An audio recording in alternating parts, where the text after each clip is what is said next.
In a world where most people survived on meals so dull, gray, and lifeless that eating felt more like a chore than a joy, his cooking hit them like a sudden wave crashing through the room, jolting their senses awake and making them realize they had been asleep to flavor their entire lives. Every mouthful carried layer after layer of taste, so deep, so rich, and so unforgettable that it shattered everything they thought they understood about what food could truly become. And because he wanted to take that dream beyond ordinary limits, he set out across faraway lands, searching for ingredients that most people would never even dare to imagine touching. He entered hidden forests and dealt with elves, carefully earning rare plants whose leaves could change the entire soul of a dish with just one delicate touch. He sat across from stubborn dwarves and bargained with them again and again, all to reach the finest spices locked away deep inside their guarded mountain stores. He even came face to face with dragons coiled around mountains of treasure, stepping into danger that would freeze any ordinary man in place, simply to bring a single dish closer to perfection. In this world, the title of chef was never something peaceful or easy. It was its own kind of battle, and this was the moment when his extraordinary journey truly began. But 15 years before any of those incredible adventures, he had been nothing more than a young man named Ellison, an ordinary culinary student chasing a simple, honest dream, working hard for the day he could finally stand in a real kitchen and call himself a chef. Yet before that dream ever had the chance to take shape, the future he had pictured for himself was violently torn away without warning. A truck struck him and ended his life in a single instant, cutting his path short before his story in that world had even truly begun. But for Ellison, death was not the final destination. When his eyes opened once more, he found himself far from the world he knew, standing in a completely unfamiliar land that was already being crushed beneath the weight of war. At first, all he could do was stand there in stunned confusion, his mind blank, his body frozen, unable to make sense of what had happened to him. With nowhere to go and no idea what he was supposed to do, Ellison was eventually guided by a stranger toward a group of evacuees moving through the chaos. And there, surrounded by frightened people fleeing for their lives, Ellison slowly began to understand the truth of the world he had been thrown into. The land where he had awakened was part of the Ruben Empire, and more specifically, the place where he had appeared was Great City, a city already caught in the middle of a brutal and terrifying war against dragons. Even after being dropped into a nightmare that should have been enough to crush anyone's spirit, Ellison forced himself to adjust as quickly as he could, clinging to the thought that a second chance in another world could not be worse than the life he had left behind. At the very least, he told himself, he would not have to graduate and be dragged into military service like before, or at least that was what he desperately wanted to believe. But that thin, fragile hope was destroyed almost as soon as it appeared. In front of the gathered crowd, a knight stepped forward, raised his voice, and delivered an order that had come directly from the emperor himself. Because mercenaries were abandoning the front lines and the empire was running dangerously short on fighting men, a full conscription order had officially been put into effect. Every person from the age of 17 to 45, regardless of birth, rank, background, or social status, would be forced into the Knight Corps and sent out to support the war effort. And just like that, before Ellison could even begin to understand this new life, the road ahead had already been decided for him. The training that came after was merciless from the very first day. Day after day, as exhaustion tore through his body and pain piled on top of pain, Ellison found himself wondering if dying in that accident might have been easier after all. But in the middle of that brutal training, one of the knights began to notice that there was something unusual about him. Once Ellison completed his initial training period, he was told that he would not be staying with the ordinary soldiers and would instead be transferred into the Mage Corps. His magical potential was simply too remarkable, too valuable for the Empire to ignore, even with that unexpected change in his path. The reality of this world struck him hardest during the smallest and most ordinary moments. One day at lunch, Ellison looked down at the sad plate in front of him, a miserable serving of plain boiled potatoes, and felt a deep, genuine despair sink into his chest. The potatoes themselves were not even the part that shocked him most. What truly stunned him was the way everyone around him reacted to the meal. They were eating it with happy faces, smiling as if they honestly believed this bland, empty-tasting food was delicious. That one realization sparked something inside Ellison, like a tiny flame suddenly catching on dry wood. If the people of this world had never tasted real food, if they had never known the depth, comfort, and joy that proper cooking could bring, then opening a restaurant here would not merely succeed. It would shake this entire world and completely overwhelm anything they had ever experienced. From that day on, Ellison trained with a new purpose burning inside his chest. No matter how cruel the days became, he would survive, endure the war, and someday build his dream in this world. All he believed he needed to do was hold out for 2 years until the war finally came to an end. What he did not know was that the fighting would stretch far, far beyond that hopeful guess. By the time Ellison finally obtained the freedom he had waited so long for, a full 15 years had passed since the day he first opened his eyes in this world. It had been such an unbearably long stretch of time that even thinking back on it now felt suffocating. And in the present, the weight of those years still pressed heavily against his chest. Quiet tears began to gather in Ellison's eyes, not only from sadness, but because everything he had endured for all those long years was finally catching up to him all at once. A girl passing nearby noticed him and slowed to a stop, her gaze settling on his tearful face before she gently introduced herself as Rhine. Ellison steadied his breathing, gathered himself, and answered her in return, introducing himself not as a soldier or a mage, but as the owner of a restaurant. When Rhine sees Ellison standing there all by himself, she pauses for a moment, tilts her head in open curiosity, and asks whether he is truly planning to run this entire restaurant on his own. Ellison answers in an easy, almost casual tone, saying there is someone he could probably call family, but knowing her usual habits, she is most likely still sleeping without a care in the world and will not even bother opening her eyes until evening comes around. That little piece of information immediately draws Raine's attention, and almost as if she has found the perfect excuse to lend him a hand, she mentions a useful connection.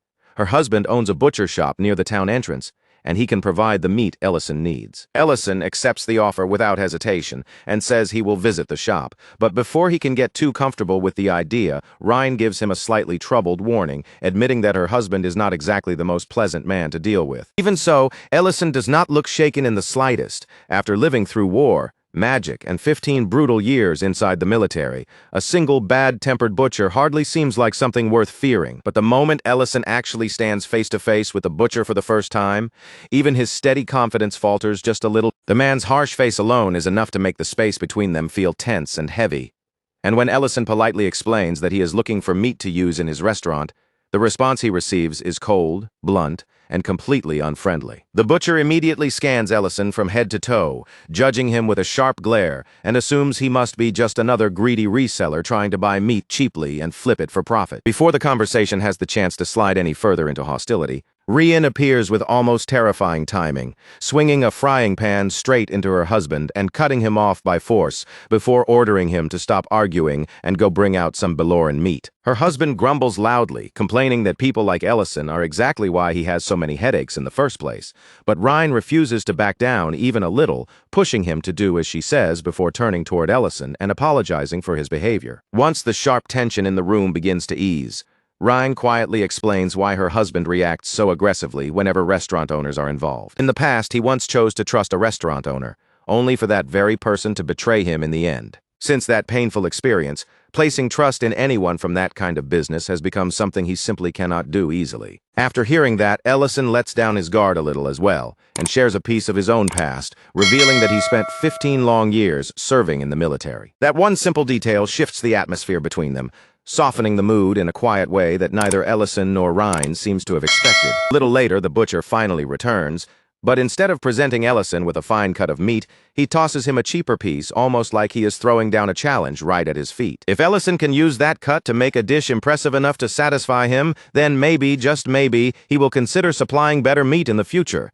And judging from the sharp look in his eyes, this man's standards are clearly not going to be easy to meet. The pressure hanging in the room becomes so obvious that it is impossible to ignore. For a brief second, even Ellison can feel the weight of that challenge pressing down on him, until the butcher curls his mouth into a smirk and mocks him, asking if he is already starting to feel scared. Another ruthless strike from Rhine's frying pan crashes down and instantly silences that arrogant attitude. Ellison quickly brushes off the insult, letting his confidence settle back into place, and calmly invites both Rhine and her husband to come to his restaurant for dinner that very evening. Rhine hesitates at first, her gaze drifting toward the cut of meat in Ellison's hands, and her expression makes it clear that she is worried about exactly what her husband has given him. But Ellison answers her concern with steady confidence, reassuring her that this amount is more than enough for the dish he already has in mind. Even after Ellison leaves, Rhine's worry still does not disappear, especially because she knows exactly what that cut really is: Yuba belly fat, a piece of meat most people in this world would never even consider using. But when Ellison looks at that very same cut,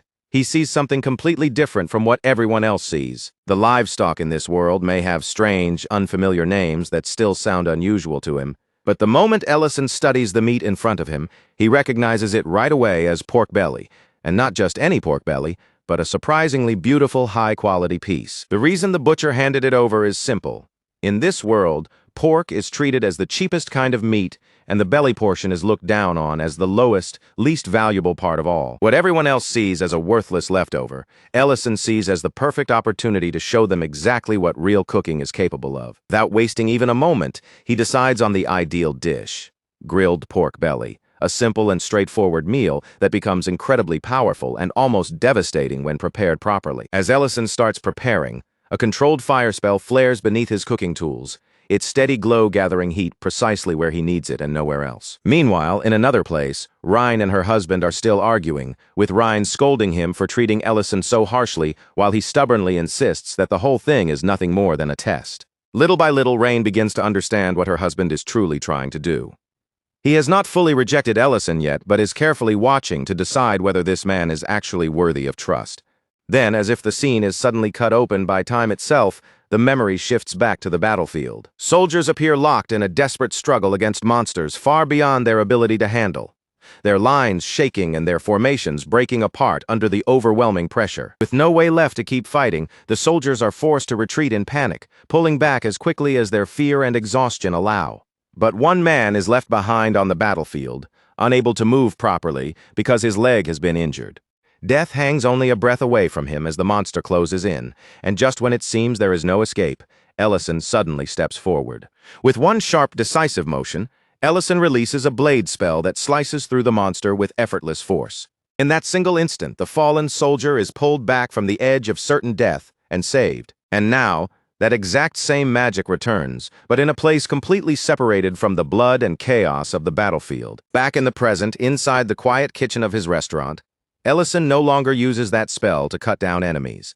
Instead, he uses it to cook, carving into the meat with perfect precision so the seasoning can seep deep into every layer. Before long, Rhine and her husband arrive at the restaurant, and Ellison greets them at the entrance with a warm, composed welcome. Rien is immediately impressed by how clean, orderly, and well-cared for the restaurant looks, while her husband keeps his skeptical expression firmly in place, at least until the silent threat of Rhine's frying pan makes him behave himself. Inside the kitchen, Ellison moves with complete calm, coating the grill with oil in smooth, practiced motions, as if every step has already been repeated countless times in his mind. He carefully adjusts the heat, watching it closely to make sure the fire is not too weak, not too fierce, but exactly where it needs to be. Then he turns the meat over again and again with flawless timing, letting the surface crisp into a beautiful texture while the inside keeps hold of its rich, savory flavor. A light sprinkle of salt draws out the taste even further, and once the pork belly reaches the exact doneness Ellison has been waiting for, he slices it cleanly into neat, bite-sized pieces, each one easy to eat, yet still glistening with heat, juices, and the promise of deep flavor. He arranges the sizzling pieces onto the plate beside a fresh salad, placing the crisp greens right next to the golden, richly cooked meat so the colors, textures, and flavors can stand against each other perfectly. For a brief moment, Ellison thinks about adding more elements and building the dish into something more complex. But after considering the people who are about to eat it, he decides that a clean, straightforward flavor will leave a much stronger impression than anything overly fancy. When the finished plate is finally set down in front of them, their reaction begins almost instantly, the very moment the warm aroma rises from the pork and reaches their faces. Rien takes the first bite, and the second the flavor spreads over her tongue, her eyes open wide in clear surprise. There is no question about it. What she is tasting is definitely pork. And yet, somehow, this pork is completely different from the kind she has eaten and known for her entire life. The taste is full and rich without becoming greasy or overwhelming, and the freshness of the salad balances it so well that every bite makes the meat feel even more satisfying. But while Rhine is still caught in that stunned silence, Ellison hears something even more important coming from the other side of the table. The butcher gruffly announces that he will supply Ellison after all, and when Ellison looks over, he notices the man's plate has already been cleared completely, even though he is still pretending to complain that there is no pork left. When Ellison asks him directly whether the dish was enough to satisfy him, the butcher answers in his usual rough, stubborn voice that it was not, because what he actually wants is another serving. Rien immediately cuts in, refusing to let her husband hide behind his bad attitude and pushes him to give Ellison a proper, honest answer. And this time, the butcher finally stops trying to dodge the truth. He admits it plainly, even if the words come out awkward and reluctant. This is the best pork he has ever tasted in his entire life. With that confession, the matter is settled, and the butcher promises to provide Ellison with the finest pork that can be found anywhere in the empire. The deal is now officially made, though the butcher wastes no time demanding another plate, and Ellison gladly turns back toward the kitchen to prepare more. By the time the day finally winds down, the reality of Ellison's first true business victory begins to settle in. And almost perfectly on cue, his so-called family member finally wakes from her long sleep, drawn out by the irresistible scent still lingering through the air. From that moment on, the restaurant begins to gain momentum much faster than anyone could have expected. In just 1 week, Ellison's place starts drawing steady attention, with more and more customers stepping through the door as each day passes. Orders come rushing in without stopping. And out of everything on the menu, the pork belly becomes the dish people keep calling for again and again. Every customer seems to leave in the same state, with their plates scraped so clean that not even a trace of food remains. Their faces are filled with deep satisfaction, like they have just discovered a flavor they never realized their lives had been missing. At the end of another busy day, Ellison begins wondering whether it might be time to close the restaurant for now. But as he checks through his remaining supplies, one problem suddenly becomes impossible to ignore. His spices are almost completely used up, and even worse, the pepper has run out entirely. In an old world where trade routes are slow, uncertain, and often unreliable, spices are treated like precious treasures, and even when he can get them, their quality still falls far short of what Ellison remembers from modern times. Then a familiar idea comes to him, and Ellison pulls a coin from his pocket, turning once again to the strange method that always feels a little absurd, but somehow works exactly when he needs it. He summons ingredients directly from the modern world. This unusual magic is something Ellison first discovered while desperately searching for any possible way to return to his original home. The spell comes with strict limits on both size and weight, so he cannot bring over anything too large or heavy, but even with those restrictions, Ellison still sees it as an incredibly rare blessing. Out of guilt, he sends gold coins back every time he uses it, because even if the items are crossing between worlds, taking something without paying has never sat right with him. As Ellison refills the spice jars one by one,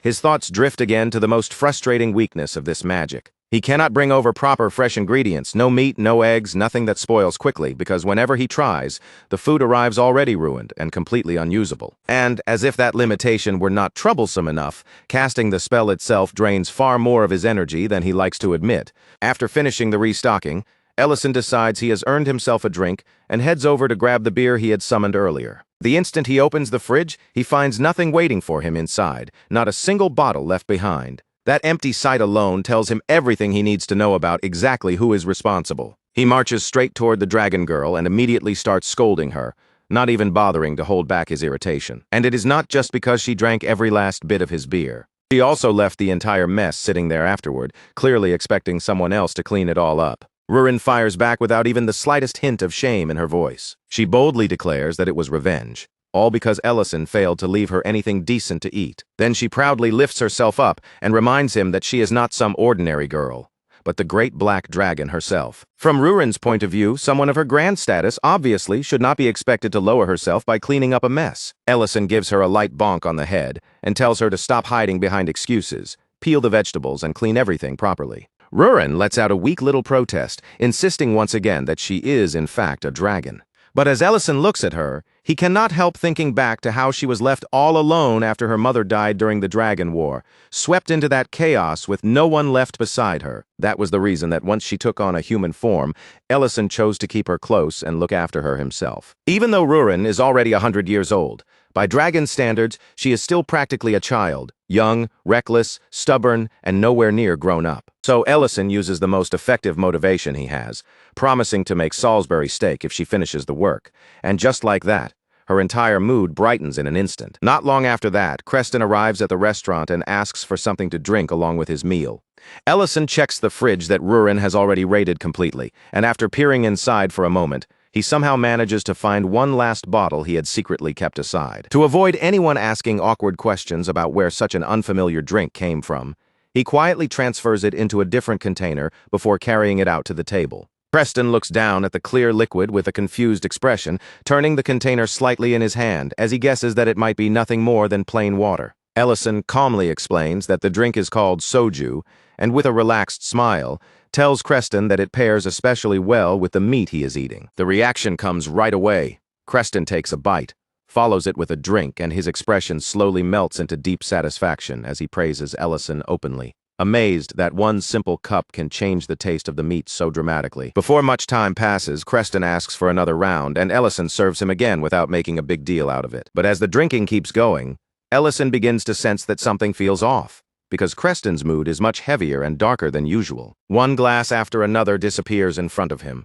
until Ellison finally steps in and tries to slow him down, warning him that soju is far stronger than it looks. Even with that warning, Creston keeps demanding more. So Ellison finally looks at him with a serious gaze and asks what happened to make him act this way. That is when Creston finally reveals the worry that has been gnawing at him. He believes Ryan may be secretly meeting another man behind his back. According to Creston, every month, always around a certain time, Ryan dresses herself up and leaves the house. One day, unable to ignore the suspicion building inside him, he followed after her and saw her meeting one of his old mercenary comrades, a man who had once been close to him. Creston slams the table in frustration, furious that this man never visits him openly, yet somehow has the nerve to meet with his wife in secret. And what makes the bitterness even harder for him to bear is the fact that Ryan is supposed to meet that same man again today. Ellison tries to calm him, telling him that drowning himself in alcohol will not solve anything, but Creston, already overwhelmed, asks in a broken voice what else he is supposed to do. Then the anger finally cracks apart and Creston begins crying over Ryan,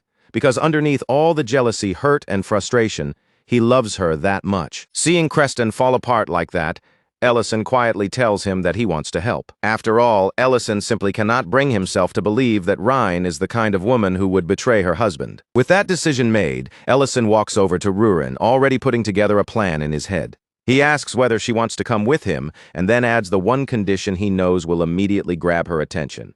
If she agrees, she can stop peeling vegetables. Rurin accepts without even a second of hesitation, practically jumping at the chance to escape the miserable pile of work sitting in front of her. A little while later, the two of them are crouched low on a rooftop, keeping themselves hidden while they quietly watch Ryan from above. From their concealed position, Ellison spots Ryan sitting inside a restaurant across from a man who can only be the old mercenary Creston was talking about. Ellison immediately sets his plan in motion and asks Rurin to listen in on their conversation, telling her to report exactly what the two of them are saying.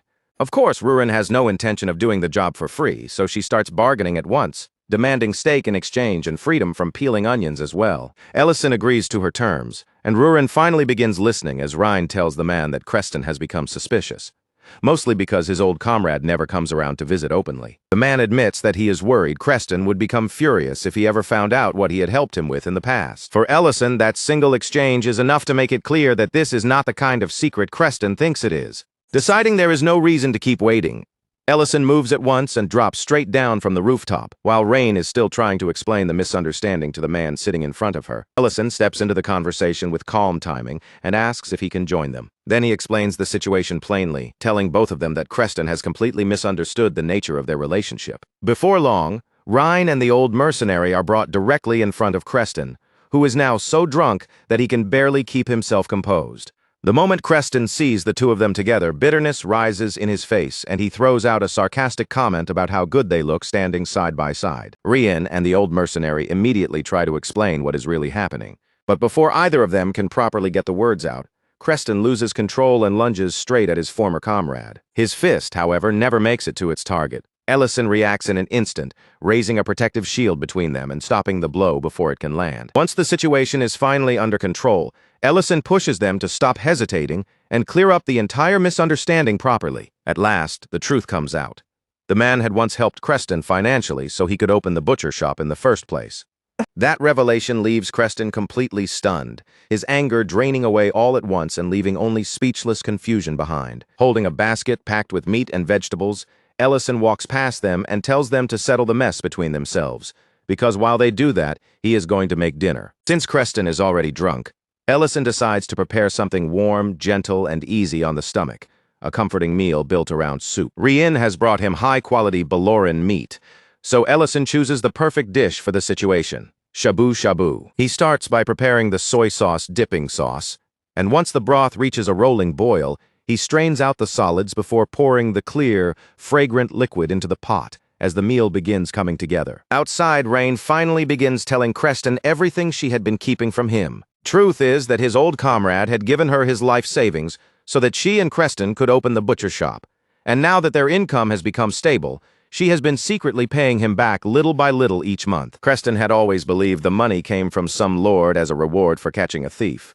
but Ryan admits that the story was a lie, because if he had known the truth, he never would have accepted money from another man. After hearing Rain's confession, the old comrade apologizes as well, both for missing the butcher shop's opening and for letting such a painful misunderstanding grow between them. Creston, now looking crushed and completely lost, asks why anyone would hand over their life savings to someone like him, especially money that could have supported the man after he retired from mercenary work. Before the heavy atmosphere can settle any deeper over the group, Ellison returns with the steaming pot in his hands, sets it down right between them, and tells everyone to eat while the vegetables still have their bite, before they soften too much in the broth. When Creston notices just how incredibly thin the slices of meat are, and points it out in surprise, Ellison explains that he cut them that way on purpose, so they would only need a moment in the hot broth before being ready to eat. The two men begin adding food to their bowls, and with the first warm sip, their tense expressions slowly ease into comfort and satisfaction, especially Ment, who is experiencing Ellison's cooking for the very first time. As the heat of the broth spreads through them from the inside,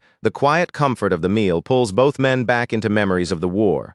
To the moment when Creston once took a sword strike meant for Ment. Back in those days, their supplies had almost completely run out, leaving them with only miserable rations as they fought, starved, and struggled just to keep themselves alive. During that desperate time, Ment had somehow managed to hunt down a Baloran and turn its tough, foul-smelling meat into a soup that, against all odds, became the best meal they had tasted in a very long time. Then Ment quietly admits that he never really had some grand dream waiting for him after retirement anyway, because helping his friend had always mattered more to him than anything else. Hearing those honest words finally breaks through the old bitterness between them, and at last both men lower their pride and apologize to each other. Right after that gentle moment, Rurin suddenly ruins the mood in her own way, pointing an accusing finger at Ellison and reminding him that he still broke his promise to make her steak. Ellison tries to wiggle out of it by saying the evening is not technically over yet, so he still has time to keep his promise, but Rurin grumbles back that night has already arrived. Rather than let himself get dragged further into that argument, Ellison turns away from Rurin's complaint and asks Ment what he thought of the meal. Ment praises the food without the slightest hesitation, then asks if he and the rest of his mercenary group, who are about to leave on an escort mission, could come to the restaurant for a meal before they set out. Ellison falls quiet for a moment, because making food for 1 or 2 people is simple enough, but feeding an entire mercenary group is a completely different challenge. After turning it over in his mind, he seems to decide that chicken will be the main dish for the feast. The problem is, catching chicken in this world turns out to be an exhausting nightmare, far worse than anything Ellison had imagined. At one point, the chase becomes so ridiculous and frustrating that he even starts wondering whether burning down the whole forest would make catching one easier. Now, standing deep in the middle of that frustration, Ellison fully regrets ever declaring with confidence that he would prepare chicken for the mercenaries' dinner. In a flashback, Ellison first goes to Creston and demands that he supply chicken for the upcoming meal. But Creston immediately shuts that idea down, telling him that getting one is close to impossible because that kind of livestock is incredibly rare. When Ellison refuses to let the matter drop and keeps pressing him for any possible answer, Creston finally mentions that he once heard some had been spotted inside Lemon Forest. That is how Ellison ends up there, worn out and deeply irritated, eventually asking Rurin for help. She agrees, but only after making him promise to do the dishes for her afterward, and Ellison accepts the deal. Then, in the very next moment, Rurin completely burns the chicken, causing Ellison to jokingly praise her by saying she would fit right in with them if she had not eaten a dragon heart, a comment she seems absurdly proud to receive. Once the job is finally finished, Rurin lounges around drinking beer as if she personally pushed herself to the limit. Ellison teases her by saying all she really did was glare at the chicken, but Rurin insists with complete seriousness that burning it with her eyes still counted as hard work. Even so, Ellison reminds her not to drink every last drop this time because they need to save some for the guests who will be arriving later. The beer is not only there for drinking either. Ellison has planned it as the perfect pairing for the dish he is preparing that evening. By the time night falls, the restaurant is packed from wall to wall with mercenaries. The whole place is loud, crowded, and buzzing with hungry soldiers, though not everyone is convinced yet. And one mercenary openly doubts whether the food will be worth much, saying he does not exactly trust Ment's judgment. Ment's junior in the mercenary group immediately jumps in to defend his senior, only to get mocked for it, with someone teasing that he would probably call grass delicious if Ment recommended it. While the table keeps joking, arguing, and laughing back and forth, Ellison arrives carrying the food himself. Ment apologizes for how noisy the group has become, but Ellison easily brushes it aside, saying a celebration like this was never going to be quiet in the first place. Then Miltane greets him politely as Ellison begins setting the dishes down in front of the gathered mercenaries. The moment Ellison reveals that the main dish in front of them has been made from chicken, the entire table goes still in disbelief, and Miltane in particular looks completely stunned. He cannot seem to accept that something even skilled hunters struggle to catch has somehow been cooked and placed right there on their plates. But the instant they finally take their first bites, that disbelief is blown away and replaced by an entirely different kind of shock, because the food is almost absurdly delicious. Even Ment's skeptical friend is forced to admit that Ellison's cooking is absolutely the real deal. After serving their table, Ellison turns back toward the kitchen so he can take care of the other customers waiting throughout the restaurant. With the place packed from one side to the other, he asks Rurin to help him handle the rush. Rurin reacts as if he has insulted her very bloodline, asking whether he seriously expects a dragon to serve ordinary humans, especially after she helped catch a legendary creature that even professional hunters could barely deal with. Ellison immediately realizes that she must have heard every word the mercenaries said earlier with that ridiculous dragon hearing of hers. So instead of fighting her head-on, he takes a softer approach and reminds her that opening a restaurant after the war was something they had planned together from the very beginning. Then he adds that if she truly does not want to help, he will somehow handle the entire rush by himself. That single line hits exactly where Ellison needs it to. After some nervous resistance and obvious hesitation, Rurin finally gives in. A little while later, Rurin is actually serving customers inside the restaurant. He runs back and forth between the crowded tables, carrying food through the noisy room until the rush finally reaches its end. And the moment the last wave of work is finally over, Rurin collapses across the tables, completely drained from sheer exhaustion. Ellison quietly reached for the special reward he had been saving for this moment, bringing it out as if it were something meant only for the two of them. He set a huge platter on the table, stacked with golden, crispy fried chicken, and beside it, he placed the beer he had secretly kept tucked away, just for this little celebration. After everything that had happened, the two of them finally let themselves relax.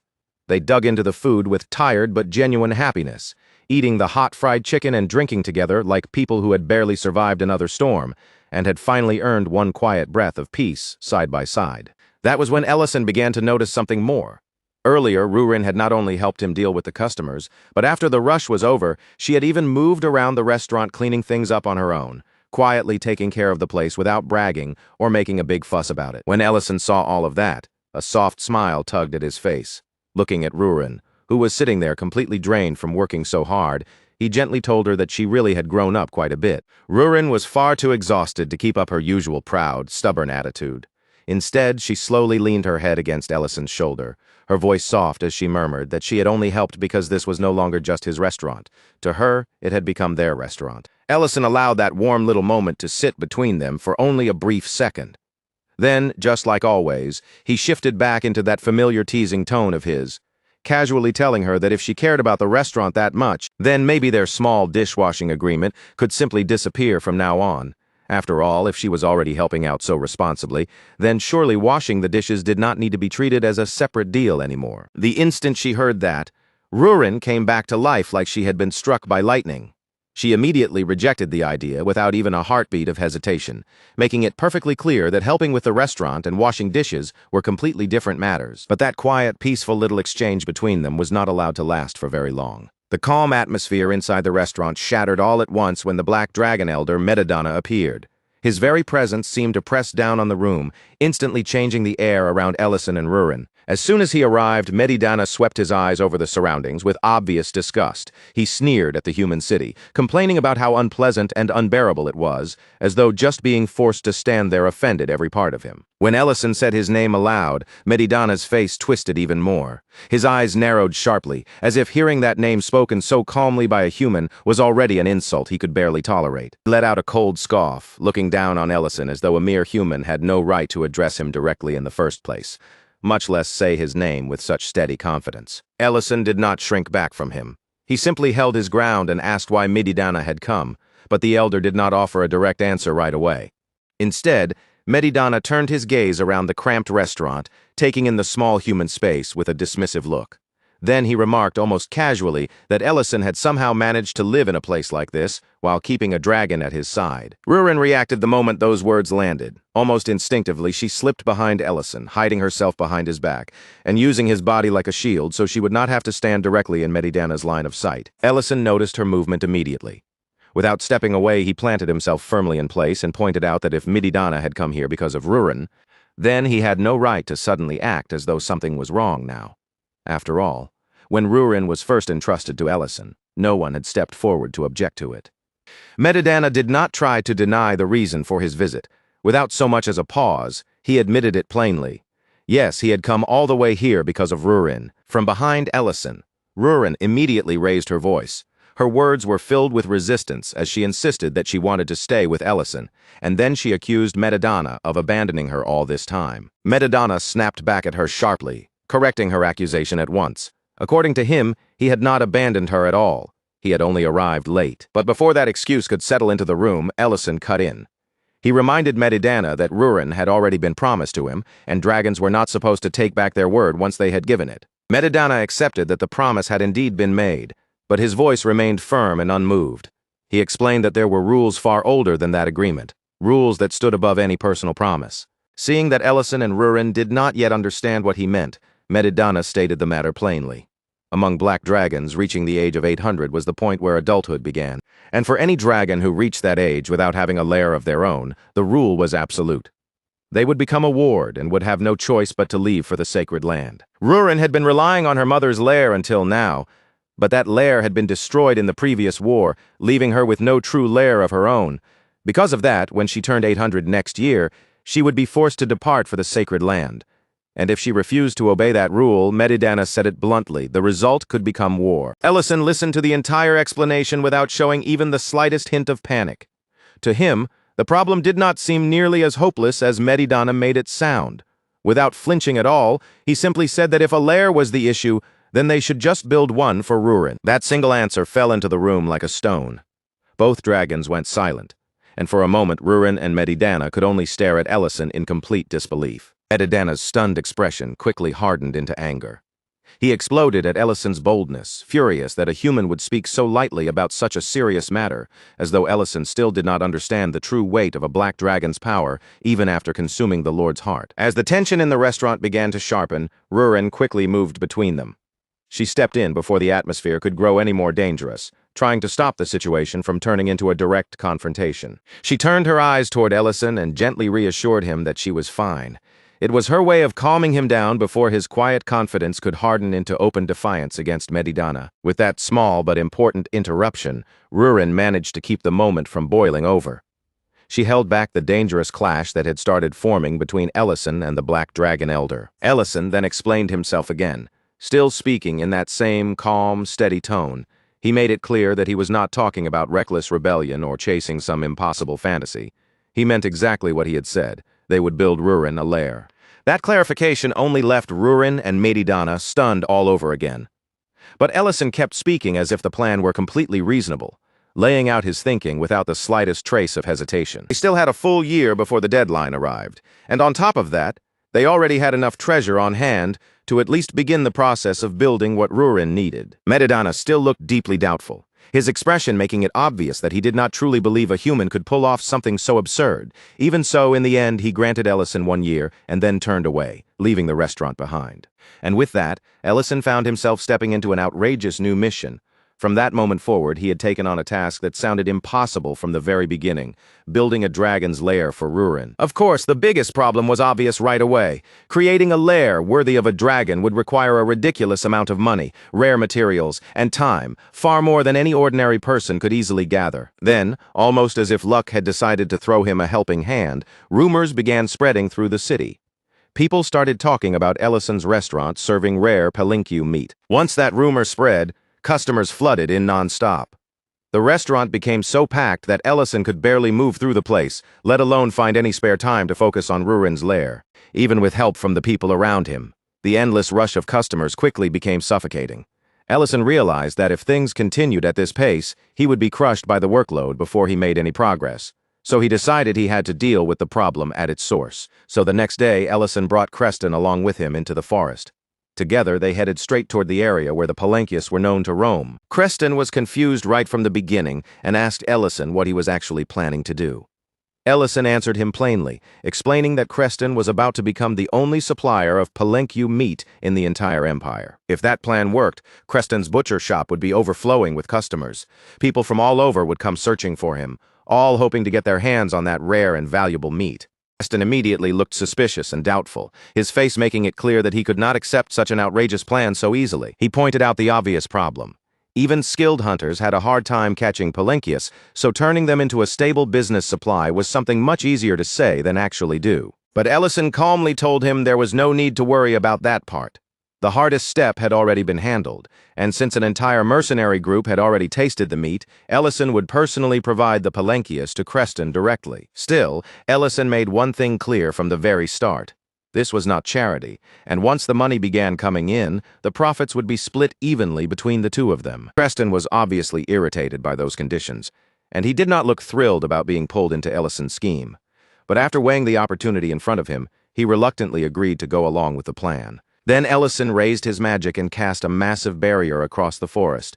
By sealing the area under his control, he took the first real step toward turning the palenque supply into an actual business. The spell Ellison unleashed was on a completely different scale.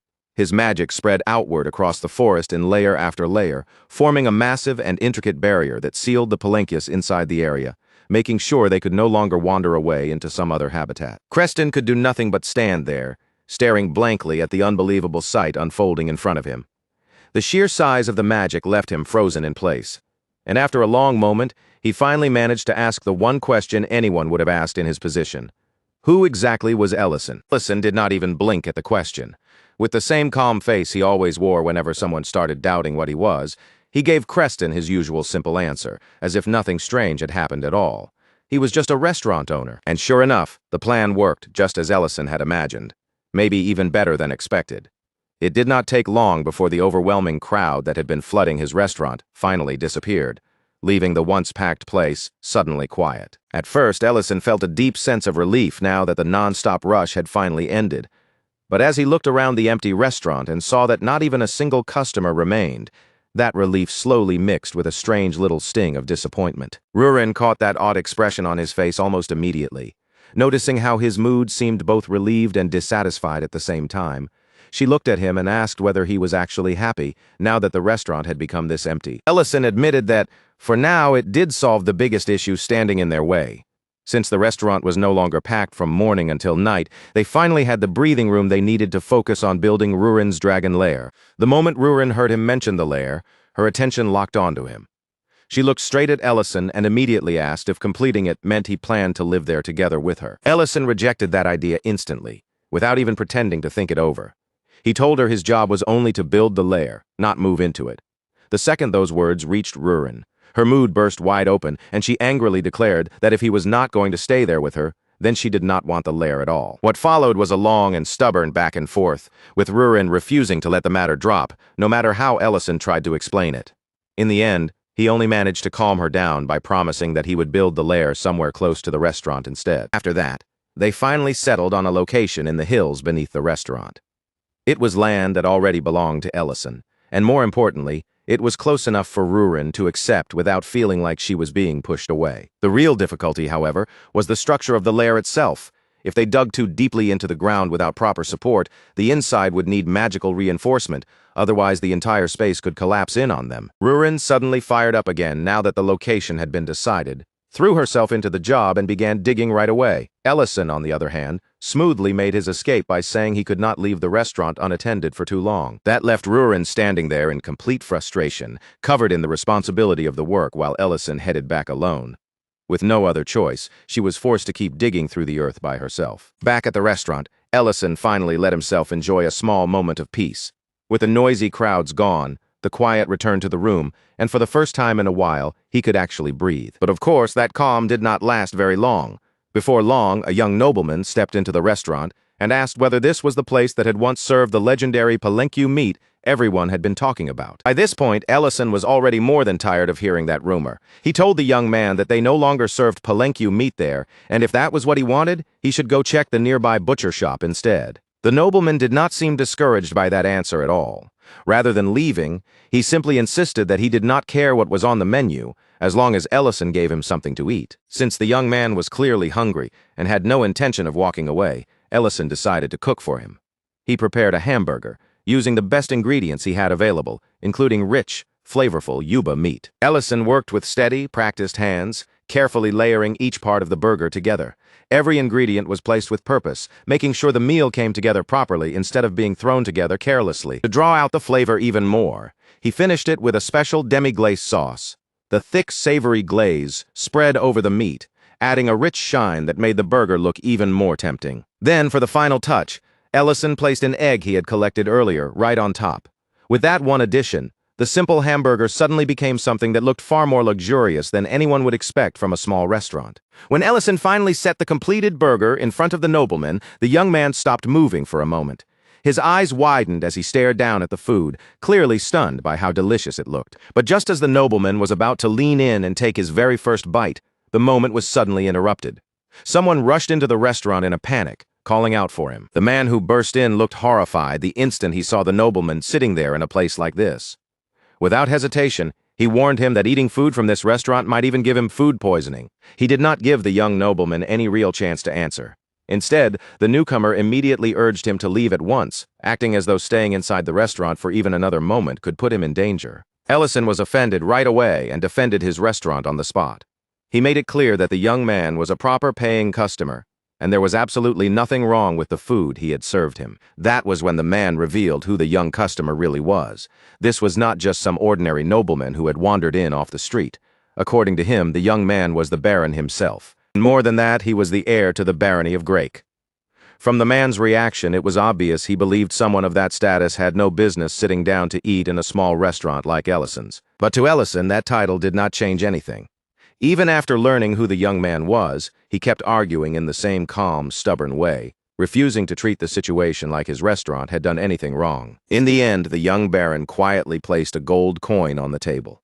Then, with an apologetic bow of his head, he apologized for causing trouble, and left the restaurant just like that, walking away without ever getting to take even a single bite of the hamburger Ellison had carefully prepared for him. Later, Rurin finally returned to the restaurant, but she looked like she had crawled straight out of the earth itself. Mud covered her from head to toe, her clothes were filthy, and her mood was even worse as she complained that she had been working herself half to death. She immediately demanded that Ellison go and take over the digging, insisting that she could not possibly keep doing all of it alone. But Ellison was already dressed as if he was about to leave, and with a calm look, he told her he had somewhere else he needed to go. The place Ellison was headed to was none other than the barony itself. Ellison arrived there carrying a paper bag in his hand, then approached the young baron as casually as if visiting him was the most normal thing in the world. He explained that the baron had left his meal behind at the restaurant earlier, and then offered him the hamburger once again. This time, Ellison had reheated it for him, making sure the young baron could finally eat the meal he had missed. The young baron was clearly surprised by the unexpected gesture. Still, after a brief pause, he accepted the food from Ellison, looking almost unsure of how to react to such direct kindness. But just as he was finally about to bring the food to his mouth and take that long-awaited first bite, a sudden knock sounded from the door. Ellison's patience immediately started to wear thin. Under his breath, he muttered in irritation, wishing that the poor guy could be allowed to enjoy even one peaceful meal without being interrupted. The young baron, however, completely lost his composure the moment he heard the knock. His hands began to tremble, sweat gathered across his forehead, and when he turned toward Ellison, his voice was weak and frightened as he asked what he should do. Ellison watched him with faint amusement and told him plainly to take command, speak with authority, and declare that nothing was wrong. Ellison went even further, telling him that he needed to act like the rightful heir of the barony. But the baron only shook his head, fear written plainly across his face, convinced that no matter what he said, nobody would actually listen to him. He was sure the person outside would ignore his words and force their way in anyway. Then the knocking grew even rougher, and the voice beyond the door warned that if there was no answer soon, they would break in. Seeing the young baron shrink back in terror, Rurin could not hide her exasperation. She rolled her eyes at his complete lack of backbone and decided she had watched enough. Then Rurin copied his voice perfectly. Speaking loudly through the door with convincing authority, she sounded exactly like the Baron himself, as she declared that nothing was wrong, and ordered the person outside to leave immediately. The young Baron stared at Rurin in total disbelief. He looked as if his mind had gone blank, unable to understand how she had imitated his voice so flawlessly. And just like that, the banging stopped. The person on the other side apologized at once, said they would withdraw, and only asked to be called if anything happened. Ellison turned his gaze back toward the stunned young baron and casually pointed out that this was exactly the kind of confidence he had been talking about. Then, without the slightest warning, the young baron suddenly dropped to his knees right in front of Ellison. Right there on the spot, he declared Ellison to be his master, leaving Ellison completely stunned by how quickly the situation had taken such a bizarre turn. After making that sudden declaration right in front of Ellison, the young baron slowly began to open up. With his head lowered and his voice still unsteady, he started explaining how he had ended up becoming the timid, cornered person Ellison was seeing now. His mother had passed away while giving birth to him, and not long after that loss, his father remarried. From then on, his stepmother became the one constantly watching over him. She was strict, always warning him to be careful, always reminding him that he had to carry himself properly as the son of a lord, and yet even under that cold and severe discipline, he could not bring himself to hate her. In fact, those days somehow remained the warmest and happiest memories he had. But that delicate happiness did not last. Everything began to fall apart when his father was struck down by a serious illness, leaving him bedridden and unable to stand at the head of the household the way he once had. The young baron confessed that once he had truly dreamed of becoming a great lord just like his father. But under his stepmother's shadow, he felt completely powerless. The servant still treated him like a helpless child, restricting his movements, ignoring the authority he should have possessed, and never allowing him to make decisions by his own judgment. With no one nearby that he could honestly confide in, the boy became more and more isolated. Little by little, he began to believe that even if he inherited the title someday, nothing about his life would truly change. But after what had happened earlier, after seeing even the smallest glimpse of what it meant to speak with real authority, a tiny spark of hope finally appeared inside him. Clinging to that feeling, he lowered himself before Ellison once again and begged him to guide him. Ellison listened to the boy's confession without interrupting, quietly taking in every word. Still, from the look on his face, it was obvious he thought the answer the young baron had arrived at was more than a little ridiculous. He pointed out plainly that asking a restaurant owner to mentor a noble was definitely not something normal people would do. But even though the request itself was strange, Ellison quickly understood where the true problem was coming from. The boy had almost no confidence of his own because, for years, the people around him had slowly crushed every opportunity he had to grow into himself. Ellison told him directly that he had been raised in a way that stopped him from thinking with his own mind, acting on his own will, or ever properly standing up and declaring who he was as a person. So, instead of giving him some grand lecture about noble blood, politics, or leadership, Ellison offered him advice that was much simpler, much more direct, and far more important than it first sounded. He told the young baron that when he spoke to people, he needed to look them straight in the eye and take responsibility for his own words and actions. A proper lord, Ellison explained, was not someone who blindly followed others, but someone who listened carefully, thought things through, and then chose the path he truly believed was right. If that choice brought about a good result, then he could call it the correct decision. And if it failed, then he still had to accept the outcome, learn from the mistake, and keep walking forward instead of letting fear stop him. Before Ellison could say anything more, he suddenly stood up, as if the heavy atmosphere had already lasted long enough. Then, in his usual casual way, he pointed out that the hamburger was getting cold, and with that simple reminder left hanging in the room, the young baron sat there in silence, staring down at the meal in front of him as he slowly turned every one of Ellison's words over in his mind again and again. Then at last he picked up the hamburger, brought it to his mouth and took a bite, and in that small, quiet moment, something inside him began to shift. Meanwhile, Ellison and Rurin had already teleported outside the city. Still curious about everything that had just happened, Rurin looked over at him and asked why he had gone so far out of his way to help the young baron. Ellison simply took out the gold coin the boy had left at the restaurant and showed it to her. He explained that what he had done was not charity at all, but business. That one coin was worth 100,000 runes, far beyond the price of any normal hamburger, and Rurin stared at it in total disbelief, unable to understand how anyone could spend that much money on a single meal. Ellison only shrugged, saying that with payment that generous, offering proper service was only natural. He even added that he hoped the young baron would become a regular customer, but Rurin immediately disliked the idea, grumbling that if he kept coming back, there would be fewer hamburgers left for her. Elsewhere, away from the restaurant and closer to the outskirts of the city, the elf doctor Elena quietly began sharing what had been weighing on her heart with Rhine, who stayed beside her the entire time, listening patiently like someone Elena could truly trust. Elena explained that she had left her homeland because she genuinely wanted to help people beyond the forest. As a doctor, she wanted to use her skills for those who were sick, injured, or simply in need of someone who could treat them. But instead of finding only gratitude, she kept running into prejudice, uncomfortable attention, and the strange obsessions that humans often carried toward elves. Many of the patients who came to her clinic were not truly focused on being healed. Rather than seeing her as a doctor, they seemed more interested in staring at an elf up close. Some people even spread ugly rumors about her, accusing her of seducing others. Others treated her like a rare attraction to be admired, instead of a person who had come there with the sincere intention of healing the sick. Those experiences slowly wore Elena down. No matter how honest her intentions were, she began to feel as though there was nowhere she could truly belong. Ian quietly listened until Elena had finally said everything she needed to say. Then, with a gentle voice, she asked the one question that mattered most. Despite all of that pain, did Elena still enjoy the work itself? Elena admitted that she did. Even with all the burdens, misunderstandings, and hurt surrounding it, helping people still mattered to her. Rian told her to hold on to that feeling tightly.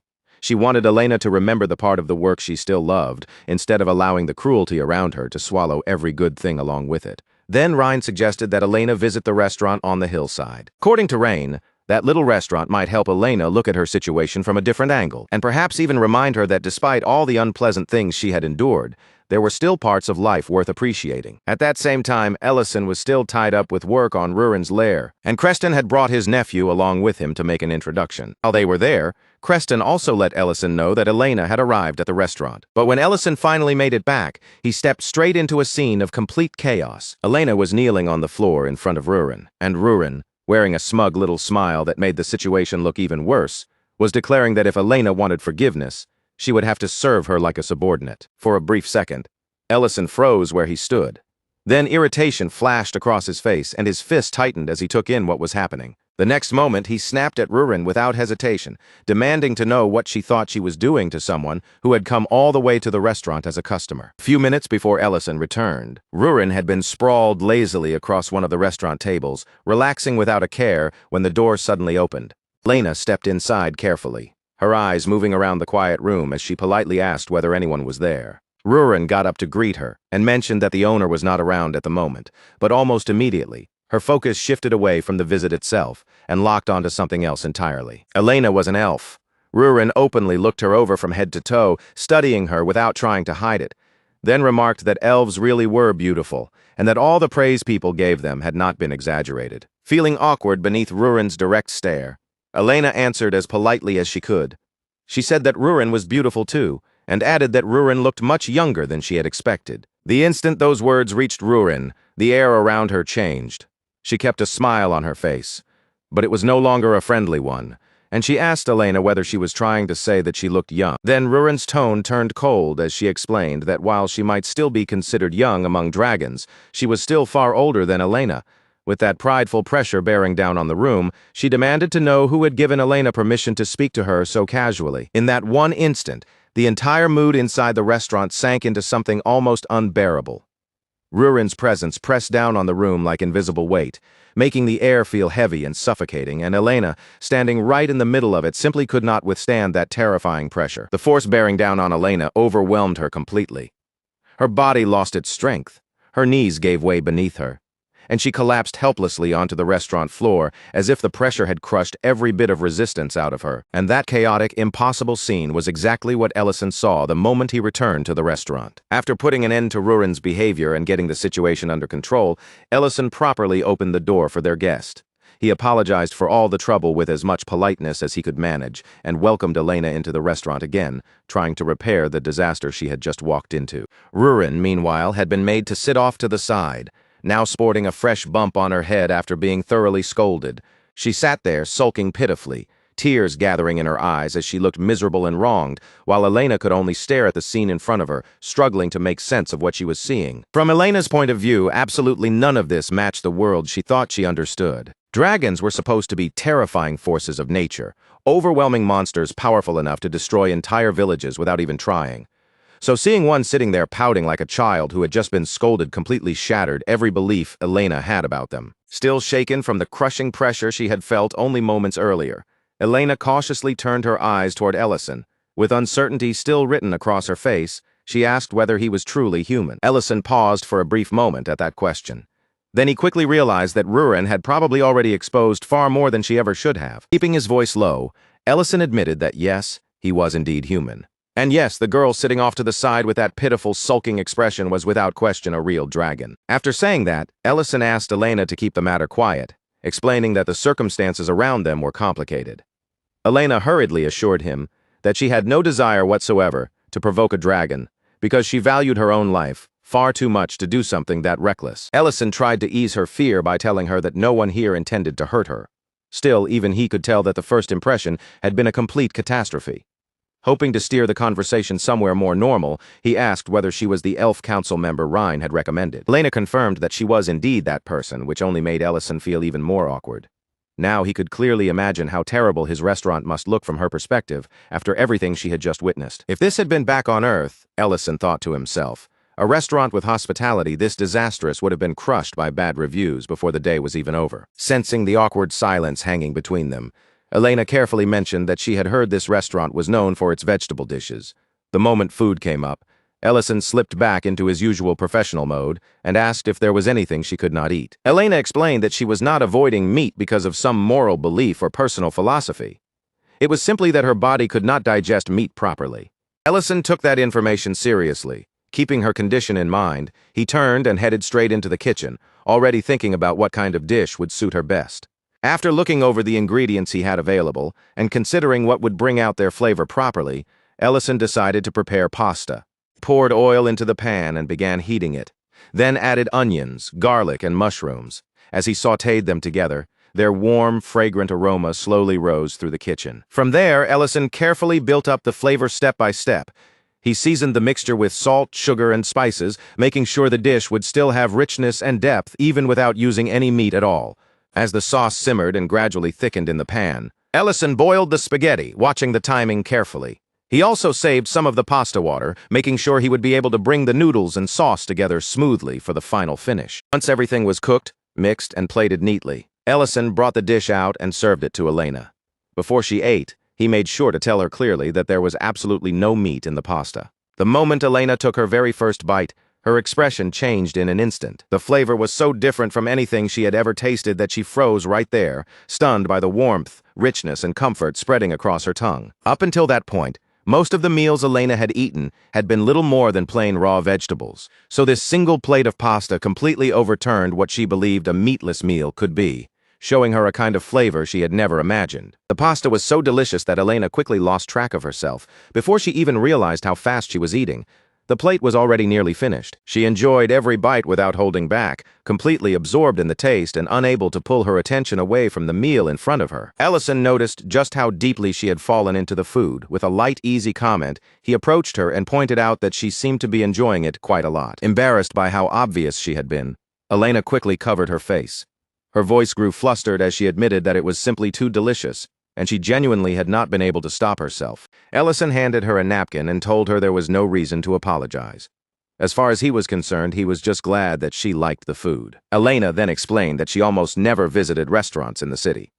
Her appearance attracted far too much attention, and on top of that, most places did not bother making proper vegetarian meals for someone like her. And even on the rare occasions when a restaurant did offer something without meat, the food was usually bland, dull, and completely lifeless. Her expression brightened as she admitted that eating here had changed the way she saw things. She thanked Rain for recommending the restaurant and said that this was one of the most delicious meals she had ever eaten. Hearing those words, Ellison finally felt a bit of relief settle in his chest.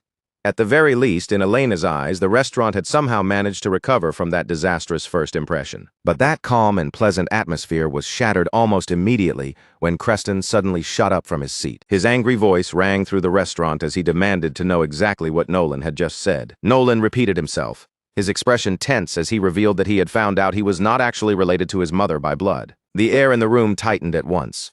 Nolan went on to explain how deeply that discovery had shaken him, leaving him confused, hurt, and unable to sort out what he was feeling. Creston tried to knock some sense into him, reminding Nolan that his mother had worked tirelessly to raise him even after losing her husband. He told him that caring so devotedly for a child who was not even hers by blood was an incredibly noble thing. Nolan's voice trembled as guilt finally spilled out of him, and he admitted just how badly he had messed everything up. Earlier, overwhelmed by anger, confusion, and hurt, He had refused to eat the lunch his mother had prepared for him. Worse than that, he had lashed out at her with cruel insults he now clearly regretted. The instant Creston heard what Nolan had done, he exploded with fury. He grabbed Nolan by the collar and scolded him harshly, telling him that no matter how upset a person was, there were still lines they should never cross. The situation grew so heated that Ellison had to step in and stop it before Creston's anger pushed the confrontation even further out of control. And just as the room was finally starting to settle down, Rhine suddenly burst inside, her face pale and her voice filled with panic. She announced that the mine had collapsed and Nolan's mother was trapped inside. Nolan immediately asked what had happened to her, his fear rising at once. Rhine, still visibly shaken, admitted that she was not completely sure, but she believed Nolan's mother had entered the mine while searching for him. That single piece of news struck Nolan harder than anything else could have. The shock that had been holding him frozen finally cracked apart, and the moment he understood his mother was trapped, nothing around him seemed to matter anymore. Crushed by fear and drowning in guilt, Nolan moved before anyone had the chance to stop him. He rushed straight toward the mine with only one desperate thought filling his mind. No matter what it took, he had to get to his mother and save her. Ellison and Elena ran after him without hesitation, both hoping there was still something they could do. But by the time they arrived at the mine, the whole area had already fallen into complete chaos, with frightened voices and panicked movement everywhere. Several people were clinging to Nolan with all their strength, desperately trying to hold him back. The second he broke loose, it was obvious he would throw himself into the collapsed tunnel without even stopping to think about whether he could make it out alive. The people around him kept shouting for him to calm down, warning him again and again that the mine could collapse a second time at any moment. But Nolan was too consumed by panic to listen, his mind fixed only on the person still trapped inside. That was when Ellison and Elena arrived. Ellison immediately stepped forward, cutting through the panic as he told everyone to stop losing their heads. Then he declared that he and Elena were going into the mine to bring Nolan's mother back. The people outside protested at once, insisting that entering the mine now was practically the same as throwing their lives away. Another collapse could happen without warning and bury even more people inside. But Ellison refused to step back. He made it clear that this was an emergency, and since Elena was a healer, there might still be injured workers trapped inside who could not escape on their own and needed treatment immediately. After a fierce round of objections, with fear and urgency clashing in every voice, the crowd finally gave in. Reluctantly, they allowed Ellison and Elena to enter the mine. As the two of them moved deeper into the dark tunnel, with the air growing colder and heavier around them, Elena quietly thanked Ellison for choosing to risk himself for people who were not even his responsibility. She understood exactly how dangerous the situation was. With worry showing clearly on her face, she told him that he did not have to put himself in danger like this. Before Ellison could give her a proper answer, the mine suddenly trembled around them. The walls shook, dust spilled through the darkness, and loose stones began crashing down from overhead. Ellison reacted instantly, without the slightest hint of fear in his expression. He raised a barrier at once, spreading protective magic over both of them and stopping the falling rubble before it could so much as touch them. As they continued deeper into the tunnel, Ellison explained in an almost casual tone that when he was younger, he had apparently been a fairly successful magician. He said it as if that dangerous, impressive part of his life belonged to some distant past. Then Ellison turned the question back toward Elena. He asked why she had chosen to walk into a collapsing mine and risk her own life when she could have stayed safely back at her clinic in Great City. Elena hesitated, her expression showing that she was not quite sure how to put her answer into words, but before she could explain herself properly, the tunnel ahead split into two separate paths. There was no time for them to slowly search one route and then come back to check the other. Every second mattered, and choosing wrong could cost someone their life. So Ellison lowered his voice and began chanting softly under his breath. And in the darkness of the mine, light spirits began to appear. Their gentle glows spread through the cramped tunnel like small floating lanterns, pushing back the shadows around them. The spirits then separated into two groups, drifting forward through both tunnels at the same time, so they could search the paths ahead far faster than Ellison and Elena could on their own. Elena watched in amazement as the glowing spirits moved through the darkness and guided them deeper into the mine. Before long, those lights led them directly toward a group of injured workers. One of the trapped workers noticed the soft lights approaching through the dark tunnel, and for a moment he looked as if he thought his mind was playing tricks on him. But when Ellison and Elena stepped into view behind the floating lights, the workers finally understood that what they were seeing was real. Rescue had actually reached them. Thankfully, once Elena examined the group, Their injuries turned out not to be as terrible as everyone outside had feared. Elena moved quickly from one person to the next, using her healing magic to treat their wounds before their conditions could worsen any further. Once their injuries were stabilized and the worst of the pain had been eased, the workers were finally able to move safely again. At the same time, Ellison used his own magic to deal with the blocked passages around them, shifting heavy stones and clearing away piles of rubble so the injured workers could be guided back toward the exit. One by one, the trapped workers were rescued and sent out of the mine. But even after all of them had been brought to safety, Nolan's mother was still nowhere to be found. Even so, Ellison and Elena refused to stop searching. They pressed farther into the mine, moving deeper through the dangerous tunnel until they finally found her collapsed on the ground. She was unconscious, badly wounded, and clearly in much worse condition than the others they had rescued. Elena rushed to her side and began examining her immediately. The moment she saw the injuries up close, she understood that these wounds were serious, far more dangerous than anything they had treated earlier. Without wasting even a second, Elena cast a much stronger healing spell. She poured as much power as she could into it, focusing completely on keeping Nolan's mother alive. Soft green light bloomed in the darkness of the tunnel, wrapping gently around Nolan's mother as Elena pushed her healing magic to its limit. Outside the mine, Rain was barely managing to hold herself together. Tears spilled down her face as fear completely overtook her, leaving her trembling while she waited for news. Karn tried to calm her, telling her to trust in Elena's healing magic. If anyone had the skill to save Nolan's mother from a situation like this, he said it would be Elena. Ellison gave that same reassurance to Nolan, who stood there, frozen in helpless terror. He told him that thanks to Elena, his mother was no longer in mortal danger. Elena, exhausted and still trembling from the effort, explained that the injury to the head had been healed.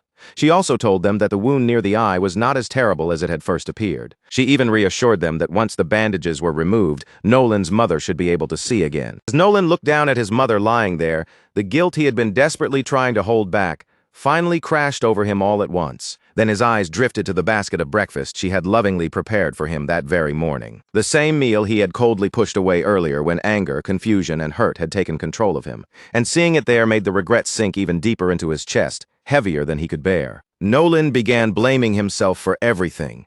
In his mind, it was his own cruel words that had driven his mother into the mine, and because of that, all of this had happened. Then, right in the middle of that crushing guilt, his mother stirred faintly. In a weak voice, she called out and asked if Nolan was there. The instant Nolan heard her voice, the last bit of composure he had left shattered completely. He dropped down beside her, tears spilling freely from his eyes, and began apologizing over and over, as if no matter how many times he said the words, they could never be enough. Through his tears, Nolan confessed that he had been terrified. He had been afraid that the cruel words he threw at her earlier would become the last thing she ever heard from him. Tears began streaming from his mother's eyes as well as she answered him, overwhelmed with relief simply to hear him call her mom again.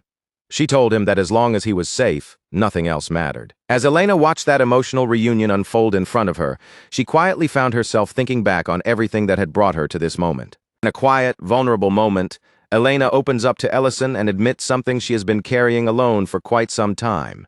She tells him that she had seriously considered shutting down the clinic she worked so hard to create, leaving this city behind completely, and returning to the hometown she once knew. After everything Elena had endured, all those repeated disappointments had slowly chipped away at her spirit. The way people around her kept doubting her, refusing to place their trust in her, made the entire city feel colder, heavier, and more painful to keep living in. But then Ryan had offered her another way to see things. Instead of letting her bitterness swallow everything, Ryan encouraged her not to abandon this place so easily, and to look carefully for even the smallest reasons that might still make it worth caring about. Elena then speaks with the calm perspective of someone who has lived far longer than any ordinary human, saying that when compared to the long lives of elves, a human life passes by, almost like a brief spark in the wind. And yet, even in that short stretch of time, humans throw their feelings out with such fierce, unprotected intensity. Their joy, pain, anger, hope, and stubborn passion can be genuinely moving to witness, while at the same time, it can feel almost unbearably exhausting. Even though Elena once carried many doubts about them, she has gradually come to respect that raw honesty and passion.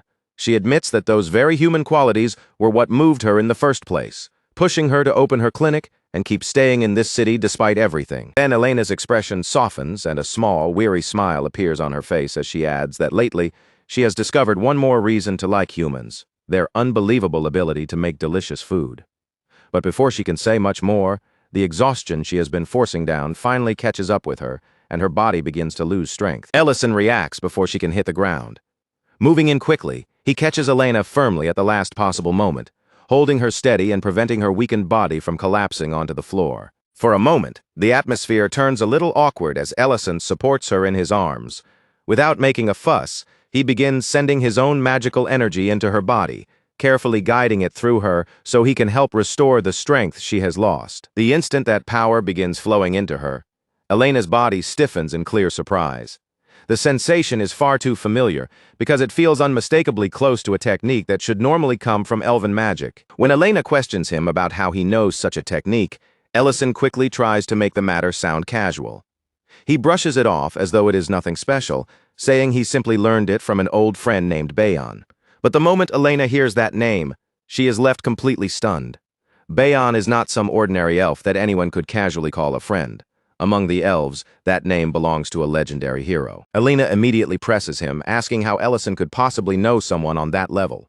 Ellison, however, avoids stepping into the complicated truth, and only gives a vague answer, saying that in his prime, he was once a magician with a name that was fairly well known. Meanwhile, back at the restaurant, Rurin is down inside her lair, digging into the earth with a visibly irritated mood.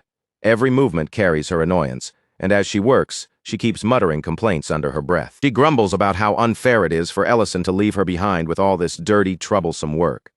What makes it even worse is that she cannot freely use her magic, since there is always the chance that other people might see something they should not. Just as Rurin's complaining reaches its most dramatic and irritated peak, the ground suddenly erupts. A powerful burst of water shoots upward from below, exploding out of the earth and spraying directly over her.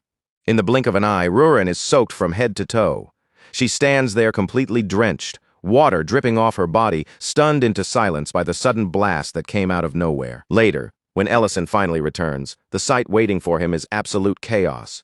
The entire cave has been thrown into disorder, mud is splattered everywhere, and the torn-up floor looks less like a construction site and more like the aftermath of a battle. Standing right in the middle of that disastrous scene is Rurin herself.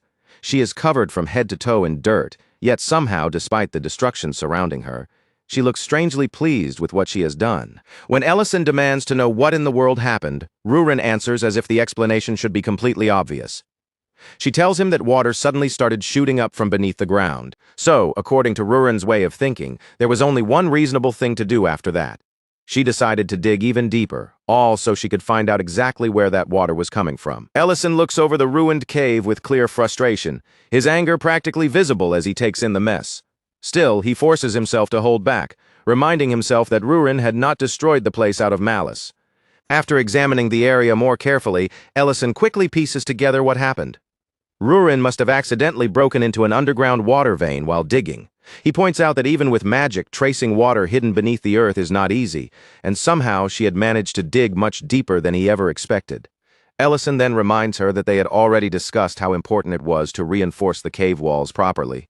Without strong support, the entire space could become unstable and eventually collapse right on top of them. Rurin, however, does not seem worried in the slightest. She says she remembers that perfectly well, then proudly announces that the cave is still standing because she has already been setting up barriers around it. Even with Rurin's barriers holding things together for the moment, Ellison can tell with a single look that the cave is still far too unstable. The structure needs much stronger, more reliable support before it can truly be considered safe. So Ellison begins drawing a heavier amount of magic around himself. The air seems to thicken as he prepares a large-scale spell meant to properly stabilize the cave and strengthen the walls from within. The moment Rurin notices just how much magic is gathering around him, she quickly warns him to be careful. In a sharp, urgent voice, she tells him that if he overdoes it even a little, he might accidentally blow up the entire mountain. And this time, Ellison does not brush off her warning or act careless about it. Instead, he carefully pulls the spell back under control, narrowing and refining the flow of magic. Rather than forcing power through recklessly, he adjusts it so the cave walls are reinforced safely without putting the whole mountain in danger. Rurin joins in as well, adding her own magic alongside Ellison's. Her power layers over his, creating extra support within the walls and helping the cave become sturdier from the inside out. At last, the reinforcement work is finished, and the cave begins to settle into a much steadier, more secure shape. But just as the space seems to calm down, a deep sudden sound echoes through the hollow chamber, rumbling heavily against the stone walls. Then the water bursts out again, This time, it erupts upward with even greater force than before, surging from the ground in a powerful rush. Ellison watches the rising water closely, studying the flow and the heat coming from it. After a careful look, he confirms that Rurin really had discovered something by accident. It truly is an underground water vein, but not an ordinary one. The water rising from below is warm, naturally heated deep beneath the earth, which means they have found a genuine hot spring. Before Ellison can stop her or even give a proper warning, Rurin immediately throws herself straight into the water. After being soaked, chilled, and covered in mud, she is clearly desperate to warm herself up. But almost the moment she enters, her excitement turns into panic. Rurin starts flailing around in the steaming water, shouting that it is far too hot and yelling as if she is about to be boiled alive. Ellison watches her thrash around in the hot spring and immediately scolds her. He tells her off for always charging into things head first without stopping to think for even a single second. Then, instead of standing there and only complaining about her recklessness, Ellison decides to properly fix the hot spring. He lowers himself slightly toward the ground and places one hand firmly against the earth beneath him. From that position, Ellison sends magic flowing into the soil and stone. Carefully and deliberately, he begins reshaping the ground beneath the spring and around its edges. Rough stone slowly shifts under his control, moving into place piece by piece. Before long, it starts forming a smoother basin where the hot spring water can gather naturally. Little by little, the pool takes shape, and clear, warm water fills the newly formed space as the flow becomes calmer and more stable. Once the spring is properly settled, Ellison removes the upper section of the barrier so the water can circulate more freely. Then, without giving Rurin even the slightest warning, Ellison grabs her and tosses her straight back into the newly formed hot spring pool. The instant Rurin splashes into the water, she lets out a furious shriek, her anger echoing through the cave. As her body sinks beneath the surface, that angry reaction begins to shift almost immediately. This time, the temperature is just right. Instead of being painfully hot, the water is pleasantly warm and soothing, wrapping around her body with the comforting heat a proper hot spring should have. Ellison had already adjusted the heat before throwing her in, making sure the spring was safe and comfortable. Then, after slipping off his outer coat, Ellison calmly steps into the spring himself. He joins Rurin in the warm water with a composed expression, acting as though this relaxing soak had been part of his plan from the very beginning. While the two of them sit together in the soft, soothing heat of the spring, the quiet finally gives Rurin enough room to start wondering. She glances toward Ellison from the warm water, her curiosity slipping out as she asks where he had gone earlier, because she had clearly noticed him disappearing without giving her a proper explanation. Ellison answers honestly, telling her that a mine had collapsed and that he had been forced to go rescue the people trapped inside. But Rurin barely reacts to the danger of the situation itself. Instead, her attention immediately locks onto the one detail she cares about most, and she asks whether he had been together with that elf. Ellison admits that Elena had been there and explains that he needed her assistance, since healing magic has never been one of his strengths. The instant Rurin hears that, her mood visibly drops. She turns away from him with a sulky little huff, giving him her back while muttering complaints under her breath. Rurin grumbles that while Ellison was off somewhere spending time with someone else, she was stuck all alone, digging through the cave by herself. Then, still speaking in that stubborn, irritated tone, she adds that she does not like elves very much, and honestly she does not care much for most races that are not dragons either. Ellison watches the way she turns away, the way her voice tightens, and he quickly realizes what is actually bothering her. This is not really about the cave or the digging or even the work she had to do alone. Rurin is obviously jealous, so instead of pointing it out directly and making her pride flare up even worse, Ellison chooses to deal with her bad mood in a softer, quieter way, approaching the problem from the side rather than confronting it head-on. Without making a big announcement, he calmly gathers a small amount of magic into his hand. And with one smooth motion, he prepares a warm cup of hot cocoa right there beside the steaming spring. Then he holds the cup out toward Rurin, letting the rich, sweet scent drift through the warm air between them before he says anything else. Rurin is still trying very hard to look upset, but once the cocoa is in her hands, her resistance does not last long. She takes a sip, and almost immediately the tightness in her face begins to loosen as the warmth and sweetness soften her mood. Seeing how quickly her irritation begins to fade, Ellison quietly prepares another cup for himself as well, as if this peaceful little moment had been exactly what he was aiming for. With both of them sitting side by side in the hot spring, steam rising around them as they sip their cocoa, Ellison starts telling Rurin where that comforting drink actually comes from. He explains that cocoa powder is made from cacao beans, and although the drink in their hands seems simple, reaching that final form takes a surprising amount of effort. The beans have to be harvested, dried, roasted, and ground down, with every step requiring patience, skill, and careful handling. Ellison points out that even one small cup of cocoa contains the work of many different people, each one doing their part before it ever reaches someone's hands. As he says this, his tone turns a little more reflective, and he begins to think aloud about his own limits. He admits that even if he has enough destructive power to wipe out an entire mine, that does not mean he can do everything. He can smash obstacles, defeat enemies, and tear things apart with overwhelming force. But he cannot heal injured people the way Elena can. Even something as simple as keeping the restaurant kitchen stocked with ingredients would become impossible without Creston helping him secure what he needs. And building something as massive as a dragon's lair is no different. Magic alone cannot shape a place like that properly. It also needs dwarves who understand structure, stone, and support. That is why Ellison tells Rurin that everyone, no matter their race, status, or strength, has things they are good at and things they cannot handle alone. He adds that dragons are no exception to that truth. Relying on others does not make them weak, and accepting help does not make them any less worthy. Rurin listens in silence, still wearing her stubborn expression, but this time Ellison's words seem to reach her in a way she cannot simply brush aside. After a quiet pause, Rurin finally responds in the most Rurin-like way possible, saying that even if everything he said is true, Ellison is still different to her. In her eyes, he is special, and no one else can ever stand beside him in quite the same way. Far away from that gentle warmth and the quiet moment they are sharing, another situation is already beginning to turn dangerous. A mercenary group traveling on an escort mission is suddenly struck by bandits. The ambush comes without warning, crashing down on them before they have any real chance to prepare. The battle quickly turns against the mercenaries. What should have been a controlled defensive fight begins unraveling almost immediately, with the situation worsening far faster than any of them expected. They fight hard to hold their position, but the bandits keep pressing in with relentless force. The pressure builds until even their leader, Ment, is dragged into a desperate struggle just to survive. In the end, Ment cannot break through the attack closing around him.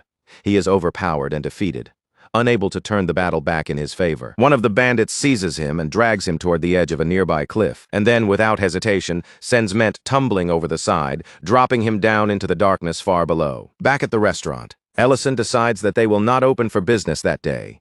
Instead of welcoming customers as usual, he closes the place up so he can focus on something more important. Rurin notices the closed sign almost immediately and questions him about it, asking why the restaurant is not taking customers like it normally does. Ellison explains that when they drank hot cocoa the other day, they did not have any milk to add to it. That small inconvenience made him realize a much larger problem. If he wants the restaurant to run smoothly, he cannot keep depending on luck or outside help every time he needs ingredients. He needs to create a stable supply source of his own. And from that realization, Ellison has already come up with his next plan. He intends to build a farm and raise baronics, a kind of livestock that can provide the milk he needs for the restaurant. Ellison explains that baronics can be found downstream near the Barren River. But as soon as he mentions teleporting there, Rurin gives him a suspicious, doubtful look. Because unlike Ellison, she cannot accurately teleport to a place she has never personally visited before. She reminds him that the last time she pulled off something similar, it only worked because she followed the scent of his cooking all the way to the Lord's castle. Ellison still insists that knowing the general direction should be enough and tells her to trust her instincts. Rurin agrees, but only reluctantly, and it is obvious from her expression that she is not completely convinced. Even so, the two of them teleport toward the lower reaches of the river. Unfortunately, the teleportation goes wrong in just about the worst way possible. The instant they reappear, they are nowhere near solid ground. Instead, both of them are already high up in the air, suddenly falling with empty space beneath their feet. And somehow, even while plummeting through the sky, the two of them still find the time to start arguing with each other. Ellison shouts at Rurin, asking how a dragon can possibly be scared of falling, and tells her to hurry up and use her wings before they hit the ground. Rurin, completely panicked, clings around his neck with all her strength, and screams that she absolutely refuses to transform into her dragon form, even if falling like this means she dies. For reasons she does not explain, Rurin stubbornly refuses to rely on her dragon abilities, no matter how dangerous their situation becomes. Ellison realizes there is no point in forcing the issue right now. Instead, he uses his own magic to slow their descent, carefully controlling their fall until they can land safely. Once their feet finally touch the ground again, Rurin goes completely still as she stares out at the enormous stretch of water spreading endlessly before them. Ellison, sounding completely casual, tells her that what she is looking at is the sea. Rurin is visibly embarrassed by that. But Ellison does not have time to dwell on her reaction. They came here for a reason, and they still need to catch around 10 baronics. Then, as if the task itself is not enough, Ellison decides to add one more condition to make things interesting. He declares that whoever catches fewer baronics will be responsible for washing the dishes for the entire day. Rurin immediately grumbles at the challenge, clearly annoyed by the idea of losing and getting stuck with dish duty. Even so, her attitude shifts into focus, and she prepares to take the contest seriously. Now that her pride is involved, Rurin cannot possibly pretend she does not care. She grumbles under her breath, clearly annoyed by the terms, yet she still accepts the challenge immediately, refusing to back down in front of Ellison. Meanwhile, back at the restaurant, 3 of Ellison's most devoted regulars have gathered in front of the closed door. They sit there with empty expressions, hollow faces, and lifeless eyes, as if the world itself has lost all meaning. Their condition looks so dramatic that missing even one more meal might be enough to push them over the edge completely. Apparently, going a single day without Ellison's cooking has become a matter of survival for them. As they wait outside the restaurant, the 3 customers begin commiserating with each other, sharing their hunger like a tragic burden, and complaining about how unbearably long it has been since they last tasted a proper meal. Down by the shore, Ellison and Rurin finally find what they came for. Near the water, a group of baronics are grazing peacefully, completely unaware that they are about to be recruited into Ellison's brand new farm plan. Thanks to the instincts, presence, and power that come naturally from Rurin's dragon blood. She uses mind manipulation to guide the baronics toward a temporary fence. The whole process looks almost unfairly easy, with the animals moving along as if they have no idea they are being calmly herded into place. Ellison looks over the makeshift enclosure and decides that it should be good enough for now. Still, he is already thinking ahead, noting that he will need to build the baronics a proper sleeping area later. Once the baronics are safely contained, and there is nothing more to do there for the moment, Ellison decides they have stayed long enough and starts preparing to head back. But when Ellison and Rurin return to the restaurant, Ellison stops cold. To his shock, the same 3 customers are still waiting outside the closed entrance, as if they have been abandoned there for days. By this point, their hunger has become almost painfully visible. They look so weak and desperate that they seem ready to collapse right there on the street. Luckily, Ellison comes back just in time, stopping their ridiculously dramatic starvation crisis before it can somehow turn into a real disaster. Without wasting time, he heads straight into the kitchen and begins preparing each of their favorite dishes. Soon, the familiar aroma they had been longing for fills the restaurant, bringing life back into the air. As the 3 of them finally sit down and eat, Creston casually jokes that if Ellison had not returned that day, they probably would have needed to dig 3 graves beside the restaurant, with starvation listed as the cause of death. Ellison can only stare at Creston in silence, his expression stuck somewhere between disbelief, exhaustion, and the very real question of how his restaurant had somehow turned into something this dramatic. At the same time, Rurin is paying the price for losing the earlier bet. With a sour, irritated look on her face, she is stuck in the kitchen, washing dish after dish without any way to escape. While Rurin grumbles through her punishment, Creston notices Ellison's plan to raise baronics and brings up the most obvious concern, looking at him with genuine curiosity. If Ellison is already short on helping hands, then how exactly does he plan to manage both livestock and an entire meadow on top of everything else? Ellison admits that he has already been thinking about that very problem, and after turning it over in his mind, he has reached a simple conclusion. He needs to hire proper employees. Since both the meadow and the baronics will need steady, reliable care, Ellison knows he cannot leave that responsibility to just anyone. So he decides to put up a recruitment notice and choose the right person through interviews. Creston immediately seems amused by the idea, and with a knowing look he mentions that elves are said to be skilled at sensing what people are truly thinking beneath the surface. He also adds that the young baron should learn to judge a person's honesty with his own eyes, instead of always depending on someone else to tell him who can be trusted. Even after saying that, Creston offers to lend a hand as well. After all, he claims that his many years as a mercenary have made him fairly good at reading people. Elena and Diran also step forward and volunteer to help, each of them saying they want to assist Ellison in choosing someone trustworthy enough for the job. The next day, the interviews for the meadow caretaker position officially begin, and once the recruitment notice has done its work, far more applicants show up than Ellison ever expected. Creston, Elena, and Diran take their seats as judges with far too much enthusiasm. Their eyes are sharp, their attention is fixed, and they look more than ready to examine every single applicant who walks through the door. The first candidate barely has time to begin the interview before the whole thing is over almost instantly. Creston rejects him on the spot, deciding with complete confidence that the man's energy simply is not good enough for the role. The second applicant is a handsome young man with a bright expression and a confident attitude. At first glance, he gives off the kind of lively impression that makes it seem like he might actually be a strong candidate. For a brief moment, even Creston appears impressed by the young man's cheerful presence and energetic manner. But then Elena quietly uses her ability to look beneath the surface. In the instant she realizes his mind is full of inappropriate thoughts about her, she throws him out without the slightest hesitation. After that, the third applicant steps forward to take his turn. He is a middle-aged man who proudly introduces himself with 30 years of experience. With confidence in his voice, he promises that he can create the finest meadow in all of Grake City. This time, Diren takes charge of the interview, his expression turning serious as he focuses completely on the applicant in front of him. But almost immediately, Diren goes far beyond what anyone expected. He starts firing questions one after another, asking how the man would keep the Baronix comfortable, what he would do if they became sick, and how he would respond if one of them got injured. Then Diren pushes even harder, bringing up feeding schedules before handing the applicant a scroll packed with complicated writing and demanding precise answers. The applicant is completely overwhelmed by the sudden storm of questions. His confidence crumbles as he stares at the impossible demands being thrown at him. In the end, the poor man mutters that this entire interview is insane and leaves in frustration before Diren can question him any further. As Ellison stands there watching everything unfold, a heavy sense of unease begins creeping over him. The trio's excitement, combined with their absurdly strict standards, has transformed what should have been a simple hiring process into complete chaos. And the longer the interviews continue, the stranger their reasons for rejection become. Eventually, some applicants are being turned away before they can even properly introduce themselves.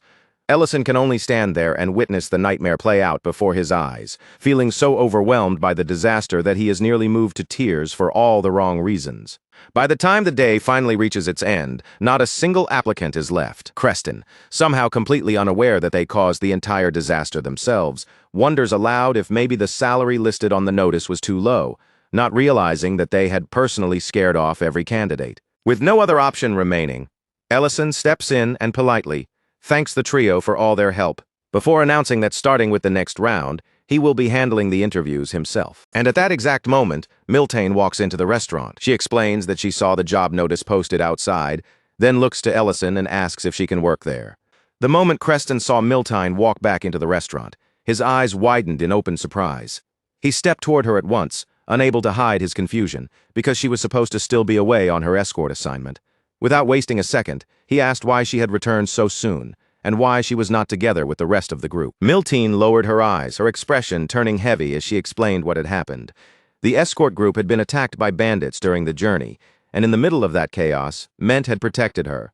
But while shielding her from danger, he lost his footing and fell over the edge of a cliff. As soon as those words came out, Creston's face changed completely.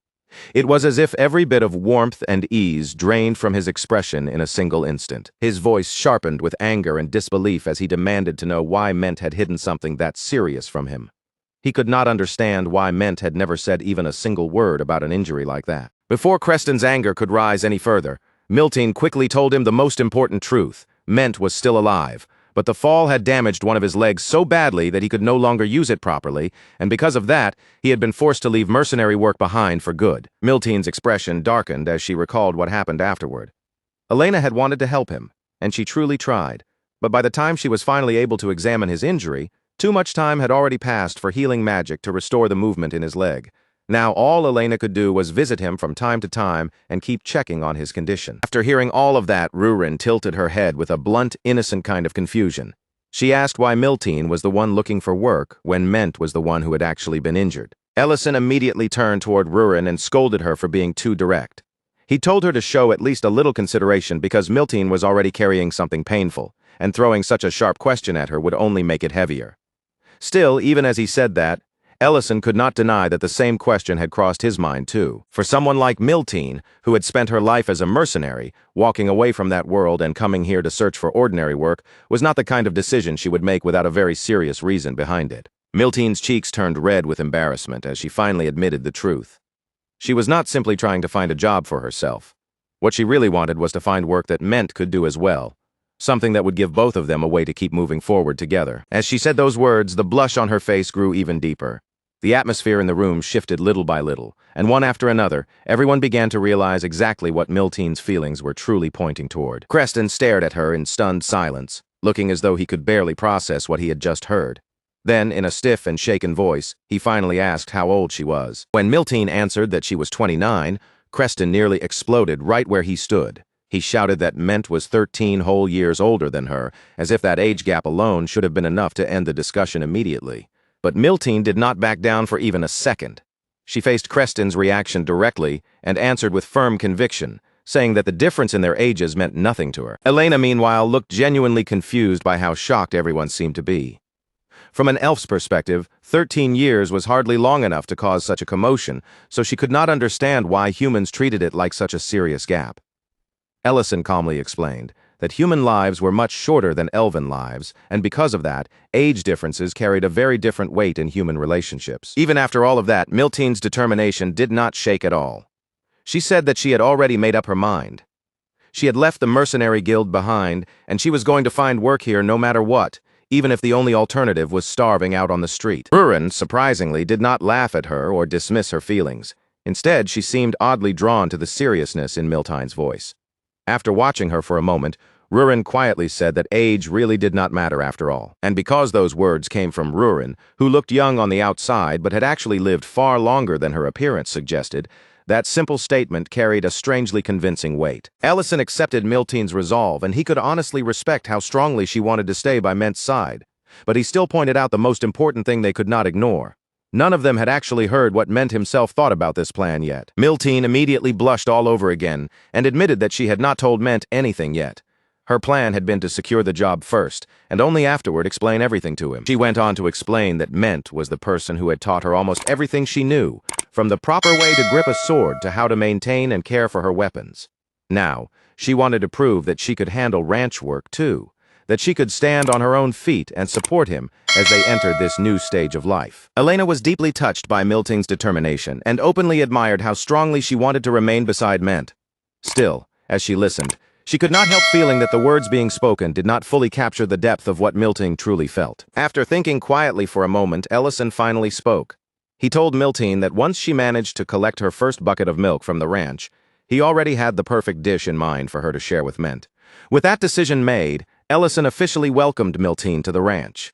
His expression showed not just acceptance, but genuine anticipation for what she might be able to accomplish. The very next morning, Miltine arrived bright and early, ready for her first real day on the job. She stood there with a serious expression, clearly determined to prove herself from the start. Her first task sounded simple enough. All she had to do was lead the baronerics out from behind the fence and let them graze freely in the open area. As Miltine slowly approached the first baroneric, she found herself surprised by how gentle the animals appeared.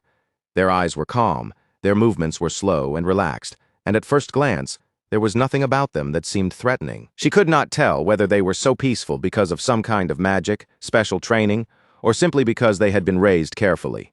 But after observing them for a little while, Miltine decided that this work might actually be something she could manage without too much difficulty. That confidence disappeared almost instantly. The moment one of the baronerics gave her even the smallest shove, Miltine lost her balance and went tumbling straight down onto the ground. Still, she refused to give up after one failure.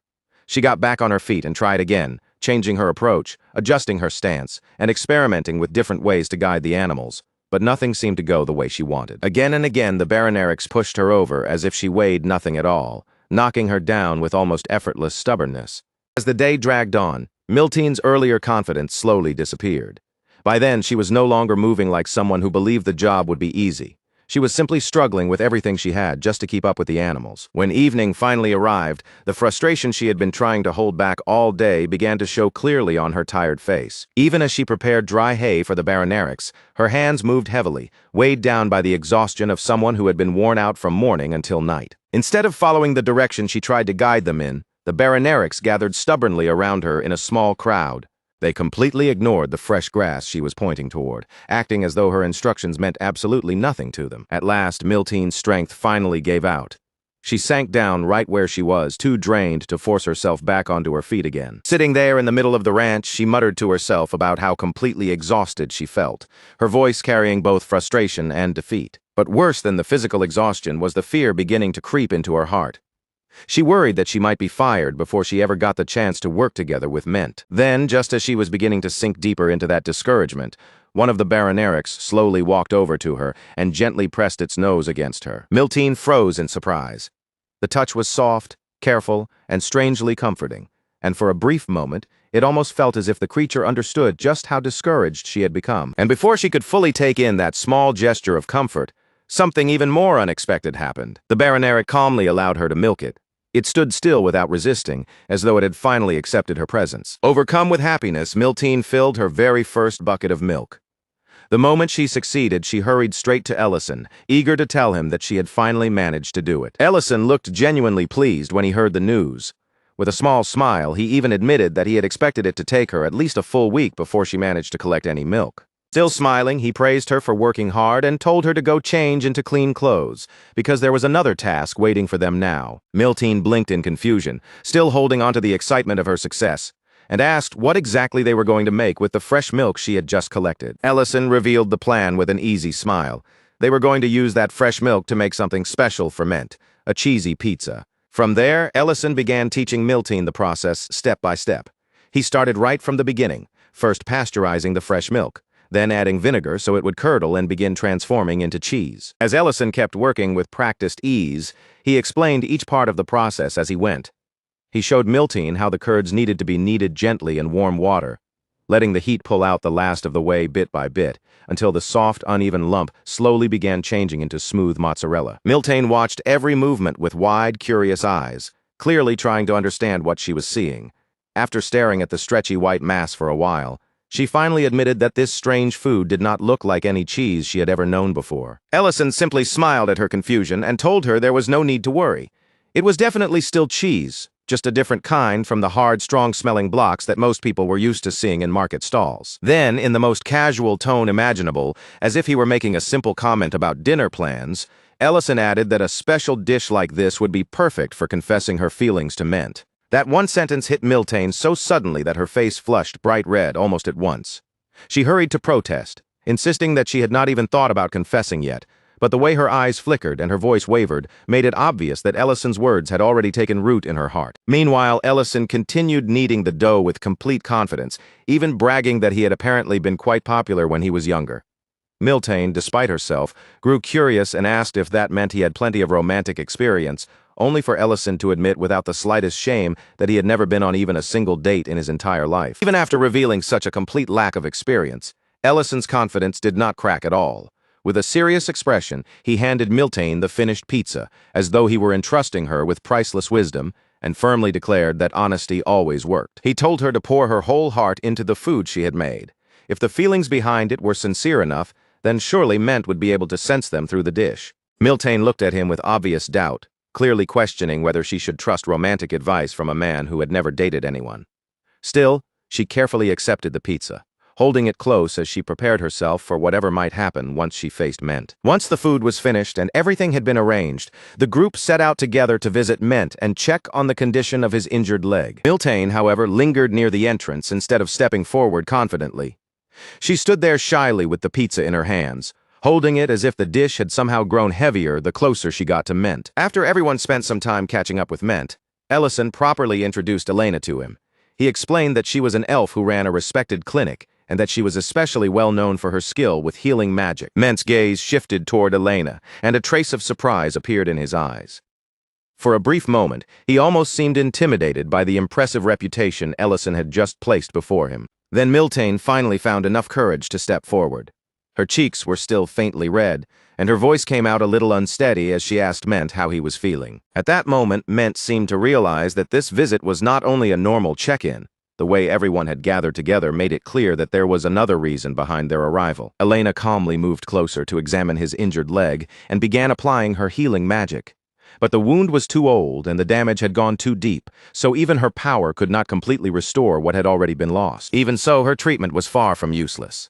Her magic could still help support his rehabilitation, reduce some of the strain on his body, and make the difficult road ahead a little easier for him to endure. Once Elena finished the treatment, Ment turned his attention back to Miltene. With a calm, patient look, he reminded her that she seemed like she had something important she wanted to say. The way Ment spoke made it clear that he was not trying to pressure her or rush her. He was simply waiting, giving her the space to finally turn her thoughts into words. Miltene's heart began pounding so hard that she could barely keep herself still.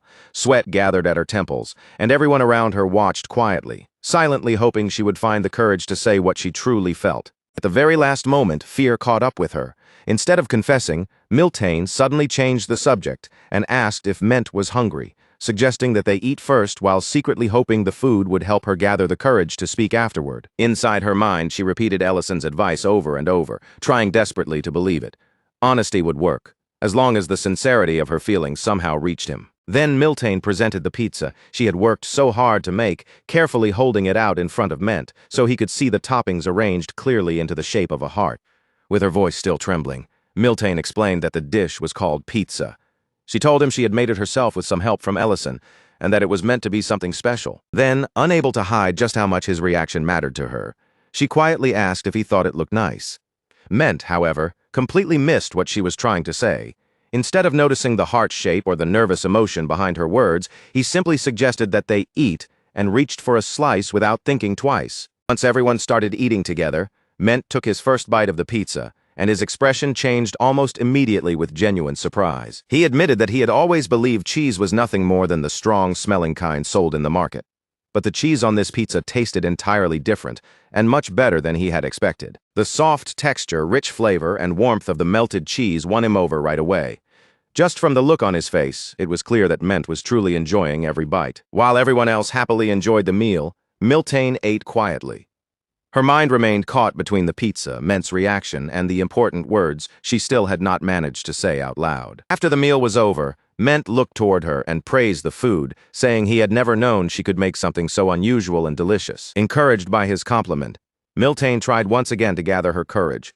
She looked at him carefully and asked whether he had thought about what he wanted to do from now on. The sudden seriousness in her tone made Ment pause.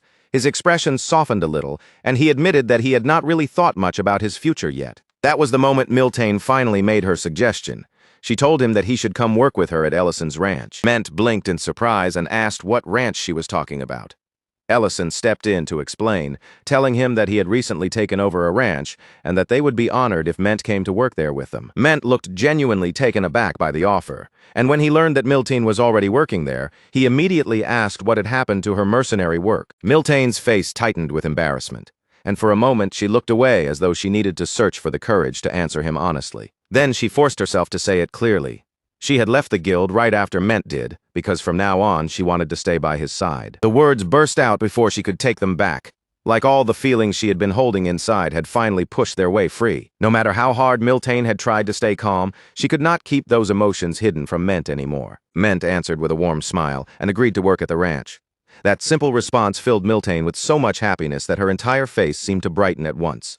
The others watching nearby looked pleased as well, quietly relieved to see that things seemed to be moving in a good direction. But then Ment casually said something that shattered Miltane's hopeful mood in an instant. Since she was no longer working as a mercenary, he said, maybe this would be a good opportunity for her to start meeting younger men around town. He even added that she was old enough now to seriously think about dating. Miltane froze completely. Her smile vanished from her face, and she stood there speechless, unable to process just how completely Ment had misunderstood everything she had been trying to say. Ellison immediately understood what had gone wrong. He scratched the back of his head with an awkward expression, realizing that Ment had missed the entire point of Miltane's words. Meanwhile, Ment remained completely unaware of the emotional damage he had just caused. He continued speaking as if nothing had happened, asking when he would be able to start working at the ranch, while Ellison gently told him that for now, he should focus on recovering and not push himself too soon. As the group prepared to leave, Ellison quietly apologized to Miltane. He admitted that he had honestly believed her plan would work, and that if her feelings were sincere enough, they would naturally reach Ment. On the way back, Ellison tried to comfort her, but Miltane brushed it aside with a brave voice. She said that now that she and Ment would be working together, there would be plenty of chances for them to grow closer. Then Miltane forced a smile onto her face and insisted that she was not upset. Instead, she said she was looking forward to working with everyone, even though the disappointment still lingered quietly beneath her words. But the moment Miltane had drifted just a little farther from everyone else, far enough that their eyes could no longer follow every tiny tremble in her expression, the strength she had been desperately forcing herself to keep together finally began to break apart. The brave smile she had worn for their sake slowly faded from her face, and before Miltane could force it back into place, the tears she had been holding in for so long slipped free and rolled helplessly down her cheeks. She cried as quietly as she could, swallowing down her sobs so the sound would not reach the others. But even with her chest aching like that, Miltane held one thought firmly in her heart. No matter how painful it became, she would not give up on Ment. Behind her, the others could only stand there and watch her leave. Their expressions weighed down with sympathy and concern.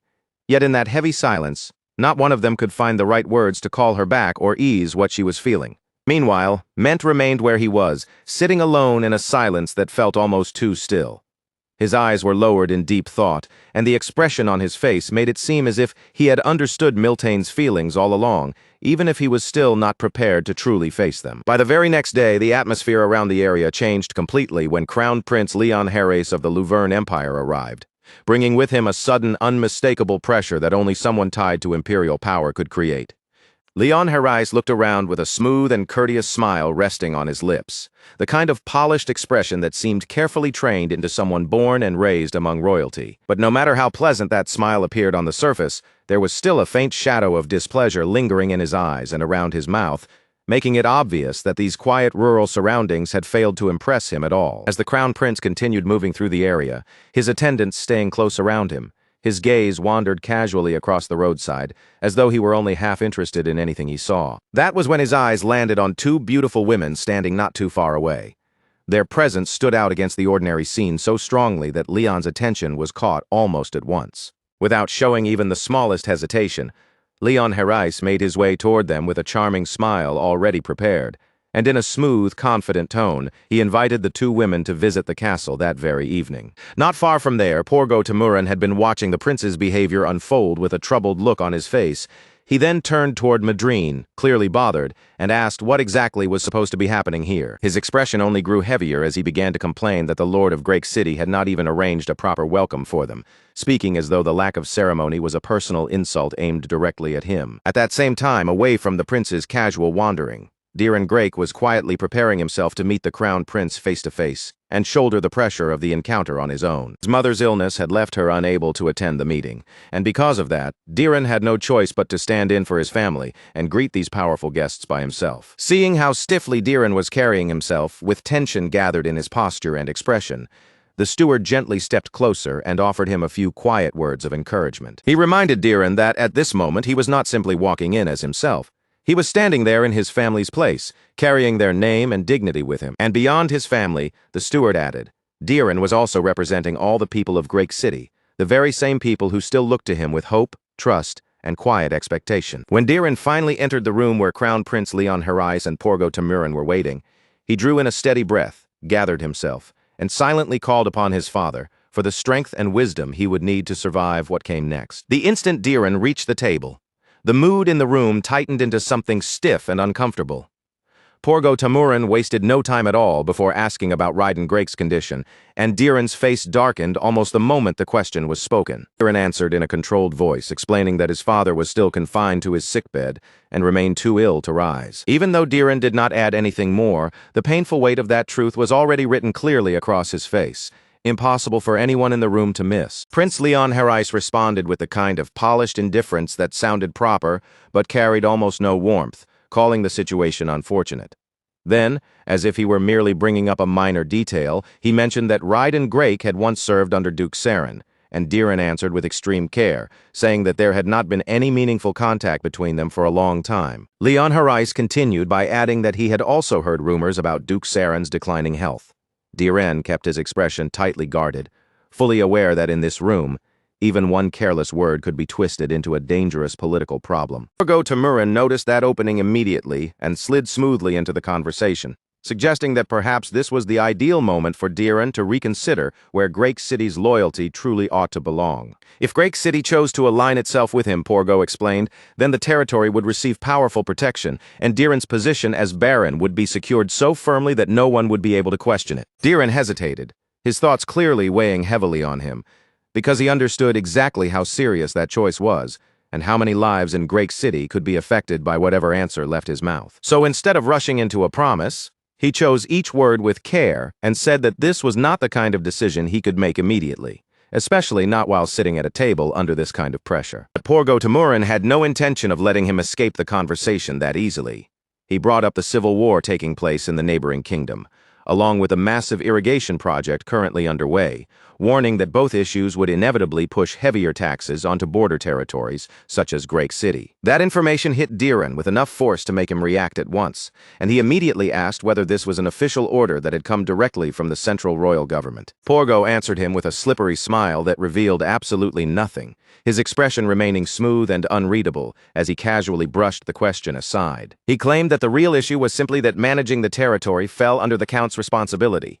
Then, as if returning to the point he had wanted to make all along, he repeated that if Diren chose to side with him, the burden pressing down on Great City could become much lighter. Diren could hear the threat hidden beneath the polite wording. If he refused to move or chose the wrong side, his land could easily be dragged into unrest, political pressure, and conflicts far bigger than Great City itself. Cornered by the pressure and frustrated by how tightly the conversation had trapped him, Diren suddenly blurted out that he would first hold a grand banquet. Only after that banquet had taken place, Diren said, would he give them his final answer. Porgo Tamiran looked far from pleased, his unimpressed expression making it clear that he saw the banquet proposal as nothing more than a clumsy excuse to delay the decision. Then, unexpectedly, Crown Prince Leon Harais showed interest. With a faint shift in his mood, he remarked that he had grown tired of the food served in the palace and would not mind tasting something different for a change. Diren felt uneasy about the sudden turn, but with no better path available to him, he accepted the situation and promised that he would prepare a meal worthy of their visit. Meanwhile, back at the restaurant, the pace of life felt much calmer and more ordinary, as if the heavy political tension from the castle had not yet reached that warm little place. Ellison was busy cooking for his staff,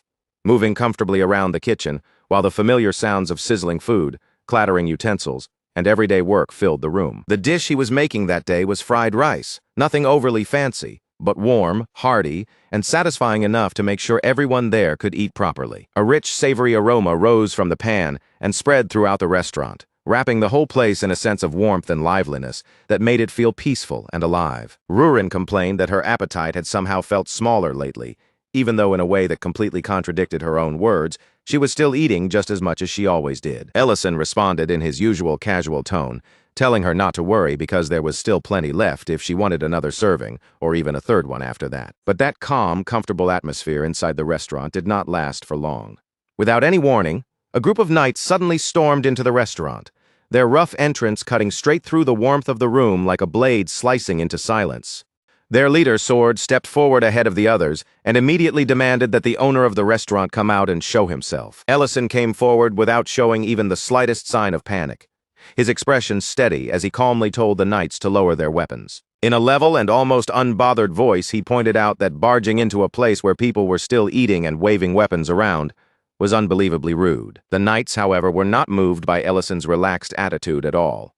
One of them stepped in close, pressed the edge of a blade against his neck, and threatened him in a cold voice, ordering him to kneel unless he wanted to suffer the consequences. That was the precise moment when Ellison's patience finally started to fray.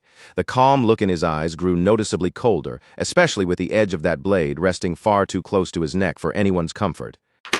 Without shouting, without even changing his posture much, Ellison gave the knight a quiet warning and told him to leave. His voice stayed low and steady, but every word carried such a sharp chill that the air between them seemed to grow heavier. But the knight was far too reckless to understand just how dangerous the mood had become. Instead of stepping back, he raised his sword even higher, acting as if he really meant to cut Ellison down right there in the restaurant. Before that blade could come swinging down, a sharper voice suddenly sliced through the tense silence of the room. The command rang out with enough authority to make every knight in the restaurant freeze where they stood, ordering them to stop before the situation could collapse into something far worse. The man who had arrived was Diriant, the vice-captain of the knights, and from the way Ellison recognized him at once, it was clear the two of them already knew each other very well. Diriant immediately turned his anger on his own men, scolding them with a fury that left no room for excuses. Then, with a commanding glare, he ordered them outside to kneel down with their hands raised. Once that was dealt with, Diriant faced Ellison directly and apologized with real sincerity. He explained that the knights had only been assigned to watch over the area, but they had clearly gone far beyond their duty in the most foolish way possible. Ellison decided not to drag the issue out any further. He accepted that their loyalty may have come from an honest place, but he still told Diriant plainly to make sure this kind of reckless stupidity never happened again. From there, the heavy tension in the restaurant slowly softened into something more nostalgic, as Dariant's mind drifted back to the battlefield where Ellison had once saved his entire battalion from complete destruction. He remembered how Ellison had charged through the enemy line all on his own, ripping open a path forward when hope was almost gone, and turning what should have been a losing battle into a chance for everyone to survive. But even after hearing that kind of praise, Ellison did not let those words settle on him for long. Instead, he calmly pushed the credit away, saying the battalion's discipline and Dariant's leadership were the real reasons they survived, treating his own role as though it had been nothing special at all. Then Dariant's voice took on a heavier tone, and the faint warmth in their conversation faded as he shifted towards something much more personal. He admitted that during the war he had been so blinded by honor and pride that he left his wife behind to suffer through poverty. And even now that failure still weighed heavily on his heart. Dariant then revealed that Ellison had quietly taken the reward money Dariant had once refused and sent it directly to his wife, doing it without drawing attention to himself or asking for even a single word of gratitude. That quiet act of kindness had stayed with Dariant all this time, becoming a debt he felt he could never truly repay, no matter how many years passed. So, in the most excessive and painfully Dariant-like way possible, he decided he would repay Ellison with an idea so outrageous that Ellison could only stare at him in stunned disbelief. Dariant proudly suggested shutting down every other restaurant in Great City. Also, Ellison's restaurant could take over the entire city's dining scene by itself. Ellison barely even had the chance to open his mouth and object before the ridiculous plan started spiraling out of control. Dariant was already barking out orders like a commander leading soldiers into battle. And with every command, he shouted. Ellison's expression only grew more exhausted by the disaster unfolding right in front of him. Elsewhere in town, Porgo Tamuran was becoming more anxious with every passing moment, all because the Crown Prince had decided to eat at some random establishment. No one seemed to properly know. Porgo, the danger was painfully obvious. If even the smallest thing went wrong during that meal, the situation could explode into a full political disaster. Crown Prince Leon Herais, however, did not appear worried in the slightest. He carried himself with the same careless confidence as always, as though none of the risks around him were worth taking seriously. But while the group continued making their way through the area, that relaxed atmosphere was suddenly shattered without warning. A volley of arrows ripped through the air all at once, cutting toward the Crown Prince with deadly precision as they rained down from above. Before a single arrow could reach him, a magical barrier flashed into existence and caught the attack in midair, stopping every arrow before it could strike. The one who had cast the barrier was Madrine, the Grand Mage traveling right beside Leon Herais. She had moved instantly to protect the Crown Prince, without the slightest pause or hesitation, and her reaction was so calm and exact that it almost looked effortless. Immediately after that, the assassins stepped into view, revealing themselves openly, as if there was no longer any point in hiding. They declared with bold confidence that their only target was the Crown Prince. As for everyone else present, they claimed they had no interest in killing them and would allow the rest to live. Madrine did not waste even a single breath responding to their warning. Instead, she released her magic immediately, sending an immense force surging through the ground beneath the attackers' feet. The earth began to quake violently, rumbling and shaking as though the land itself had suddenly turned against the assassins. In the very next moment, the attackers were caught beneath an overwhelming force, pinned down before they could make even one meaningful move. Her sheer power crushed the threat so completely that it became obvious why someone of Madrine's caliber had been chosen to guard Crown Prince Leon Herais. The shaking grew even more intense, loose rocks breaking apart as heavy chunks of stone came crashing down around the helpless attackers. Before the assassins could recover or fight back, the collapsing earth swallowed them up, wiping out their ambush almost as soon as it began. At the center of that destruction, Leon Herais remained completely unharmed, calmly watching as the Empire's 7th-ranked Grand Mage erased the attack as though it had never been a true threat in the first place. After witnessing that overwhelming display of power, Leon Herais reflected that with Madrine on their side, ordinary enemies would have almost no chance of standing against them. He openly praised her as one of the Empire's greatest weapons, while Madrine received the compliment with a composed and humble expression. From a distance, Diren Grake watched the entire scene unfold, standing frozen in place and stunned by what he had just witnessed. The rumors about Madrine had not been exaggerated at all. She truly was the kind of mage capable of wiping out entire armies by herself. Back at the restaurant, Dariant and Ellison continued talking as the mood settled again. Ellison teased him about his usual habit of charging straight into trouble before ever stopping to think things through. Dariant could only admit with an awkward expression that Ellison's criticism was painfully accurate. Then, standing a little stiffly, he promised that he would start working on that flaw from now on. Ellison laughed at that and reminded him of another time when that same reckless habit had ended up dragging everyone around him into trouble as well. Dariant laughed awkwardly along with him, unable to deny a word of it, and once again promised that he would try to become better in the future. But their conversation suddenly came to a stop when Durian noticed someone approaching the restaurant. His entire demeanor shifted in an instant. The relaxed air around him disappeared, and he immediately ordered the knights outside, not to move even an inch. With clear urgency in his voice, Durian explained why the atmosphere had changed so suddenly. Crown Prince Leon Herais was on his way. Ellison, however, did not appear rattled in the slightest. As he quietly watched the situation unfold in front of him, the pieces finally began to fit together, and he understood why the First Night Order had been so busy moving through Great City recently. When Crown Prince Leon Herais finally arrived at the restaurant, Ellison greeted him with the proper respect expected for royalty, lowering his voice and keeping his manners carefully in place.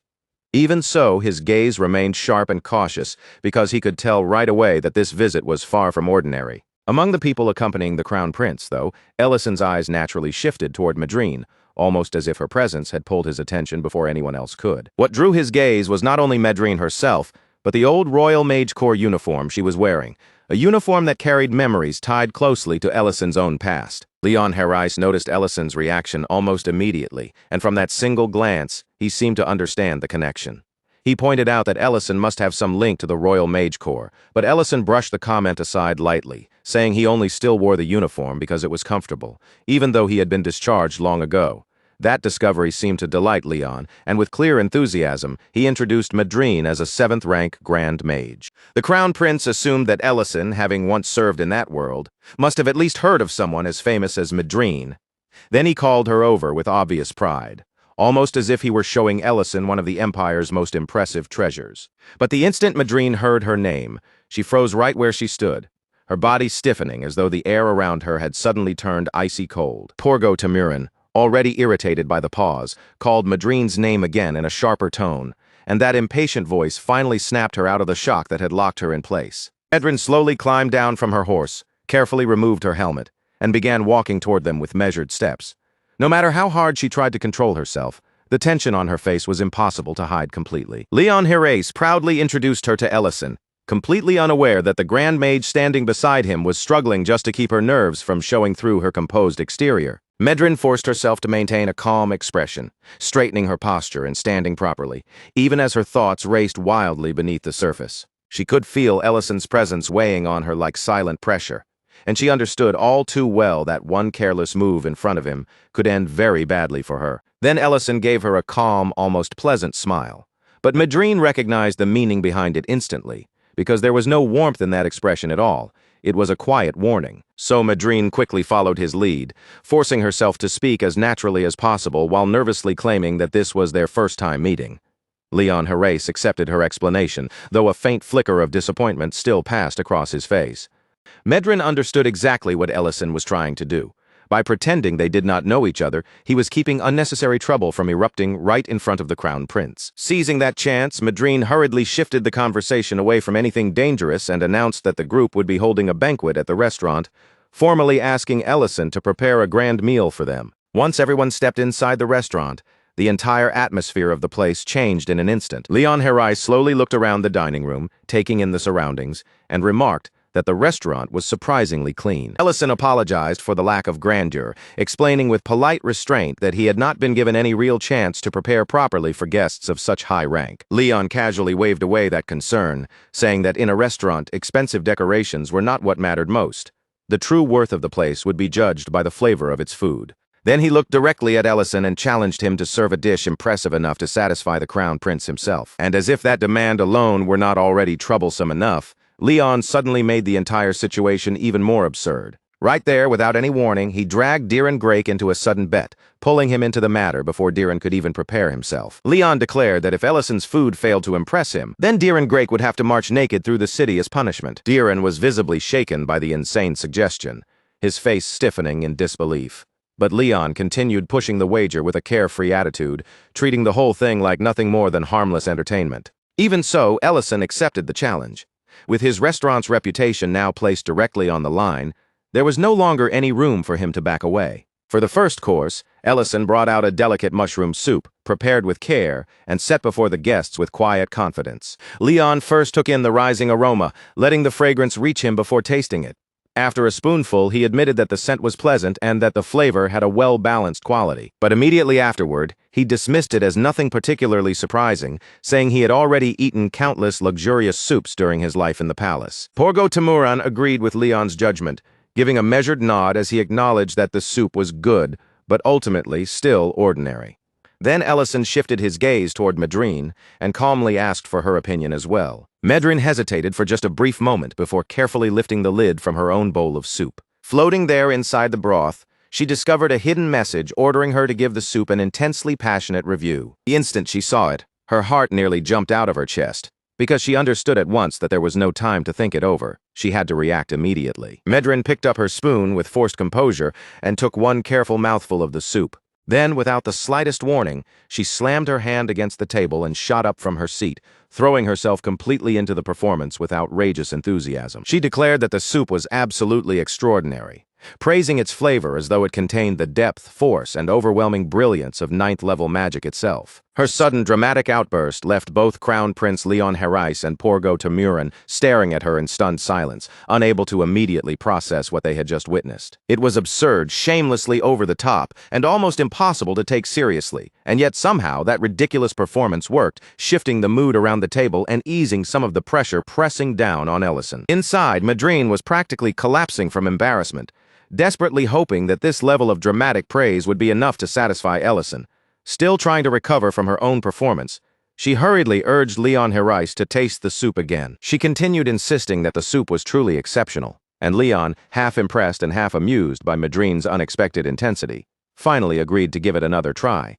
He remarked that if she was praising it with that much passion, then perhaps it deserved a second chance, before teasingly adding that he had never expected her face to become so expressive over food. Deeren Grake, trying to smooth over the strange mood that had settled over the table, admitted that the soup really was delicious. He even said that if this were not such an important occasion, he might have asked for another bowl himself. Even with those supporting comments, however, everyone seated there could sense that Madrine's explosive reaction had less to do with the soup itself, and more to do with something hidden beneath the surface. A royal mage of her status had surely tasted dishes far more extravagant than this, which made her sudden theatrical devotion feel strangely out of place. Leon Herais noticed it, and Porgo Tamuran noticed it as well. Both of them quietly wondered what could possibly make someone of Madrine's rank act so desperately over a simple bowl of mushroom soup. Deeren Grake glanced toward Ellison, and little by little a suspicion began to form in his mind that the restaurant owner himself might be the real reason behind Madrine's strange behavior. Ellison, meanwhile, quietly hid his amusement behind a mischievous smile. Then, with calm confidence, he promised that the next dish would be served soon and walked away from the dining room like someone who knew exactly what he was doing. Leon Herais still did not look fully convinced. He commented that while the soup was certainly decent, it did not seem all that different from the refined dishes he had already eaten back at the palace. Porgo Tamuran agreed with him, and jokingly said he had never realized Madrine loved mushroom soup with such passion. He even promised that once they returned to the palace, he would make sure it was added to her meals. Thrown back into the spotlight again, Madrine hurriedly insisted that the soup really was unique. Then she quickly finished the rest of it, as though emptying the bowl as fast as possible might help her escape any further questions. But the moment Madrine drains the bowl down to the very last drop, her eyes catch something waiting at the bottom like a trap she has discovered far too late. Another hidden message has appeared there, quietly ordering her to go behind the restaurant and meet Ellison. The instant Madrine realizes she may have swallowed everything too quickly without checking, panic flashes across her face. She suddenly jerks forward and spits out the tiny bit still left in her mouth, coughing so violently that Leon's gaze shifts toward her with clear suspicion. Leon lowers his voice and leans slightly toward Porgo Tamuran, keeping his face composed while quietly pointing out that Madrine seems unusually unstable today, far more shaken and distracted than the calm Grand Mage he knows. Unable to keep sitting there beneath those sharp, watchful eyes, Madrine forces out a quick excuse and removes herself from the table in a hurry, heading toward the rear of the restaurant as though she is trying to escape the entire room. Behind the restaurant, Ellison is already waiting for her. He leans against the railing with an almost lazy ease, looking so calm and relaxed that it feels as if he had predicted every step that would lead her to this exact moment. Madrine approaches him with slow, cautious steps, her uneasiness showing in the stiffness of her movements. In a small, guarded voice, she asks whether he was the one who called her out here.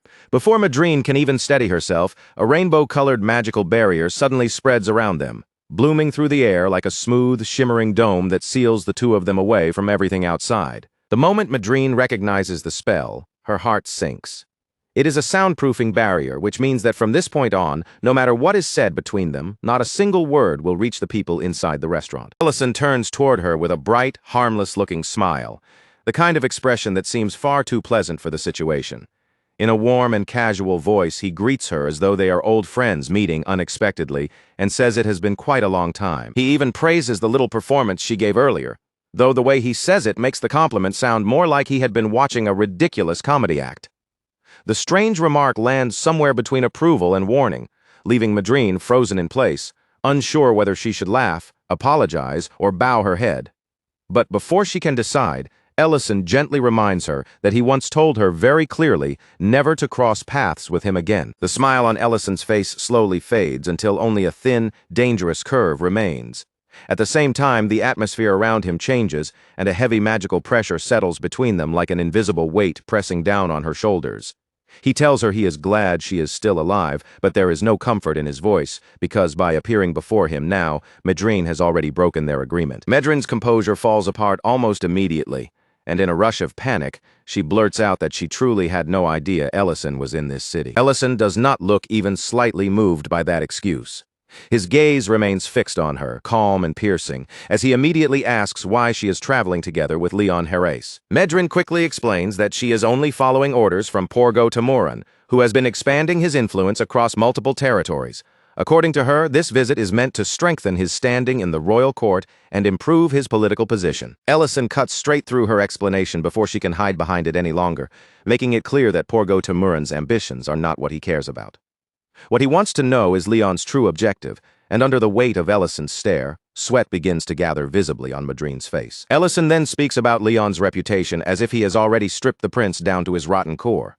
He calls him corrupt, self-indulgent, and decayed beneath the surface. A man who uses his royal position to bend others to his will, while pretending he has no real interest in politics. His voice grows even darker as he continues, making it clear that Leon's behavior is not merely the arrogance of a spoiled noble, or the cruelty of someone born above others. Even the way Leon is using Diren, Ellison says, is only one visible piece of a much larger scheme moving quietly behind the scenes. Then Ellison presses her for the one truth Madrine has clearly been trying hardest to keep buried.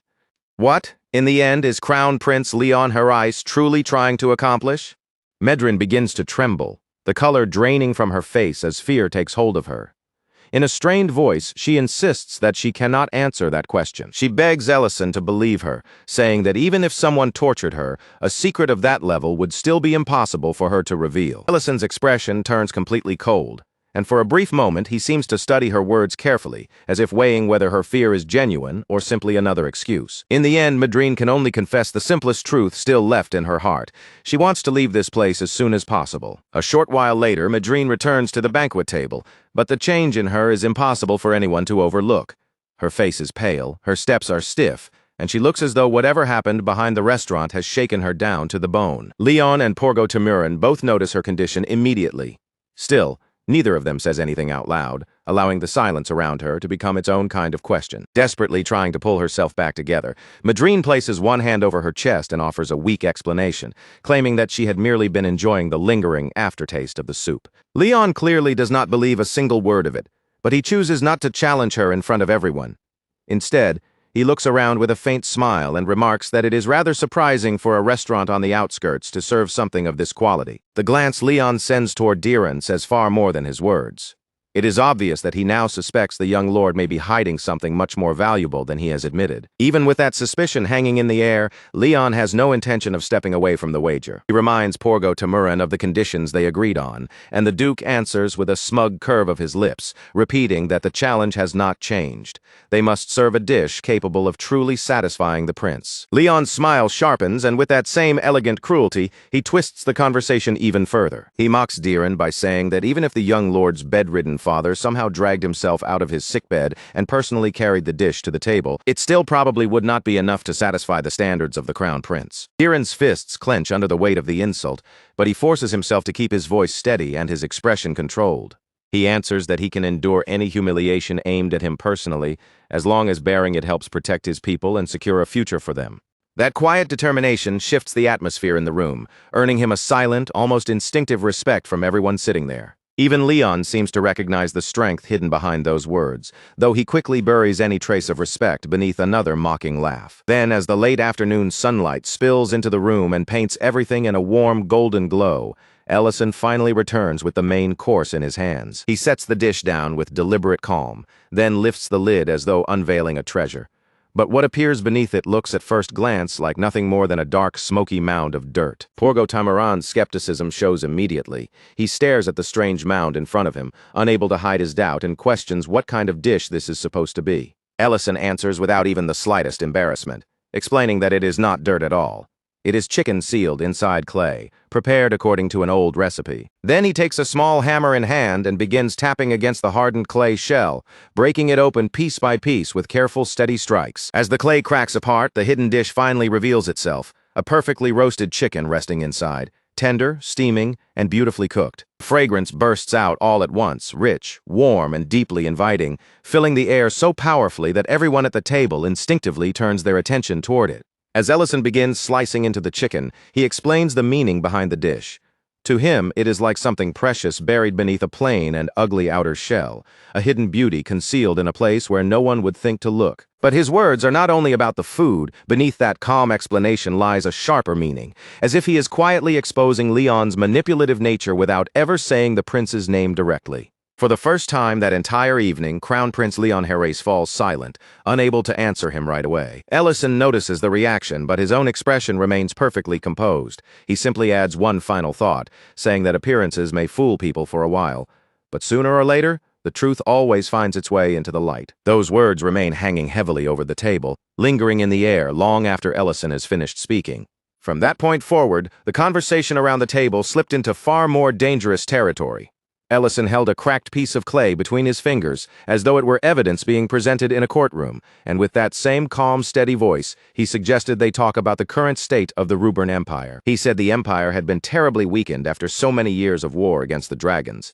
Its power slowly scraped away, little by little, until the scars of that long conflict could no longer be covered up or ignored. And now, with Emperor Remedin Harry's authority fading more and more, the counts had been allowed far too much room to move, expanding their influence as they pleased without anyone strong enough to properly restrain them. As Ellison continued speaking, a tense silence spread through the entire room. His words were too accurate and too direct, making it feel as if he had been quietly watching the empire's decline from some hidden place all along. With each sentence that calmly left Ellison's mouth, Leon Herres found it harder and harder to keep the uneasiness from showing on his face. Ellison pointed out that royal authority had now fallen to its weakest point, and because of that, even the crown prince's own position had become dangerously unstable. Then he pushed the idea even further, saying that in such a fragile age, the safest choice for someone standing in Leon's position might be to abandon every claim to power entirely. A thin sheen of sweat began to form across Leon's brow, and the relaxed, careless mask he had worn so smoothly until now started to show its first visible cracks. Ellison continued, saying that Leon had deliberately lived as a man who seemed to chase nothing but pleasure, comfort, and shallow amusement. In truth, that image of a useless fool had served as a shield, making everyone around him lower their guard and dismiss him as someone who was never worth taking seriously. Porgo Tamurin could no longer keep his anger contained. He glared across the table at Ellison and warned him over and over to stop speaking, his voice growing rougher each time as he demanded whether Ellison truly understood what would happen if he kept saying such dangerous things. Ellison did not flinch at all. He stayed perfectly composed in his seat and simply asked them, with unsettling calm, to hear him out for just a little longer. Then he raised the danger even higher, stating that Leon's seemingly aimless behavior had never truly been aimless from the very beginning. It was a carefully constructed disguise, and hidden beneath that act, Leon had been preparing to strike back against the nobles and reclaim the royal authority that had slipped from Emperor Remedin Herres' hands. That was the moment Porgo Tamurin finally snapped.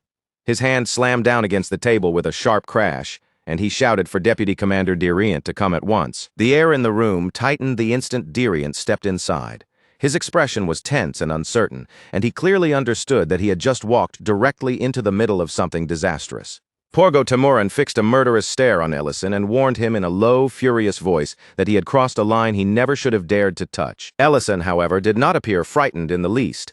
If anything, the threat seemed to amuse him more than it intimidated him. A quiet chuckle slipped from his lips, calm and completely unbothered, as though all the danger gathering in the room had nothing to do with him at all. He even taunted Porgo Tamurin in return, making it clear that removing him from the board would not be nearly as easy as the Duke seemed to imagine. Porgo Tamaran's face twisted with rage, and at last he lost all restraint, barking out an order for his men to execute Ellison right there on the spot. But before that command could turn the dining room into a battlefield, Leon Herais suddenly made his move. Without saying a word, Leon lifted his fork, cut into the roasted chicken, and calmly placed a bite into his mouth. Then the deliberately loud sound of him chewing filled the room, slicing through the suffocating tension so sharply that every pair of eyes was forced to turn toward him. A moment later, Leon burst into laughter and brought his hand down on the table with a force that felt almost theatrical. Then, as though nothing strange had happened at all, he told everyone to sit back down and continue eating. The sudden shift was so abrupt that the entire room froze in stunned silence, unable to immediately process how easily Leon had overturned the atmosphere. No one seemed to know exactly how they were supposed to respond,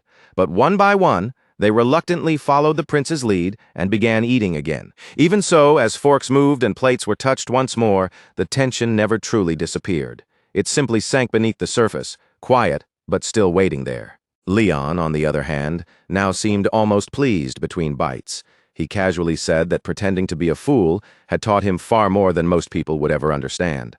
Then he turned his gaze toward Porgo Tamaran with a widening smile and made it clear that a truly clever man knows when to play along and when to keep his real cards hidden. That sudden shift struck Porgo Tamaran completely off guard. For the first time, anger was no longer the only emotion written across his face. Instead, a clear trace of uncertainty crept into his expression. A moment later, Leon declared that the matter was settled and announced that Diren had won the bet, leaving the young lord staring at him in genuine shock. Then the prince rose smoothly from his seat and adjusted his cloak over his shoulders, carrying himself as though the entire meal had ended in the most ordinary way possible. He thanked Ellison for the food in an almost carefree tone, acting as if the threat of violence from only moments earlier had never existed at all. With a casual wave of his hand, Leon ordered his knights to prepare for the journey back to the capital. Only after Leon, Porgo Tamaran, Madrine, Dariant, and the rest of the group finally left, did the crushing pressure inside the restaurant begin to loosen. Ellison kept his calm mask in place until the door had closed behind them. Only then did he let out a quiet breath and wipe the sweat from his forehead. Diren remained where he was, still trying to make sense of the strange and dangerous dinner he had somehow managed to survive. At last, he turned his eyes toward Ellison and asked how he had managed to guide the situation so cleanly from beginning to end.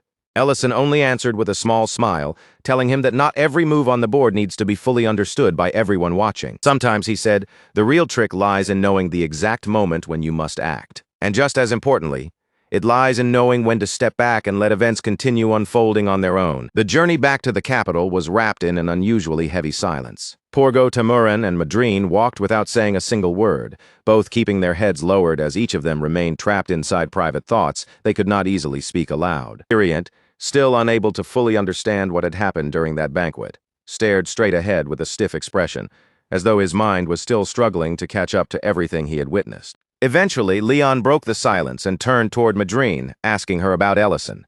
He reminded her that she had spoken of him before, and now he wanted the truth from her without anything being held back. Madrine hesitated for a moment, her expression tightening as if the answer itself was difficult to say. But in the end, she admitted it. Yes, Ellison was the very man she had once warned them about. The moment Porgo Tamaran heard that, he scoffed in disbelief, unable to accept that someone who merely ran a restaurant could truly be dangerous enough to inspire that kind of fear. Leon Herais, however, is no longer looking at Ellison as some minor nuisance he can brush aside with a laugh. If anything, the prince now seems strangely amused by him, with a faint glimmer of admiration hiding beneath that relaxed, entertained look in his eyes. Because to Leon, Ellison's refusal to lower his head, back away, or even show the slightest tremor of fear only proves one thing even more clearly. This restaurant owner is far more powerful than anyone present had ever imagined. As the road home stretches out in front of him, Leon quietly begins turning over the past in his mind, thinking about how he and those around him have gathered influence and strength up until now. Their way has always been simple and ruthless. Use fear, apply pressure, corner the nobles, and force them to bend their knees through intimidation rather than earning any real loyalty. But after standing face to face with Ellison, Leon finds himself questioning that path for the very first time, wondering if trust might actually cut deeper and last longer than fear ever could. Meanwhile, the scene returns to the restaurant, where things are much quieter for the moment. Outside the building, Ellison stands in front of a small barn, carefully looking over the structure he had put together with his own two hands.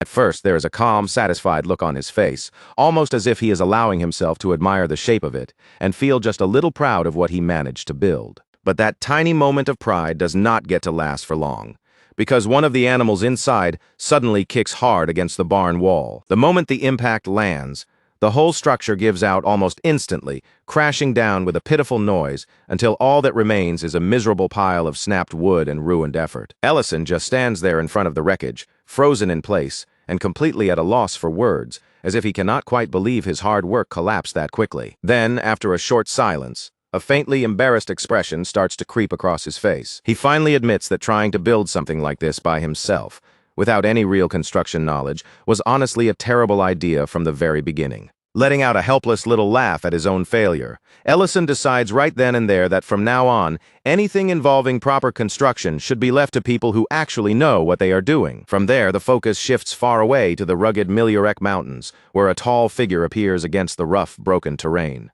She is a powerful, muscular woman with blazing red hair, and her sheer presence is fierce enough to seize attention before she even opens her mouth. This woman is Serena, the Scarlet Dragon Guardian, and she steps into view with a dangerous grin on her face, clearly ready to confront whoever was foolish enough to enter her territory. At first, Serena carries herself like an overwhelming threat, radiating heat, confidence, and a heavy menace that makes the air around her feel tense and dangerous. But right in the middle of that intimidating entrance, she accidentally kicks a golden crown lying on the ground, and its sharp edge slams directly into her shin. Serena instantly yelps in pain, grabs at her injured leg, and starts hopping around on one foot, completely destroying the terrifying image she had just been trying so hard to create. Her confidence wobbles on the spot as she fights through the sting, left wondering how she is supposed to punish intruders when she can barely keep herself from falling apart over one painful hit. On the other side of the mountain, Rurin walks alongside Ellison while grumbling about how much she hates mountains, and Ellison tries to calm her down by telling her they are already close to where they need to go. Then Rurin raises a question that honestly sounds completely reasonable. She asks why they did not just hire human architects instead of dragging themselves all the way out to this remote place and putting themselves through so much trouble. Ellison explains that the place he wants built has to satisfy very specific standards, and when the work requires that level of precision and craftsmanship, no one can compare to the dwarves. After hearing that, Rurin starts picturing the dwarf village as some breathtaking masterpiece of engineering. But when they finally arrive, the scene in front of them is the complete opposite of what she had imagined. The gate is certainly enormous, but it is also cracked, weather-beaten, and covered in thick moss, looking as though no one has maintained or cared for it in a very long time. The entire village is wrapped in a heavy, abandoned stillness, with no warmth in the air, no voices echoing through the streets, and no visible sign that anyone still lives there. Beyond the gate, skeletons are scattered across the ground, lying there in silence as grim proof that something violent and horrifying once tore through this place. Rurin immediately becomes alert, shifting into a guarded stance as her eyes sweep across the ruined village, and she asks who could have done something this brutal. Then, without warning, the debris erupts upward, and from within the shadows of the ruined village, a red dragon rises into view. Its voice drips with contempt as it lowers its gaze toward the two intruders standing before it. The dragon almost sounds disappointed, as though it had expected a far more satisfying audience than a young dragon and one mere human. Without holding back at all, it mocks them both, belittling the pair as intruders so unimpressive that they barely seem worthy of its full attention. Ellison, however, does not lose his calm for even a single moment. He simply lets his bag fall from his hand, and the quiet thud as it hits the ground makes it perfectly clear that if the dragon wants a fight, he is ready to give it one. That reaction alone catches the red dragon off guard, because it is clearly not used to seeing a human stand in front of it, without trembling, fleeing, or showing even the smallest sign of fear. Irritated by Ellison's boldness, the dragon gathers its power, preparing to unleash the roar of a scarlet dragon. It is a devastating blaze, the kind of overwhelming attack meant to wipe out everything in its path in one merciless burst. A violent torrent of flame explodes from the dragon's mouth. But at the exact moment that blazing attack rushes straight toward them, Ellison responds with magic of his own. Lightning bursts from his hands, racing forward in bright, fierce streams that crackle through the air. His spell slams directly into the inferno and crushes the roaring flames down until there is almost nothing left of the dragon's attack. The red dragon is left stunned, unable to make sense of how its powerful flames could be wiped away so easily by a human standing right in front of it. Then Ellison immediately fires back with another spell, scorching across the dragon's scales and forcing the creature to recoil in pain. The dragon begins to stammer in disbelief, its earlier arrogance cracking apart with every broken word. At this point, it can no longer even tell whether the figure standing before it is truly human at all. And in that very moment, Serena's confidence finally shatters completely. In an instant, every bit of that smug, dangerous aura Serena had been forcing around herself disappears, like it was never there at all. What replaces it is pure, unfiltered panic, flashing across her face so quickly that she does not even have time to pretend she is still calm or in control.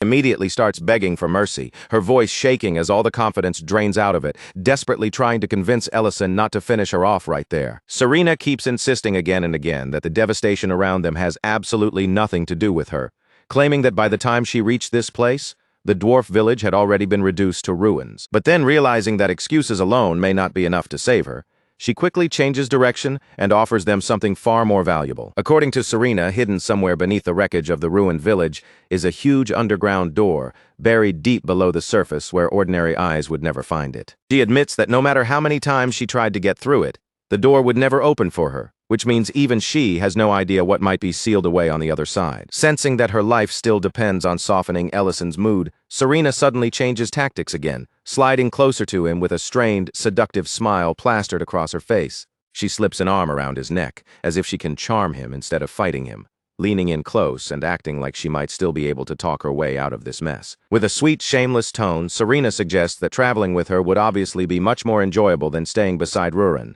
and that one little move immediately pushes Rurin past her limit. Rurin storms forward in a burst of anger, declares without even a second of hesitation that Ellison belongs with her, and then kicks Serena directly in the shin. For the second time, Serena folds from the pain, grabbing the very same injured leg as her carefully crafted intimidating image, collapses all over again. Even while grimacing and struggling through the sting in her leg, Serena finally gives up and tells them the exact location of the underground door. With that clue now in their hands, Ellison and Rurin set off, heading deeper into the mountain instead of turning back.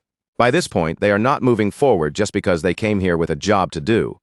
Their curiosity has started dragging them toward whatever secret is waiting beneath the ruins. Eventually, they arrive before an enormous door covered from top to bottom in intricate carvings, its surface giving off a faint magical glow that pulses like a silent warning. The instant they come closer, a voice echoes out from the door itself, cold and firm as it warns them to leave immediately. Ellison narrows his eyes and studies the entrance carefully, quickly realizing that this is not just a normal door, but a sealed barrier designed to protect whatever is hidden behind it. Rurin, impatient as ever, decides there is no reason to waste time thinking about it, and starts attacking the door directly, punching and kicking it with raw force. But even with all that strength behind her blows, the massive door does not shift, crack, or move even the slightest bit. Then the glowing orb set into the center of the door reacts to her violence and speaks again, accusing dragons of being the very ones who brought ruin to their cave in the first place. When Ellison tells her to stop, Rurin only becomes more irritated, especially after he explains that this is not the kind of problem they can solve by simply smashing their way through. Ellison points out that traces of dragon magic are woven directly into the door, meaning opening it will be anything but simple. Meanwhile, Rurin, still hot-headed, immediately suggests finding another red dragon and crushing its head until the issue somehow gets resolved. Ellison calmly tells her that he has a much more peaceful method in mind, although it will take a little patience, and instead of forcing the entrance open, he begins by asking the door a question. He asks the voice beyond the barrier how long they have been sealed inside, and the answer comes back clearly from behind the door, roughly 1 full year. The moment Ellison hears that, he notes that being trapped underground for an entire year would naturally cause serious problems, especially when it comes to finding enough food. But the voice behind the door remains deeply wary, asking why they should trust him at all, and questioning whether he might actually be one of the Red Dragon's servants. That accusation immediately sets Rurin off, and she snaps back angrily, loudly protesting that they are absolutely nothing like that dragon's servants. Before Rurin can make the situation even worse, Ellison quickly covers her mouth, tells her to calm down, and then speaks to the voice again with respect, saying he understands their suspicion and only came here because he wanted to help. When the door still refuses to open, Ellison completely changes his approach, gathering stones nearby, stacking them into place, and using magic to bring a small fire to life. Rurin watches him with visible confusion and disbelief as he casually explains that if they are going to be stuck waiting outside this sealed door for a while, then they might as well sit down, get comfortable, and have something to eat. On the other side of the barrier, the people who have been trapped and starving for a whole year immediately begin to react. The rich smell of sausages sizzling over the fire starts drifting through the cave, warm, greasy, and tempting enough to stir every empty stomach hidden behind the sealed door. The dwarves inside demand to know what in the world he thinks he is doing, and Ellison answers as casually as ever, saying they are simply preparing themselves for the long trip back. That calm response only makes the people behind the door protest even louder, asking how he could possibly cook and eat right in front of people who are starving. Ellison replies with shameless composure, explaining that it is far too much trouble to return somewhere else for food, so eating right here is simply the most convenient option. By now, Rurin catches on to exactly what Ellison is trying to do, and she joins the act by pulling out a string of sausages of her own. As the mouth-watering scent of grilled meat grows even stronger inside the cave, Ellison and Rurin each take a sausage in hand and crack open cans of beer. Then they casually raise their drinks and toast to their efforts, acting as if sitting outside a sealed underground door and eating in front of starving people is completely normal. And at last, that becomes more than the hungry dwarves inside can possibly endure. With a deep, heavy creak, the enormous door finally begins to open, and the leader of the dwarves steps out, clearly drawn forward by the irresistible smell of the food. Ellison lets a small smirk tug at his face, fully aware that this ridiculous-looking plan has worked exactly the way he intended. Then the massive door continues to open, slowly revealing more of what has been hidden behind it. On the other side stands a group of painfully thin dwarves, their bodies making it obvious that they have endured hunger for far too long. The moment their eyes land on the sausages, the entire group nearly loses control, staring at the food with such intensity that it looks like nothing else in the world matters to them anymore. Ellison immediately notices just how weakened they are, so he warns them not to rush forward all at once. He urges them to slow down, take their time, and actually savor the food instead of swallowing everything in a desperate panic. One elderly dwarf with a white beard takes a bite of sausage and is so overwhelmed by the taste that tears instantly well up in his eyes, while another dwarf excitedly shouts that the flavor becomes even better when paired with beer. Ellison quietly thinks that giving alcohol to people who have been starving is normally a very bad idea. But since these are dwarves, they can hold their liquor, and they are not so weak that a single cup will be enough to knock them down. Even with hunger plain on his face, the dwarf leader still keeps his eyes fixed carefully on Ellison, not fully lowering his guard as he asks what the food tastes like. Ellison answers with calm confidence, making it clear that this is not some ordinary meal tossed together carelessly, but something genuinely worth putting in their mouths. That answer finally pulls a loud, booming laugh from the dwarf chief. He admits that after receiving a meal like this, they now owe Ellison a debt that will not be easy to repay. Ellison, still as polite and composed as ever, offers to share the remaining sausages with the other starving dwarves, and then, almost as if it were just a passing thought, asks whether they know a dwarf named Gultazar. The moment Gultazar's name leaves Ellison's mouth, the chief's expression changes completely. His eyes sharpen, and he immediately asks how Ellison could possibly know that name.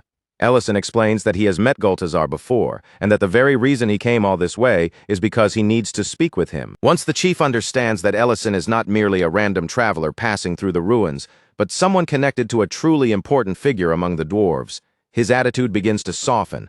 After a short pause, he agrees to take Ellison to Gultazar himself. From there, the group begins making their way down into the underground mine. Beneath the destroyed village lies a dark, winding maze of tunnels, and deep within that shadowed place, the last remains of the dwarf settlement have been forced to hide.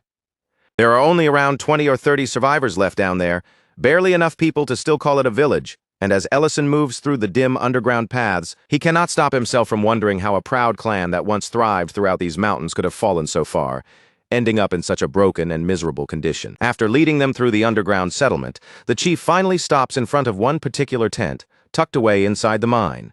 He calls out toward the inside, announcing that Ellison has arrived and that he has personally brought him here to meet Gultazar. Inside the tent sits Gultazar, an elderly dwarf with silver hair, a long beard, and an aged presence that still carries a quiet, unmistakable strength. The instant his eyes land on Ellison, recognition crosses his face, and he welcomes him warmly, almost like greeting an old acquaintance who has finally returned after far too much time apart. Even in the middle of hardship, hunger, and loss, Gultazar holds himself with the calm dignity of a true dwarf leader, steady in his posture, wise in his eyes, and not yet broken by everything his people have endured. He apologizes that their reunion has to happen in such bleak circumstances, but then his sharp gaze shifts toward Rurin, and almost immediately he senses that the girl beside Ellison is no ordinary person. Gultazar asks if she is the Almighty One, and the title clearly pleases Rurin, who responds with her usual proud, self-satisfied attitude, as if the name suits her perfectly.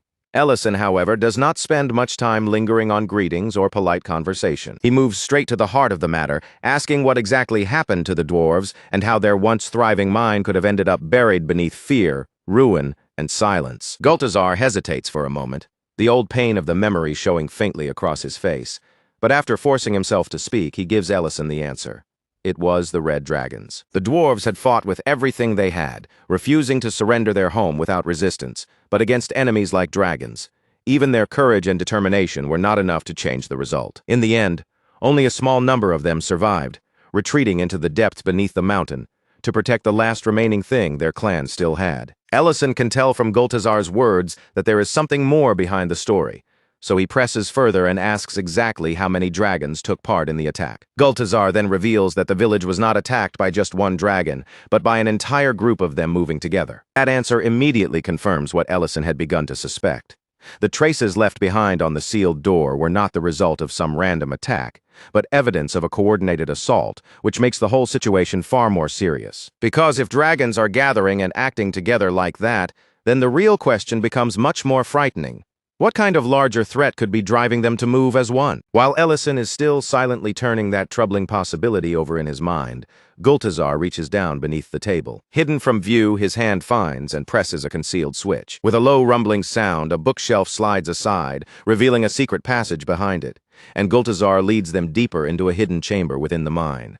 Once inside, he explains that the dwarves managed to survive dragon attacks across the generations, not because they were simply lucky, but because someone had always watched over them as their guardian. Then Gultazar brings out a gem shining with a cold blue light, and as that glow spreads through the chamber, an enormous shape emerges from the darkness, the skeleton of a dragon. Gultazar introduces the remains as Collard, the noble golden dragon who had once protected the dwarves and stood as their guardian. Ellison is left completely speechless by the sight before him.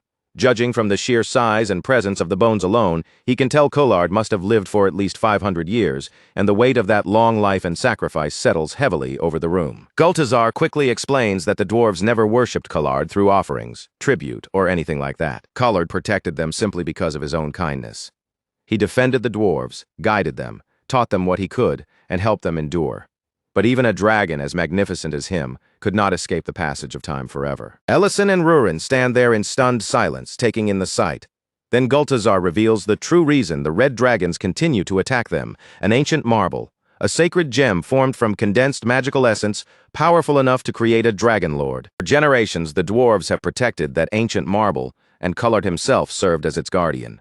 Gultazar explains that a dragon lord is no ordinary creature, but a being with the power to command every dragon. And if all dragons were ever united under that kind of ruler, they would become a force that no one in the world could hope to resist. With just one command from that lord, the entire world could be pushed toward destruction. Gultazar adds that only an incredibly rare dragon can produce one of these ancient essences, which is exactly why Collard guarded it so fiercely from anyone who might use it for evil. The one thing he still does not know is how many essences are required to awaken a complete dragon lord. As Gultazar continues speaking, Rurin begins to grow visibly uneasy, her body shifting restlessly as if she can barely keep herself still. His words drag her mind back to a time when she was still only a little dragon. Memories of her mother gently comforting her in the past rise up before her, soft but painful all at once. Before long, tears begin spilling down Rurin's face, and her usual proud, confident attitude breaks beneath the weight of those memories. The moment Ellison notices her crying, he moves without hesitation, pulling her into his arms and holding her close in an effort to soothe her. Through her tears, Rurin gives them the answer. Gultazar was missing. It takes 3 essences to awaken a complete dragon lord, one with enough power to rule the world. When he hears that, the dwarf chief lowers his head and apologizes to Rurin, clearly regretful for stirring up memories that caused her such pain. He then reveals that he once tried to destroy the essence together with Collard, but no matter what method they used, they were never able to find a way to break it. That is when Ellison gives an answer that leaves Gultazar completely stunned. Since he and Rurin are already planning to build a lair near Great City, Ellison suggests that the dwarves come with them and create a new village there instead. Ellison points out what should already be obvious to everyone there. Rurin has absolutely no intention of creating a dragon lord. And if the dwarves continue hiding in this mountain, the attacks will only keep coming until eventually there is nothing and no one left to protect. Gultazar hesitates, clearly shaken by such a sudden and unexpected offer, but Ellison immediately makes it clear that he is not trying to pressure them into anything. The final decision, Ellison says, belongs entirely to the dwarves themselves, and no one else has the right to make that choice for them. After a quiet pause settles between them, Ellison turns his attention back to Rurin and asks if she is all right. She answers that she is, though her voice remains soft, and then she wonders aloud whether they should take the ancient marble with them as well. Ellison answers in that same steady, unshaken tone, telling her there is no reason to panic.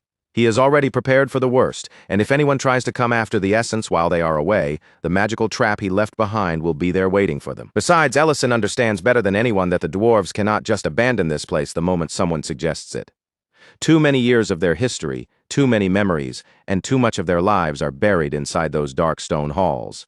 Just as they begin getting ready to leave, another dwarf rushes over and approaches Gultazar, stopping close to the chief as though waiting for orders. Gultazar looks at him for a moment, then quietly hands over the food Ellison brought, passing the remaining portions on so the rest of his people can have something to eat as well. He tells the dwarf that the others have already started eating, and there is a faint mixture of surprise and relief in his voice as he says it. After all, once that warm, rich smell had drifted through the cavern, not one of the starving dwarves had enough strength left to resist it anymore. Gultazar stands there silently, watching his people gather around the food and finally taste a real meal after enduring hunger and hardship for far too long. And as he sees their exhausted faces soften, their eyes brighten, and their tired bodies regain even the smallest spark of life, a clear glimmer slowly returns to Gultazar's eyes as well. In that quiet moment, the simple sight of his people eating again pulls him back into an old memory he had kept buried deep inside himself.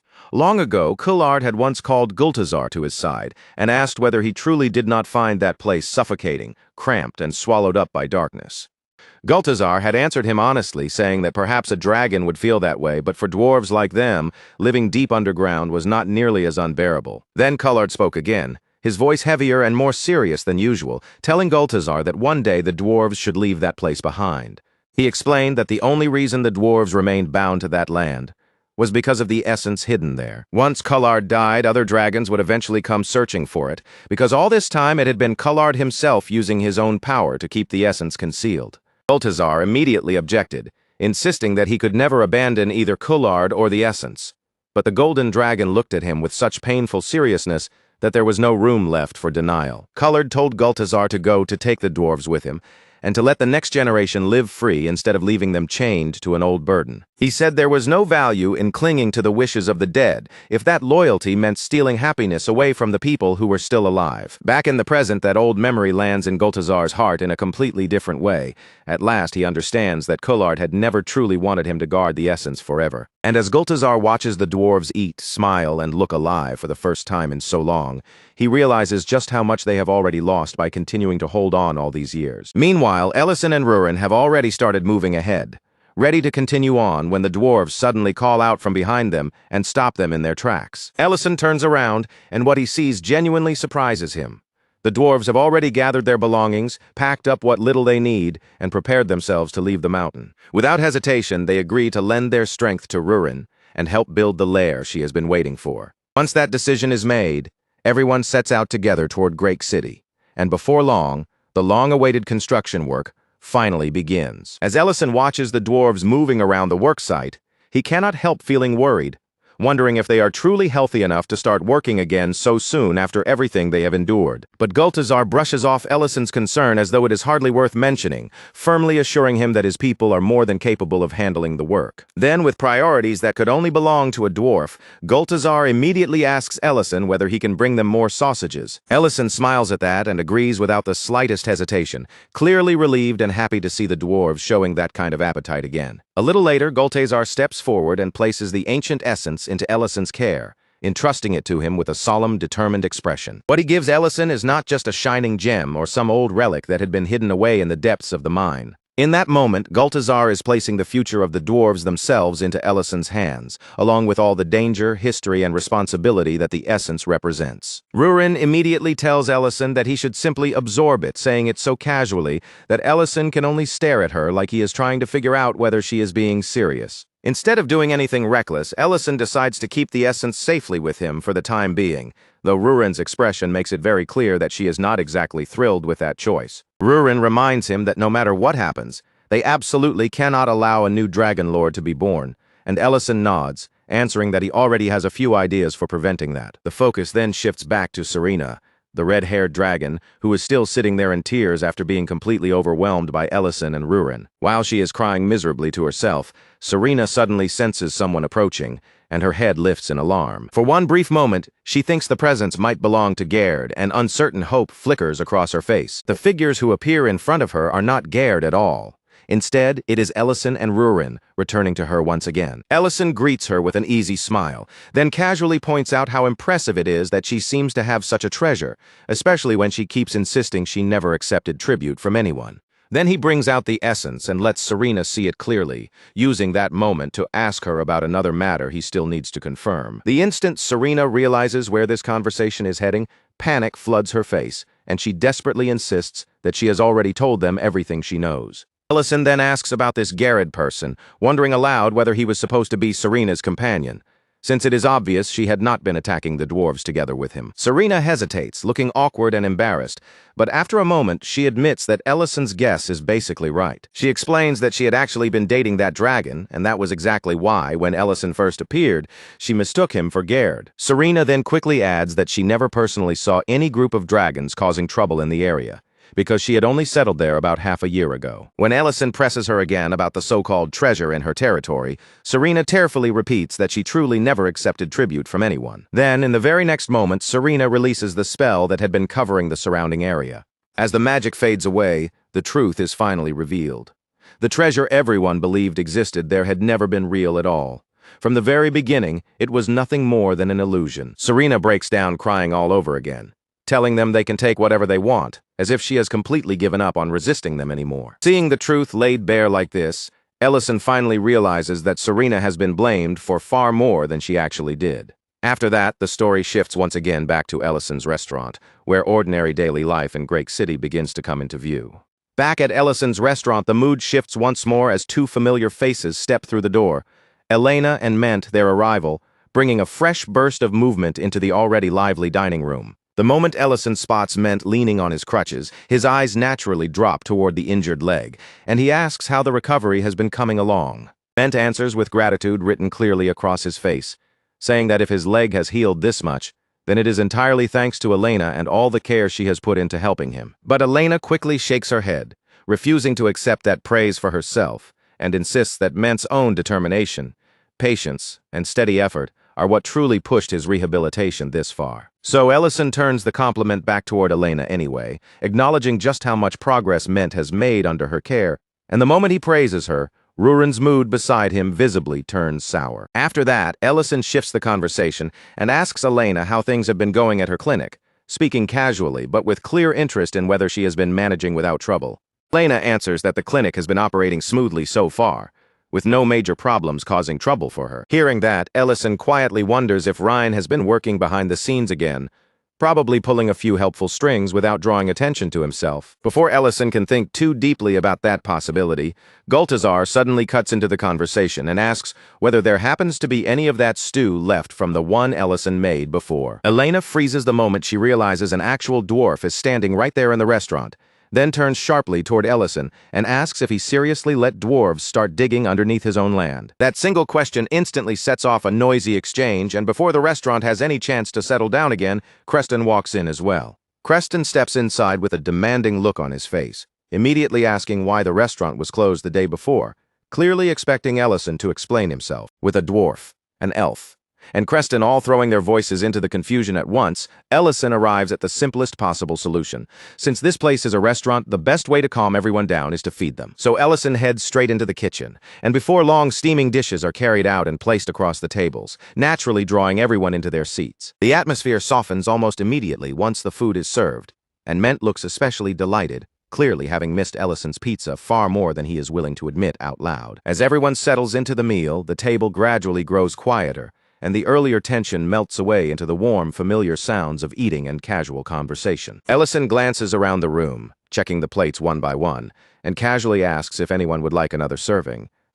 Then, through the window of the restaurant, something outside suddenly catches his attention. Beyond the glass, he sees Diren Grake standing there, calling out to him with an urgency that is impossible to ignore. A moment later, Ellison opens the door and steps outside to meet him, asking what has happened. Diren looks visibly shaken, his face tight with worry, and he asks Ellison one simple question that carries far more weight than it first seems. He asks if Ellison can make a dessert that might help his mother smile again. Ellison accepts the request without making Diren plead or explain any further, giving him the answer he had been hoping to hear. By the next morning, that request has already been put into motion. Ellison now stands inside the grand kitchen of Diren Grake's home, surrounded by polished counters, fine cooking tools, and shelves stocked with all kinds of ingredients. Diren tells him that everything he might need should already be prepared in the kitchen, but if anything is missing, Ellison only needs to say so. As Ellison carefully looks over the ingredients one after another, he quickly realizes just how impressive the kitchen really is, especially since the Count's household has access to rare spices that would be nearly impossible to find elsewhere. At the same time, Ellison notices the household chef standing nearby, stiff with nerves and clearly uncomfortable now that the Count has unexpectedly entered his workspace. After checking the kitchen, the tools, and every ingredient laid out before him, Ellison finally reaches his decision. He tells Diren that he has everything he needs to make the dessert. Just hearing those words seems to ease some of the worry from Diren's face, as though a small but precious piece of hope has finally returned to him. But later, once dinner has been served and the dessert is finally placed in front of Verna Grake, the atmosphere changes completely. The result turns out to be far worse than Ellison had expected. Verna Grake does not even raise her spoon. The dessert remains untouched in front of her, without a single bite taken from the plate. Ellison, that almost feels worse than if she had tasted it and rejected it, because at least then he would have had some kind of reaction to work with. Trying to figure out what went wrong, Ellison asks Diren when his mother first stopped eating desserts. Diren explains that Verna Grake used to love sweets more than anything else. But after their family moved to Grake City, something about her began to change. She became far stricter than before, carefully watching her words, her behavior, and the way she carried herself more and more with each passing day. And that change did not weigh on Diren alone. His father felt the burden of it as well. Then Diren's thoughts drift back to a memory from when he was younger, sitting at the table together with his family. Back then, Ryden Grake had gently asked Verna Grake not to be so hard on their son, but she answered that she was only trying to teach him the manners expected of a noble. Hearing that, young Diren looked at his mother and asked whether that was also why she had stopped smiling. He told her that ever since they came there, she no longer spoke honestly about the things she liked or disliked, and he asked her to feel at home because that place was now her home too. As Ryden Grake continued speaking to her in that gentle tone, the quiet moment around the table slowly began to change. Verna Grake suddenly realized that, without even noticing it, she had eaten every last bit of the dessert sitting in front of her. Seeing that, Ryden Grake warmly promised her that even during the war, and even if sugar became difficult to obtain, he would always make sure she had dessert. Diren finishes the memory by telling Ellison that this was the moment he first understood just how deeply his mother loved sweets, and from that day on, his father kept preparing desserts for her, simply because he wanted to see her smile. And eventually, those efforts really did begin to reach her heart. Little by little, Verna Grake started smiling openly again, returning to the warmer expression she used to show so naturally. Then, as if one wound has pulled open another, an even more painful memory begins to rise from the depths of Diren Grake's mind, dragging him back into a past he had tried desperately to keep buried. It happened back when Diren was still a young boy one day. As he was making his way toward the hall, a sudden burst of harsh shouting cut through the quiet, coming from inside his mother's room. Beyond that closed door, a cruel voice was tearing into Verna Grake, blaming her with merciless words and accusing her of being unable to bear a proper successor even after 5 long years had already passed. Then, only moments later, the person inside came storming toward the exit, anger practically radiating from them as their heavy footsteps closed in on the door. The door suddenly flew open, right in front of young Diren, making him freeze in shock where he stood. But the person did not stop, did not comfort him, and simply swept past him with cold indifference. After that, Verna Grake stepped out as well, her face carefully composed as if she were hiding every trace of pain behind a noble mask, and she gently told Diren that there was nothing for him to worry about. From that point on, Verna continued to guide him through the manners and etiquette expected of a noble child, teaching him how to behave properly in the household. But little by little, the sharp edge that had once lingered in her voice began to soften, and in its place came a warmer, gentler tone that Diren had not heard from her before. As more days passed, the invisible distance between mother and son slowly began to close, and the Grake household no longer felt quite so stiff and formal. For the first time, it started to feel like an actual family. A large part of that change came from Verna Grake herself, because she had begun smiling again, and that single smile seemed to bring a quiet warmth back into every room around them. On another day, Deeren and Verna Grake stood together in the kitchen, side by side, both of them trying their best to make dessert as if sharing an ordinary family moment. Somehow, Deeren managed to bake his bread properly, his attempt turning out surprisingly well. But Verna Grake's own dessert went so terribly wrong that the whole situation almost became amusing. When Deeren saw how flustered she looked, messy from the failed attempt and clearly embarrassed by how badly it had turned out, he tried as hard as he could to cheer her up. He told her that the most important thing was not whether the dessert came out perfectly. What mattered more was that she had put in the effort to make it with her own hands. But that brief, peaceful warmth was shattered in an instant when servants rushed into the room carrying devastating news. Ryden Grake had suddenly collapsed. They explained that no one could even properly identify the illness, because the symptoms were so strange and unfamiliar that nobody could say for certain what had caused his condition. Hearing that, young Deeren completely broke down. Tears spilled from his eyes as fear overwhelmed him, because his father had fallen so suddenly and without warning. But when Deeren turned his tear-filled eyes toward his mother, hoping to see the same fear reflected there, the expression on Verna's face made his chest tighten even more painfully. Verna Grake was not merely panicking like someone terrified for her husband. What struck Deeren most was the heavy, crushing disappointment written across her face, as if something inside her had collapsed too. After that day, Verna Grake stopped eating dessert entirely, as though sweets had become connected to something unbearable, and she could no longer bring herself to touch them. Worse still, she began controlling Deeren's life from afar, no longer speaking to him directly, and instead sending orders and instructions through the servants, like there was now a wall between them. And that was the true reason Deeren had run all the way to Ellison's restaurant. He had been desperate for help, because it was help he could no longer ask for inside his own home. At last, with everything he had been holding back, finally becoming too much to bear, Deeren can no longer keep himself together and breaks down completely. Through his tears, he admits that the only thing he truly wants is something painfully simple.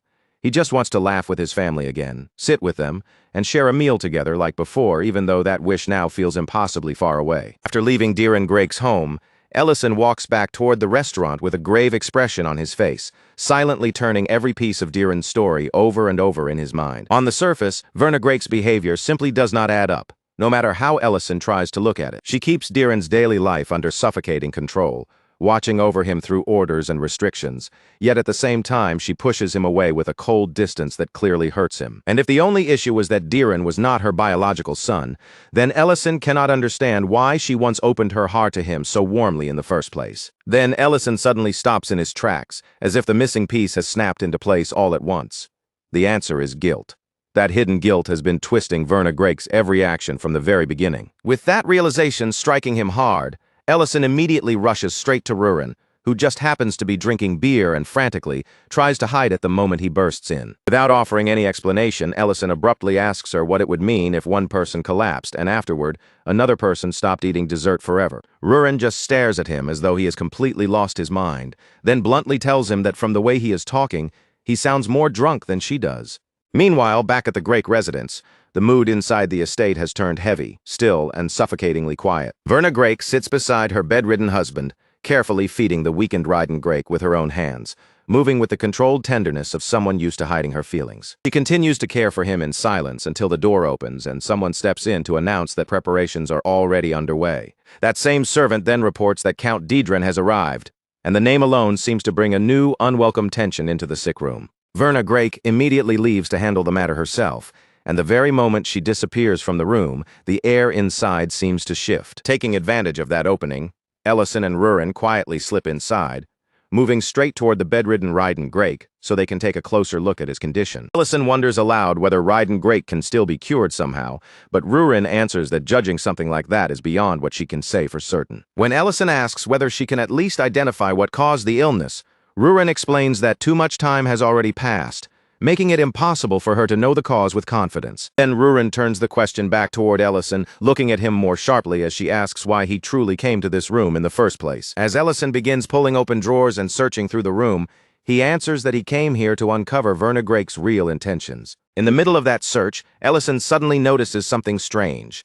Ryden Grake's eyes are fixed on a certain spot, staring with unusual intensity, as though his gaze is the only way he can still send them a message. Ellison and Ruren follow the direction of Ryden's gaze, and there, standing nearby, they discover a piano. They begin searching the piano carefully, checking it over piece by piece, until they eventually uncover documents that had been secretly hidden inside. But what they find in those concealed papers is far more dangerous and alarming than either of them had expected. According to the records, Verna Grake has not only been embezzling tax money, which is already serious enough on its own. The documents also show that resources belonging to Grake City itself have been siphoned away under Verna's name, making the scheme even larger than it first appeared. Then Ellison notices the name of the person who compiled those documents, and in that instant his expression turns cold and hard. Without wasting even a second, Ellison turns to Rurin and tells her to head to the imperial capital immediately and bring someone back with her. Meanwhile, in another part of the estate, Verna Grake steps into a separate room, only to find her father already waiting there for her. And the smile on his face is not warm at all. It carries the kind of venom that makes the air feel heavier the moment she sees him. The man standing in front of her is none other than Count Didran. And just by appearing there, he makes it clear that he is the source of the dark shadow that has been hanging over House Grake. Not long after that, Ellison slips quietly into Dronzer Grake's room, acting as casually as ever. With his usual strange timing, he jokes that he has come all this way to deliver a hamburger. But the thing Ellison places into Dronzer's hands is not food at all. Instead, it is the bundle of hidden documents he and Rurin uncovered earlier. The papers that had been concealed inside the piano. As Dronzer Grake reads through the contents, his eyes slowly widen in disbelief. The records reveal that Grake City's taxes have not simply gone missing. They have been secretly flowing straight into Count Didran's hands. Ellison immediately warns Dronzer to lower his voice, reminding him that the very man named in those dangerous records is inside the mansion at that exact moment. That warning makes Dronzer's whole body tense up. His hands tighten around the documents as he wonders who could have collected such risky evidence. And Ellison tells him to look more closely at the papers. Only after taking another careful look does Dronzer notice the detail that makes the whole situation even more confusing and painful to understand. The person who confessed to everything written in those documents is not some servant or outside witness. It is Verna Grake herself. For a moment, Dronzer can do nothing but stare down at the papers in stunned silence, his confusion clear on his face as the truth refuses to make sense. He asks why his mother would ever leave behind a confession like this, especially when those same documents could condemn her along with every other person involved. Ellison then shows him a very particular kind of magic, the sort that only works under special conditions. And after revealing it, he tells Dronzer that if he truly wants to see the answer for himself, then he needs to come with him. Elsewhere inside the estate, Verna Grake faces Count Didran with a cold expression and asks him why he has come. Didran answers in a light, almost careless tone, claiming he simply wanted to see his daughter. But Verna cuts through that lie immediately. Without even pretending to accept his words, she tells him there has never been anything that warm or affectionate between them. Count Didran then brings up the news that Crown Prince Leon Herase and Duke Timuran entered Grake City, and that Dronzer Grake was the one who personally welcomed them. Verna tries to brush it off, acting as though the matter has nothing to do with her. But Count Didran suddenly raises his voice, and the false calm he had been wearing begins to crack apart. Then his tone grows colder, sharper, and far more dangerous as he says that if Dronzer is starting to gain confidence on his own, he may have to make the son's condition match the father's. The moment Verna hears those words, her expression darkens. It is as if the room itself freezes around her, every bit of warmth draining from the air. She demands that he say it again, her voice low and tense, as though she needs him to repeat that threat clearly and expose the truth from his own mouth. Verna then shouts at him in furious disbelief. But Count Didran does not seem shaken at all. In fact, he has already moved on to the next step of his plan. One of Didran's men steps forward without hesitation, reaching out toward Verna, as if to seize her by force right there in the room. Hidden nearby, Ellison and Dronzer Grake remain perfectly silent, listening from the shadows as every word of that exchange reaches them. They even hear Count Didran give the order to drag the Countess away and lock her somewhere underground, making his intentions impossible to mistake. Dronzer reacts immediately. Fear and anger surge through him at the same time, and his first instinct is to call the soldiers at once. He wants to seize control before Count Didran can take another step, before the man can hurt anyone else or push things even further. But before Dronzer can rush out from hiding, Ellison stops him, cutting off his desperate impulse before it can ruin everything. Ellison points out the real danger that Dronzer has not fully considered yet. The soldiers themselves may already be under Count Didran's influence. After all, Ellison explains, it was very likely through those same soldiers that Ryden Grake was poisoned in the first place. Cornered by fear and helplessness, Dronzer turns to Ellison and begs him to help catch the people responsible for all of this. Ellison answers that catching them would not be the difficult part. The real problem is proving beyond any doubt that they were responsible for the poisoning. If they move right now, the only crime they can clearly prove is kidnapping, and if they use Verna Grake's documents as evidence, then Verna herself will be arrested right alongside Count Dedran. What they need instead is a trap. One that can force Count Dedran to expose himself and leave behind undeniable proof of his own guilt. And at that exact moment, Rurin suddenly tears open a portal and steps through it, holding a woman in one hand. She announces that they now have someone with rank, status, and enough authority to help gather proper evidence. Dedran can only stare at the impossible scene in front of him, his mind clearly struggling to catch up with what he has just witnessed. Ellison simply tells him to play along for now, because the pieces of the plan are already starting to fall into place exactly where they need to be. By the next morning, the trap Ellison prepared finally begins to unfold. Count Dedran comes to visit Verna Grake once again, carrying himself as though he has every right to stand before his daughter and decide her fate. He puts on a false expression of sorrow over her situation, pretending to pity her before ordering her to come with him. Verna screams at him to leave Dedran out of it, her voice cracking under the pressure of fear she can no longer hide. She tells him that he has already gotten what he wanted, so there is no reason for him to drag her son into his cruelty as well. Count Dedran coldly reminds her that because she never gave birth to an heir of her own, Dedran's position became far too secure. In Dedran's eyes, that only made Dedran's place as successor stronger, more inconvenient, and much harder for him to ignore. Then he reveals something even more horrifying. From the very beginning, his original plan had actually been to poison Dedran first. With chilling calmness, he shows Verna that breakfast has already been served to Dedran, letting the meaning hang in the air without needing to say much more. The implication is unmistakable. Count Dedran is telling her that the poisoning has already begun. Verna is struck by pure horror when she sees Dedran lying there in the same helpless condition as Ryden Grake, his body still and powerless before her eyes. In that instant, every bit of restraint Verna had been forcing herself to hold on to finally breaks apart. With tears spilling down her face, Verna screams that it disgusts her to share the same blood as a man like Count Dedran, crying out for Dedran as her fear, hatred, and despair pour out all at once. And right at that moment, a servant enters the room, carrying the evidence that will change everything. The proof that Ellison and Dedran uncovered earlier has now become powerful enough to trap Count Dedran completely, leaving him with nowhere left to escape. The moment Count Dedran catches sight of those documents, his face twists with a cruel flash of recognition, as if he immediately understands exactly what has been placed in front of him. He shouts that Verna Grake really is his daughter after all. But there is nothing loving or proud in his voice. The words come out soaked in poison like an insult disguised as praise. Then, without even a second of hesitation, Count Dedran sets the papers on fire right there, watching the evidence catch flame and burn away in his own hands. As the ashes scatter through the air, Count Dedran immediately begins explaining his twisted plan, speaking with chilling calm as though every person in the room is nothing more than a disposable piece on a board. He says he will claim that Verna Grake lost her sanity from grief over her family's condition, murdered them with her own hands, and then tried to take her own life afterward. And in Count Dedran's cold, calculating mind, the first person who must die in order for that story to work is Dedran Grake. But the armored soldier standing silently behind him is not one of Dedran's loyal men at all. Beneath that disguise, the person waiting there is actually Ellison. Before Count Dedran can push his plan any further, Ellison has already prepared for the exact move he is about to make. The attack aimed at Dedran Grake is stopped in an instant, blocked completely by a defensive spell before it can ever reach him. And in the very next moment, the entire situation flips, turning completely against Count Dedran before he can even recover.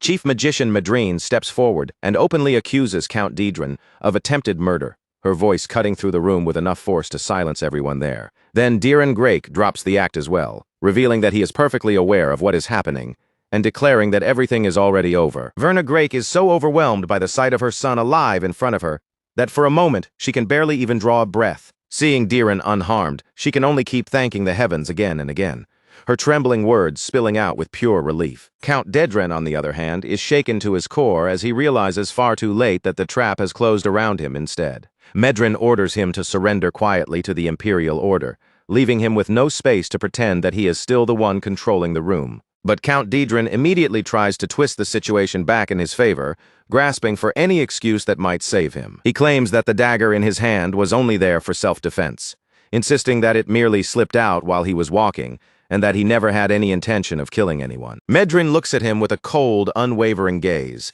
as if she had already predicted he would resort to exactly this kind of desperate lie. Then she summons the poisoned breakfast that had been prepared for Dedran Grake, and calmly tells Count Dedran that if he wants to prove his innocence, he should eat it himself. For one brief second, unmistakable fear flickers across Count Dedran's face, betraying him before he can hide it. He reaches toward the food as though he might actually obey, but in the very next instant he throws it away instead. Now that there is no clean escape left, Count Dedren's carefully maintained composure finally starts to crack apart. In one last ugly attempt to drag someone else down with him, he turns his accusation toward his own daughter. He reveals that Verna Grake had been embezzling the taxes of Grake City, trying to shift the weight of guilt onto her shoulders instead. But that move falls apart almost immediately when Diren Grake presents the ashes of the very documents Count Dedren destroyed. Because Count Dedren burned the original records with his own hands, he has nothing left that can properly tie the blame back to Verna Grake. Medrin then turns her sharp gaze toward the soldiers standing nearby and asks whether they plan to keep watching without taking action. The soldiers answer stiffly that they are only following the Count's orders, hiding behind obedience, as if that can protect them. Medrin's response is merciless. She reminds them that this empire has laws no one is allowed to violate, regardless of rank, and that a mere count has dared to cross that line. She kills one of the soldiers on the spot, and without missing a beat, immediately orders the imperial soldiers to seize every man serving Count Dedren. As Count Dedren watches everything collapse around him, he explodes with rage and screams at Diren Grake, his fury spilling out with nowhere left to go. Before long, every last man who had stood beside Count Dedren is arrested, stripped of the power and protection they had been hiding behind. Once the immediate danger is finally contained and the chaos in the room begins to settle, Ellison moves without hesitation. He turns toward Verna Grake and frees her from the restraint that had been keeping her trapped in place. Still shaken by everything that has happened, Verna Grake begins to ask who Ellison really is. Before that question can go any further, Diren Grake cuts through the moment and draws her attention back to what matters most. For Verna Grake, the only thing she truly needs to know now is whether her son has been hurt. Diren gently reassures her that he is all right, giving her the one answer her frightened heart needed more than anything else. Then he sits down beside her and finally asks the question he has carried quietly inside him for so long, why she could never bring herself to look him in the eyes. With nowhere left to run and nothing left to hide behind, Verna Grake finally confesses the truth, allowing the crushing guilt she has carried alone to spill out. She talks about the misery that spread through their family because of her choices, and the shame that made her believe she had no right to ask anyone for forgiveness. Diren Grake answers her with a calm clarity that seems to catch even Verna off guard. He tells her that she has no reason to beg for forgiveness, because none of this was truly her fault. The one who deserves the blame is Count Dedren. Then for once, Diren lets his anger show openly as he tells her that instead of hiding the evidence and trying to shoulder everything by herself, she should have trusted them enough to tell the truth out loud. If she had done that, he tells her, they would have stood beside her, supported her and faced the situation together. Those words finally reach Verna's heart, breaking through the wall that had stood between mother and son for so many painful years. Verna Grake pulls Diren tightly into her arms, and through her tears promises him that she will never try to handle things that way again. Elsewhere, Count Dedren is still screaming furiously at the soldiers, his rage echoing as they drag him away under arrest. Count Dedren continues raging from inside his confinement, spitting threats through his fury. He snarls that these people clearly have no idea who they are dealing with, and swears that the instant he gets free, he will slaughter every last one of them. But before his anger can carry him any further, Ellison quietly steps into his path, placing himself directly in front of Count Dedren without the slightest sign of fear. Count Dedren glares at Ellison with pure hatred and demands to know who he is, asking if he is some palace mage sent from the capital to destroy him. Ellison does not answer him with rage or shouting. Instead, his voice lowers into something colder and sharper than ice. He reminds Count Dedren that he already had an enormous territory under his control, land and authority so vast that most nobles could only dream of possessing that much power. And yet, even with all of that in his hands, Count Dedren still was not satisfied. His greed reached even further, stretching toward Grake City as if nothing would ever be enough for him. So Ellison decides that a man like him deserves a punishment he will never be able to forget.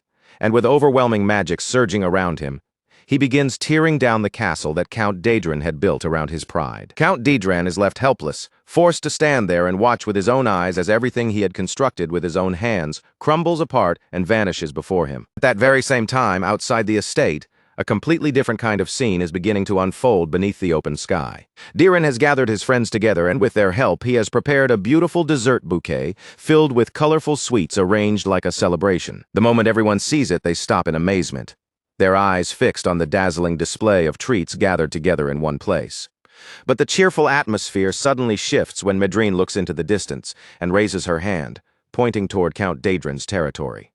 Everyone follows the direction of her finger and looks up, only to see Count Dedren's castle floating high in the air, suspended there for one impossible moment before Ellison reduces it to nothing. Count Daedrin screams in absolute horror as his home disappears right in front of him, while Ellison calmly tells him that he is simply giving him some fireworks to enjoy, since he will not be seeing such brilliant lights again for a very long time. Meanwhile, Daedrin turns gently toward Lady Verna and asks what she thinks of the fireworks lighting up the distance. With tears of happiness shining in her eyes, Lady Verna continues eating her dessert, her expression soft and overwhelmed as she answers him. She tells him with a trembling smile that this is the most wonderful banquet she has ever experienced in her entire life. Around them, everyone else enjoys the sweets as well, sharing in the warmth of the moment as the estate finally feels lighter than it has in a long time. A night finally settles over the estate. Lady Verna sits alone in her room with a calm, peaceful expression, quietly admitting that it has been far too long since she allowed herself to truly enjoy dessert. She also confesses that for so many years this castle had felt less like a home and more like a prison surrounding her. But now, at long last, that prison has finally begun to break apart. Then she carefully feeds her husband, speaking to him in a gentle voice about Daedrin, as she comforts him, and promises that she will no longer keep herself hidden away. That promise seems to reach him, and for the first time in a very long while, a small smile appears on his face. After a quiet pause, Lady Verna looks at him softly and tells him that there is something she should have said much earlier. Taking his hand carefully between both of hers, she finally lets the words she had buried for so long come out, confessing that she loves him. Outside the room, Daedrin hears every word of that long-awaited confession, and a soft, relieved smile slowly rises onto his face as well. Far away from that warmth, Count Daedrin has fallen into misery and humiliation, being pelted with stones by the very people he once ruled over. He has no choice but to look upon the ruin of both his land and his pride, stripped of the power he once flaunted so arrogantly. At the same time, Daedrin reports to Ellison that they captured as many spies as they were able to find, though he warns that this still does not mean they can afford to lower their guard. Ellison thanks him for handling the work, then casually apologizes for dragging Medrine away in the middle of the night as part of the plan. Daedrin explains that Duke Temurin had been shocked at first, but once he realized that everything was unfolding according to Ellison's design, he went completely silent. He adds that perhaps Duke Temurin now wants to come in person and see with his own eyes how the situation will continue from here. As Daedrin sinks into thought, he finds himself struck all over again by Ellison's power, realizing that Ellison has become even stronger than the man he once knew. Ellison, completely unaware of the quiet admiration directed at him, simply says that he has done everything he can for now, and he hopes Great City can finally enjoy a little peace. But when the next day arrives, that peace comes in the form of a steady rain falling over the city. Rurin immediately starts complaining, clearly upset because she had only just finished hanging the laundry outside when the rain began coming down. Miltane's work is disrupted by the downpour as well, with the sudden weather throwing all of the outdoor tasks completely off schedule. Ellison listens to their grumbling for a while, letting them complain as the rain continues pattering down around the restaurant. Then he finally cuts through the entire argument and firmly tells them not to keep working outside in weather like this. Of course, they immediately protest, unwilling to simply stop in the middle of the tasks they had already started. So Ellison redirects them instead, telling them that if they still want to make themselves useful, they can help with work inside the restaurant. After that, Ellison helps dry Rurin off himself, carefully making sure she does not stay soaked long enough to catch a cold. Nearby, Miltane and Ment stand there holding towels, looking completely confused and awkward as they watch Ellison fuss over Rurin like this is the most natural thing in the world. That strange little moment is soon interrupted when Venan steps into the restaurant. He says that the gloomy weather has made him crave something warm, filling, and comforting. Ellison answers that craving with a steaming bowl of knife-cut noodle soup, rich with chicken and perfectly suited for a cold, rainy day. Venan reminds him that he once said he had stopped serving chicken, and Ellison explains that since so many customers are now getting their chicken from Creston, he decided it was time to bring chicken dishes back to the menu. Then Ellison asks how Venan's orchard is holding up under all this rain. Venan jokes that Ellison would probably be delighted if the orchard failed, since Ellison had once offered to buy it for a price far higher than what it was actually worth. Ellison admits with a smile that he would actually be disappointed if Venan gave up that easily, and the two of them share a relaxed laugh over the exchange. Venan then says that staying at the orchard all day would not stop the rain anyway, before taking his first sip of the soup. The moment he tastes it, he hums with satisfaction and declares that this bowl alone made the trip completely worth it. Rurin pouts in obvious annoyance, her damp hair still sticking to her cheeks as she grumbles at Ellison for stopping halfway through drying her off. Ellison simply tells her, as calmly as ever, that a customer has arrived. Then he turns back toward Venan and sets a drink in front of him, acting as naturally as if nothing strange had just happened. Venom quietly watches that familiar little exchange between Ellison and Rurin, taking in the way they speak to each other and move around one another with such unguarded ease. After a brief pause, Venom asks Ellison whether he has ever made a choice so painful that he wished, from the very bottom of his heart, he could turn back time and choose differently. Question lands with more weight than anyone expects, and for just a moment, Ellison goes still, his expression tightening as silence settles over him. Venom notices that small change immediately, quietly studying Ellison's face, as if he has caught a glimpse of something hidden beneath the surface. Then Venom assumes Ellison must not have a regret like that, saying he can tell from the relaxed and affectionate way Ellison behaves with his wife. Ellison cuts in right away and corrects him, making it very clear that Rurin is not his wife. With a strangely calm, distant look in his eyes, Venom begins talking about the girl he loved when he was young, the woman who remained in his heart for 30 long years. He says that no other woman ever managed to replace her, not even for a single moment. Hearing that, Ellison grows curious and asks whether Venom ever actually confessed his feelings to her. Venom admits that he never did. Back then, he had foolishly believed that because they had spent so much time together, they would naturally end up staying by each other's side. But time kept moving forward, and as the two of them grew older, she eventually began bringing up the subject of marriage. That was when Venom finally made up his mind. He decided to take her beyond the outskirts of the city and properly confess the feelings he had kept buried for so long. But the chance he had waited for all that time never actually came. On that very day, the moment he had hoped would change everything was shattered by the sudden dragon attack. Ellison's expression darkens as he realizes exactly which time Venom is talking about. It was the same period when Ellison himself was dragged into this world, right as the war against the dragons erupted. Venom continues in a low, heavy voice, sinking back into that memory as though the chaos of that day is still unfolding right in front of his eyes. He says that when the attack began, fear overtook him completely, and he ran away like a coward. After that day, he never saw her again. And now, 15 years later, he has finally caught a glimpse of her somewhere in the city. Ever since seeing her again, that single lost moment has been clawing at him, haunting him with even sharper pain than before. He confesses that he was too afraid to face her, so he stopped going out altogether, even though the longing to see her still hurts so much, he can barely bear it. Then Venom tells Ellison to treat his wife well while he still has the chance, so he will not end up carrying the same kind of regret for the rest of his life. Before Venom leaves, Ellison corrects him one more time, firmly reminding him that Rurin is not his wife. But once night settles over the restaurant and everything grows quiet, Ellison still finds his mind drifting back to Venom and the sorrow hidden behind that calm expression. He thinks about a man who has held on to the same love for 15 full human years, never letting go of the person he lost. And from a dragon's sense of time, that kind of waiting must feel almost like 150 years of longing. The next day, Ellison goes to Rain and asks her about Meal, the woman who had apparently become friendly with her not long ago. Rian tells him that Meal recently opened a repair shop in the city, but she also explains that Meal is carrying troubles of her own. When Ellison asks what kind of troubles she means, Ryan reveals something that completely catches him off guard. As it turns out, Meal is living with the exact same regret that has been tormenting Venom all this time. Ellison's curiosity sharpens at once, and he asks Ryan what she and Meal actually talked about when they met. Rian explains that when Meal first met her, she looked closely at Ryan's face and asked why Ryan did not seem to recognize her. Meal had looked genuinely puzzled, almost as though she had expected Ryan to know exactly who she was. So Ryan answered honestly, telling Meal that she had only recently settled in Great City together with her husband. That was when Meal slowly began to open her heart, admitting that long ago there had been someone she loved deeply.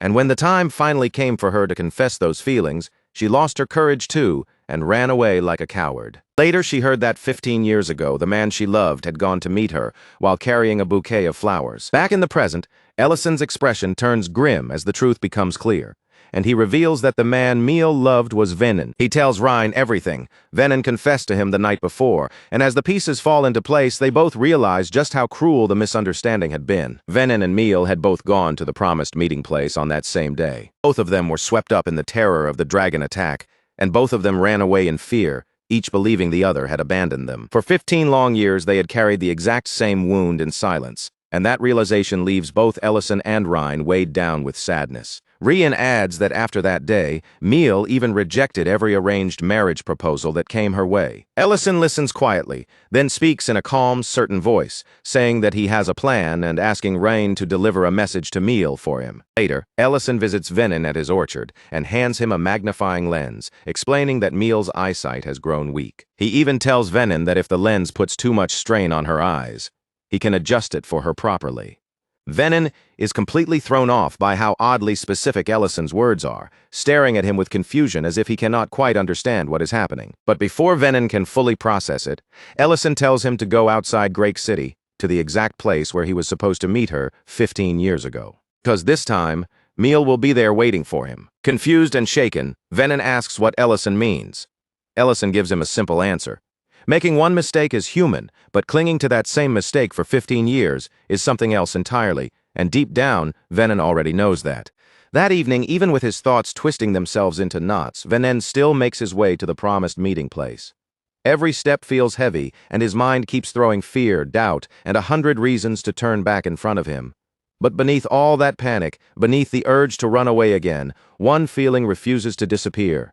He still wants to see Meal one more time. And then, near the old tree standing quietly in the fading light, Venin finally spots her. Meal is there, waiting in that familiar place, her figure still and clear against the evening scenery. Meal slowly turns her head toward him, and as soon as her gaze settles on Venin, recognition flashes across her face. There is no confusion, no pause, not even the smallest hint of doubt. She knows exactly who he is. For a brief stretch of time, neither of them can bring themselves to speak. They simply stand there facing one another, separated by the quiet evening air and all the words they have held back for so many years. That silence is not empty at all. It presses down between them like a weight, filled with 15 long years of regret, distance, and moments they can never return to. In the end, Meal is the one who gently breaks through it. Her voice is soft as she tells Venin that ever since that day, there has been something she has always wanted to say to him. Venin answers with his voice lowered and trembling as if the words are barely holding together. He tells her that he has been carrying that very same feeling inside him all these years too. Then, almost as if their hearts move at the exact same time, they both confess the truth they have been hiding. 15 years ago, when everything collapsed around them, each of them believed they were the one who ran away. The instant they hear the same confession coming from the other person, both of them freeze. For one stunned heartbeat, they can only stare at each other, slowly realizing just how painfully wrong they had both been. But after that first shock settles, the air around them begins to change. Bit by bit, the suffocating tension loosens, and the pain hanging between them softens into something gentler. And then, almost in the same breath, both Venin and Meal begin to laugh. It starts quietly, but the laughter carries all the relief, disbelief, and release they had been holding in for 15 years. From a hill overlooking the meeting place, Ryan and Ellison stand side by side in silence. Below them, they watch Venin and Meal from a distance, careful not to disturb the moment finally unfolding. A quiet sense of relief settles over both of them as they see the misunderstanding that had trapped Venin and Meal for so many years finally begin to fall apart. Ryan then asks Ellison why he did not just tell them the truth from the very start.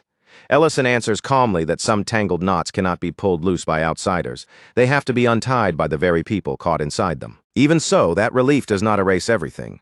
A faint sadness still lingers over Ryan and Ellison because they both understand that Venin and Meal had carried this ache for 15 years. And the cruelest part is that all of that suffering came from something so small and tragic, the same mistaken belief held by both of them at once. Now, at long last, Venin and Meal walk back toward Great City together. Their hands are joined as they move forward side by side, finally leaving the painful shadow of the past behind them. After that quiet reunion beneath the evening sky, several days pass, and life slowly begins to move forward again. Then Venin comes to the restaurant and gives Ellison his answer. He has decided to sell the orchard to him. Ellison naturally does not take advantage of the situation. Without hesitation, he makes sure the payment is more than fair, offering Venin a generous price for the land. With that money in hand, Venin and Meal buy a home right in the heart of Great City. Not long after, they get married as well, finally choosing a new life together instead of continuing to live beneath old regret. Ellison is satisfied with the outcome too, because purchasing the orchard gives him exactly the land he needs for the dwarves and their future plans. Rurin, meanwhile, is more than pleased that the dwarves are now making their home inside her lair. Still, despite that happiness, she cannot help sulking a little, especially because Ellison still intends to keep staying at the restaurant, even though her lair has plenty of space for him. When Ellison notices that dissatisfied look on Rurin's face, he remembers what Venin once told him. So he tells her that once the construction is completely finished, he will live there with her. Those words hit Rurin like a sudden burst of sunlight breaking through the clouds. In an instant, her entire face brightens, and the gloom she had been carrying disappears almost completely. Ellison confirms it again, so she knows he means it. Then he adds that he may even build a passageway that connects the lair directly to the restaurant. The second Rurin hears that, her attitude changes completely. With sudden excitement in her voice, she declares that she is now extremely looking forward to the lair. Later on, Rurin sits across from Goltazar as the dwarf chief gives his report. According to him, the construction of the lair is already about 70% finished. Goltazar speaks with absolute confidence, assuring them that the dwarves will definitely complete the work before the next year arrives. As Ellison serves food to them, the conversation turns to just how difficult a project of this size really is. Goltazar then tells him sincerely that the dwarves could never fully repay him for giving them land and a chance to build a new village of their own. All around the restaurant, the room is full of life, with every table occupied and the warm glow of the place spreading from corner to corner. People chat over their meals, laugh loudly, tease each other across the tables, and enjoy the food in front of them. The whole restaurant is filled with a lively, comfortable noise that makes the space feel alive. As the evening deepens and the last traces of light outside slowly begin to fade, two more figures appear at the entrance. They look utterly drained, their bodies worn down as if they have been walking for far too long. Their faces and clothes are rough from travel, making it clear at a glance that the road here has not been kind to them. They are the wandering siblings, Linte and Mate. Almost immediately, the rich, delicious aroma drifting out from the restaurant catches them and pulls them closer to the door. A moment later, they gather their courage and knock. With nervous voices, they ask whether there might be any work available for them. They explain that they had seen a flyer saying staff were needed at the ranch, and that flyer is the reason they came all the way here. Ellison answers rather bluntly, telling them that he actually threw that flyer away not too long ago. The moment those words reach them, Linte and Mate's faces fall.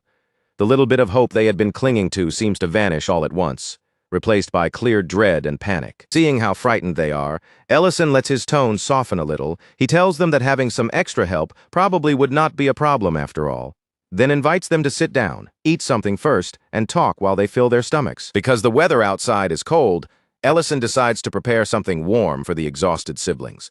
He begins by taking out pork, choosing a dish that will properly heat them from the inside. In a separate pot, he carefully starts building a proper stew, adding in all the ingredients needed to make it hearty and flavorful. To finish the taste, he even adds a touch of MSG, deepening the richness of the broth. After simmering for a while, the pork stew is finally done. Steam rises from the pot, carrying a rich, savory fragrance that fills the air around them. When the meat is placed in front of Linte and Mate, the two siblings hesitate. Their eyes linger on the food, but their bodies stay tense, as if they are not sure they are really allowed to accept something this good. Ellison gently puts their worries to rest by telling them that there are plenty of leftovers, so they do not need to hold back. That simple reassurance is enough to loosen their hesitation. At last, Linte and Mate pick up their food and begin to eat. The instant the stew touches their tongues, both of them are visibly stunned.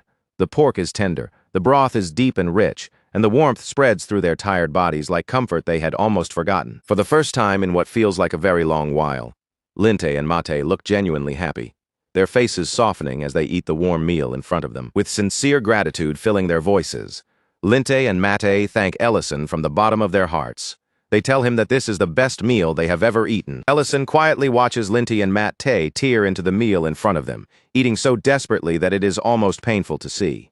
He warns them not to rush and to slow down before they choke, but from the way they are devouring every bite, he can already tell they must have been right on the edge of starvation long before they ever reached his restaurant. Only after the two brothers finally manage to calm their pace, a little does Ellison study them more closely.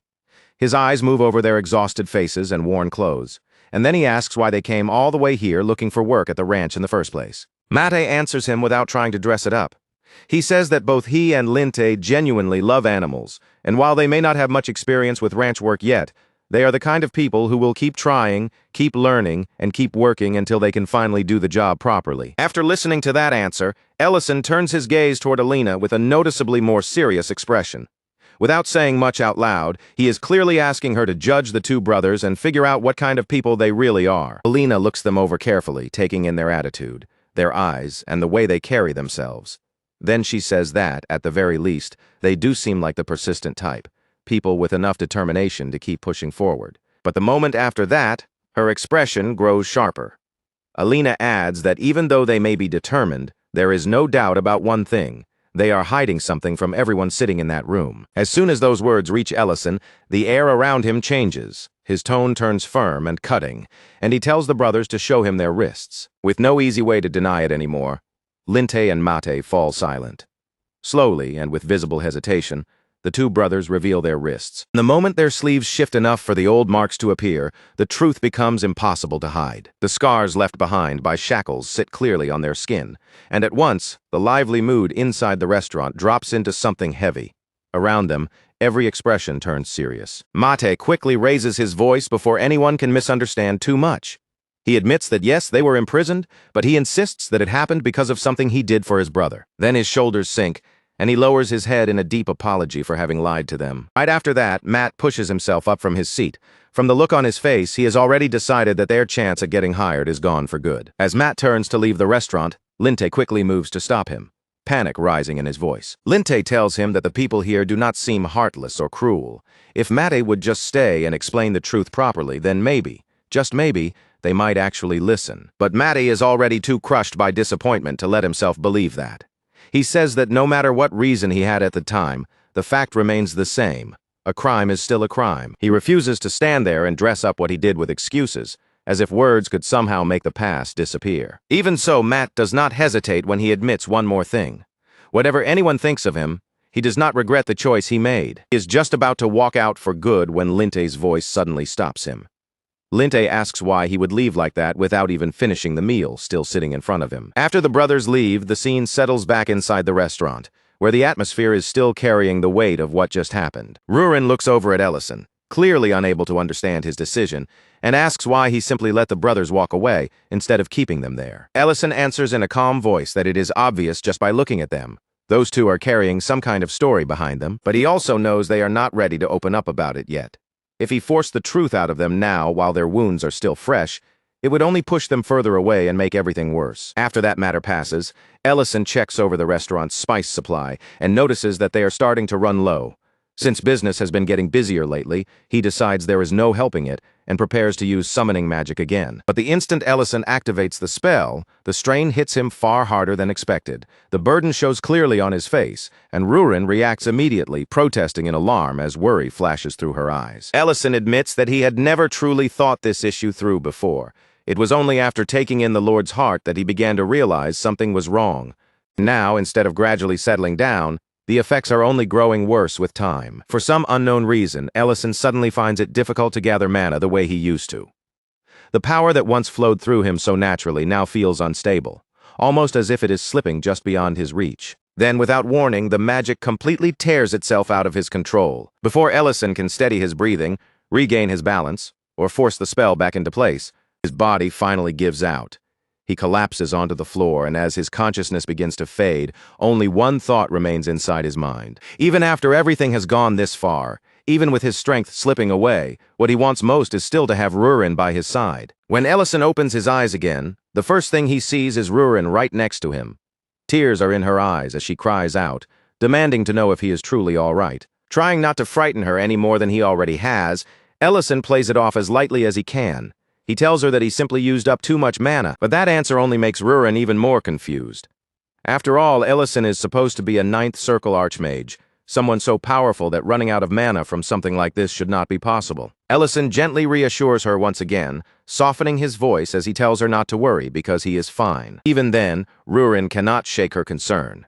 She leans in and asks if there is anything at all she can do for him. Her voice is full of desperate sincerity as she promises that whatever he needs, no matter what kind of request it is, she will do it for him. But when Ellison finally tells her what he wants, Rurin immediately shouts in outrage. Of all the things he could have asked for, his request is for her to cook something for him. And Rurin, more than anyone else, knows the problem with that request. She has absolutely no idea how cooking is supposed to work. Meanwhile, the story shifts back to the two brothers after their painful departure from the restaurant. Out in the freezing night, Linte and Mate wander through the cold streets with their bodies trembling from the chill. Even while shivering, They keep searching for any place that might possibly be willing to hire them. Because of the criminal past hanging over them, every door closes in their faces. No one wants to take in 2 former prisoners. One of them mutters bitterly under his breath that, at the very least, prison had been warmer than this freezing street. Later, the brothers fall so low that they are reduced to eating stolen scraps. Nearby, a cat lets out a low growl, guarding what little food there is. That tiny growl says everything. There is barely enough here for even one starving creature, let alone 2 exhausted brothers and a hungry stray. With no other choice, Matt turns toward a nearby trash bin and begins searching through it, hoping that somewhere inside, there might still be something edible left behind. That is when a sinister-looking man appears with one of his subordinates at his side and spots them. The moment he hears that the brothers have only just been released from prison, Linte and Mate recognize him immediately. It is Supervisor Rotunda, and even after everything, he is still chasing after them. The sight of Rotunda makes Mate's anger flare up in an instant. His face hardens, his body tenses, and he openly admits that he made a mistake, looking like he wants nothing more than to beat Rotunda down right there on the street. But before Mate can throw himself at Rotunda, Linte grabs hold of him and forces him to stop. His voice is tense as he warns Mate that if he lets his anger take over right here, they could end up walking straight back into the same nightmare that destroyed their lives 2 years ago. Those words hit Matt hard, and in an instant, the memory of that terrible day comes flooding back as clearly as if it had never ended. Back then, it had not started with anything dramatic. Everything began at what looked like a completely ordinary construction site, surrounded by workers, tools, dust, and half-finished structures. At that time, Rotunda was serving as the construction supervisor, and he was using that authority in the ugliest way possible. He cornered and harassed a poor woman who had no real power, no protection, and almost no way to resist him. What made it even worse was that her husband worked directly under Rotunda. Because of that, every threat Rotunda made carried more weight, leaving the woman even more trapped and vulnerable. Then, all at once, Lint and Mate rushed onto the scene with urgent news. Breathless and alarmed, they reported that the support structure in Section 3 had suddenly collapsed. And the situation was even worse than a simple structural failure, because someone had been injured in the accident. The moment the woman heard that, terror flashed across her face. She immediately broke away and ran outside, desperate to find out whether her husband had been the one hurt. Rotunda, enraged that the woman he had been cornering had managed to slip out of his grasp, instantly redirected that anger toward the workers. Without even trying to understand what had happened, he blamed them for the collapse. Mate refused to stay silent and argued back, insisting that they had built everything exactly according to the blueprint. Then he and Linte took an even greater risk, openly pointing the blame at Rotunda himself by saying the accident happened because he had supplied defective materials. That accusation was enough to set Rotunda off completely. He attacked the brothers without mercy, beating them while spitting cruel reminders that he was the one who had hired orphans like them in the first place, as if that gave him the right to treat them however he wanted. Then, right there in front of everyone, Rotunda fired them on the spot. He declared that the cost of the damage would be taken out of their wages and sneered that once their wages were used up, they would not be employees anymore. They would be debtors owing him money. Lint tried to plead with him, lowering himself in desperation and begging for mercy.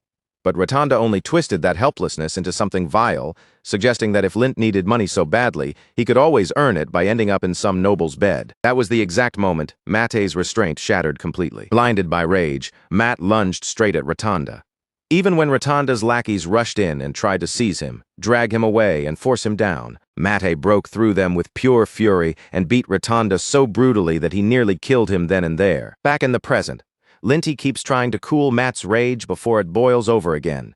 He tells him that Matty is always ready to pick a fight. But right now, fighting is not what matters. Their first priority has to be finding somewhere safe to hide. Rotunda, meanwhile, is still burning with anger of his own.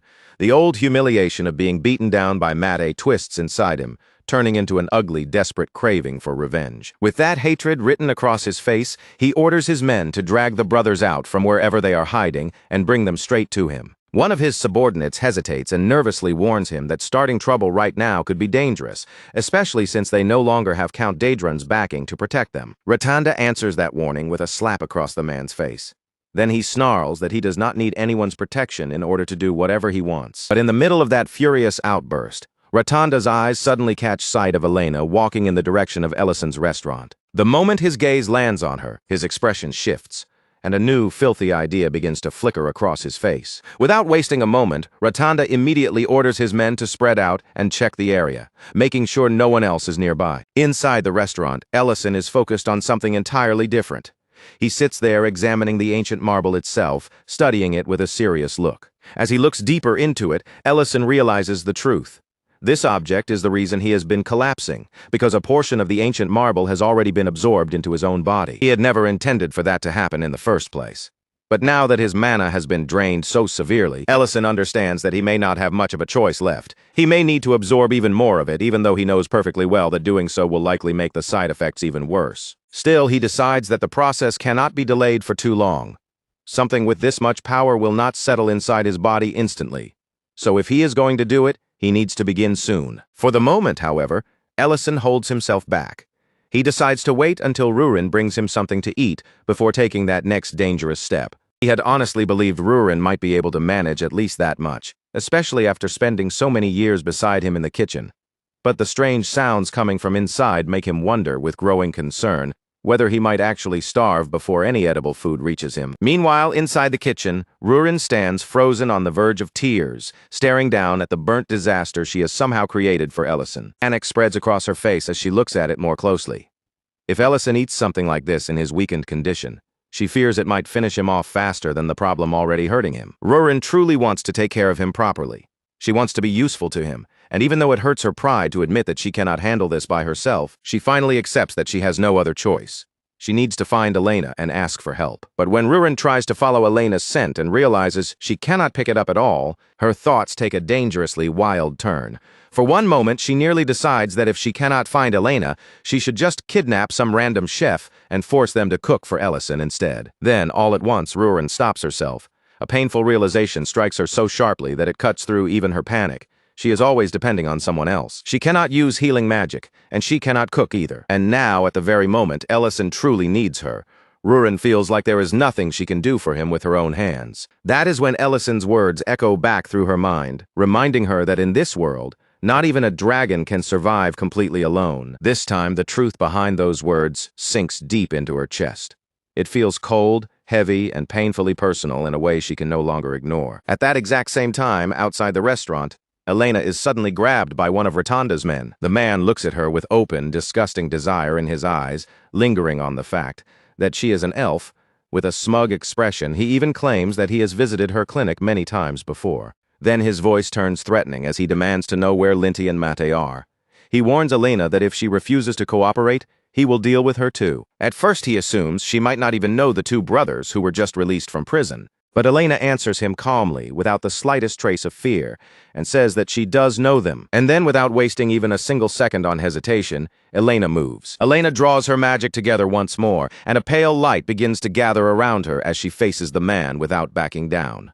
Her eyes stay steady, her expression firm, and even after being threatened, her answer remains exactly the same. She makes it clear that she has no intention of telling him anything. That refusal only drives him further over the edge. His face twists with fury, and without even bothering to restrain himself anymore, he launches forward, throwing his whole body into a reckless lunge straight after Elena. He looks ready to chase her down no matter how far she tries to run, but he barely gets the chance to move. Before he can close the distance, Matt suddenly bursts into the scene and slams his fist straight into the man's face, stopping him in his tracks. With that single punch, Matt loses any chance of staying hidden. The moment he strikes, his cover is blown completely, and he has no choice but to step out into the open. Mate turns toward Linte and apologizes for jumping in so suddenly, but his brother is already prepared. Linte grips a wooden stick tightly in both hands, his body tense and ready, standing as if he has already decided to fight beside him. Even though the situation is growing more dangerous by the second, Mate still tries to force a little humor into his voice as he glances at his brother. He tells Linty that if there is one bright side to making a choice like this, it is that they might at least have a way to stay warm through the coming winter, even if that warmth comes from whatever punishment is waiting for them afterward. Elena stares at them in surprise, unable to understand why the brothers would come back when they had a chance to run.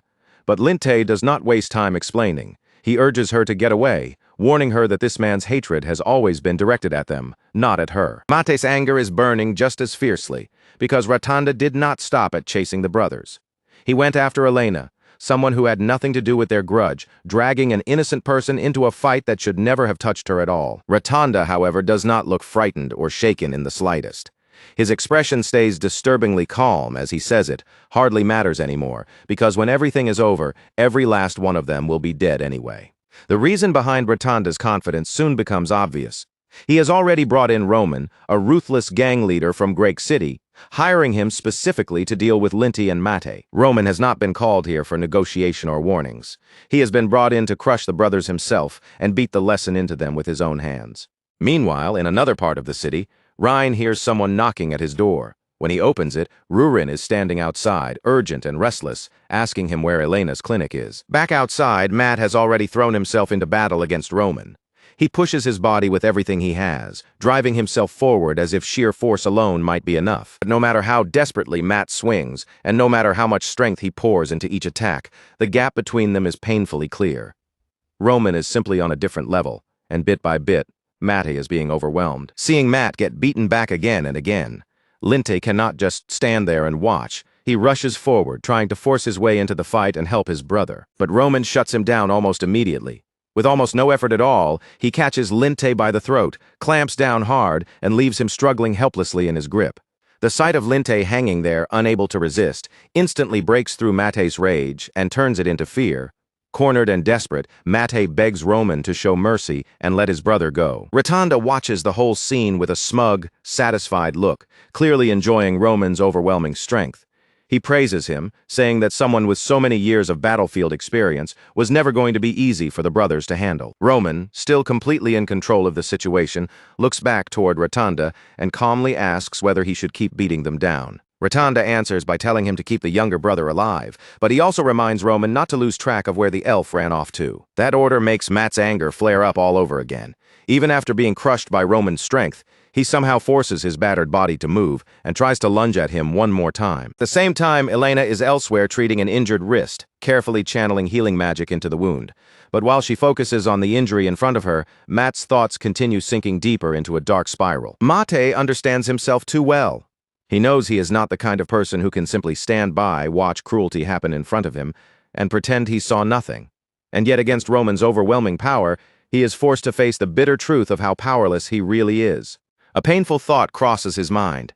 Maybe things would have been different if 2 years ago he had swallowed his anger, endured the pain, and stayed silent instead of fighting back. Then, just as the situation is sinking toward complete hopelessness, Rurin appears.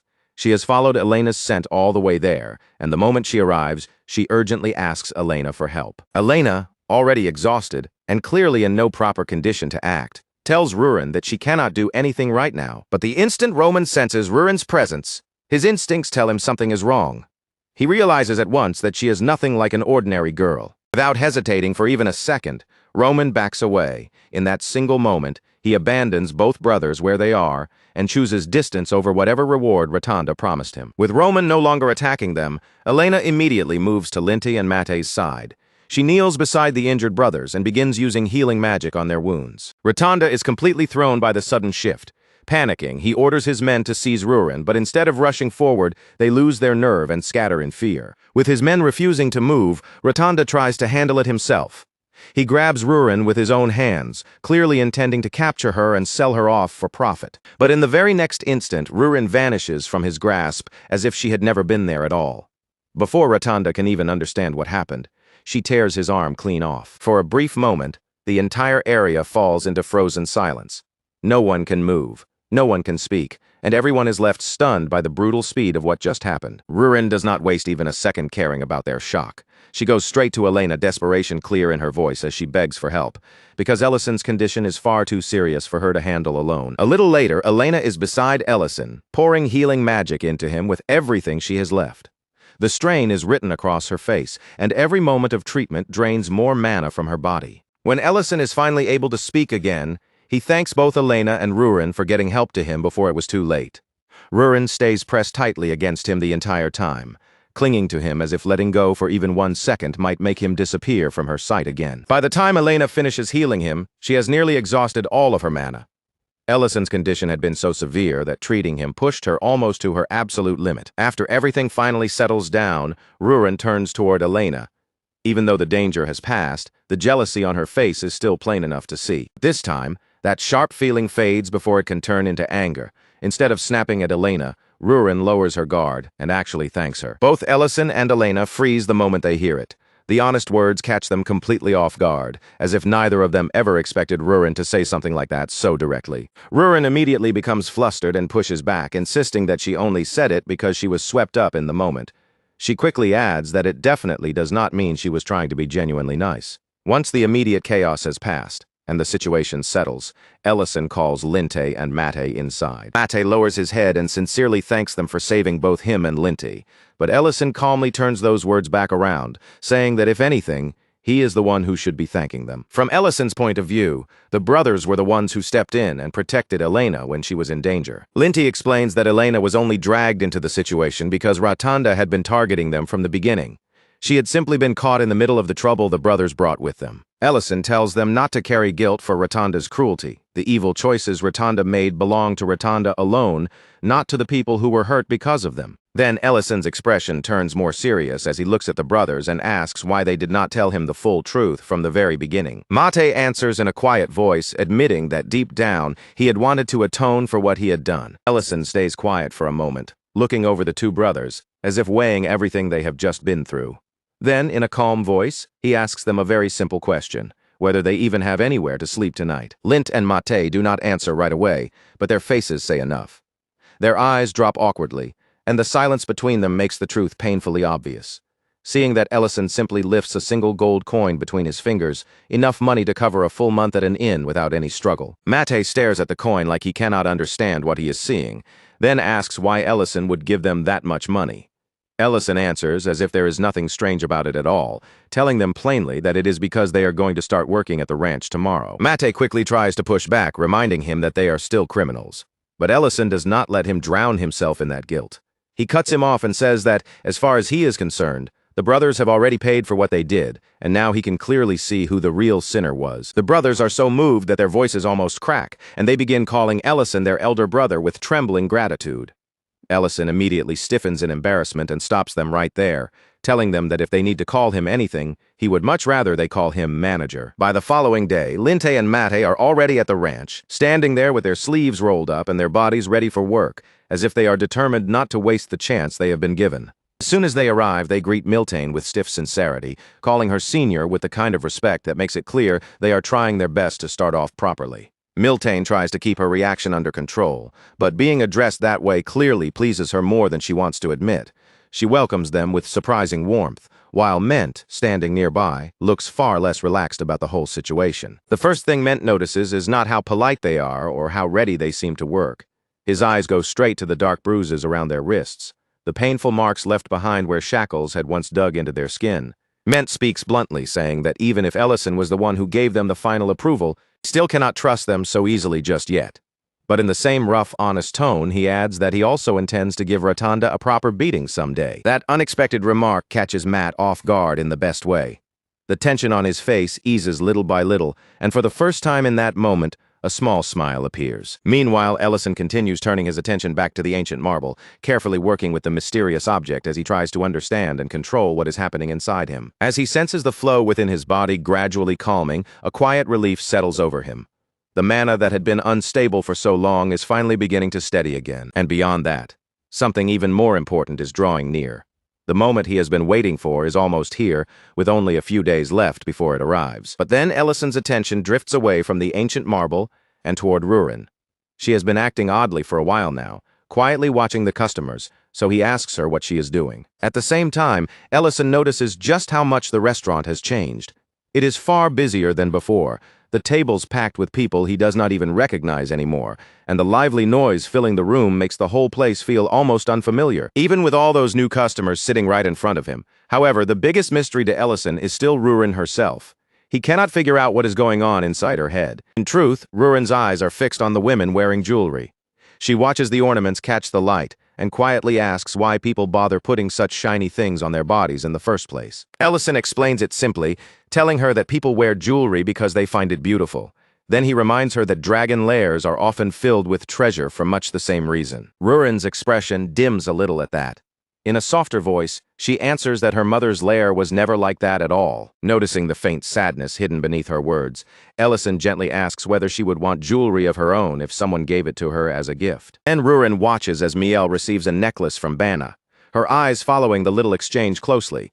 After a moment, she admits that the whole idea leaves her strangely confused, as if she cannot quite understand the emotion behind receiving something like that. Before Ellison can ask anything further or let that quiet conversation settle between them, Deeren suddenly cuts in from nearby, calling out to Ellison and pulling his attention away. He says he has brought good news, and the brightness in his voice is clear enough that Ellison immediately turns to listen. Once they sit down together with the restaurant's lively noise flowing around them in the background, Deeren reveals the news. Ratanda has finally been arrested, and not just for one crime, but for a long list of offenses that have caught up to him at last. Make things even worse for Ratanda, the people who once followed him eventually turned against him. His own men chose to testify, exposing the things he had done. Deeren also explains that Count Didran had been the one true source of authority, shielding Ratanda from the shadows all this time. But even while delivering that good news, Deeren looks exhausted. Every time they think the trouble has finally ended, another one of Count Didran's old followers seems to crawl out from somewhere and create a new problem. Ellison places a burger in front of him and praises him for handling everything so well.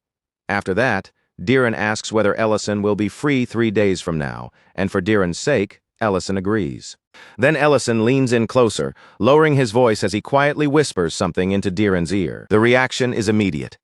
Deeren's tired expression brightens in an instant, and without the slightest hesitation, he declares that he will absolutely take part. 3 days later, Ellison sits in a dimly lit room facing the dwarf chief across the shadowy space. The dwarf chief begins to speak, but Ellison raises one hand to stop him.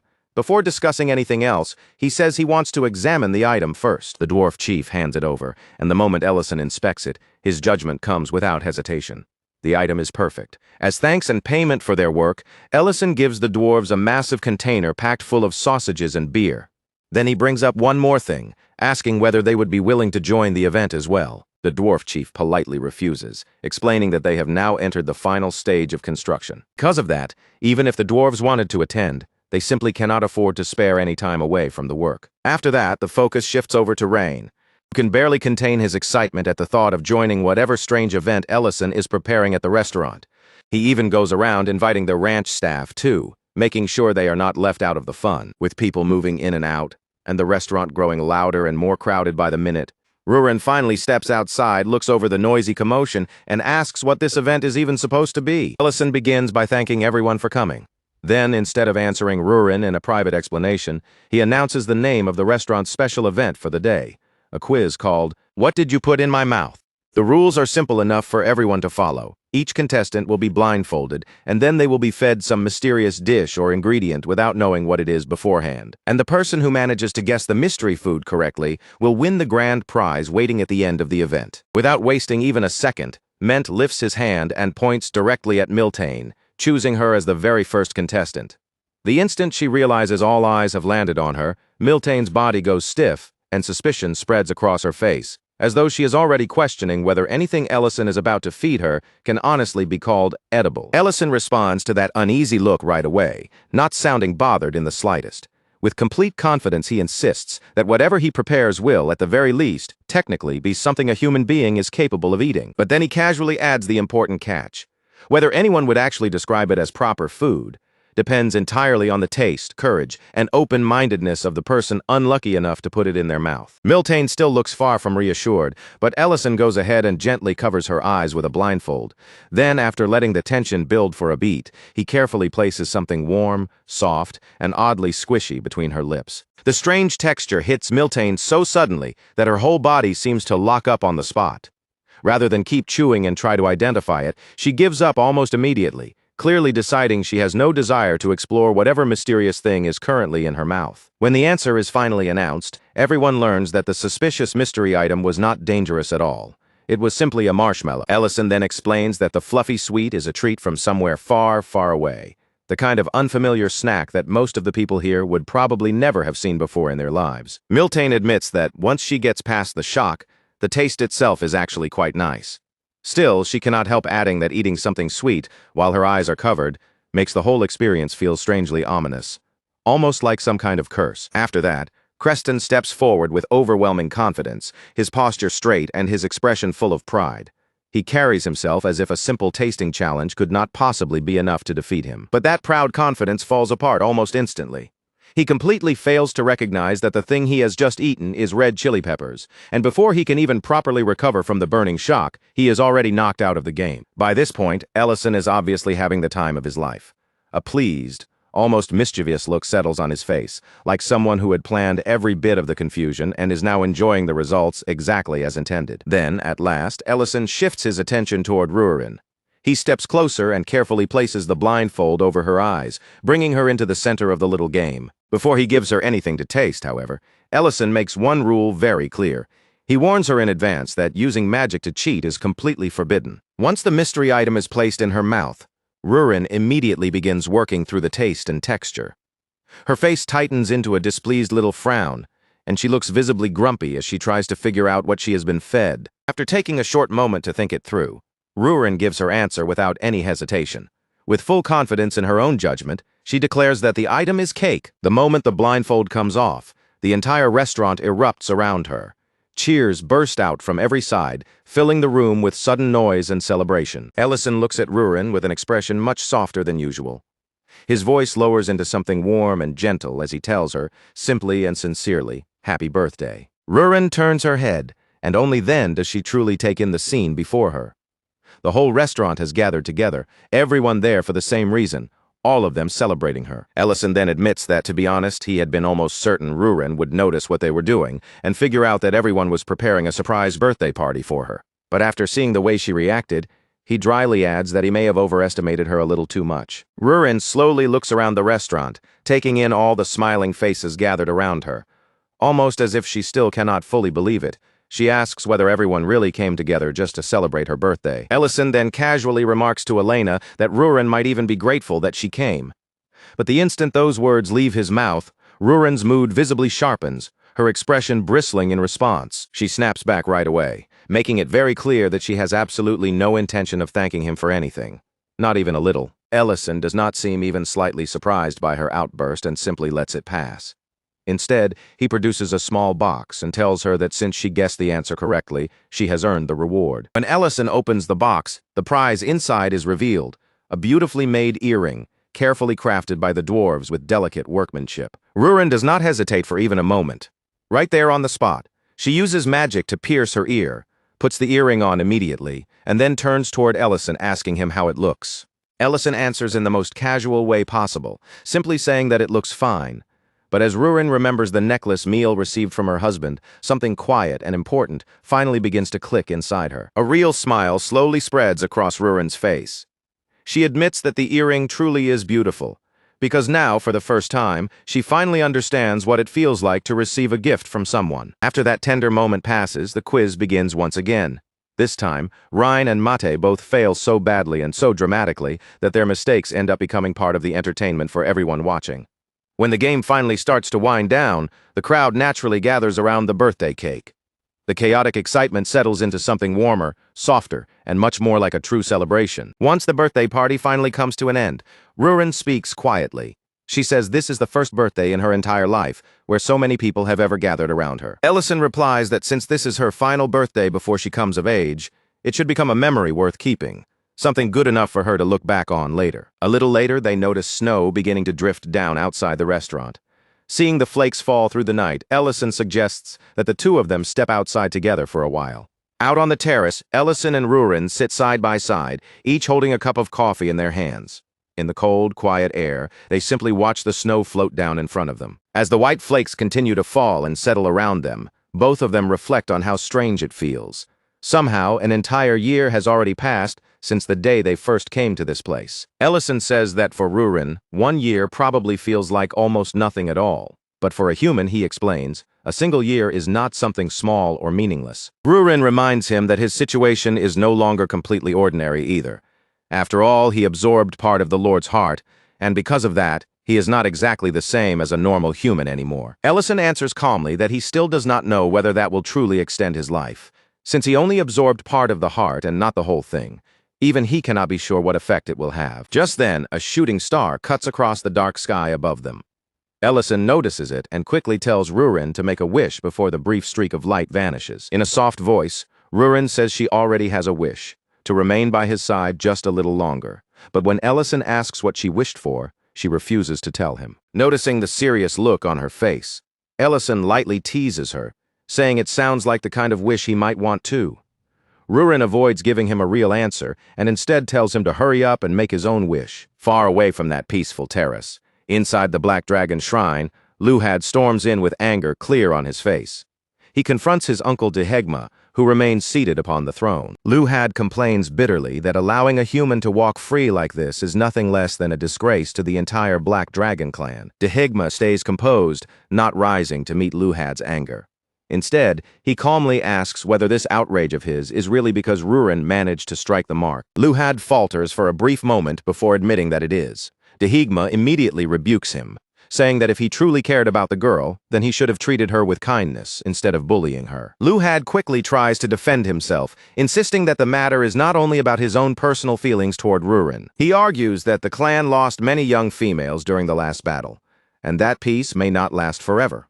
In his view, they cannot continue relying on an old promise as though it will protect the Black Dragons for all time. Dehegma warns him not to underestimate that human. He also reminds Luhad that if the clan breaks its promises, the shame will leave a lasting stain on the name of the Black Dragons. Luhad acts as though he accepts the rule, saying he will obey as long as everything is properly justified on the surface.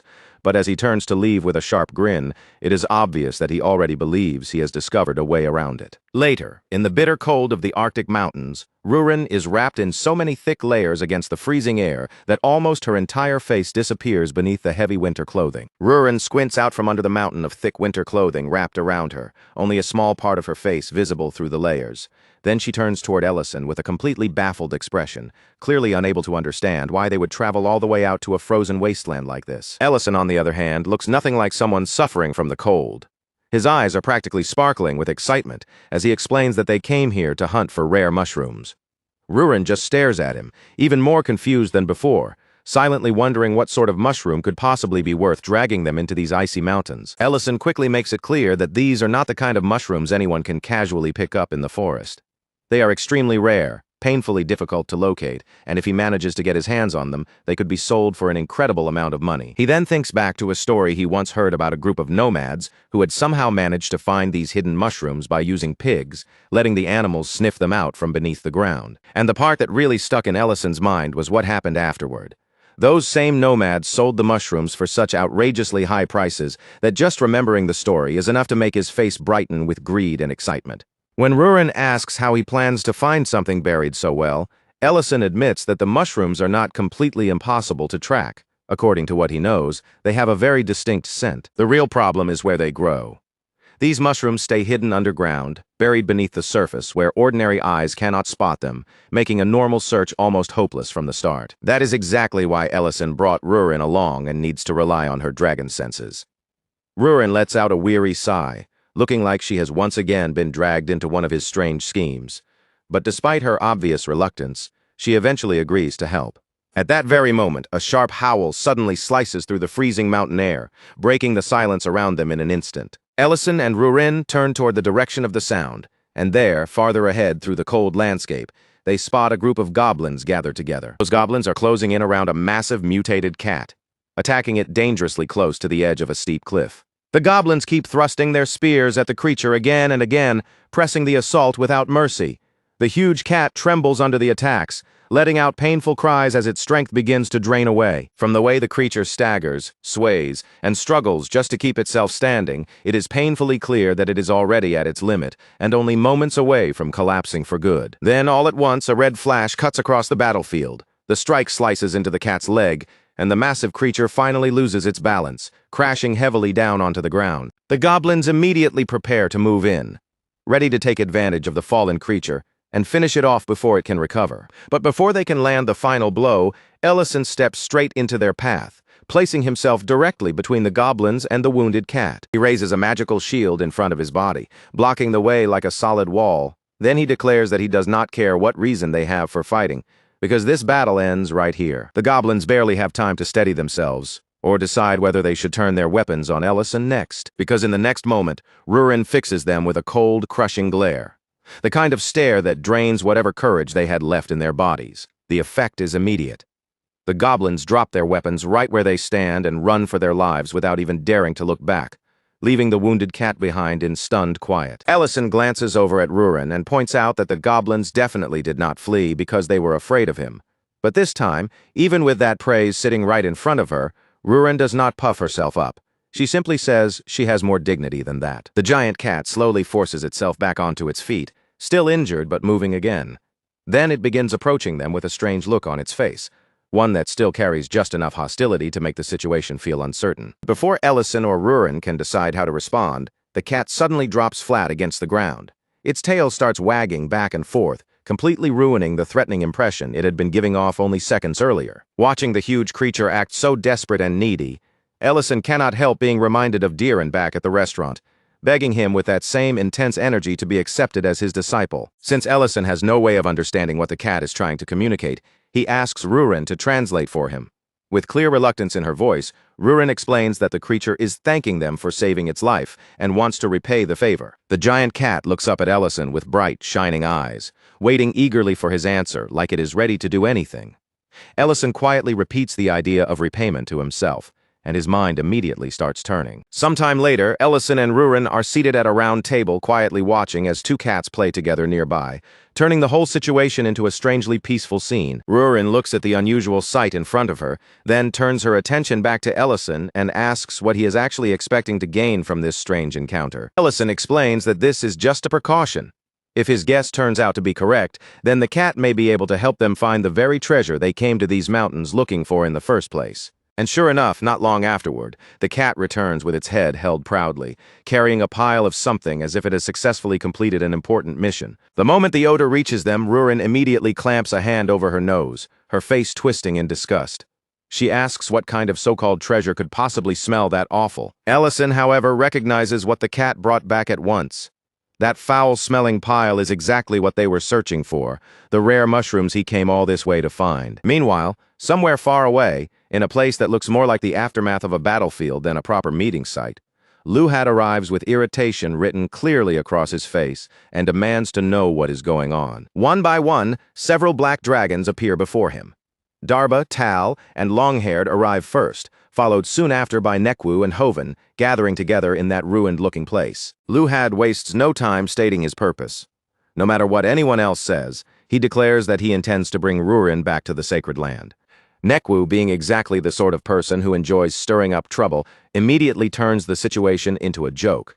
He comments that Luhad sounds less like he is acting for the clan and more like he is trying to claim a mate.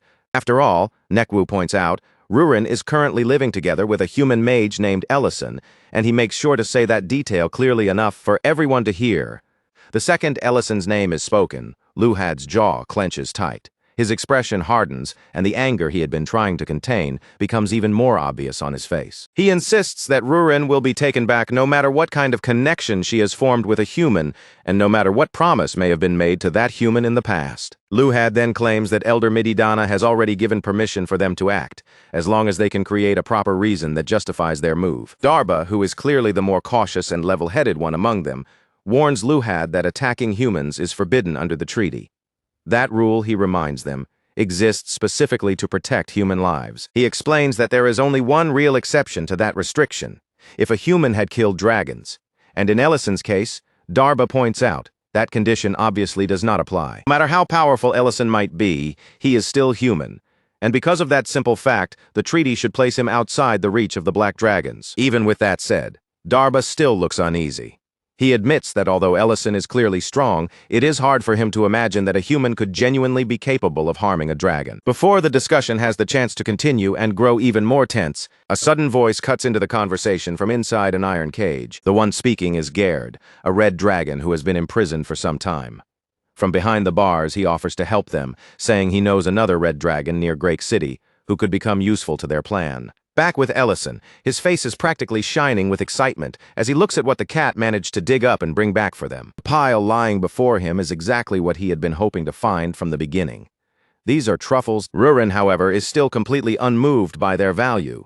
To her, the terrible smell is all that matters, and without the slightest hesitation, she tosses the entire pile away. Ellison nearly launches himself forward the moment he sees what Ruren is about to do, his eyes going wide in sheer panic.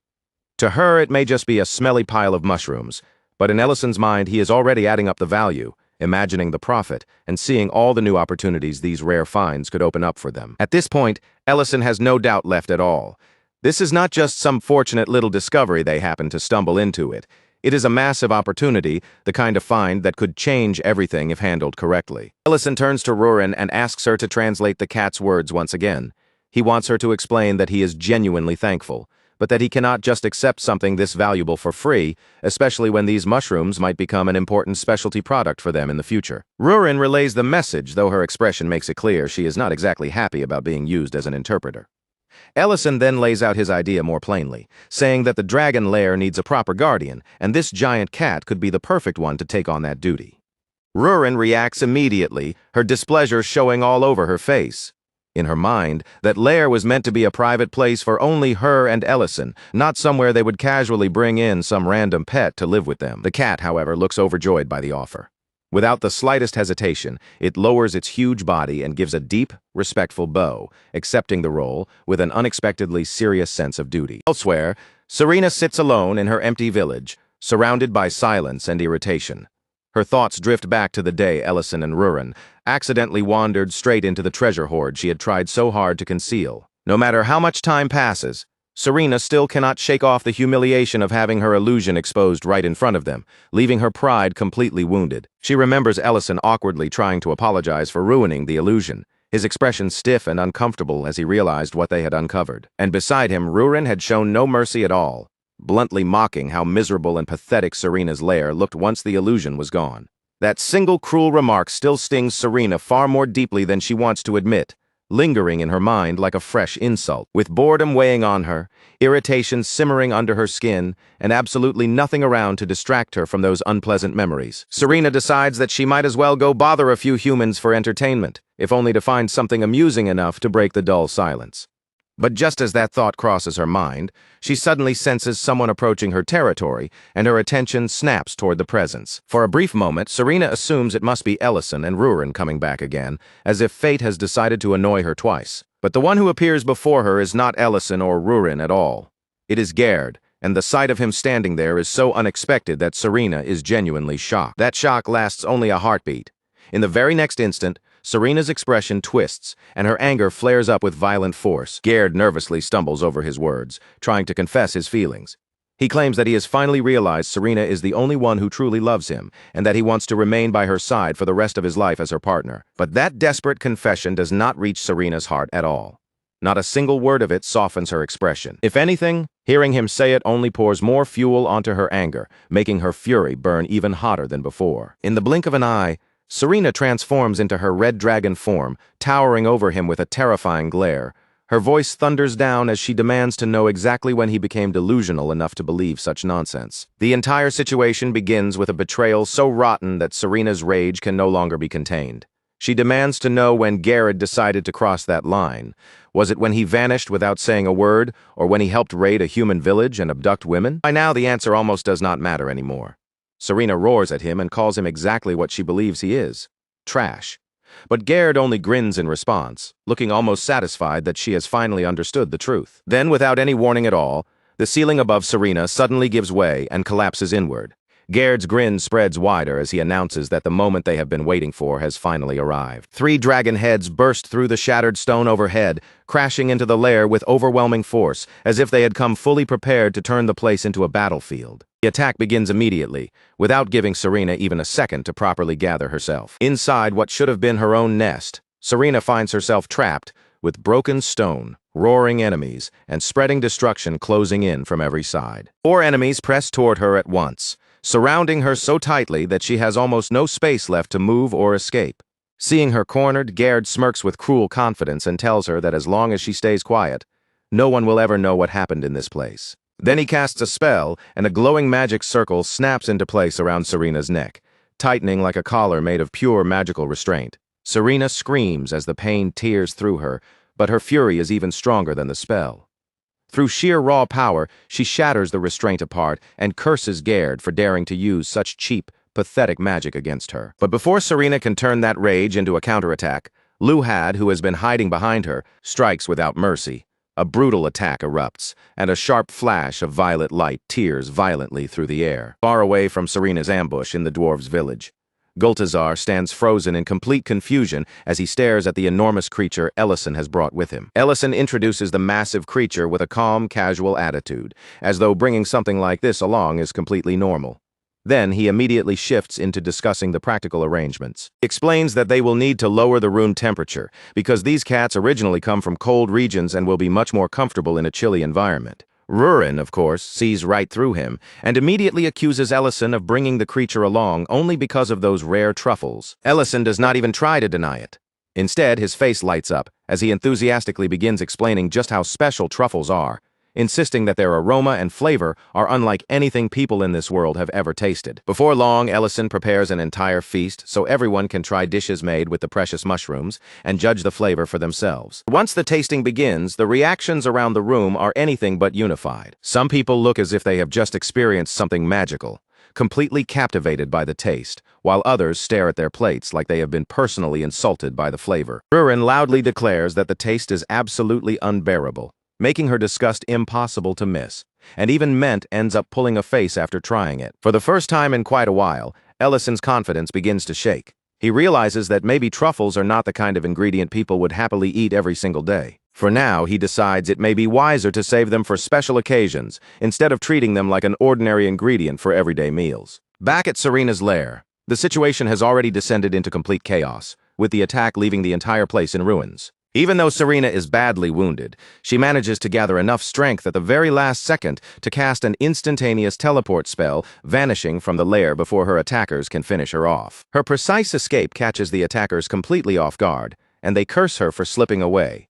Gerd stammers out excuses, calling it nothing more than a small miscalculation, while Nekwu laughs and says it does not matter because Serena will not be able to hide for long. Nekwu has already traced the magical residue left behind by Serena's teleportation, and the trail points clearly in one direction, straight toward Great City. The group begins considering their next move, noting that Serena cannot simply teleport all the way to the sacred land from where she is anyway. Because Serena had already placed herself outside the Red Dragon tribe, that path was now completely closed to her.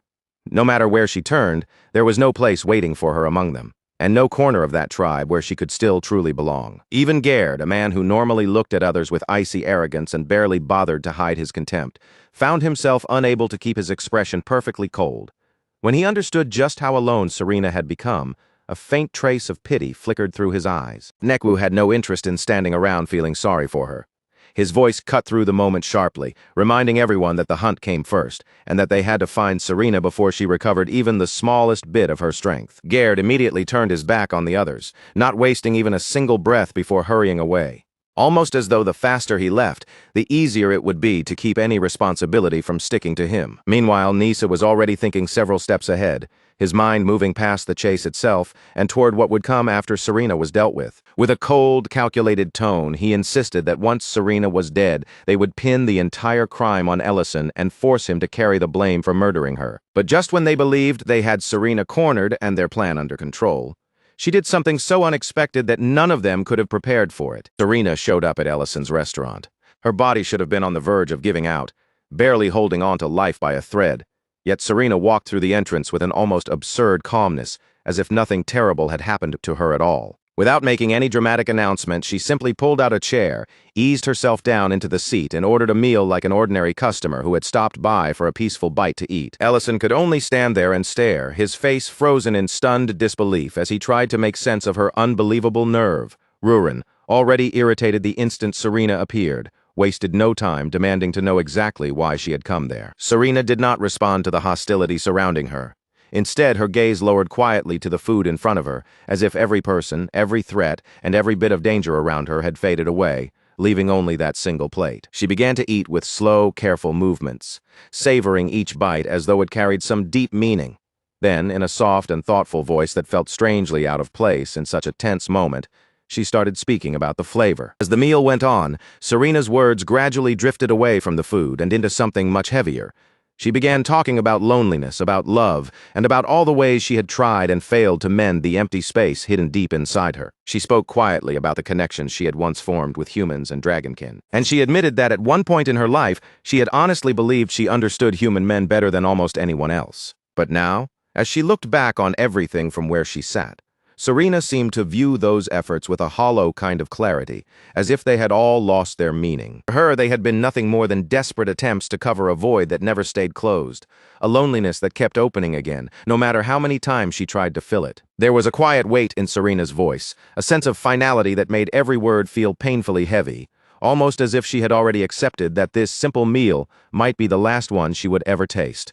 And by the time Ellison and Rurin finally realized just how horrifying Serena's condition truly was, the chance to act had already nearly slipped through their fingers. Ellison's eyes suddenly caught sight of the terrible wound carved across Serena's back, and then he noticed the sweat sliding down her pale, exhausted face. Before he could even fully react to what he was seeing, Serena's body gave out in the middle of her sentence, and she collapsed right there. Thick, dark blood spilled from her mouth as she coughed. Yet even through that horrifying sight, she stubbornly kept praising the taste of Ellison's cooking. Panic hit Ellison and Rurin at the same time. Rurin's expression hardened with dread as she forced herself to say the thing neither of them wanted to admit. Serena's wounds were so severe that even a dragon should not have been capable of surviving in that state. Then, just outside the restaurant, the air suddenly tore open as a red portal ripped into existence. A moment later, the heavy clang of armored footsteps began to echo closer and closer, each metallic step announcing that trouble had arrived. From within the portal, a group emerged and immediately raised their voices, accusing Ellison of killing a red dragon. Inside the restaurant, Serena lay completely still, her life barely clinging on by a thread. Outside, furious dragons were already gathering their power, their rage building, as they prepared to attack. Ellison and Rurin understood the trap almost instantly. Ellison told Rurin to take Serena to Elena right away, because getting her to the clinic was the only remaining chance they had to keep her alive. Rurin gave him a sharp, immediate nod, but before leaving she asked what he intended to do. Ellison stood his ground with a grim and steady expression, saying that he would go outside and greet their guests himself. Even with the situation already hanging by a thread, Ellison still made one last effort to stop everything from turning into a full-blown disaster. He faced them with tightly controlled politeness, keeping his voice calm as he suggested they sit down, have some tea, and talk the matter through. That peaceful offer was crushed almost the second it left his mouth. A dragon named Baint suddenly charged straight into the restaurant without any warning, unleashing a magical attack directly at Ellison. Ellison slipped away by the thinnest possible margin, narrowly avoiding the strike, only for his eyes to land on the blood Serena had left smeared across the floor behind him. Rurin acted at once, opening a portal to the clinic and disappearing through it with Serena held in her arms. Left alone to face the intruders, Ellison answered their accusations with sharp sarcasm and open defiance, but the red dragons were far too enraged to listen to reason. All across the restaurant, magic circles flared into existence, their light burning fiercely as spell after spell began firing in rapid succession. Ellison turned his full attention toward the attackers, his military cloak shifting behind him as his expression hardened into something cold and dangerous. The look of a man who had finally stopped treating this as a simple disturbance and was now ready to answer seriously. Somewhere else, hidden away from the restaurant, Nisa and his group laughed from the shadows as they sensed the magical chaos erupting in the distance. Smug and completely satisfied, Nisa remarked that everything was unfolding exactly as planned, and that the red dragons had been pulled perfectly into the turmoil. One of his companions watched the scheme play out and wondered aloud who could have guided the red dragons so cleanly into such a well-prepared trap. Back inside the restaurant, one of the red dragons roared with furious outrage, accusing Ellison of daring to lay a hand on one of their own. Fueled by that anger, he unleashed a massive fireball that tore across the room toward Ellison. Ellison did not even flinch. With calm precision, he raised a shield spell in front of himself and wiped out the attack before it could ever touch him. The fireball broke apart into harmless sparks, scattering through the air like fading embers before vanishing completely. Then, with nothing more than a small flick of his hand, Ellison opened a portal in front of the red dragons and told them to step through.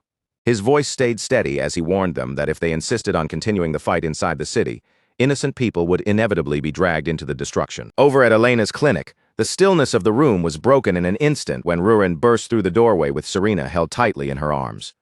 The sudden sight hit Elena so hard that she froze for a moment, startled to the point where even breathing seemed difficult. But the second Elena's eyes landed on Serena's body, the shock turned into something much colder. This was not a normal wound, and it was not the kind of injury she could treat casually. Serena's condition was far worse, far more terrifying than anything Elena had expected to face. For just a brief heartbeat, fear flashed across Elena's face, but she forced it down, tightened her expression, and stepped right up beside Serena, immediately pouring healing magic into the dying dragon without wasting another second. A bright, intense light spread through the clinic, washing over the room as Elena pushed her magic harder and harder. Every ounce of strength she had went into sealing Serena's wounds and desperately trying to stop the blood that refused to slow. Meanwhile, back on the battlefield, Ellison had already used teleportation to pull the furious dragons away from the city. Instead of letting their rage explode among innocent people, he dropped them into a barren open field, a place empty enough for the destruction to be contained. Baint looked around at the lifeless stretch of land and let out a mocking sneer. To him, this empty field was not an escape route for Ellison. It was the perfect graveyard where Ellison would be buried. But Ellison was not just standing there waiting for the next blow to come behind that calm look in his eyes. His mind was already moving, quietly piecing together every strange detail of what had just happened. The timing was too perfect. Serena's injuries were too convenient, and the red dragons had arrived far too quickly. When Ellison lined it all up, the answer became clear. Someone had arranged this entire incident to frame him. What he still had to figure out was whether he himself was the real target, or whether the red dragons were just being shoved forward like disposable pieces in someone else's game. And if they were being used, then maybe, just maybe, there was still a small chance to make them listen. So Ellison raised his voice over the tension and told them to stop letting anger control them and actually think for once. He made it clear that the blood they had seen inside his restaurant had not been spilled by him. But the older dragon, already poisoned by Nisa's manipulation, refused to hear another word. With cold certainty in his voice, he cut Ellison off and insisted that the blood on the floor was all the evidence they needed. Even with that accusation thrown in his face, Ellison did not retreat, and he did not allow their rage to silence him. He told them straight out that Serena had already been badly injured when she came to him, and that she was not dead yet. More than that, he made it clear that right now, far from trying to kill her, he was doing everything within his power to keep Serena alive. That was when Gerd moved forward, his eyes sharp and his expression twisted with deliberate malice, ready to stack another lie on top of the one already spreading. He pointed the blame at Ellison and claimed that Ellison was the one who had driven Serena out of her lair. Then he pushed the accusation even further, saying Ellison had killed her because she refused to leave quietly. In that instant, Ellison understood just how deeply Gerd was involved in this setup. But by then, the surrounding dragons were already consumed by fury, their anger burning too hot for them to accept anything that sounded like reason. Baint's rage finally boiled over completely. His body shifted into his true dragon form, and a thunderous roar tore from him, shaking the air across the battlefield. As Ellison defended himself from the attacks crashing toward him, he threw a question back at them that they clearly did not want to confront. If Serena mattered so much to them, then why had they abandoned her in the first place? Their answer came back as cold as stone. They told Ellison that he knew nothing about dragon law, and that was the moment when Ellison's patience finally began to split apart. Their arrogance, their refusal to listen, and their blind obedience to rules that made no sense all came crashing together at once.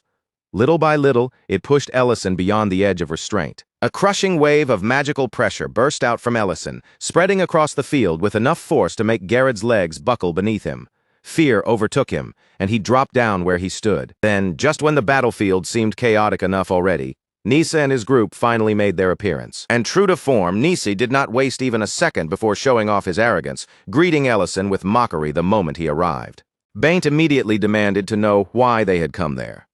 Nise answered with a smooth mask of polite concern, pretending that he and his companions had only stepped in to help settle the situation. But the instant Ellison felt that mana spreading across the field, recognition hit him at once. Now he understood exactly who had stepped into the fight, and with that realization, the entire battlefield took on an even more dangerous weight. Nise, meanwhile, looked almost pleased by it all.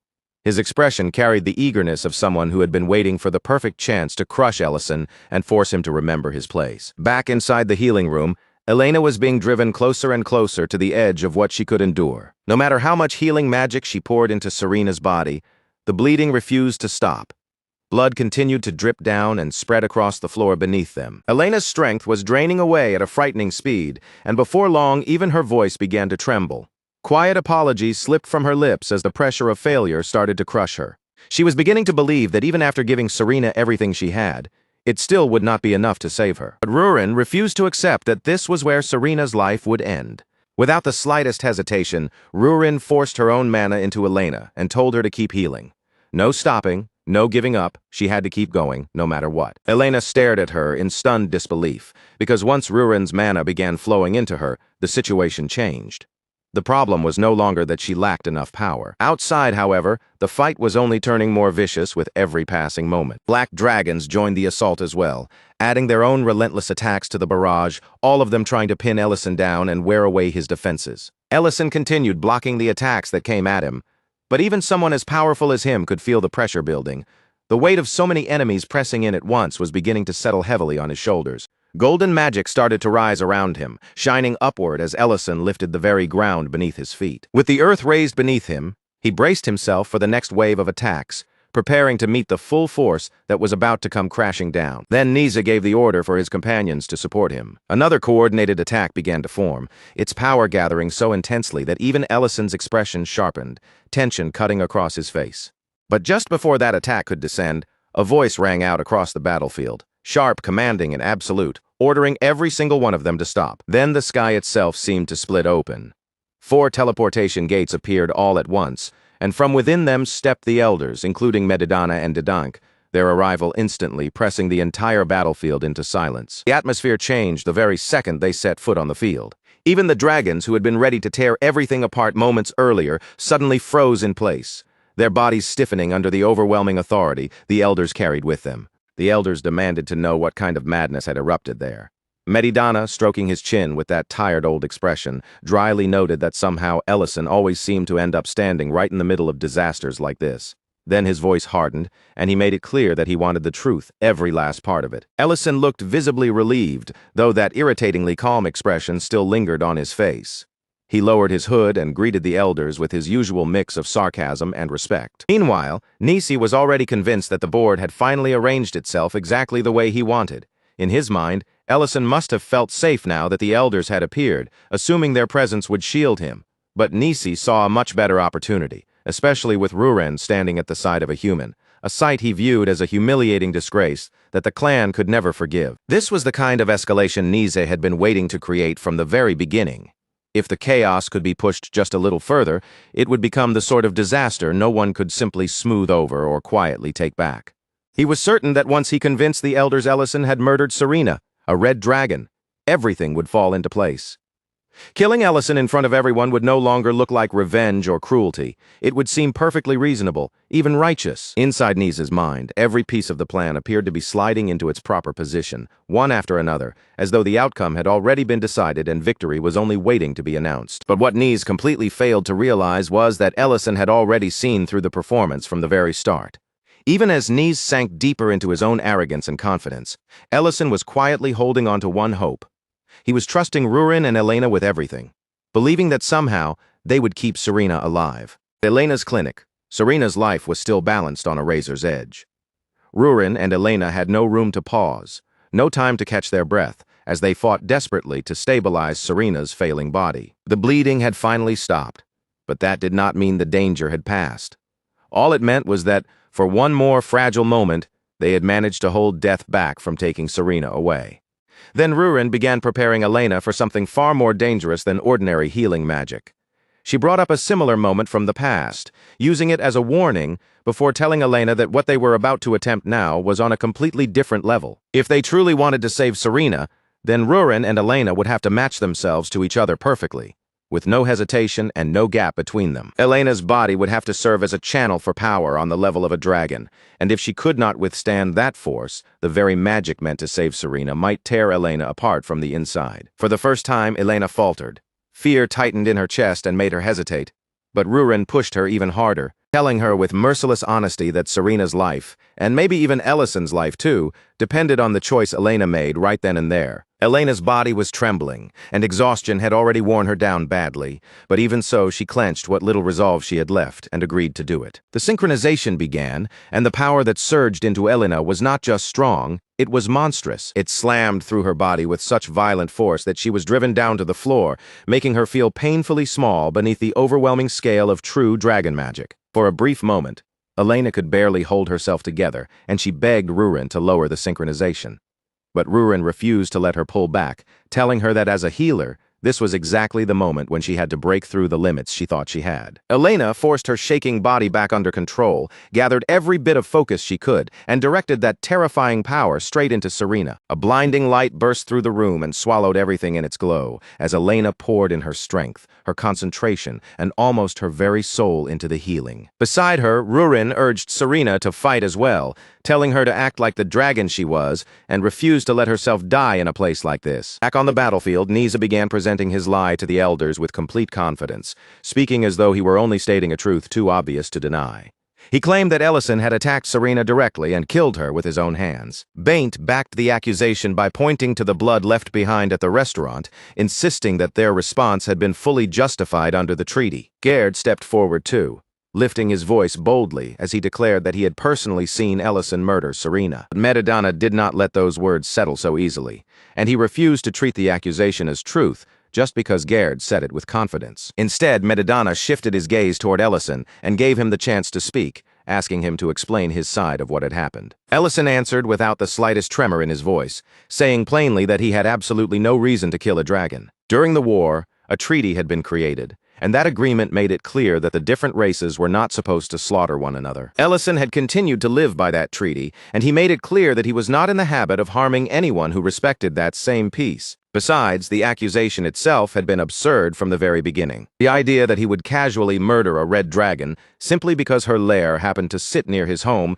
did not hold together at all. Then Ellison turned their attention to the part of the story that truly did not make sense. The black dragons had appeared far too quickly after the supposed attack. Their arrival had been so perfectly timed that it almost looked as if they had already been waiting nearby for the exact moment the incident began. Ellison then accused them directly, making it clear that he believed this entire trap had been arranged from the start. The elders exchanged quiet looks among themselves, and little by little, the weight of suspicion began to shift away from Ellison and toward the ones accusing him. Dedank narrowed his eyes, his expression sharpening, and asked whether Ellison could actually prove what he was claiming. Ellison remained completely steady and answered that he could.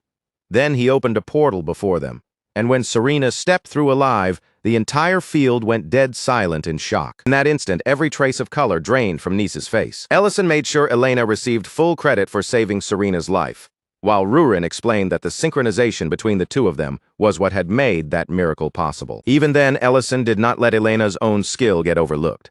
He praised her healing ability directly, acknowledging that her talent had played an essential role in keeping Serena alive. Then Serena spoke with her own voice and confirmed the truth.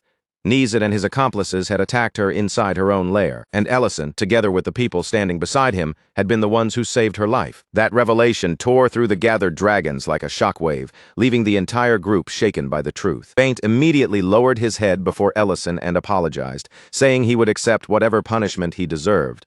But Ellison chose to let him go instead. The black dragons, however, were not going to walk away from this so easily. Even the elders looked visibly shaken by the healing method Elena and Rurin had managed to use, though Elena herself was far too exhausted to feel any comfort from their astonishment. Medidana then turned his attention toward Nisa, and his voice dropped into something cold, heavy, and severe. He declared that Nisa had violated the treaty and endangered the fragile peace between dragons and humans. By all rights, that should have been enough to bring the entire matter to a close. But Nisi was burning with fury.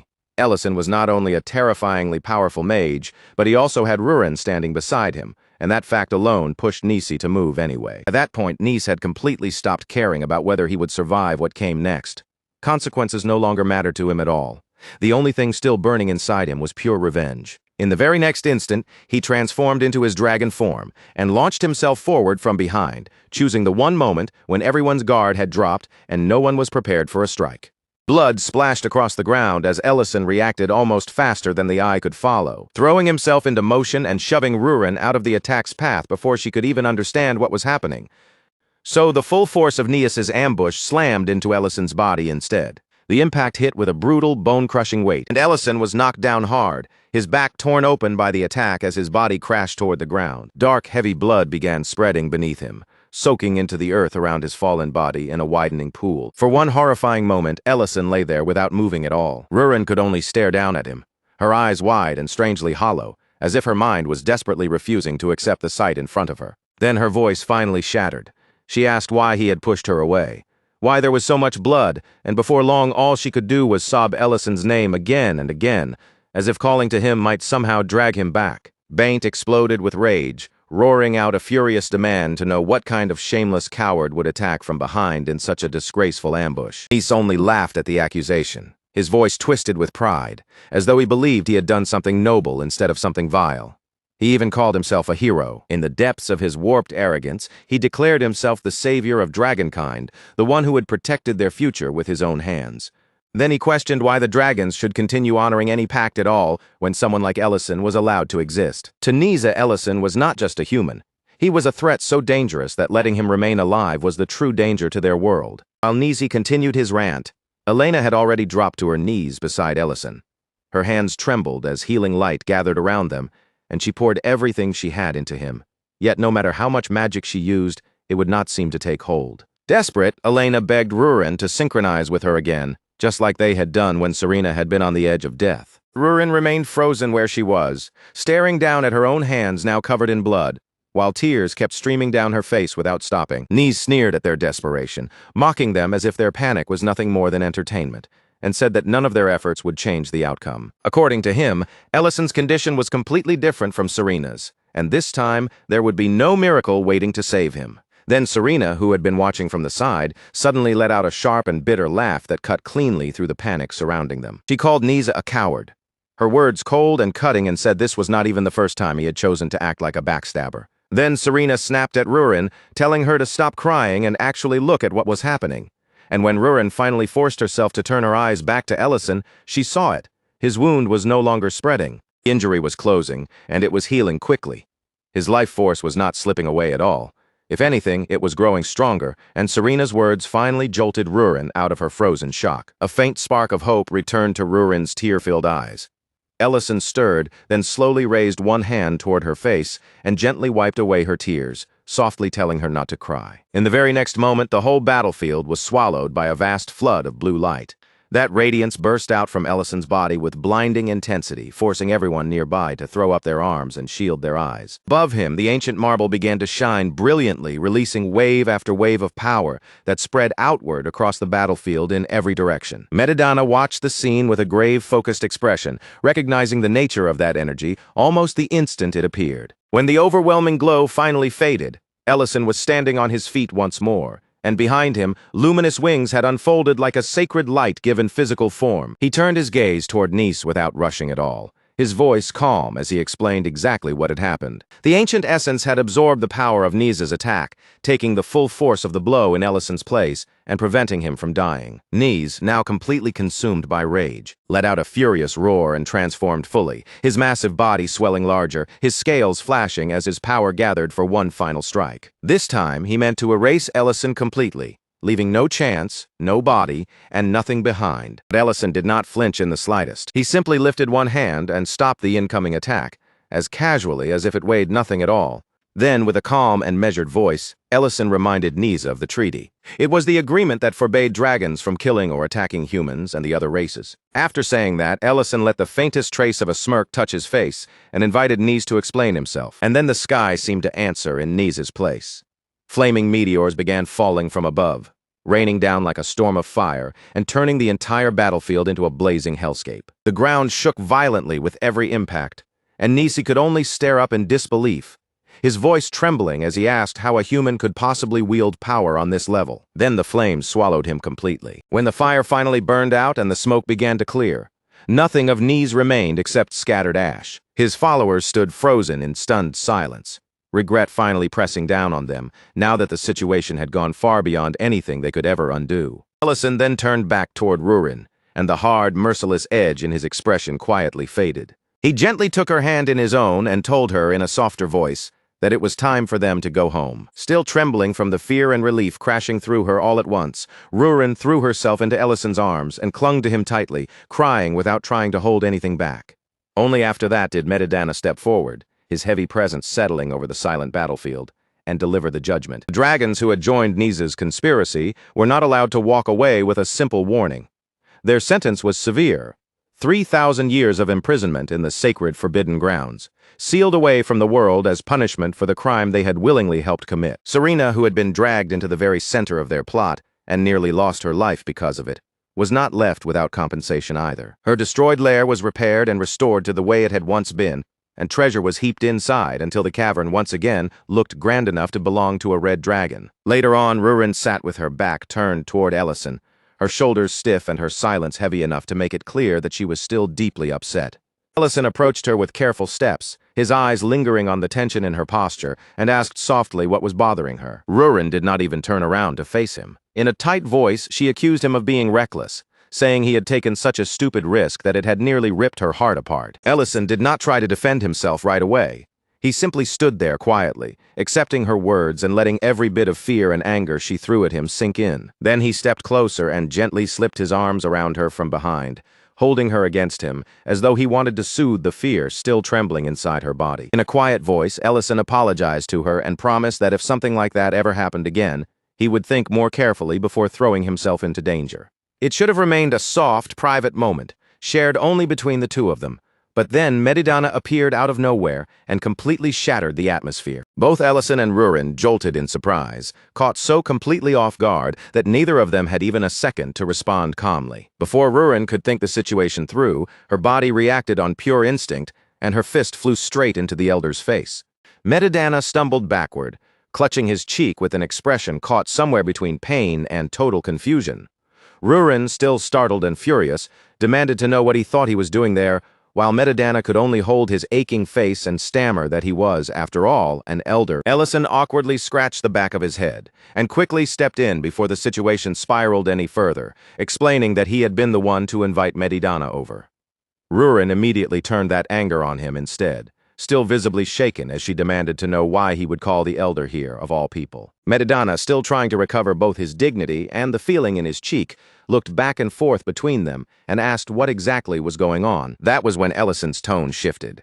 The light teasing faded from his expression, and he began explaining the real reason Medidana had been summoned, the awakening he had most likely sensed, and how it was directly connected to the ancient marble. Even though they were now discussing something serious enough to affect the balance between dragons and humans, Ellison somehow slipped right back into his familiar role as the restaurant owner, calmly offering Medidana a drink as if they were just ordinary guests at the counter. Medidana accepted the glass, brought it to his lips, and after just a single sip, his expression changed with clear interest. He commented on the depth of the whiskey, noting how rich and refined it tasted, with the kind of aged flavor that suggested decades of maturity, perhaps 60 or even 70 years.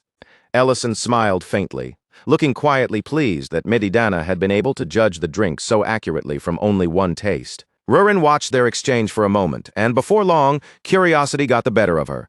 She reached out toward the bottle, clearly wanting to try it for herself. But Ellison immediately smacked her hand away and warned her that this was not beer, and that even a single sip would probably knock her flat. Rurin protested at once, complaining that he never let her have anything stronger than beer. Medidana watched the two of them bicker with obvious amusement, the corner of his mouth lifting as he remarked that they really were an unusual pair. He even pointed out that Ellison sometimes seemed to forget he was dealing with dragons at all. Ellison only gave a casual shrug, as if the distinction hardly bothered him, and asked whether that really mattered in the end. Then the mood settled back into seriousness. Medidana brought up the principles that had been established after the last war, and openly acknowledged that Ellison had acted properly, especially when it came to handling Nisa. Rurin might still have been upset with Ellison, but she defended him without even a moment of hesitation, saying that if Ellison had not dealt with it, she would have handled Nise herself. Ellison fell quiet for a short moment, his eyes growing distant as the memory of what had happened returned to him, reminding him just how close he had come to death. From there, Medidana began explaining the ancient marbles in much greater detail, making it clear just how heavy and dangerous the power Ellison had become connected to truly was. He explained that the stones were far more dangerous than they appeared. A single one could grant dominion over dragons, 2 could control purebloods, and 3, at least in theory, could allow someone to rule over all dragonkind. Then Medidana pointed out the strangest part of all. If Ellison had been a dragon, absorbing all 3 ancient marbles would have essentially made him a dragon lord. Ellison then asked what would happen if another ancient marble appeared after all 3 had already been absorbed. Medidana answered that any additional one should simply disappear, almost as if the world itself would refuse to let it continue existing. That answer led Ellison toward a darker possibility. Maybe someone was trying to resurrect the Dragon King itself, and maybe the repeated appearance of these gems was not coincidence at all, but part of a much larger design. Medidana's face tightened with alarm as he listened, while Ellison continued to lay out the theory piece by piece, each detail making the possibility harder to ignore. Ellison brought up the coordinated dragon attacks that had happened around places connected to the gems, including the mine and the dwarf settlement. The more Ellison spoke, the more obvious the pattern became, and it was far too organized to be brushed aside as a chain of accidents. Recognizing how serious the situation might be, Medidana agreed to investigate the place where Ellison had discovered the last ancient marble. Then, almost as if he were simply thinking out loud, Medidana suggested that Ellison himself could be used as bait. Before he could properly finish that idea, Rurin sharply cut him off and told him to stop being so dramatic.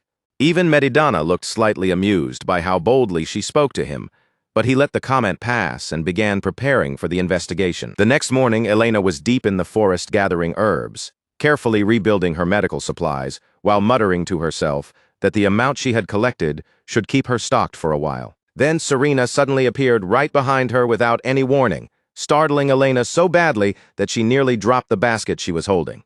Serena immediately teased her for being so easy to scare, then casually announced, as though the decision had already been made, that she planned to stay around for a little while longer. Elena, still trying to recover from Serena's sudden appearance, reminded her that her lair had already been repaired. Serena brushed that off without concern, saying the place was far too big and that quiet recovery had never really suited her. Then Serena playfully accused Elena of being cold-hearted for trying to send her away so quickly, which only made Elena look even more flustered. After that, Serena smoothly shifted the topic and suggested that Elena teach her how to transfer magical power, saying that if she learned how to do it, she could help Elena with healing in return. Elena's face turned red almost immediately, and she stumbled over her words, awkwardly trying to dodge the subject by bringing up vegetarian food instead. Their strange little exchange did not go unnoticed. Nearby, someone stood quietly at the doorway, silently watching the two of them from the side. Somewhere else, Gerd was sprinting desperately through the woods when a mocking voice suddenly rang out, stopping him cold in his tracks. A woman stood directly in Gerd's path, her expression frighteningly calm, as if panic and anger were beneath her. She didn't need to shout or even hurry. With slow, deliberate steps, she closed the distance around him, cutting off every direction he might run, until Gerd was trapped as naturally as prey cornered in a cage. Gerd finally froze in place, his breath coming out rough and uneven, desperation written all over his face. The woman simply looked him up and down with cold, pitiless eyes. Then, without changing her tone, she began listing his failures one by one, each quiet accusation landing on him heavier than the last. She reminded him that he had failed to slip into the human village, making it clear just how pathetic that failure was. And as if that weren't enough, even the black dragons had managed to humiliate him so thoroughly that his disgrace could no longer be ignored. Terror took over Gerd completely, and he rushed to speak before she could go any further. He insisted, almost pleading, that the situation could still be saved. If they managed to capture Ellison, then everything might still be reversed because Ellison had already absorbed 3 ancient marbles. For just a short moment, the woman said nothing. Her eyes lingered on him, as though she were actually considering whether his desperate suggestion had any value. But that pause disappeared almost instantly, and her face hardened with open contempt as she threw the idea away, like it was not even worth discussing. Then, in the very next breath, the air itself seemed to sharpen. A violent gust sliced through the space between them and swept cleanly across Gerd's neck like an invisible blade. Gerd's frantic begging ended right there. The words that had been tumbling from his mouth were cut off completely, leaving only a sudden, heavy silence behind. The woman showed no trace of regret, no flicker of emotion in her voice. She merely murmured that, from the beginning, there had never been any real reason to allow someone like him to keep living. Meanwhile, back at the restaurant, the mood could not have been more different. After the morning rush finally died down, the place settled into a peaceful, ordinary warmth, with the tension of battle feeling worlds away. Ellison and Rurin were moving around the restaurant, tidying tables and clearing away the last signs of the busy morning. As they worked, Rurin glanced over at him and asked whether they truly had to keep the restaurant open for the rest of the day. For once, there didn't seem to be some emergency waiting to pull Ellison away. No crisis had suddenly appeared. No urgent trouble was pressing down on them, and the whole day felt strangely calm in a way they almost weren't used to. But before Ellison could even answer Rurin's question, Nellin came rushing into the restaurant. He was holding a stone tightly in both hands, his excitement making it look as though he had just discovered a rare treasure. Nellin stepped forward with bright, eager energy and held the stone out toward Ellison, clearly unable to wait another second to show him what he had brought back. Ellison accepted the stone from him and immediately began examining it. He turned it over in his hand, studying its shape and surface closely as his interest grew sharper. Rurin, guided by the most dangerous kind of curiosity, leaned in far too close and decided the best way to understand the rock was to taste it herself. The moment her tongue touched the surface, she jerked back with a disgusted grimace and loudly complained that it was so salty it felt like it had attacked her mouth. Ellison quickly realized what it was: rock salt. The sight of it instantly pulled an old memory to the surface. He remarked that stones like this had once helped him survive the worst part of his earliest days in the military, then let out a small chuckle at Rurin's over-the-top reaction as his mind drifted back to the beginning of it all. He remembered just how frightening those first days in this unfamiliar world had been. Everything around him had felt strange, overwhelming, and impossible to understand, as if he had been dropped into a place where nothing made sense. Not long after he arrived, before he even had a chance to fully process what had happened to him or adjust to his new life, he was dragged straight into brutal military training. Even the name he had carried with him from the start began to fade away during that time, slowly being left behind in the harsh routine of the camp. No matter how hard the people of this world tried, they simply couldn't pronounce it correctly. Each attempt twisted the sound into something awkward and unfamiliar, until the name barely felt like it belonged to him anymore. So, before much time had passed, everyone started calling him by a much simpler name: Ellison. Back then, Ellison had been scared, deeply homesick, and painfully aware of how far he was from everything familiar. No matter where he looked, he couldn't shake the feeling that he had been thrown into a world where he didn't belong. Every single day forced that truth on him again. The customs were unfamiliar, the people around him felt distant, and the rules of this world were so different that even ordinary moments reminded him he was an outsider. But strangely, there was one thing that weighed on him even more heavily than his fear and confusion. It wasn't the exhausting drills, and it wasn't even the pressure of surviving military training. What truly broke his spirit day after day was the food they were forced to eat. He could still clearly picture himself sitting in that crowded mess hall, hunched over a tray after training, his shoulders heavy and his whole body worn down from exhaustion. Day after day, he stared at the same dull, flavorless sludge in front of him. It was the kind of meal that seemed to drain a person's soul before they even lifted the spoon to their mouth. What he couldn't understand was how everyone else managed to eat it so calmly. They swallowed it like nothing was wrong, as if choking down tasteless misery. Every day was just a normal part of life. 2 full weeks of that torment dragged on, and through it all, one thought stuck in his mind more stubbornly than anything else. If they had even a little salt, just a small amount, then maybe that awful food could have become something he could actually endure. Surely, Ellison thought, he couldn't have been the only one suffering like this. What made it even more maddening was hearing the instructors complain about the food, too, only to keep eating it as though nothing could be done, which made his irritation burn even hotter. By the time another 2 weeks had passed, his body had slowly started adapting.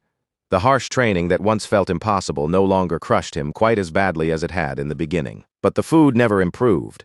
No matter how much stronger he became, or how much his body adjusted, that same miserable meal was still waiting for him every day, like a punishment that never ended. Eventually, Ellison came to understand something very clearly. Before he could even think about opening a restaurant someday, he first had to survive this military camp and make it out alive. Then one day, a single unexpected moment arrived, one that would quietly change the direction of everything from that point forward. During one of their magic lessons, the instructor Vane appeared before the recruits. He was a 5th-level mage with a curled mustache, and everything about the way he carried himself gave off the smug confidence of a small man who had grown far too comfortable giving orders. With his voice full of self-importance, Vane announced that the recruits would finally begin learning offensive magic. He spoke as if this lesson were some grand privilege being bestowed upon low-ranked soldiers, as though they should have felt honored just to stand there and listen to him explain it. Vane started by introducing the idea of mana. As he spoke, he raised a glowing green sphere into view, letting it hover where the recruits could see it clearly. He explained that all spells were created through the control of mana, and that mana had to be shaped, guided, and given form through magic circles and elemental attributes. To make the explanation easier to understand, Vane turned toward the training target in front of them and prepared to demonstrate the technique himself. Fireball burst from him and flew straight into the practice dummy. It slammed into the target with a sharp impact, exploding hard enough to draw impressed looks from the recruits watching nearby. Once the demonstration was finished, Vane ordered the recruits to try the same technique on their own, but from the very beginning, their attempts were painfully disappointing. Instead of strong, blazing fireballs, only tiny, weak flames flickered from their hands, wavering pitifully in the air. Most of those small flames sputtered out almost immediately, disappearing long before they could even get close to hitting the target. Vane's patience snapped, and his temper exploded across the training field. He shouted at the recruits without holding back, mocking their lack of talent, their lack of discipline, and every other failure he could think to throw in their faces. At the same time, inside his own head, Vane was bitterly complaining that the war had become so desperate that the military now had no choice but to gather recruits this hopeless. And then, without the slightest warning, something happened that no one there expected. A gigantic fireball, so massive it looked almost like a small house, tore across the training field at terrifying speed. It swallowed the practice dummy in a single instant, erasing it completely. But the blast didn't stop there. The force kept driving forward, crashing beyond the target and ripping apart a section of the cliff behind it as well. For several long, breathless seconds, the entire training ground fell into total silence. The recruits stood frozen in place, unable to move. The instructors looked as if they had forgotten how to breathe. Even Ellison himself stared at the ruined target and shattered cliff in complete disbelief, just as stunned as everyone around him, while one by one every gaze on the field slowly turned in his direction. Vane's face went pale almost instantly. The confidence he had been wearing moments earlier vanished as he hurried straight toward Ellison, clearly shaken by the impossible scene he had just witnessed. Grabbing Ellison firmly by both shoulders, he leaned in close and demanded to know what kind of spell Ellison had unleashed to cause that level of destruction. Ellison only stared back at him with a blank, confused look, as though he genuinely had no idea why everyone was reacting so dramatically. In the most innocent tone possible, he explained that he had simply gathered the mana together and cast the fireball exactly the way Vane had told them to do it. When Vane pushed him harder, questioning him with even more intensity, Ellison still didn't sound nervous or proud. He answered as casually as before, adding that he had just followed the tiny wisps of mana he could see drifting through the air around them. That one simple answer sent a chill straight down Vane's spine, and cold sweat began to gather on his back. In that instant, he understood that Ellison wasn't merely talented. Ellison possessed an absurdly rare sensitivity, the kind of gift that allowed him to see mana itself with his own eyes. Sometime after the shocking incident on the training field, Vane brought the matter directly to Theron, the head instructor responsible for the camp. Behind closed doors, the two men began discussing what Ellison's overwhelming display of magic actually meant. Vane could no longer pretend it was nothing. He had to admit it clearly. Ellison's ability was not the sort of ordinary talent a recruit might occasionally show. It was far beyond anything they were used to seeing from someone at his level. But the longer they talked, the more bitterness began to rise inside Vane. He had clawed his way toward magic through painful effort, repeated failure, and relentless practice, while Ellison seemed to have walked straight into genius without even understanding how unfair that was. Theron then suggested that Ellison should not be sent to the front lines right away. Instead, they ought to hold him back and arrange advanced magical training for him, because a recruit with talent like that could not be handled the same way as an ordinary soldier. Just outside the room, Ellison stood quietly and listened to their conversation. For the first time since arriving in this strange world, a small smile began to appear on his face. The thought that he might not be thrown straight onto a battlefield felt like the first real glimmer of hope he had been given. But just as that fragile hope started to settle in his chest, the door suddenly swung open. Vane stepped out and immediately caught Ellison standing there, clearly having heard every word from the other side. Vane's eyes narrowed into a dark, warning glare as he fixed his stare on Ellison.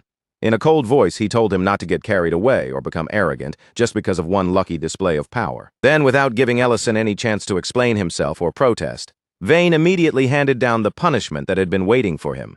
Since Ellison's absurdly oversized fireball had blasted apart part of the training field, Ellison himself would be responsible for cleaning up the wreckage and repairing every bit of damage he had caused. That night, while the rest of the camp slowly quieted down, Ellison was left alone among the destruction. Under the dim light, he worked through the broken ground and scattered debris, clearing away the mess piece by piece. As he moved through the damaged section of earth, something small caught his eye. Buried among the rubble were several orange-yellow stones, their surfaces giving off a faint glow against the dark soil around them. Curiosity slowly got the better of him. Ellison picked up one of the strange stones, brought it closer, and decided to taste it, only for the shock to hit him so hard that he nearly threw himself backward. It was salt. To Ellison, that tiny salt stone was far more than a random discovery buried in the dirt. In the middle of that miserable camp life, it was something powerful enough to change everything for him. The moment Ellison realized what he had found, his mind immediately filled with possibilities, and by the very next morning he was already moving in secret, quietly slipping that salt into the camp meals without drawing attention to himself. The difference revealed itself immediately, right from the very first bite. The soldiers tasted the food and reacted as though some long-standing curse over the mess hall had finally been broken. Their expressions changed at once. Surprise spreading across their faces as the usual misery on their trays suddenly became something far more edible. When Ellison heard those startled reactions around him, Something deep inside his chest finally eased, as if a knot he had been carrying for weeks had quietly come undone. It gave him a quiet but powerful satisfaction. Even soldiers who normally treated food as nothing more than fuel for their bodies could immediately tell that the meals had improved. From that day forward, Ellison didn't stop. Night after night, long after most of the camp had gone still and people had fallen asleep, he remained behind in the kitchen. There he worked with filthy ingredients, poorly washed potatoes, weak lamplight, and a rough, miserable kitchen that looked like it could crush anyone's motivation before they even began cooking. Conditions were bad enough to wear down almost anyone, especially after a full day of exhausting military training that had already drained every bit of strength from his body. But even that wasn't enough to make Ellison give up. He kept preparing ingredients, kept testing flavors, kept adjusting seasonings little by little, and whenever something didn't work, he simply tried again instead of stopping. What drove him forward was a stubborn desire to make food that could at least come close to the standards he remembered from his old life, even in a place as harsh and hopeless as this camp. There were nights when he stood over a steaming pot with tears gathering in his eyes, his body exhausted beyond words, yet he still forced his hand to keep moving and continued stirring. Then, on one particular night, after pushing himself through all that work, Ellison finally sat down and was just about to eat. Before he could properly relax, an instructor suddenly appeared behind him without any warning and told him to report in as soon as he finished his meal. The moment those words reached Ellison's ears, his entire body went tense. The food sitting in front of him suddenly felt much heavier, and every swallow became harder than before. When Ellison eventually walked into Theron's office, the room was wrapped in such deep silence that the quiet itself seemed to press down on his shoulders. Theron watched him for a while, slowly stroking his chin, as if weighing every detail. Then he finally said what everyone had already started to understand. Ellison's talent for magic was truly extraordinary. Ellison, still gloomy and visibly tense, had no choice but to acknowledge that this much was true. Theron explained that a gift like Ellison's could greatly increase a soldier's value on the battlefield. For one brief moment, it almost sounded like praise, but then the conversation began to turn towards something far more dangerous. That was when Theron brought up a certain rumor that had been spreading quietly around the camp. According to that rumor, someone had been sneaking into the kitchen late at night, doing something there and slipping away before the chefs arrived at 5 in the morning. Theron mentioned it in an almost casual tone, but he also added that the culprit was difficult to catch, and if they ever were caught, the punishment would be severe. Hearing that, Ellison stiffened from head to toe. The reaction ran through his whole body so clearly that he could not completely hide it. Theron noticed the change right away. But instead of cornering Ellison with more pressure, his expression softened slightly. With a faint smile, he said the real reason he had called Ellison in was to congratulate him on how much progress he had made in magic training. Then Theron handed him a scroll and told him to throw it away on his way out.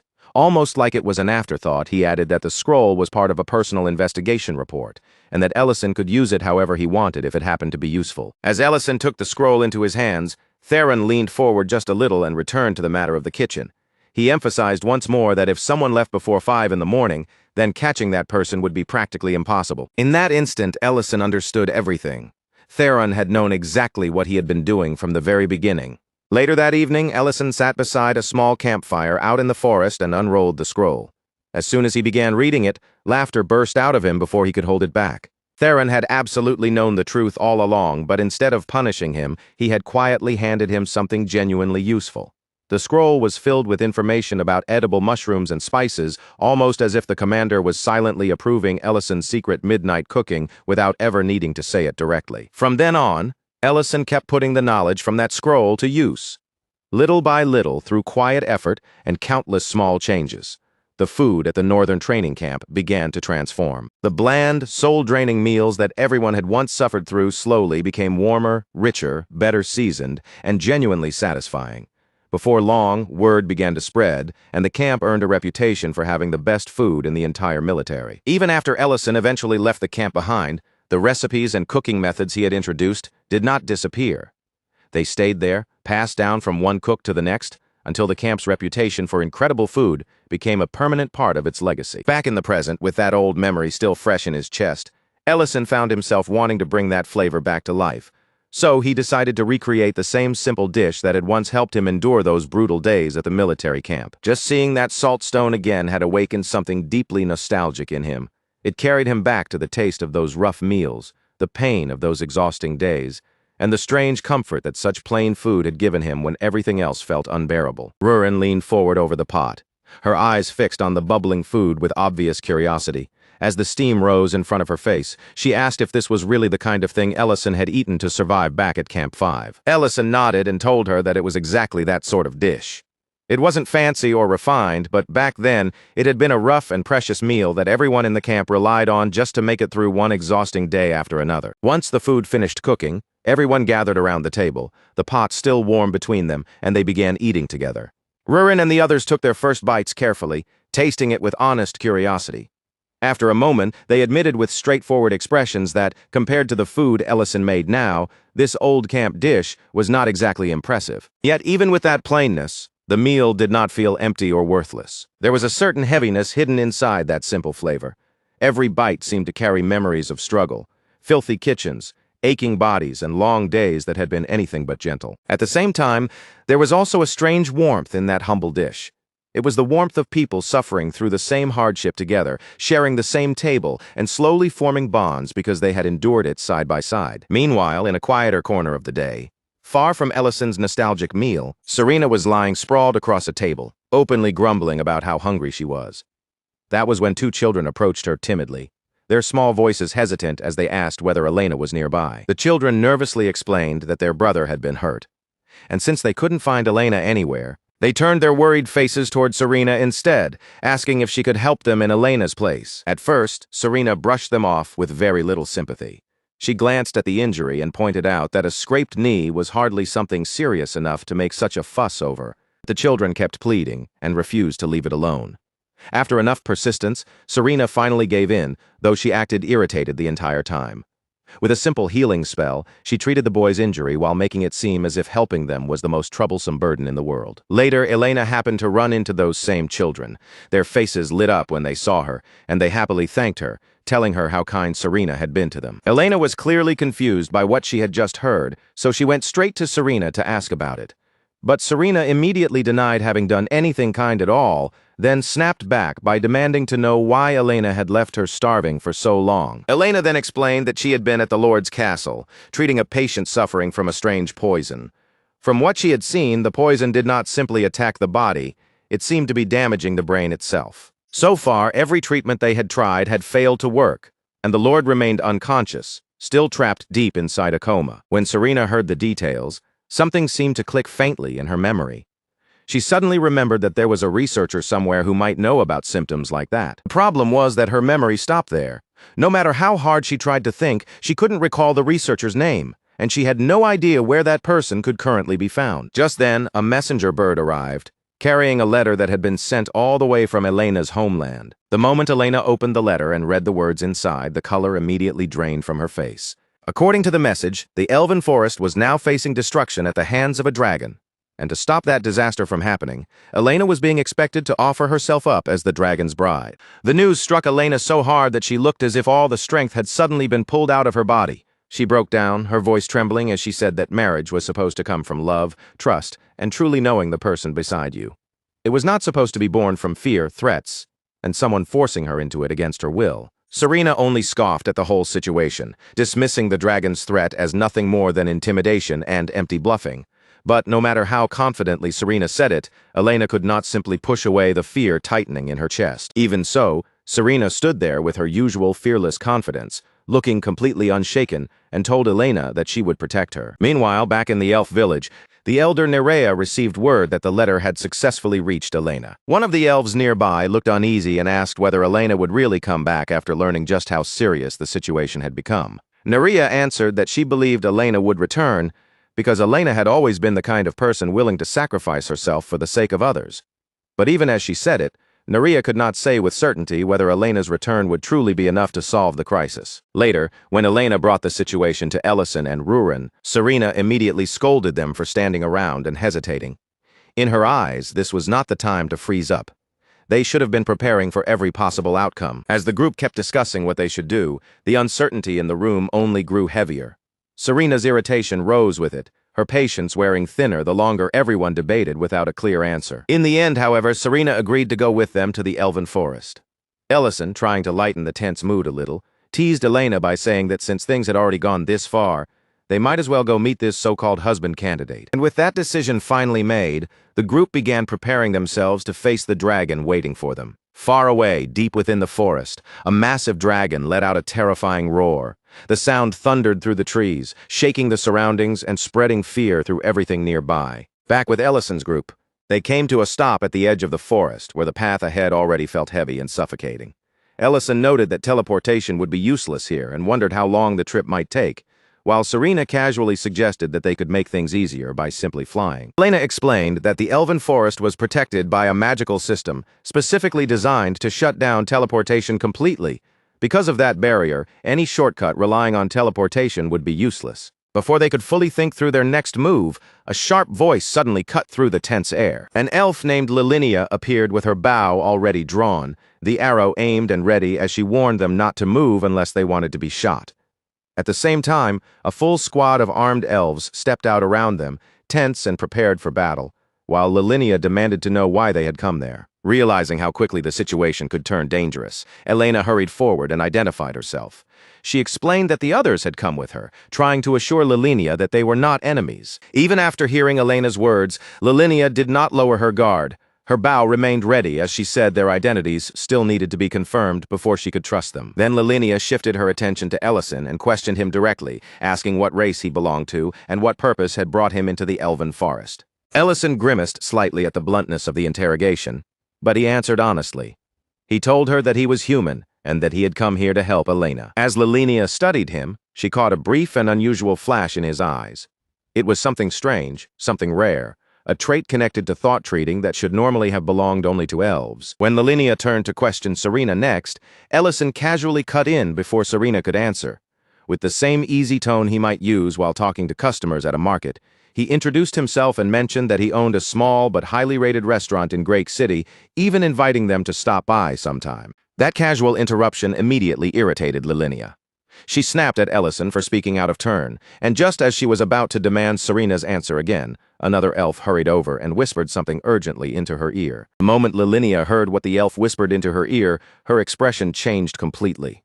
The sharpness in her eyes eased, the tension around her face loosened, and that ready-to-strike hostility faded, as if the message had instantly shifted everything. Without delaying for even a second, Lilinia raised her voice and ordered the elves surrounding them to lower their bows and put down their weapons. Then she turned back toward Ellison's group, straightened her posture, and offered them a proper, formal apology for the way they had been stopped. She explained that Elder Neria had personally granted them permission to enter the elven forest.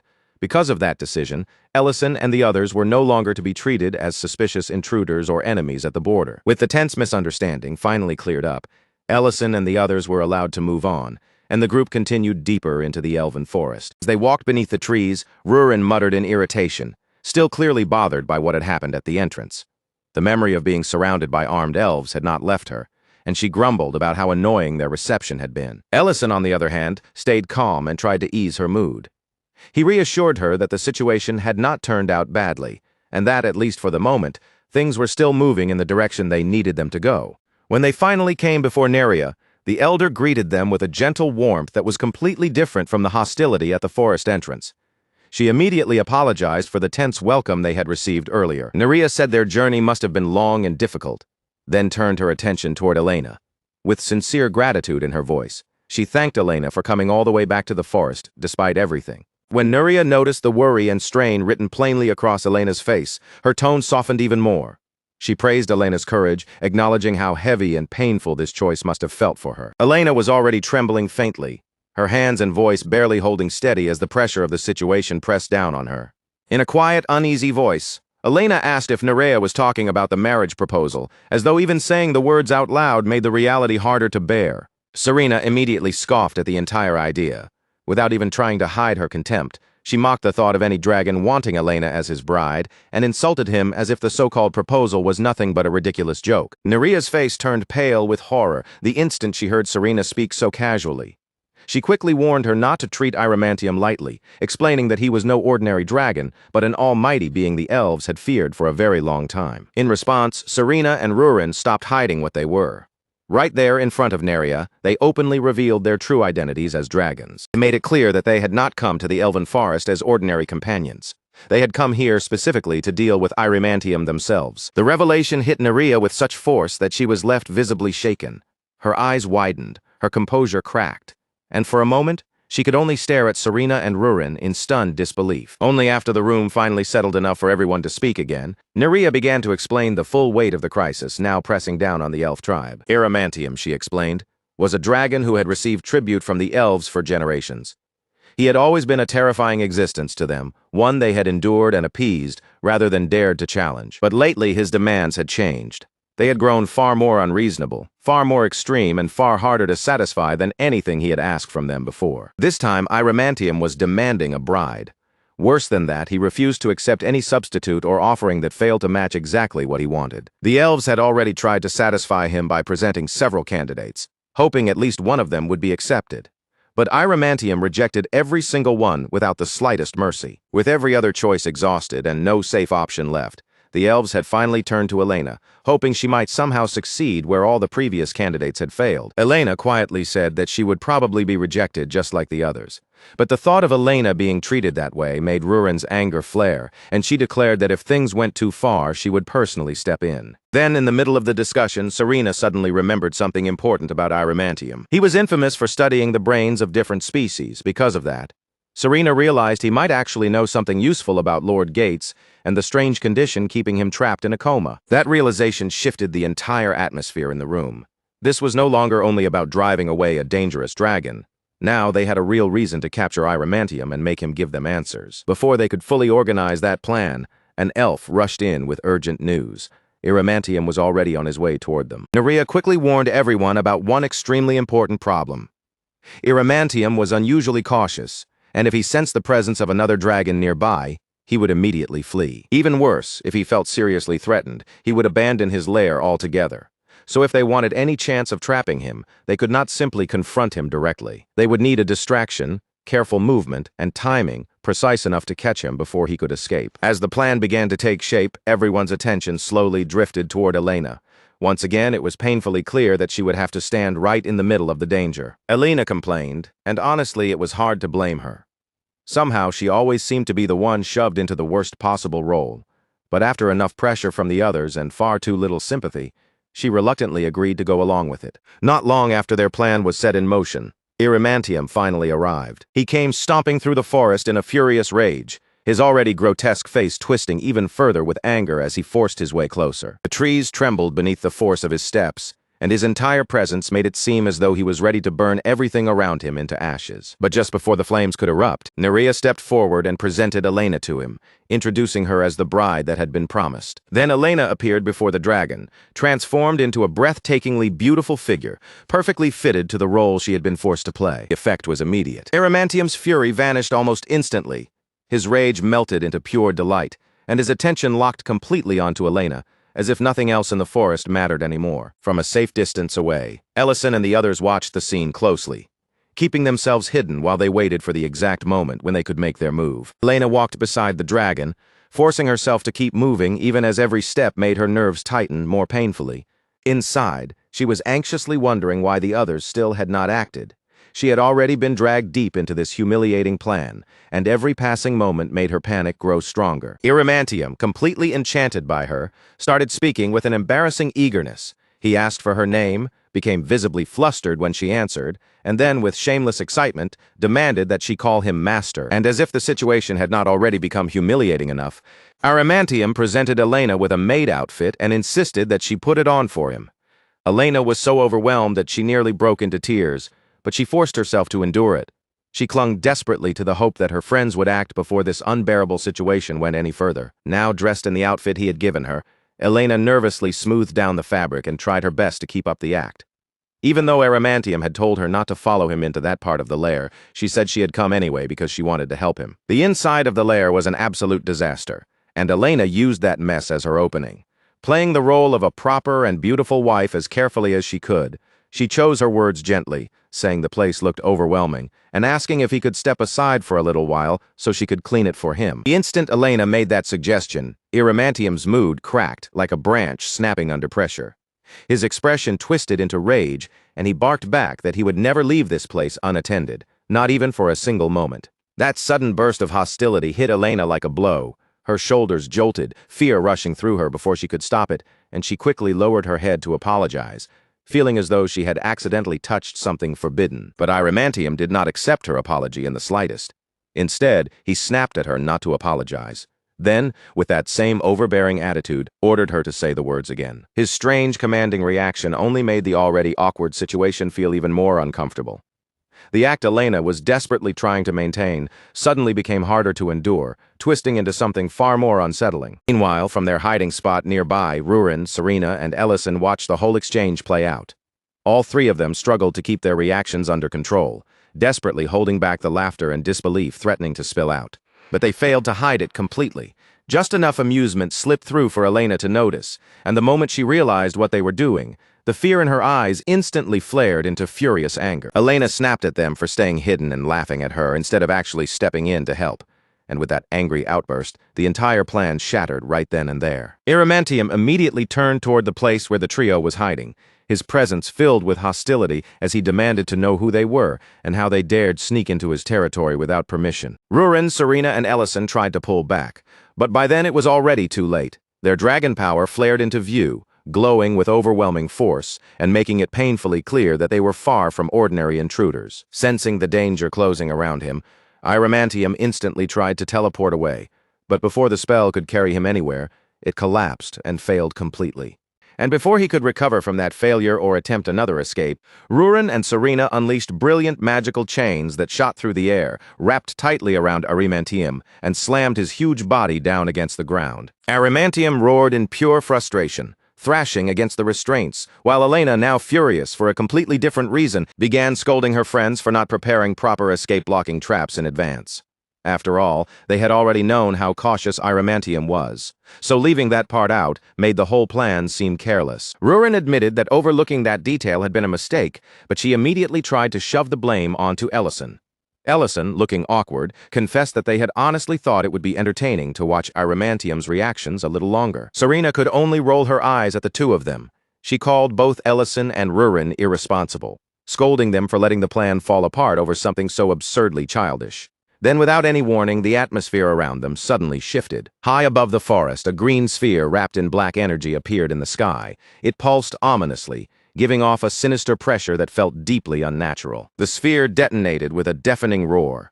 In the very next instant, poisonous gas began pouring outward, spreading through the forest like a living cloud. In the nearby elf woods, the effect struck immediately, and what followed was horrifying. The elves froze where they stood, their weapons still clutched in their hands. Their bodies went stiff and hollow, like puppets left, waiting for someone else to pull the strings. Nerea fought desperately against the pressure invading her mind, but even she began to lose control. With a blade in her hand, she slowly raised it toward herself, while the entire forest seemed to tip toward disaster in a single breath. Back at Arimantium's lair, Arimantium burst into crazed laughter, his voice echoing through the ruined space with twisted pride and ugly satisfaction. He revealed that the gas was no ordinary poison. It was the result of a mind control spell he had spent more than 100 years perfecting. Now that the elves were trapped under its influence, Arimantium used their lives as a weapon against Elena, demanding that she agree to marry him if she wanted them spared. Elena was horrified, caught between disgust, terror, and the unbearable fear of seeing her people die because of her. Her friends told her not to give in, but from where she stood, the choice looked almost impossible. Just as Elena was about to surrender to his demand, Ellison appeared in a sudden burst of golden magic. He spread a protective spell across the forest, and under that bright, golden light, the mind control shattered completely. Relief swept through the elves all at once. Their bodies returned to their control, their weapons lowered, and the empty fear in their eyes gave way to stunned awareness. Nerea collapsed to her knees, overwhelmed by what had just happened. With her voice filled with gratitude, she thanked Ellison for saving her people from the spell. Elena could no longer hold back her tears. She clung tightly to Nerea, letting the fear, relief, and tension she had been holding inside finally pour out. Arimantium completely lost control. He could not understand how the spell he had spent a century perfecting had been broken, and that disbelief quickly spiraled into furious panic. By then, Ellison, Rurin, and Serena had decided he had already been given more than enough chances. They tightened the bindings around him even further, making sure he could not pull off another trick. That night, the elves celebrated their freedom with a grand feast beneath the forest canopy. Music drifted between the trees, people danced with lighter hearts, stories passed from one table to another, and the suffocating fear that had hung over them all day finally began to fade. Elena, still shaken from everything she had been forced to endure, found quiet comfort in Neria's embrace, resting there as the warmth of safety slowly returned to her. Meanwhile, Rurin and Serena took full advantage of the brighter mood, teasing Doron without mercy for the cowardice he had shown earlier. In the middle of the lively celebration, Rurin discovered a sauce Elena had brought along. The moment it touched the vegetable dishes, the entire meal seemed to change, as if the flavor had suddenly awakened. Serena immediately complained that Rurin should have revealed such a treasure much sooner instead of keeping it hidden. Their playful argument quickly drew genuine laughter from the people around them. As the celebration continued, Ellison quietly slipped away from the noise and warmth of the feast, drawn towards something else, or perhaps towards someone waiting inside an old memory. He made his way to the statue of the elf hero, Beeden, which stood silently beneath the watchful trees of the forest. And standing there before the statue, Ellison's thoughts slowly drifted back to his military days, back to a time when he was still known as a 7th Circle Archmage. And Beeden was still alive, standing at his side. Back then, Beeden was complaining as loudly as ever, grumbling about being forced to eat greens. He whined that what he wanted was meat, not a pile of grass set in front of him like food meant for livestock. Ellison shot back that Beeden could not even digest meat properly, so he had no idea why he kept demanding it. Beeden, not missing a beat, argued that if Ellison was supposedly such an amazing cook, then he should figure out how to make meat digestible. Darren, forced to listen to their endless bickering, told Beeden that an elf like him would look much better fighting than whining about food. Ellison immediately cut both of them off, telling them to shut up and focus. Then, all at once, Darren noticed movement in the distance. A group of trolls was attacking a refugee camp. In a single terrifying instant, the calm that had been hanging over the refugee camp was completely torn apart. What had been a quiet place of shelter turned into a storm of panic, with tents ripping under the force of the attack, people stumbling and scattering in every direction, and screams bursting through the air as if the entire camp had been swallowed whole by chaos. One of the trolls clamped its huge hand around a young boy and lifted him off the ground like he weighed nothing at all. The child kicked, cried, and begged for his life, his voice shaking with pure terror. But right in the middle of that nightmare, the refugees spotted Ellison and the others arriving, and their frightened cries suddenly changed into desperate, tearful shouts of hope as they realized the war heroes had come to rescue them. Even Beeden, who had clearly been irritated just moments earlier because his meal had been ruined at the worst possible time, forced that annoyance down. His expression hardened, his posture shifted, and without wasting another second, he prepared himself to fight. Back in the present, Ellison sat quietly in front of the food that had been placed before him, unmoving and lost in thought. His gaze remained lowered toward the meal, but his mind had already drifted far beyond the table in front of him. Deep inside, he found himself wondering whether the person he had once made a promise to had finally found peace after everything that had happened. It was at that quiet moment that Nerea approached him, stepping over gently as if she understood the weight of the silence around him. Ellison raised his eyes only slightly, not quite meeting her fully at first, and asked in a low voice whether anyone still hated him for what had happened back then, or blamed him for the pain they had all been forced to endure. Nerea responded softly, her voice carrying a calm warmth as she brought up that day 2 years ago, the day Ellison had returned to them with Beeden's body held in his arms. Speaking with quiet sincerity, she thanked him for honoring Beeden's promise all the way to the very end. Then, without hesitation or doubt, she told him clearly that not one elf among them carried resentment toward him. And after that, Nerea thanked him again, this time for what he had done on that very day, protecting the elves, standing between them and danger, and saving their lives when they needed him most.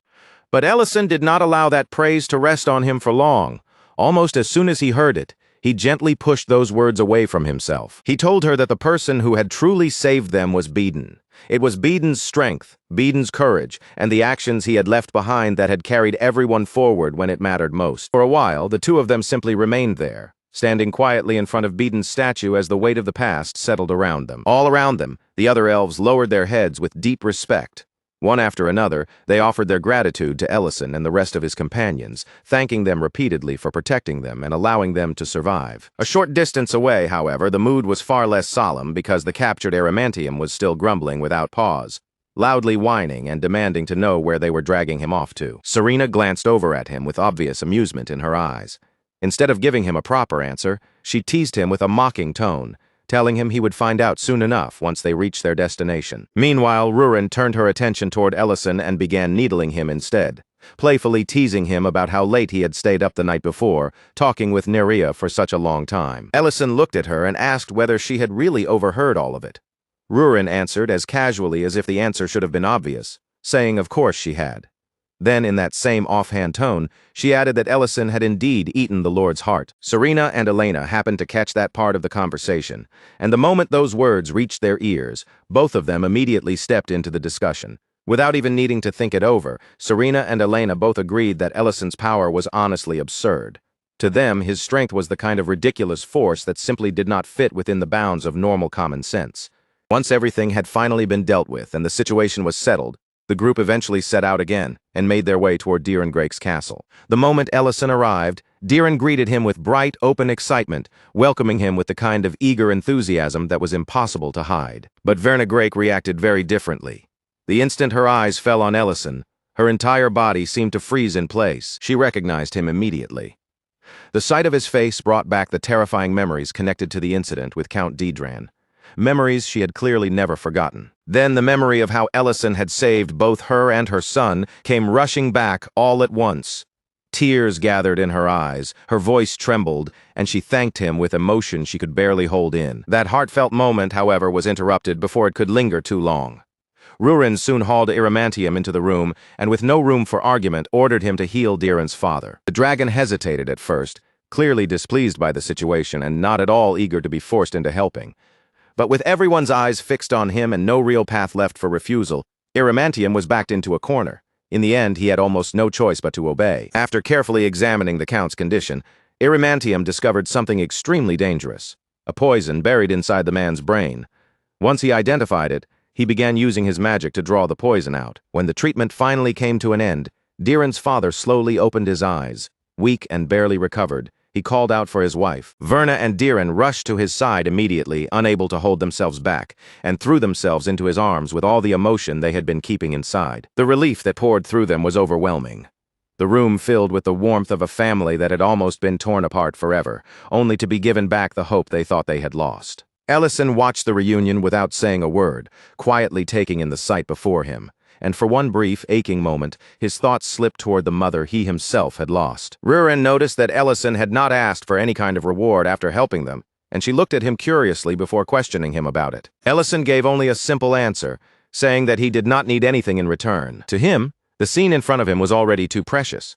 It was too beautiful, too human, and too filled with genuine feeling to ruin by turning it into a question of payment. And so, once everything there had come to a close, Ellison and the others left the castle behind and began making their way back to the restaurant. That night, as Ellison and Rurin prepared for the next day and finished taking care of the final things that still needed to be handled, Ellison suddenly noticed something strange. Because of the power of the ancient marble, summoning had started to feel much easier on his body. The strain was noticeably lighter now, as if the process no longer drained him as heavily as it once had. But when Ellison focused more closely on that sensation, he realized there was something even stranger happening. An unfamiliar energy had begun gathering around him, something he could not immediately identify. Before he could properly understand what that mysterious force was, the energy suddenly closed in around him, wrapping over him and taking hold before he had any chance to react. In the very next instant, Ellison was thrown backward through time, and when his awareness finally returned, he found himself waking up inside his own past. Still groggy and deeply confused, Ellison wandered through the streets of his hometown. The roads were familiar, yet everything felt eerily empty, as if he were the only person awake in the entire place at that hour. Even in the middle of that bizarre and impossible situation, his thoughts somehow drifted back to ingredients, cooking, and possible recipe ideas, almost automatically, as if his habits had taken over before his mind could catch up. Then, all at once, he spotted a girl. She was standing over a man she had just knocked down onto the ground, and Ellison could only stare for a moment, completely caught off guard by the scene unfolding in front of him. He called out to her and asked what Rurin was doing there. But when the girl turned to face him, her eyes were sharp and unfamiliar, and instead of recognizing him, she demanded to know who he was. There was no recognition in her expression at all. To her, Ellison was a complete stranger. That alone was enough to make Ellison's thoughts go blank. But then everything became even more confusing. His vision began to twist and blur around the edges, and in the middle of that disorientation, he found himself wondering why Rurin was wearing a school uniform. Before Ellison could gather even one clear thought, the girl shouted at him again, pressing the question harder this time, as she demanded to know exactly who he was. And then, little by little, realization began to crash over him. This place, this street, even the strange feeling in the air around him, Ellison knew all of it far too well. This was the world Ellison had once belonged to, The place he had known before his life was ripped away from him, and everything he understood was changed forever. His thoughts started spinning so violently that he could barely hold on to even one clear idea. And right as his mind was drowning in confusion, a truck suddenly came thundering straight toward him. Then Rurin's voice cut sharply through the fog in his head. Her shout was urgent and panicked as she yelled at him to move, telling him to get up before it was too late. She looked just as lost as Ellison felt. Her eyes swept wildly over their surroundings, and with visible confusion on her face, she demanded to know what had just happened and where they had been thrown. That was the moment the truth finally sank all the way into Ellison's chest. This was no strange dream, no illusion playing tricks on him. Somehow he had truly returned to his original world. A woman nearby rushed toward them in alarm, clearly startled by what she had just seen. She bent closer with concern in her voice, asking if they were hurt and saying they should probably call 119. Rurin had no idea what 119 was supposed to mean, so she immediately turned toward Ellison, expecting him to explain. But before she could properly ask, Ellison quickly stepped in and told the woman they were all right, insisting that neither of them had been injured. Right after that, Ellison and Rurin hurried away from the scene as fast as they could. The woman was left behind, staring after them in complete confusion while muttering to herself about how strange Ellison's clothing looked. A little while later, Rurin was completely stunned when Ellison explained that this unfamiliar, overwhelming place was actually the hometown he had come from. As they moved through the streets, Rurin kept reacting to everything around her. She pointed at the metal carriages rushing along the roads, stared at the endless stream of cars, looked up at the tall buildings towering overhead, and treated every strange piece of the city like something impossible. Ellison was visibly shaken as well, but even through that confusion, a faint smile slowly appeared on his face. In a quiet voice, he admitted that it had been a very long time since he had last seen this place, and if anything, the city before his eyes seemed even brighter now. The lights, the streets, and the scenery all felt more polished and beautiful than the version that had remained inside his memories. Rurin pointed out that if this really was his hometown, then Ellison should at least have some idea where they were. She asked where they were supposed to go next, but Ellison was still silently trying to figure out how many years had passed since he disappeared. Thinking back to the phone he had seen earlier, Ellison began to suspect that time had continued moving at the same speed in both worlds. And if that guess was right, then more than 15 full years had already gone by since the day he vanished from this world. Even though the buildings, stores, and signs around him had changed so much that they were almost unrecognizable. Ellison figured the roads themselves probably had not shifted too dramatically. Still trying to keep his shaken emotions from showing too clearly, Ellison told Rurin that he did not yet know their exact location. Rurin immediately challenged him on that. Only moments ago he had sounded so sure when he called this place his hometown, so she could not understand how he suddenly had no idea where they were. Ellison's thoughts were already beginning to drift toward his mother, but he forced himself to stay composed. He told Rurin not to worry, saying he knew where they needed to go, and added that money would not be a problem. Then he lifted a gold coin in his hand, holding it up with quiet confidence, as if that single shining piece of metal would be enough to solve everything in this modern world. Meanwhile, back in Greek City, morning light had already begun to settle around the restaurant. Lint greeted everyone cheerfully with a bright good morning, while Ment glanced around in surprise and remarked that everyone had shown up much earlier than usual. When the barn doors opened, Miltane shivered from the cold air that swept in and commented on how bitter the morning felt. Even so, she admitted that if the dwarves had not rebuilt the barn for them, they would have been in real trouble trying to endure a morning this cold without proper shelter. Lint then noticed that the restaurant itself was still dark inside. Looking at the quiet windows and the lack of movement, he guessed they probably were not going to open early that day. Ment was genuinely surprised by that.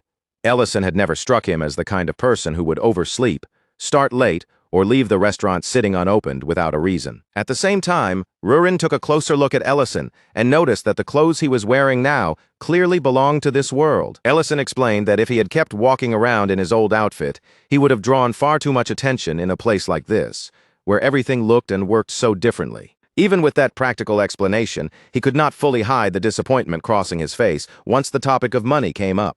He had expected the gold coin to be worth far more than it was, but the man he traded with had only offered him 4 million won, and Ellison realized that if he had been able to present proper identification, he likely could have received the full amount in cash. Rurin tilted her head in confusion and asked what an ID was even supposed to be. The vendor, clearly baffled that Ellison did not even have any won on him, eventually offered a compromise.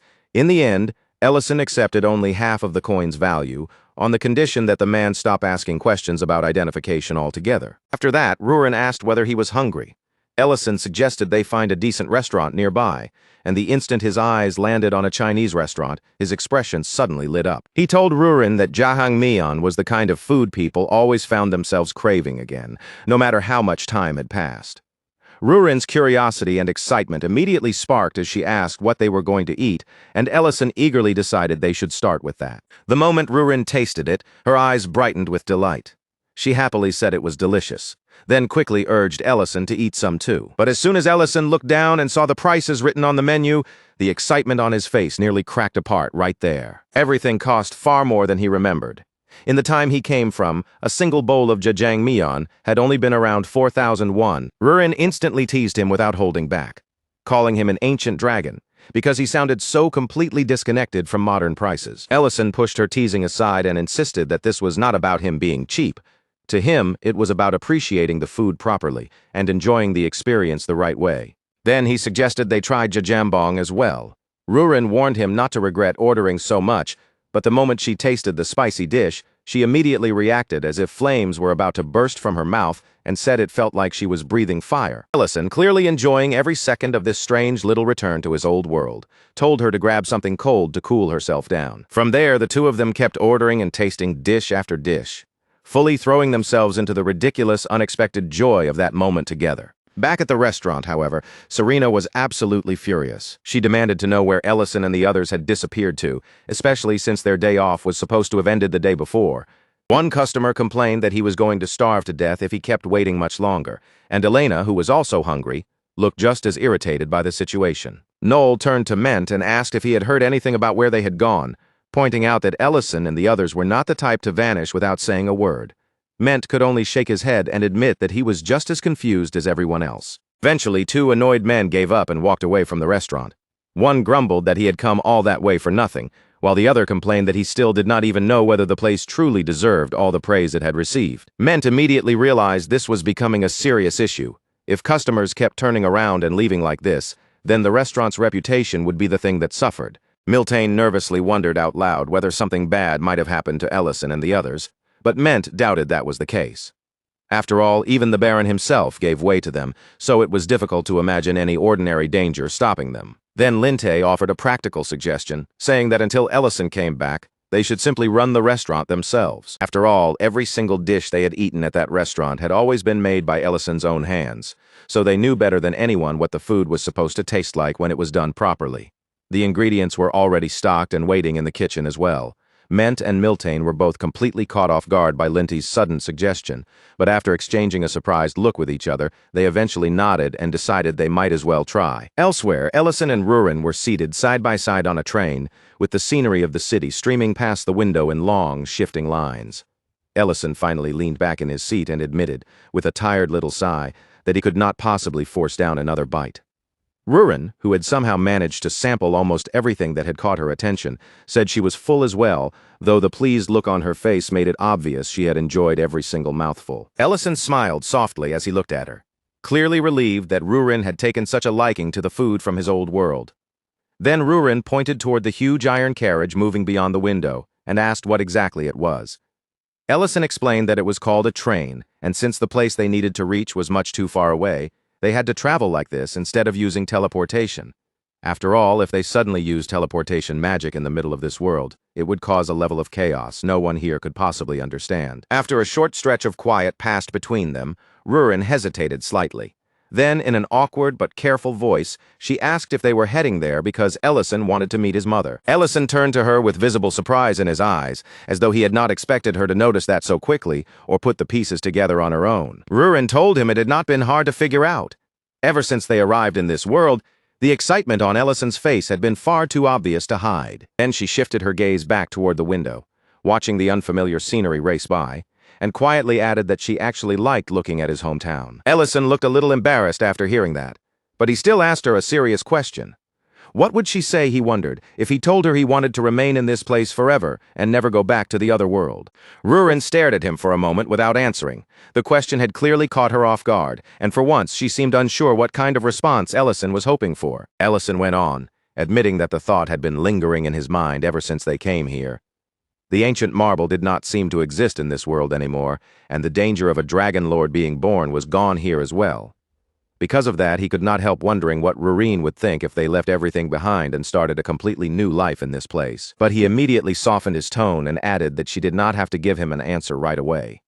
She could take all the time she needed, think it through slowly, and decide for herself. Then Rurine, still looking awkward but speaking with total seriousness, asked him the one thing that mattered most to her.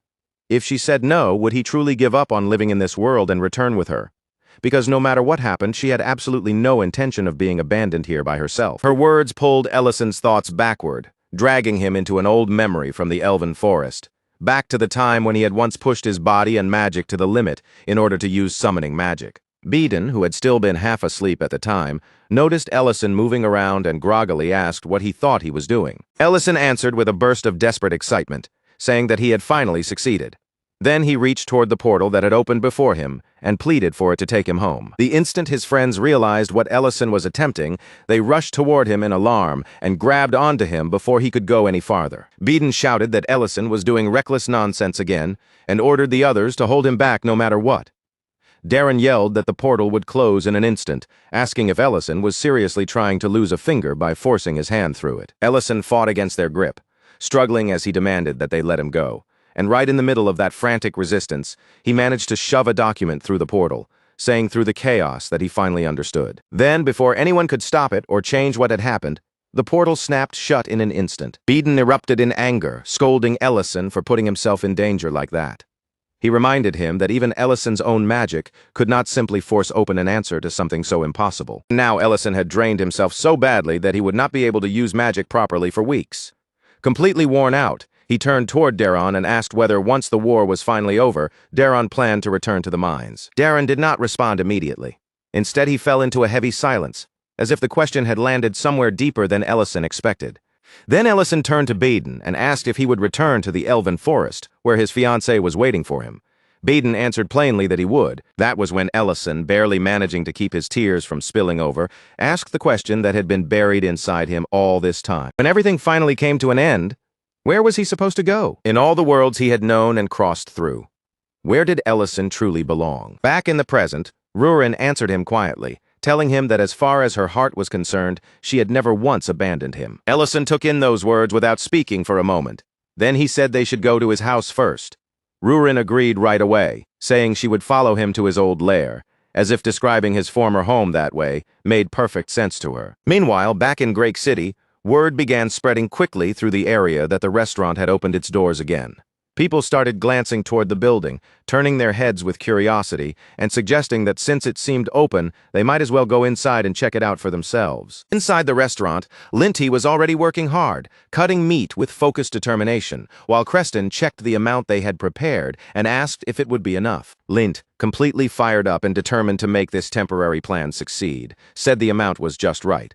As long as they grilled it properly, he believed they could manage somehow. Then he glanced around the kitchen and asked where they were supposed to place the firewood. Miltane blinked at that in surprise, clearly confused, and said she had assumed everything inside this restaurant was handled with magic. Creston watched with wide eyes as Elena produced fire magic.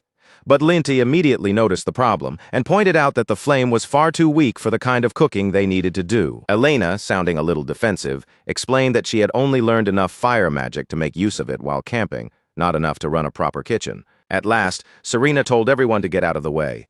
She stepped forward with confidence and unleashed her own fire magic. With the flames now roaring under her control, Serena told them there was no need to worry about the fire anymore. They should stop hesitating and focus on getting the food cooked. Lint still had no idea who Serena truly was, but at that moment he was mostly just relieved that the biggest obstacle standing in their way seemed to have been solved. Miltane smiled as she looked over everything and said that all the ingredients were finally ready.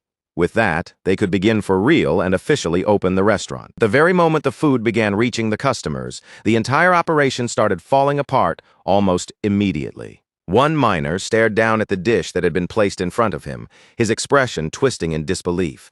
He complained that it looked exactly like charcoal and asked why they would serve him something that resembled the rocks he had to stare at all day underground. Mate immediately apologized and promised that they would remake the dish right away. But the miner kept glaring at the plate, grumbling that just because he worked in a mine did not mean the restaurant had to serve him actual coal. Meanwhile, Creston was trying to throw together a salad as quickly as possible, but halfway through, he paused and wondered aloud whether adding one more ingredient might make it taste better. Miltane asked him what exactly he was putting into the bowl, but the answer arrived before Creston could explain. The customer took a single bite, immediately spat it back out, and complained that the entire thing was unbearably salty. Mate, already beginning to panic from the growing mess around them, whipped around toward Creston and demanded to know if he had used salt. Creston answered casually that he had thought it was sugar. That was all the customer needed to hear.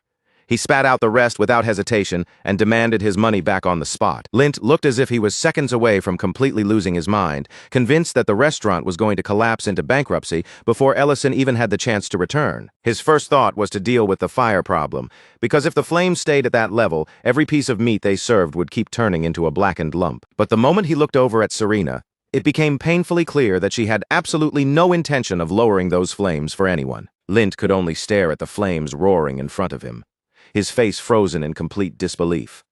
With that much heat blasting up like a furnace, he had no idea how anyone was supposed to cook meat properly without turning every single piece into black, smoking charcoal. With no better option left, he hurriedly splashed water over the fire, desperately trying anything that might bring the flames under control.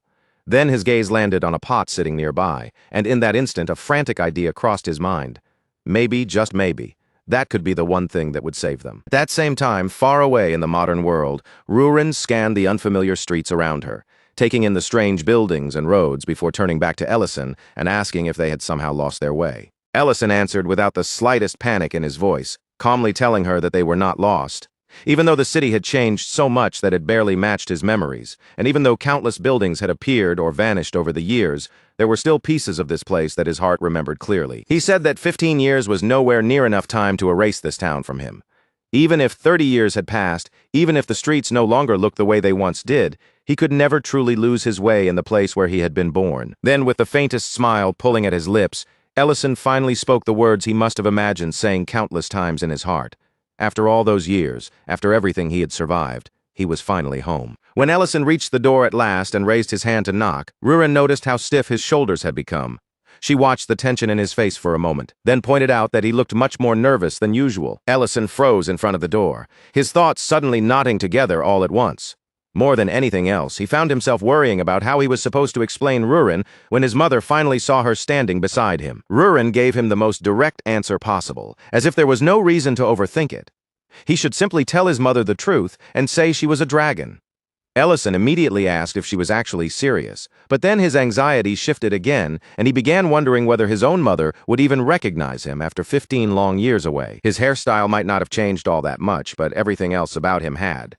The boy who had disappeared and the man now standing at this door were separated by years of battle, grief, survival, and an entire world no one here could imagine. With his voice trembling more than he wanted it to, Ellison called out for his mother from the doorway. But there was no answer from inside, only the stillness of the quiet house waiting behind the door. Rurin murmured that the place felt strangely silent. Ellison called again, trying hard to keep himself steady, but instead of his mother responding, the door next to them opened and a woman stepped out, looking apologetic as she asked who they were. The woman looked Ellison and Rurin over with clear confusion in her eyes, saying she had never seen either of them before. Then she asked if they had perhaps just moved into the building recently. Ellison quickly tried to explain himself, his words coming out faster than usual. He told her that he had come here because he was looking for the woman who used to live in apartment 604. The neighbor's expression shifted the moment she heard those words. She studied Ellison more carefully, as if trying to match his face with an old memory, and then asked if he was Mrs. Yang Hua's son. The instant that name reached his ears, hope flared inside Ellison like a spark catching fire. He confirmed it immediately, almost breathless as he asked whether she knew where his mother was now. But the woman's face softened into something painful. Sadness settled over her expression, and in a quieter, heavier voice, she began to tell him about Mrs. Yang Hua no longer lived in that apartment. After saying that, the woman gently asked Ellison and Rurin to come with her. As they walked together, the woman explained that she had moved into the building 5 years earlier, and that was when she first met Mrs. Yang Hua. She said Ellison's mother had always been working, always busy, often surviving on instant noodles, and yet somehow she still made time to cook meals for her. As time passed, the two women became close. The neighbor remembered how Ellison's mother would constantly talk about her son with pride, saying that if he were here now, he would probably be around the same age as the neighbor herself. The woman also mentioned that she wrote for a small website, but Ellison barely heard that part. His head was already filled with thoughts of his mother, the years he could never get back, and the uneasy feeling growing heavier with each step they took. When Ellison realized they were no longer heading toward another apartment, but instead walking into a quiet wooded area, he finally looked around in confusion and asked where she was taking them. The woman answered that Mrs. Junghua had missed him far too much to ever put up missing posters. She had believed, stubbornly and tenderly, that her son would one day come home on his own. Then their steps came to a stop in front of a grave. Standing there before the grave, the woman asked the question that struck straight through Ellison's chest. Why had he only come back now?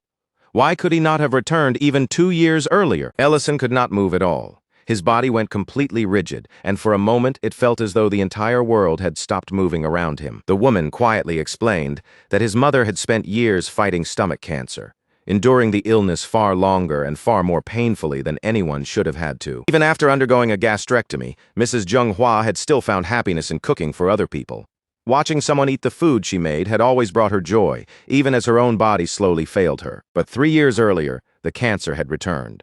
From that point on, she had spent her days going back and forth to the hospital, trapped in a battle that only became harder with time. This was nothing like the reunion Ellison had pictured in his heart during all those years he had been away. Every warm memory of his mother came crashing back at once. The gentle days from the past, the sound of her familiar voice, and the home he had always believed he would someday return to.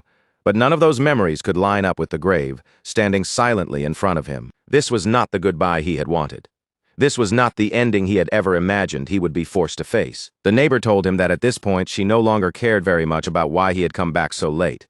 The truth was already too cruel, and nothing Ellison could say now would bring his mother back. Even so, she added that Mrs. Junghua had left something behind for him, just in case the day ever came when her son finally found his way home. Then the woman reached out and gently placed an old envelope into Ellison's hands. Shattered beyond words, Ellison accepted the letter with hands that trembled uncontrollably.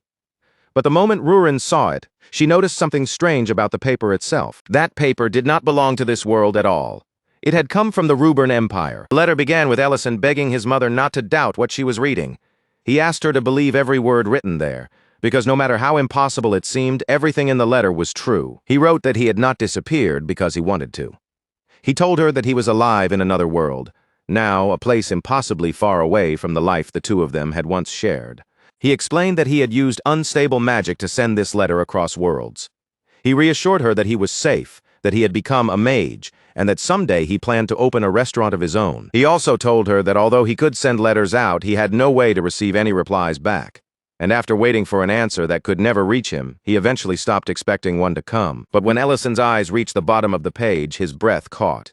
Beneath the words he himself had written, there was an answer waiting for him. His mother had written back that her son had become a mage now, and that when he finally opened his restaurant, he should invite her to come. That single line broke Ellison completely.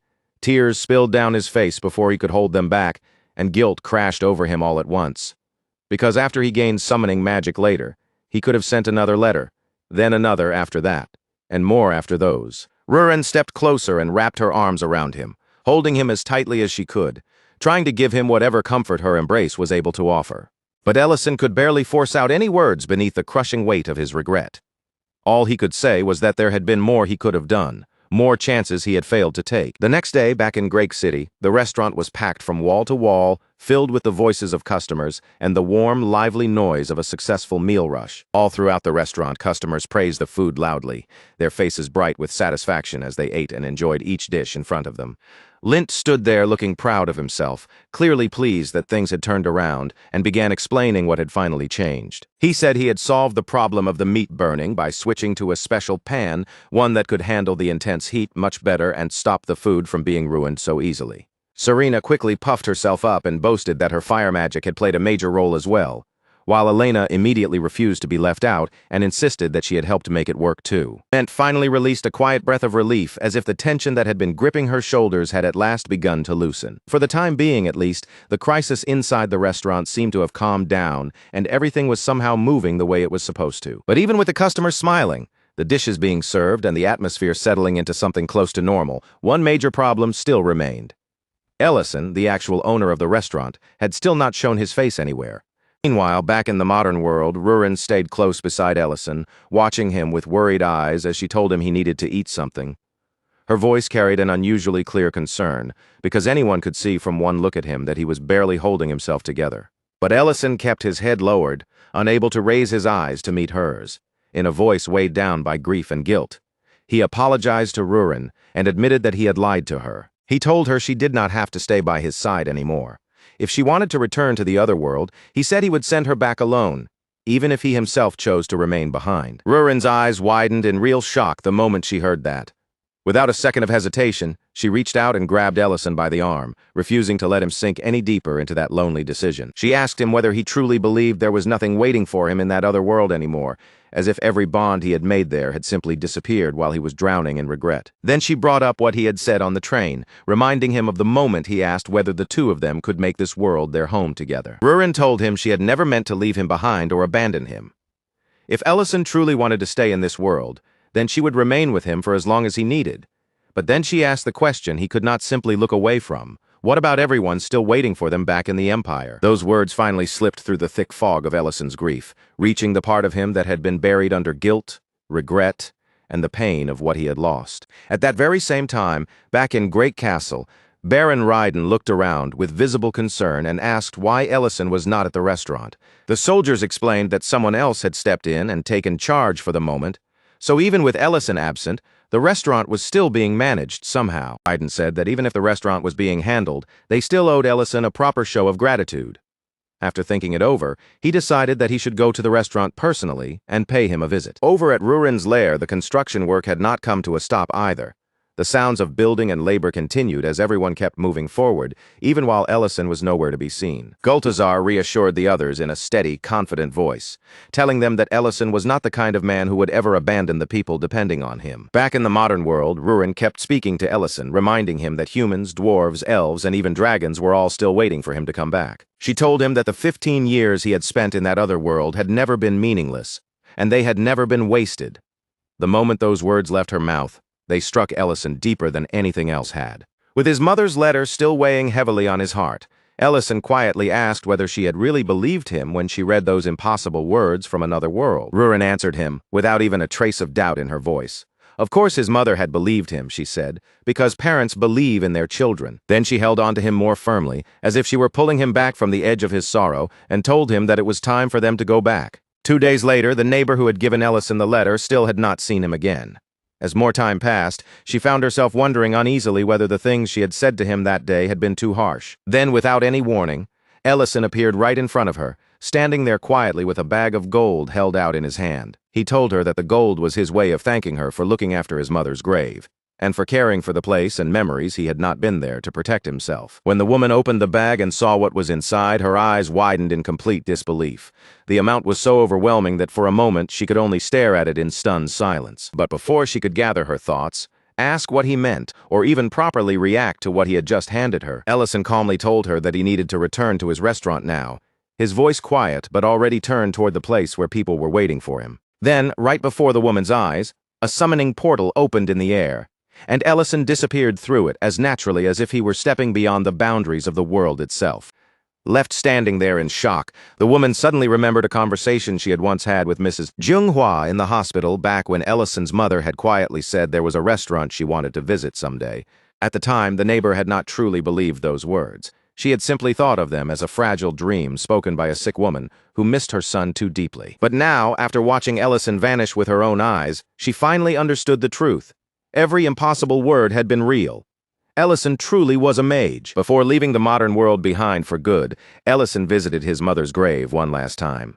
There he placed a photo of himself and Rurin beside it, along with a bouquet of pure white flowers. Only after offering that quiet farewell did Ellison and Rurin finally turn away from the grave and begin making their way back. As they headed toward Great City again, Ellison quietly remarked that it felt as though far too much time had passed since they had first left. Looking around, he realized that they had wandered much farther through the modern world than he had expected, leaving them a long way from the restaurant.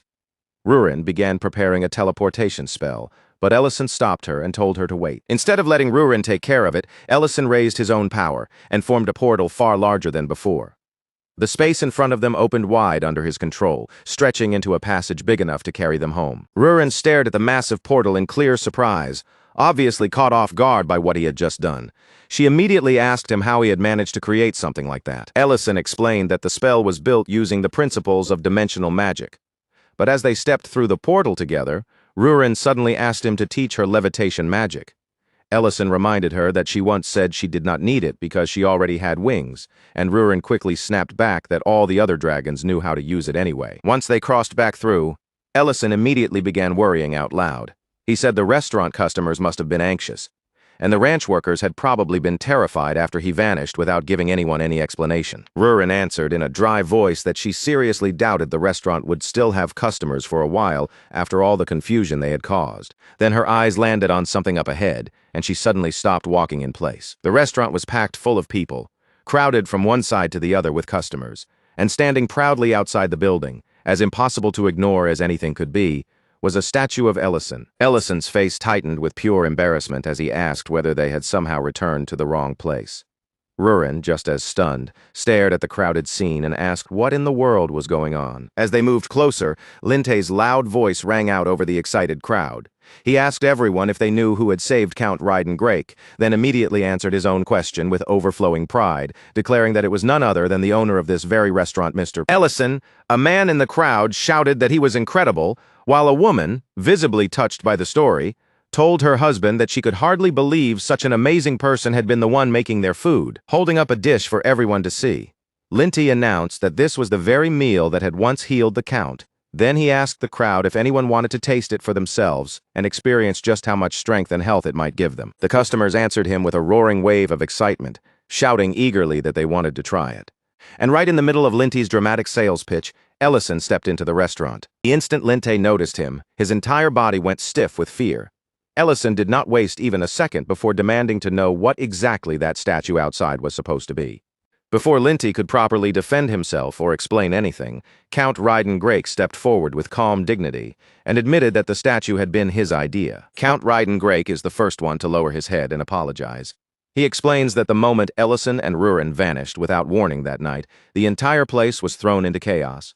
No one knew where they had gone, no one had an explanation ready, and in the space around the restaurant, confusion spread so quickly that everyone was suddenly panicking. Lint hurries to add that none of them had meant for things to become so outrageous. At first, they were only trying to calm the customers down and keep them distracted until Ellison came back. But one suggestion turned into another. The crowd's energy kept rising, the noise grew louder and louder, and before they realized it, the entire situation had slipped completely out of their hands. As Count Ryden Grake continues eating, he remarks in a calm, almost impressed tone that Ellison really does have some extraordinary employees. Ellison picks up one of Linty's dishes and takes a bite, clearly intending to taste it with the sharp eye of both the owner and the cook of the restaurant. But as soon as the flavor spreads across his tongue, his expression shifts ever so slightly. Even if he does not say it out loud, he has no choice but to admit to himself that the dish is genuinely good. The boiled pork is tender enough to fall apart, with the flavor soaked deep into every bite. And Ellison finds himself silently wondering why he never thought to prepare it in this style before. Right beside him, Ruren keeps chewing with obvious satisfaction and comments that the meat is incredibly soft, cooked so perfectly that it is easy to eat. Ellison's eyes drift toward Linty, and his thoughts begin to change. Until now, he had mostly seen Linty as someone connected to ranch work. But after tasting this food, he starts to reconsider. Maybe Linty's talent was never limited to the ranch at all. Maybe the kitchen is exactly where he is meant to be. After looking over everything that happened and hearing their explanation, Ellison decides not to push the blame onto anyone else. Since his own sudden disappearance was what set off the chain of confusion in the first place, he tells them plainly that he will accept responsibility and that he is not going to scold them for it. But then Ellison's gaze slides right back toward the statue standing outside, and the uncomfortable look on his face returns immediately. He points straight at it and asks again, unable to hide how bothered he is, what that thing is even supposed to be. Count Ryden Grake turns toward the statue with unmistakable pride in his eyes. He explains that it was created to celebrate Ellison's achievements and make sure people remembered what he had done. Then, as if trying to ease Ellison's concerns, he adds that the Count's castle will personally take responsibility for keeping it maintained in proper condition. Ellison shifts in place, looking more awkward than reassured, and makes it clear that the upkeep is not what he is worried about. The real problem is something else entirely. He wants to know what Count Ryden-Grake means by achievements in the first place. Count Ryden-Grake begins explaining that, during the war against the dragons, a strange rumor spread throughout the army. People spoke of a legendary soldier who constantly disobeyed orders, ignored commands whenever he felt like it, and still somehow saved people wherever he went. That man became known as both the greatest mage on the battlefield and, at the very same time, the worst soldier anyone had ever dealt with. Then Count Ryden-Grake finally gives a name to that bizarre and unforgettable legend. The soldier everyone had been talking about back then was none other than Ellison himself. Ellison can only stand there in stunned silence, his face frozen as the words sink in. Meanwhile, Count Ryden-Grake keeps speaking with complete certainty, as if Ellison's identity and everything tied to it had already been obvious for a long time. Count Ryden-Grake goes on to say that Grake City was one of the places saved by that legendary man. Because of what Ellison did back then, the city itself still owes him a debt, one that has not been forgotten even after all this time. Ellison looks caught completely off guard, and embarrassment creeps into his expression.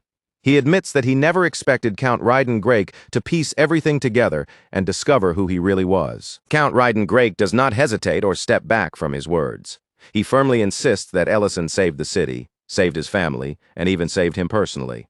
After all of that, he says, putting up a statue to honor him was the very least he could do. Ellison understands where the gratitude is coming from. He can see that the statue was not meant to mock him, insult him, or turn him into a joke. Still, even knowing that, his mind does not change. And then, before anyone around him has the chance to react or stop him, Ellison lets his magic surge out, and in a single instant, the statue is destroyed. Once the remains have been wiped away, Ellison states in a flat, uncompromising voice that he refuses to let his restaurant be judged by statues, legends, flashy decorations, or grand displays. If people come here, he wants them to judge the place by the food and nothing else. Count Ryden-Grake immediately looks worried, the confidence from earlier fading from his face. He quickly admits that, looking at Ellison's reaction now, perhaps the statue really had been taking things too far. He also promises that he will deal with the strange rumors spreading around town, especially the ones claiming that Ellison's cooking is some kind of miraculous medicine, before those stories grow any larger. Meanwhile, in another place entirely, the scene shifts to a quiet school corridor. Two girls are walking together while chatting casually, their books in their arms, when they suddenly collide with someone by accident. Only after bumping into her do they realize they have run into the Empire's royal mage, Madrine. The impact sends their books scattering across the floor, pages and covers tumbling in every direction. The girls panic immediately, lowering their heads again and again as they rush through their apologies in frightened voices. But Madrine does not scold them. Instead, she lifts her magic with effortless calm, and the fallen books rise smoothly into the air. One by one, she guides them back as though picking everything up with magic is the most ordinary thing in the world. Madrine tells the girls not to worry about it, her tone gentle rather than angry. She even wishes them luck with their studies while giving them a kind warning to be a little more careful when using magic from now on. One of the girls thanks her in a small, shy voice, still visibly flustered from having bumped into someone so important so suddenly. At the same time, the girl cannot hide her amazement.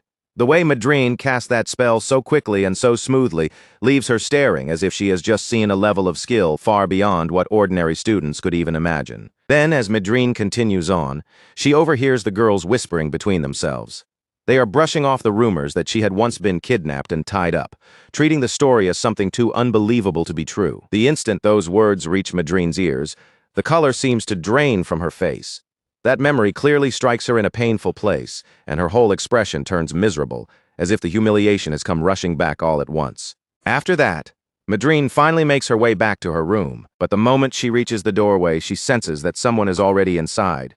She freezes in place, her body going tense before she even opens the door. For one awful second, her mind leaps straight to the worst possibility. She becomes convinced that Rurin has somehow tracked her down again and is waiting for her inside. But when Madrine opens the door and looks in, the person standing there is not Rurin at all.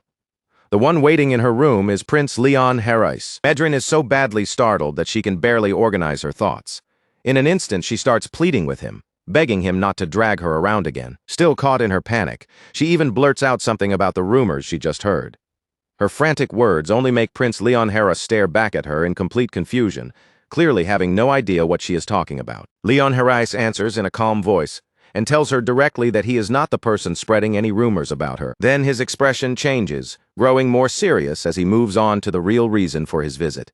He asks Madrine about Dedran's territory. After hearing about the crime that has been rising there, and about how every official sent in to restore order has ended up dead, Leon Herai says they need someone capable enough to face that chaos. More than that, it has to be someone who can act without attracting attention under his real name. Back at the restaurant, Ellison has returned to his usual position, serving customers as though the bizarre commotion from earlier has finally passed, and the place has settled back into its normal rhythm. One of the customers smiles with real satisfaction as the food arrives. After waiting for so long, he says he can finally sit down again and enjoy a properly delicious meal. Inside the kitchen, Ellison works with a relaxed smile, his hands moving with the familiar, confident rhythm of someone who has come back to the place where he truly belongs. He calls out from the kitchen that the yuba rice bowl is ready. Then he turns to Rurin and tells her to carry the finished dish out to the dining area for the customer. But the second Serena sees what has been placed in front of her, her face twists in offended disbelief. She stares down at the bowl as if something unforgivable has happened, and immediately demands to know where all the meat has disappeared to. Rurin keeps chewing casually, acting as though nothing is strange at all. Without showing the slightest guilt, she says that this is simply the proper way that dish is supposed to be eaten. Serena instantly calls her out, demanding to know who Rurin thinks she is fooling with such an obvious excuse. Rurin snaps back just as quickly, telling Serena to stop complaining and eat what she was given. Lady Verna is there as well, and once she tastes the food, her expression softens into open delight.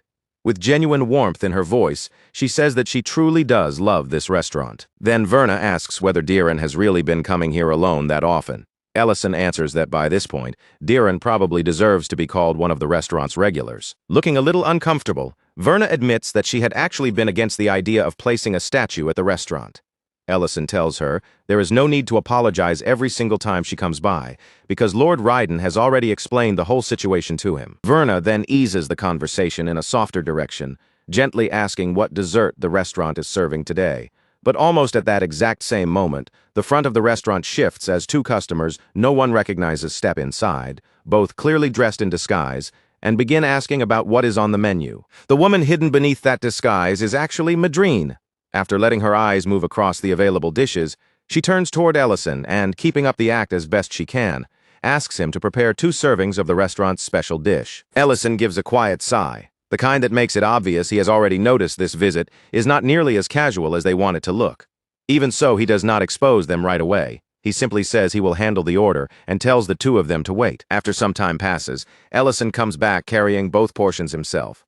He places the dishes down in front of them and announces in his usual calm tone that their 2 plates of fried rice with yuba are ready. The man is the first to lift his spoon and take a bite. The instant the flavor hits him, his expression changes, as if the taste caught him completely off guard. Madrine tries her own serving right after him, and she quickly nods along, clearly reaching the same conclusion. Madrine does not even try to deny it. She admits straight away that the food really is as delicious as people say, the kind of taste so convincing that it becomes difficult to keep pretending she only stopped by on a whim. Ellison's gaze settles on the man, and he asks if the flavor surprised him. After all, from the way he carries himself, he does not seem like someone who is easily impressed by ordinary cooking. The moment Ellison says that, the man's whole body stiffens. In that single second, the man understands that Ellison has already looked straight through the disguise and recognized him as Leon Herais. Madrine is startled as well, her eyes widening as she mutters under her breath that Ellison's perception is just as sharp as ever. Ellison then questions how either of them could have thought this counted as a perfect disguise in the first place. Leon Herais answers that. Strangely enough, the lady sitting right there had not seemed to notice anything suspicious about it at all. Ellison looks from one of them to the other, his expression making it clear he is not buying their act for even a second. Then he asks what reason they could possibly have for coming all the way to his restaurant while hiding behind disguises. Leon Herais explains that the first reason is simple enough. He wanted to taste Ellison's cooking again, but for the second reason, his tone shifts. He pulls out a small vial and shows it to Ellison, asking whether he recognizes the substance inside. Ellison studies the vial closely, his eyes narrowing, and asks what exactly he is looking at. Leon Herais tells him plainly that it is poison, and this is not some common, easy-to-identify poison either. It is a highly dangerous and very specific kind, one capable of destroying a person's brain. Then Leon Herais reveals the part that makes the air around them go still. This is the very same poison that kept Count Reidengrake bedridden for years. The moment Ellison hears that, he freezes in place. Leon Herais continues explaining that this poison has now started to spread slowly through Dedran City. Count Reidengrake's recovery was practically a miracle, but there is no way they can rely on that kind of miracle happening again for every new victim. What makes it even worse is that the poison leaves no trace inside the body, which makes gathering solid evidence nearly impossible. Before Leon Harris can go any deeper into the explanation, the restaurant doors suddenly burst open. Two thieves storm inside, voices loud and aggressive, barking at everyone in the room not to move. They start demanding every coin in the restaurant and every scrap of food they can get their hands on, shouting as if the entire place already belongs to them. Verna immediately stiffens in fear, her face draining pale at the sudden violence. One of the thieves snarls at the room, warning that anyone who wants to keep breathing should shut their mouth, stay still, and obey without causing trouble. Rurin and Serena, who had been arguing only moments earlier, fall silent at once. Both of them turn toward the intruders, and the cold glares they send across the room are so vicious that any normal person would have felt their soul trying to escape. Medrin also lets a faint trace of her aura slip out, just enough to make the thieves instinctively understand something horrifying. Without realizing it, they may have charged straight into the worst possible nightmare. A short while later, the scene has moved outside the restaurant. One thief is already groaning miserably on the ground, while Medrin coolly remarks that these men came from Daedran City.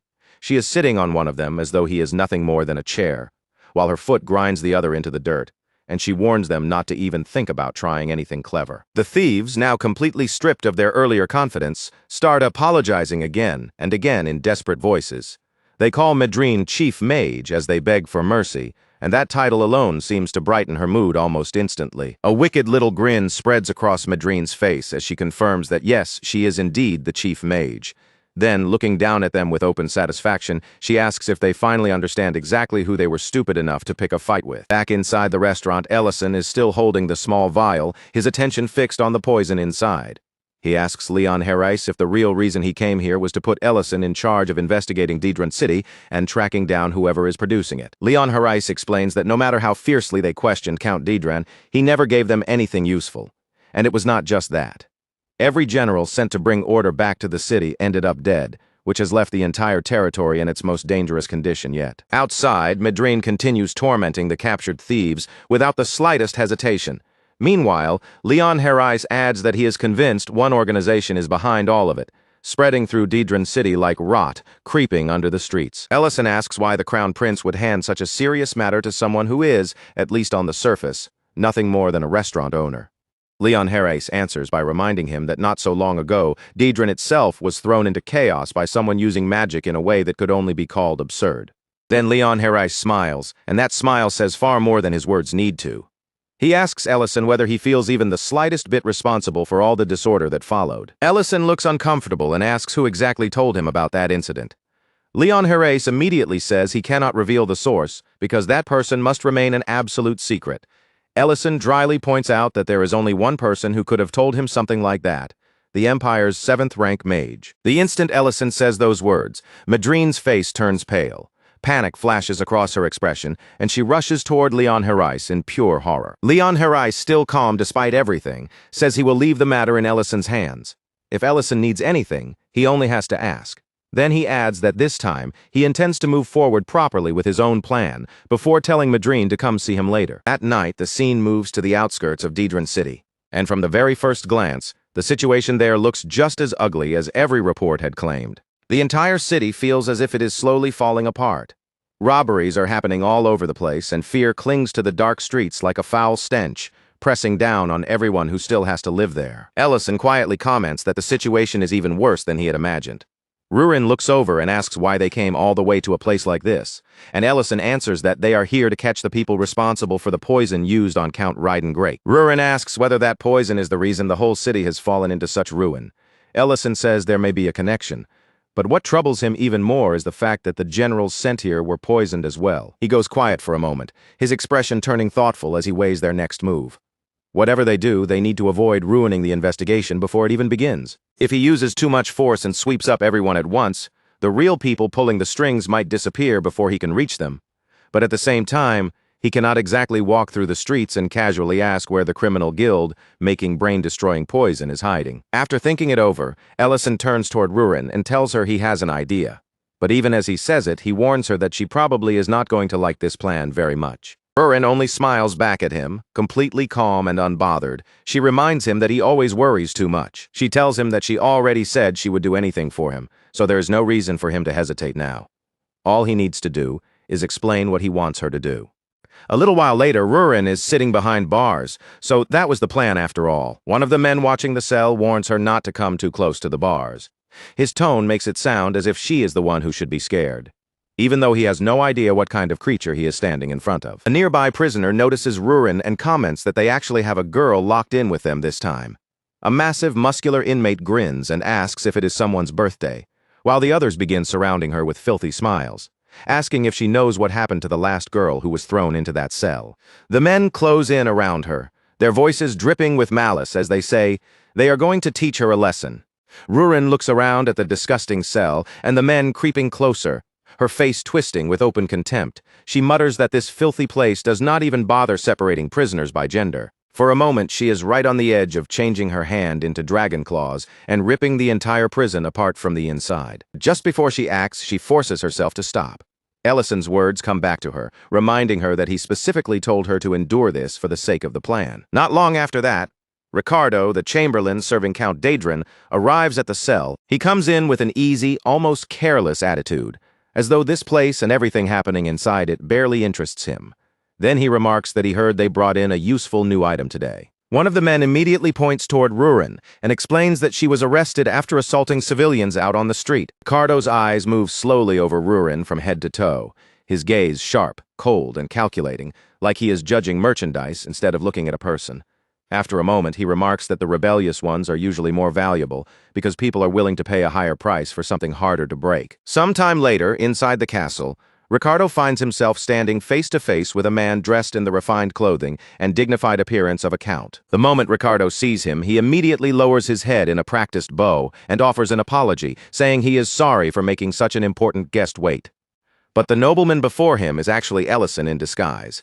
Keeping his expression calm and unreadable, Ellison introduces himself as Count Rivolk, then declares that from this point forward, he will be the one overseeing the management of Daedrin City. Ricardo bows again, even more carefully than before, and apologizes a second time.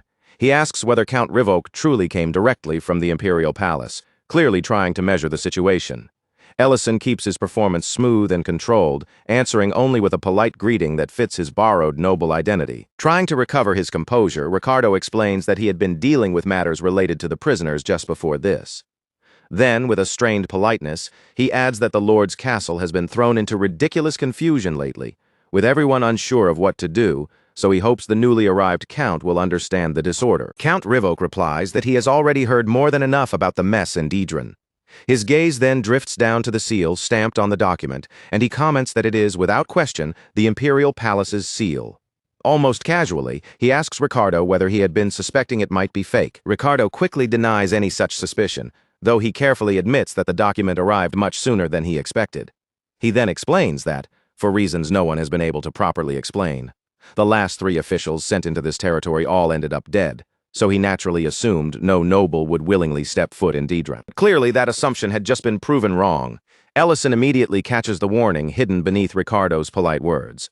With a faintly sarcastic tone, he asks if Ricardo is telling him to watch his back, unless he wants to become the 4th official to die in Daedrin. Ricardo lets out an uneasy laugh, his expression stiffening for a moment, and hurriedly insists that he would never dare speak to a count in such a disrespectful way.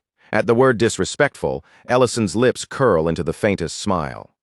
Then, without warning or hesitation, he takes the document and tears it cleanly in half, saying that if Ricardo wants an example of disrespect, this should be much closer to it. Ricardo's face contorts in horror the instant the paper rips apart. He demands to know what Count Rivolk thinks he is doing, unable to understand how anyone could casually tear up a letter sent under His Majesty's authority. Count Rivolk answers with complete indifference, as if the torn letter is not worth even a second of concern.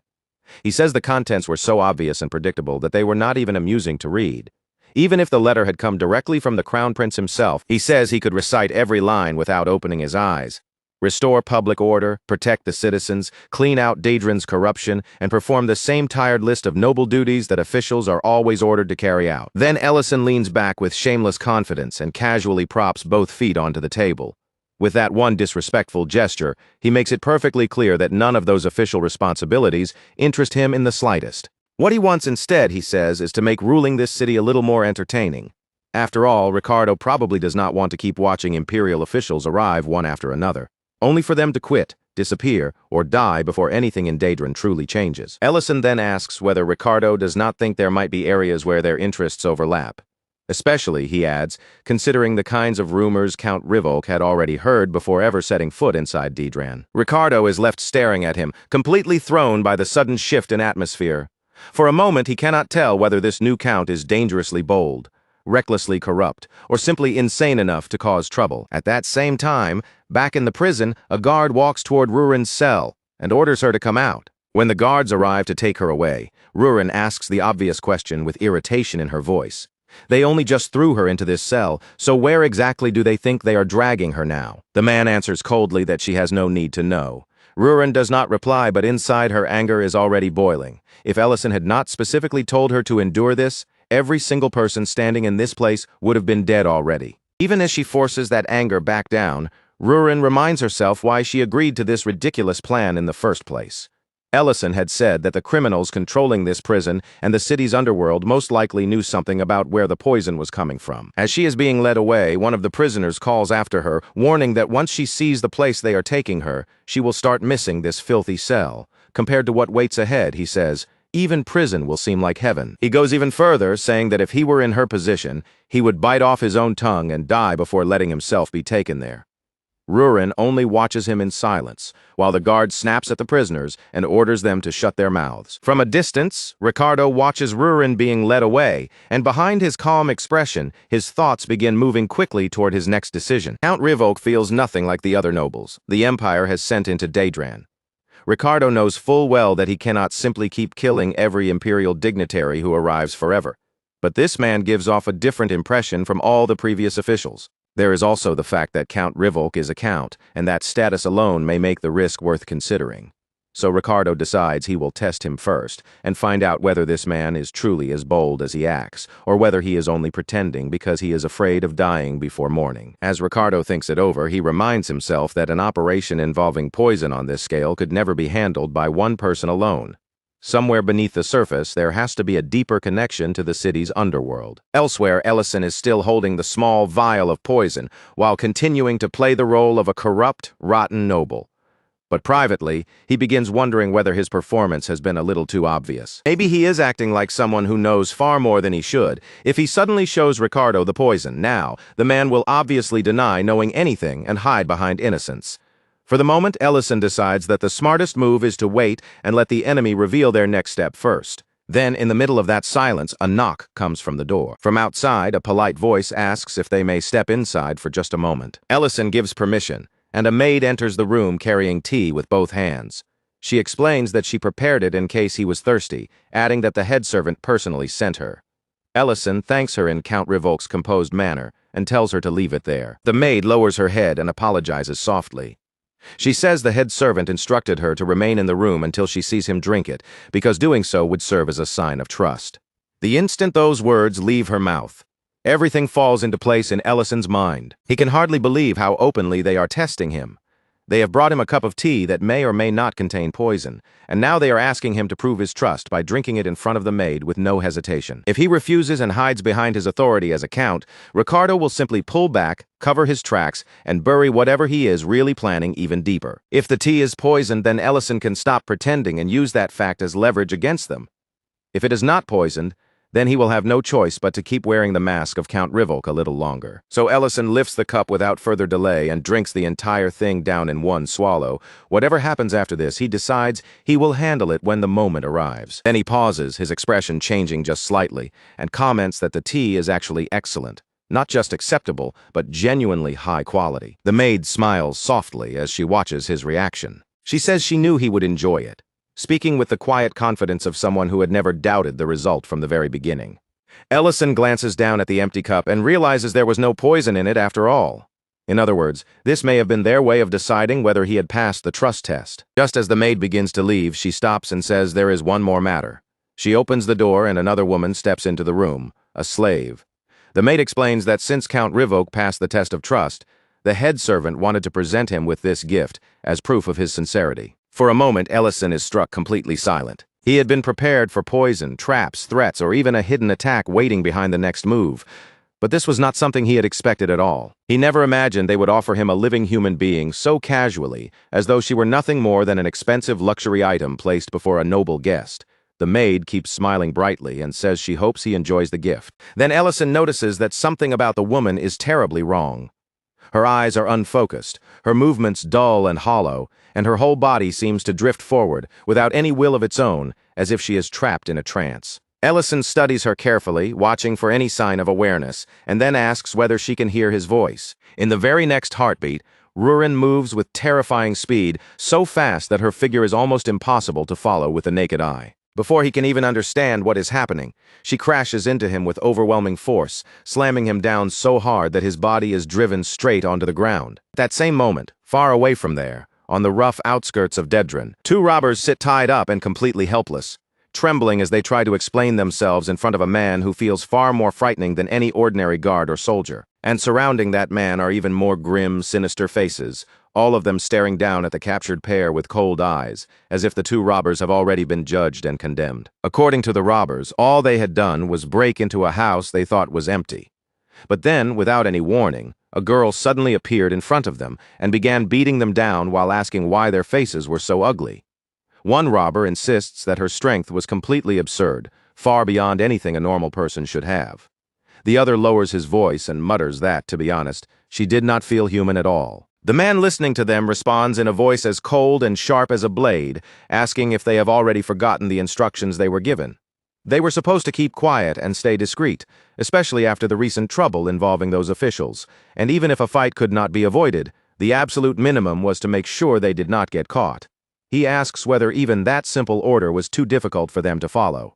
Then, deciding that this arrangement has clearly stopped being useful, he calls for Vernito and orders him to drag both robbers to the cultivation room. The second those words reach their ears, the robbers completely fall apart, their faces twisting with panic as they start begging for just one more chance. They swear desperately, over and over, that they will keep their heads down from now on, move quietly through the city, and never do anything so foolish or noticeable again. But the man only looks down at them with open contempt and says that the fact they are still breathing right now is already the last chance they will ever get. This man is Master Reedon, the true overseer of Dedran's filthiest underground operations, including the hidden human trafficking network running beneath the city's surface. Vernetto then steps forward and gives another report, saying that Ricardo has requested yet another slave. At that, Redan's expression darkens.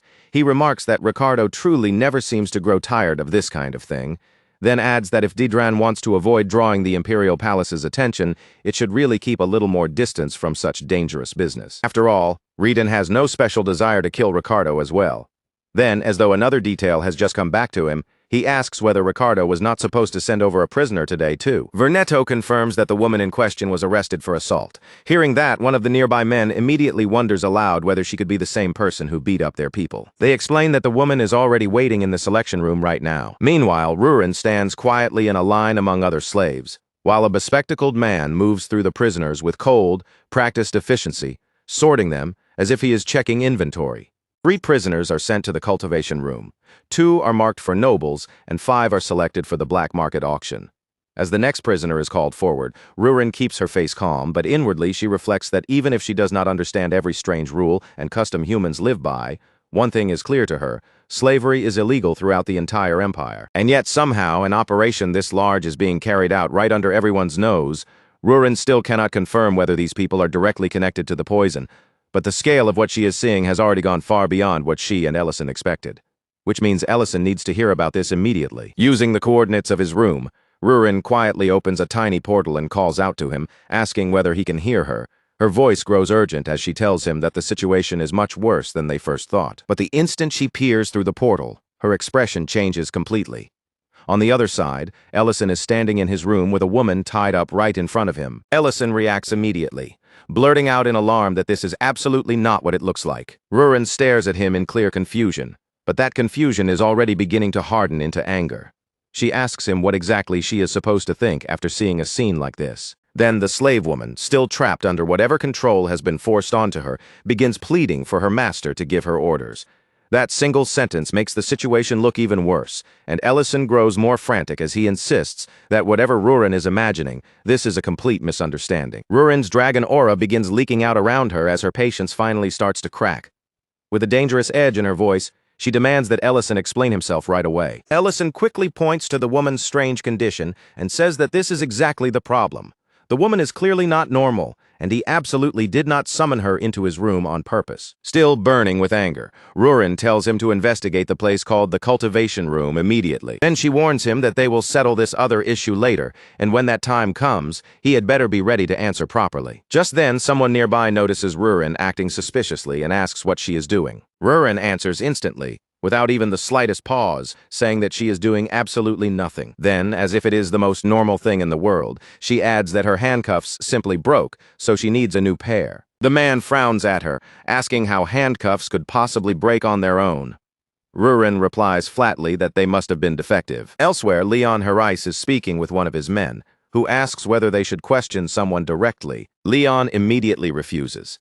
His tone grows serious as he warns them that provoking that individual would be a grave mistake, because whatever they are dealing with is not human. He adds that they still do not fully understand its purpose, and if they handle this carelessly, the entire operation could collapse before they learn anything useful. Leon orders his men to clean up the area, then says he will go meet the creature himself. Next morning, Ricardo comes to visit Count Rivolk and politely asks how his sincerity was received. Ellison answers that it was satisfying enough. He admits that the whole exchange felt somewhat like a test and irritated him a little, but says he is generous enough to overlook it. Privately, however, Ellison is still annoyed that Ricardo's little maneuver caused such an absurd misunderstanding the night before.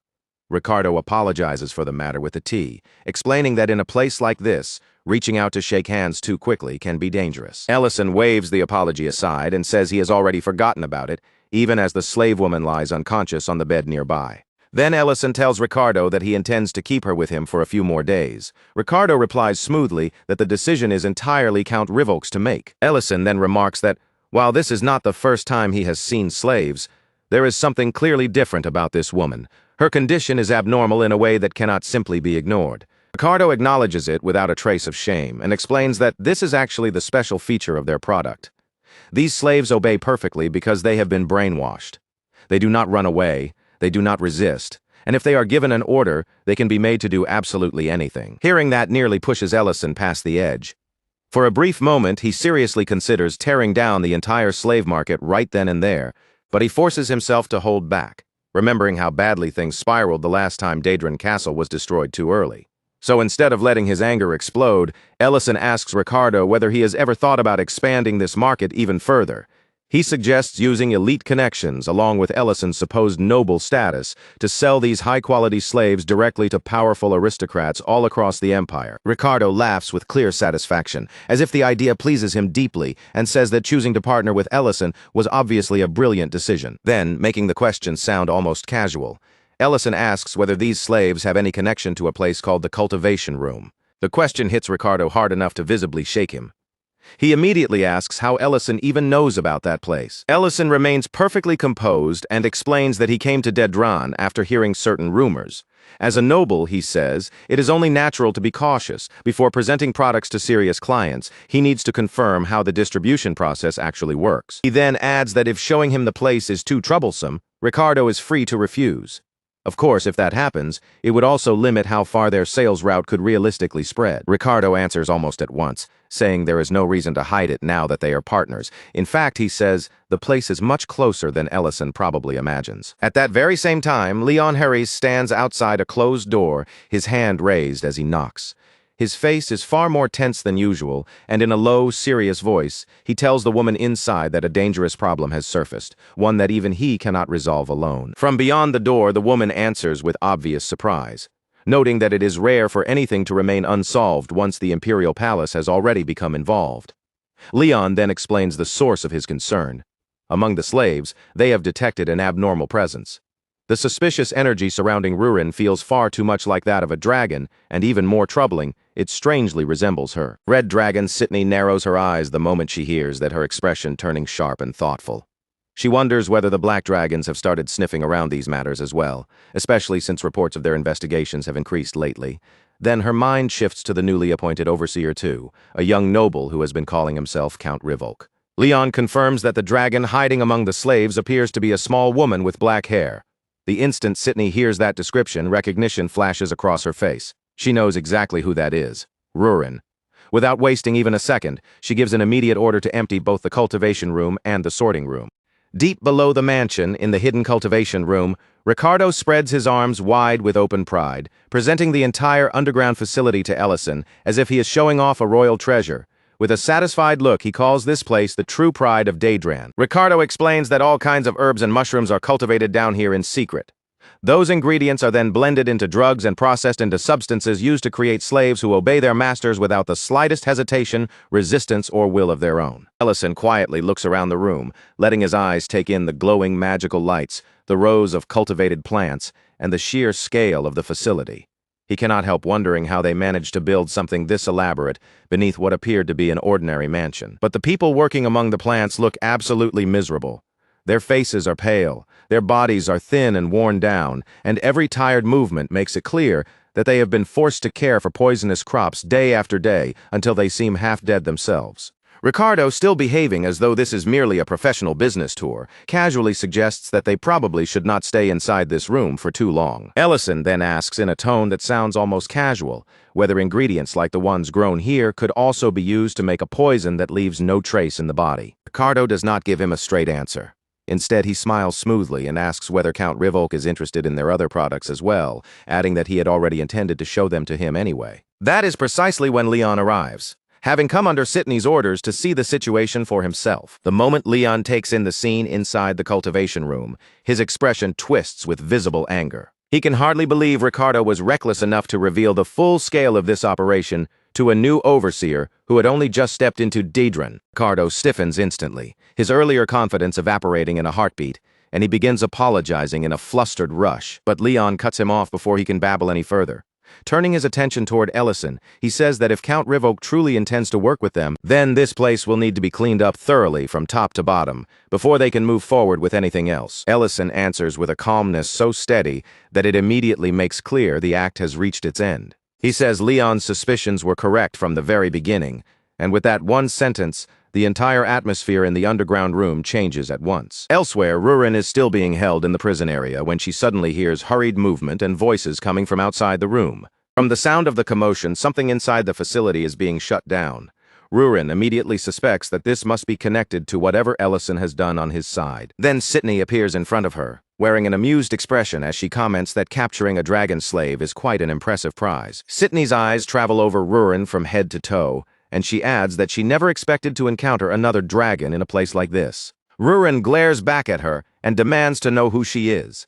Sydney answers with smooth confidence, saying that Rurin may not know her, but she knows Rurin very well. And Sydney's smile grows sharper, and she adds that she also knew Rurin's mother. Those words strike Rurin like a blade driven straight into her chest. Rurin's voice drops into something dangerous as she demands to know how Sydney knows her mother's name. Sydney only smirks back and says she remembers far more than just a name. She says she clearly remembers Rurin's mother's final moments, with every detail still fresh in her mind. Then, as if twisting the knife on purpose, she asks whether Rurin wants to hear about them. That single question is enough to snap the last thin thread of restraint Rurin had been holding on to. Rurin launches forward with all her strength, fury pouring out of her as she swears she will tear Sydney apart and silence that mouth forever. Sydney only grins, saying she already tested that mouth, and it works perfectly well. Then she keeps provoking Rurin, throwing out even more words about her mother until Rurin attacks again, desperate to shut her up completely. People nearby immediately descend into panic. Someone shouts that there is a dragon, and in the next instant, everyone starts scrambling over one another to get away. Sydney savors the chaos around her, then transforms into a massive red dragon. Looking down at Rurin, she mocks her for being far too rebellious to ever pass as an obedient slave. She sneers that Rurin could have avoided all this if she had simply stayed quiet and kept playing house with the human she brought along. To Sydney, this whole situation is no different from a bug buzzing around inside a restaurant. Loud, irritating, and eventually something that has to be caught and crushed. She asks why Rurin could not have just stayed still, kept her head down, and continued living that peaceful little life without causing trouble. At that same moment, back in the cultivation room, flames suddenly burst out, and the workers begin shouting in panic for someone to put the fire out. Leon does not indulge their panic. Instead, he sharply orders everyone to evacuate immediately. Ellison says he will make sure the evidence is not lost or burned away in the flames. Leon watches him closely and remarks that Ellison is obviously no ordinary imperial official. He is a magician, and that explains why he has been acting differently from the very start. Ellison answers that Leon is hardly one to criticize someone else for unusual behavior, especially when his swordsmanship and barrier techniques are just as strange. As Ellison watches Leon's movements more carefully, something about his footwork strikes him as familiar. In the next moment, recognition clicks into place. It is the sword style used by the First Night Order. Now, genuinely curious, Ellison asks whether Leon has some connection to the Imperial Palace. Leon admits that the more he sees of Ellison, the more interested he becomes. But at the same time, he says Ellison is far too dangerous to simply leave unchecked. Then, without giving any further warning, Leon launches straight into an attack. Ellison blocks the strike with magic and calmly explains that once someone understands the flow of energy, binding magic becomes far easier to avoid. He even jokes that if given enough time, even a chicken could eventually figure out techniques like that. Leon responds that large-scale attack magic is an entirely different matter. Without a strong source of fire to draw from, he says, using that kind of magic properly becomes much more difficult. Ellison adds that his own situation is not exactly normal either, explaining that enchantment magic loses strength the farther it spreads across a wide area. Leon agrees, especially when that same force is compressed tightly and concentrated into a single point. Ellison gives a faint, almost approving nod, like Leon's explanation has at least managed to sound reasonable on the surface. But his calm expression does not soften at all. And in the next breath, he quietly asks Leon whether he understands the proper way a magician is supposed to be killed. Leon's gaze slips sideways for just a heartbeat, flicking toward the barrier as if to confirm whether it is still standing. In that tiny pause, he is clearly checking how much protection remains, how much space he can still use, and whether he has any room left to maneuver. But Ellison has no intention of letting him recover. Before Leon can fully catch his breath or regain his footing, Ellison moves in without hesitation, driving a heavy counterattack straight toward him with overwhelming force. Even after taking that blow directly, Leon refuses to stay down. His body reacts almost unnaturally fast, as if survival itself has been carved into his muscles, and he forces himself back into motion almost the instant he hits the ground. Ellison watches Leon push himself up again, his eyes narrowing slightly at the speed of the recovery. He points out that Leon bounced back far too quickly, remarking that his body is tougher than any normal person's body has any right to be. Then, as Leon's damaged clothes hang torn around him and reveal more of the state of his body, Ellison's attention sharpens even further. His voice turns more pressing as he demands once again to know exactly who Leon really is. Meanwhile, the scene shifts back to Ellison's restaurant, where things have taken on a very different kind of tension. Dronzer arrives just as he was told to, stepping in and reporting that he came exactly according to the instructions he received. But the uneasy look on his face makes it clear that he already has a bad feeling, as though he suspects their hidden position has probably been exposed. Inside, Leon Harris, Verna Grake, and Medrin are all seated together in the middle of lunch. The moment Dronzer notices the Crown Prince sitting there, he nearly locks up in disbelief. Leon, however, stays perfectly composed, only saying that being discovered after a few days was something they could not avoid forever. Then he turns his attention toward Verna and calmly assures her that he has no intention of placing her under arrest. Leon states openly that Verna was never the real culprit behind Count Dedrin's crimes in the first place. Once those words reach her, the tight tension in Verna's body finally begins to ease, and with visible relief on her face, she quietly thanks him for granting her that mercy. Dronzer then looks around and asks how the restaurant is even managing to run while Ellison is away. As Verna politely excuses herself from the table and takes her leave, Leon explains that someone unexpectedly capable has stepped in and has been handling the kitchen in Ellison's absence. From there, Leon lets the conversation shift naturally, guiding it away from the restaurant and back toward the matter of Dronzer. He points out that Count Dronzer has remained strangely silent ever since his castle was destroyed. In Leon's view, the shock of losing everything so violently must have shattered him so completely that he has not been able to make another move. Then Leon asks a question so direct and unsettling that both Medrin and Dronzer visibly tense where they sit. If Ellison were to fight the two of them at the same time, he asks, who would be the one to win? Dronzer looks genuinely disturbed that Leon would even bring up such a question, his face tightening with disbelief. But Leon does not back away from it, and instead keeps pressing him, making it clear that he wants an answer. For a moment, Dronzer says nothing. The silence hangs heavily between them before he finally gives in and reluctantly admits the truth. Even if he joined forces with Medrin and the two of them fought Ellison together, they still would not be able to win. According to Dronzer, Ellison has already stepped far beyond the limits of ordinary common sense. At this point, he is less like a normal man and far closer to something monstrous. Dronzer says there was only one other person he had ever known who gave off anything close to that same feeling. It was a man he once served under directly in the infantry, a commander named Adrian Pierce. Adrian Pierce was the swordsman who completed and perfected the fighting style of the First Knight Order. To Diriant, even after all this time, he still remained the strongest blade he had ever personally witnessed. Diriant adds with a bitter kind of honesty that serving under a monster like that was exactly the reason he could never rise any higher than vice commander.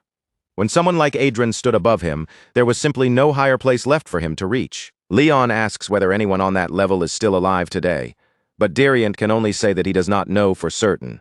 Adrian Pierce vanished during the war while defending the Imperial Palace, and ever since then, no one has truly known what happened to him. Back in the middle of the battle, Leon continues to push Ellison for an answer, demanding that he finally tell him his name. The instant Leon hears that name, his expression shifts. Recognition flashes across his face, and without wasting a second, he calls Ellison a deserter. Ellison does not react with shock or anger. He simply remains steady and tells Leon that once Leon is locked away in prison later, there are quite a few questions he plans to ask him. Leon dismisses the threat as if it barely matters. He says there is still someone he has to serve, and for that reason, this confrontation will have to continue some other time. Then, instead of directing his next attack at Ellison himself, Leon suddenly redirects his power upward and strikes the ceiling above them. Leon knows exactly what that move will force Ellison to face. It creates a choice, either chase after him immediately, or stay behind to protect the innocent slaves and preserve the evidence before the collapsing structure can destroy everything. And just before Leon vanishes from sight, there is a trace of real regret in his voice. He says he wishes someone like Ellison had been there in his own past. Elsewhere, Rurin and Sydney's battle is still raging through the prison, their clashes tearing apart the surroundings and smashing the area to pieces with every violent impact. Sydney keeps needling her with cruel, cutting words, almost sounding proud of how deeply she is able to wound her. Rurin, meanwhile, refuses to let the subject go and keeps demanding answers about her mother. Then Sydney releases the truth like poison. She tells Rurin that her mother was the one who created the ancient marble, and because of that, she was imprisoned, abandoned, and left to die miserably without anyone ever coming to rescue her. Sydney goes on to say that some secrets can never remain buried forever, no matter how desperately people struggle to hide them from the world. Rurin is overtaken by rage, her voice shaking under the weight of a murderous fury she can barely contain. She says that if this secret ever spreads beyond this place, then she will kill every single person who knows anything about it. After some time, the immediate danger finally begins to subside, and the chaos around them starts to lose its force. The collapse comes to a stop. The violent shaking fades away, and the terrified survivors slowly begin to calm down as the truth sinks in that they are still alive. The survivors gather around Ellison, pouring out their gratitude and thanking him for saving them. But Ellison brushes their praise aside and tells them not to waste precious time thanking him when there are still injured people who need help right away. Among the bodies sprawled across the ground, Ricardo is lying there as well. As soon as the survivors recognize him, their fear twists into fury. They crowd around Ricardo's fallen body and begin stomping on him, cursing him bitterly for everything he put them through. One person tries to rein the crowd back in, reminding them that they are doing this right in front of the very man who actually saved all of them. Ellison stares at the scene with dry disbelief, then asks whether he is supposed to step on Ricardo too, just so he can fit in with everyone else. Elsewhere in the castle, one of the maids is wondering what could have happened down in the basement and whether Lord Ricardo is still there.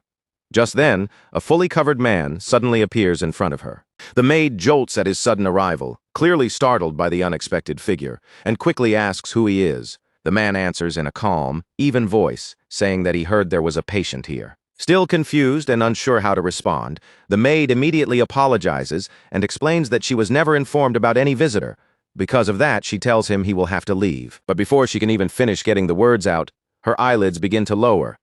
The strength drains from her body all at once, and she collapses quietly into sleep. Covered man looks down at her without showing even the slightest trace of emotion. In a flat voice, he remarks that he did not come here as a guest anyway. Then he reaches toward the door, opens it, and steps into the room where one of the sleeping slaves is lying inside. The covered man stands over the sleeping woman without saying a word, his gaze fixed on her face as if he is searching for some familiar trace.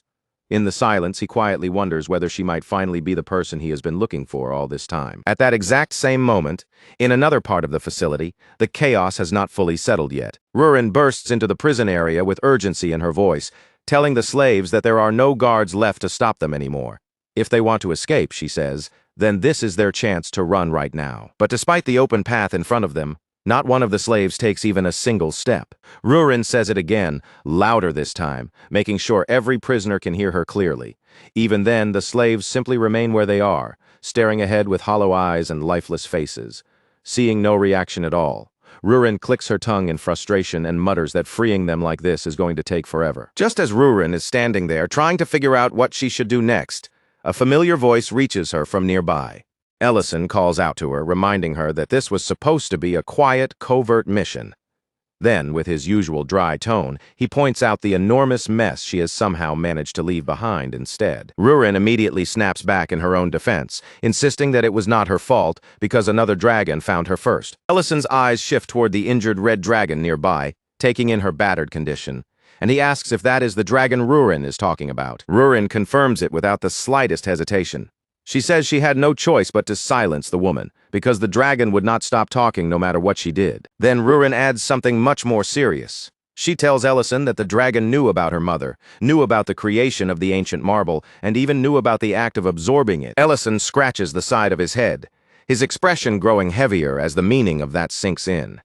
He admits that this new information makes the situation far more complicated than it already was. After that, Ellison says he has already located the source of the poison. For now, he thinks the best move is to wrap up today's operation and bring everything to a close. Rurin glances back at the motionless prisoners, who still have not reacted like normal people at all. She asks Ellison what they are supposed to do with them when they will not even move on their own. Ellison explains that the slaves have been brainwashed so deeply that they only obey someone they recognize as their master. Then he adds that he has already called in someone capable of solving that exact problem. A man steps forward then, revealing himself as Arimantium, the gold dragon. His voice is firm and reluctant, as he states that this will be the last time he helps them. Using his power, Arimantium begins to unravel the brainwashing that has been binding the prisoners' minds and forcing their bodies into obedience. One by one, the unseen chains wrapped around their minds begin to break apart, as if something invisible is finally releasing its grip on them. The instant the freed slaves realize what has been done to them, their expressions collapse all at once. Some of them start laughing in disbelief, others break down crying, and a few cling tightly to one another as the reality slowly hits them. After everything they endured, they are finally free. Once things settle, Ellison gathers the newly freed slaves together and has them form a line in front of him. Then he announces that he is going to give every single one of them something to eat. Rurin immediately leans in with curiosity, asking what he is planning to serve them. Ellison answers with quiet confidence, saying it is instant noodles from another world, basically the greatest emergency food ever created. Since the slaves are clearly starving, Ellison wastes no time. He quickly opens the noodle packs and pours hot water into them one after another, moving as fast as he can. After that, he tells everyone to wait 3 minutes before they start eating. When the time is finally up, and they take their first bites, the reaction is immediate. The hot broth, the soft noodles, and that simple, comforting flavor all reach them at once. For people who had almost forgotten what it felt like to be treated as human beings, even this simple meal feels like something unbelievably precious. They thank Ellison again and again between bites, still eating as they timidly ask whether they might be allowed to have more. Rurin, not wanting to be left out of the meal, asks for a bowl too. Ellison answers as if it was obvious, telling her that, of course, he had already prepared one for her as well. Nearby, Arimantium stands quietly apart from the others, watching the freed slaves eat. As he takes in the scene before him, his mind slowly begins to drift back into old memories. He remembers the way someone once looked at him with open disgust, and how a girl rejected him for no reason other than the way he appeared. Then another memory rises over that painful one, completely different in feeling. He remembers the overwhelming gratitude of a count he had once healed. He even recalls the ridiculous offer that followed, when the count suggested honoring him by building a statue in his name. Another former slave had once cried in front of him too, thanking him through tears while confessing that she had already accepted slavery as a fate she would never escape. Now, Arimantium simply lowers his gaze to his own hand, caught between those old memories and the sight of the people in front of him, finally tasting freedom. Later, Ellison, Rurin, and the others make their way back to the dining hall.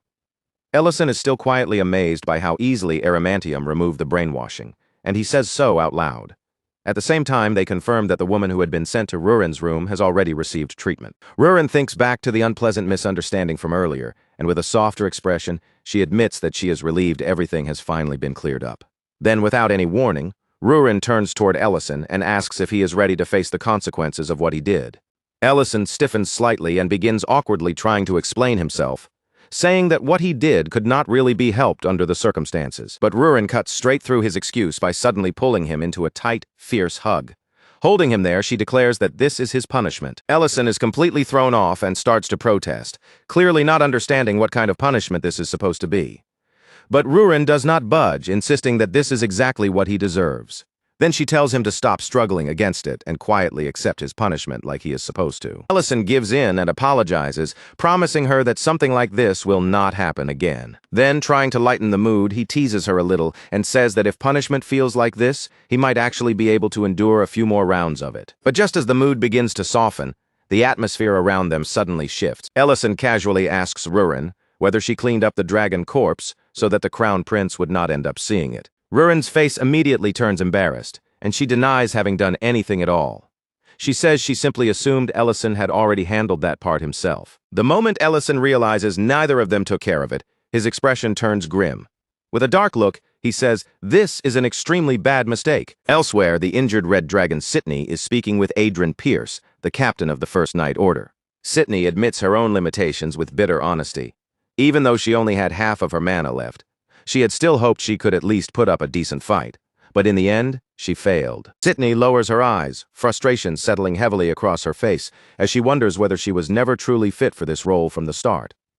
After swallowing that bitter thought, she turns the matter back toward Adrian Pierce and asks how things ended on his side. Adrian Pierce answers with a restrained apology, his tone controlled but honest. He does not try to dress up the failure or make excuses, simply admitting that the opponents they encountered were far stronger than expected. Sydney gives a dry, almost humorless remark, saying it is not often that she hears him speak so highly of humans. But she quickly pushes that comment aside, her expression tightening as she admits she should have warned him about Ellison much sooner. In the end, Sydney is forced to accept one thing with complete clarity. Their plan can no longer continue in its current form, and from this point on, everything will have to be rebuilt and changed from the very foundation. Meanwhile, Leon Herreis openly acknowledges Ellison's work, praising how cleanly he managed to bring the disaster under control. Even so, Leon cannot help admitting that the situation itself had been almost absurd from beginning to end. Leon thinks back over everything they managed to uncover, and the more he considers it, the more grotesque the case seems. The culprits had not only used poison, but had also created an entire hidden structure built on slavery, brainwashing, and drugs. If someone had described such a twisted operation to him beforehand, it would have sounded far too ridiculous to believe. He admits that he never imagined a case this ugly, tangled, and disturbing would somehow be resolved so smoothly. Ellison then asks Leon whether he still has any unfinished business left in Great City. Leon replies that there is one final matter he needs to settle, and he confesses that he still finds it hard to believe the main culprit behind everything was actually a dragon. Leon adds that the dragon was not working alone either. There was also a human accomplice involved, someone trained in the swordsmanship of the First Night Order. The second Dariant hears that, his expression turns sharp, and he says he wants to personally face the man who dared disgrace the Order's name. Ellison, however, is clearly more annoyed by the fact that the dragon's body disappeared, leaving the incident without a clean conclusion. He suspects the dragon may still be alive somewhere, and he warns Leon not to make any careless moves when the matter involves dragons. Leon assures Ellison that he has no intention of acting recklessly. For the moment, he decides to close the case there, while Ellison suggests that a proper overseer should be sent to Dedran so that the same kind of corruption cannot take root again. Leon calmly brushes off that suggestion, saying there is no need for it. Then he takes out a letter, making it clear that the solution has already been prepared inside. Ellison reads through the letter carefully, but the moment he grasps what it actually says, his eyes widen and his surprise shows openly on his face. He immediately questions Leon about what he is really trying to accomplish, already sensing that the Crown Prince may have been planning this exact outcome from the very beginning. Leon remains calm as he points out that a decision like this could easily provoke resentment among the other nobles, especially once they start asking why they were not given the same kind of treatment. At the Count's castle, Ryden Grake is down on his knees, his posture lowered completely as he pleads for forgiveness. Ryden takes responsibility for everything that has happened and desperately insists that Verna Grake had no guilt in the matter. Verna herself is already crying, saying she is prepared to accept punishment as well. But the Crown Prince cuts through their fear and tells them that this is not why he came. Then Leon hands the letter over to them and tells them to read its contents with their own eyes. Ryden begins reading the letter aloud. And as the words settle over him, he slowly realizes that this is not a sentence of punishment at all. It is a pardon. And more than that, it is a new order from the Empire. The letter begins by praising the remarkable improvements Great City achieved under their management. Poverty had been reduced, public order had grown stable, and the territory had started recovering so clearly that even the central government could no longer ignore the results. Because of those achievements, the central government has decided to place both Great City and Didran under unified rule, with the Lord of Great City overseeing them together. Verna is so overwhelmed by what she is hearing that she can barely process it. Her expression wavers between disbelief, shock, and the fragile relief of someone who never expected mercy like this. Leon congratulates Raiden on the expansion of his domain, but then Raiden surprises everyone by refusing the position. Instead, he says there is someone else far more suited to carry that responsibility. Later, while riding back on horseback, Leon admits to Diriant that Raiden's decision honestly caught him off guard. Diriant replies that even though the situation took an unexpected turn, the Crown Prince still ended up with the right proposal in the end. Back at the Count's castle, the focus shifts once again to the aftermath of that decision. Raiden calls Diren Grake in and asks him to take a seat, setting a strangely calm atmosphere for what is about to be discussed. He even offers Diren dessert, as if this were nothing more than a normal conversation between family. Raiden speaks in a composed voice about how his health has gradually been improving, and he briefly acknowledges that Elena played a part in helping him recover. Then he congratulates Diren on the unification of Didran and Great City, before moving into the far heavier subject of the responsibilities that will come with governing such a territory. Raiden asks Diren how old he is, and then, with almost no warning at all, he says that Diren may already be at the age where he should begin thinking about marriage and securing an heir. Diren is completely caught off guard by the sudden turn in the conversation, staring back in confusion as he asks why they are suddenly discussing something like that. That is when Raiden finally reveals the true reason he called Diren there in the first place. He has already informed the palace that he intends to transfer the management of Didran to Diren. Raiden explains that he has listened closely to the things Diren says, and he has seen for himself how sincerely Diren worries about the people. Those concerns are not empty ideals. They are practical, grounded, and focused on what the territory truly needs. And to Raiden, that is more than enough proof of Diren's worth. He names Diren as the rightful lord of Didran, saying with steady confidence that he believes Diren has the ability to govern the territory properly. Diren is overwhelmed by the weight of that trust, but even through his shock, he accepts the responsibility. He vows that he will do everything within his power to rebuild Didran and make the territory stronger than before. That very same night, the burden of that new role begins to feel real. Diren arrives in Didran and immediately senses the full weight of what has been handed to him. Territory is in terrible condition, and one of his subordinates lays out the grim reality without trying to soften it. They may have destroyed the largest criminal organization, but now smaller groups are scrambling to fill the empty space that was left behind. Even worse, the soldiers have become so careless and undisciplined that they barely bother carrying out proper patrols anymore. Diren does not want to rely only on reports, so he decides to see the truth of the situation with his own eyes. He steps into one of the military facilities, only to find soldiers openly drinking inside as if they have completely forgotten their duties. Some of them are gambling, others are collapsed on the floor, and the rest treat their responsibilities like a joke, showing no shame at all. The sight leaves Diren speechless. The corruption, laziness, and neglect run so deep that for a moment he cannot even tell where he is supposed to begin fixing it. Back at Ellison's restaurant, Linty is carefully working on a dish, focused on every detail as he prepares it. Once it is ready, he asks Ellison to taste it and give him honest feedback. Ellison studies the completed dish with a satisfied look, clearly recognizing how much care Linty has put into it. Still, he does not stop at simple praise. In his usual calm and straightforward way, he points out the small details that could still be adjusted, the balance of the flavor, the texture of the ingredients, and even the timing needed to bring the dish closer to perfection. Rurin catches that remark instantly, and the second it reaches her ears, her pride flares up like a spark. She puffs herself up with absolute confidence and immediately declares that she can cook just as well too. And before long, the peaceful mood gives way to another playful argument between her and Ellison. Meanwhile, over at another table, Ryan and Creston are speaking quietly about Diren leaving for Didran. Ryan's face grows tense with worry as she admits that she cannot simply relax, because the territory Diren has gone to take charge of is still in complete disorder. Creston nods uneasily in agreement. He says Diren's name may be spreading, and his reputation may be growing stronger by the day, but the problems waiting for him in Didran are expanding just as quickly, maybe even faster than his fame. Then, without the slightest warning, the door suddenly swings open, and Diren himself staggers into the room. Sweat is pouring down his face. His breathing is rough and uneven, and before anyone can even ask what happened to him, he weakly demands a hamburger. For a short moment, the entire restaurant falls completely silent. Every person in the room turns toward Diren at once, staring in stunned disbelief at the sight of him standing there half-collapsed and utterly exhausted. Rurin is the first one to break through the awkward silence. Without missing a beat, she starts teasing him, saying that he looks far less like a noble lord and much more like a corpse that somehow dragged itself through the door. Diren does not even have enough energy left to argue with her. The moment the hamburger is placed in front of him, he bites into it with desperate speed, eating so frantically that the people around him only grow more worried as they watch. Ellison observes him carefully, noticing the unhealthy paleness of his face, the drained look in his body, and the way he seems to be forcing himself forward through sheer willpower. His tone turns serious as he asks whether Diren is really all right, even offering to step in and help if the burden has become too much. Diren goes still for a second, caught between his exhaustion and his pride. From the way he hesitates, it is obvious that he does not want to depend on Ellison again, especially after having leaned on him so many times already. But that fragile composure finally gives way.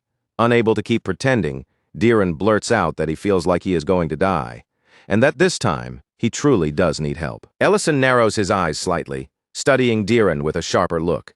He asks whether things have really become that terrible, bad enough that Diren would describe himself as being on the edge of death. The moment Ellison says that, Diren seems to realize exactly what slipped out of his mouth. He jolts back into denial almost immediately, hurriedly insisting that it was only a joke and that he is perfectly fine. Then, as if trying to run away before anyone can press him any further, Diren tosses a coin onto the table. He mutters that he is busy, turns around in a rush, and leaves the restaurant just as abruptly as he came in. After his sudden exit, the room remains quiet for a while. Everyone is left staring toward the door, confused and unsettled, unsure what they are supposed to make of that strange and frantic visit. After a brief pause, Ellison turns to Rurin and asks whether she still has the item they made earlier. Rurin thinks back for a moment, then remembers it clearly, saying they never ended up using it, so it should still be stored away in the attic on the 3rd floor. Elsewhere, far from the warm noise of the restaurant, the atmosphere inside Diren's own room is completely different. Diren sits alone in the quiet, his shoulders weighed down by exhaustion, and begins scolding himself under his breath.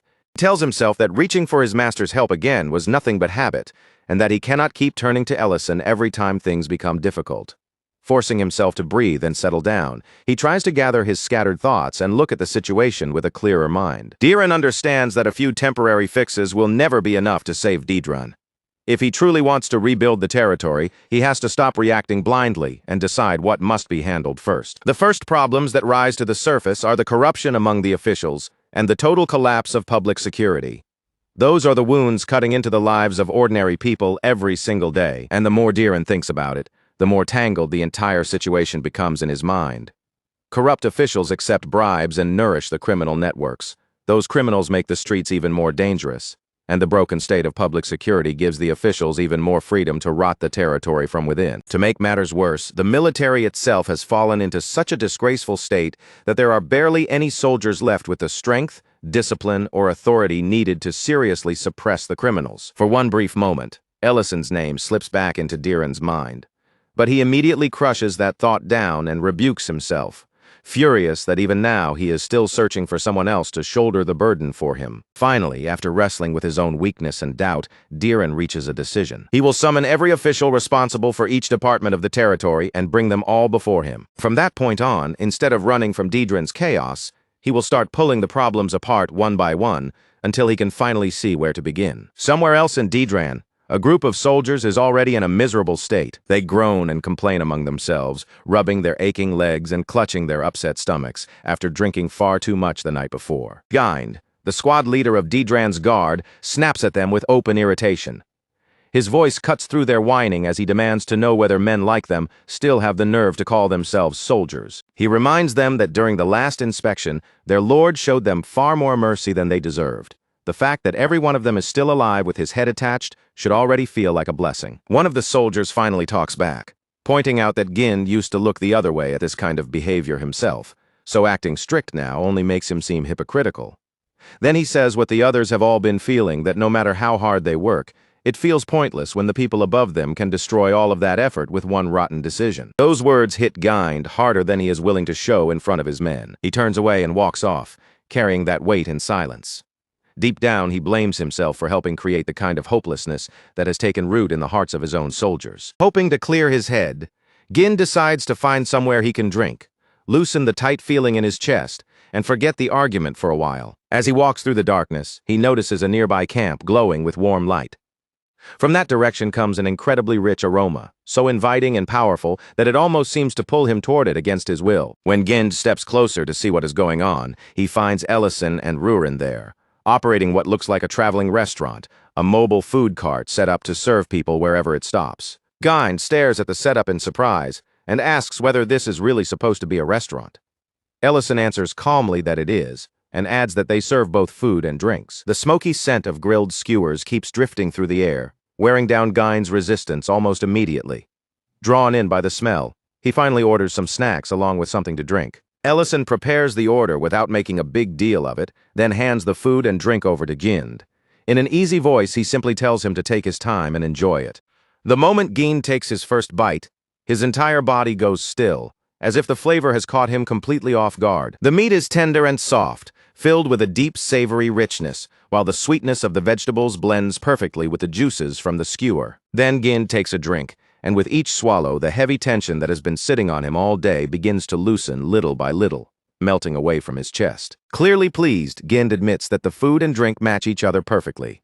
In fact, the simple meal feels so comforting that it is doing more to restore him than plain rest ever could. Ellison tells him there is no need to hurry and that he should enjoy the meal properly.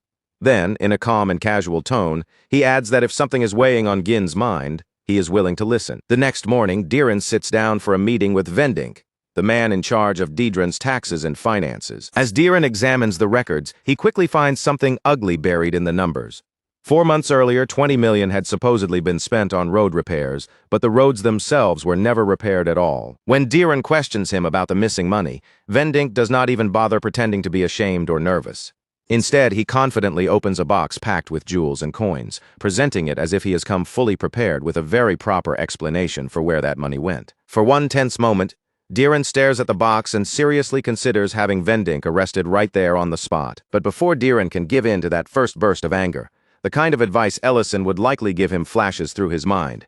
If he arrests Vendink too quickly, without firm evidence already secured, he will only warn the rest of the corrupt officials and give them the perfect chance to erase their tracks. So Diren forces his anger back down, carefully smoothing the tension from his face before it can betray him.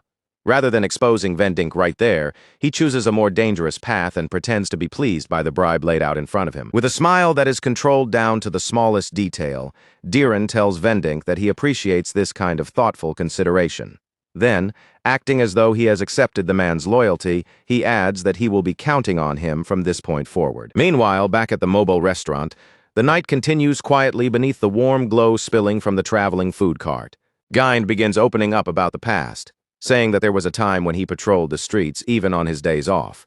No one ordered him to do it, and no one praised him for it, but he kept walking those roads anyway because he truly wanted to protect the people who lived there. But as his thoughts return to the ruined state of his own unit, Gind's expression darkens. He admits that things have fallen apart too badly to blame it on simple laziness, and that something much deeper must be rotting beneath the surface. Just then, the quiet mood around the food cart is shattered as a thug barges into the camp. He glares around at the mobile restaurant with open hostility and demands to know who gave them permission to set up business and sell food in this place. Ellison does not look bothered in the slightest. Without raising his voice, he calmly tells Rurin to deal with the troublemaker, but when he turns toward her, he notices she is already holding a bottle in her hands. When Ellison asks what she is carrying, Rurin answers like it should be obvious. She explains that it is not beer, but simply a drink prepared to pair well with the food and bring out the meal properly. The thug's patience finally snaps, and he begins throwing threats around without restraint. He says that if they refuse to listen to him, he will flip the entire place over and wreck everything himself. Watching the thug act so shamelessly right in front of him, Gind mutters with bitter disgust that the Didran army must have truly fallen low if street trash can behave this boldly without any fear. The thug refuses to let that comment pass. In an instant, he lashes out and drives his fist straight into Gind. Even with the blow landing against him, Gind does not step back or lower his head. Through the impact, he is already declaring that the man is under arrest. The thug only sneers at him, saying some people will never understand anything until they have been beaten into the ground. Then, brimming with confidence, he turns his next attack toward Ellison. But before that strike can ever reach Ellison, Rurin suddenly wraps both arms around him from the side. Holding on to him, she mutters that Lord Diren really must be suffering if this is the kind of mess he has to deal with. In the very next instant, a sharp burst of light tears through the camp, flashing across the darkness like a sudden strike of lightning. When the light fades, the thug is no longer standing there with that arrogant look on his face. He has been reduced to a miserable state, beaten down so badly that every trace of his earlier confidence has vanished. Ellison looks over the result and comments that he has no intention of destroying the man's entire organization just yet. More importantly, Ellison understands that he cannot interfere too openly. This is supposed to be a trial Diren overcomes through his own judgment and strength, not a problem Ellison secretly solves for him from behind the scenes. Still, when Ellison sees Gind slumped forward with his head resting heavily against the table, he decides that giving a little support would not be going too far. Under all that exhaustion and bitterness, Gind still seems to have a decent heart, and that might be enough to earn him one more chance. While Gind remains unconscious, his mind drifts back to the earliest days after he first joined the security team. Back then, Gabon, the captain, had been sprawled around lazily as if the job barely mattered at all. He told Gind there was no proper instructor for weapons or arrests, and if Gind wanted to learn, he could simply figure it out by himself. Then Gabon added, as casually as someone asking not to be disturbed during a nap, that Gind should only wake him if someone from the castle arrived. Gind had stood there stunned, anger rising in his chest at how rotten the place already was. Unable to accept that kind of neglect, Gind immediately turned to the other guards and reminded them that robbers were openly looting people in the streets while they stood around doing nothing. He argued that even without proper training, they could still make up for it with numbers, and after hesitating, the others reluctantly agreed to follow him. Together, they actually managed to catch one of the robbers. But instead of trembling or begging, the criminal laughed right in their faces and asked if they seriously believed the Lord would support what they were doing. Not long after that, the Lord himself appeared and scolded them for acting beyond their authority. Rather than praising them for catching a criminal, he ordered them to release the robber immediately. That order crushed Gind and the others far more deeply than any physical punishment could have. When Gind tried to gather the guards again and push them to keep going, the others refused. They said they were already underpaid, constantly criticized, and left without proper supplies, and that taking on extra patrols would only make their lives even harder. In the end, the others gave up on trying to do the job properly. Gind was left standing alone, still stubbornly clinging to the belief that the streets could be protected. When Gind finally opens his eyes again, the first thing he hears is Ellison's voice. In that calm, casual tone of his, Ellison tells Gind that he has left a gift behind for him. That so-called gift turns out to be the thug from earlier, now tied tightly with ropes and left completely unable to move. Ellison tells Gind to take the man to jail on his way back. The moment Gind recognizes the thug, his eyes widen in surprise, and he asks whether Ellison was the one who caught him. Instead of boasting about it, Ellison speaks to him with unusual seriousness. He acknowledges how hard Gind has tried to protect the streets, then asks him directly whether he still believes in that goal. For a brief moment, Gind looks confused, as if the question has struck something buried deep inside him. Then his expression steadies, and with complete sincerity, he answers that he has never once abandoned that dream. At that moment, another man steps forward and tells Gind that if he still feels that way, then he should seize the chance standing right in front of him. The man who says this is Dirient. Gind is stunned to see the vice commander of the First Night Order standing before him. Dirient introduces himself plainly and explains that he has been assigned to teach and guide Gind in swordsmanship. Back at Diren's castle, however, a very different kind of ugliness is beginning to unfold. One after another, people continue arriving before Diren, each one carrying gifts and wearing carefully polished smiles. One man brings up Treasurer Vendink's name, as if that alone proves he understands proper etiquette, then presents Diren with a pouch filled with jewels. Another man appears dragging an even larger box, urging Diren to accept it without hesitation, as though bribery is simply part of the normal order of things. Then even more people come forward, each trying to outdo the last with offerings that are larger, shinier, and more shameless than the ones before. As the pile of wealth grows higher and more absurd, one of Diren's subordinates begins to look increasingly uneasy, unable to hide the discomfort spreading across his face. Diren outwardly reassures him, keeping his expression composed and steady. But inside, he understands the danger very clearly. If he arrests these officials too quickly, the backlash will be enormous. Then a short-haired woman wearing glasses steps forward, presenting herself with a composed posture as she introduces herself as Mohen. She explains that she is the official responsible for land administration within the territory. Diren looks at her closely and asks whether she has brought a gift for him as well. Mohen lowers herself apologetically and admits that she has no wealth, no valuables, and no resources of any kind that she can offer him. To Mohen's complete confusion, Diren reacts with immediate approval. Rather than being insulted, he tells her that she is exactly the kind of person he has been waiting for. Then Diren takes her hand with sudden determination and declares that the two of them are going to tear corruption out by the roots together. Mohen is left frozen in place, completely overwhelmed by how sudden and intense Diren's declaration has become. His hand is still gripping hers, and as she stares at him in stunned silence, a nervous thought creeps into her mind. This new lord might not be completely sane. For one brief panicked moment, she even starts wondering if the smartest thing to do would be to pull away and run. Meanwhile, Gind has already thrown himself into his training with everything he has. After swinging his sword again and again under Dirient's sharp, watchful gaze, he finally asks for an evaluation, but Dirient does not soften the truth at all. He tells Gind bluntly that his problems start from the very foundation, and before talking about technique or strength, he needs to relearn something as basic as how to properly hold a sword. Gind does not try to argue back, and he does not waste time making excuses for himself. He simply takes in Dirient's words with a tense, serious expression, lowering his eyes toward the weapon in his hands, as though he is trying to carve that criticism directly into his body and remember it forever. Ellison watches the scene from nearby, his expression calm as he reassures Gind that there is no need to panic, not when Dirient is the one personally guiding him. Then, almost as if the thought has only just occurred to him, Ellison casually turns his attention to Dirient and asks how he plans to keep going back and forth from the palace just for these lessons. Ellison does not stop there. He also asks Dirient how much time it will realistically take before Gind can stand on his own, properly shoulder the responsibilities of the security team, and carry out those duties with the confidence and skill the job demands. Dirient looks slightly caught off guard by the question, as if he cannot quite believe Ellison is willing to invest this much effort into a beaten thug and a town that has already been shattered. Even so, he gives an honest answer. If Gind trains every single day without fail, then even under those conditions, Dirient says he will still need at least 3 months. The moment Ellison hears that number, his expression darkens just a little. 3 months is clearly not the answer he wanted, and he mutters under his breath that waiting that long is far beyond what he had hoped for. Deep inside, Ellison tells himself that this should be where he draws the line. He should stop meddling, stop stepping deeper into Didron's problems, and leave the rest to the people officially in charge. But even while that thought passes through his mind, he cannot bring himself to look away from the suffering happening right in front of him. Dirient catches the faint change in Ellison's face almost immediately. That small shift is enough for him to realize that some reckless, dangerous idea has just taken root in Ellison's head.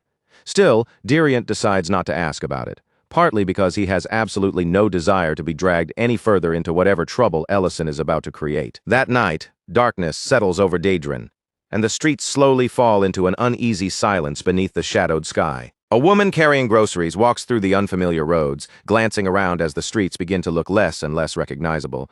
With every turn, her steps grow more uncertain until she gradually realizes that she has completely lost her way. Before she can calm herself down or figure out which direction to take, 2 thugs move in around her. They close the distance quickly, cutting off her path and trapping her in a place where there is no easy way to escape. One of the men then draws a knife, letting the blade glint faintly in the dim light. With that weapon held out in front of him, he begins threatening her, making it clear that she is in real danger. But just when the situation is about to spiral into something far worse, a sharp voice suddenly slices through the alley, commanding the men to drop their weapons at once. From the darkness nearby, a group steps forward into view and boldly introduces themselves as the Street Vendor Squad. The robbers immediately burst into mocking laughter.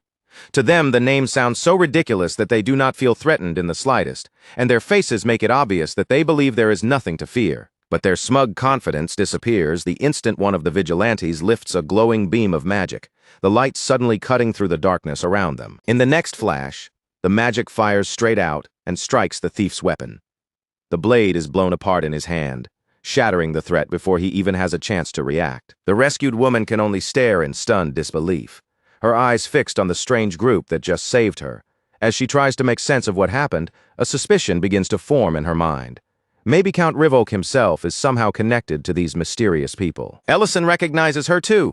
She is the very same woman who once appeared in his room. When Ellison realizes she may have noticed the truth this quickly, his thoughts go quiet for a moment. Being recognized so soon was definitely not part of the plan, and he silently admits to himself that this situation is already becoming inconvenient. Elsewhere in Daedrin, members of the human trafficking network gather around a table, their faces heavy with tension. The mood in the room is grim as they discuss just how badly their organization has been damaged. Ricardo is dead. Raydan has vanished without a trace. The cultivation rooms and sorting rooms have both been shut down, and now, on top of everything else, a new lord has taken control of the entire territory. But their leader, Lee Vayalta, refuses to let the organization collapse into dust. With a hardened expression, he declares that they will carry on Raiden's legacy and rebuild their kingdom from the ruins left behind. Back at training, Gind sits down with food placed in front of him, but the moment he starts eating, every bland bite only makes him think bitterly about how badly he misses the skewers from Ellison's mobile restaurant. Even now, Gind still has no idea what kind of meat Ellison had used for those skewers. All he knows is that the flavor had been unbelievably delicious. The kind of taste that stayed buried in his memory long after the meal was over. Still, Gind forces himself to keep chewing and swallowing. If putting up with this plain, disappointing meal is what allows him to continue training, then he tells himself he can endure it without complaint. Another soldier then approaches and notices the state Gind is in. His clothes are dirty, his body looks exhausted, and his whole appearance is worn down from training. Seeing him like that, the soldier asks where Gind has been all this time. Gind answers in a simple, steady voice that he has been training. Then, without a trace of hesitation, he adds that he has not given up on his dream, and he has not abandoned the path he chose for himself. The soldier is left standing there in silence, staring after Gind with wide eyes, clearly caught off guard by the unshakable strength behind those words. After that, the focus shifts back to the former slaves who had been rescued from Dedran's human trafficking network. They gather around Ellison and thank him sincerely for everything he has done for them. Among them is the woman who had once been sent to his room, and she is completely shocked when Ellison removes his disguise and reveals that Count Rivolk had actually been him all along. Ellison also confirms that he was the one behind the food cart group. Hearing this, the former slave explains that the new lord has arranged temporary housing for everyone who was rescued, and once the investigation is fully complete, all of them will be sent back to their original homes. Ellison quietly absorbs that information, and he cannot help feeling genuinely impressed by how carefully Deren is trying to handle everything after the rescue. Then one of the freed slaves suddenly complains that the rations they are being given are so tasteless they could drive a person mad. He explains that this is exactly why some of them tried sneaking out to buy bread in the first place. When Ellison hears that, his gaze shifts across the gathered former slaves, and his tone becomes much sharper. After everything they were forced to suffer through, he asks them whether they truly have no desire for revenge at all. The woman looks visibly confused by the sudden question, unsure why Ellison would bring up something so heavy out of nowhere.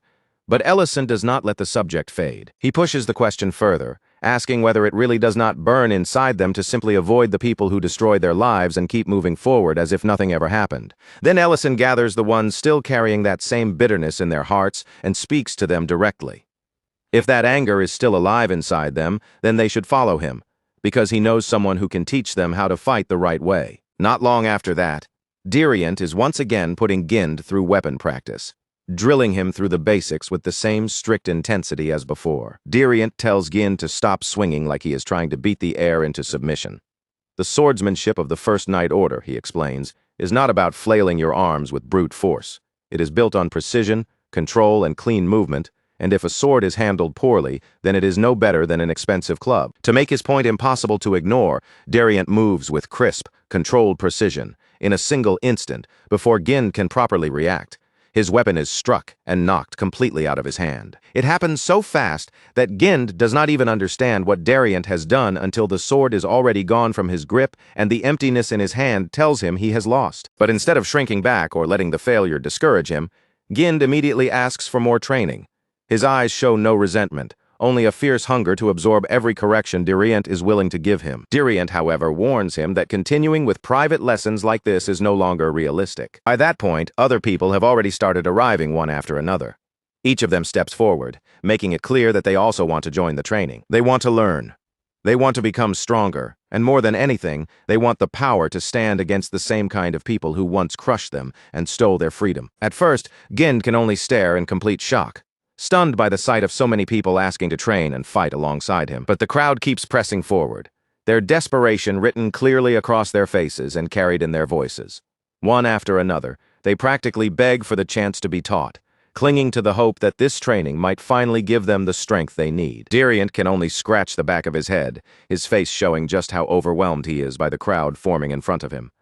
With a weary mutter, he says he was under the impression that he had been brought here to train one single man, not to build an entire army from nothing. Ellison, however, answers in that dry, calm tone of his that this is only the first wave. Once more victims realize there is a path that lets them move forward instead of staying broken, even more of them will inevitably gather here. Diriant lets out a long, heavy sigh, the kind of sigh that makes it clear he has already accepted that he has been pulled into something much bigger than he expected. At this rate, making it back to the capital on schedule is going to be impossible, especially if these new recruits end up following him there as well. Meanwhile, in another corner of Daedran, the reform effort is already beginning to move quietly inside the guard barracks. Moen stands with a letter in her hands, her eyes moving carefully across each line as she remembers what she first thought of Diren's order. In the beginning, she had honestly believed he was using her to collect bribes as part of some dirty political scheme hidden behind noble words. But when Diren explained what he was truly trying to do, the meaning was completely different. He told her that not every official who handed over money could be condemned in the same way, because some of them may have only paid because the old, rotten system had left them with no real choice. That was exactly why Mohen's role was so important. She had to follow the trail behind every payment, uncover where the money had truly come from, and separate a reluctant offering from stolen public funds, or worse, money squeezed directly out of the people through open extortion. When Mohen asked why Diren would trust her with such a dangerous and sensitive task, he did not point to rank, influence, or experience. Instead, he told her it was because she still had something that too many people in Daedran had already thrown away: honesty. Even after hearing those words, Mohen still could not fully silence the doubt inside her. A place as rotten as Daedran had been for so long. Could something like that really be changed just because someone wanted it badly enough? Then, while she walks away from the barracks with those heavy thoughts still turning over in her mind, she suddenly overhears Gabon giving instructions to the guards, ordering them to move workers out of the sorting rooms and cultivation rooms. What makes it even worse is how casually he adds another order, reminding one of his subordinates to make sure his reward is delivered afterward. He says it with the easy confidence of a man who is far too used to being paid in secret. The moment those words reach Mohen's ears, her expression tightens. Her eyes sharpen at once, and suspicion begins taking root inside her without hesitation. Meanwhile, inside the sorting room, soldiers glance around at the ruined state of the facility, taking in the worn walls, neglected surroundings, and miserable condition of the place. One by one, they comment on just how terrible it has become. Yet even while standing in that rundown room, surrounded by proof of decay, they still talk as if bringing these facilities back to life will somehow restore Daedran to the glory it supposedly had before. Back at the castle, Diren sits reviewing the current progress of the bribery investigation, his eyes moving carefully over each report as he pieces together how deeply the corruption has spread. He understands that tracing the true source of every suspicious payment will take months, maybe longer. But the condition of the military is a problem that cannot be left waiting. Compared to the slow investigation, that danger is far more urgent. At the same time, Diren knows he cannot simply charge forward too openly. If he applies too much pressure before the trap is ready, the corrupt officials still hiding in the shadows will sense the danger and scatter before he can catch them. While Diren is still turning that problem over in his mind, a magic circle suddenly opens nearby. Before he has any time to prepare, Ellison appears without warning right in front of him. Diren looks at him in clear confusion, trying to understand why Ellison has suddenly appeared like this. But Ellison does not waste time giving a long explanation. He simply tells Diren to come with him. Without delay, Ellison brings Diren straight to the training grounds. And there, spread out before Diren's eyes, are former slaves, guards, and ordinary citizens all gathered together. Each of them grips a weapon, their faces serious as they practice with the determination of people who have chosen to stand up. Ellison tells Diren plainly that not a single person here was forced into this. Every one of them came to this place by their own decision. In the background, Diriant is still hard at work, drilling Jeend, his voice cutting through the training grounds as he barks out corrections and scolds Geen's sword form with the same merciless honesty as always. Ellison then points out just how much this effort has grown. What started as a small attempt to help one man has turned into a gathering of people training with their own will, all because they truly want to see Daedran change. As Diren looks at all of them standing there, something finally settles in his heart. He realizes the truth he had desperately needed to see. This fight was never something he had to carry alone. For the first time in what feels like a very long while, the hope of saving Daedran no longer feels like a fragile dream. It is standing right in front of him, alive in the faces of the people willing to fight for it. 3 months pass. One of Vernetto's men reports that the sorting room and the cultivation room have both been fully restored, but Vernetto is still burning with anger over everything he has lost. Now that his people can no longer openly prey on civilians the way they used to, his frustration has only continued to grow. At last he decides that enough time has passed, and the moment to strike back has finally arrived. He orders his men to move against every facility at once and seize control of them all. At the same time, he sends word to Mohan and Vyalta, setting the rest of the operation into motion. But when Vernetto's men finally move out, they do not find the easy target they expected. Instead, a full force of guards and former slaves is already waiting for them, standing shoulder to shoulder under Lord Dhiren's command. Dhiren steps forward before them and demands that they surrender peacefully. If they submit, he promises they will be given a lawful trial, but if they choose to resist, he warns them that the judgment awaiting them will be far harsher. Vernetto only laughs at the warning, sneering as if the force standing in front of him is nothing but a line of scarecrows dressed up in armor. Even so, not everyone beside him shares that confidence. One of his own men cannot stop the fear from creeping across his face. Then Jean steps forward, his posture steady and his voice firm as he orders every criminal hiding among them to reveal themselves. From within the crowd, a woman suddenly shouts for the kidnappers to come out. Her fury is so raw, so direct, and so full of pain that Vernetto is visibly thrown off by the force behind her voice. He cannot make sense of what he is seeing. Why are these people who should have been terrified and broken suddenly standing their ground with this much confidence? At the same time, Mohan is carrying out her own orders elsewhere, shouting for the soldiers to arrest the corrupt officials and detain every person who tried to escape punishment by buying their way out with bribes. The officials being seized immediately erupt into angry screams. They demand to know who authorized this madness, shouting accusations at the soldiers and insisting that they must have completely lost their minds. Gabon grips his sword and roars at them, his anger exploding as he demands to know whether they are committing treason right in front of him. He reminds them with furious certainty that he is still their leader. One of the soldiers apologizes calmly, but there is no weakness in his voice. He says they are simply following orders because a soldier's duty is to obey the proper chain of command. Those words strike Gabon so hard that he is left completely stunned, as if the ground beneath his feet has suddenly disappeared. Then Dhiren gives the order. He declares that Dhiren will finally be cleansed of the rot that has been eating it alive from within. And with his voice carrying across the field, Dhiren commands his people to show the criminals exactly what Dhiren justice truly looks like. The battle begins. The criminals make the first move, one of them sneering as he swings his weapon, refusing to believe that the people standing against him could actually be Dhiren guards. After all, in his mind, those weaklings were supposed to be useless, nothing more than powerless failures who should never have been able to stand in his way. Gynd throws himself straight into the battlefield without the slightest hesitation, charging forward with his whole body committed to the attack. Every stride, every breath, and every swing is packed with the same fierce resolve. He is going to bring down every last criminal standing in his way with his own hands. And then, at last, Vernetto makes his full entrance onto the battlefield. He comes crashing down from above with terrifying force, descending like a hammer dropped from the sky. The instant his feet slam into the ground, the impact splits the earth beneath him, sending cracks spreading outward from where he lands. That brutal landing sends a shock through the entire battlefield. For one brief moment, everyone freezes, caught between the rising dust, the sudden silence, and the heavy tension that rolls out from Vernetto's arrival. Vernetto sweeps his cold gaze across the guards, his lips curling into a sneer as he admits they seem to have grown a little stronger, but in his eyes that small improvement means nothing.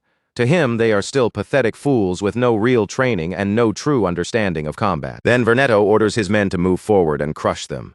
Gynd answers with cutting sarcasm, his voice sharp as he tells him that for the past 3 months, every single one of them has been crawling through hell. Then he asks if Vernetto has any idea what that kind of struggle actually means. With those words still hanging in the air, Gynd launches himself forward, pouring everything he has built up over those brutal months of training into a single fierce attack. For a moment, Vernetto is genuinely caught off guard by the force of Gynd's strike, but he quickly hides that surprise behind a mocking expression, sneering as he asks how someone like Gynd could have possibly learned proper swordsmanship. Their blades collide again and again, the sharp ring of steel echoing across the battlefield. With every parry and every exchange, Vernetto keeps spitting insults at Gynd, clearly trying to shake his focus and break the rhythm of his attack. Nearby, one of the soldiers raises his voice over the chaos, shouting for the others to keep pressing forward and not lose momentum. But right in the middle of that command, a massive handcuff-like weapon suddenly snaps shut around the throat of one of Vernetto's men. In the next instant, the man is yanked off his feet and lifted helplessly into the air. Meccan appears with a cold, razor-sharp presence, as if he has stepped out from the shadows of the battlefield itself. Looking at the scene before him, he remarks that the bribery exposed by the new lord was clearly only a small part of the truth. His words make one thing painfully clear. Beneath everything already uncovered, there is still even more corruption, hidden crime, and filth buried deep under Daedran's surface. The guards react at once, snapping their weapons up and shouting for Mekan to be arrested immediately, refusing to let him move freely for even another second. Mekan simply looks over their stances, movements, and techniques with open contempt, as if what they are showing him barely even qualifies as fighting. He comments coldly that their skills are still painfully crude, their bodies too stiff, their movements too rough, and every action far too easy to read. Then Mekan says that if he is really expected to fight people like them, he may as well lower himself to their level and deal with them in the only kind of way they are capable of understanding. Watching the situation unfold from a distance, Dronzer finally steps onto the battlefield himself, and the moment his eyes settle on that man, recognition flashes across his face. This is Mekan, the leader of the assassination group that once went after the Crown Prince. For the first time since appearing, Mekan's confidence visibly cracks.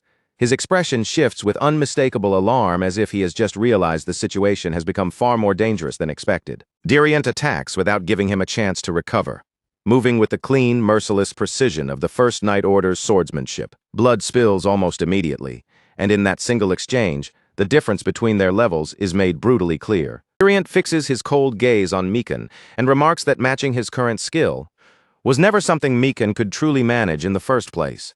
Then Dronzer turns his attention away from Mekan and looks back across the rest of the battlefield. After judging the flow of the battle, he concludes that the guards should be able to handle the remaining fight on their own, although the margin is still narrow enough that the outcome could become dangerously close. Elsewhere, amid the chaos, Volta realizes that the people standing against him are actually the former slaves he once treated as nothing more than property.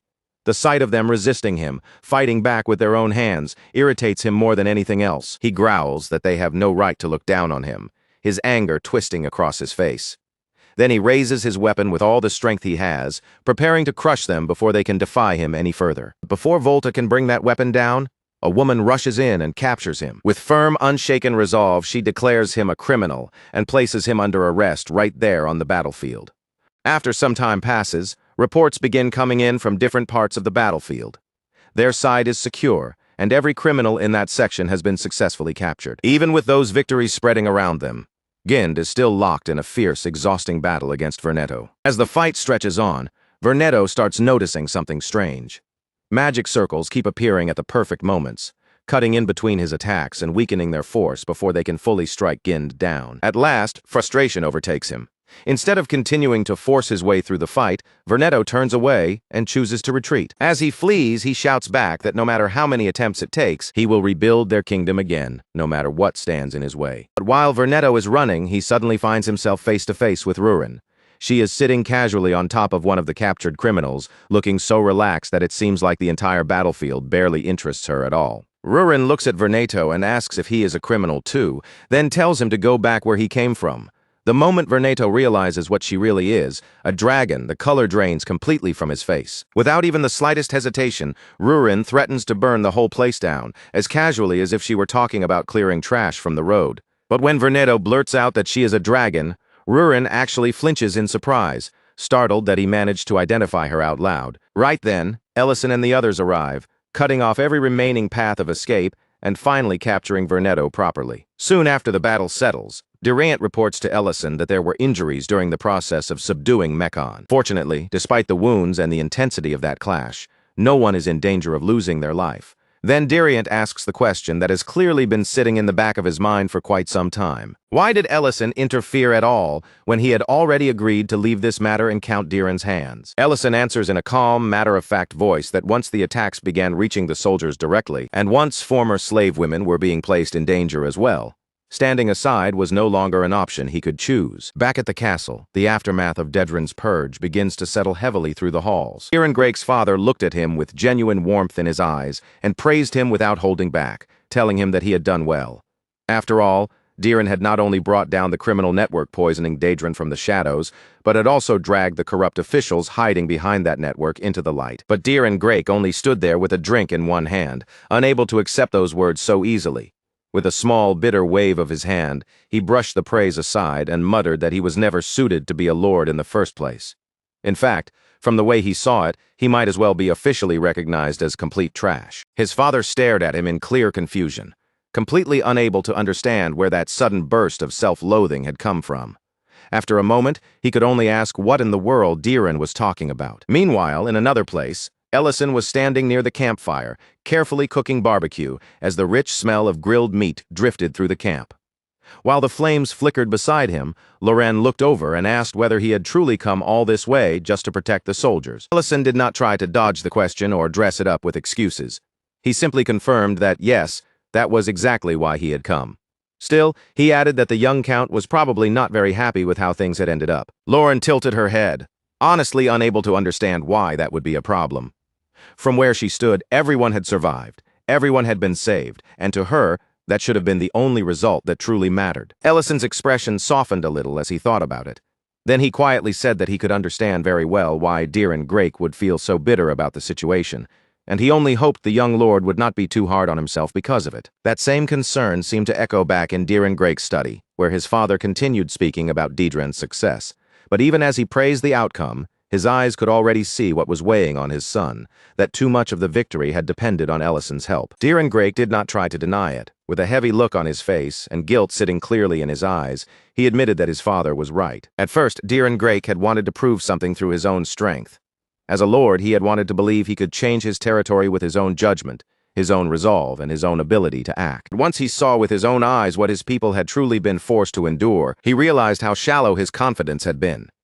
He had been eager to move forward without fully understanding the weight of each decision, the dangers behind every choice, and the consequences a lord had to carry when other people's lives depended on him. Then Diren Grake lowered his head, his voice heavy with shame as he apologized. He confessed that perhaps he simply did not have the qualities necessary to become a true lord after all. His father did not immediately scold him or dismiss those feelings. Instead, he looked at his son with a calm expression and suggested that the two of them step outside and take a walk. He told Diren that there were a few very important misunderstandings about what it meant to be a good lord, and those mistaken ideas needed to be cleared away properly. A little while later, father and son walked side by side, leaving the tense air of the study behind them as the surroundings grew quieter and the weight between them began to shift. As they continued walking, his father gently turned the question back toward him and asked how Diren Grake truly saw him as a lord. Diren Grake answered honestly, saying that every story he had ever heard painted his father as the man who had lifted Grake City back onto its feet and restored its glory after the terrible destruction left behind by the Dragon War. His father understood immediately what those stories had done to him. They had placed him on a pedestal in Diren's mind, making him believe that a proper lord was someone who solved every crisis through personal strength alone. But then his father told him the truth. The very first thing he had done after becoming lord was ask someone else for help. Back then, Grake City had been in such a desperate condition that pride would have been useless.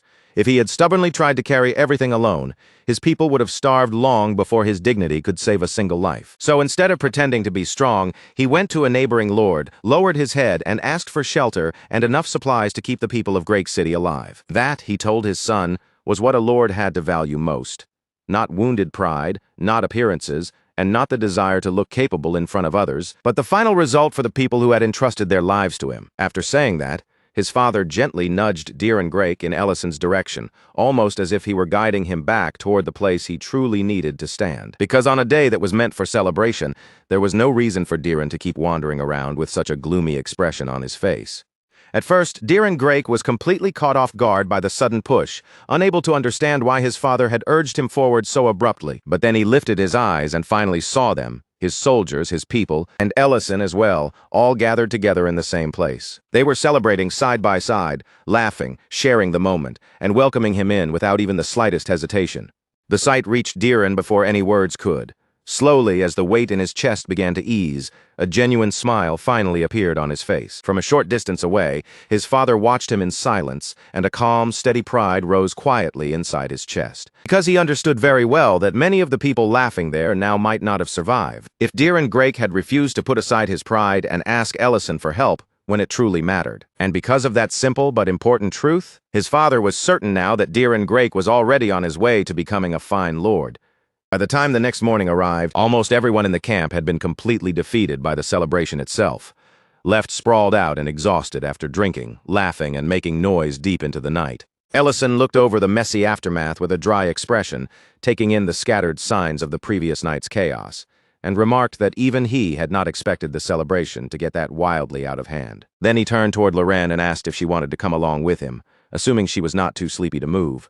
Loren blinked at him, still trying to catch up, and immediately asked where he was planning to go. As Ellison began activating his magic, he answered in his usual vague way. There was something he needed to ask, he said, and also someone he wanted to show something to. In the next moment, the focus shifted away from the camp and moved toward the royal palace. There, Leon Herais approached the chief mage with a question that had clearly been sitting in his mind for quite some time. Medrin looked at him with curiosity and asked why he had suddenly come to see her. Leon Herais explained that there was one particular piece of history he had recently grown curious about. The old legend of the three heroes who had once saved the Empire from the dragons. He said that everyone knew about the elf hero, and everyone knew about the dwarf hero. But when it came to the human who had stood among those three, almost no proper record seemed to remain. Leon Herais continued, explaining that nearly everything about that human hero had disappeared from history. Only one fact still survived, that this person had been an unbelievably powerful mage. Then he placed an old document in front of Madrine. On that worn and aged page, there was only a single name written clearly, Ellison. According to the record, this man had served the Imperial military for 15 long years as a mage, spending more than a decade of his life under its command, before finally leaving that duty behind and retiring from active service. Leon Herais then lifted his gaze from the old information and looked directly at Madrine. In a firm voice, he said, there was something else he had become certain of, that when Madrine first met Ellison, she had already known exactly who he really was. And because of that, Leon Herais believed Madrine had not been honest with him. When she acted as though that meeting with Ellison had been their very first encounter, he was now convinced she had been hiding the truth. Madrine answered in a quiet voice that the truth was not the way Leon was imagining it. But her response was so vague and careful that it did almost nothing to clear away the thick suspicion now hanging between them. From there, the story shifted once more, moving away from that tense conversation. This time, the scene turned to Ellison and Loren, who were now standing directly before the Emperor of the Rubern Empire. The Emperor greeted Ellison with a calm expression and an almost familiar ease, as though this visit was not entirely unexpected. Then he asked what had brought Ellison all the way to him. He even added a light tease, wondering aloud if Ellison had come because he wanted to visit the Magic Academy again. Ellison rejected that idea immediately, without even pretending to consider it. He said there was absolutely no reason for him to go back to that place, especially when plenty of people there would probably start grinding their teeth the moment his face appeared. After all, back in those days, Ellison had apparently been the greatest headache the Academy had ever been forced to endure. And with that remark, the past began to open up, drawing the story back to Ellison's younger days as a student at the Imperial Magic Academy. The newly admitted students had gathered together, standing before the Academy as they were congratulated for earning their place at the Imperial Magic Academy. They were reminded that none of them had been chosen by accident. Their responsibility was to polish their magical power, sharpen their abilities, and help strengthen the Empire's magic at a time when the pressure of war was already weighing heavily over everyone. And yet, right in the middle of all those proud expectations, there was Ellison, somehow looking as if every single class, test, and lesson placed in front of him had defeated him completely. The principal was already at the very limit of his patience, furious that after all this time, Ellison still had not managed to graduate from the academy. Meanwhile, Ellison kept rambling with that carefree attitude of his, saying that life should be taken one tiny step at a time. That loose, shameless way of speaking only made the principal's anger burn even hotter, until he finally lost patience and threw Ellison right out of the office. Once he was outside, Ellison ran into several other students.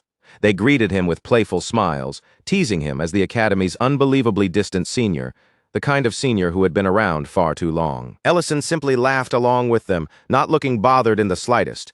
He brushed off the joke by saying he had entered the academy when he was young, so that kind of teasing did not really sting. As they passed by, a younger Madrine, still only a junior student at the time, watched Ellison from nearby.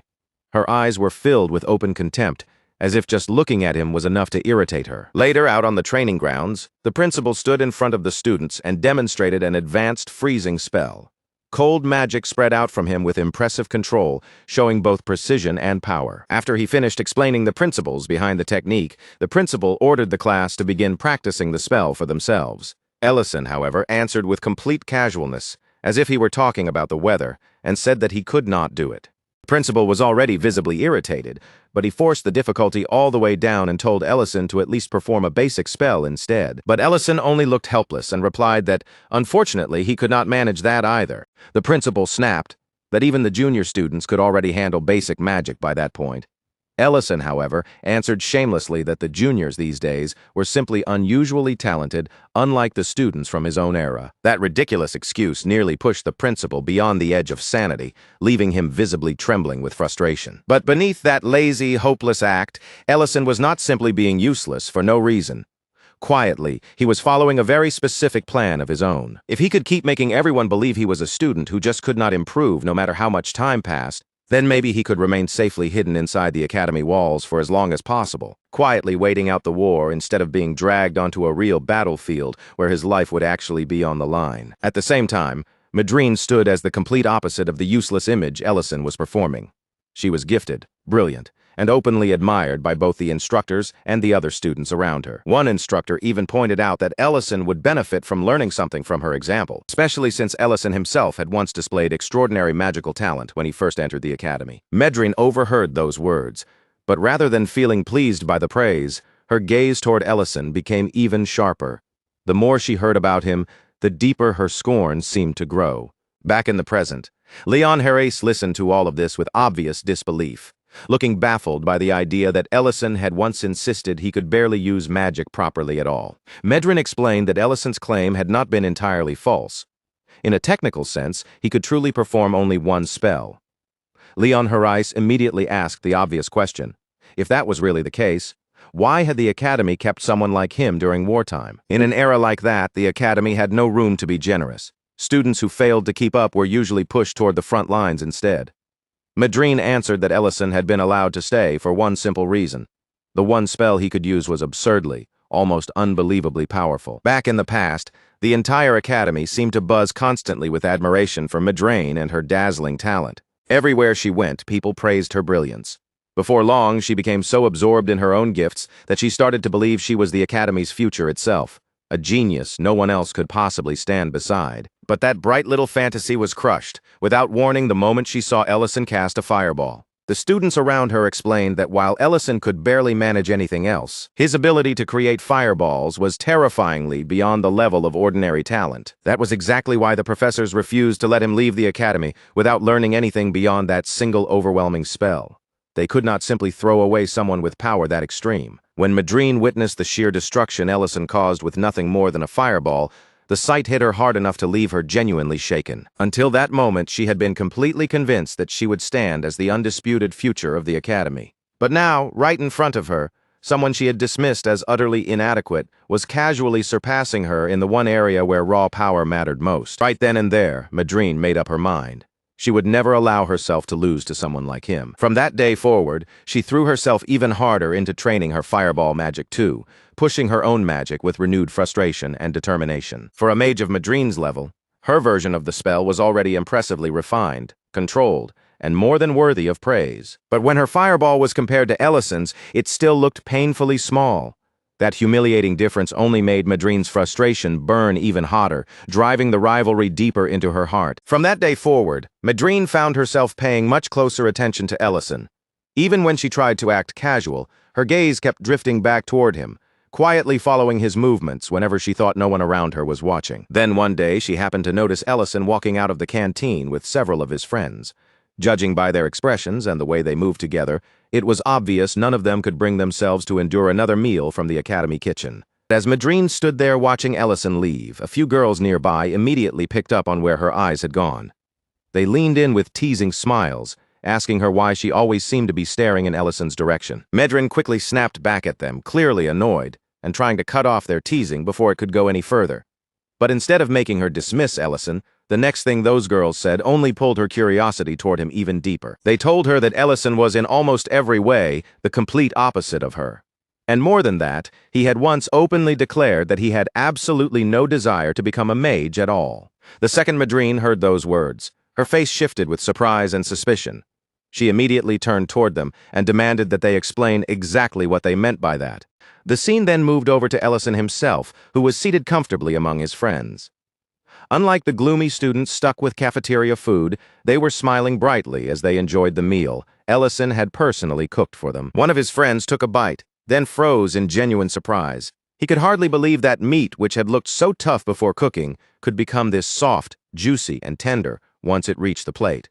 Ellison explained the method in an easy, relaxed tone. He had rubbed the meat with several kinds of spices first, then cooked it slowly over a gentle flame, letting the juices stay sealed inside, so the meat would not dry out or become overcooked. After that, Ellison looked over the side dishes and calmly announced that everything was ready. His friends also noticed the pot bubbling over a flame, controlled by automatic magic, and Ellison casually added that most of the spells being used there were actually ones he had designed himself. The entire group immediately burst into laughter at how ridiculous the situation was. After all, this was the same Ellison who had somehow managed to convince the professors that he could barely use magic in the first place. But after the laughter settled down, one of his friends grew a little more serious. Looking at Ellison directly, he asked whether Ellison had finally changed his mind about graduating after all. Ellison answered without trying to hide how he truly felt. He still did not know what he was supposed to fight for, because the future he wanted was not to stand as a magician, but to become a chef. In his eyes, magic was simply a useful tool for cooking and living, nothing beyond that. His friends could understand why he felt that way. Ellison had not even been born in this country, so it made sense that he would not carry the same deep obligation to defend a homeland he had never fully felt belonged to him. Ellison then said that if he failed a few more times, the academy would probably run out of patience with him eventually. And when that happened, they would likely throw him straight onto the front lines whether he wanted it or not. One of his friends tried to lighten the mood by joking that, by the time that day came, they would already have been promoted enough to look after him. Ellison smiled at that, admitting that being protected by them honestly did not sound so bad. Nearby, hidden out of sight, Madrine silently listened to the entire conversation. For the first time, she saw past Ellison's lazy performance and glimpsed the real person underneath, leaving her tense, unsettled, and unable to look away. And then, before anyone could stop the days from moving forward, graduation day finally arrived at the academy. One after another, Ellison's classmates stepped forward and received their emblems. Around them, the air was filled with celebration, relief, and the feeling that they were finally leaving their academy days behind. Ellison, however, remained slightly apart from the main crowd. From the side, he quietly watched the ceremony unfold, standing there as everyone else moved toward the next stage of their lives. Once the graduation ceremony finally came to an end, Madrine headed directly to the principal without delay. There was something about Ellison that she could no longer ignore, and she needed to speak with him about it. All throughout the academy, conversations were centered on the graduating students and the assignments they were about to receive. But among all those names, there was one very obvious exception: Ellison. His friends, now officially graduates, told him that they were being sent far away to northern Delian City. With the weight of that distance hanging over them, they said their goodbyes to Ellison with heavy hearts. Ellison told them that once the war was finally over, they had better come and visit his restaurant. After all, he was completely sure that sooner or later they would start missing his cooking so badly that they would have no choice but to come find him again. And after his friends finally walked away and left him behind, Ellison quietly activated his magic and began preparing food by himself, letting the familiar motions of cooking fill the silence around him. He knew that the middle-level students would soon advance and become the academy's new senior class. And as he worked, he wondered whether, if luck was on his side, he might be able to find a few new friends among that next group of students, too. That small, quiet hope was suddenly cut short when Atraban appeared right in front of him. Atraban wasted no time at all. The moment he arrived, he began carefully inspecting the magic seal Ellison had arranged there. What he found was not some simple little trick or half-hearted spell. It was a carefully constructed defensive enchantment, layered with structure and precision. Then Atraban shifted his focus toward the magic flowing through the cauldron. After examining it, he confirmed that the spell work was just as complicated and refined as he had suspected. Only after tasting the food Ellison had prepared and admitting that it was truly excellent, did Atraban finally reveal the real reason he had come. He told Ellison that he had heard the same thing from students in every class. Ellison was simply too gentle by nature to be a good fit for the battlefield. But that was not all Atraban knew. He had also figured out that Ellison's constant act of being unable to learn even basic magic had been nothing more than a performance he had maintained on purpose. In truth, Ellison was already highly skilled. Once Atraban made that clear, he placed two possible choices in front of him. First choice was for Ellison to graduate properly and go to war alongside his friends, taking his place as a first-class wizard. If Ellison chose that path, Atraban would simply pretend he had never noticed the deception at all. The second choice was for Ellison to stay behind at the academy and work there as its cook. However, that position would not involve cooking alone. It also came with another duty. Ellison would have to handle and organize the lists as well. Back in the present, Ellison told Emperor Remedin Herase that, Of course, he chose the cook position immediately, without even needing to think twice. Then his expression grew dark with unmistakable dread as he added that the job had only been enjoyable up until the moment the list work began. Returning once more to the past, 3 months had passed since Ellison officially became the Academy's cook. And despite everything that had led him there, Ellison was actually doing surprisingly well in that role. He had even learned how to use scorching magic techniques to make cooking on a large scale much smoother, faster, and more efficient. Before long, he was making delicious yuba in enormous batches, producing enough to feed a large number of students at once. And alongside that, he prepared stir-fried vegetables with enough skill and flavor to satisfy crowds of hungry people all at the same time. Medrin and her friends cheerfully ate the meal Ellison had made for them, their faces lighting up with every bite as the warm aroma spread through the room and made the entire place feel far more comforting than anyone expected. At least on the surface, Medrin felt completely satisfied with how things had turned out. In her eyes, she had risen to become the Academy's undeniable top student, while Ellison had fallen into the role of little more than an overpraised member of the kitchen staff. That proud, smug feeling of victory did not remain with her for long. One day, after regular academy hours had ended and the once busy corridors had grown quiet, Ellison was summoned once again to Atraban's office. Atraban welcomed him with words of praise, telling him that students and staff all across the academy had been talking about his cooking and about how impressive his meals had become. Then, with the same casual air as if he were handing over an ordinary chore, Atraban gave Ellison a sheet of paper and told him to arrange the names from a 200-person batch in chronological order. The moment Ellison lowered his eyes to the paper and realized what sort of list he was holding, his expression stiffened and his eyes slowly widened in silent shock. Atraban quietly told him there was no need to hurry and that he could take his time with it, because another list just like that one would be delivered again in 3 months. When Ellison could no longer hold back and asked him directly what the list actually meant, Atraban did not try to hide the truth or soften the answer. He confirmed plainly that every single name written on that paper belonged to someone who had died out on the battlefield. Later, Ellison sat alone at his desk, the room around him painfully still as he worked through the list in silence, finally being forced to face the reality he had spent so long trying to keep at a distance. He had once told himself that the war would probably end within 2 years, or maybe even sooner than that, and that all he needed to do was wait it out safely behind the Academy's walls. He had believed he could live quietly, keep cooking his meals, avoid the battlefield entirely, and convince himself that staying away from the fighting was enough to keep him untouched by it. But now, with the names of the dead laid out in front of him one after another, that weak and fragile illusion began falling apart right before his eyes. He had also convinced himself that the people of this world were naturally tougher than ordinary people, that they could survive terrible things simply because this was a fantasy world. That was the idea he had desperately clung to when he first found himself dragged into this unfamiliar place against his will, because Rubern had been desperately short on manpower. Ellison had been conscripted as a soldier before he even had the chance to properly understand the world he had been thrown into. But as he sat there writing the names of the dead one by one, filling page after page, that comforting lie slowly began to collapse and die in front of him. His face gradually crumbled under the weight of it all, every name pressing down on him like another stone, and he had to fight desperately just to keep himself from sobbing out loud. He simply could not understand why so many people had already lost their lives. Then the cruelest realization hit him. Mixed among all those names were his own classmates, the very friends who had only recently graduated from the academy and gone off to the front lines. The next day, Ellison stood in the kitchen and cooked for the academy students almost like a machine. His hands still moved through the same familiar steps, preparing each dish the way he always had.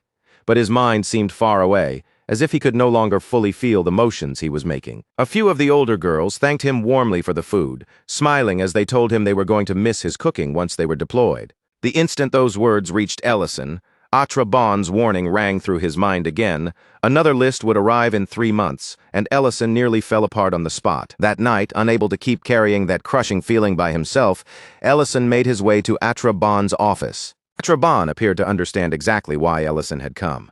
Without showing any surprise, he simply asked whether Ellison finally had something he wanted to say. Then Ellison left him stunned by saying that he wanted to be sent to the battlefield. As Ellison placed his graduation robe down in front of him, the heaviness of that decision seemed to settle silently between the two of them. Atraban then told him to show his fireball one more time. What Ellison released after that was something no one there truly saw with their own eyes, but the sheer force of that magic ripped through the area with such terrifying power that the entire academy trembled from the impact. To everyone inside the grounds, it felt as though a sudden earthquake had struck beneath their feet without warning. The following day, Atraban calmly explained the disturbance away, telling everyone it had been nothing more than an accident caused by magic. Meanwhile, among the students, only a strange rumor began to spread that a first-class wizard, someone who had somehow never been officially promoted, had quietly left the academy without making a scene. Back in the present, Madrine told Leon Herais that Ellison disappeared from the academy the very next day after that so-called accident. Leon Herais immediately connected the dots, realizing that the enormous crater left behind at the academy had to have been created by Ellison himself. Madrine did not deny his conclusion, but the memory clearly gave her no relief or comfort. Even after Ellison vanished from the academy, stories about him continued to make their way back to her. Although he had never officially graduated, Ellison had gone directly from the academy to the front lines of the war. After leaving the academy behind, Ellison was taken before 2nd Company Commander Dagos, who looked him over carefully and remarked that luck must have truly chosen to work against him. After all, even during wartime, receiving a magic student like Ellison right in the middle of an active battlefield was far from normal. Dagos explained the situation to him in a blunt, no-nonsense tone. Their operational zone was positioned directly in the heart of the war, where the monsters roaming the land were every bit as dangerous as the dragons they were supposed to be fighting. The dragons attacked villages, stole whatever they wanted, and left ruin behind them, but it was the monsters that truly turned the battlefield into a place of endless slaughter. Dagos advised Ellison to stay back for the time being, unpack his belongings, and wait until proper orders were given, because stepping into combat immediately would be no different from throwing his life away. Ellison completely ignored that warning, and as soon as he walked off, Dagos and the men under him began talking among themselves about how little time the new arrival was probably going to survive. Some of the soldiers objected, saying it was absurd and far too reckless to send fresh recruits straight into battle like that. But Dagos answered with firm certainty, pointing out that Ellison was not just any ordinary student, not when a first-class batch emblem was sitting right there on his chest. Before Dagos and his men could sink any deeper into that bleak conversation, a soldier suddenly came rushing in, breath ragged and urgency written all over his face. He barely wasted a second before telling them they had to come outside right away. His voice so tense and sharp that everyone immediately understood something completely impossible had just happened. When they stepped out into the open, the sight waiting for them was beyond anything they had expected. A massive section of the battlefield had been erased clean, as if some overwhelming power had swept straight through the carnage and carved out an enormous empty clearing. For a brief moment, no one there could even find their voice. Every soldier simply stood rooted in place, staring in stunned silence at the unbelievable destruction spread out before them. Then Dagos slowly turned his head, and that was when he saw Ellison standing nearby. His body was battered and wounded, but he was still upright, and the only thing he asked for was painfully simple. Ellison told them to send him to the next operational zone immediately, before even more people were forced to die. Back in the present, Emperor Ramadan Herais looked steadily at Ellison and asked whether, after everything that happened, he still held any resentment toward Atra Bon for pushing him into that choice. Ellison answered that he did not. In his eyes, Atra Bon had not betrayed him at all.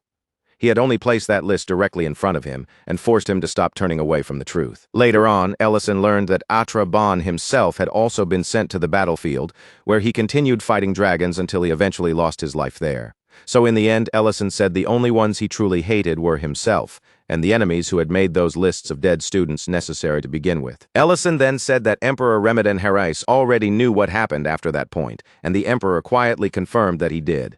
In a low, heavy voice, Ellison admitted that if he were ever allowed to live through those events again, there were some things he might choose differently, instead of simply walking away from the battlefield. Elsewhere, Leon Herais was left completely stunned when he found out that Ellison had deserted. Madrine, unable to fully hide the sadness creeping into her voice, admitted that in the end, Ellison had betrayed the very beliefs he had once tried so desperately to protect. And when she looked back over everything that had happened, she added that their own choices had also placed their lives directly in danger. Leon Herais frowned in frustration, clearly unsatisfied, and complained that she could not reveal that much to him and then simply leave the story hanging in the air. Madrine snapped back at him, saying that even if he was the crown prince, a desertion involving men like that was not something anyone could afford to treat carelessly. But before Leon Herais could press her any further for the rest of the truth, another voice suddenly cut into the room, remarking that he had not expected to find the crown prince in a place like this. The person who stepped into view was none other than Duke Melik Delian,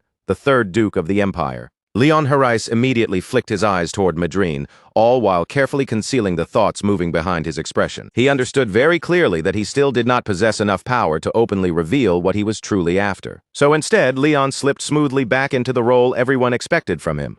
The spoiled, unserious crown prince, and cheerfully declared that he would gladly go anywhere if it meant spending time with such a beautiful woman. Then, with shameless confidence and a performance bold enough to sell the act, Leon Herreyes took Madrine's hand and pressed a kiss against it. He was clearly hoping that Madrine would understand what he was doing and endure the act just long enough for them to survive the awkward situation in front of the Duke. Duke Melek-Delian watched the display with open disgust, then coldly stated that he had no interest in interfering with the Crown Prince's private amusements. But he added, with a sharper edge in his voice, that he had not expected Madrine to lower herself so much, chasing power even after she had already reached the position of a 7th-rank magician. Leon Herreyes looked genuinely puzzled by that remark. So Duke Melek-Delian pointed toward the 7 circles marked on Madrine's badge and explained that those circles represented both her rank and her status. Leon simply brushed the explanation aside with a carefree shrug, saying he had never bothered to pay attention to complicated things like that, and insisting that he had summoned Madrine for one simple reason, because she was beautiful. At last, Duke Melek-Delian turned away and prepared to leave. But before walking out, he gave Leon Herreyes one final piece of advice. Keep those sorts of activities away from the records room. The instant the Duke was gone, Leon Herreyes began apologizing and asked whether Madrine had ever dealt with Duke Melek-Delian before. But he stopped midway when he finally noticed the look on her face. Madrine was not just embarrassed or flustered, she was shaken so badly that her usual composure had completely collapsed. After all, Madrine had grown up as a magical prodigy, carrying pride in her talent, pride in her noble position, and a habit of looking down on others from a place far above them. As a 7th-rank mage, no man had ever dared come close enough to make her feel even the slightest bit unsettled. This was the first time in her life that she had felt a man's presence so close to her, and her body had no idea how to process the strange, unfamiliar shock of it. Leon Herreyes, meanwhile, had absolutely no understanding of what was happening. He was just about to ask her about it when Madrine suddenly lost consciousness right in front of him. At another moment, Ellison was carrying the sleeping dragon girl, Rurin, over his shoulder, deciding it would be best to let her rest while he took care of a few messages himself. Then, with timing so absurd that it almost felt intentional, Ellison walked in and found Leon Herreyes standing in nearly the exact same kind of situation. Only this time, the girl slung over someone's shoulder was Madrine, and the one carrying her was Leon Herreyes. The two men immediately pointed suspicion at one another, each accusing the other of acting suspicious while carrying a girl over his shoulder. A little while after that awkward encounter, they ended up seated across from one another inside Leon Herreyes' study, with the strange tension from earlier still faintly lingering in the room. Ellison explained that he had come because he had business with Emperor Remedin Herreyes, and since Leon Herreyes would eventually hear about the matter anyway, he wanted to say goodbye first, before the wrong people happened to notice the two of them meeting together. Leon Herreyes stopped him before Ellison could leave the explanation there. He revealed that Madrine had already told him enough for him to connect several pieces of the story on his own. After returning from his studies abroad, Leon Herreyes had heard rumors about a terrifying hero spoken of across the battlefield as the Dragon Slayer. And after meeting Ellison face to face, those old battlefield rumors had begun pointing toward one impossible answer. At that moment, Leon could no longer leave even the smallest space for doubt. The legendary figure spoken of in battlefield rumors was not some distant hero wrapped in myth. He was right there, seated directly in front of him. Leon finally spoke the truth he had been carefully circling around. The man before his eyes was Ellison, the same Ellison known as the legendary 9th-class Archmage. He was the only human being in history who had broken past the accepted 7-circle limit, stepping into a magical realm that ordinary mages could not even begin to imagine. And once Leon said it out loud, he no longer bothered pretending caution was necessary. Keeping his gaze locked on Ellison, he asked him directly to lend them that impossible strength. Meanwhile, in another part of the palace, Emperor Remedin Herreyes sat in silence, with Ellison's earlier words still lingering heavily in his mind. No matter how hard he tried, the Emperor could not stop thinking about the regret Ellison had carried with him after choosing to leave the battlefield behind. And hidden underneath that regret, there had been something even more fragile. A quiet wish that if fate ever gave him another chance, he might choose a different path. It was at that very moment that the third Duke arrived at the Imperial Palace. Duke Delian did not bother softening his voice or offering even the faintest courtesy. The moment he appeared, he asked straight away whether Ellison was somewhere inside the palace. Emperor Remedin Herreyes did not give Duke Delian the answer he was demanding. Instead, he remained silent and simply refused to respond. That silence clearly struck a nerve.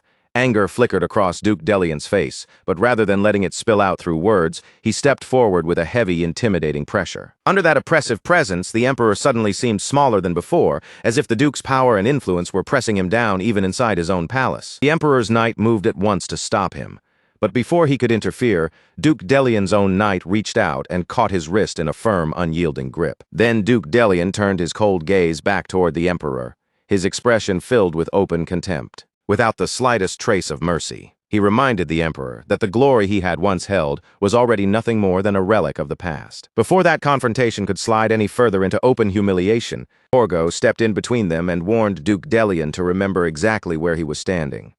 No matter how bold he acted, this was still the Imperial Palace, and if Ellison truly happened to be nearby, then Duke Delian needed to think far more carefully before deciding what to do next. Duke Delian understood the meaning behind Porgo's warning immediately, so at least for the moment, he chose not to push the confrontation any further. But before leaving, he still made sure to deliver one final insult, telling the Emperor that he should properly discipline Madrine for behaving so disgracefully with the Crown Prince. Only after Duke Delian finally left did Porgo turn back toward Emperor Remedin Harris and ask whether he was all right. The Emperor thanked him, but the heaviness in his expression did not fade.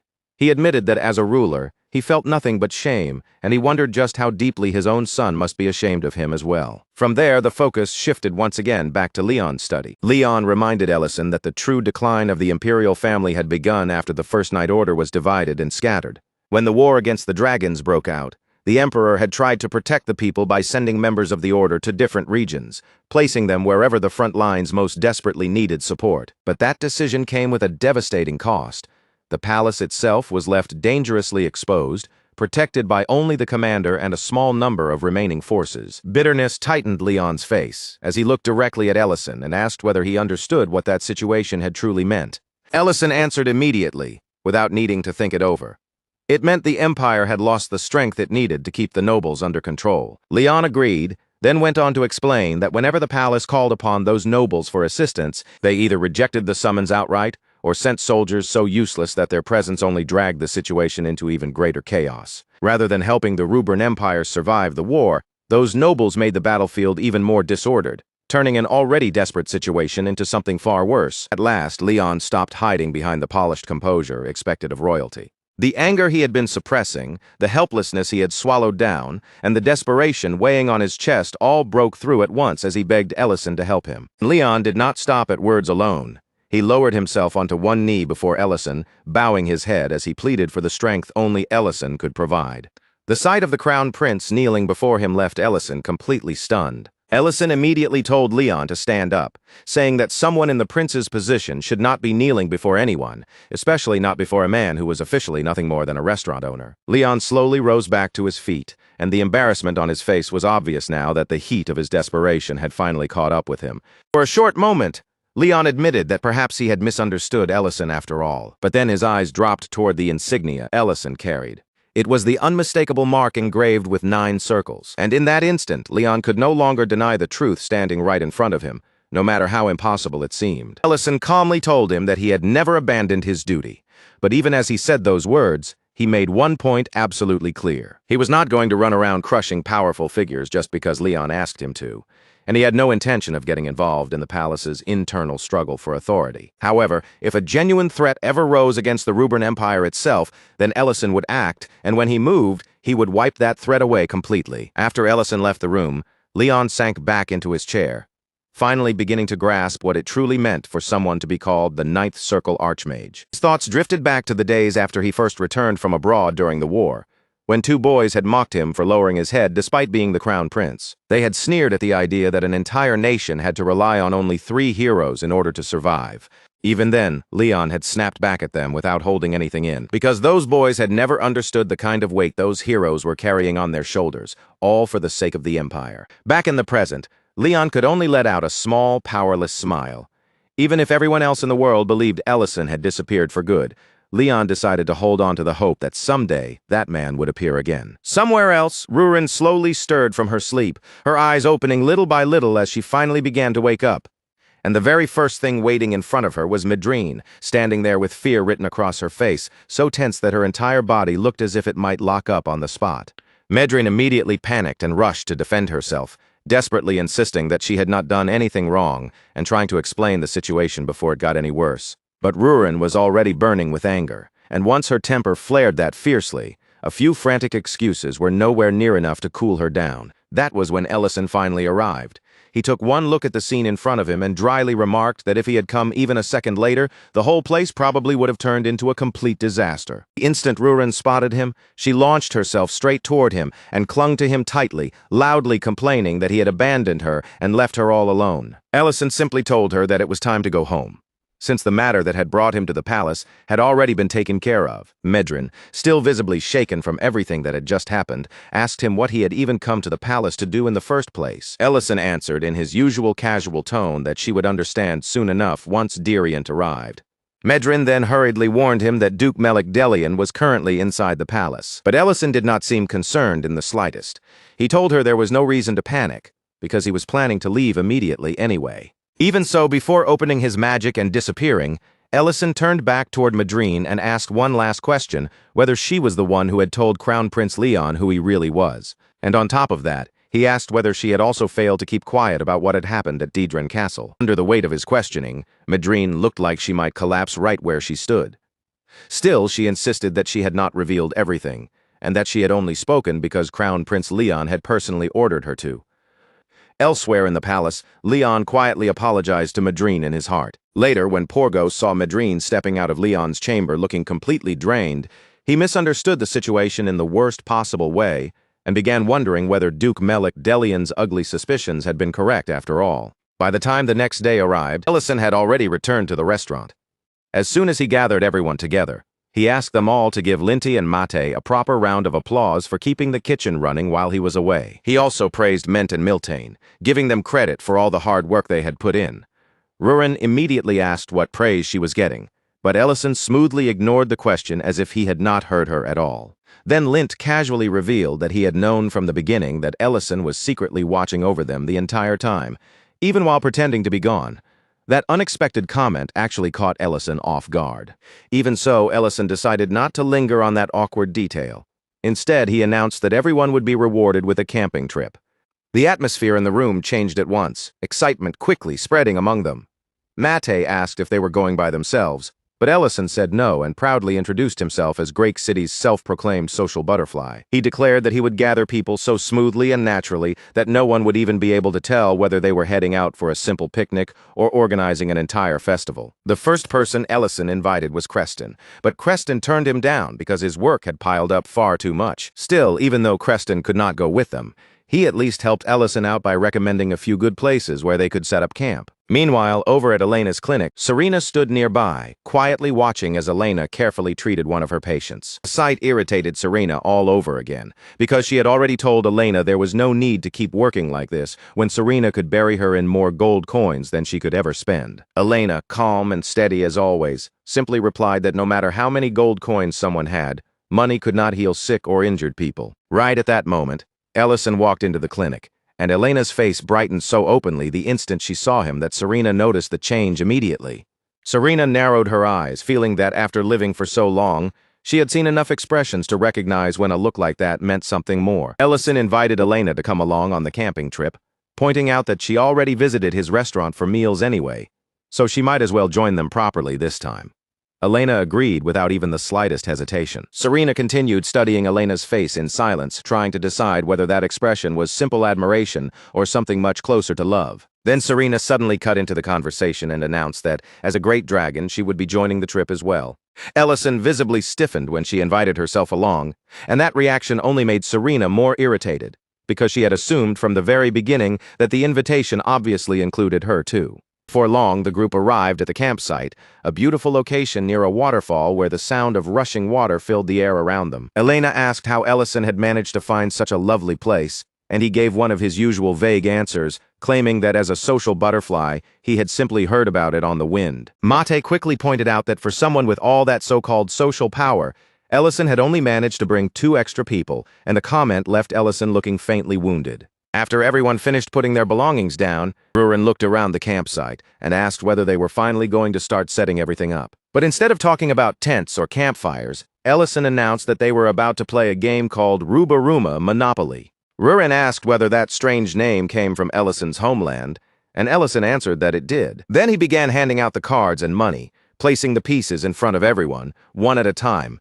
as the game table slowly took shape. He explained the rules clearly. Build up capital, drive the others into bankruptcy, and after 10 rounds, whoever had the most money left would be declared the winner. Rurin immediately decided that this was basically a game about bringing the entire world to ruin. Ellison added that prizes and penalties would be waiting for them as well. And with that final warning, the match officially began. It did not take long at all before the game exploded into chaos. The moment Linty landed on one of Serena's properties, Serena lifted her chin with proud satisfaction and demanded that Linty pay up for daring to set foot on the land of a great dragon. Ellison cut in right away, not even giving the tension a chance to build any further, and calmly pointed out that Serena's land was not actually worth anywhere near that amount. The second Linty heard those words, the hopeless look weighing down his face loosened just a little, as if he had finally been thrown the smallest rope out of despair. Then Rurin reached out and drew a golden card, lifting it up for everyone to see with a smug, self-satisfied little smile spreading across her face. She held it like a trophy, as though victory had already landed safely in her hands before she had even finished reading it. That proud confidence disappeared, almost the instant her eyes moved across the words on the card. Her expression stiffened, and then she realized it was a penalty card, forcing her to announce that a dragon had swept through and destroyed every building on the most expensive lands. Rurin's face twisted with pure outrage, her anger flaring up so fast that she immediately declared she was going to kill that dragon herself. A little while after that, Ellison glanced over the board and pointed out that Elena had built an inn on one of her properties. And by a perfectly timed stroke of luck, Ellison's piece had just stopped directly on that exact space, placing him right on Elena's newly built inn. The moment Elena realized what had happened, her imagination took off on its own. In her mind, she was no longer just sitting at a game board. She had become a graceful innkeeper, standing sweetly behind the counter and waiting to welcome her guest. Inside that little daydream, Ellison appeared before her like a tired traveler who had finally reached a place to rest. He stepped into her inn, worn out from the road, ready to be cared for under her gentle hospitality. But once reality snapped back into place, the dreamy atmosphere collapsed immediately. Instead of sounding elegant or romantic, Elena awkwardly blurted out that Ellison could stay there for free, completely ruining the beautiful image she had just created in her head. Ellison could only stare back at her in complete confusion, his expression frozen as if he had no idea what kind of answer that strange offer was supposed to get from him. Meanwhile, off to the side, Miltane quietly leaned toward Ment and asked whether she should build something on one of her own spaces. But the moment Ment began helping her think it through, Ellison immediately objected, reminding them that this was supposed to be an individual game, not some kind of team match where people secretly coached each other. In another corner of the game, Linte was practically pleading with his younger sister to show him mercy, his desperation clear as he begged for a little family kindness. Matt, however, answered him coldly, reminding him that money had no respect for blood ties. Ellison then had to step in and point out the most obvious part, that all of this money was fake to begin with. Rurin, not wanting to accept her own situation either, tried to argue her way out of being trapped in prison. But Ellison shut down her excuse just as firmly, refusing to let her wiggle out of the rules. Finally, after all the shouting, excuses, arguments, and chaos had run their course, everyone gathered the remaining money together and began counting up the final results. At the very bottom of the rankings were Rurin and Serena, both of them completely bankrupt, with no money left, no clever escape available, and no way to recover from their losses. Ellison, after everything that had happened across the board, ended up placing third, settling into the middle of the final standings. And somehow, despite all the confusion and unexpected twists along the way, Elena managed to rise above everyone else, take first place, and win the entire game. As her reward for winning, Ellison handed Elena a wish ticket. It was a special prize that allowed her to ask him for anything, as long as it was something within his power to give. Elena looked down at the ticket and asked if she was allowed to keep it for later instead of using it right away. Ellison told her there was no deadline attached to it, so she could save that wish and use it whenever she truly wanted. Serena, meanwhile, was watching Elena's face far too closely, studying every little change in her expression. In Serena's mind, a chance like that was far too rare to waste, so Elena had better make very good use of it. After that, Ellison shifted the mood again and moved on to announce the penalty that came with losing the game. Since Rurin and Serena had ended up losing, the two of them were assigned the job of setting up the tents for everyone at the campsite. Of course, the two of them did not exactly work together in peaceful harmony.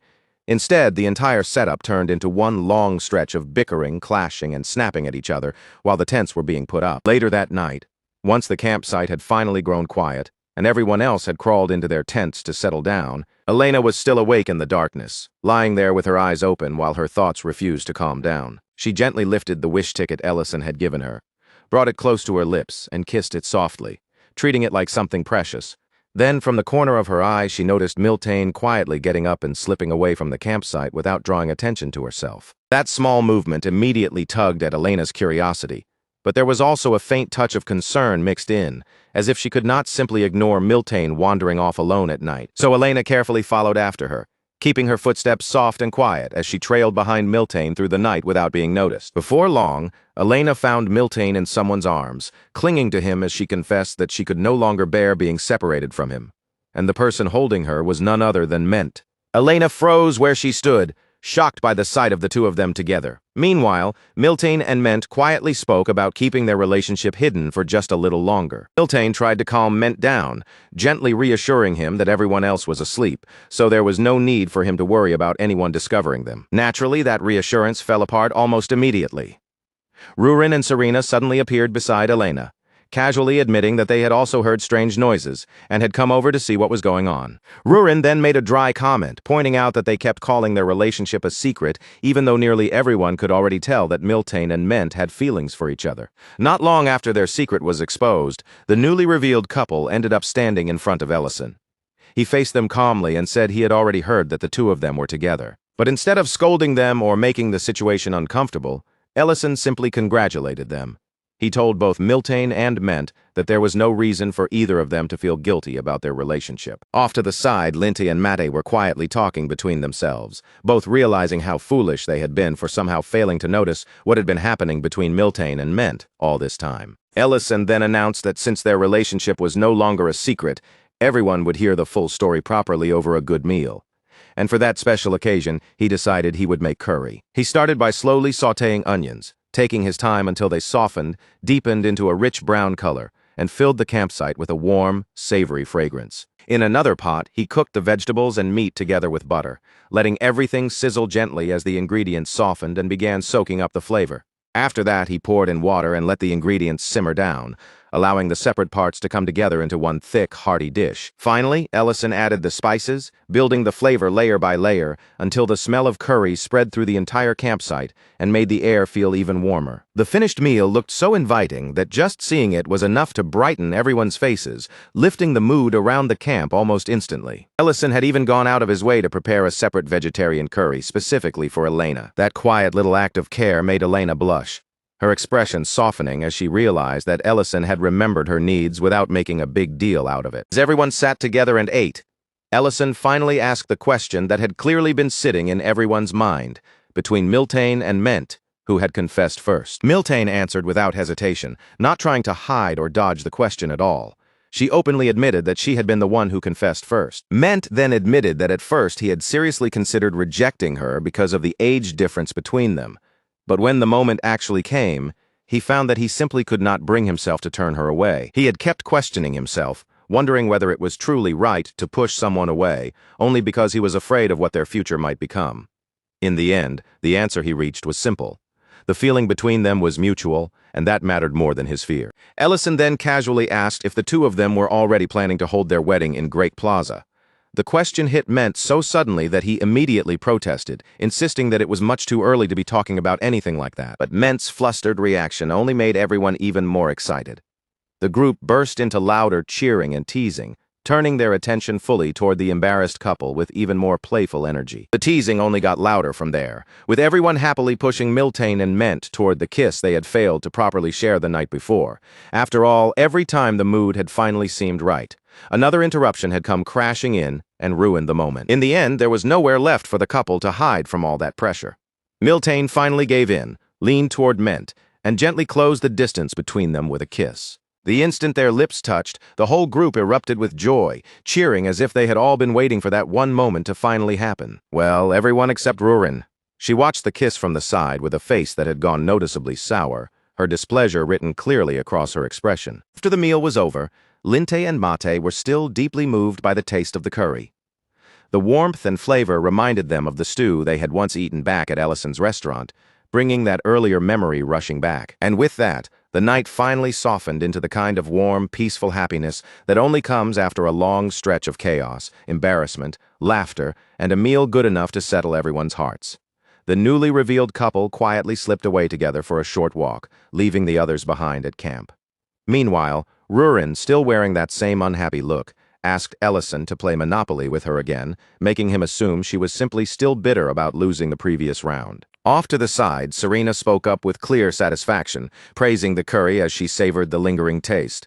Elena answered softly in agreement, saying that it really had been absolutely wonderful. Then Serena leaned a little closer to Elena, lowering her voice as she warned her not to take too long to make up her mind. Even if that wish ticket had no expiration date, Serena reminded her, a good man could still be claimed by someone else before she ever used it. Serena then added that Ellison seemed to have made some kind of decision today. Those few words landed heavily in Elena's chest, stirring up her already tangled emotions and leaving her heart even more confused than before. Around the same time, Ellison and Rurin sat down across from each other once again, starting another round of Monopoly as the campsite settled around them. Almost immediately, Ellison's luck turned against him, and his piece was sent straight back into jail, trapping him there once again. Rurin calmly told him that he was simply unlucky, her tone cool and blunt. Ellison, clearly trying to move the mood somewhere less sharp, carefully guided the conversation toward Ment and Miltane instead. The relationship between Ment and Miltane itself had not exactly shocked anyone, since almost everyone had already noticed the feelings Miltane had been carrying for Ment. What really surprised Ellison was not the relationship, but Rurin's reaction to seeing it unfold right in front of her. Then, without giving him any warning at all, Rurin suddenly blurted out that she liked him. The confession struck Ellison so hard and so suddenly that he actually spat out the coffee he had been drinking. Rurin explained that until now, she had always thought it was enough to be honest about her feelings and say them out loud without hiding anything. But after watching everyone celebrate Ment and Miltane together, after seeing their feelings accepted so openly, so warmly, and with so much happiness, Rurin could no longer ignore how different it felt compared to her own situation. Ellison tried to explain that everyone had simply been celebrating the beginning of something new, the same way they had once celebrated Rurin's birthday. But Rurin immediately pushed back, saying that no one had ever celebrated her feelings for him in that way. Her frustration began spilling out more openly as she said that when she confessed to him, nobody had reacted with cheers or excitement at all. Ellison awkwardly tried to reason with her, telling her that what existed between them felt more like family, something close, natural, and already familiar. That answer hit Rurin exactly where it hurt the most. Tears began to gather in her eyes as she told him she did not want the bond between them to be treated like something ordinary or taken for granted. Then, right in the middle of that heavy, emotional silence, Ellison rolled double ones. His mood suddenly lifted as he perked up, relieved that he could finally get out of jail. But Rurin did not let the moment pass so easily. Without saying much, she quietly slid a rule card across the table toward him. Written on that card was a special condition she had added herself, a rule that changed what Ellison had to do if he wanted to leave jail. According to the card, the price of being released was simple. He had to kiss the Black Dragon. Rurin's voice trembled slightly, but there was still determination in it, as she said that if a kiss was what made everyone see a relationship as something different, then she could not understand why the two of them should not cross that same line as well. Before Ellison could find a way out, Rurin grabbed him by the collar and pulled him closer. For once, Ellison was the one who looked completely cornered, caught with nowhere to retreat. Just as Rurin leaned in toward him, closing the space between them and reaching the very edge of a kiss, a sudden clattering sound rang out nearby, slicing through the tense atmosphere and breaking the moment apart in an instant. Ellison immediately sprang up to his feet, seizing the interruption like a lifeline, and blurted out that he needed to go wash the dishes. The one who had made that noise was Elena. She had only come over because she needed clean water for the dishes, with no intention of walking into anything unusual. But instead of simply getting water and leaving, she had stumbled straight into the middle of an intensely awkward scene between Ellison and Rurin. The moment Elena understood exactly what she had just interrupted, she dropped down onto her knees in silent dread, as though every bit of strength had suddenly drained out of her body. As regret washed over her for making that noise and destroying the moment, her gaze lowered, and she noticed the wish ticket lying on the ground. Serena's earlier warning echoed through her mind as Elena slowly reached down and picked up the ticket. With the small ticket now resting in her hand, Elena wondered whether she could truly use it to ask for something her heart had been quietly longing for. Elena's feelings for Ellison had not appeared all at once. In the beginning, they had been nothing more than curiosity, and then that curiosity had slowly turned into gratitude. But the more she came to know him, the more unforgettable pieces of him began gathering inside her heart. There was the happiness he created through his cooking, the quiet way he helped around her clinic, and the gentle thoughtfulness hidden in the things he did without ever trying to make himself look impressive. And she learned the truth about who he really was, one of the three heroes who had once carried the burden of the war on their shoulders. He had been someone who stood beside Beeden and protected others without drawing lines between them, guarding people without discrimination. And once Elena understood that truth, something inside her shifted completely. What had once been simple curiosity gradually deepened, growing into a feeling far stronger and far harder to ignore. It became so painful and so persistent that she found herself wanting to visit the restaurant for no reason other than the hope of seeing Ellison again. And now, with the wish ticket held carefully in her hand, Elena finally realized what she truly wanted to ask from him. Sometime later, the group finished packing up the campsite, gathering their things and preparing to make their way back home. Ellison helped everyone collect their belongings, making sure nothing was left behind, while also checking whether they had enjoyed the trip. Linte and Mate both answered that they absolutely had. And before leaving, they once again praised the food with bright, enthusiastic compliments. Meanwhile, Serena stood off to the side, quietly studying Ruren's face instead of joining the conversation. That dark, unsettled expression was impossible to miss. And from the tension sitting there, Serena could tell that something definite had begun to strain the bond between Ruren and Ellison. She would never be careless enough to say it out loud, but that tiny crack in their closeness gave Serena the faintest spark of hope for Elena's chances. Just then, Elena came back over to the group, carefully holding the freshly cleaned dishes in both hands as she returned from washing them. Ellison noticed immediately that Elena had quietly handled even his portion of the work without making a fuss about it. But when he brought it up, Elena only smiled gently and brushed the matter aside, saying it was only natural after he had been kind enough to invite her on the trip. Then, after a small pause that made the moment feel just a little heavier, Elena looked at him and said she wanted to use the wish ticket. Ellison met her request with a calm smile, giving her his full attention as he told her to go ahead and say whatever wish she had in mind. So Elena gathered herself and finally gave voice to the wish she had been holding inside. Later, once the camping trip had ended and they had returned to the clinic, Elena spoke quietly, saying from the heart that she had truly enjoyed every part of the camping trip, from the beginning all the way to the end. Then she turned her attention towards Serena and with a soft, gentle tone, asked whether Serena had enjoyed herself as well. But Serena was not really thinking about the trip anymore. What bothered her far more was why Elena had used such a precious wish in such a wasteful way. The wish Elena had chosen was not for a date, a confession, or anything that directly benefited her. All she had asked was for Ellison to keep running his restaurant in Great City for as long as he possibly could. Ellison had clearly been surprised by the request when he heard it, because staying in Great City and continuing the restaurant was already what he intended to do. He had even asked Elena if that simple wish was really all she wanted from him. Elena had answered him firmly, without wavering, that it truly was. And once she made her feelings clear, Ellison accepted her wish as it was. Now that they were back at the clinic, Serena could not hide how irritated she felt on Elena's behalf. At the very least, she said, Elena could have used that ticket to ask Ellison out on a date, or asked for something equally obvious and personal. To Serena, watching such a rare and powerful chance disappear without Elena asking for anything for herself was genuinely frustrating, almost painful to witness. Elena lowered her eyes, her voice growing softer, and explained that she had chosen that wish because she did have a reason. It was because she had seen the way Ellison looked at Ruren. In truth, Elena had not only noticed it recently, she had been aware of that look for quite some time. When Serena heard those words, her irritation slowly faded into silence. Then she saw the tears beginning to gather in Elena's eyes, and the anger she had been holding onto had nowhere left to go. Serena had always hoped that someone as pure-hearted and gentle as Elena would be able to fall in love and find real happiness, instead of knowing the kind of pain Serena herself had experienced. But what she was seeing now was another quiet sadness beginning to take root.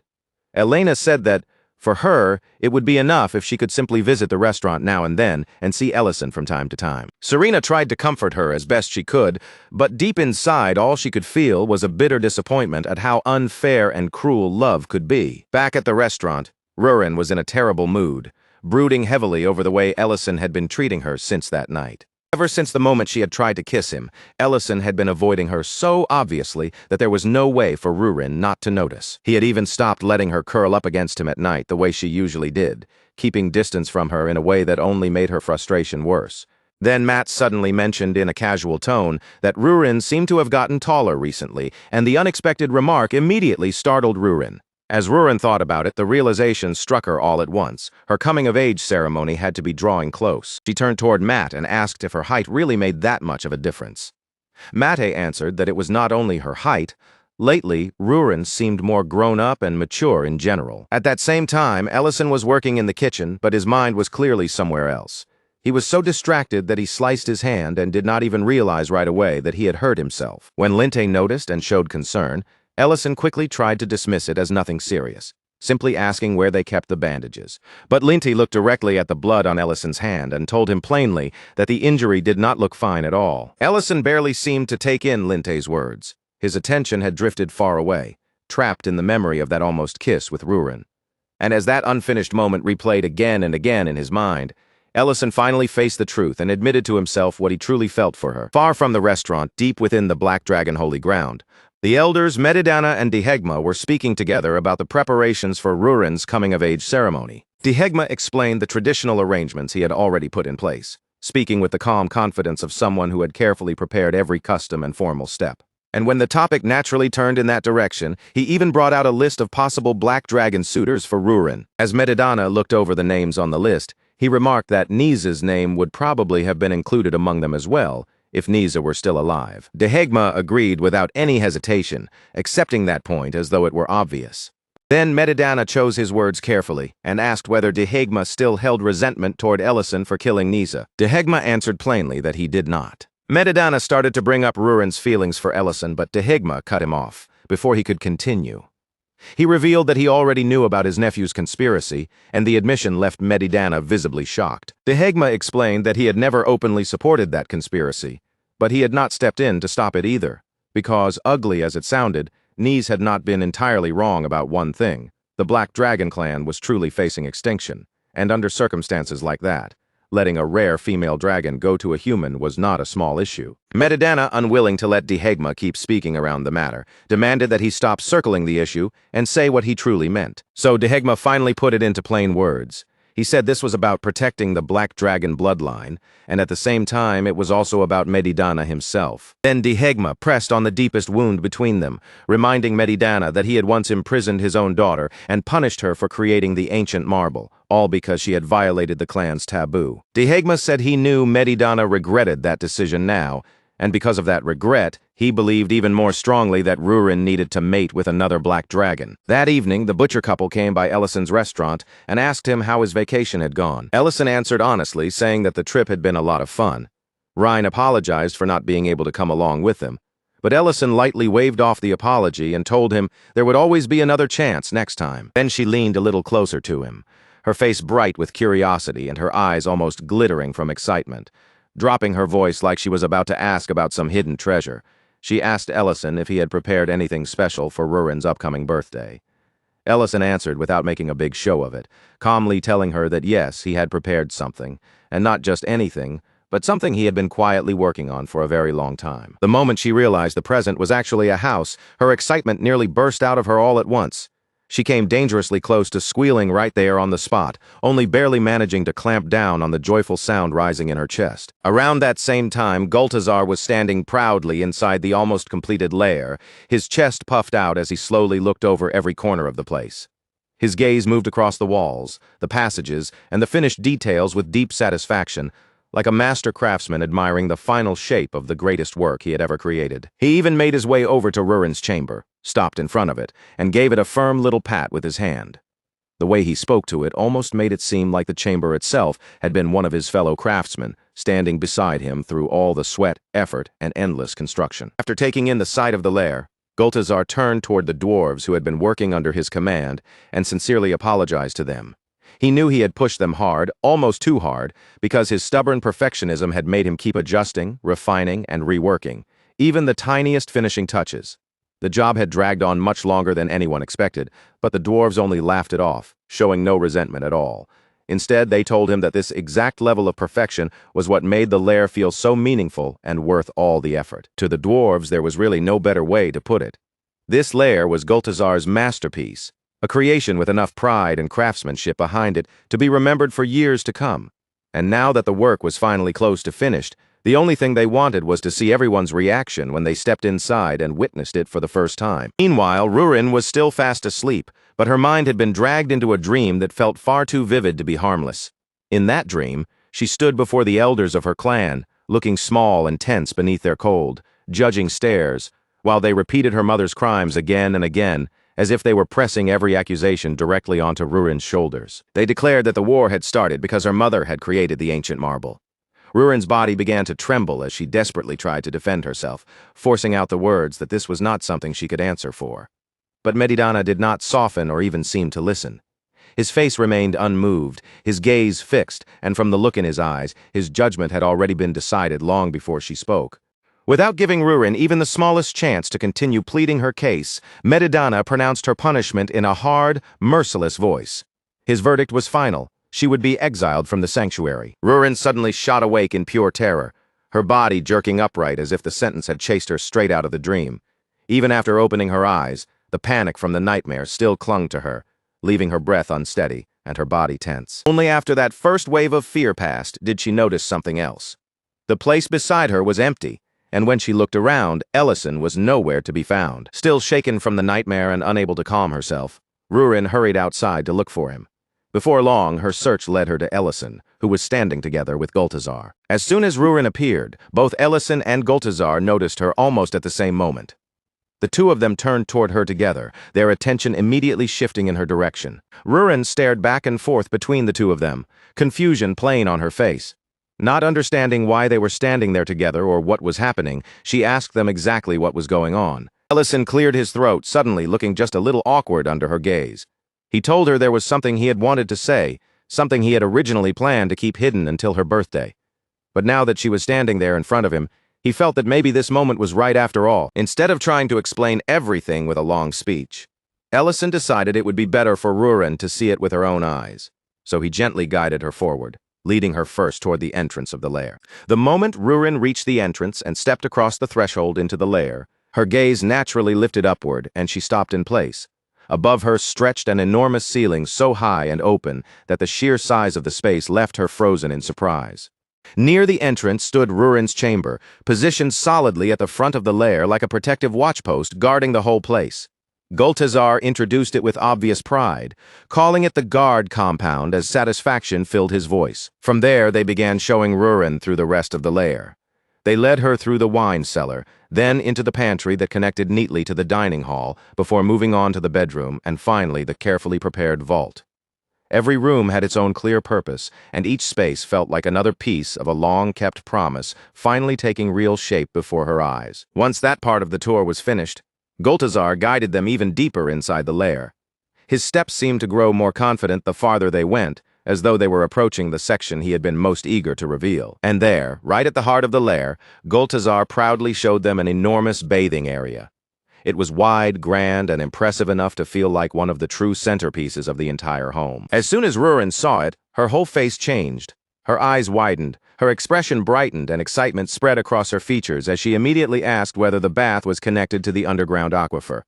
Goltazar confirmed it proudly, explaining that he remembered how much she loved the hot spring, so he had gone out of his way to build one especially for her. Watching that joy bloom across Rurin's face, Ellison felt a quiet wave of relief settle over him. He understood that the strange distance he had been keeping had hurt her, even if he had never managed to properly put it into words. But right now, at least in this moment, Rurin looked genuinely happy. Seeing her smile so openly only made the feeling inside him stronger, the feeling that he could not keep avoiding his own emotions forever. Rurin immediately turned toward Ellison and demanded cocoa, then said in the most casual tone possible that they should bathe together, as if that were the most natural thing in the world. Ellison nearly locked up on the spot, his mind going completely blank before he could even put together a proper response. Before Ellison could manage to answer her, Rurin had already stepped straight into the water without the slightest hesitation. She moved so naturally that it was obvious she had already decided what was happening. When Rurin glanced back and saw Ellison still standing there, stiff, frozen, and clearly unsure what to do, annoyance quickly began to show on her face. Ellison, meanwhile, was desperately trying to calm his racing heart. From his point of view, Rurin was moving at an absolutely terrifying speed, pushing things forward so quickly that he had no time at all to prepare himself. Then another thought suddenly hit him. Maybe the awkward distance between them had been just as uncomfortable for Rurin as it had been for him, especially when, from her perspective, they already slept beside each other and shared baths so naturally that she barely even thought to question it. That thought only lasted for a single breath. A portal suddenly opened nearby, and with timing so awful it almost felt like the universe itself was playing a joke. Medidana appeared at the exact moment needed to hear the very last part. Medidana exploded with outrage almost instantly. His voice thundered through the area as he accused Ellison of shamelessly taking advantage of his precious granddaughter. Ellison rushed to explain that the situation was not what Medidana thought it was, but the elder was already far too furious to listen. No matter what Ellison tried to say, Medidana's anger left no room for excuses. A little later, after Medidana had been shown around Rurin's new lair, he inspected the interior with a stern expression. Slowly, that hard look shifted into something closer to reluctant approval. Though he clearly did not want to praise the place too openly, he admitted that by his standards the lair was decent. He had never imagined that a human would be capable of preparing anything worthy of a dragon, much less something made with this much care and attention. Hearing that, Ellison quietly hoped that those words meant he had somehow managed to pass whatever invisible test Medidana had been placing in front of him. Then Medidana's tone shifted, and the air around them seemed to tighten. He suddenly asked Ellison whether he was prepared for the possibility that, even after all of this, he might still fail. After saying that, Medidana made it clear that this was no longer just a casual visit. He and Ellison needed to have a serious talk. The two of them stepped into the water together, and Ellison's nervousness was impossible to miss. His body remained tense as he waited for whatever the elder dragon was about to say. Medidana's presence was nothing like Rurin's. Where hers felt familiar and close, his felt heavy, ancient, and overwhelming, carrying the weight of someone who had lived through ages Ellison could barely begin to imagine. Ellison could feel that pressure surrounding him from every side. It pressed in around him so strongly that even the air near the bath seemed thicker and harder to breathe. Trying not to let too much of his unease show, Ellison awkwardly asked the elder to begin. But Medidana did not start with a warning or a threat. Instead, he began by telling a story. Medidana spoke of an age so ancient that it had come before even his own time. A distant era when a dragon lord named Balakar was born after absorbing 3 ancient marbles. From the very beginning, Balakar was the worst kind of ruler anyone could imagine. He despised every living being that was not a dragon, looking down on them as worthless creatures far beneath his respect or mercy. What made Balakar truly terrifying was not just that hatred itself. Other dragons could hate from the depths of their hearts, but Balakar had enough overwhelming power to turn that hatred into reality. And so, he began purging the world. One race after another, one creature after another. He slaughtered every living thing that did not belong to dragonkind. But after the world had been stripped down until only dragons remained, Balakar finally understood the enormous mistake he had made. With no other beings left beneath them, the dragons had nothing else to rule over. Before long, with nowhere else for their aggression to go, they began turning their fangs against one another. In the end, other powerful dragons rose up against Balakar, dragons who had absorbed 1 or 2 ancient marbles themselves. Together, they challenged him, defeated him, and ultimately destroyed him. After living through that nightmare and seeing the devastation Balakar had left behind, dragonkind came together and carved a vow into their very history. No matter what kind of crisis came again, and no matter who tried to justify it, they would never allow any living being to absorb 3 ancient marbles into their body ever again. Over time, that vow stopped being just a promise and became an absolute law among dragons. From that point forward, even creating an ancient marble was treated as the greatest taboo of their kind, a forbidden act so dangerous that no dragon was ever supposed to lay a hand on it again. Then Medidana's voice sank lower, carrying a heavier weight than before. The old history of Balakar faded into the background, and the story finally moved toward the wound that still remained at the heart of everything. Rurin's mother. With that, Medidana pulled Ellison deeper into the past, guiding him back through memory to a time 300 years earlier, long before the pain of the present had fully taken shape. In those days, Rurin was still nothing more than a small child, running freely through the sanctuary without a trace of worry. Her tiny figure moved with innocent joy, full of the kind of happiness that only a child untouched by tragedy could have. Back then, Medidana and Saren stood together as the guardians of the sanctuary. Side by side, they watched over their clan during one of the rare periods of peace dragonkind had ever been allowed to enjoy. That fragile peace did not last forever. In one sudden moment, the quiet life they had protected with such care was torn apart completely. A violent tremor ripped through the sanctuary, shaking the tower with enough force to make it feel as if the very earth beneath them had been struck by something enormous. Then, Rurin's mother came crashing into the tower in her dragon form. Her arrival was so sudden and forceful that the entire place was thrown into alarm in an instant. When she appeared before them, she was breathless and strained, her whole body tense with desperation. It looked as though she had flown there with danger snapping at her heels the entire way. Her first anxious hope was that no one had managed to follow her. Then, with that fear still hanging over her, she revealed the forbidden thing she had brought back with her, an ancient marble. Without giving them even a moment to process it, she urgently begged them to hide it at once. The way she spoke made it clear that every second of hesitation felt like it could bring disaster straight to the sanctuary's door. The moment Saren and Medidana saw it, their expressions sharpened with suspicion and alarm.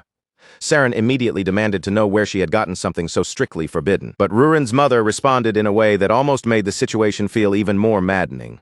With a strangely casual tone, she said she had more or less smuggled it out from somewhere. Her father's anger flared up at once, his patience snapping under the weight of what she had admitted.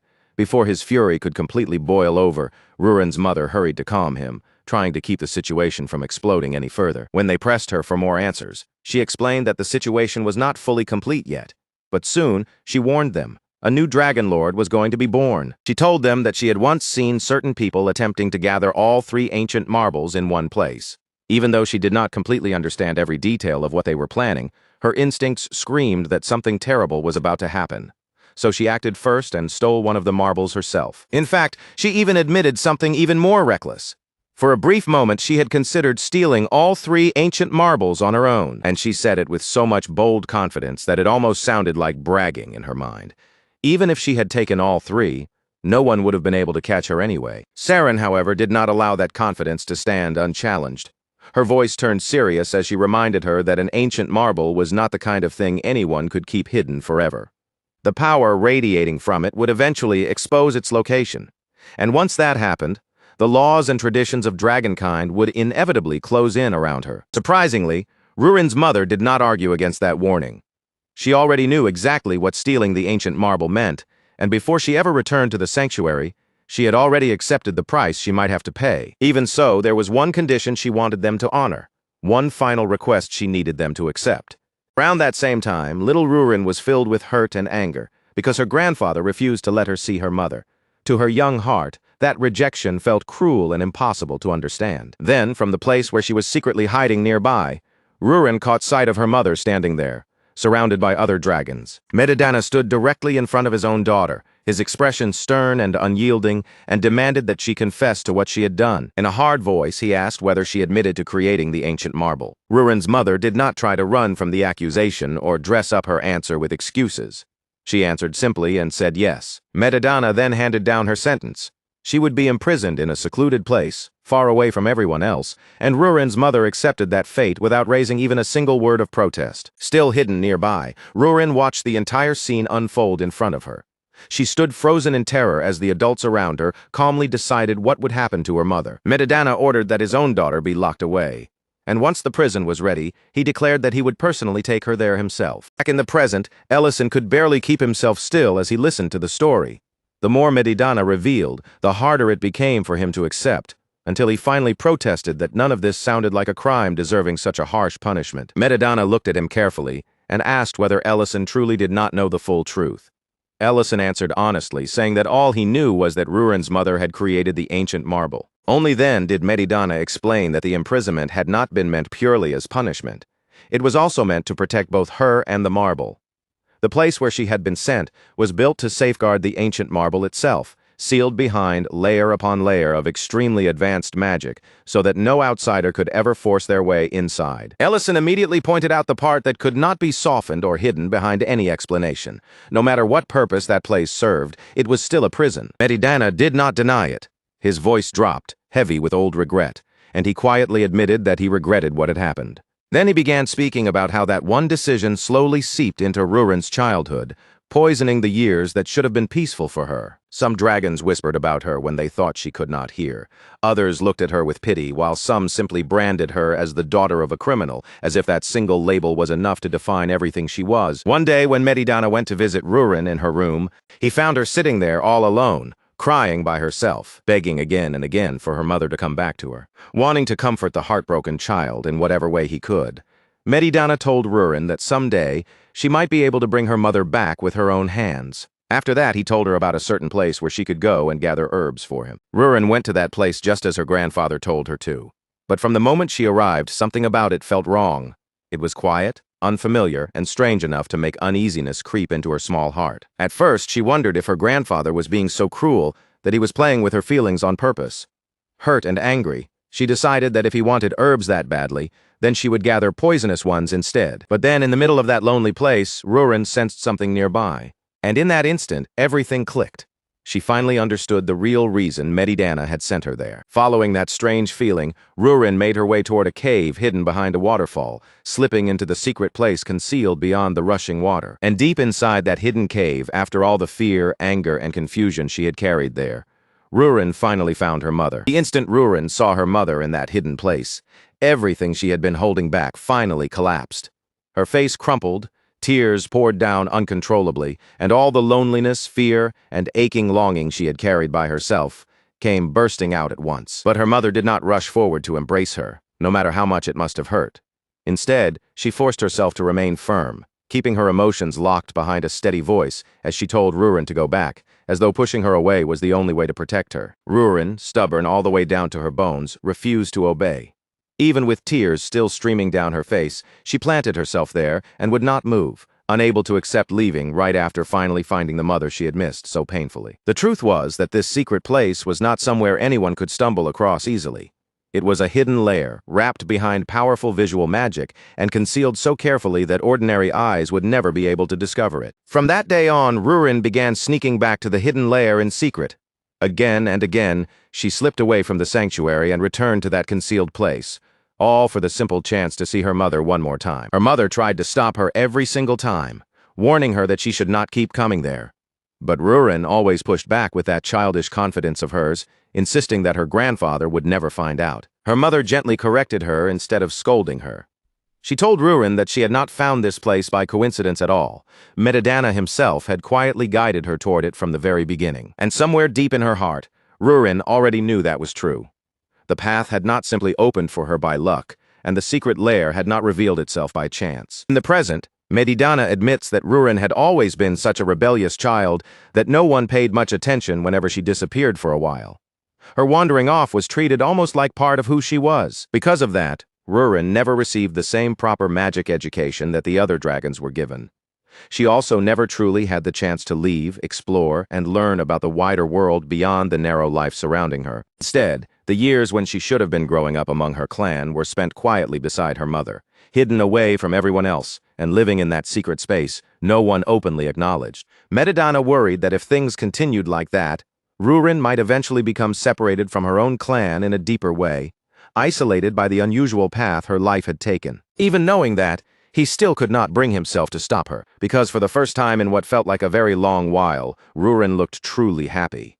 And when Medidana saw that happiness on her face, he simply could not bear to be the one who took it away from her.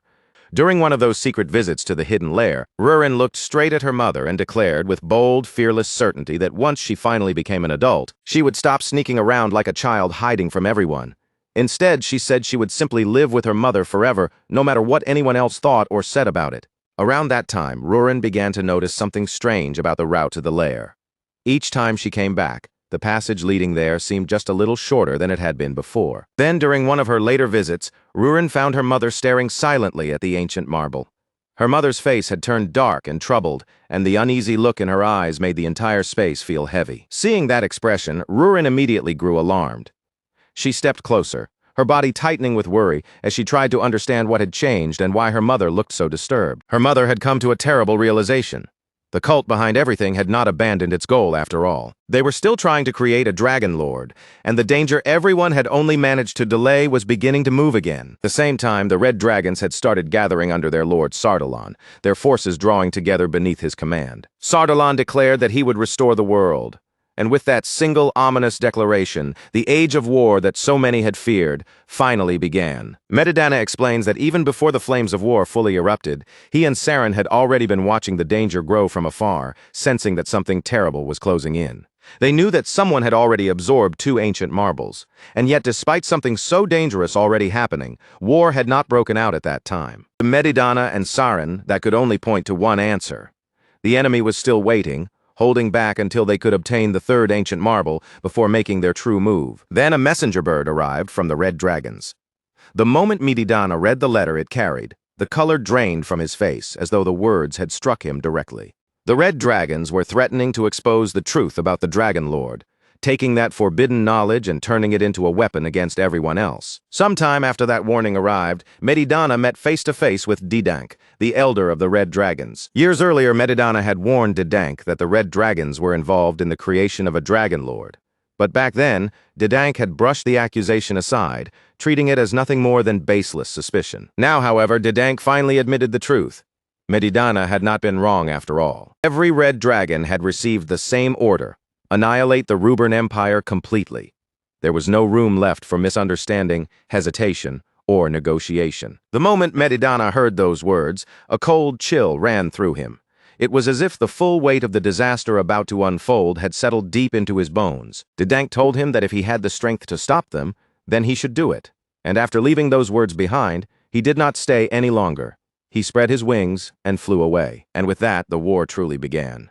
The Imperial Palace was the first place to be struck, and after it fell under attack, the territories of the Empire were ravaged one after another beneath the overwhelming power of the Red Dragon Lord. Even then, the Red Dragons were not allowed to sweep across the world completely unchecked. The Black Dragons were fighting against them too, throwing their own strength into the conflict and resisting the Red Dragons before they could dominate everything without opposition. At that time, Medidana found at least a small measure of comfort in one fact.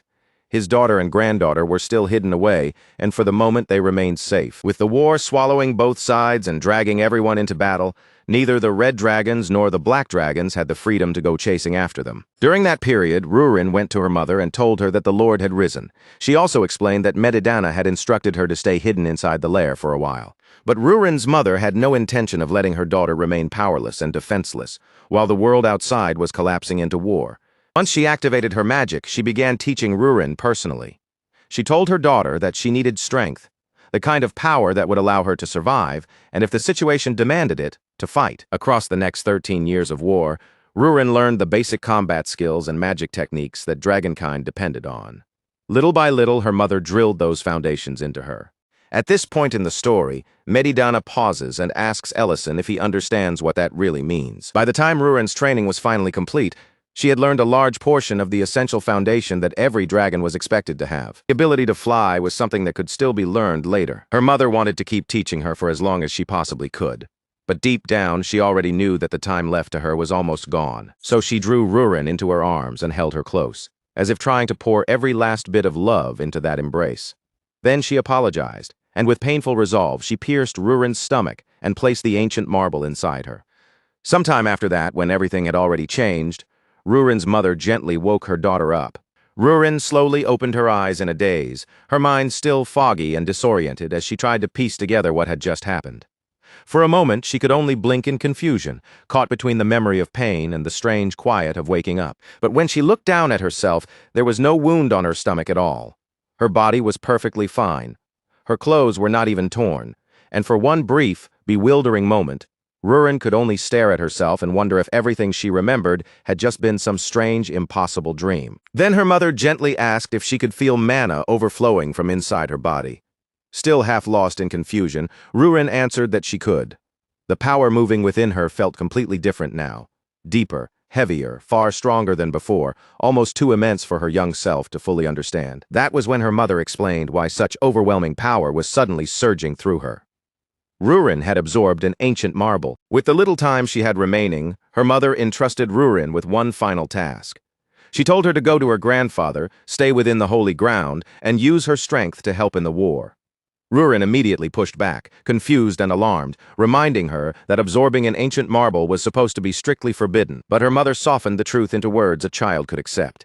Instead of making it sound like a terrible burden, she called it a secret mission, meant only for Rurin. At that young age, Rurin could not truly understand how heavy that responsibility really was. So rather than trembling under the weight of it, her heart raced with excitement at the thought that her mother had trusted her with a secret mission. Her mother then wrapped both arms tightly around Rurin, pulling her close as if she wanted to hold on to that moment forever. With deep gratitude in her voice, she thanked Rurin for bringing happiness into the long, lonely years she had spent imprisoned. Then, after holding her for that final embrace, her mother slowly let her go. That moment became the last time Rurin and her mother ever saw each other while both of them were still alive. When Rurin returned to the hidden lair again sometime later, the person she had come looking for was no longer there. Her mother was already gone. Medidana reminded Ellison that he had been there when Rurin saw what had been left behind. when the truth of Varen's death came crashing down on her and broke apart the last fragile pieces of her innocence. Ellison already knew how the war had ended after that. The Dragon Lord was defeated. The fighting finally came to a close, and yet even when everything was over, Rurin still could not return to the holy ground. He understood that she had been exiled, but what he wanted to know now more than anything was why that judgment had been placed on her in the first place. That was when Medidana revealed the final condition Varen had demanded before accepting her own punishment. No matter what happened to her, Rurin must never be treated as the child of a criminal. Whatever judgment fell upon Varen herself, Rurin was still to be acknowledged properly and respected as a rightful member of the Black Dragon clan. Medidana continued, explaining that Rurin had still been only a fledgling back then, far too young to handle everything that had been forced upon her. She did not yet have the strength to fully suppress the aura of the ancient marble inside her body, so that power would sometimes leak out in sudden, uncontrollable bursts. And at the same time, everyone believed Varen was dead, and that the ancient marble had vanished along with her. At last, Ellison fully understood why Medidana had entrusted Rurin to him in the first place. Because Ellison had absorbed the Dragon Lord's heart. He was the one person who could suppress her aura better than anyone else. Then once Rurin became an adult, Medidana had planned to bring her back under their laws. If she did not have a lair of her own, she would have no choice but to return to the clan. Medidana confirmed that this had been his intention from the very beginning. Ellison's anger finally rose to the surface. His expression tightened as he demanded to know how Medidana could decide Rurin's future like that without ever truly thinking about what Rurin herself wanted. He was ready to keep going, his frustration still burning in his chest. But then he saw tears gathering in the old dragon's eyes, and that single sight stopped Ellison cold. Medidana quietly asked what he was supposed to do now, after everything that had happened, if he wanted to make any of it right. He said the opening he had left behind so Rurin could secretly visit her mother had become the very path that led to Varen's death. That mistake had followed him ever since, haunting him like a wound that never closed. Now, in Medidana's mind, the only way he had left to honor Varen's final condition was to secure Rurin's future completely. The war had reduced the number of female dragons even further, making Rurin's existence more important to the clan than ever before. That meant Rurin could finally be fully accepted by her own kind.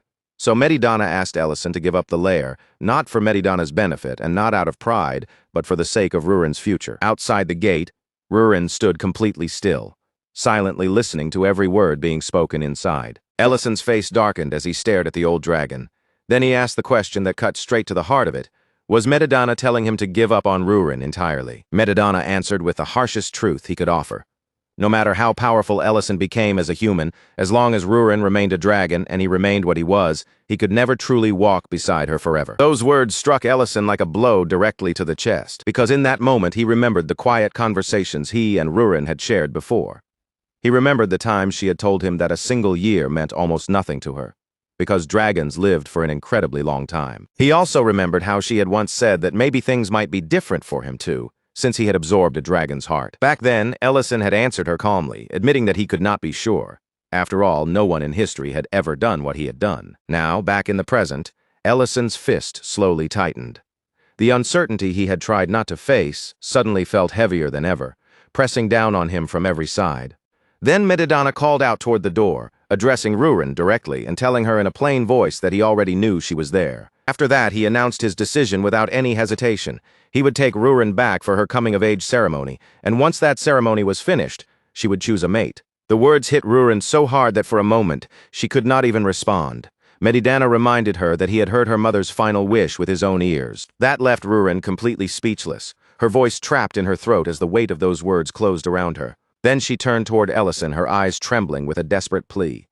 Without needing to say it out loud, she was begging him to speak up, to stop this, to do anything at all. Medidana said he had no right to force his decision onto Ellison, but now Ellison knew everything.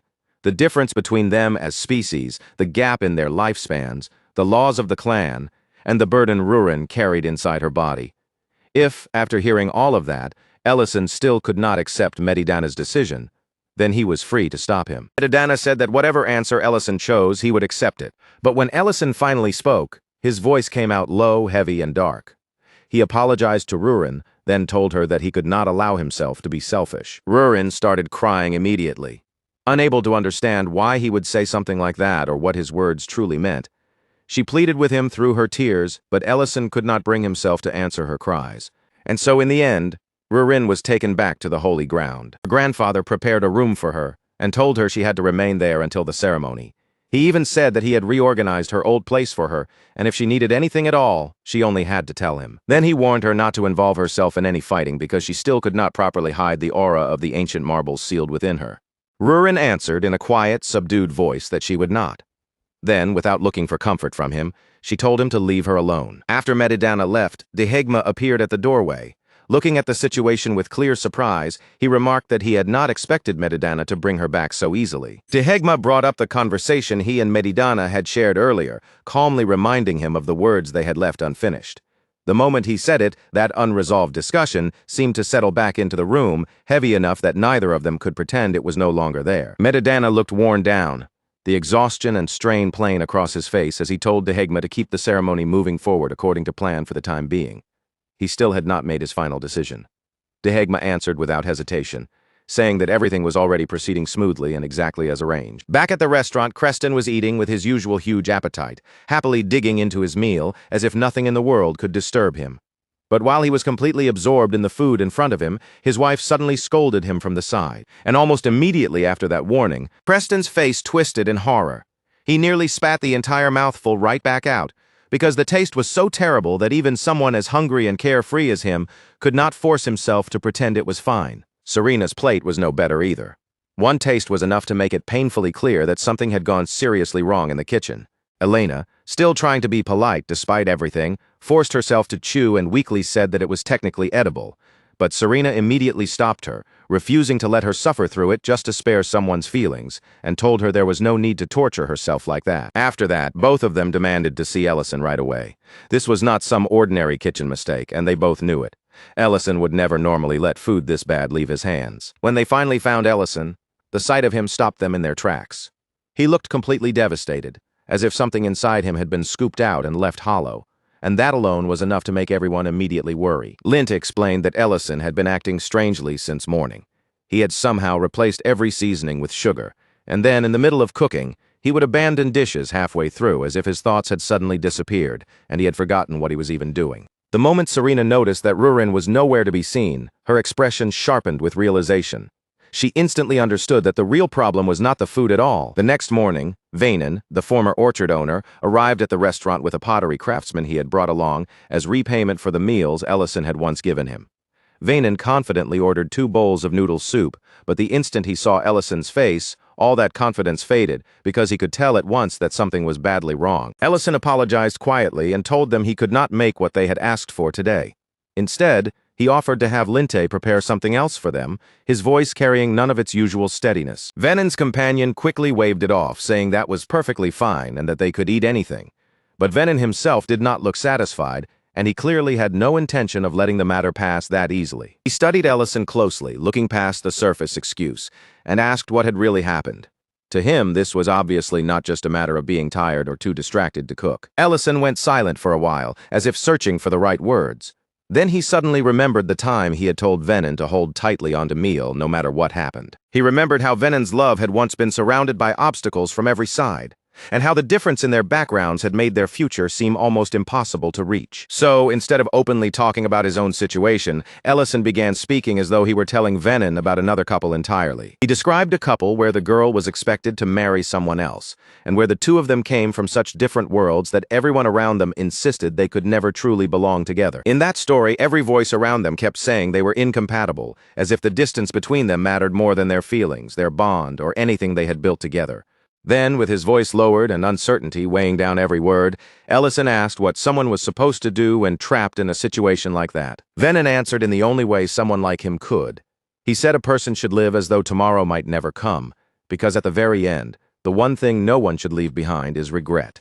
Then Venen narrowed his eyes and asked Ellison if he was sick, or maybe even dying, because only someone standing near the edge of something frightening would ask a question like that. Ellison immediately denied it. Venen nodded, almost as if he had expected that answer from the start. He said he knew it, because the story Ellison was telling sounded far too familiar to be about some random couple. Then Venen decided that if Ellison could not make the choice on his own, he would help him face it properly. He reached into his bag and took out 2 plates, one whole and beautifully crafted, the other clearly cracked and imperfect. At the same time, Medidana sat elsewhere in silence, replaying his last conversation with Dehegma again and again inside his mind. Dehegma had understood Medidana's true intention completely. What Medidana truly wanted was for Ellison to choose Rurin with his own will, and that was exactly why Dehegma had told him to reveal the entire truth honestly.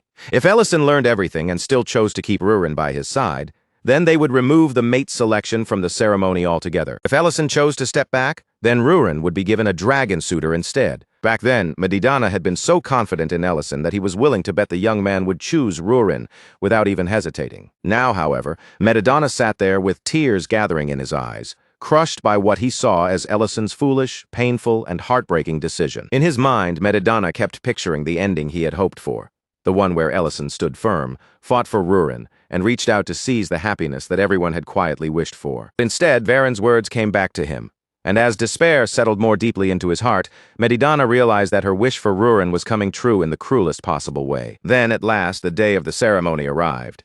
Guests filled the holy ground, their eyes turned toward the hall as Rurin appeared before everyone gathered there. But before the ceremony could truly begin, a loud commotion suddenly erupted near the gate, breaking the tense atmosphere all at once. Someone had arrived as a guest, but he was already causing trouble before he had even properly entered the sanctuary. The gatekeeper identified him as Lord Luhad. Luhad had already kicked the gate open and stormed inside as if the entire sanctuary belonged to him. Then, the moment his eyes landed on Rurin, his expression shifted completely.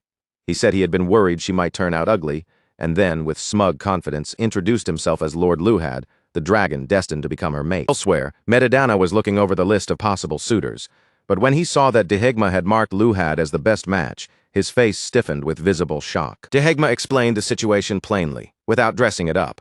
The war had reduced the number of male dragons as well, which meant the remaining choices were ugly in their own way. Their options were either weak males who had survived only by avoiding the worst parts of the war, or powerful males who had been brutal enough to live through it. And since Luhad was recognized as a war hero, he naturally stood out as the most obvious candidate among the remaining choices. But Medidana knew far more than what the title war hero suggested. He knew the truth behind Luhad's reputation, that this dragon had fought his way through the war without showing the slightest concern for human life. Back in the hall, Luhad looked openly pleased after seeing Rurin up close. Now that he had confirmed she was beautiful, his expression filled with crude satisfaction. He ordered the servants to leave the two of them alone, then stepped toward Rurin with the arrogant confidence of someone reaching for a prize he already believed belonged to him. Luhad bragged that he already possessed everything a dragon could desire: glory, women, honor, and power, and now, with that same greedy confidence, he declared that he intended to claim Rurin as well. The only flaw he even bothered to mention was the stain left behind by her mother's reputation. But the instant Luhad laid a hand on her, Rurin moved. She seized his wrist and stopped him cold, her voice sharp as she told him that there was only one person in the entire world who had the right to touch her. For the first time, Luhad was genuinely startled. The murderous pressure pouring out of Rurin was far beyond what he expected, and for someone so young, the sheer force of her bloodlust was monstrous. Instead of recoiling like any normal person would when faced with that kind of danger, Luhad's thoughts slide in a far more disturbing direction. The sharper and more terrifying Rurin's presence becomes in front of him. The more he stops seeing her as someone to fear, and starts seeing her as something powerful he wants to break in, dominate, and make completely his own. That tense, dangerous atmosphere is suddenly severed when Saren steps between them, her arrival so cold and commanding that it feels like the air itself locks into place. She wastes no time at all, turning her stern gaze on Rurin and scolding her for letting such unmistakable bloodlust spill out inside the sanctuary. Saren's tone is firm enough to end the conversation before it can even begin. She orders Rurin to go back to her chamber at once, making it clear that they cannot allow the situation to become any more volatile than it already is. After they return inside the room, Saren's anger still lingers in the air. She sharply reprimands Rurin for allowing her feelings to burst out so openly, warning her that a surge of killing intent that intense might have caused the aura of the ancient marble to leak out. Saren then points out just how lucky they were this time. The only reason nothing worse happened was because Luhad was too dull, too insensitive, and too oblivious to recognize what was unfolding right in front of his eyes. Rurin lowers her head slightly and answers in a quiet voice, offering a soft apology without any of her usual defiance. That small, honest display of remorse reaches Saren, and the hard edge in her expression slowly begins to loosen. Then Saren's eyes move over Rurin's ceremonial attire, taking in the way the clothing rests on her. For just a moment, her voice grows gentler, and she tells Rurin that dressed like this, She truly looks beautiful. After a brief silence, Saren quietly says that Varen would have wanted to see her daughter standing there in those ceremonial clothes. Even now, Rurin cannot make peace with it. She still does not understand why her mother has to carry the name of a criminal when the war is already over, and Varen was not even the one who personally created the ancient marble with her own hands. Saren's answer comes without warmth, but also without hesitation. She explains that if they choose not to punish Varen, then from now on, every dragon who makes an ancient marble will simply claim they discovered it somewhere or insist that they stole it from another place. Rurin tries to push back, her emotions rising again as she opens her mouth to argue. But Saren does not allow the discussion to twist away from the truth. Her voice stays steady and unyielding as she continues, refusing to soften the reality before them. The dragon law is mercilessly clear. Any dragon who creates an ancient marble must be imprisoned inside a special lair, and the dragon who absorbs that marble is supposed to be put to death. The instant Rurin hears those words, the blood seems to drain from her face. She stands completely still, stunned into silence, as if the weight of that law has struck her hard enough to steal the breath from her chest. Saren then reveals the reason Rurin is still alive in this very room. Because of Vurin's sacrifice, Rurin alone became the only exception to that fatal rule.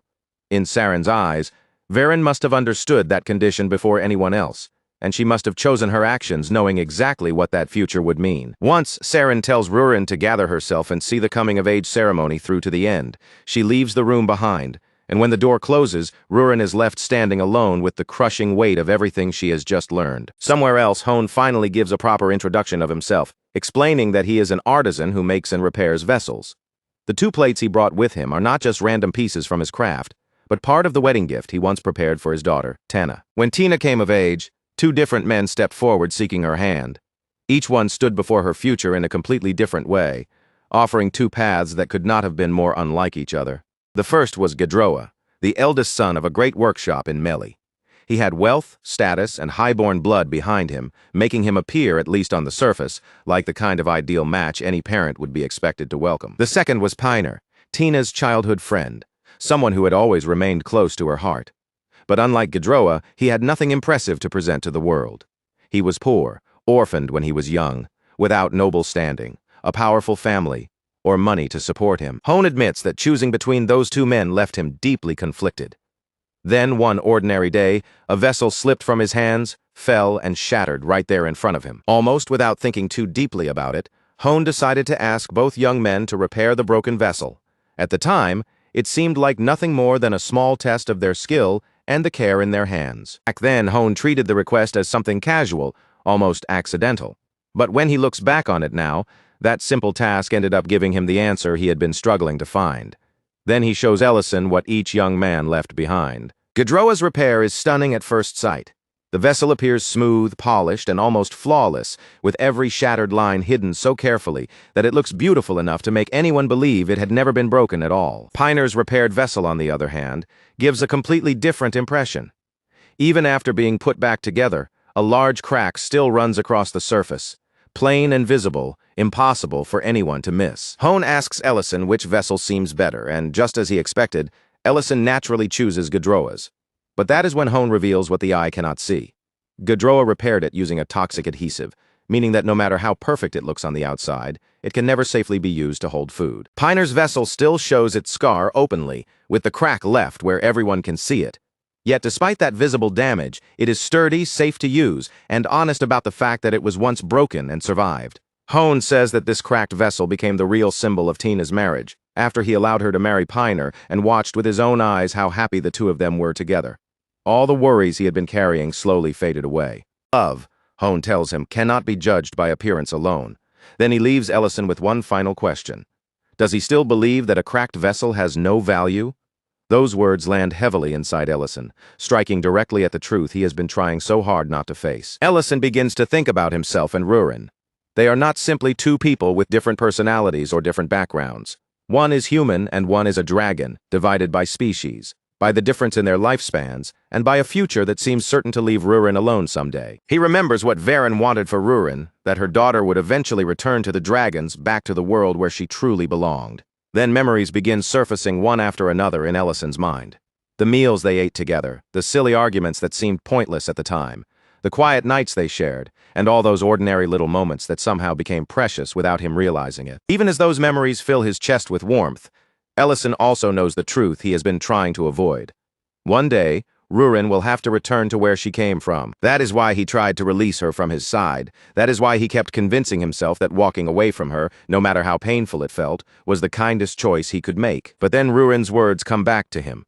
The way she said the restaurant did not belong to him alone. It was their restaurant, a place the two of them had built side by side. As Ellison lowers his eyes to the repaired vessel, beautiful despite the crack running across it, something deep inside him finally starts to break open. Tears spill down before he can hold them back. And together with those tears, the answer he had been searching for finally becomes clear. He will take one more chance with Rurin. The moment that decision settles firmly in his heart, Creston suddenly punches him. The blow is not meant to seriously hurt him, but it is solid enough to knock him forward and force him out of his frozen hesitation. Creston tells Ellison to stop wasting time and go after her already, speaking as if the answer should have been obvious to him from the very start. Then Miltane strikes him too, driving the message in from another side. She reminds him that she and Ment are also carrying a forbidden relationship, and even with that heavy burden between them, they still chose to stay together. Banna watches the entire scene unfold from the side, then remarks that when it comes down to it, every one of them seems to be the same kind of fool. Then Elena steps forward and gives Ellison a hit of her own before handing him his robe. Her voice is quiet, but the meaning behind it is unmistakable as she tells him she has no desire to watch him run the restaurant by himself anymore. Back at the sanctuary, the appointed time for Rurin's coming-of-age ceremony finally arrives. The gathered dragons settle in, preparing to witness the rite that is about to begin. Medidana appears before the clan in his full dragon form, his enormous body and overwhelming presence dominating the hall as he speaks to everyone who has gathered there. Then Rurin enters the hall, walking into the center of the space where countless eyes are already waiting for her. Her beauty is so striking in that moment that even the dragons who once condemned Varen fall completely silent. For a brief stretch of time, every gaze in the hall remains fixed on Rurin, unable to look away. Luhad, in particular, looks deeply pleased, his satisfaction easy to read on his face. And with knees no longer present to block him or stand as a rival, his confidence only seems to grow stronger. Medidana instructs Rurin to assume her dragon form for the ceremony, but Rurin refuses him outright, standing her ground without showing any sign of yielding. A low wave of murmurs immediately moves through the hall. The dragons begin whispering among themselves, saying that this must be what happens when someone spends far too long living beside a human. Medidana cuts them off at once. His command slices through the rising whispers, silencing the hall before those voices can spread any further. Then Medidana calls Luhad forward and formally declares that Luhad will stand at Rurin's side as her designated mate during the rite. Luhad accepts immediately, stepping forward with clear eagerness. From the look on his face, it is as if this is the exact moment he has been waiting for all along. For all the dragons gathered in the sanctuary, Medidana explains the rule waiting for Rurin at midnight. The moment that hour arrives, she will officially step into adulthood as a dragon, and from then on she will be expected to remain inside the sanctuary. If she ever wishes to leave after that, it will only be allowed under strict conditions by establishing her own lair, bearing offspring, or earning the right to stand on her own as an independent dragon. Until that day of independence comes, Medidana continues, Rurin must complete the ritual bond with the mate selected for her before this ceremony comes to an end. Rurin hears the words clearly, but her eyes look empty and distant, as though the sound is reaching her ears while her heart remains somewhere far away. As the ceremony continues moving around her, Rurin's mind drifts away from the hall and slips back into the past, returning to the day she first crossed paths with Ellison. At that time, Nian Hoburn had been tormenting her openly, using both his strength and his standing to bully her without restraint. He mocked the supposed crime of her mother with cruel delight, laughing right in front of her, as he told her that it did not matter how the war ended. In his eyes, Rurin would never be able to restore the honor of her family, no matter how long she waited or how badly she wished for it. After beating her down, they simply walked away and left her there. Even as they departed, their sneers remained, as if Rurin's pain was nothing more than a little amusement to enjoy before moving on. That was the moment Ellison appeared in front of her. Instead of offering pity, he asked her one blunt and simple question. If she was obviously strong enough to fight back, then why had she just stood there and allowed them to do that to her? Still burning with anger, shame, and humiliation, Rurin immediately snapped back at him. Her pride would not let her accept concern from a stranger, so she sharply told him to stay out of it and mind his own business. Ellison replied in that calm, casual way of his, saying he had fully intended to ignore it until he noticed how hungry she looked. And once he realized that, he figured he might as well make her something to eat. While he began preparing the food, moving around as if cooking in the middle of this strange situation was perfectly normal, Ellison brought the same question back again. His hands kept working, but his curiosity had not disappeared. Rurin eventually shifted into her human form, though irritation still clung to her face because of how persistent he was being. But after holding back for a while, she finally gave in and told him the truth behind why she had not fought back. Her mother, Varen, had entrusted the ancient marble to her. And because Rurin was still young, inexperienced, and not yet able to control everything inside her, she could not completely suppress the aura leaking from it by herself. Grandfather had placed barriers around her to help keep that aura contained. But if she truly fought other dragons with serious intent, those barriers would not be enough to hide it, and the others would sense the ancient marble's aura immediately. Ellison quietly listened until she finished, then looked at her with a completely serious expression and asked if she wanted him to beat them up for her instead. That response was so unexpected that Rurin could not help but laugh. To her, the thought of a mere human beating down dragons sounded so ridiculous, so impossible, that she could only assume he was joking. But Ellison's expression never changed. He did not grin, laugh, or take it back. He remained perfectly calm, as if the words he had just spoken were something he genuinely meant. Rurin brushed the offer aside and told him that none of it mattered anymore. The war was already over, and once her grandfather cleared Varen's name and restored her honor, everything that had gone wrong would finally be corrected. To Rurin, the beatings themselves were not the deepest wound. What she wanted more than anything was for her mother's name to be cleared, so Varen would no longer be remembered as a criminal. Around that same period, away from Rurin's eyes, Medidana and Saren were having a private conversation about what needed to happen now that the war had finally come to an end. Saren's concern was focused on Rurin. She stated plainly that the child could not continue like this forever and needed an independent lair of her own. Medidana wanted to restore Varen's honor now that the fighting had ended, especially since everyone believed the ancient marble itself had already vanished from the world. But Saren rejected that idea immediately, without allowing even a moment of hesitation to enter her voice. Varen, she declared, would remain marked as a criminal. Medidana tried to object, unwilling to accept that decision so easily, but Saren cut him off sharply before he could continue pressing the issue. She reminded him that they had already twisted the rules twice. The first time was when Medidana left a secret path open so Rurin could reach Varen, and the second was when they allowed Rurin, a child carrying an ancient marble, to continue living. Saren's message was unmistakable. No matter how painful it became, and no matter whose heart it wounded, there would not be a third exception. Back then, Rurin had spent each day counting down with desperate hope, waiting for the moment when she could return to the sanctuary and finally watch everything be made right. When that long-awaited day finally came and she prepared to leave Ellison behind, he did not hide how he felt. He admitted honestly that watching her go made him feel sad. Rurin scolded him at once, telling him he was being far too casual when speaking to a dragon and that he was not showing nearly enough respect.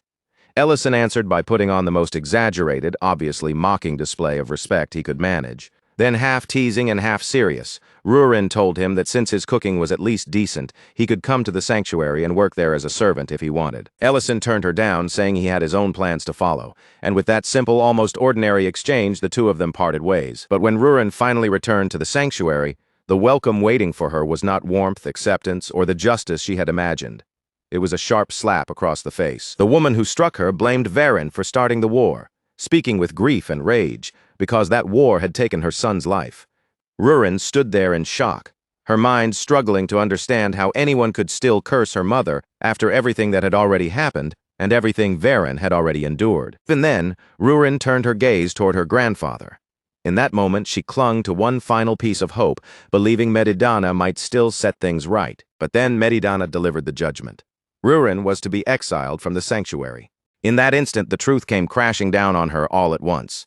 After all the suffering Varen had endured, and after all the pain Rurin herself had swallowed in silence, nothing had changed in the end. Time had moved forward, the war had ended, and the world around them had continued on. But Rurin's life was still trapped in the exact same place, bound by the same shame and the same rejection. With nowhere else left to go, Rurin returned to Ellison. When he saw her standing there again, he could only ask why she had come back. Rurin told him she had been banished, and Ellison was genuinely stunned by the news. As far as he understood, Varen's honor was supposed to have been restored after the war ended. Rurin, hollowed out by fury and despair, said none of it mattered anymore. To the dragons, she had never meant anything from the beginning, and every painful thing she had endured had amounted to absolutely nothing. Ellison tried to comfort her, telling her that he understood how she felt. But hearing that only made the moment hurt worse. Rurin turned her anger on him and accused him of enjoying the sight of her being beaten, as if her suffering had been entertainment to him too. Ellison immediately tried to deny it, but Rurin was too overwhelmed to listen. She would not even let him finish explaining himself. Instead, she transformed into her dragon form and lunged straight at him, turning all of her pain, rejection, and anger into a direct attack. She shouted at him that he could never understand what it felt like to carry that kind of suffering every single day, with no way to escape it, and no place to set it down. Her voice cracked into a scream as she ordered him to leave. She told him he was nothing but a lonely human from another world, someone who could never truly grasp the meaning of the pain she had been forced to live with. Now, standing in the present, Rurin remembers those cruel words and feels the regret sink deep into her chest. After saying something that harsh to Ellison, she believes she has no right to ask him for anything anymore. Meanwhile, the ceremony continues around her as if her heart is not quietly breaking. Medidana begins praising Luhad's accomplishments during the war, explaining to the assembled clan that those achievements are precisely why Luhad was chosen above every other suitor. Rurin is told that she must receive the blessing, and then she and Luhad are instructed to face each other directly in front of the gathered clan.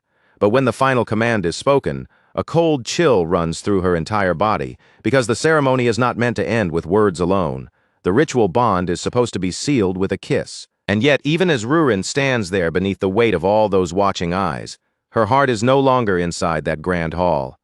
Her body remains in the sanctuary, facing the ceremony before her, but her thoughts have already slipped far away from that place. The only person filling her mind is Ellison, the one person who kept accepting her, over and over again, even after she pushed him away and wounded him with cruel words.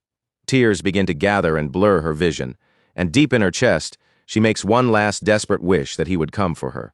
Just one more time. And at the exact moment one of those tears breaks free and falls, the entire sanctuary suddenly shakes. A violent tremor surges through the protective barrier surrounding the sanctuary, rippling through the air like a shockwave.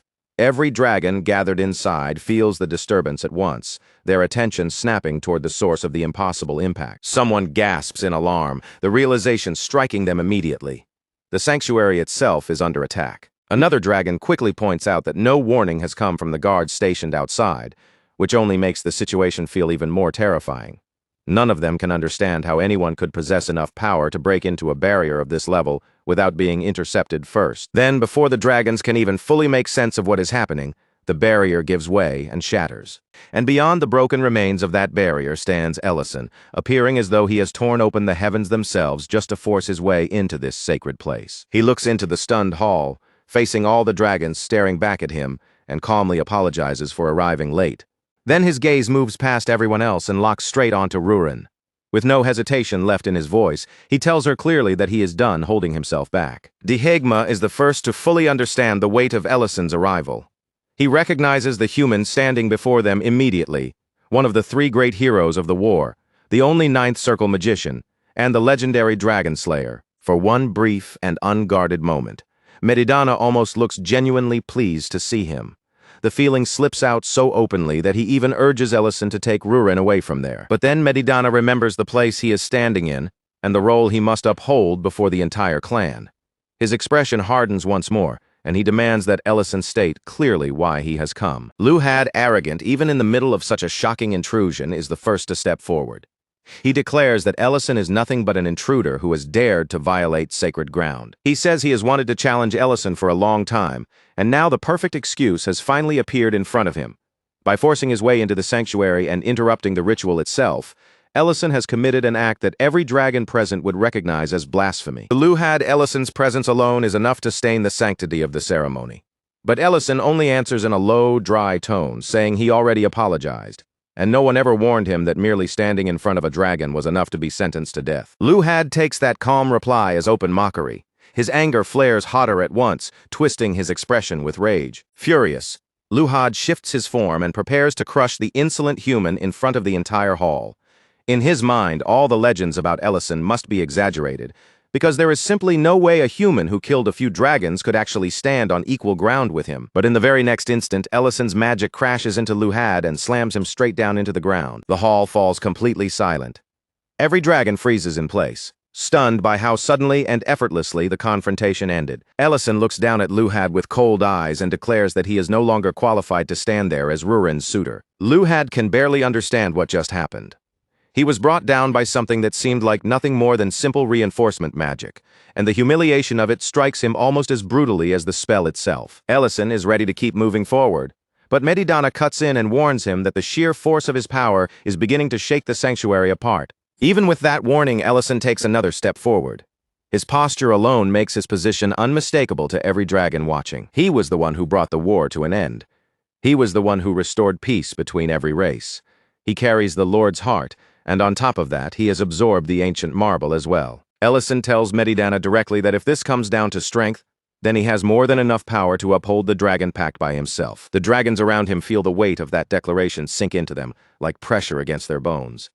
Then Ellison openly challenges anyone who doubts his authority to step forward and test him. Rurin feels that overwhelming pressure too, and for a moment, her fear shifts away from herself. She begins to worry for Luhad instead, because at this rate, Ellison truly might kill him. Saren is the one who steps in before the moment can tip completely past the point of no return. She reminds Ellison that when Luhad attacked, it was not done with true killing intent. Because of that, if Ellison goes too far now, then he will be the one who crosses the line. Saren tells him that even if he stands there with authority equal to that of a dragon, he is still human, and being human does not place him beyond judgment, especially not after he has absorbed an ancient marble. Ellison answers that he has never once tried to claim control over the dragons, even though he carries the power of 3 different beings inside himself. If that is the logic they want to use, then the dragons do not have the easy right to punish him however they please either. He is the only person alive capable of stopping another ancient marble from ever fully becoming the thing it was originally designed to become. Then Ellison activates his magic, letting the pressure around him rise until the air itself seems to tighten. He tells Saren that if she still intends to pass judgment on him, then she is welcome to try. The entire sanctuary grows tense in an instant, as if every breath in the hall has been caught and held at the same time. Rurin desperately tries to stop her great-grandmother from escalating the confrontation any further, but Saren says she will not deliver any verdict until she has heard Ellison's reason for coming. Then Saren asks him again, her voice steady, sharp, and impossible to evade. Why has he come here? At last, Ellison gives his answer. He came to correct what should have been corrected long ago. Then, to everyone's shock, he begins by listing Rurin's flaws one after another. She is careless, spoiled, steals food, talks back to customers, still cannot cook no matter how much she tries, and can lose her temper in an instant. But after naming every one of those faults, Ellison arrives at the only truth that truly matters. Rurin is not the daughter of a criminal. Saren tries to stop him with magic before he can say anything more. She warns him that if he speaks carelessly now, he could trample on Varen's sacrifice and make everything she gave up meaningless. But Ellison breaks through her restraint and shouts the truth into the very heart of the sanctuary. Varen did not create the ancient marble. He stole it from the criminals who were trying to create a lord. That truth does not make Varen a criminal. It makes her a hero. The hall erupts into restless murmuring. Dragons, who had repeated the same version of history for years, suddenly begin demanding to know what the real truth is. And as Medidana hears Ellison speak the words he himself once failed to force into the open, something rises in his chest, something so strong and warm that it comes dangerously close to pride. Ellison turns that truth back toward the dragons gathered before him, forcing every one of them to look at what they had done. For years they hid behind their laws, their pride, and their so-called order while letting Rurin carry the weight of their cruelty alone. 2 years ago, Niz and the others had laughed at her without holding anything back.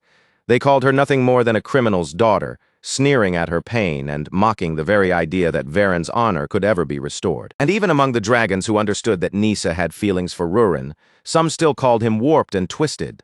After all, what kind of person hurts the very girl he claims to care about? Now Ellison throws that ugliness straight back at the clan, not allowing them to look away.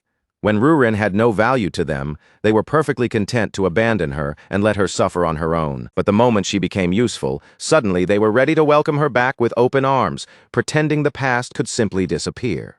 To Ellison, that kind of convenient acceptance is not noble at all. It is pathetic. When Rurin hears Ellison say those words so plainly, the tears finally begin spilling from her eyes. In that instant, she realizes all over again that Ellison has not truly changed. He is still the same person who once stood beside her when no one else would. Her memories drift back to the old lair, to those long, lonely days when she sat there by herself in silence. In front of her were the meals Ellison kept leaving behind, still warm with the care he refused to stop giving her. She remembers crying there alone, crushed by the cruel words she had thrown at him.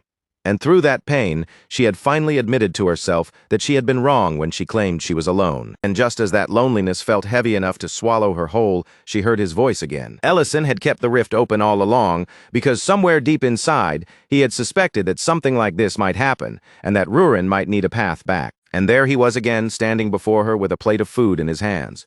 Another hamburger steak had been prepared just for her, and in that simple, familiar way of his, he told her to eat. He explained that he had gone to the sanctuary, but by the time he arrived, Nice was already gone. When Rurin saw how battered Ellison looked, she could not help asking what had happened to him there. Ellison did not explain every detail.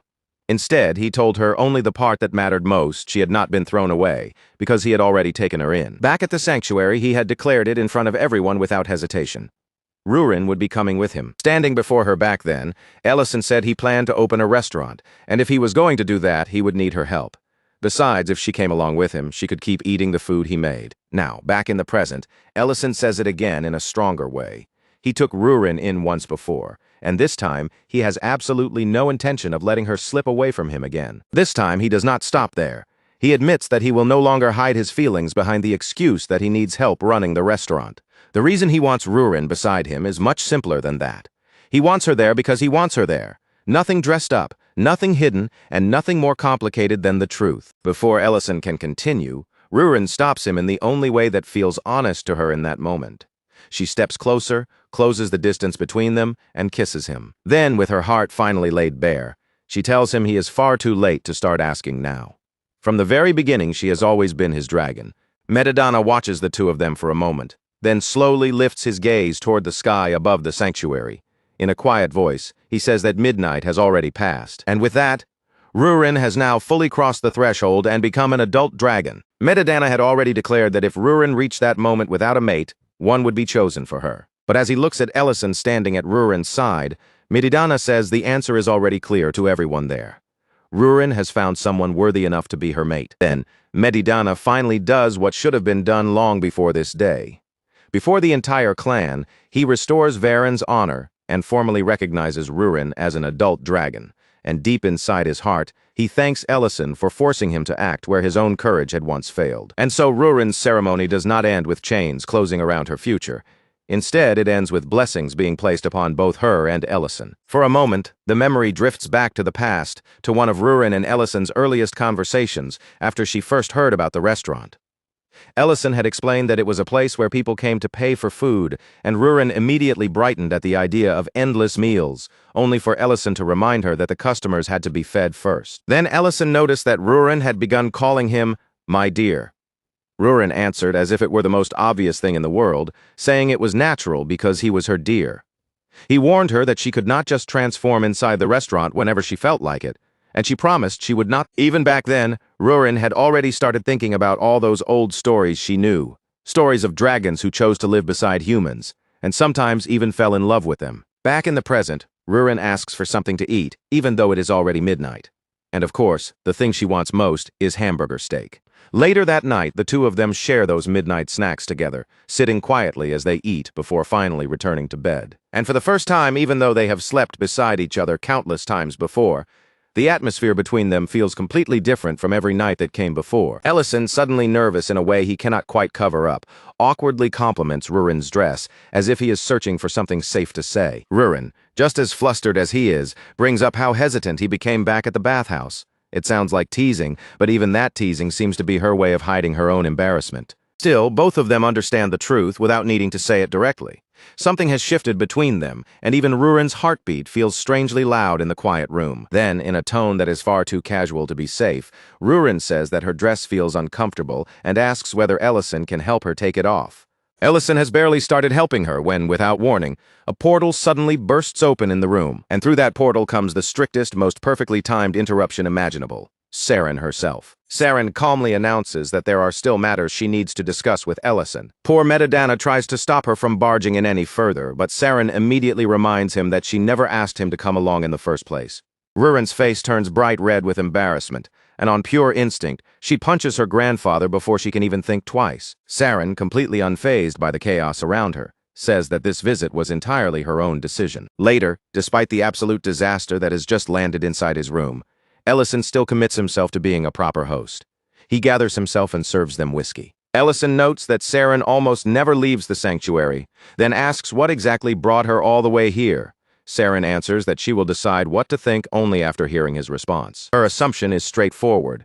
If Ellison truly absorbed 3 ancient marbles, then his lifespan should now be equal to that of a dragon. For a brief moment, the room seems to hold its breath around that possibility. That possibility is the only reason Saren is willing to tolerate the chaos Ellison caused, especially after he exposed Varen's truth in front of the entire clan. If he intends to keep Rurin at his side, then he must be capable of living beside her for an entire lifetime, and so Saren asks whether he has truly resolved those questions. Ellison answers honestly, without trying to make the truth sound prettier than it is. He does not know whether his lifespan will actually become equal to a dragon's, and he also does not know whether another ancient marble might appear again somewhere in the future. The instant Saren hears that answer, fury flashes across her face. In Saren's eyes, Ellison has crossed far too many lines. He has broken dragon law, taken away Rurin's chance to be matched properly with a dragon partner, and done all of it while relying on nothing solid, nothing certain, except his own stubborn emotions. But Ellison does not lower his gaze or retreat from her anger. Instead, he stands his ground and tells Saren that even if there are many things he still does not know, there are also things he understands with absolute certainty. In that moment, Banna's words come back to him. Deep down, people often already know the answer they truly want, even before they gather the courage to say it out loud. Then Ellison gives Saren the answer he has found for himself. He cannot accept leaving Rurin buried under the weight of the sacred ground, and he cannot accept letting Varen remain branded as a criminal.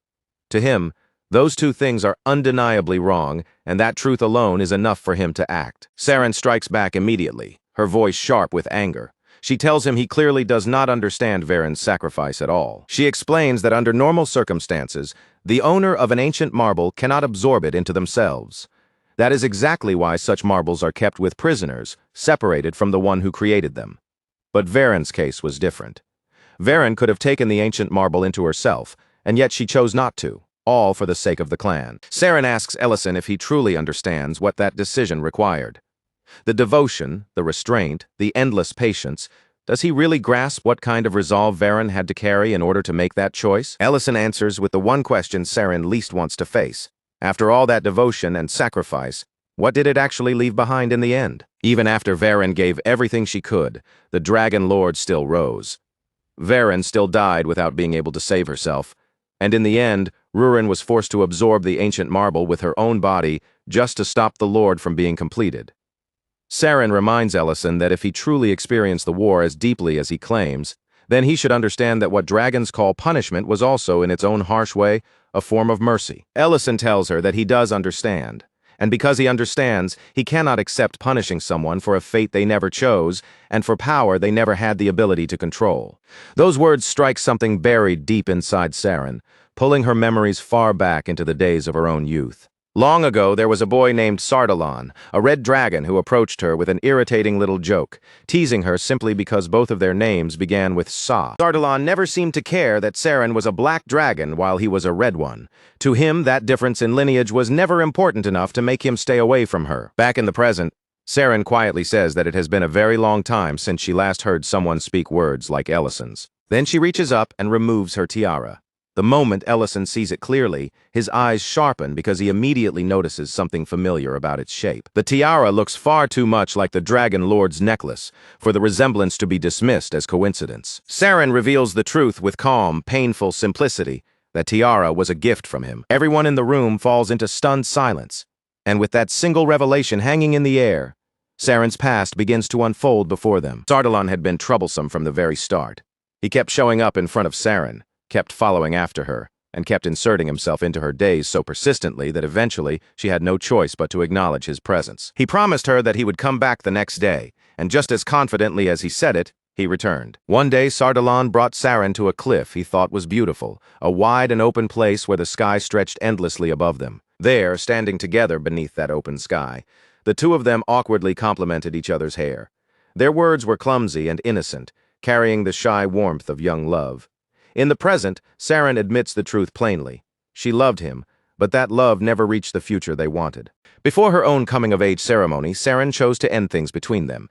She already knew that once the ceremony arrived, she would be expected to meet the mate designated for her. Sardalan refused to accept that answer. He protested with everything he had, insisting that if a mate was what she needed, then he could be that person instead. But Saren answered him with the law that had been drilled into her since birth.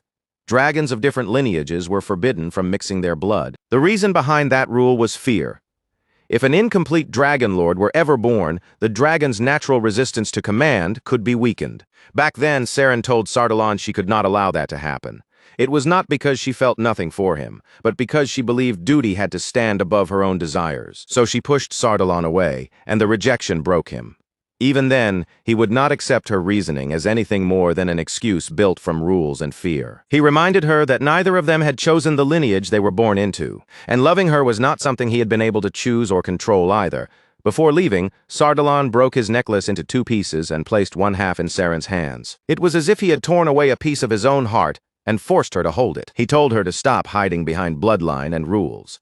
None of those things were his fault, and deep down, he knew Saren understood that too. Then Sardalan turned his back on her and walked away, leaving Saren behind with the broken half of his necklace. Back in the present, Saren says quietly that she made the choice she did because the rules demanded it. Then she rises as if she is about to leave. Even if Ellison's decision is reckless, uncertain, and full of risks, she seems to hope that somehow the path he and Rurin have chosen might still lead somewhere right. But before Saren can actually walk away, Ellison stops her. And what he reveals next reaches much deeper than she ever expected. He tells her that he finally understands the Dragon Lord's final words. Back then, Ellison could not understand what those words truly meant. But now, after hearing Saren's story, he finally can. Those final words were meant for her. The Dragon Lord's last regret was painfully simple. He wished he had run away with Saren, wished he had taken her hand and escaped with her, instead of letting duty decide everything. That confession settles over the room like a heavy weight, leaving everyone trapped in a silence too deep to break right away. Medidana awkwardly mutters that he never imagined he would end up hearing his own mother's love story told back to him in a place like this. Ellison is shocked by that remark because until that exact moment, he had not realized that Saren was actually Medidana's mother. Meanwhile, Rurin is still irritated with Medidana for barging in and ruining her moment alone with Ellison. From the look on her face, she fully expects him to do something just as intrusive again. She even starts thinking about setting anti-teleportation magic around the lair, just to make absolutely sure her grandfather can never pop in out of nowhere again. But before Rurin can dwell on that plan for long, something impossible catches her eye. A flower blooming right in the middle of winter. Rurin leans closer, staring at the flower with open curiosity and surprise. That is when a casual voice nearby tells her that it is called a Hebiran flower. Rurin turns around and finds a strange girl standing there as if she has appeared from nowhere. The girl introduces herself simply as Selly. Rurin wonders how long Selly has been standing there, then asks whether she is not cold. Only then does Rurin notice that the girl is chewing on something. With a completely serious expression, Selly answers that it is grass, and judging from her face, she seems to think it tastes surprisingly delicious. A moment later, Selly tries to reach for the Hebiran flower, as if she plans to eat that too, and Rurin immediately stops her before she can take a bite. Instead, Rurin carefully uses magic to preserve the flower, already deciding that she will keep it as decoration in her room. Selly watches the spell with wide-eyed interest, then asks Rurin if she is a mage. Now that Rurin finally has a name for the flower resting in her hand, it looks like she is ready to turn around and head straight home without losing another second. But then Selly says, almost too casually, that she has no home waiting for her at all. The moment those words reach Rurin, her steps slow down, and she stops with a faint uneasiness crossing her face. After a short pause, Rurin speaks as if she is only bringing up something ordinary. She says that, by chance, she is on her way to a warm place, somewhere with plenty of food inside, and if Selly really has nowhere else to go, then there is no need for her to wander around alone. She can simply follow Rurin instead. Selly does not hesitate for even a heartbeat. She follows right after Rurin, staying close behind her, as though the decision had already been made, the instant the offer was given. But when they finally reach the lair, guard cat Rurin reacts, as if a full-scale invasion has just begun, his fur bristling with outrage while he glares at the unfamiliar girl, like her arrival might bring the entire place crashing down. Before the situation can spiral any further, Rurin quickly moves to stop him. In a firm, no-nonsense voice, she tells him to calm down at once, making it clear that Selly is not some suspicious intruder.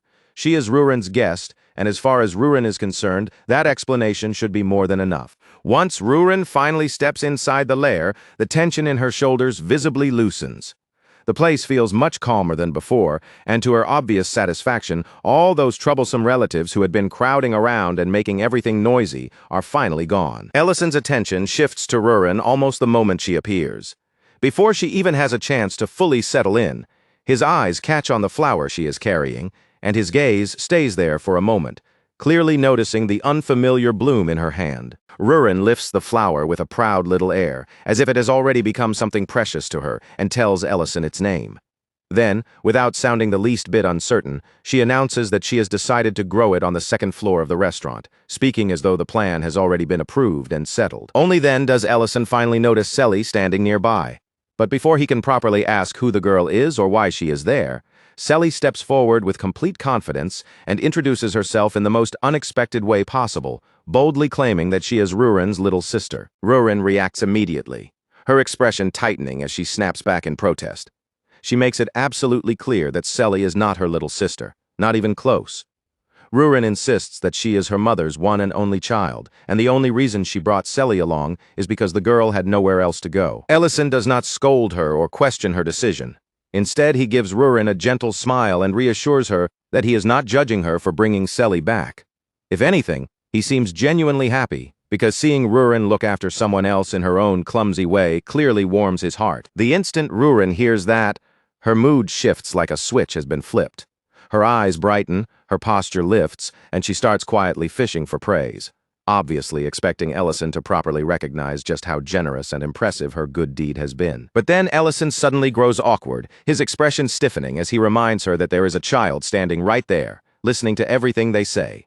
That one simple comment completely knocks Rurin off rhythm, and all of the proud confidence she had just built up drains away in an instant. Rather than teasing her any further, Ellison calmly tells Rurin that Sally can stay with them for the time being.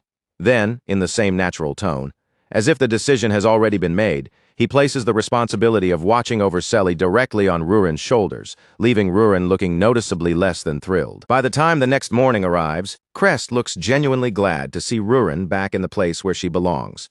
The relief on his face is impossible to miss, and from the way he reacts, it is clear he is already hoping that Rurin's return will help Ellison finally go back to acting like his usual self again. Serena notices almost right away that Rurin has reached adulthood, and of course, she wastes no time using it as an excuse to tease her. With a sharp little jab, Serena says Rurin should have bonded with someone else by now. Rurin fires back instantly, refusing to let the comment slide, while Elena, already nervous from the sparks flying between them, hurriedly tells them not to start a fight so early in the morning. Even with the tension in the air, Elena cannot quite hide how relieved she is that Ellison managed to reach Rurin before it was too late. Rurin soon realizes that Elena must have played some part in changing Ellison's mind, but Elena only gives a quiet, modest response, brushing it off as though what she did was nothing worth mentioning. After that, Elena turns her attention back to Rurin with careful curiosity in her eyes. In a gentle voice, she asks what actually happened between Rurin and Ellison when they finally saw each other again. The memory of that kiss hits Rurin all at once, so vivid and sudden that heat rises to her face before she can hide it. She turns slightly away in embarrassment, her voice dropping as she mutters that whatever happened between them is a secret. Elena does not push her for details. She simply offers Rurin a soft congratulations, her words kind and sincere. But underneath that gentle smile, there is a quiet sadness lingering in her expression, one she cannot completely cover up. Serena, clearly having no patience for the heavy atmosphere settling over everyone, cuts straight through the mood and demands food instead. And at that exact moment, almost as if the timing could not possibly be worse, Sally begins causing trouble. Rurin had only brought Sally along because she did not want the girl sitting alone and lonely back at the lair. But now, right in the middle of the restaurant, Sally is rapidly becoming a tiny disaster, all on her own, turning the peaceful morning into one problem after another. Rurin warns her in a firm voice not to interfere with the restaurant work. Her tone is sharp enough to make the warning clear, and the look in her eyes says that she fully expects Sally to listen and behave herself. Sally immediately promises that she will be good, nodding with the serious face of someone who seems to understand perfectly. But almost the moment those words leave her mouth, she proves that the promise has no real weight behind it whatsoever. Before much time has passed, Sally is already right back in the center of trouble. First breaking a plate with a crash, then poking around where the beer is kept, and then stumbling straight into one problem after another. It is almost as if chaos is following her from corner to corner of the restaurant. Rurin looks as though she is only one breath away from exploding, her patience being stretched thinner with every fresh mess Sally creates. But just before she finally snaps and starts yelling, something suddenly clicks in her mind. As Rurin watches Selly race around with that reckless, unstoppable energy, she suddenly sees something that feels uncomfortably familiar. The girl's endless chaos reminds her of all the trouble Rurin herself used to cause for Ellison, over and over again. So instead of shouting the way she clearly wants to, Rurin forces herself to hold it in. She clamps down on her frustration, swallows back her anger, and somehow makes herself endure it. Lint senses the strange tension hanging in the air and asks what exactly is going on. Ellison, looking far too amused by the entire situation, cheerfully announces that someone is finally getting struck by karma. Later, after the worst of Selly's chaos has finally settled down, Rurin is left behind cleaning up the mess the girl made. That is when Ellison appears with a plate of pancakes, offering them to Rurin like a small reward for everything she has just been forced to put up with. He tells her that she can share them with Selly, saying it in such a casual tone that it feels like he already knows exactly what lesson this little moment is meant to teach her. Those words land on Rurin much harder than she expects. As she looks down at the pancakes and thinks back over everything that happened, she quietly realizes just how much trouble she herself must have caused Ellison in the past. For the first time, she admits that she finally understands. Ellison points out that Selly managed to make Rurin understand all of that on her very first day there.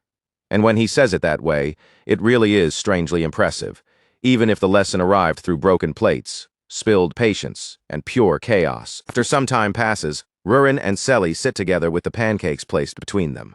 Both of them eat with bright, delighted expressions, completely absorbed in the taste, as if every bite is enough to erase the trouble from earlier. While watching Rurin, Selly quietly admits that she feels envious of her.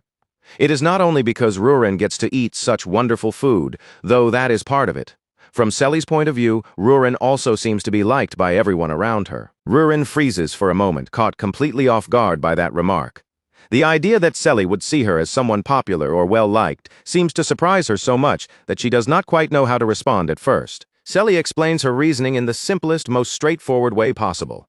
Everyone talks to Rurin, and everyone pays attention to her. So in Selly's mind, that can only mean one thing: Rurin must be popular. Rurin gives a small shrug, acting as though the whole idea does not matter much to her. She says that she has never really cared about whether she was popular or not in the first place. When Selly tilts her head in confusion and asks why, Rurin answers plainly, without trying to make it sound grand or complicated. Because the one person Rurin truly wanted to find her had already found her. That answer makes Selly fall silent. For a moment, her expression softens, and the air between them grows quieter, as if Rurin's words have touched something deep inside her. Then, in a much smaller and more hesitant voice, Selly asks if someone might find her someday too. Rurin looks at her carefully and asks whether she lost someone important. Selly does not answer that question directly. Instead, she begins to sing, letting the melody come out first, as though the song can explain what her words cannot. When the song finally comes to an end, Selly explains that she remembers nothing else about herself. She does not know her real name, where she came from, what her past was like, or even who her family might have been. The only thing that still remains clearly inside her memory is that song. And that is exactly why Selly wants to find the person connected to it. If there is someone out there who knows the same song, then maybe that person also knows who Selly really is. Maybe it was a song her parents once sang to her long ago. Rurin cannot know for sure, but the possibility settles quietly between them, heavy and gentle at the same time. Then Rurin suggests that if Selly becomes popular and sings that song in front of a crowd, the person who recognizes it might hear her voice one day. And if that happens, maybe that person will come looking for her. When Rurin hears those soft, uncertain words come from Selly, something inside her chest tightens. It is not loud or dramatic, but the feeling sinks deep, as if Selly's loneliness has slipped past all of Rurin's defenses and touched a part of her that understands being lost far too well. Rurin finds herself thinking back to her own journey with Ellison, remembering how he had found her at the moment when she needed someone more than anything. Then her voice becomes gentler than usual, as she tells Selly that they will find the person connected to that song, the same way Ellison once found her. Later, Rurin helps Selly change into warmer clothes, carefully wrapping her up so the cold will not bother her. But Selly refuses to stay still, wriggling the entire time, tugging at the sleeves and fabric, while complaining again and again that the clothes feel too tight, too stiff, and far too uncomfortable. Rurin's patience begins wearing thin almost immediately. After hearing Selly complain despite being given something warm to wear, she snaps at her in irritation, calling her greedy and making it clear that she should be a little more grateful instead of fussing so much. When Ellison walks in and realizes what is happening, he stops for a moment in surprise. Rurin has already started treating Selly's search for her parents as something serious, and from the look on his face, he clearly did not expect her to take action this quickly on her own. Rurin insists that the matter is important, her expression turning unusually firm. Selly may be staying with them for now, and she may have a place to sleep and eat, but that does not mean she can simply remain there forever without ever learning where she truly came from. Rurin then tells Ellison everything she knows about the song Selly remembers, explaining that this lonely melody is the only clear clue the girl still has. And the moment Ellison hears that particular detail, he knows exactly who they should go to first. If there is anyone in Great City capable of chasing down even the smallest thread of information, it is Rhine, a woman so connected that she is practically the city's largest information network walking around in human form. So Ellison wastes no time and heads straight for the butcher shop. When he arrives, he does not begin with Selly right away. Instead, the first thing he asks is whether the issue with the meat supply has finally settled down. Rian confirms that everything is under control now. Since they already have their own butcher taking care of things, the supply problem is no longer serious enough for anyone to panic over. She also tells Ellison that Crest happens to be out at the moment. Even so, she adds that he is welcome to stay there and wait if he wants to. Ellison does not let the conversation drift into small talk. He explains Selly's situation right away, including the difficult fact that the girl cannot even remember the names of her own parents.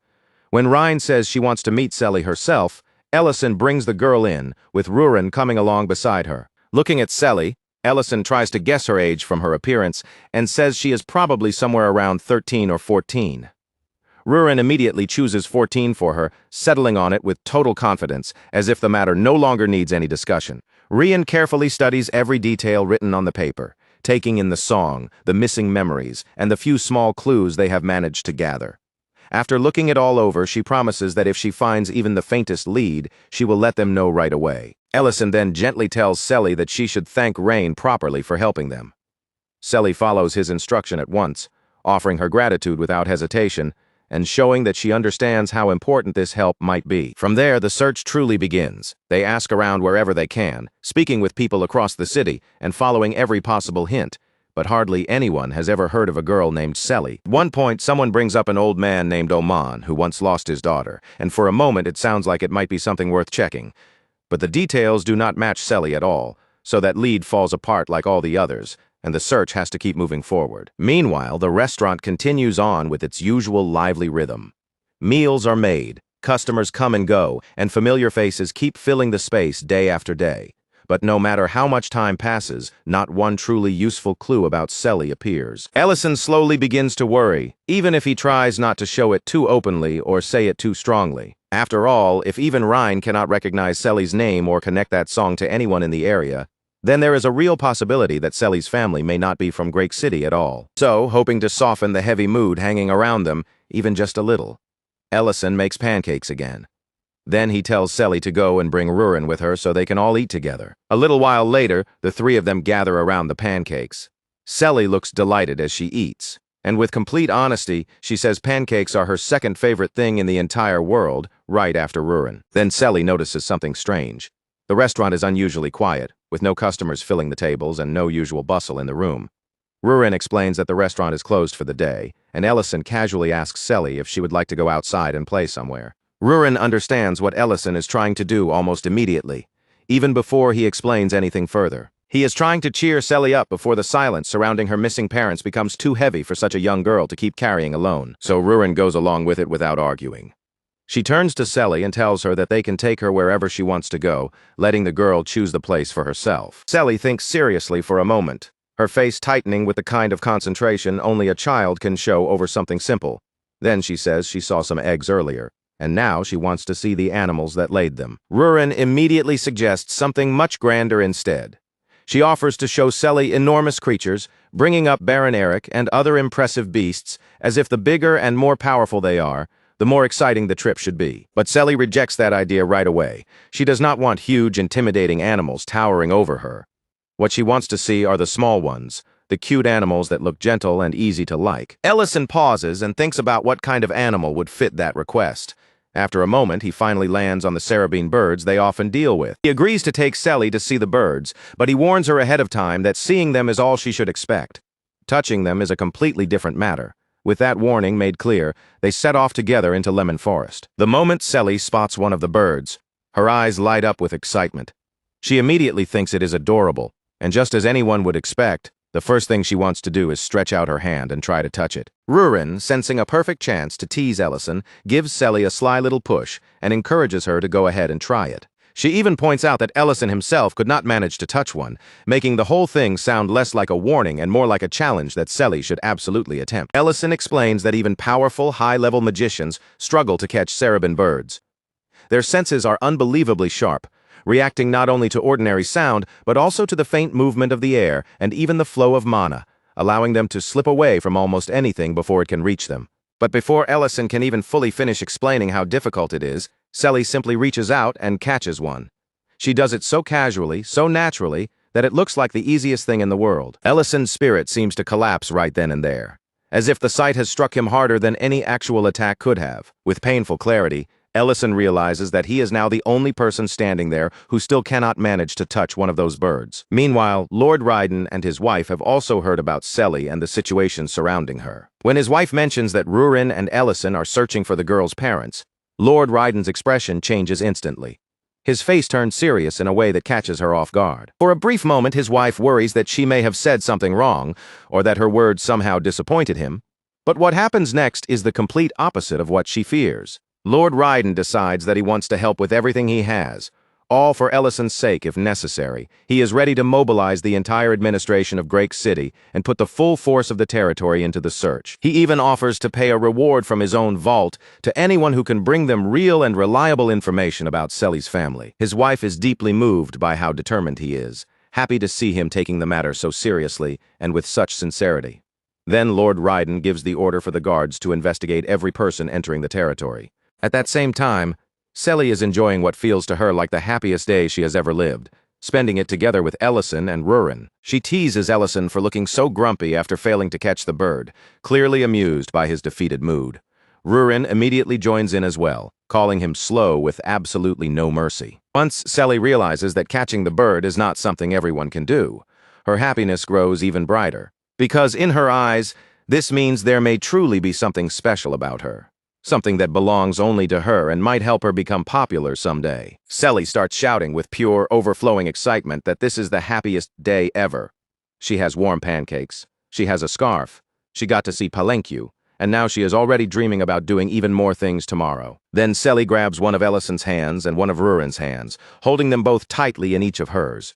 With her voice bright and full of hope, she begins singing that same song again, asking the two of them to sing along with her. Rurin notices it almost right away. Ellison's face is slowly turning red, and the second she catches that embarrassed look creeping across his expression, she jumps on it without the slightest mercy. With a teasing grin and far too much enjoyment in her voice, she asks why he is getting so flustered over something as simple and harmless as a song. Ellison stays silent for a moment, looking like he is wrestling with whether he should actually put the feeling into words.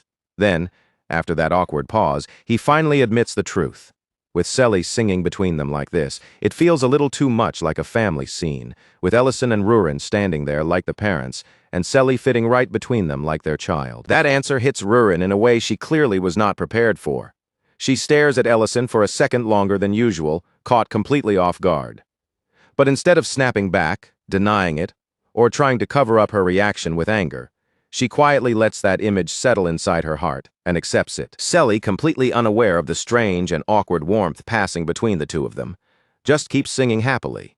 Her face is bright, her voice is cheerful, and she looks delighted simply to be holding their hands and sharing the song with them. Meanwhile, at the gate, the peaceful mood shifts somewhere far away as a suspicious-looking group arrives and begins trying to make their way through. The guard steps forward immediately and blocks their path before they can pass any farther. But one of the men remains calm, taking out a proper pass and presenting it without hesitation. He explains that they are on their way to Giltiman City under the Count's orders. Even after seeing the pass, the guard does not simply step aside and let them through. His eyes narrow with caution as he studies them more carefully. Then he asks what business they have in Giltiman City. The man at the front answers smoothly, without even the faintest shake in his voice. He says they are transporting criminals. The pass itself is genuine, which means the guards have no official reason to deny them entry or block their route. Even so, because of the orders they have received, they cannot allow anyone to move through the territory without being questioned properly. So the guard asks them directly, keeping his gaze fixed on the group, whether any of them has heard anything about a girl named Selly. The instant that name reaches the prisoners, their reaction changes everything. Shock tears across their faces like a bolt of lightning. Their bodies tremble, and then tears spill out as relief overwhelms them. In that moment, they realize that Selly is alive. Back at the lair, Rurin notices that Ellison is still awake. The night should have already gone quiet. But there he is, sitting alone as if sleep has not come anywhere near him. Ellison asks whether Selly has already fallen asleep. Rurin answers that she probably has, since the girl went off to bed earlier than she usually does. When Ellison hears that, his expression shifts slightly, as if he has decided this is finally the moment to say the difficult thing he has been keeping inside. Then Ellison tells Rurin something painful. There is a real possibility that no matter how hard they keep looking, they may never find Selly's parents. Those words hit Rurin hard. She stops where she is, frozen for a moment, as though the air has suddenly been knocked out of her chest. At the gate, the warden answers the guards in a flat, emotionless voice, saying that none of them has ever heard of anyone named Selly. But the prisoners react immediately. Desperation floods their eyes as they try to speak up, struggling with everything they have to say what they know. Before even one clear word can come out, the mage traveling with them acts first. With magic, he seals their mouths shut, cutting off their voices completely before the truth can escape. Then the mage turns his attention back to the guards and gives them a warning that is subtle but impossible to miss. His meaning is clear. Whatever the prisoners were about to say, the guards would be wise not to dig any deeper. After all, if the guards block their passage or interfere with this transfer, it could create unnecessary trouble with the Lord of Giltiman City. The guard understands the threat hiding beneath those polite words. And once he realizes the man standing before him is a fifth-class magician, the pressure becomes even harder to ignore. With no solid evidence that allows them to stop the group, and no safe way to press the matter further, the guards have no choice. They are forced to let the carriage continue on through. Meanwhile, back at the lair, the reports from Rhine and Lord Ryden finally come back as well. And every report says the same thing. No one has found anything about Selly. Ellison can hardly believe that every single search has ended with nothing. As he thinks it over, a darker possibility begins to take shape in his mind. Maybe Selly was never from Great City in the first place. Maybe someone found her abandoned near the edge of some village. Or maybe her parents were so poor, so desperate, that they could not even feed her and had no choice but to leave her behind. The moment Rurin hears that, her face tightens. She clearly hates even imagining that Selly's story might lead to something so cruel and painful. Ellison quickly adds that it is only a possibility, not something they know for certain. But even if that is true, there is another question they can no longer keep avoiding. If they really never manage to find Selly's family, then what are they supposed to do with her? Should they keep her here with them, or should they send her to an orphanage? Rurin does not answer right away. For a while, she says nothing at all, her expression going still as that heavy question settles between them. The lair was only ever meant for the two of them, and Rurin has not even had time to sort through what she truly feels. But before she can reach any answer, a sudden noise comes from the kitchen. Rurin immediately storms toward the kitchen, moving fast and already bracing herself for whatever new disaster might be waiting there. When she arrives, she finds Selly standing in the middle of the room, surrounded by a messy spread of batter scattered around her. With just one look, both Rurin and Ellison understand exactly what has happened. Selly is trying to make pancakes all by herself. In a small but sincere voice, Selly explains that she is always eating the pancakes Ellison makes for her. So this time, instead of only receiving food from them, she wanted to make something for Ellison and Rurin in return. Only then does Ellison finally understand why Selly had been watching him so intently every time he cooked. She had not just been staring out of curiosity, she had been following each movement with serious eyes, trying to learn. Rurin asks where Selly even got the eggs from in the first place. Selly answers honestly, admitting without trying to hide it that she took them from the Palenque stock. And in that very moment, something in Rurin's heart settles. She makes up her mind. Rurin looks straight at Selly and tells her to come with her. Ellison watches the two of them leave together, surprise written across his face. He clearly did not expect Rurin to make this choice so suddenly. Elsewhere, deep within the forest, the atmosphere is completely different. The warden is beating the prisoners without a trace of mercy. The children beg him to stop, their small voices breaking apart as they plead desperately for mercy. But the warden only snarls down at them with cruelty in his eyes, warning them that if they dare to open their mouths again, he will tear their tongues out himself. The mage standing beside him speaks coldly, reminding the warden that they cannot afford to kill these children, not even by accident. The warden only shrugs off the warning, as if it barely matters. He says they can always readjust them later, speaking about the children's suffering like it is nothing more than an inconvenience. Then the children, trembling with broken teeth and battered bodies, begin to sing, and the song that leaves their mouths is the very same song Selly always sings. Back at the lair, Selly begins apologizing over and over again, her small voice shaking with guilt. She is convinced that she has made Ellison and Rurin angry. The worry is written all over her face, and she looks as if she is bracing herself to be scolded. But Rurin cuts her off and tells her the truth directly. No one has come looking for Selly, and that most likely means her family is not from Great City. Selly's expression sinks a little when she hears those words, and the disappointment in her eyes is painfully clear. But strangely, there is no real shock on her face. It looks less like she has been blindsided, and more like a part of her had already been quietly preparing herself for this answer. The way Selly lowers her gaze makes the moment feel even heavier. It is as if she had been waiting for this exact conversation to come, bracing her heart long before Rurin ever said the words out loud. But then Rurin's face suddenly brightens, as though a decision has snapped into place inside her. Instead of letting the sadness linger, she tells Selly to come down to the first floor with her and start helping them serve the customers. Selly blinks in confusion, clearly unable to keep up with such a sudden change. After all, it was Rurin herself who had warned her before not to come downstairs whenever customers were around, so now the invitation makes no sense to her at first. Rurin explains that back then, things were different. At that time, they still did not know for certain whether Selly would really be staying with them. But after seeing how sincerely the girl tried to make food for their sake, Rurin has already made her choice. From now on, Selly is going to live here with them. And if she is going to stay, then she should learn things properly, starting with cooking. As she says this, Rurin pulls Selly into a firm, warm hug, holding the girl close as if she has decided Selly will never have to feel thrown away or forgotten again. The moment Selly feels that embrace, tears begin welling up in her eyes. For the first time in what must feel like ages, someone has truly reached out to Selly and found her.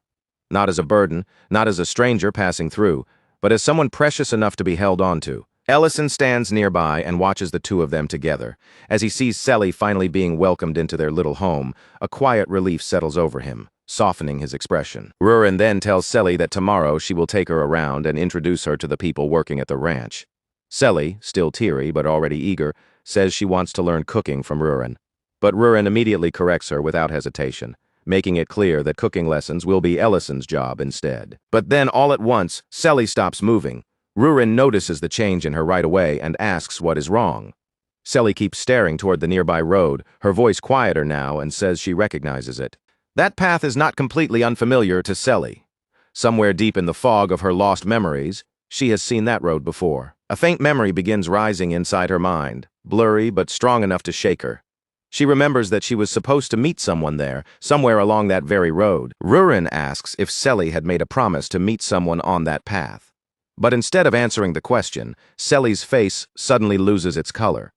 Fear takes over her expression, and in a frightened voice, she warns Rurin not to go down that road. Later, Rurin brings the entire matter to Ellison, telling him everything that happened with Selly and the road. She explains that while she and Selly were walking along the road outside the territory, Selly suddenly seemed to remember something important, something that struck her hard enough to frighten her. Ellison immediately asks where Selly is now. Rurin tells him that the girl is upstairs, lying down and resting after everything that happened. A memory returning that suddenly must have shaken Selly badly, especially because it was not a warm or gentle memory, but something tied to fear buried deep inside her. Rurin tells Ellison to stay by Selly's side for the moment. While he watches over her, Rurin will go check that road herself and find out what might be waiting there. At that exact same time, upstairs in bed, Selly's eyes suddenly snap open. Her whole body jolts awake, as if something inside her has finally broken through. Everything comes flooding back at once, rushing into her mind with painful clarity. And now, at last, Selly remembers the truth. Out on the road, Rurin advances carefully, each step quiet but steady as she moves through the darkness. Her thoughts keep circling one possibility. Maybe Selly really did have someone precious waiting for her after all. Rurin calls out into the darkness, her voice cutting across the silent road. Then, through the stillness, her eyes catch sight of a prisoner transport moving nearby. With a single glance, Rurin sees more than enough. Children are packed behind the carriage bars, crammed together as if they are nothing more than luggage instead of living, breathing people. Rurin is just about to move past the transport when a sound reaches her ears. It is a song, the same melody, the very song Selly always sings. That familiar melody stops Rurin cold. She freezes in place, as sharply as if the ground beneath her feet has vanished, and the entire road has gone silent around her. In the next instant, Rurin grabs the carriage with overwhelming force and brings it to a dead stop. Then, facing the people inside and around it, She tells them she has a few questions she wants answered. At the very same time, Selly finally remembers what had really happened. It was not her parents who had been searching for her. The ones who had been looking for her were her sisters, Melby and Melly. Back on the road, Rurin turns her attention toward the frightened children trapped inside the transport. Her eyes focus on them as she asks about the song they were just singing, but the children do not answer with words. Instead, they cast terrified glances toward the people riding with them, their small faces stiff with fear. Rurin understands that look immediately. They are too scared to speak while those people are close enough to hear anything they say. So Rurin lowers the risk for them and tells them they only have to answer by nodding. First, she asks whether they know Selly, and the children nod. Then she asks if they are close to her. Another nod follows, small and frightened, but still clear enough. For Rurin, that single answer is all she needs. Without wasting even one more second, Rurin tears the bars apart with sheer force.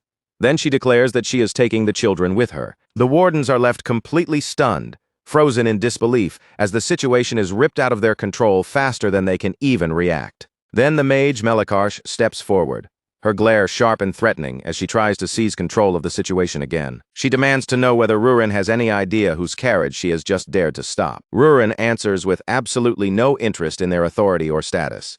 She says she does not care about their business at all, except for the children trapped inside that carriage. Then Rurin turns back toward the captives and tells them that if they still cannot speak freely, they should keep answering her with nods. Realizing exactly where this is heading, Melikarsh gives Nalin a cold order. She tells him to destroy the entire carriage. Nalin understands the meaning behind that command right away. They are not simply trying to attack Rurin or drive her away. They are planning to wipe out the evidence completely and dispose of every prisoner inside the carriage. Melikarsh raises her magic, gathering power as she releases a 5th-class fire spell. The spell, Amber Blast, surges forward in a violent burst of flame, roaring toward the carriage with enough force to swallow everything in its path. Melikarsh's fury burns almost as fiercely as the fire itself. She is enraged that everyone from the checkpoint guards to Rurin standing in front of her now keeps asking questions about Selly. In her irritation, Melikarsh even wonders whether Selly might be some noble's daughter or some other troublesome girl with powerful connections behind her. Then Rurin's voice cuts straight through the roar of the flames, calm, cold, and terrifyingly clear. Rurin tells the mage that she will not kill her today, but she will make absolutely sure that the fear from this moment is carved so deeply into her memory that she will never forget it. With that, Rurin's magic strikes. In an instant, she tears both of Melikarsh's arms apart. Melikarsh collapses to the ground, screaming in agony as the power she believed would protect her is shattered before she can even understand what happened. Rurin turns her attention back to the children, the sharp fury still lingering in her eyes. But her voice has steadied now that the immediate danger is under control. Looking at their battered bodies and frightened faces, she quickly decides that the safest place to bring them first is Elena's clinic. A portal opens beside Rurin, the space bending open as she prepares to move the children somewhere safe. Then, in the simplest and clearest words she can give them, she tells the trembling children who she is. She is Selly's elder sister. A little while later, after Rurin has left the injured children in Elena's care, she returns to the lair. There, she finds Selly and Ellison waiting for her, both of them tense and anxious, clearly unable to relax until they know what happened. Rurin's first concern is Selly. She immediately asks if the girl is all right, watching her closely. Selly answers in a soft voice that she is fine, but the strain has not completely disappeared from her face. Then Rurin straightens up, her expression shifting into a proud, almost triumphant look. She announces that she has finally found people who recognize the song Selly has been singing all this time. Selly hesitates for a brief moment, as if she is afraid of the answer and desperate for it at the same time. Then she quietly asks if their names are Melby and Melee. The instant those names leave Selly's mouth, Rurin freezes where she stands. In that short, stunned silence, Rurin understands what has happened. Selly is not simply guessing anymore. The memories she lost have truly started coming back to her. Suddenly, Selly rushes forward and throws herself into Rurin's arms. Tears spill out as relief overwhelms her, and through her crying, she reveals that Melby and Melee are her siblings. Ellison asks Rurin how she managed to find them, and Rurin tells him everything that happened out on the road. She explains that Melby was injured, but Elena has already examined her, and thankfully, the wounds are not serious enough to threaten her life. The relief flooding through Selly is so strong that she can barely keep herself together. Just knowing that both of them are still alive leaves her trembling. Rurin gently tells her to rest for now, promising that tomorrow they will go and see them properly. That night, Selly lies between Ellison and Rurin. Eventually, the two adults fall asleep on either side of her, their breathing growing calm and quiet. But Selly stays awake a little longer because her heart is far too full for sleep to come easily. She feels a deep relief knowing that her siblings survived. But beyond that, something else settles inside her too. An overwhelming happiness from being there in that quiet space with Ellison and Rurin beside her, holding both of them close. Selly silently admits to herself that this is the happiest moment she has ever known. Warm tears slide down her cheeks, and around them, soft flower petals begin scattering gently through the room. The next morning, Ellison wakes up and immediately notices something wrong. The space beside him is empty, exactly where Selly should have been sleeping. He quickly wakes Rurin, his voice already carrying a hint of unease as he asks where Selly went. Neither Ellison nor Rurin heard Selly get up, and neither of them heard her leave. That quiet absence makes the room feel colder and far more unsettling than it should. At first, Ellison guesses that Selly may have gone to Elena's clinic to see her siblings, but almost immediately he stops himself, realizing that she would not even know the way there on her own. Rurin's face grows deeply uneasy. She says there was something strange she noticed yesterday, something she learned that has been bothering her ever since. Ellison asks what she means, but Rurin does not answer him right away. Instead, with tension already building in her voice, she tells him that they need to go to Elena's clinic first. When they arrive at the clinic, Elena tells them that she has only just finished treating the children. The moment the siblings see Rurin, recognition flashes across their faces.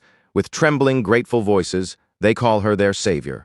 Ellison is startled to see the children there while they keep thanking Rurin over and over again for saving them from that carriage.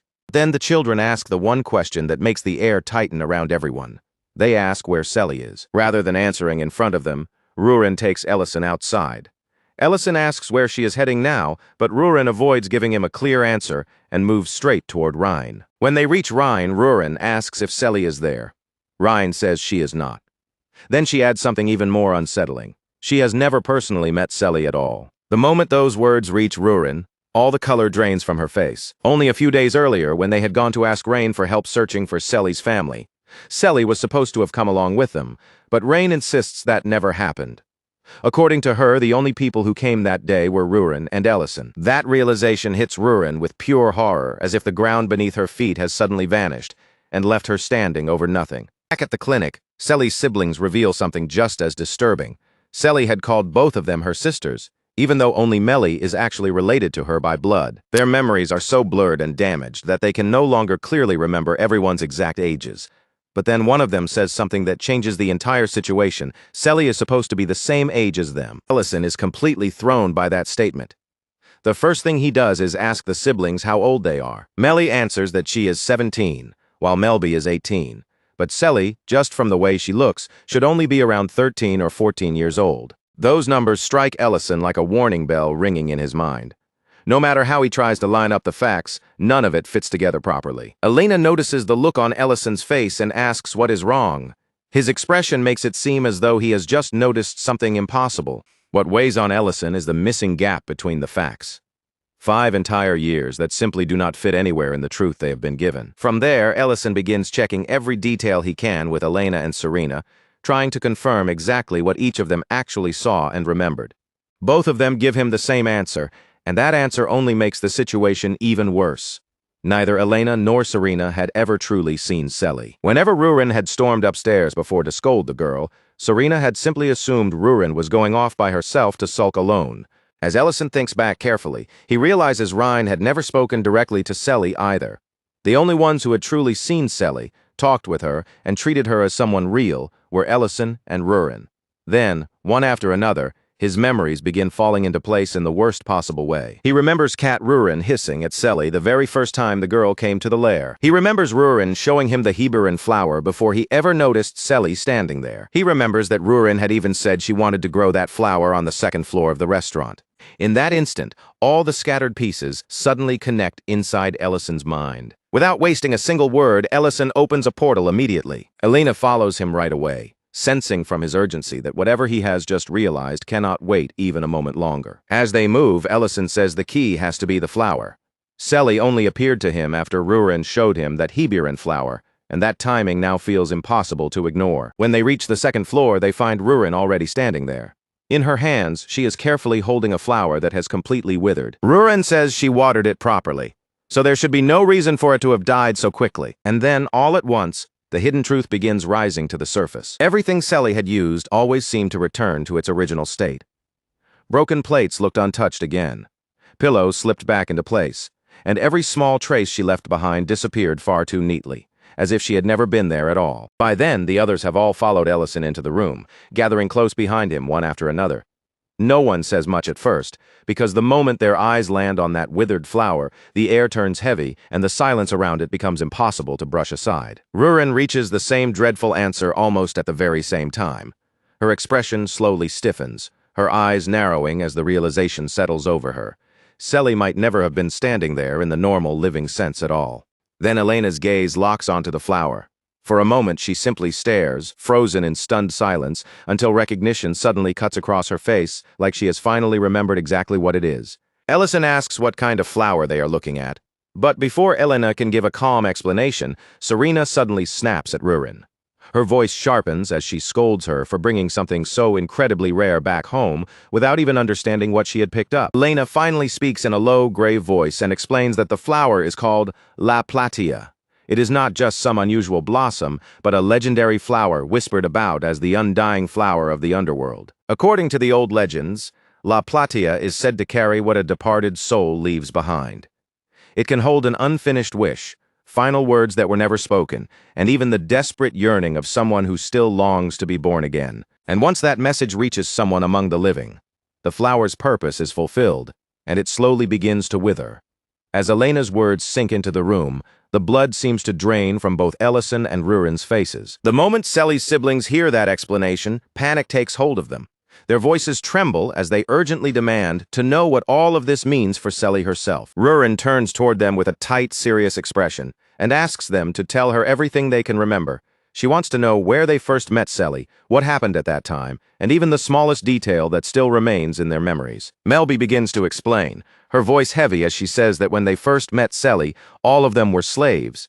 They had been locked away together in the sorting room, treated less like children and more like merchandise waiting to be chosen. Even in that miserable place, Selly had already been singing that exact same song. Her small voice had drifted through the darkness of the room, strangely gentle against the hopelessness surrounding them. Back then, Selly had spoken with bright, fearless confidence.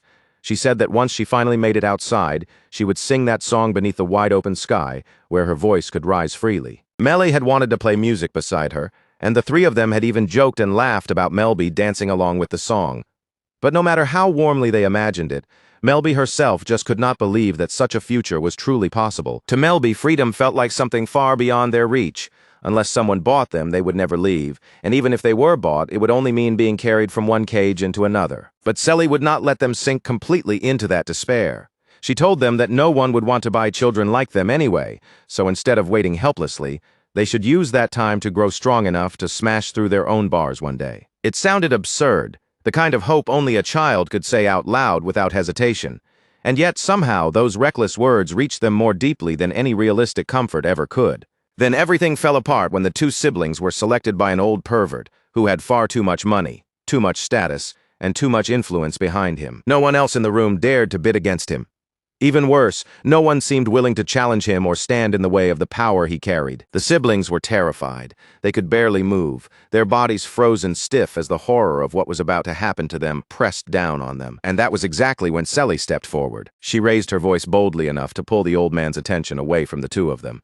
In that single moment, she turned his disgusting interest away from her siblings and toward herself instead. Melby and Melly tried to stop her, even trying to offer themselves in her place. But Selly cut them off with a kick before they could ruin her decision. Then she declared that, as their elder sister, protecting them was her responsibility. Before she was dragged away, Selly told them not to forget the song. She said that as long as they kept it in their hearts, they would be able to find her again someday, no matter how far apart they became. Then the final piece of the truth slips out, heavier than anything before it. All of that had happened 5 years ago. The two siblings finally break down completely. Their bodies shake with sobs as they beg to find Selly again, and the grief they had been carrying for years pours out all at once. At that very moment, Ellison notices something changing. The mana inside the flower begins to stir, then flows steadily in one clear direction, as if it is silently pointing the way. Rurin instantly remembers the promise she made to Selly. She turns back toward the siblings, her face tense but determined, and asks whether they still have the strength to keep going. No one refuses.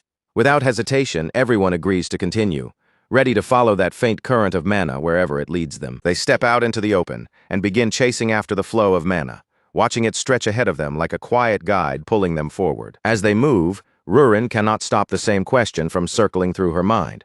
Why would Selly disappear without saying even a single word? That doubt hurts even more because the flower should have already delivered the wish Selly had been carrying all this time. But Rurin refuses to accept that this is where everything simply ends. She opens one teleportation portal after another, forcing herself forward again and again until the repeated strain finally breaks through her body and sends her collapsing to the ground. From that point on, Ellison takes her place. With Rurin unable to continue leading, he pushes the search onward, refusing to let the trail disappear. Melby and Melly keep searching as well, clinging tightly to every old memory they have of Selly.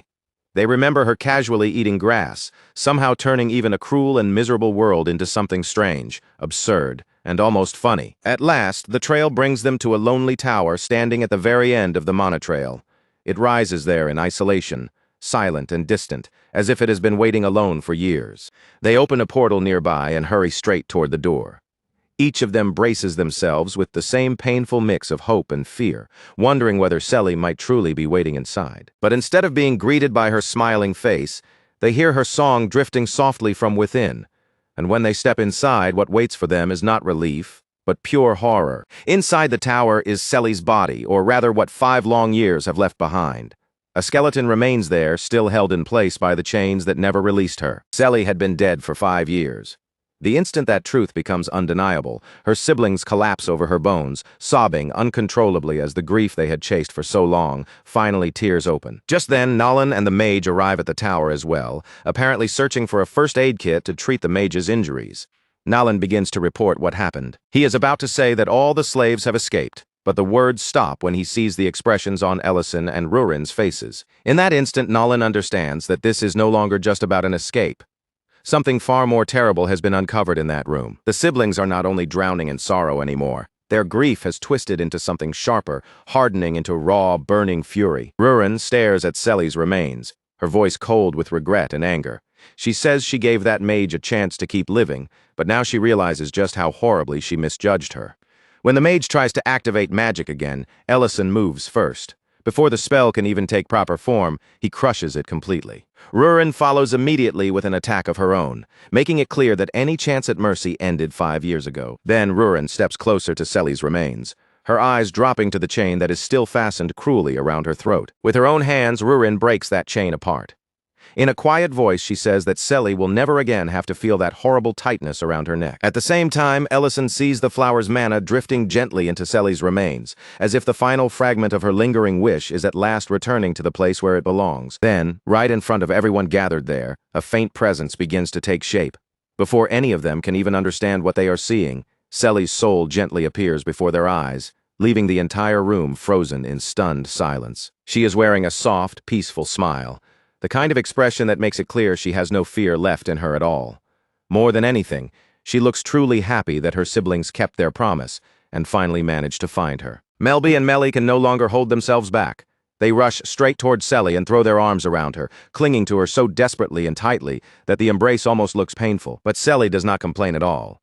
Instead, she laughs brightly through that crushing hug, teasing them in a cheerful voice about how much taller they have grown compared to her. Then, little by little, that warm smile takes on a trace of sadness. Selly gently tells them that her time is already almost over, and that this brief reunion is only the final moment the undying flower has allowed her to have. Selly praises Melby for surviving all this time and enduring everything she had to face. Melby quickly answers through her emotions, telling Selly that she practiced the instruments and memorized the song too, just like Selly had once asked her to do. Both siblings begin pleading with her at once, begging her not to vanish yet.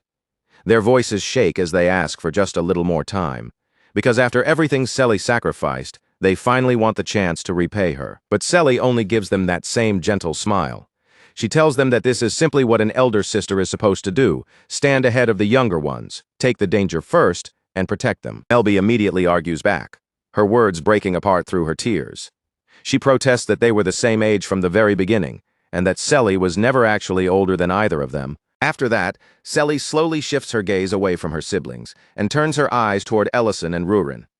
With a tenderness that makes the room feel even heavier, Selly tells them that the days she spent by their side were the happiest moments she had ever experienced in her entire life. Then Selly looks up at Ellison with that quiet, innocent warmth still in her eyes, and softly asks whether, if they meet again someday, he will make pancakes for her one more time. Ellison reaches for her clothes and grips them as though letting go is impossible. Even with his emotions pressing down on him, he answers her clearly and firmly, promising that he will. Selly's form begins to shimmer and ripple, like light breaking apart across the surface of water. As she fades, she asks if that answer is truly a promise, and when Ellison repeats it once more, Selly's figure finally disappears. Melby and Melly break down openly, crying without even trying to hold it in anymore.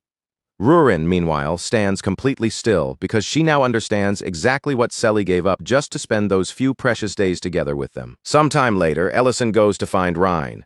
When he reaches her, he quietly tells her that there is no longer any reason to keep searching for Selly's parents. At first, Rhine does not understand what he is trying to say. Confusion tightens across her face as she looks at him, waiting for the meaning behind those words to become clear. Then her gaze drops to the shovel in Ellison's hand. In that single quiet moment, the truth reaches her without Ellison needing to explain anything further. By the next morning, Selly's siblings are already getting ready to leave. They stand together, no longer looking lost, but carrying the quiet determination of people who have found a new reason to keep moving. Ellison looks at the two of them and asks what they plan to do from this point on. They answer that they are going to travel from place to place and spread Selly's song wherever their journey takes them. After all, that song had always been the dream Selly wanted to share with them. Ellison tells them to wait for a moment. Then he leaves briefly and returns carrying a purse filled with silver coins. He warns them not to show the purse carelessly, because bandits would kill someone for far less than what is inside. Even so, he still tells them to take it with them for the road ahead. The two siblings immediately try to refuse. Flustered and overwhelmed, they tell him that they could never accept such a large amount of money from him. Before the argument can go any further, Rurin cuts in. She tells them that they can always come back here to eat whenever they want, and besides, Selly's grave is here now too. Rurin continues, telling them that this place will always welcome them.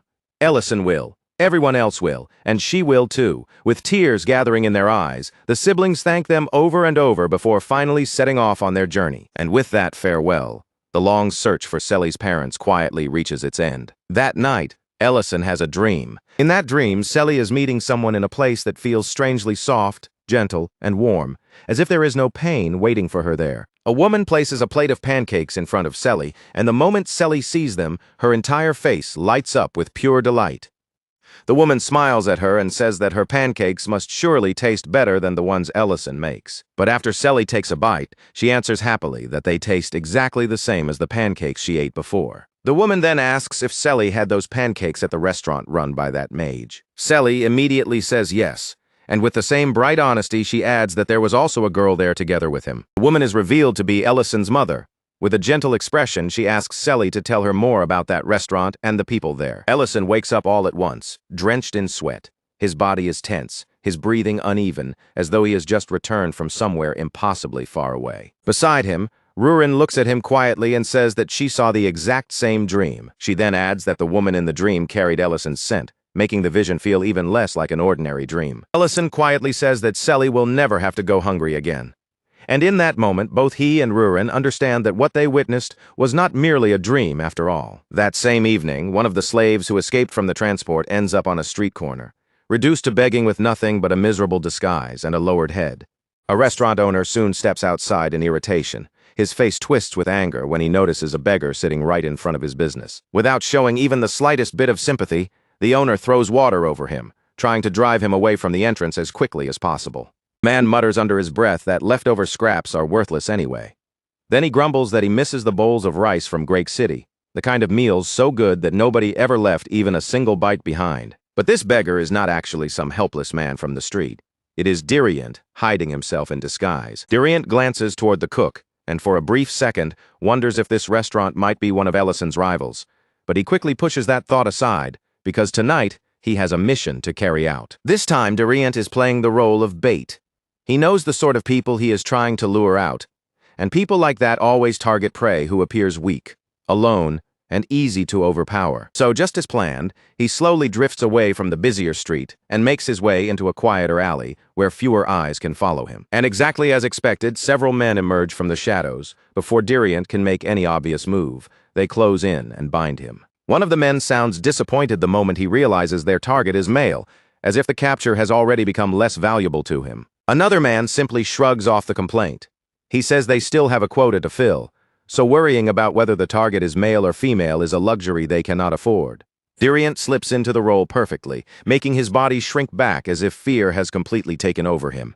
His voice trembles as he begs the men to spare him, acting so convincingly that he truly looks like nothing more than a powerless victim caught in their hands. As the men drag him deeper through the darkness, Diriant keeps his face lowered and his act intact.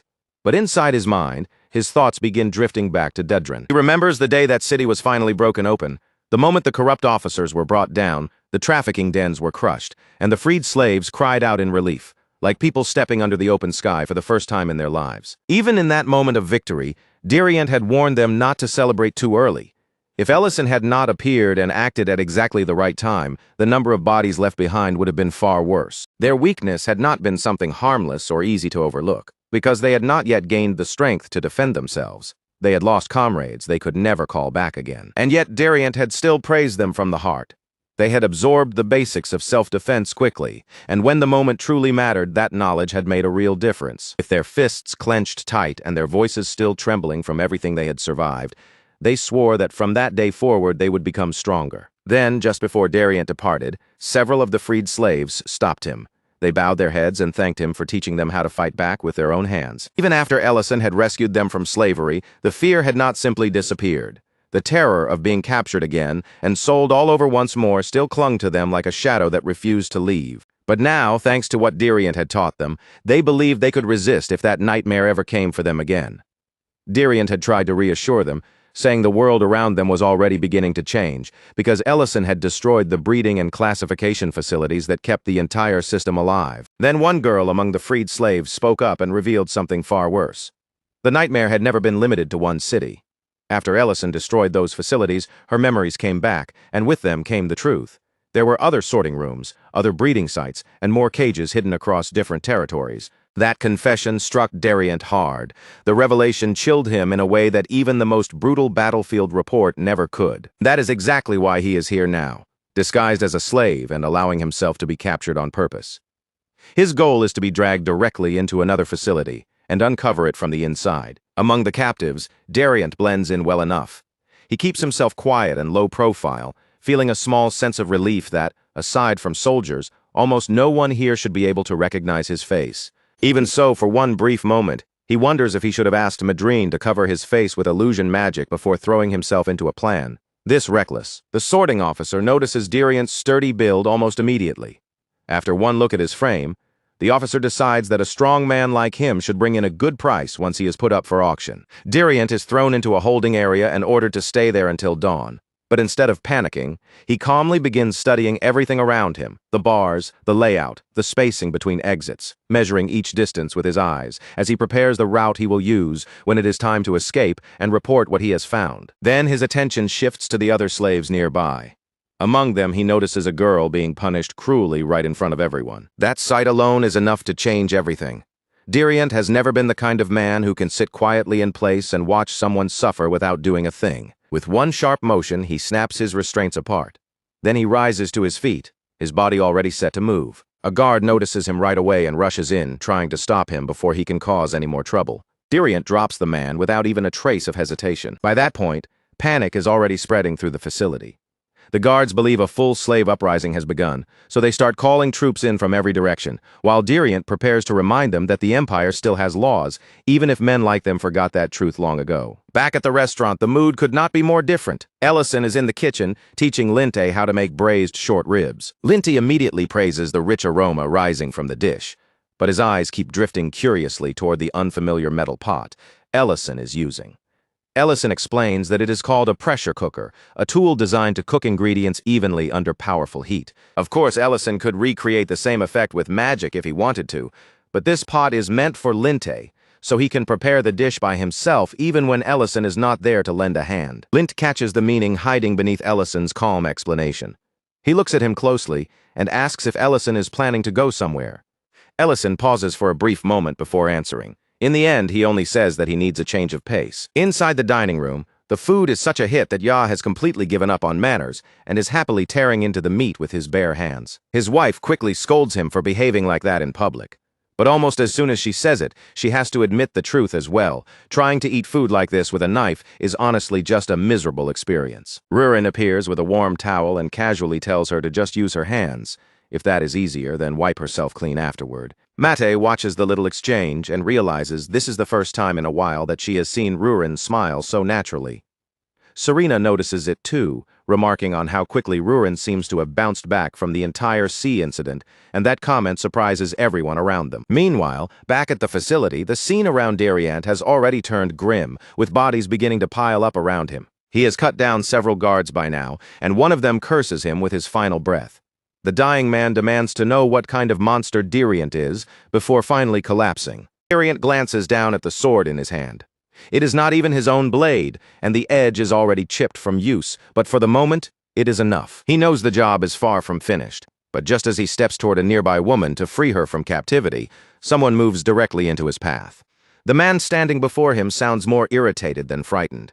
He complains that first Ellison wandered into his territory, and now Dariant has shown up carrying a sword as well. He grumbles like a man exhausted by inconvenience, saying he is already overworked, and would very much like to get a break for once. Dariant recognizes him immediately. The man before him is Reedon, the same person who managed to escape from Dron before. Elsewhere, within the palace walls, Leon Harai stands over a map covered in marked territories, studying every point laid out before him. He can hardly believe what he is seeing. Every marked region on that map is tied, in one way or another, to slave trafficking somewhere inside the empire. Emperor Ramadan Heres tells him the truth is even worse than the map makes it look. Those marks only represent the locations they have already been able to confirm. The last time Ellison visited the palace, he had asked the emperor to investigate whether any facilities existed beyond Daedran. After that request, the First Night Order was quietly dispatched across multiple regions. Through their hidden operations, they uncovered the network little by little, one piece at a time. Only now does Leon fully understand why Ellison came to meet the emperor before. This was the matter Ellison wanted explained directly. Leon feels sick as the full scale of the situation sinks in. He once thought Dron was an isolated exception, but now he understands it was only one nest within a much larger system. When he looks over the map again, he realizes that no single count could have built something this organized across so many territories alone. Then Leon's thoughts settle on one particular name, the fugitive who escaped during Dedran's collapse. The former swordsmanship commander of the First Night Order, Adrian Pierce. Leon asks his father whether Adrian Pierce truly disappeared during the early days of the war. Leon begins to suspect that Adrian Pierce might be the one standing behind all of this. But the Emperor answers carefully, speaking with caution rather than certainty. The Emperor admits that whoever controls this network is no ordinary criminal. Still, he doubts that person is Adrian Pierce. Pierce was promoted while Leon was still studying abroad, and the man Ellison described sounded like someone only in his 20s or 30s. Adrian Pierce, on the other hand, should have looked nothing like a young man. If the records and memories were right, he should have been much closer to Emperor Ramadan Heres in age by now, already well into his 60s. Leon Heres could hardly wrap his mind around it. The idea that someone who looked so young might be standing behind a system this vast left him staring in disbelief, his thoughts struggling to fit the pieces together. Almost at that exact same moment, far away inside the facility, Reedon's blade tore across Dariant. Without even needing to raise his voice, Reedon coldly announced that the slave revolt was already over. The slash itself was fast and merciless, but what made it even more humiliating was how effortless it looked. Reedon swung as if he were casually brushing Dariant aside with one insulting motion. Meanwhile, back at the restaurant, Ellison and Rurin were already preparing to leave. They gathered their belongings, packed what they needed, and moved with the quiet focus of people ready to step into something serious. As Rurin searched through the luggage, her hands slowed for a moment. A faint, wistful look crossed her face as she reminded Ellison of the last time he had pushed himself far beyond what his body should have been able to endure. Ellison quietly agreed with her. Ever since he absorbed the Lord's heart, everything had changed. His body, the shape of his power, and even the kind of danger that could reach him. Then Rurin suddenly pulled out that ridiculous mask of his and held it up in front of him. The look on her face practically asked the question before her mouth did, wondering if he was seriously planning to bring that absurd thing along. Ellison rejected the idea immediately. This was not a petty back alley problem involving ordinary thugs, and this time he had no intention of appearing as the harmless restaurant owner everyone had come to know. With that decision settled, Ellison and Rurin left the restaurant behind and set out together toward whatever was waiting for them ahead. Inside the facility, Reedon continued cutting into Dariant's pride with chilling precision. In his eyes, if someone like Dariant could now hold the rank of vice captain in the First Night Order, Then the order he remembered was already dead. Reedon pressed even harder, saying Diriant should have disappeared when the war first began. To him, the First Night Order that existed after the war was nothing but a rushed reconstruction of something that had once been truly worthy of its name. Diriant surged forward again, anger pushing his blade with everything he had. This time, Reedon only barely slipped away from the attack. But that slight movement told Diriant more than any explanation could have. Reedon knew his name, understood the rhythm of his sword, and possessed knowledge of the order that went far beyond what any ordinary criminal should know. Diriant's eyes sharpened with suspicion and fury as he demanded to know who Reedon truly was. He wanted to know what gave this man the right to speak so casually about the First Night Order. Reedon simply noted that Diriant had managed to shift his blade away from his vital points at the very last second, speaking as if even that desperate act of survival was something he was calmly evaluating. In the next instant, their swords slammed together once more, and the sharp ring of steel echoed through the broken facility. Back at the palace, Emperor Ramadan Harris told Leon that Reedon's technique was unmistakable. The swordsmanship he used clearly belonged to the First Night Order. The Emperor believed that style most likely traced back to Commander Pierce, a man who had once traveled from region to region, freely teaching his sword to anyone determined enough to learn. That had always been Pierce's belief. He wanted the art to spread as widely as possible, until someday someone strong enough would rise up and surpass even him. Leon listened closely, and another possibility slowly began taking shape in his mind. Perhaps Pierce was not the true mastermind behind the trafficking empire, but even if that were true, Reedon himself was still dangerous enough to become a major threat. After all, Reedon had already managed to escape from Ellison once before. And worse than that, there was also a dragon somehow connected to these facilities. Then Leon remembered something Ellison had once said. If a threat ever became serious enough to endanger the empire, he would not face it as a restaurant owner. He would face it as a mage. Leon pushed himself up from his seat, his expression hardening with urgency. He said plainly that someone needed to bring Ellison into this matter immediately. But Emperor Ramadan Harris calmly apologized and told him there was no longer any need to do that. Back inside the facility, as the structure continued to crack and crumble around them, Diriant was already starting to piece together the truth behind Reedon. Reedon's swordsmanship was far too refined. Every movement was too polished, too intentional, and too precise to belong to some ordinary criminal hiding in the darkness. The only reason Diriant had avoided fatal wounds earlier was because he had predicted where the blade would travel before it ever reached his body. Even so, each clash made the difference between them painfully obvious. Reedon was not fighting him like an equal opponent. It felt as if Diriant was being tested by someone standing far above him. The more Diriant watched and listened, the more disturbing it became. Reedon's voice, his build, and even the rhythm he carried in battle all began to remind Diriant of Commander Pierce. Unable to push the thought away any longer, Diriant asked him directly. He demanded to know whether Reedon was actually Pierce's son. Reedon answered without the slightest hesitation. He simply said that he was older than he looked. That answer hit Diriant like a blow straight to the chest. For one terrifying moment, the realization nearly froze him where he stood.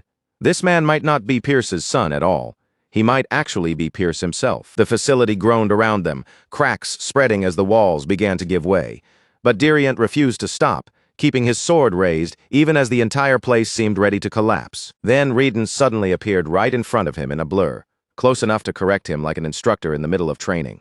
Calmly, he pointed out that stepping forward and cutting upward from that posture was wrong. That single sentence was enough. With those words, Reedon confirmed the fear that had been steadily growing inside Diriant. In that instant, Diriant's mind was pulled backward, dragged straight into the memories of his training days. Back then, Commander Pierce had given him that exact same correction.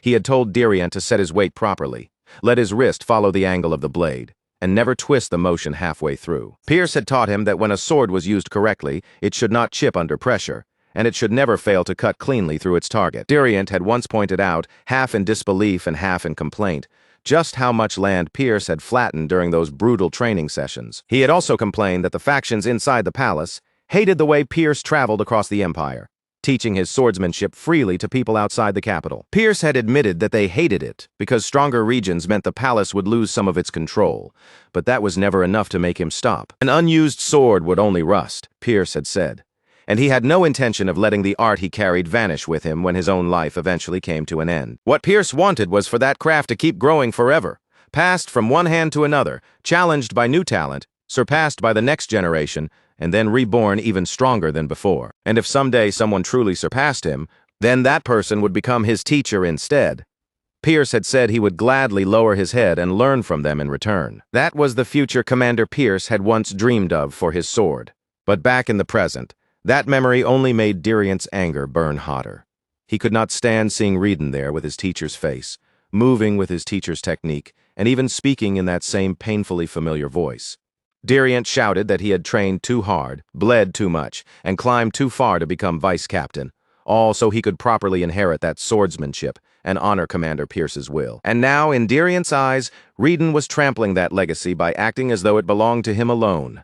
But Reedon only watched him with a cold gaze and noted that rage was clouding Diriant's judgment, just as it had before. Diriant launched himself forward with everything he had left in his body. Strength, fury, stubborn pride, and the last pieces of his will all poured into that one desperate strike. The power behind the blow was heavy enough that even Reedon could not simply knock it away like before. For the first time in that battle, he had to properly recognize the force carried in Diriant's blade. Then Reedon laughed, but this time there was no mockery in it. His voice carried real excitement, almost like Diriant's growth had genuinely stirred something inside him. Reedon shifted his stance, settling his body as he prepared to end the fight with the next decisive move. Before that finishing strike could reach Diriant, a shield suddenly drove itself between them and blocked the attack cleanly. It was Arimantium who stepped in, placing himself directly between the two swordsmen. He told them to stop, at least long enough to let the guard speak first. The guard rushed forward and hurriedly reported to Reedon that Ellison had arrived. The fear in his voice said everything. If Reedon had any interest in surviving, then Ellison showing up now was the worst possible timing. At that same time, inside the palace, Leon Harris reminded his father that even if Ellison wished to live quietly, this was exactly the sort of threat he had once described as an exception. Leon said he was ready to go and bring Ellison back himself, but before he could leave, Emperor Ramadan Harris stopped him. Then the Emperor revealed that he had already sent a message several days earlier, and Ellison had already answered that call. Back at the facility, another guard came charging in, his face pale and his breath uneven, carrying news even worse than the report before it. Every single one of their slave sites was under attack. Across the entire region, facility after facility was being struck and destroyed, collapsing one after another like a chain reaction no one had the power to stop. In an instant, fear swept through the guards. None of them had believed such a thing was even possible. No one should have been able to move that quickly, attack that many hidden places, and tear through so many facilities all at once. Then they saw the insignia, and the truth finally struck them. It was the mark of one of the Empire's war heroes, a symbol so famous that even through their panic, they could not mistake it. Ellison stood before them with a cold, unreadable expression and told them not to let a word like hero come out of filthy mouths like theirs. Then, without offering them even the smallest warning, Ellison unleashed 8th class magic, Inferno. The spell detonated with terrifying force. The soldiers abandoned all formation at once, scattering in every direction as a roaring ocean of fire swallowed the area whole. Blinding light burst outward, waves of heat wrapped around the mountains, and the entire region felt as though it were being torn open from somewhere deep beneath the earth. And at the very center of all that destruction, Ellison stood as calm as ever. He simply remarked that the place finally had some proper air circulation. Later, once the worst of the terror had passed, the villagers slowly began to steady themselves. Still trembling, they tried to process the unbelievable truth that they were alive, and more than that, they were finally free. Ellison handed them food and water, then pointed them toward a safe route, where a soldier was already waiting to guide them away from the danger. One woman stared at him through the smoke and lingering shock, realizing she was standing before a true archmage. She murmured that his face was the kind people would remember for the rest of their lives, while someone nearby whispered that he looked almost frighteningly heroic. The others kept stealing glances at him and muttering among themselves. Some said his features looked strangely delicate. Others wondered if he might actually be a woman, and then one child bluntly called him ugly before his older sister immediately shut him up. A few villagers noticed the scars spread across Ellison's body and guessed that war must have carved those marks into him. At the same time, others pointed out how strangely untouched his face looked despite everything he had clearly survived. After finishing his work there, Ellison returned to the place where Rurin was waiting for him. Rurin asked whether he had completed his side of the job, and Ellison answered that he had. She replied that she had finished hers as well, then immediately asked where they were going next. Elsewhere, Arimantium was using healing magic on Diriant, carefully closing the wounds left across his body. Once the spell was complete, he checked whether Diriant could move properly, and Diriant thanked him with genuine sincerity. Diriant admitted that he had heard stories about Arimantium before, the dragon who had once held Count Ryden Grake captive. He still could not quite believe they had crossed paths in a place like this. The enemy had fled, the slaves had been abandoned, and Irimantium explained that he had never intended to involve himself in the situation at all. The battle had simply spiraled out of control far too quickly, escalating before anyone could properly contain it. Irimantium added that in all that chaos he had nearly died himself. And honestly, he was relieved that once the soldiers heard the full report, they had chosen not to point their weapons at them. Diriant, however, still had the heat of battle running through his veins. He said the situation did not feel settled to him at all, and a part of him even wished they could cross blades one more time. Irimantium shut that idea down immediately, saying Diriant would probably just get crushed.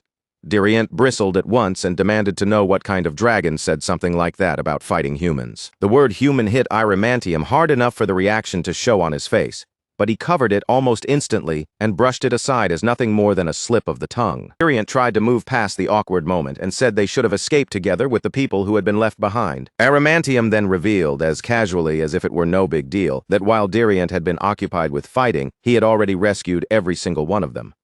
Diriant was left stunned by the answer, and Irimantium simply led him toward his new lair. Inside, Diriant found the rescued people gathered safely together. They looked far more settled and peaceful than he had expected after everything that had happened. A group of maids greeted Irimantium like the master of the house had finally returned, welcoming him back while also complaining that he was late. Diriant could only stand there and stare, completely unsure how he was supposed to react to the bizarre scene in front of him. Irimantium explained that every person living there had once been a slave. Some had been conditioned so deeply that obedience was all they knew anymore. Some had no home left to return to, and others had come from among the very people they had just rescued. A few had learned medicine from him and eventually left to build lives elsewhere, while others chose to remain there, work, and survive. Some even regained their memories and returned home. Irimantium admitted that when the entire world turned against him, all he had left was wind magic and a loneliness so desperate that it became twisted. That loneliness had made him want to keep people close, even to force affection where none existed. With bitter self-awareness, he reflected that the heart of life always slips away the moment someone tries to clutch it too tightly. Diriant listened to him, but the more he looked around the lair, the more confused he became. From what he could see, simply being kind would have been the easier path from the very beginning. Just then, the former slaves announced that the food was ready.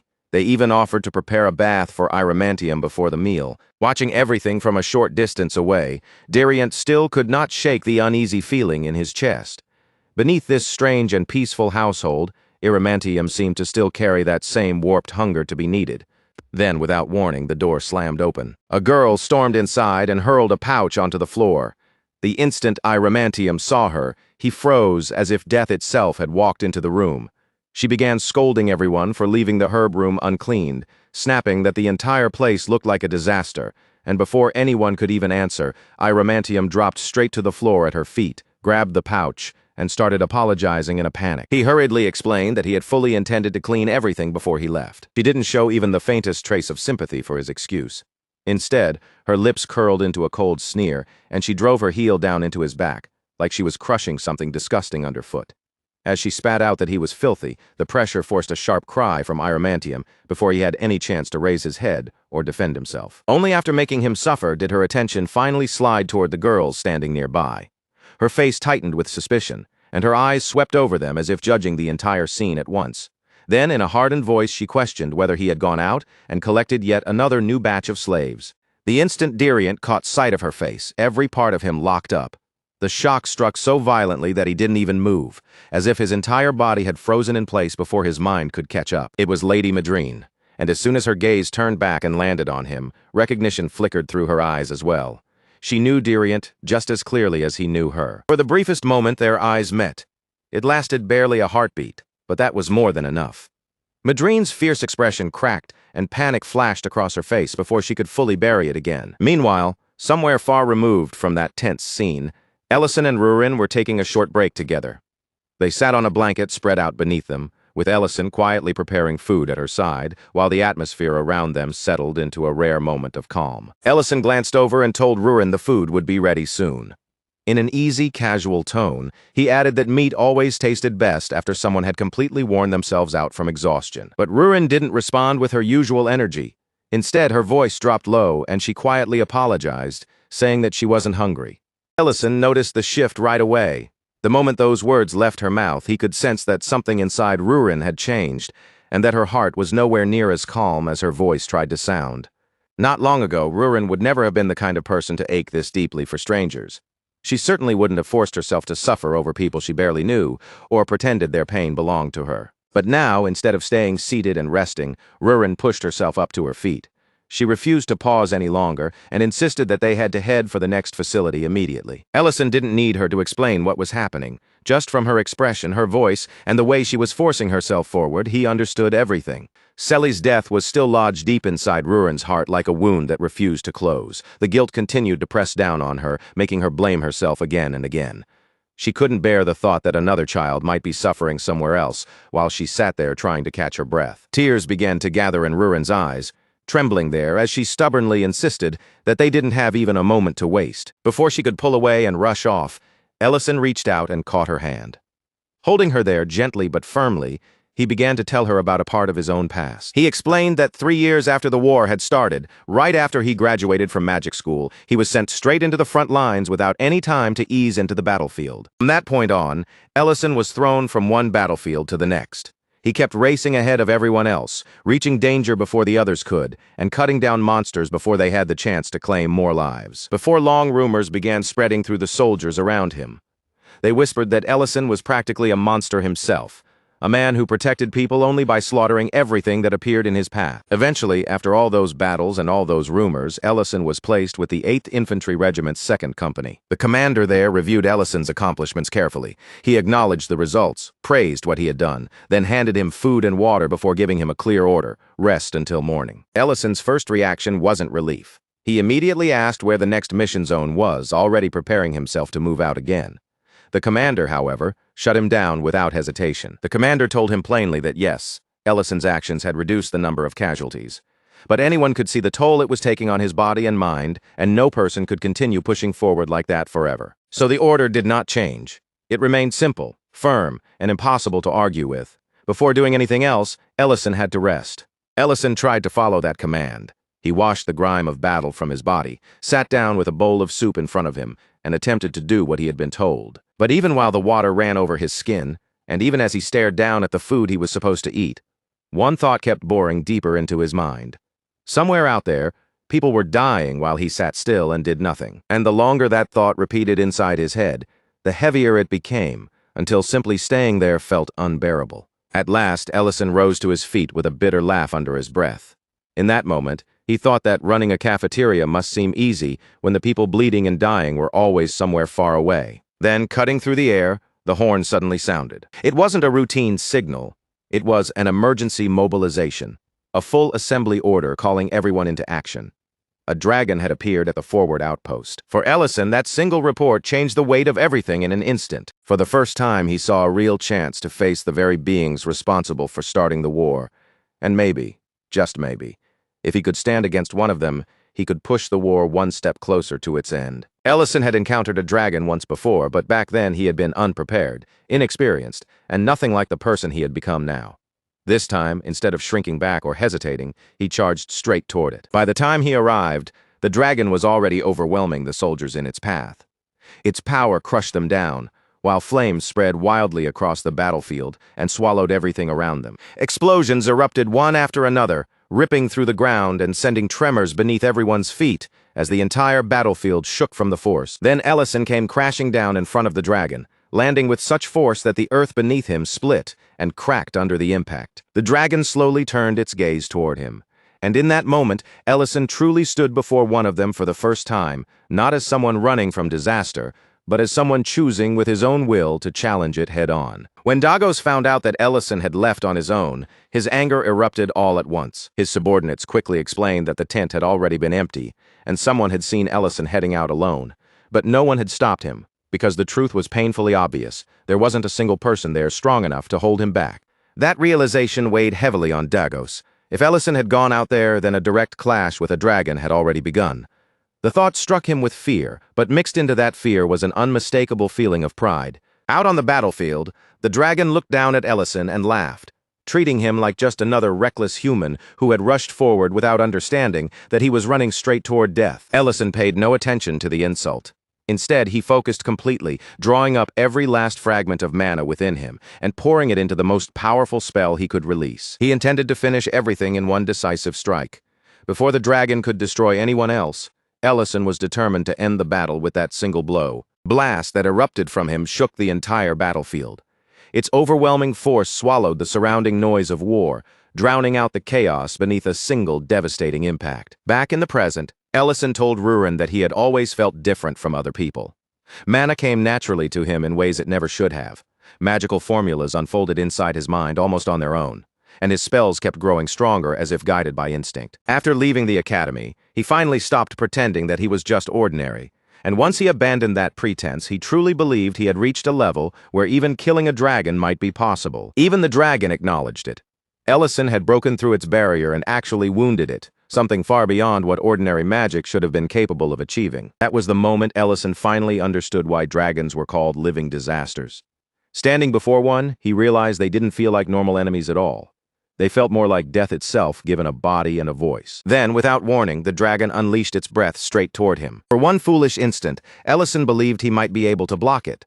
But the attack came in far too fast, closing the distance before his body could properly react. And just before the blast could strike him, someone suddenly grabbed Ellison and yanked him out of its path. That was the moment Ellison first met Darren and Beeden. At the time, he had no way of knowing it. But those two men would leave a mark on his life far deeper than any wound from that battlefield. Beeden wasted no time forcing the most important lesson into Ellison's head. Dragon breath was not an attack you faced directly. It was not something to block with pride, strength, or courage. Not even another dragon would take it head-on if it wanted to live. You dodged it, or you died. While Darren noticed Ellison's insignia and stared at it in open surprise, Beeden kept his focus on the battle, firing support arrows one after another, even as he admitted that simply trying to stand against that kind of attack was already an insane act of courage. But the two of them made one thing unmistakably clear. Ellison was not going to die there that day. Still shaken by how suddenly they had pulled him from danger, Ellison could only stare at them in confusion, unable to understand how men like Darren and Beeden had appeared right in the middle of such a deadly operation. Darren didn't stop to explain himself. He didn't even give Ellison a proper answer. Instead, he kicked off the ground and launched himself straight at the dragon, charging into the heart of danger as if hesitation was something he had never learned. Ellison shouted for him to stop, his voice cutting through the chaos. But Beeden didn't lose his calm for even a second.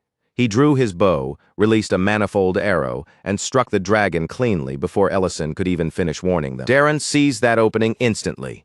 Without wasting the smallest chance Beeden had created, he drove himself forward and launched a fierce assault aimed directly at the dragon's massive body. Ellison could do nothing but stare in disbelief. Right before his eyes, a single man was standing against a dragon head-on, fighting with a terrifying steadiness, as though this impossible battle was merely the next job waiting to be done. But while Ellison was focused on the impossible fight in front of him, Beeden was noticing something else entirely. Beyond Ellison's overwhelming magic and beyond his rare talent, he saw the exhaustion of a boy who had been trying to shoulder everything by himself. It was written plainly across Ellison's worn-out face, and even in the way his body stood as if weighed down by invisible chains. He looked like someone who believed every death on the battlefield somehow belonged to him personally. Beeden still praised his talent, admitting that he had never seen anyone pierce a dragon's barrier with sheer magic before. But as Darren called out for support and Beeden continued sending arrows into the fight, he gave Ellison the lesson he truly needed to hear. No matter how strong a person might be, if they forced that strength too far for too long, sooner or later, something inside them would break. A bowstring pulled tight without rest would not stay strong forever. Eventually, no matter how well made it would snap. Ellison's isolation was not noble, and it was not some heroic sacrifice he had to cling to.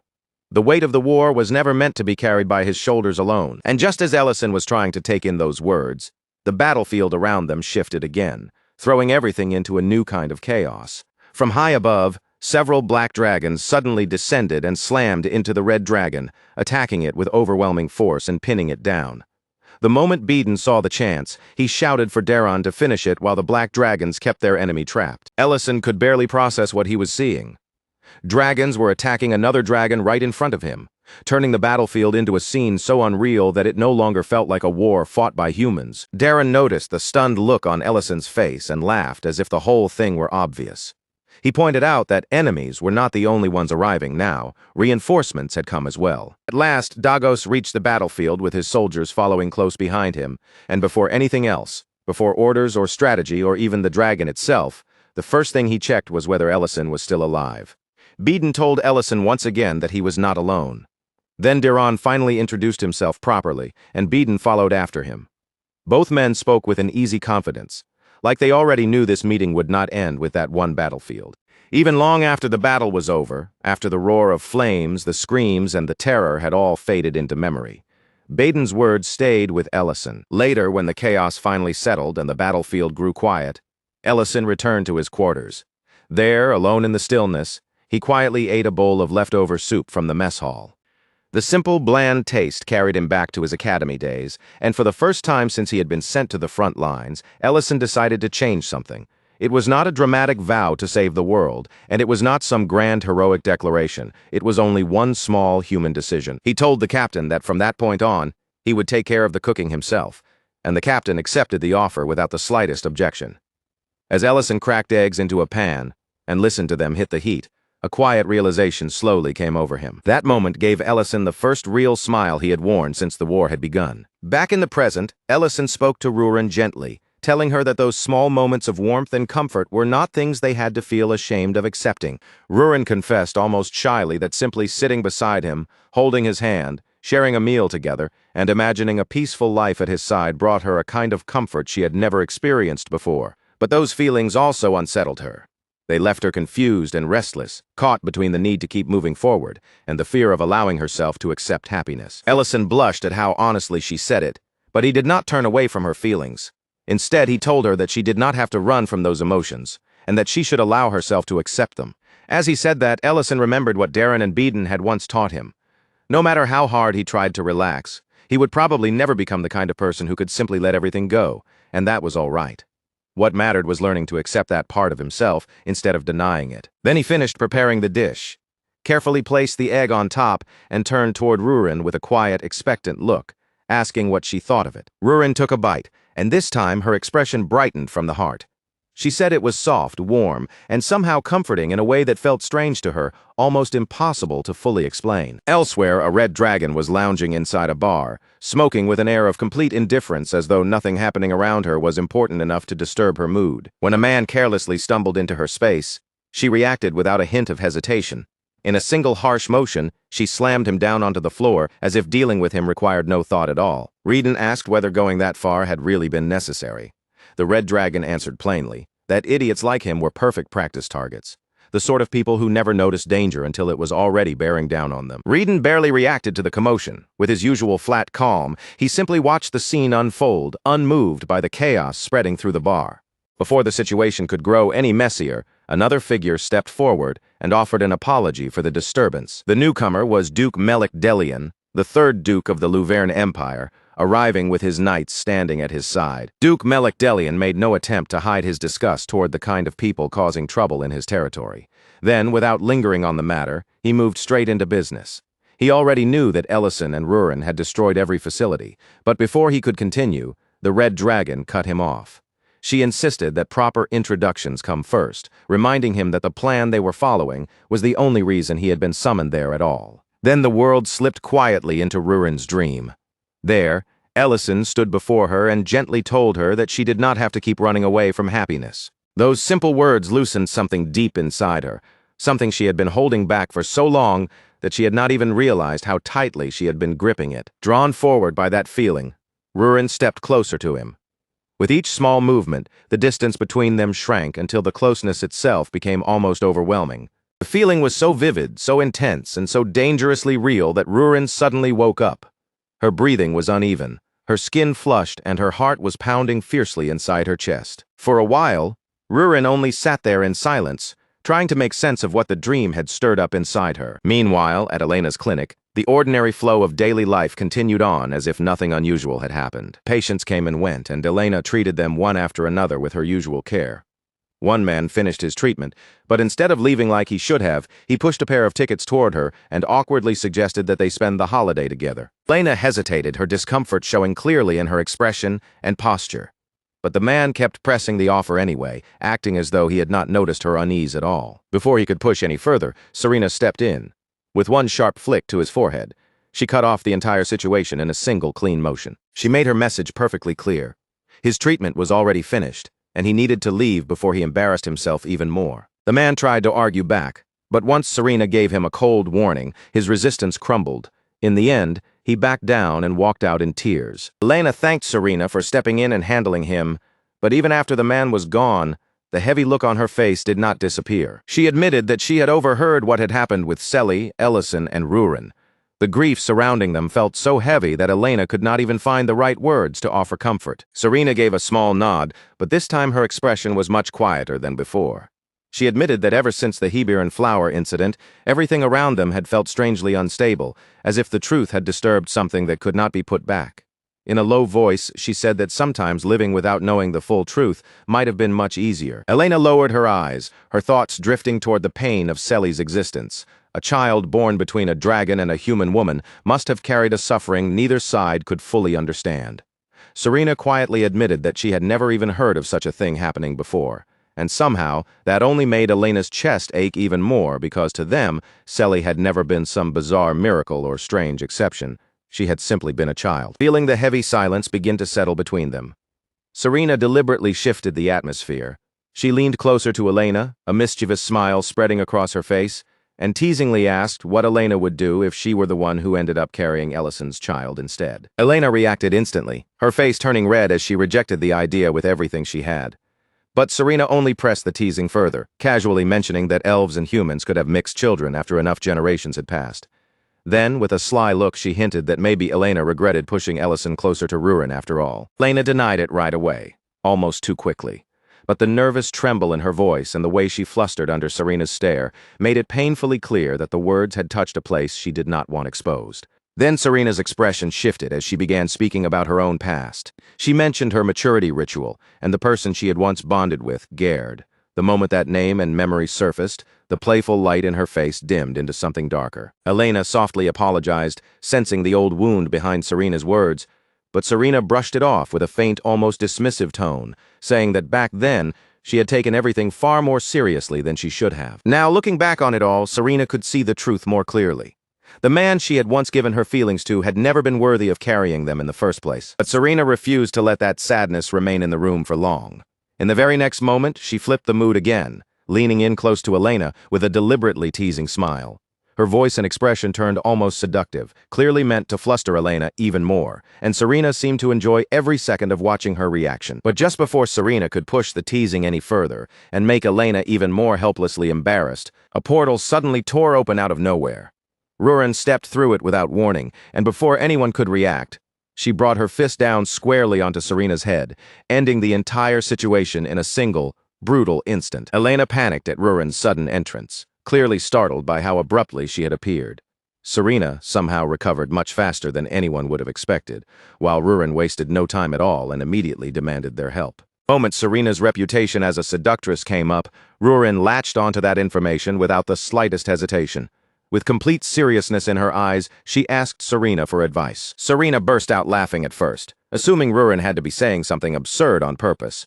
But only a moment later, she realized the truth. Ruren was not joking at all. She was asking with total, sincere seriousness. At the same time, outside the dragon sanctuary, two dragons sensed something moving through the boundary that protected their territory. One of the dragons immediately grew cautious, sensing that something had crossed into their domain. But the other only shrugged it off, casually saying it was probably just Ellison again. They grumbled among themselves about how casually Ellison kept walking into dragon territory, as if the sanctuary were nothing special at all and no different from his own backyard. But once Ellison actually came into view and began approaching them, both dragons fell silent. Ellison stood quietly nearby, his gaze fixed on several subordinates gathered around a glowing pillar.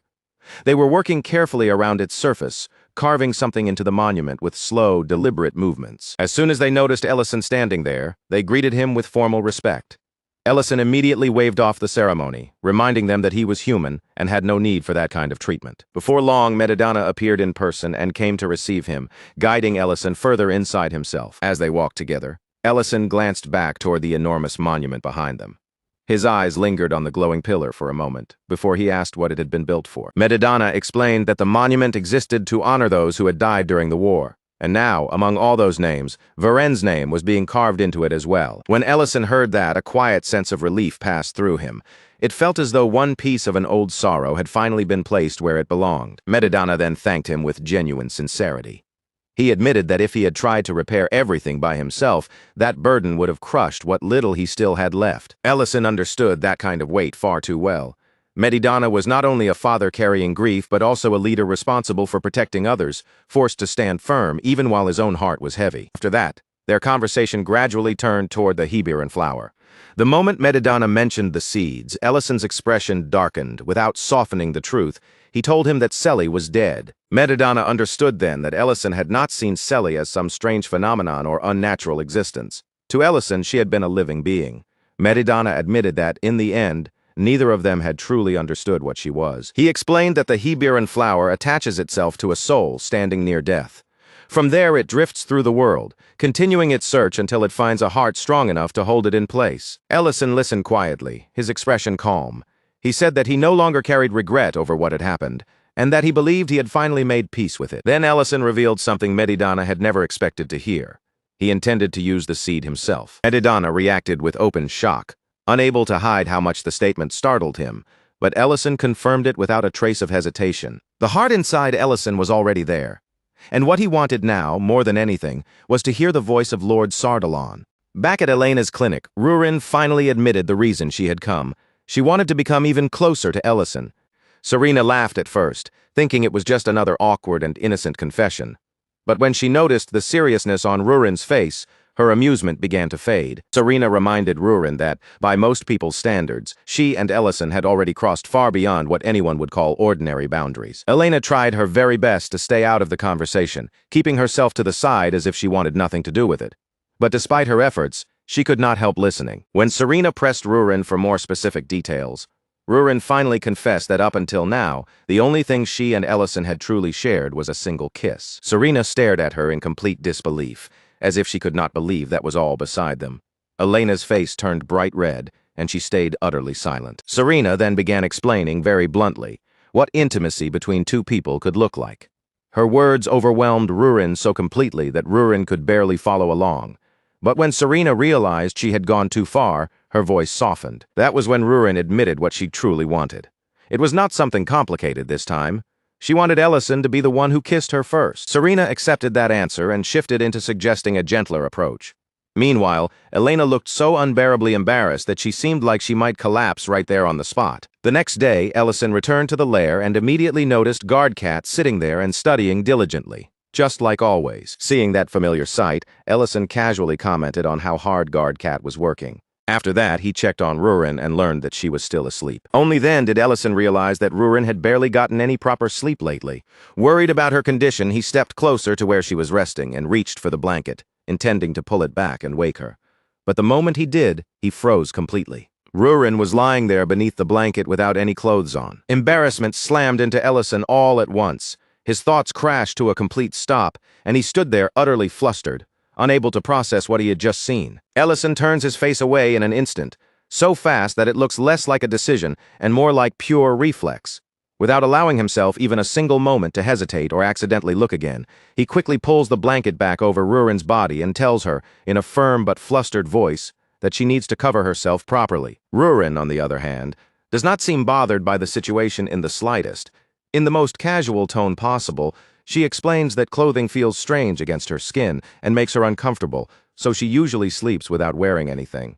Ellison says nothing out loud, but inside, he reminds himself that this kind of habit only made sense back when she was sleeping alone. From Rurin's point of view, sharing the same space now does not feel like a reason to suddenly change something that has always been natural to her. But as she watches Ellison's stiff posture, his tense expression, and the way he stubbornly refuses to look directly at her, she begins to understand that he is far more shaken than he is trying to let on. For a short but painfully heavy moment, Ellison finds himself forced to face the promise he made to himself. He had sworn that he would stop running away from the things right in front of him, and now that promise is staring back at him through this awkward silence. If he dodges Rurin again here, it will not make things easier, and it will not protect either of them from getting hurt.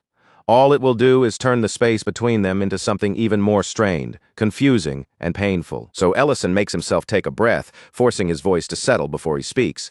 Then he tells her that it is fine, trying hard to sound calm and ordinary, as though this is just another normal moment between the two of them. But that forced calm only makes the strangeness stand out more to Rurin. She can tell that something about him is not quite right, and even though she does not push him on it immediately, she quietly accepts his answer for the time being. Later that evening, once dinner is finally ready and placed before them, Rurin's mood brightens again. She eats with visible happiness, her expression softening with every bite, and she praises Ellison's cooking warmly, as if enjoying his food is one of the most natural comforts in the world. While they continue eating, Rurin brings up the news about her mother's name. She says that it will finally be engraved at the sanctuary, and beneath her words there is a quiet excitement she cannot fully hide. Ellison confirms it for her, and explains that the elder seems relieved now that a long-standing wrong has finally been set right then.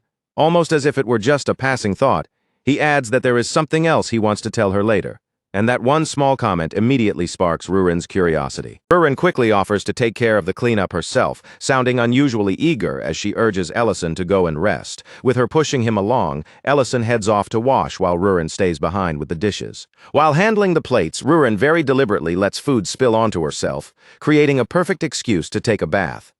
Ellison notices the mess and comments on it in a relaxed, unsuspecting tone, as if he has not fully realized what she is trying to set up. The idea of bathing together has not simply appeared in Rurin's mind out of nowhere. It has been sitting there since earlier, planted carefully by someone else's advice, and growing more difficult for her to ignore. Serena's words echo through Rurin's head like instructions she is trying very hard to follow. First, she has to act natural, as if nothing about the situation is strange at all. Then, little by little, she is supposed to close the distance. Sharing the same spaces would gradually lead to sharing more closeness, and from there, something deeper could begin to unfold naturally between them. The moment Rurin remembers that advice, heat rushes up into her face. Embarrassment hits her so suddenly that she struggles to keep her expression steady, even though she is the one who decided to do this. Still, even with her cheeks burning and her heart pounding hard inside her chest, Rurin does not back away. She gathers what courage she has and pushes herself forward anyway. Steam rises from the bath, blurring the edges of the room and softening everything in a hazy warmth. The sound of water fills the silence, making the space feel strangely quiet. But that quiet is not peaceful at all. Instead, a thick and restless tension settles between them, heavy enough that neither of them can pretend not to feel it. Rurin points out that they used to do things like this casually in the past, back when it had never seemed to carry any special meaning. Ellison agrees on the surface, keeping his voice carefully steady. He even offers her cocoa while remembering exactly how she likes it, which makes him seem calm from the outside, almost too calm. And that suspicious composure makes Rurin begin to question whether Serena's advice is actually working at all. So Rurin starts watching him more closely. She looks past his words, past the controlled tone of his voice, and past that unnatural calm he is trying so hard to maintain, and when she really pays attention, she finally notices the truth. There is a faint spell layered over Ellison's eyes, quietly dimming his vision and blocking what is right in front of him. Ellison has not been calmly resisting the atmosphere at all. He has been avoiding the sight of her completely. When Rurin grabs hold of him, his act finally falls apart, and Ellison admits that he cannot see properly because if he could, he is not sure he would be able to keep himself under control. The spell slips away, and the instant Ellison's vision returns, panic shoots through him. Water splashes violently around them as he almost loses his footing right there in the bath. And then finally, Ellison says the truth without hiding behind that fake calm anymore. He is not fine. He is nowhere near fine. Even if what they are doing looks similar to the things they used to do in the past, Ellison cannot accept it with the same careless innocence anymore. Something between them has changed, and he knows it too clearly to pretend otherwise. If he keeps acting like nothing is different, then he will only be lying to Rurin and lying to himself. And after everything they have been through, he has already sworn that he would stop doing exactly that. Rurin gently places her hand on his shoulder, closing the distance just enough to steady him without forcing him.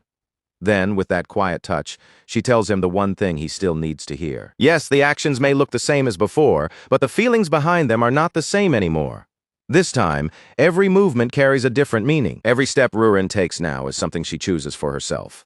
Every bit of closeness is intentional, and all of it is meant to reach Ellison. Then, blushing so fiercely that she almost looks overwhelmed by her own boldness, Rurin finally admits the full reason behind everything she has been doing. She is trying to seduce him. That confession hits Ellison all at once. In that instant, he finally understands that what is happening between them is not some misunderstanding he has created in his own head. None of this is accidental, and Rurin makes that unmistakably clear when she tells him that she wants whatever his heart wants. The answer seems to shock even her a little, because Ellison moves toward her without even the slightest hesitation. Water spills over the edge of the bath as the final bit of distance between them disappears. And then, right as the moment reaches its peak, chaos suddenly bursts into the room through a teleportation portal. On the other side of the portal, Serena is watching with absolutely no shame whatsoever, loudly complaining that stopping halfway makes no sense at all. Serena boldly encourages Ellison to keep going, as if she has every right to comment on the scene. Behind her, Elena rushes in a complete panic, desperately insisting that this is definitely not something they should be watching. Serena waves off Elena's panic and claims she only stepped in because Ruren had asked for help first.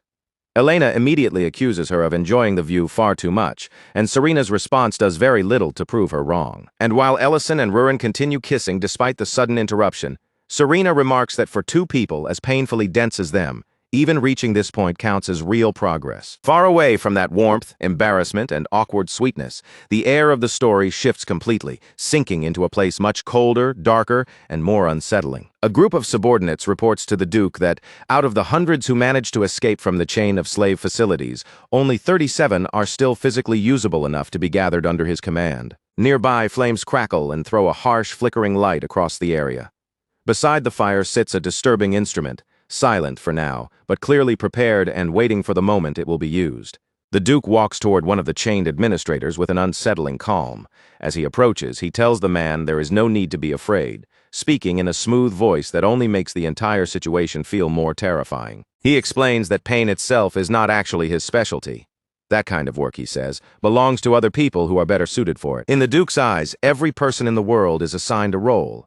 And to him, order can only remain intact when each person fulfills that role exactly as they are supposed to. To abandon that role, to run from the duty placed upon you, is the true offense. And in the Duke's mind, that kind of failure is precisely what deserves punishment. The administrator trembles under the chains and begins apologizing, his fear spilling out in broken words. But the Duke shows no interest in his terror, his regret, or any excuse he tries to offer. A person whose purpose is to enforce rules cannot simply throw those rules aside and then expect mercy when judgment finally arrives. Then the Duke presses the instrument straight into the man's chest. The administrator's body convulses violently as agony erupts through him, tearing a scream from his throat. With that same eerie calm, the Duke says that ordinary cruelty would have no real meaning. So rather than simply hurting the man, he chooses to give him a new role. A diamond is forced into the burned flesh, embedded directly into the wound.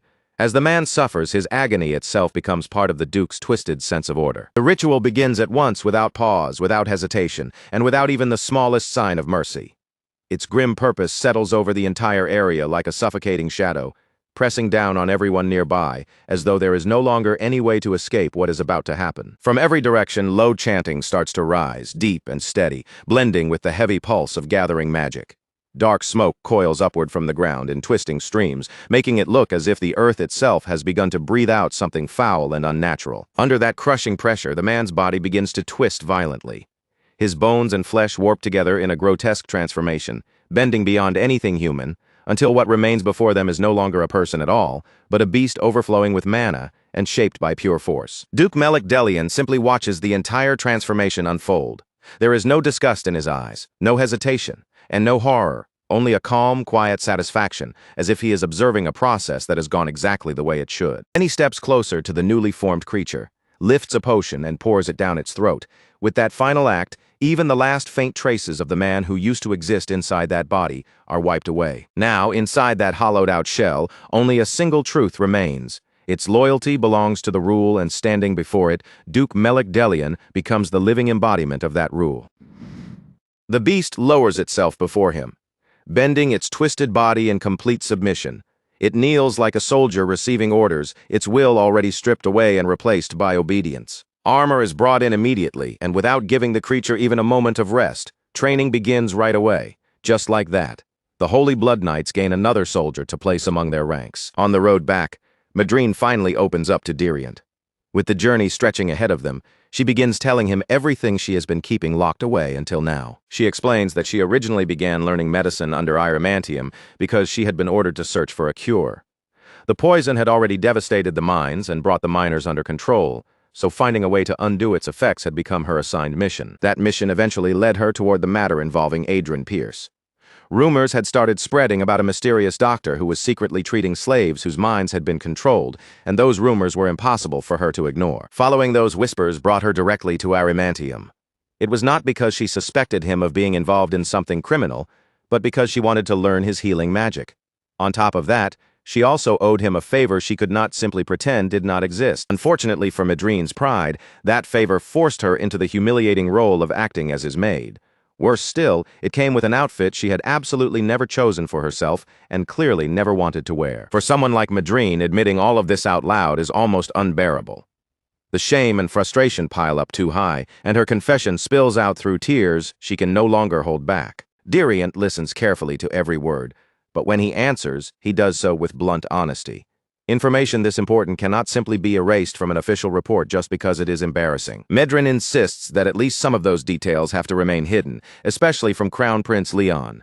Diriant does not promise to bury the truth completely, but he does agree to treat the matter with caution and handle it carefully. When they finally arrive, the soldiers immediately greet Diriant with loud, spirited voices. They salute their deputy commander and celebrate his return from a mission they believe helped protect humanity itself. Diriant shuts that celebration down at once. He reminds them that the entire operation is still confidential and that careless rumors can become far more dangerous than silence. He also confirms that the rescued victims are already being given proper care, support, and guidance. Next, the battalion and company commanders step forward to report. They explain that investigations into the victims' hometowns are already moving ahead, and that assistance has been arranged for those who need help rebuilding their lives. Then Raella speaks up, mentioning that she heard Diriant had been placed in serious danger. In the same breath, she brings up the name Adrian Pierce. Diriant identifies Adrian Pierce as an extremely dangerous person, someone who still requires much deeper investigation. His order is firm and unmistakable. If any of them encounter Adrian Pierce, they are to avoid direct engagement, no matter what. After that warning settles over the group, the conversation naturally turns toward Ellison. The commanders react immediately, their memories flashing back to the impossible scene they witnessed. They remember the earth shaking beneath their feet, a massive facility burning until it collapsed into ash, and the dark night suddenly blazing as bright as day for one terrifying instant. One of them remembers Ellison's 9th class barrier magic, while another recalls the slightly shorter woman who had stood beside him. That woman was Rurin, and the power she gave off had felt almost just as frightening. Her name matches what they had been told during the briefing. Carson begins connecting that incident to Valeron's strange behavior at the restaurant. But before that dangerous thought can go any further, Diriant cuts him off immediately. Their identities are classified. Diriant makes it clear that a few careless words could draw retaliation from powers far beyond what anyone standing there is truly prepared to face. And Diriant clarifies one more point, making sure no one misunderstands Ellison's role. Ellison had not merely assisted with the mission. From the very beginning, he was the one who led it. Afterward, Diriant turns his attention back to Madrine and quietly says that she has changed in a way he never expected. The regrets she carried from the past have shaped her into someone different, someone willing to learn healing magic and endure humiliation without complaint. Medrin cuts him off immediately. Her face tightens, and she tells him to stop right there before he says anything more. Diriant lets the subject go. Instead, he reminds her that official events in the capital are finally resuming after 17 long years, which means they have no choice but to return. Medrin makes one last attempt to convince him to leave certain parts out of the report. But before the conversation can go any deeper, it comes to an end there. Back at the restaurant, the mood is completely different from the heavy tension on the road. Rurin places a perfectly cooked sirloin steak in front of Rhine, and the smile on her face is so bright, open, and obvious that it practically announces her good mood before she says a word. Rian notices it immediately and points it out without any hesitation. Rurin confirms it just as openly, not even trying to pretend she is hiding her happiness. Serena instantly exposes the reason, declaring that Rurin finally got her first kiss from Ellison.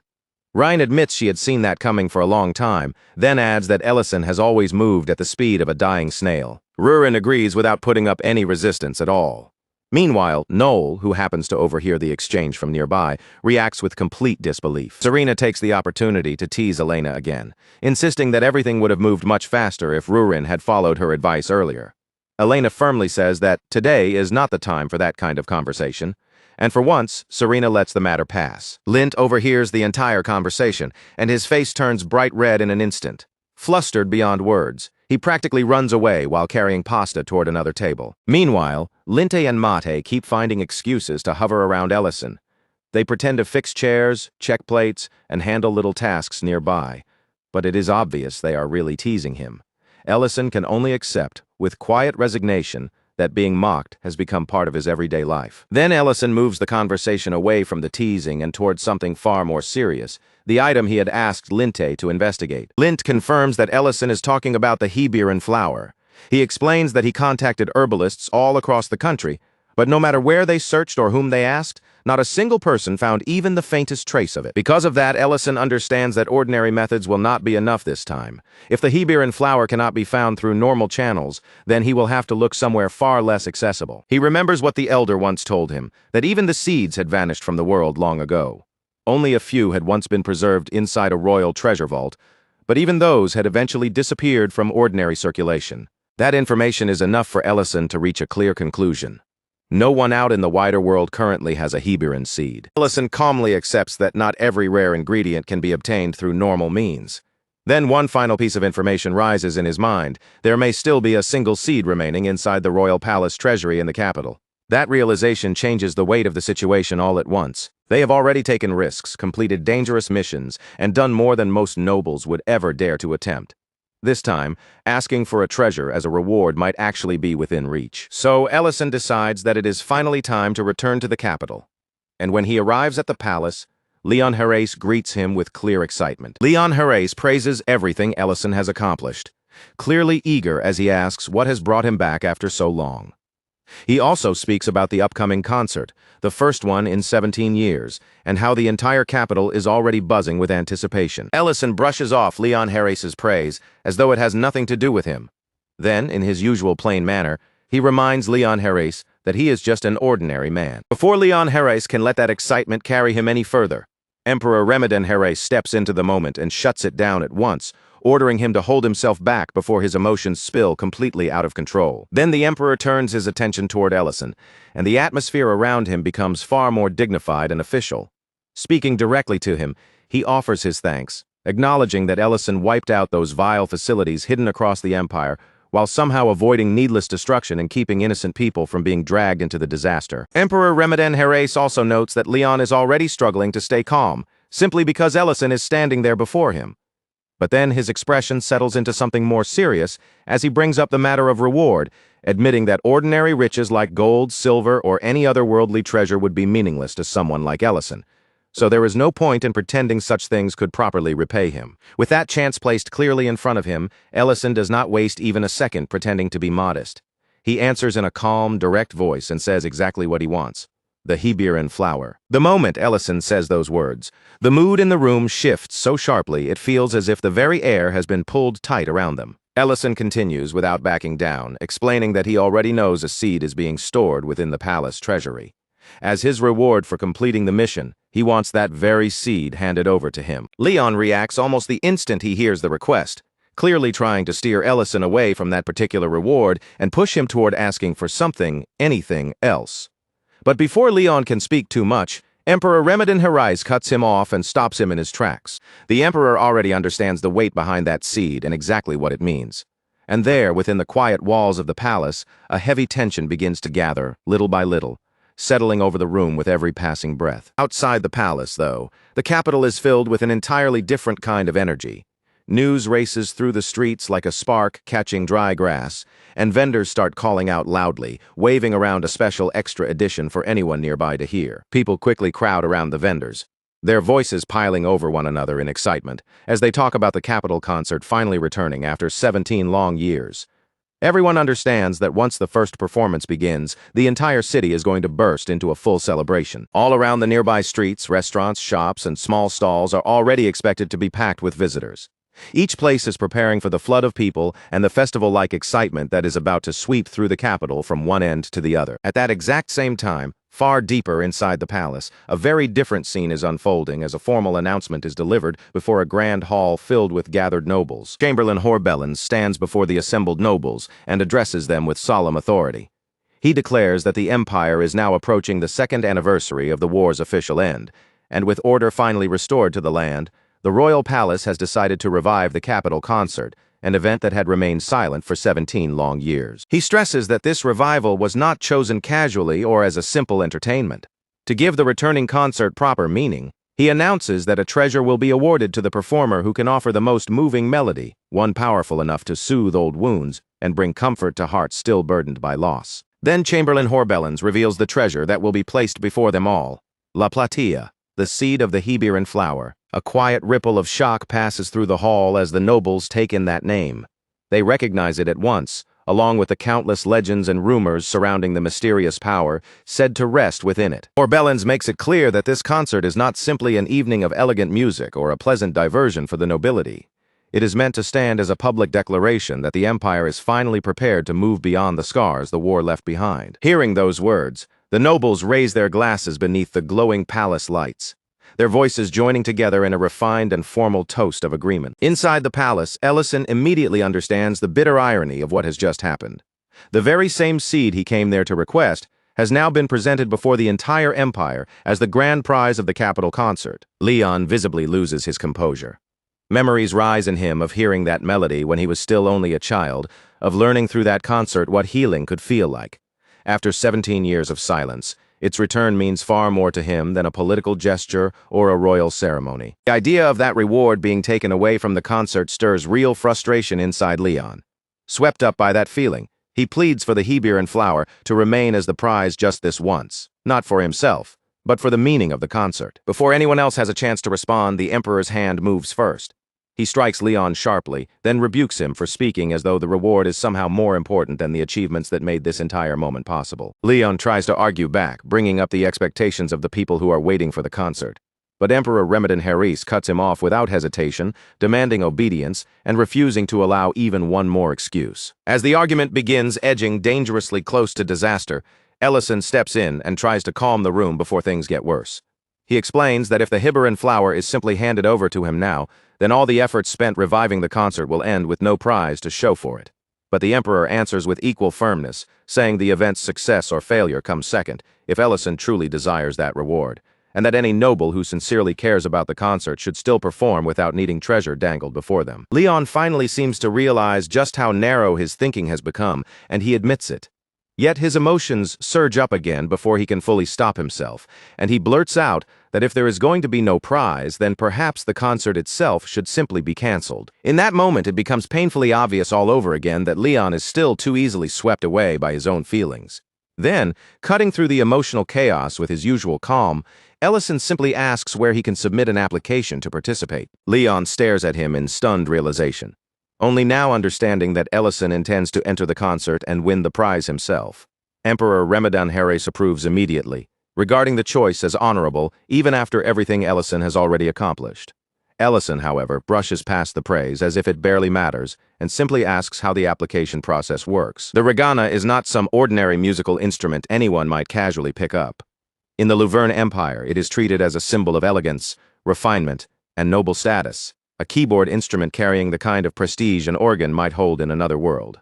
Its place in noble culture runs so deep that many nobles honestly believe a person who does not understand the sound of the regana is hardly worth having a proper conversation with. So naturally, the capital concert has always centered around the regana and the powerful emotions its music can pull from everyone listening. Now, Ellison and Rurin are standing before one of those instruments. Rurin looks it over with open curiosity, studying its shape and presence, while Ellison explains that it is a used regana, the same kind of instrument she once saw inside a lord's manor. That reminder makes Ellison realize he still has not properly explained the whole plan to her, so he finally lays everything out, telling her that he wants the Heberan flower seed, and now the only path left to obtain it is to win the concert. He explains that he needs the flower because he wants to hear the Dragon Lord's true voice. That desire comes from a feeling he has carried for a long time, the sense that the Dragon Lord never truly seemed like the kind of being who would start a war for no reason at all. Rurin grasps the situation right away. The real goal is the seed, and the concert has simply become the battlefield standing between them and that prize. But there is one massive obstacle in their way. According to tradition, only women are allowed to perform in the concert. Leon even brings up gender transformation magic as a possible way around the rule, which does absolutely nothing to make Ellison feel better. And as if that were not troublesome enough, Ellison himself cannot play the regana at all. That leaves Ellison with only one real option, placing his trust in Rurin. He tells her that dragons are naturally gifted beings, especially once they have reached adulthood. Their race is said to master art, culture, and refined skills with almost absurd ease. as though talent itself naturally bends in their favor the moment they decide to learn something. If that reputation is actually true, then an instrument like the regana should come naturally to Rurin the very moment her fingers touch it. Rurin accepts his reasoning without the slightest hesitation. She sits down in front of the instrument, places herself before the keys, and immediately proves him right by playing with smooth confidence, steady control, and a natural sense of command. Elsewhere at the barn, Miltane walks up to Ment and very deliberately draws attention to her hair, clearly hoping he will notice the change and give her exactly the kind of reaction she wants. Ment gives her that response, telling her that it suits her well. Miltane complains that he could have just said he wanted to see it in the first place, then adds with obvious reluctance that cutting it already feels like a waste. Since Miltane has already gone out of her way to do something for him, she decides it is only fair that she ask for one small favor in return. When Ment silently signals that he is willing to accept, Miltane finally reveals what she wants from him. She wants to trim his beard. But before that quiet moment between them can continue any further, the Rurons suddenly fall into panic all at once. Loud, chaotic sounds erupt throughout the barn, breaking the calm apart. Then in the very next instant, the sky itself begins crackling with electricity. The atmosphere changes violently, as if danger has flooded straight into the air around them before anyone can even understand what is happening. Back at the restaurant, the mood is much quieter, wrapped in a fragile calm. But that stillness does not last for long. Rurin finishes playing the regana and turns her eyes toward Ellison, silently waiting for him to respond to the performance he has just heard. But instead of praising her playing, Ellison's expression tightens and a sense of something being wrong begins to settle heavily over him. In that instant, a sinking certainty takes hold inside him. His first plan is not going to be enough. Far away from the tension beginning to gather around the concert, the Drake family is spending a quiet evening together around the dinner table. The atmosphere is gentle and warm, carrying the soft peace of a family that has only just started to recover the comfort they once lost. Diren eats with a little too much carelessness, and both Verna Drake and Ryden Drake gently correct him for it. But even as they scold him, their eyes do not look truly angry, because both of them can see how much better Diren has been doing lately, and that small improvement makes the whole table feel a little softer. For a short while, their dinner continues in that peaceful rhythm, with the warmth of an ordinary family meal surrounding them. But as the conversation goes on, it eventually drifts toward the newest rumors and announcements spreading through the capital. Diren brings up the news that the capital concert is finally being reopened, his voice bright and eager as he talks about it. Then he suggests that the three of them should go together and watch the performance as a family. Ryden points out that Verna herself used to be an exceptional regana player, and he adds that he had already heard about the event as well. He turns the question toward her and asks what she thinks.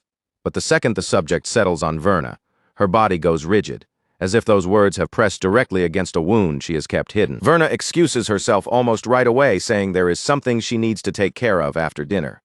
With only a brief apology left behind, she rises from her seat and steps away from the table before either Ryden or Diren can say anything to stop her. Even when dessert is later brought out, Verna still does not return to sit with them.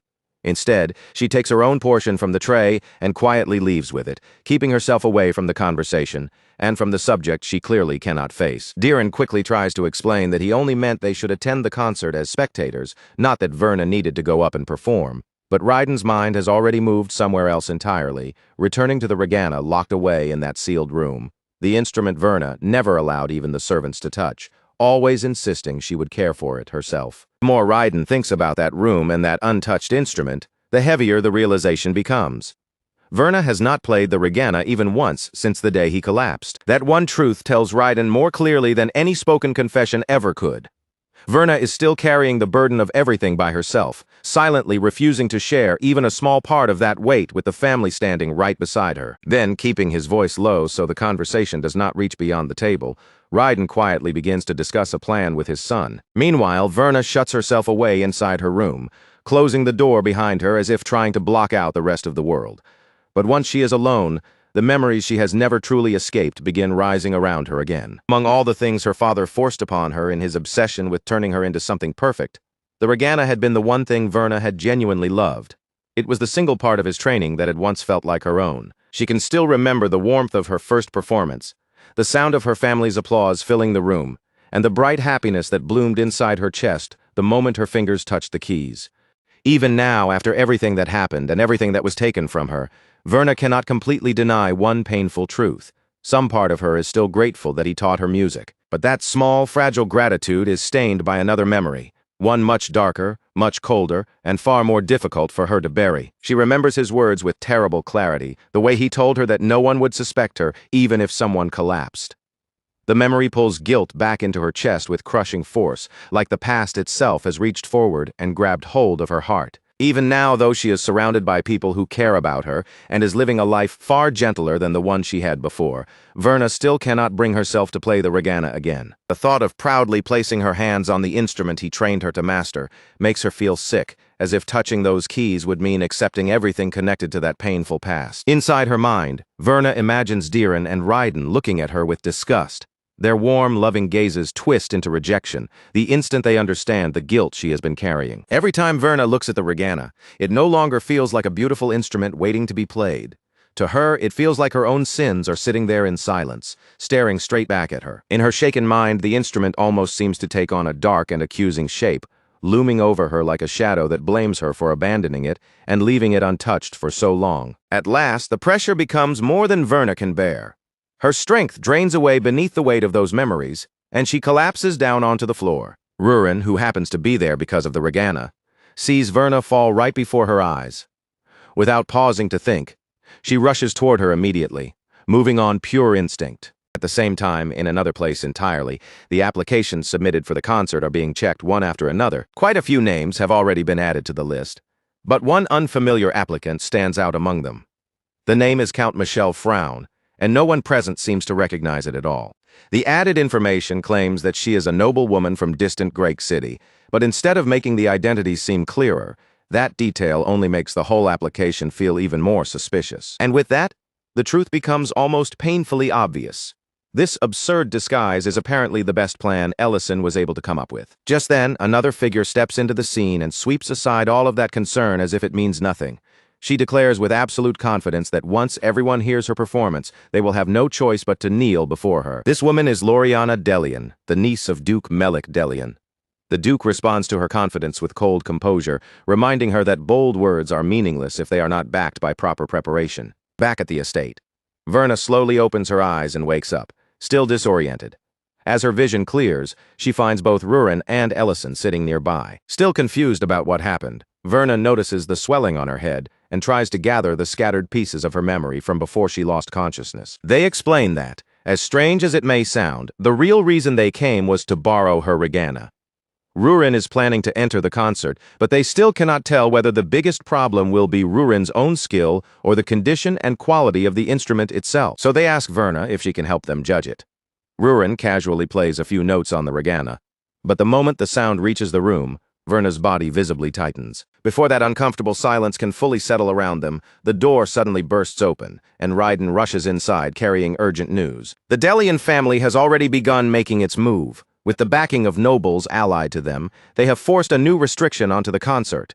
Any family with no previous record of participation must now pass preliminary rounds in their own territory before being allowed to compete in the capital. In a single moment, the situation grows much darker, and the already difficult path toward the Heberan flower becomes even more tangled and complicated. And yet Rurin keeps playing as though the news has not disturbed her at all.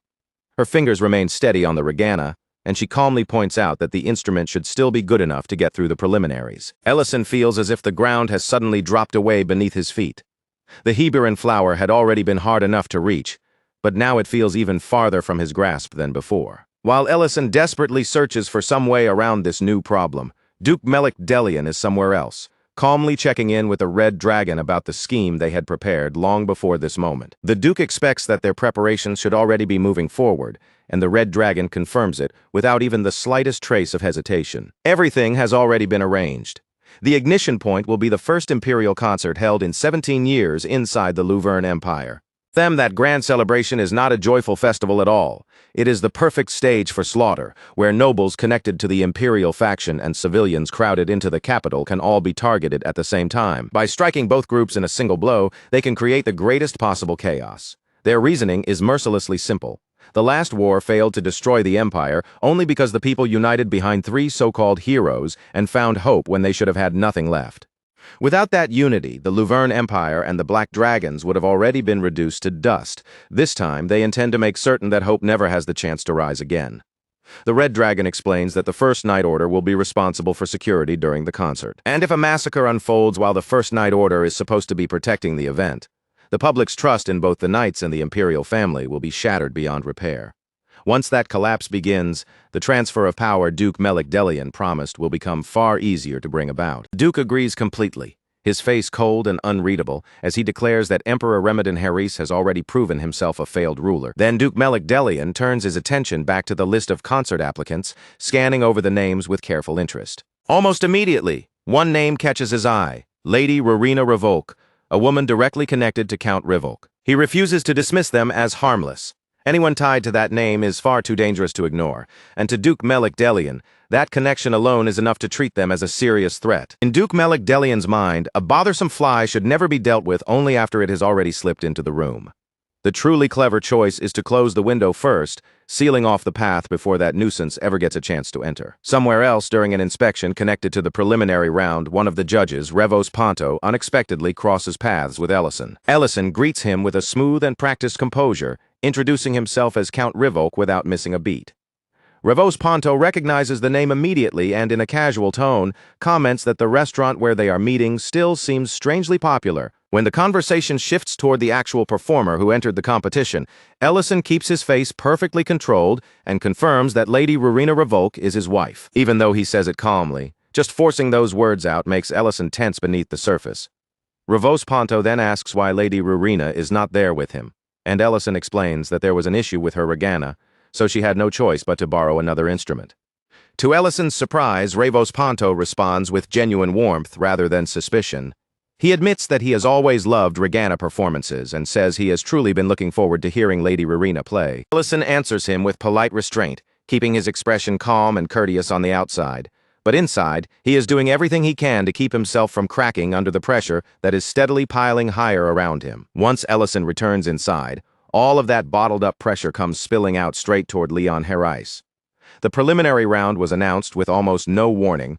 Rurin has barely had any time to practice, and now the entire situation is moving much too fast for comfort. Leon explains that Duke Melik faction has been meddling over and over again, leaving them almost no space to protest, delay things, or push back properly.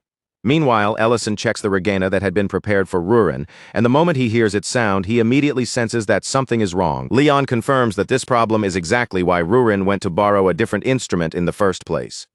But that only creates another worry, because now they have to wonder whether the replacement can truly be trusted, especially after learning it had been sitting untouched under layers of dust. Before the tension in the room can tighten any further, someone arrives at just the right moment, as if stepping in specifically to address that very concern. The instant Ellison sees who has appeared, his entire body goes still, and he freezes right where he stands. Back at the estate, Verna Grake is carefully working over the borrowed regana, cleaning away the dust with focused attention, while Rurin stands close by and watches her every movement. Rurin notices the dust still clinging to the instrument and bluntly asks how long it has been left abandoned in such a state. Verna quickly apologizes, then insists in a hurried voice that even if it looks neglected, the regana itself still functions perfectly well. Rurin, however, is not the kind of person to be satisfied by reassurance alone. Without softening her tone, she tells Verna to prove it by playing. Verna hesitates at once, visibly shaken by the request as the weight of it settles over her. But Rurin does not step back or let the issue quietly pass. If they are going to rely on this instrument during such an important performance, then they need a real answer. Simple words of comfort are not enough when the entire plan could depend on the sound of that regana. So Verna finally lowers herself in front of the instrument, places her hands above the keys, and after a moment of silent tension, begins to play. Outside, the melody drifts across the estate grounds, soft enough to float through the air, yet beautiful enough to stop the guards in their tracks. The sound is warm, elegant, and so painfully graceful that they cannot help but listen. Some of the guards recognize the quality of the performance almost immediately, and in that same instant, they understand exactly who must be seated in front of the regana. Verna's performance is flawless from the first note to the last, every sound flowing with a grace and polish that time has not managed to dull. And when the final note finally fades into silence, Rurin gives her judgment in a calm and steady voice.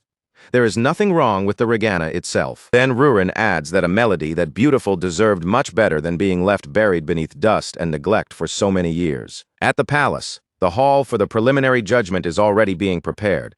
the space taking on the tense atmosphere of an official evaluation. A modest stage waits in the center of the room, set directly beneath the sharp gazes of the judges, who will decide which performers are worthy of moving forward. Revos Ponto notices that another judge has joined them, and his surprise is obvious when he realizes the man standing there is none other than Porgo Tamuran himself. Porgo Tamuran explains that he has no intention of allowing random mediocrities to slip into the Capitol concert.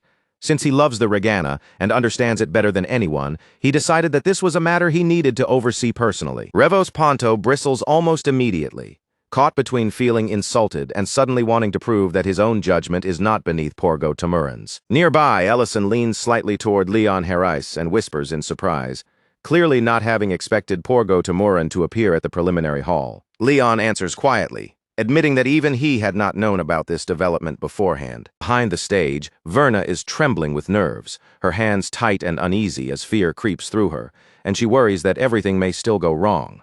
Rurin tries to reassure her, though she does it in the strangest and most Rurin-like way possible. He repeats the exact hand movements Verna used earlier on the regana, showing without hesitation that she has memorized the entire first half of Verna's performance, after watching it only a single time. Rurin explains that, with sharp observation and complete concentration, something like that is perfectly possible for her. Then, carrying that unusual confidence with her, Rurin steps out from backstage and walks onto the stage. The performance begins, and the very first notes slice through the hall in a harsh, jagged sound so rough that everyone nearby freezes in discomfort. The twisted harmony feels so wrong that even the people waiting behind the doors seem to hold their breath. The judges visibly recoil, and Ellison lowers his head, already knowing exactly how dreadful it sounds to anyone listening. Even so, Rurin does not stop, does not flinch, and does not retreat from the instrument. She pours everything she has into the performance, pressing onward through every sharp, broken note until she finally reaches the end and lets the last sound fall away. The instant the music ends, Revos Ponto explodes in outrage. He calls the performance an insult to the regana itself and demands that Rurin be disqualified immediately. Then Porgo Tamuran begins to clap, and to everyone's complete shock, there are actual tears gathering in his eyes. With deep emotion in his voice, he declares that the performance was perfect. Revos Ponto can barely process what he has just heard, his face stiffening as disbelief takes over completely. Porgo Tamuran calmly explains that the piece depends on brutal precision, an extreme staccato style from the Southern Rumble Kingdom that demands absurdly delicate timing and almost impossible control. Leon Herais recognizes it right away as well, recalling the technique from his time studying abroad. To him, that strange and jagged sound carries the memory of an entire country, while Revos Ponto is left standing there completely lost. Porgo Tamuran turns his disappointment directly toward Revos Ponto, pointing out that someone who claimed to possess such deep expertise in the regana still failed to recognize a technique so rare, refined, and difficult. Revos Ponto's face flushes red with humiliation as the realization hits him. He is the only one in the room who completely missed the meaning behind the performance. Then Ellison casually adds, as if the explanation is perfectly natural, that his wife happens to come from the Rumble Kingdom. At that point, every part of the story fits together so neatly that no one has any clear way to challenge it.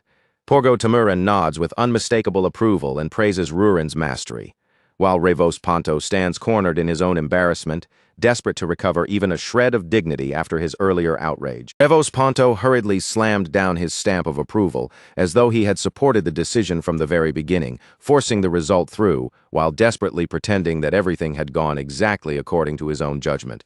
Up on the stage, Rurin simply stood there without moving, her eyes drifting around the hall in total confusion.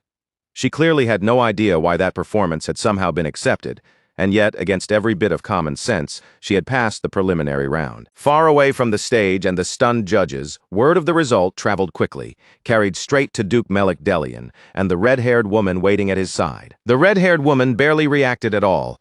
Her expression remained calm, almost pleased, as a faint knowing smile touched her lips. She simply said that the door had finally opened, and now all they needed to do was watch closely to see what move would come next. After the preliminary round finally ended, Ellison turned toward Rurin with disbelief still written across his face. Somehow, in a way that made almost no sense at all, they had managed to stumble past the first obstacle and survive the opening hurdle. But they could not keep depending on a borrowed regana every time something went wrong. Sooner or later, they had to uncover the real reason the sound had warped so badly in the first place. Porgo Tamuran stepped forward with a grave expression, admitting that he could smooth things over this time, but once they reached the capital, that explanation would no longer be enough.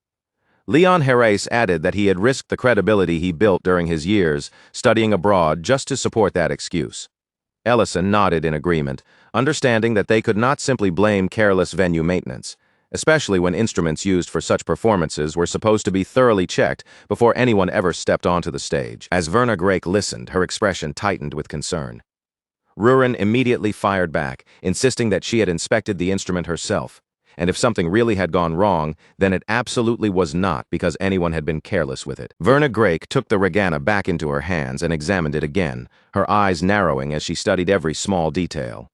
After a quiet pause, she placed her fingers on the keys and began to play, and this time the melody came out smooth, clean, and perfectly free of distortion. Porgo Tamuran's eyes widened in clear shock. After what they had just heard on stage, there was no reason this same instrument should suddenly be producing such a normal, beautiful sound. Leon Herrés began to suspect that the problem was not simply the instrument itself, but the person holding it. Verna Grake gestured for Ellison to come closer so she could explain properly.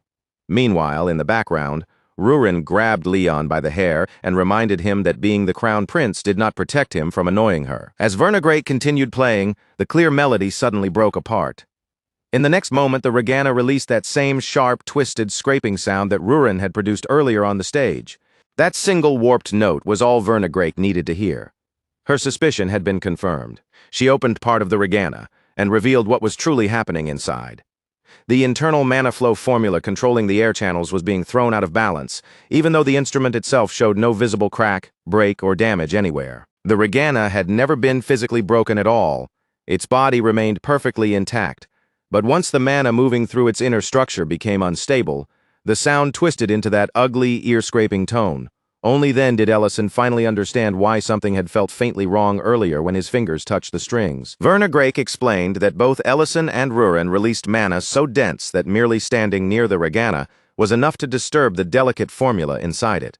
Ellison's presence alone was already overwhelming, but the fact that Rurin's mana had grown powerful enough to cause the same reaction made the mystery even harder to ignore. Rurin decided she had listened to enough of the complicated explanation and immediately cut straight to the only conclusion that mattered. Verna Grake was coming with them to the capital. Verna looked startled by the sudden decision, but Rurin explained it as though it were perfectly obvious. No one understood the regana's inner structure better than Verna now, which made her the ideal person to help keep the mana flow stable during the trip. On top of that, Rurin still wanted to learn more songs along the way. Verna Grake finally agreed, though she weakly mentioned the meetings and responsibilities she was supposed to handle. Rurin brushed those worries aside without hesitation, saying that walking forward together sounded much better than being dragged along alone. From the doorway, Dion quietly heard the entire exchange. He turned toward Diron Grake and softly told him that his mother was going to the capital. A deep, almost aching sense of relief washed over Diron, because this was a step he had never been able to make her take by himself. Later, in the capital of the Luverne Empire, the great city was already overflowing with noise, movement, and life. Even before the official opening had begun, crowds filled the streets from end to end, while the First Night Order secured every visible road, corner, and passage. Commander Diriant ordered his knights to stay alert and keep their eyes open at all times, leaving no gap in their guard. Raella answered with calm confidence, ready to carry out his command without hesitation. Not long afterward, the Emperor's arrival was announced, and the attention of the entire crowd immediately shifted toward the approaching imperial procession. Emperor Ramadan Herrés greeted the people with warmth, looking across the lively streets with clear satisfaction. Seeing the capital so full of energy, he remarked that bringing the concert back after 17 long years had clearly been the right decision. Even though the official opening ceremony was still several days away, so many visitors had already poured into the city that the capital had been forced to prepare several early festival events. The emperor said he hoped everyone would enjoy the celebration they had waited so long to see, and the crowd answered with cheers loud enough to shake the streets. Serena stood there staring at the packed streets, her eyes widening as she took in the endless stream of people, the colorful stalls, the hanging banners, and the constant roar of excitement all around her. Elena asked Serena if she had ever seen a concert before, and Serena admitted that under normal circumstances, she would not have cared enough about a human event to stay awake for it unless someone had dragged her there. Rain pointed toward the Emperor, while Creston muttered something ridiculous about resisting the system, only for his wife to smack him immediately and tell him not to spout nonsense in public. Before long, Elena's attention was caught by the rows of food stalls lining the street, and she suggested they head over together to look around. They stopped in front of one stall selling stir-fried grilled noodles. where hot food sizzled loudly in the pan, and a sign nearby clearly listed the price at 900 runes. Serena took one bite, and her reaction came instantly. Her face brightened with surprise as she praised the flavor without holding back, while Elena laughed and admitted that this one dish alone might have made the entire trip worthwhile. Ken commented that food stalls like these seemed to be growing popular everywhere lately. His wife added that the trend had apparently begun in Dronzer before spreading all the way into the capital. Then Ken pointed toward another stall nearby, one surrounded by a line so long it almost looked absurd. Customers shouted their orders over one another, bought several portions at once, and carried them away as if they were afraid the food might sell out before they returned. That unbelievably busy stall belonged to none other than Ellison. Ellison stood behind the counter, his hands moving quickly and smoothly as he prepared each order with the practiced rhythm of someone who had done this countless times before. He sold Hodiak one after another without slowing down, while repeatedly warning every customer that the syrup inside was still dangerously hot and could burn them if they bit into it carelessly. Rian recognized Ellison's voice almost immediately and pushed his way through the thick crowd. When he finally reached the front of the stall, he stared in disbelief, completely stunned to find Ellison working in the capital like an ordinary street vendor. At that same time, inside the hall, another woman was performing on the regana, but Loriana Delian barely bothered to listen before dismissing the entire performance as dull and not even worth her interest. Duke Melik Delian answered her with no amusement in his voice, reminding her that this was not some casual little stage. Certain people absolutely could not be allowed to reach Eladia through this concert, which made Loriana's victory more important than ever. He ordered Loriana Delian to keep her eyes open and watch carefully for any competitor who looked even remotely worthy of attention. Loriana accepted the task with absolute confidence, fully convinced that no one present could possibly rival her. Duke Melik Delian, however, made it clear that she must not treat this lightly, and Loriana assured him that she was prepared to use whatever methods became necessary. In Loriana Delian's mind, she was not merely one small part of the plan. She was the plan itself, and the trust her father placed in her only sharpened that belief, making her confidence even more unshakable. As far as Loriana Delian was concerned, there was not a single person in the entire empire who could surpass her skill on the regana. Even so, the weight of that pressure suddenly left her craving something sweet. A rich and tempting aroma drifted in from the food stalls outside, warm and sweet enough to pull her attention away from the hall and everything happening inside it. Drawn in by that scent, Loriana Delian headed straight toward the stalls without the slightest hesitation. She looked visibly irritated by the thick crowd pressing around her, yet she still demanded the best dish available with the attitude of someone who expected the entire street to serve her. Her father warned her against eating street food, but Loriana dismissed the warning immediately, insisting that nobles ought to understand common culture as well. Ryan and Creston watched in stunned disbelief as Ellison calmly served her a Hodiak. Loriana Delian studied the Hodiak with open curiosity, admitting that she had never seen anything quite like it before, though the smell was undeniably appealing. Ellison warned her again that the syrup inside was extremely hot. Loriana bit into it anyway, and the instant the molten syrup touched her tongue, she burned herself, her face twisted with outrage as she reacted sharply to the sudden burst of pain. Ellison moved on pure reflex, quickly handing her a cloth and wiping the sticky syrup from her lips before she could make the situation even worse for herself. Ellison quickly explained that the filling inside the Hodiak could stay dangerously hot even after the outer layer had cooled enough to touch.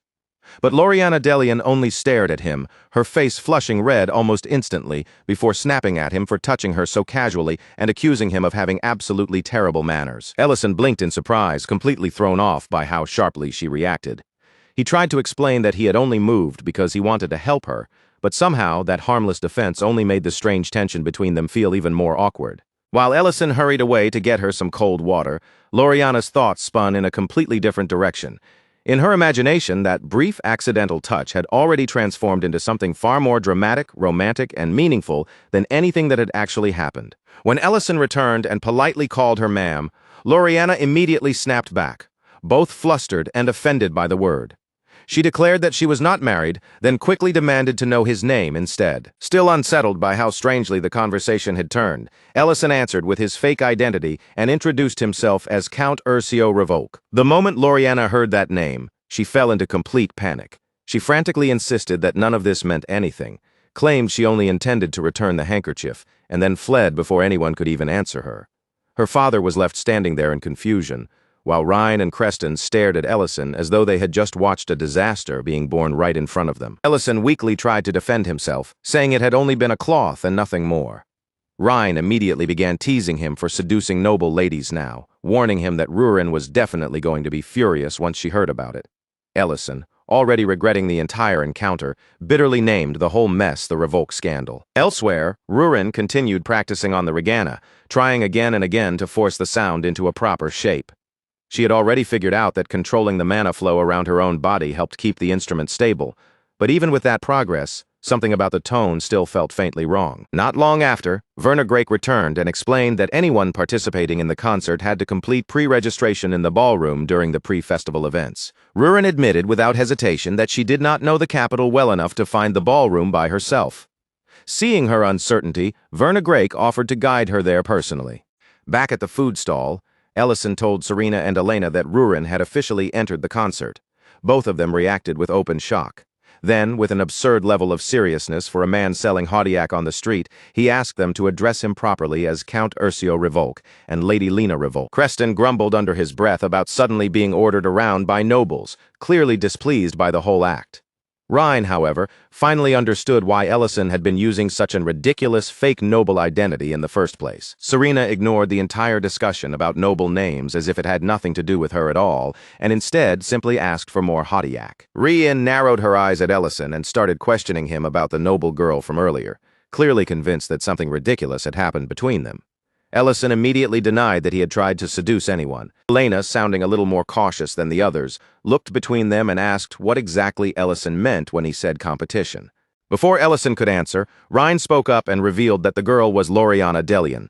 She explained that Loriana was one of the highest-ranked regana performers alive, famous enough to tour across entire regions, and widely regarded as the best performer in the Empire. Ellison corrected that claim almost immediately, his tone making it clear that Rhine's answer was not entirely accurate. According to Ellison, the last true winner before the war had not been Loriana at all.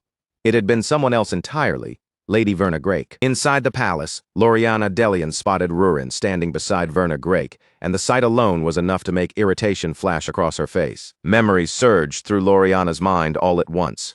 Werner's victory at the last recital, the humiliation she had suffered back in Dedran, and the bitter taste of defeat that still burned inside her even after so many years. Her expression hardened on the spot, and without bothering to confirm anything, Loriana immediately assumed that Werner Grake must have entered the concert as a participant as well. Werner Grake calmly corrected her misunderstanding, explaining that she was not taking part in the competition. Then, without trying to provoke her or stay any longer, Werner turned as if she intended to leave. That should have ended the situation right there. But to Loriana, Werner's calm refusal somehow made the insult feel even sharper. To Loriana, Werner refusing to compete felt even more humiliating than if she had challenged her outright. Her fingers tightened around the stick in her hand until it trembled slightly, because her pride still remembered that old defeat far too vividly. At that moment, Ellison arrived after hearing rumors about an impressive performance. Wanting to check on Rurin, he stepped into the palace without realizing what kind of tense atmosphere had already formed there. He walked straight into the charged scene without the slightest idea of just how bad things had already become between the women standing in front of him. As soon as Rurin noticed him, she called out to him right away. Werner Grake then addressed him formally as Count Revoke, and Loriana caught that noble title the instant it left Werner's mouth. The moment Loriana realized that Ellison was supposedly a noble, something in her gaze changed, as though she had suddenly started seeing him in a completely different light. Ellison recognized her as the Haudiac customer from earlier and casually referred to her that way. As if the whole embarrassing incident meant nothing at all, that reminder only made Loriana's mood turn even worse. Loriana rejected the title immediately, her pride refusing to let him define her by a street food accident. Watching how easily Ellison spoke with Werner Grake and Rurin clearly irritated Loriana. Then Ellison brought up Werner's old recital victory, and Werner quietly replied that she had only been a child at the time. That calm, modest answer made Loriana's jealousy sharpen almost instantly, turning her irritation into something much more intense. Without warning, Loriana tried to force a duel into existence, demanding that Werner Grake enter the recital and face her properly. Then she made the situation even more absurd by staking Ellison on the result, declaring that if Werner lost, she would have to leave him behind. Ellison and Werner both froze at the ridiculous demand, while Rurin's anger exploded on the spot. Rurin looked ready to attack then and there, and Ellison had to stop her immediately, reminding her that causing trouble now could get her removed from the concert entirely. Werner Grake quickly cleared up the misunderstanding, revealing without hesitation that she was already married and properly introducing herself as Werner Grake. The instant Loriana heard that Werner was married, Her emotions flipped in a completely different direction. In her mind, Ellison had suddenly become available, and the entire situation took on a new meaning. Before the madness could spiral any further out of control, Duke Delian arrived and crushed the whole exchange beneath his cold contempt. He mocked Ellison openly, belittling him for abandoning the person he used to be and treating the life he had now as something unworthy of respect. Then Duke Delian made it brutally clear that a stage like this, with all its authority, prestige, and influence, was far beyond Ellison's reach. After saying that, he took Loriana with him and left, forcefully ending the confrontation before anyone else could drag it out any further. Only after Duke Delian disappeared from view did Verna Drake begin to tremble visibly, finally understanding exactly who she had just been speaking to. Ellison steadied her before fear could completely take hold, and then, refusing to let the chance slip away, urgently asked her to enter the recital. He admitted plainly that he needed her help for something important. Verna Drake hesitated, her eyes wavering as the request sank in, because she remembered all too clearly that she had already walked away from the Regana once before. Rurin, still furious over what had just happened, cut sharply into the conversation and snapped that Loriana had actually dared to treat Verna as if she could simply give up Ellison as part of some wager.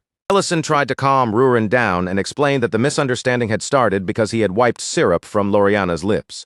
Rurin repeated that detail in total disbelief, and hearing it spoken aloud only made her anger flare up all over again. Elsewhere, Loriana finished eating the hodiak she had taken from Ellison's stall. After swallowing the final bite, she quietly admitted to herself that it actually tasted much better once the syrup inside had cooled a little. But even that sweetness was not enough to calm her completely, because her thoughts were still tangled into a restless, confusing mess. The fact that Verna Drake was already married only twisted Loriana's frustration into something even more complicated. Before Loriana could sink any deeper into those chaotic thoughts, her mother suddenly appeared in front of her. Before Loriana Delian could even bring another bite to her mouth, Lucienne Delian suddenly reached in and snatched the food straight from her hands.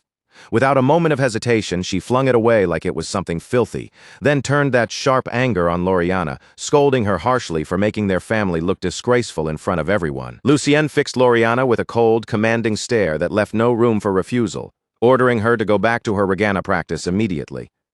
Loriana lowered her head and did exactly as she was told, quietly accepting the command without a single word of protest, though the obedience on her face was only something she wore on the outside. Meanwhile, things shifted back to Ellison and Rurin, where Rurin wasted no time pouring all of her bottled-up irritation directly onto him.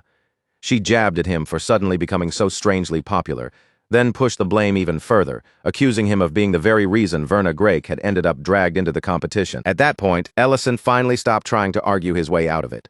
His shoulders seemed to lose their strength, his expression turning tired and defeated, like a man who already understood he had no chance of winning this conversation.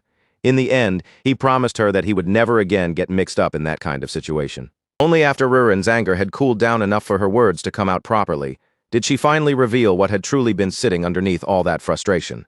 Beneath the complaints and irritation, there was one thing that mattered to her more than anything else. Rurin had been practicing with everything she had, pushing herself as hard as she possibly could.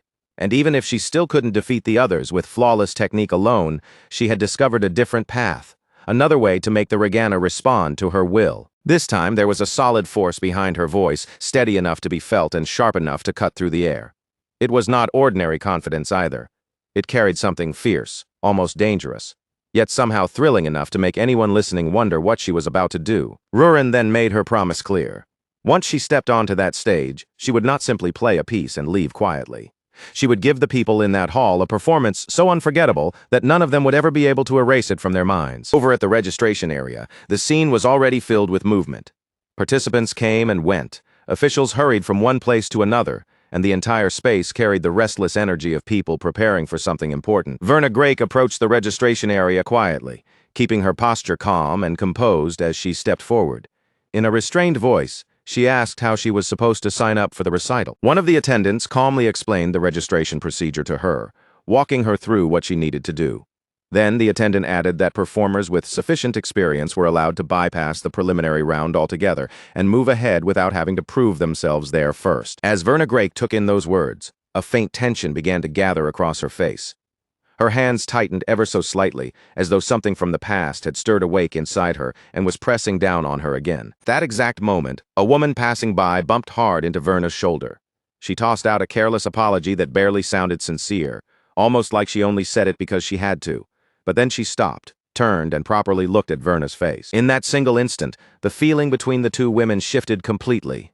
What had seemed like a random little collision suddenly became something much heavier. Recognition flashed sharply through the woman's eyes, and it did not stay as simple surprise for long. Almost immediately, that look twisted into open hostility, cold and unmistakable. Without giving Verna Grake any chance to react, the woman struck out at her, knocking her down as she sneered with cruel satisfaction. Then, in front of everyone nearby, she exposed Verna as Count Dedren's daughter. With that one accusation, the past came rushing back into the present like a wound being ripped open. Old hatred flooded the air around them, turning the entire space poisonous before Verna could even gather herself enough to answer. The woman standing there in front of Verna was none other than Lucienne Delian. Lucienne reached out and seized Verna Grake by the face, forcing her to look directly into her eyes. With brutal clarity, she made it known that someone like Verna had no right to stand among the performers or take part in this competition. But before Lucienne could push the humiliation any further, a strong hand suddenly tore her grip away. Ryden Grake stepped in between them without hesitation, openly condemning what she had done. His words made it clear that being jealous of his wife's talent did not give Lucienne the right to disgrace her in public or try to sabotage her. The moment Verna Grake realized that Ryden was standing there, she froze in place. Her eyes still held the fear and shock from the attack, as if her body had not yet caught up with the fact that someone had come to her defense. Ryden Grake did not hesitate for even a heartbeat. He called Lucienne's behavior disgraceful, and his firm voice cut cleanly through the murmurs and whispers already beginning to rise around them. Lucienne immediately snapped back at him, demanding to know what authority he thought he had to speak to her in such a way. But before her anger could swell any further, Yahello also stepped forward, placing herself into the confrontation. In a calm, almost emotionless voice, Yahello reminded everyone there that violence was forbidden during the event. She also made it clear that even nobles were not above the rules, because the First Night Order still held authority in this place. Lucienne forced her fury behind a thin, sarcastic smile, her expression sharp enough to cut.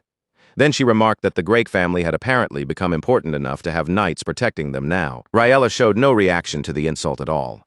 She simply accepted it in silence, letting Lucienne's words slide past her as if they were nothing more than dust drifting through the air. Even as she was forced to back down, Lucienne still refused to leave quietly. She threw out one final warning, telling Verna Grake that if she ignored her words and entered the recital anyway, she would regret that choice for the rest of her life. Ryden Grake shut that threat down on the spot.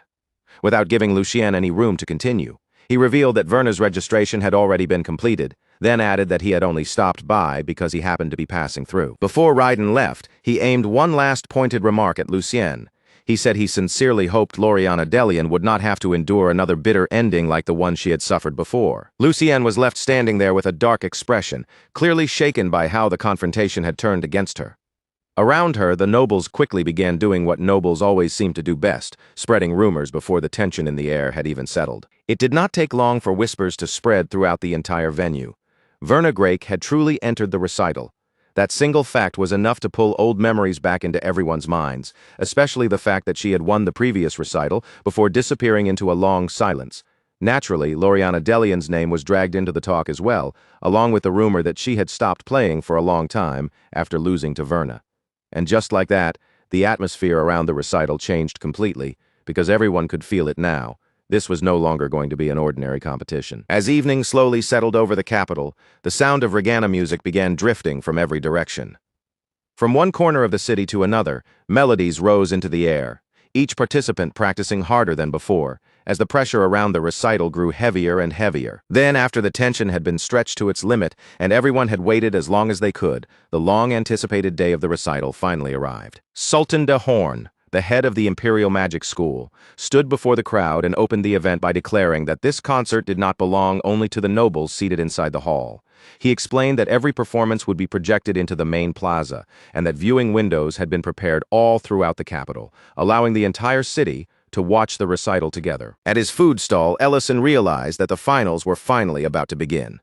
With that thought settling in, he started getting himself ready to leave the stall behind and make his way over to the venue. As he prepared to head out, Ellison found himself wondering what kind of monsters were waiting on that stage. Not literal monsters, of course, but terrifying talents in the artistic sense. The very first finalist made the answer obvious almost right away. From the opening moments, it was clear that the final round existed on an entirely different level from everything that had come before it. Even from the audience seats, the performance felt worlds beyond the preliminary round. Every note came out smooth, powerful, and polished, carrying a level of control that made it impossible to compare with the earlier stages. Each movement from the performer carried the weight of long discipline. It was the kind of skill that could only be built through years of practice, countless repetitions, and relentless effort that most people would never even see. Emperor Ramadan Harais commented on the tremendous amount of work hidden behind every piece, recognizing the effort that supported each performance. Porgo Timurin, however, answered in a cold tone, making it clear that he still planned to judge every contestant without the slightest trace of mercy. Lucien Delian sat beside Duke Melik Delian and casually remarked that the standard on the first day seemed rather low. Duke Melik Delian immediately corrected her, explaining that the truly dangerous performers were usually saved for the later stages, where the competition would become far more serious. After praising the performance that had just ended, the host smoothly shifted the audience's focus toward the next contestant, guiding every eye in the hall toward the stage once again. The name announced next was Lady Rurina Revolk, a contestant entering the recital for the very first time.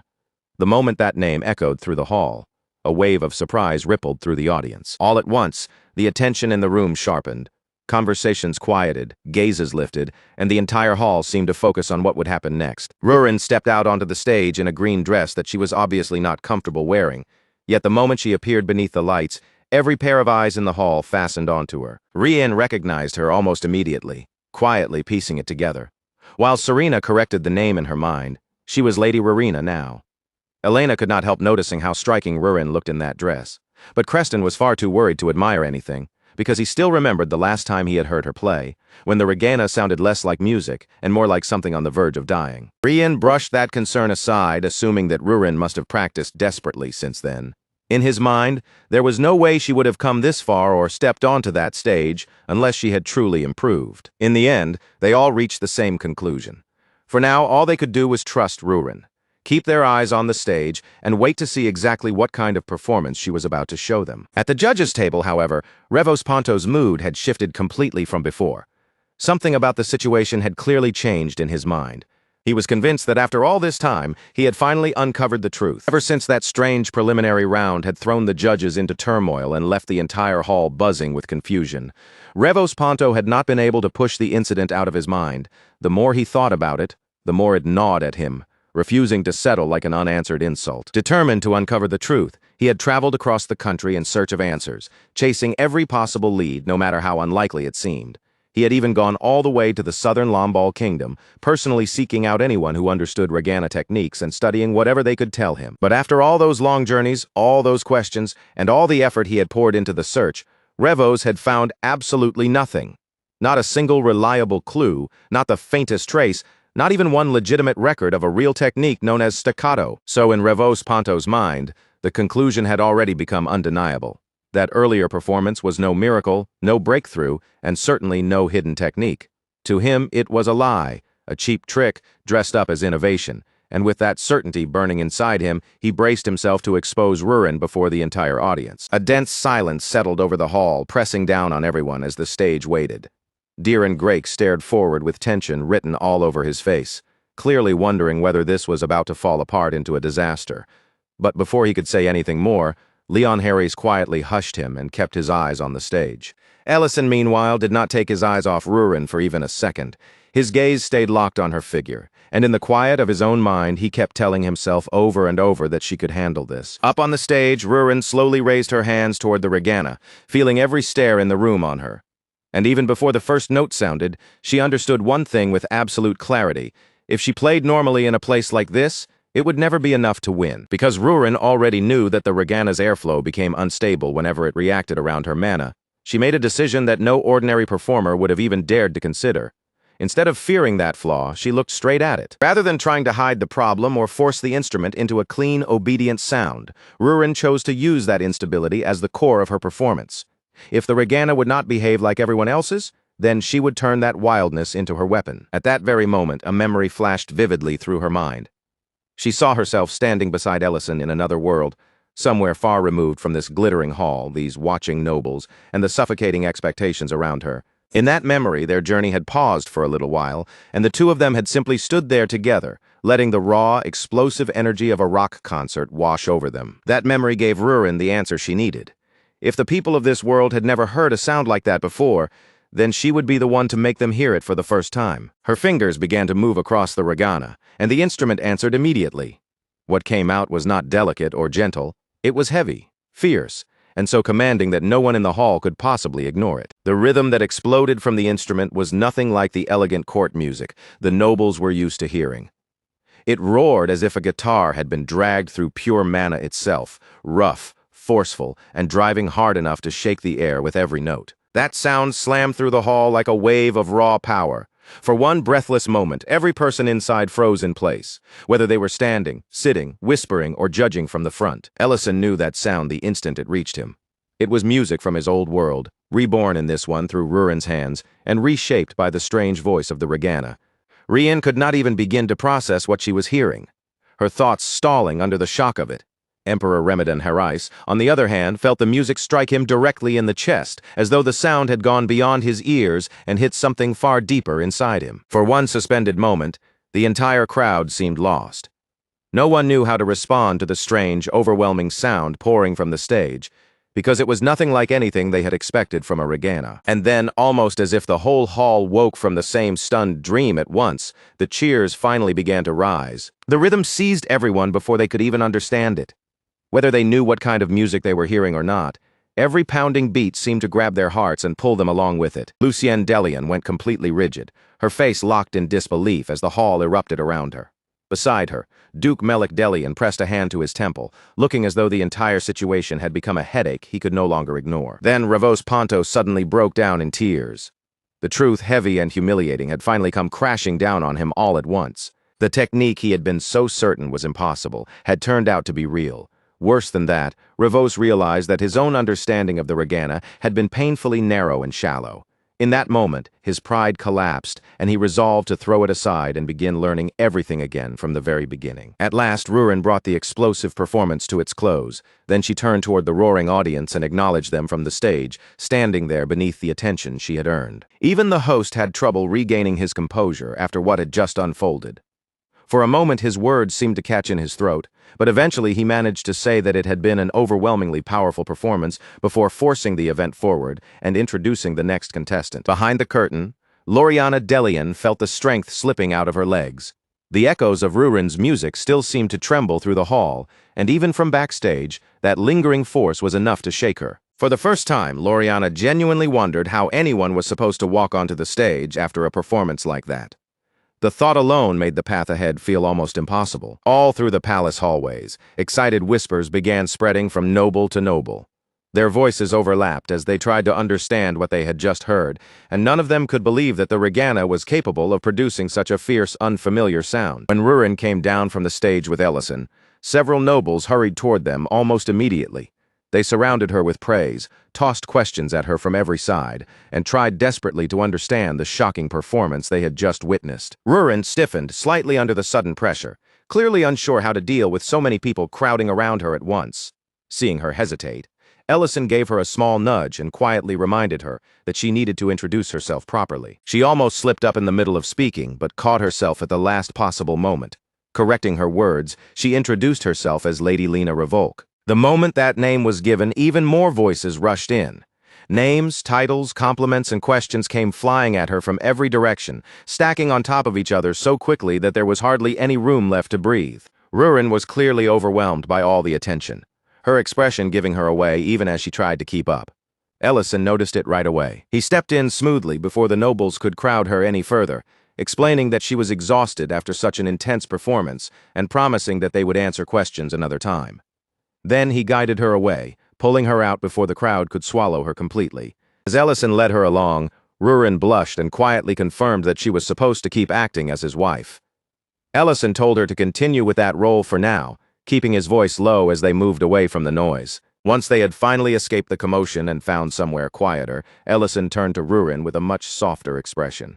This time he thanked her sincerely. He admitted that he had never imagined she would push herself so hard for his sake, and he apologized for doubting her at all. Rurin answered without hesitation, telling him that this was something that belonged to both of them, so of course she would give it everything she had. Then Rurin looked at him and said that a simple thank you was not enough. But before she could say anything more, Ellison gently placed his hands around her face and kissed her. Rurin froze on the spot. her entire body locking up in complete shock. The kiss had caught her so off guard that for a moment she could not move, speak, or even properly react. When Ellison awkwardly asked whether that was enough to earn her forgiveness, Rurin accepted it with a shy smile, her cheeks still flushed.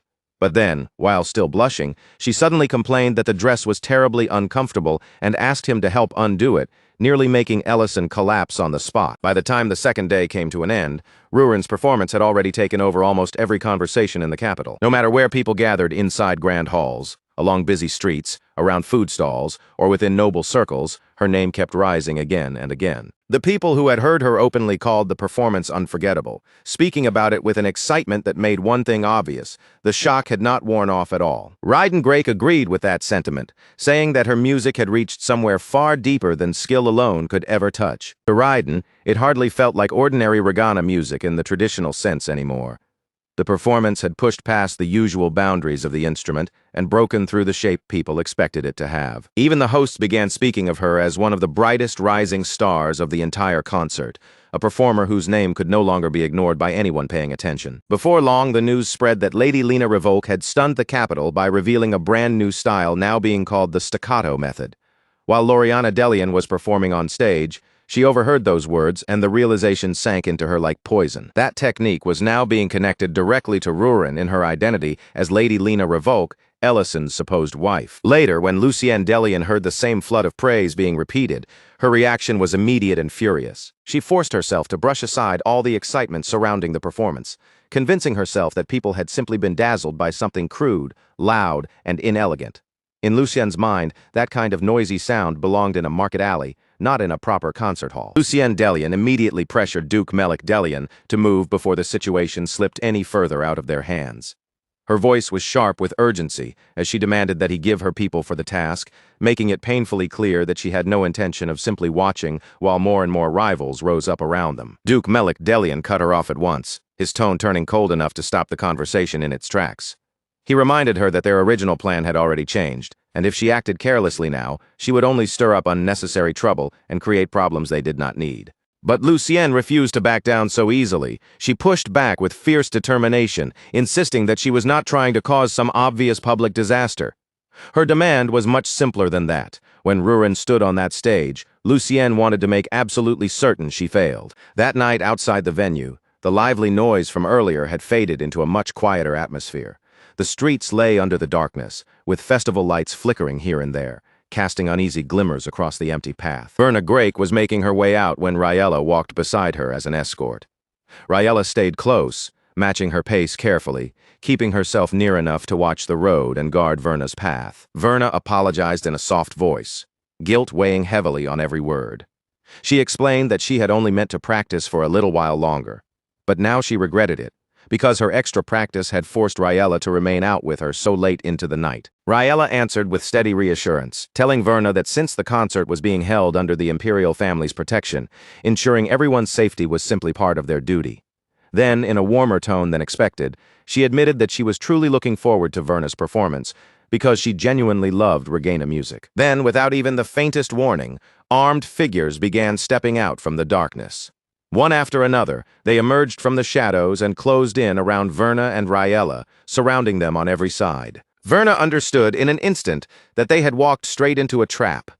Panic flashed across her face as her eyes darted around the circle of attackers, but Yahello remained perfectly calm beside her and gave one simple order: Verna needed to duck. The attackers lunged in all at once, rushing forward as if they meant to overwhelm Yahello before she could react.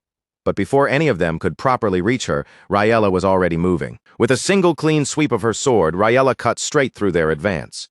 Her movement was smooth and decisive, and in one fluid motion, she struck them down before their ambush could gain any momentum. In only a few moments, the attackers were scattered across the ground, sprawled out, and unable to continue fighting.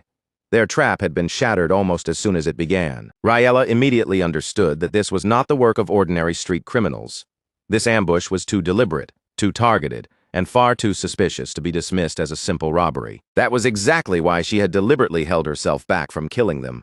Dead men could not answer questions, and Yahello wanted to find out who had sent these attackers after Verna. But before Yahello could push any further and force the truth out of them, someone suddenly grabbed her arm from the side.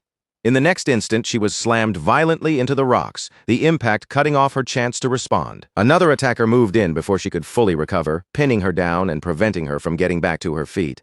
Then he barked an order at the others, telling them to finish the job immediately. One of the attackers raised his weapon toward Verna's hand, aiming directly for her fingers, the very fingers she needed most as a Regana performer.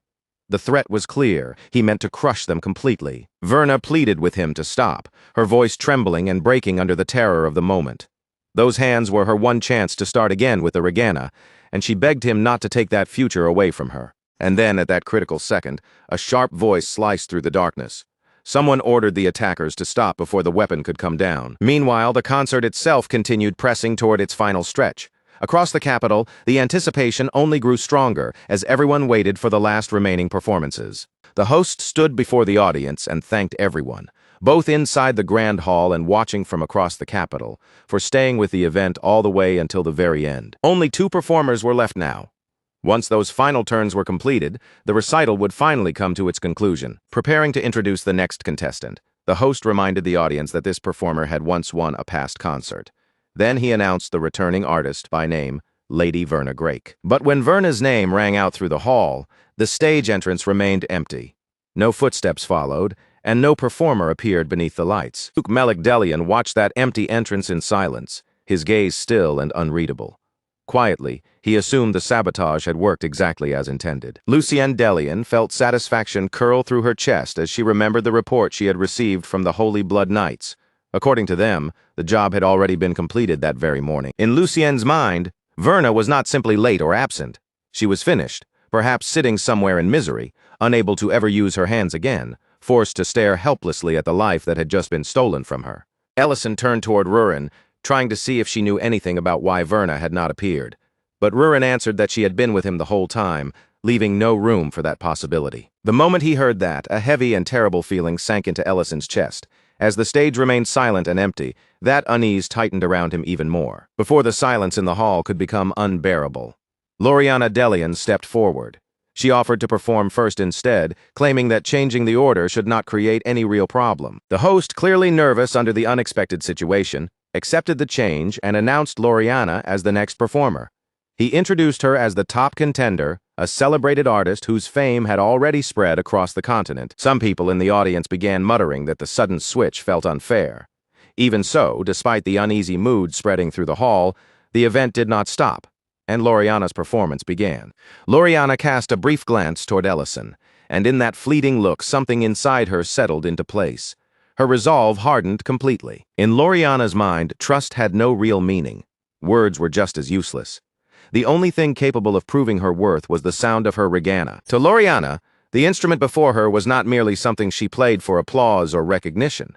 It was her entire life, and as she began, she poured every piece of herself into the performance. From the very first strike, the sound that surged through the hall was overwhelming enough to seize everyone's attention at once. Music was aggressive, enormous, and deep.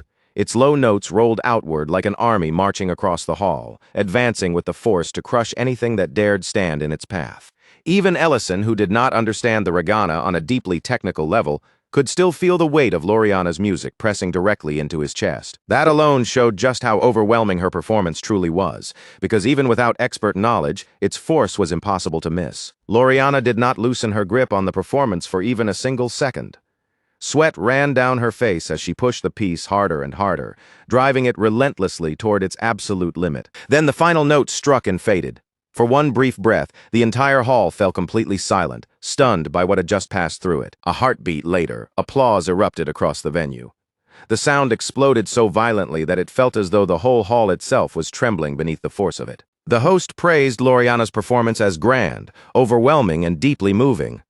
But now that her turn was over, the attention in the room shifted once again toward the contestant who still had not appeared. Whispers spread quickly through the audience. Some wondered whether Verna had broken under the pressure and withdrawn, while others muttered that perhaps the long years away from performing had finally caught up with her. Lucienne, meanwhile, smiled quietly to herself, certain that Verna was somewhere else suffering exactly as planned. But that smug satisfaction vanished in an instant when Verna Grake appeared at the entrance. Elsewhere, over at the hospital, Carson looked at Raella and joked about how she had somehow managed to get herself beaten up by attackers. Raella shot back at him without the slightest delay. saying that just looking at his face made her injuries hurt even worse. Carson laughed and continued teasing her for ending up hospitalized, but Raella quickly cut through the joking mood. She made it clear that the people who attacked them had not been ordinary thieves. Darian then stepped in, reminding Raella that she had already been warned to stay especially cautious while the concert was going on. Raella apologized, then explained what had happened during the ambush. When she tried to fight back after being caught off guard, someone unexpected had intervened and saved Verna Drake. The person who had appeared at that crucial moment was none other than Loriana Delian herself. And from the stunned look still frozen across Raella's face, it was clear that even now, she had not completely processed what she had just seen with her own eyes. Back inside the venue, Verna Drake was the first one to walk toward Loriana.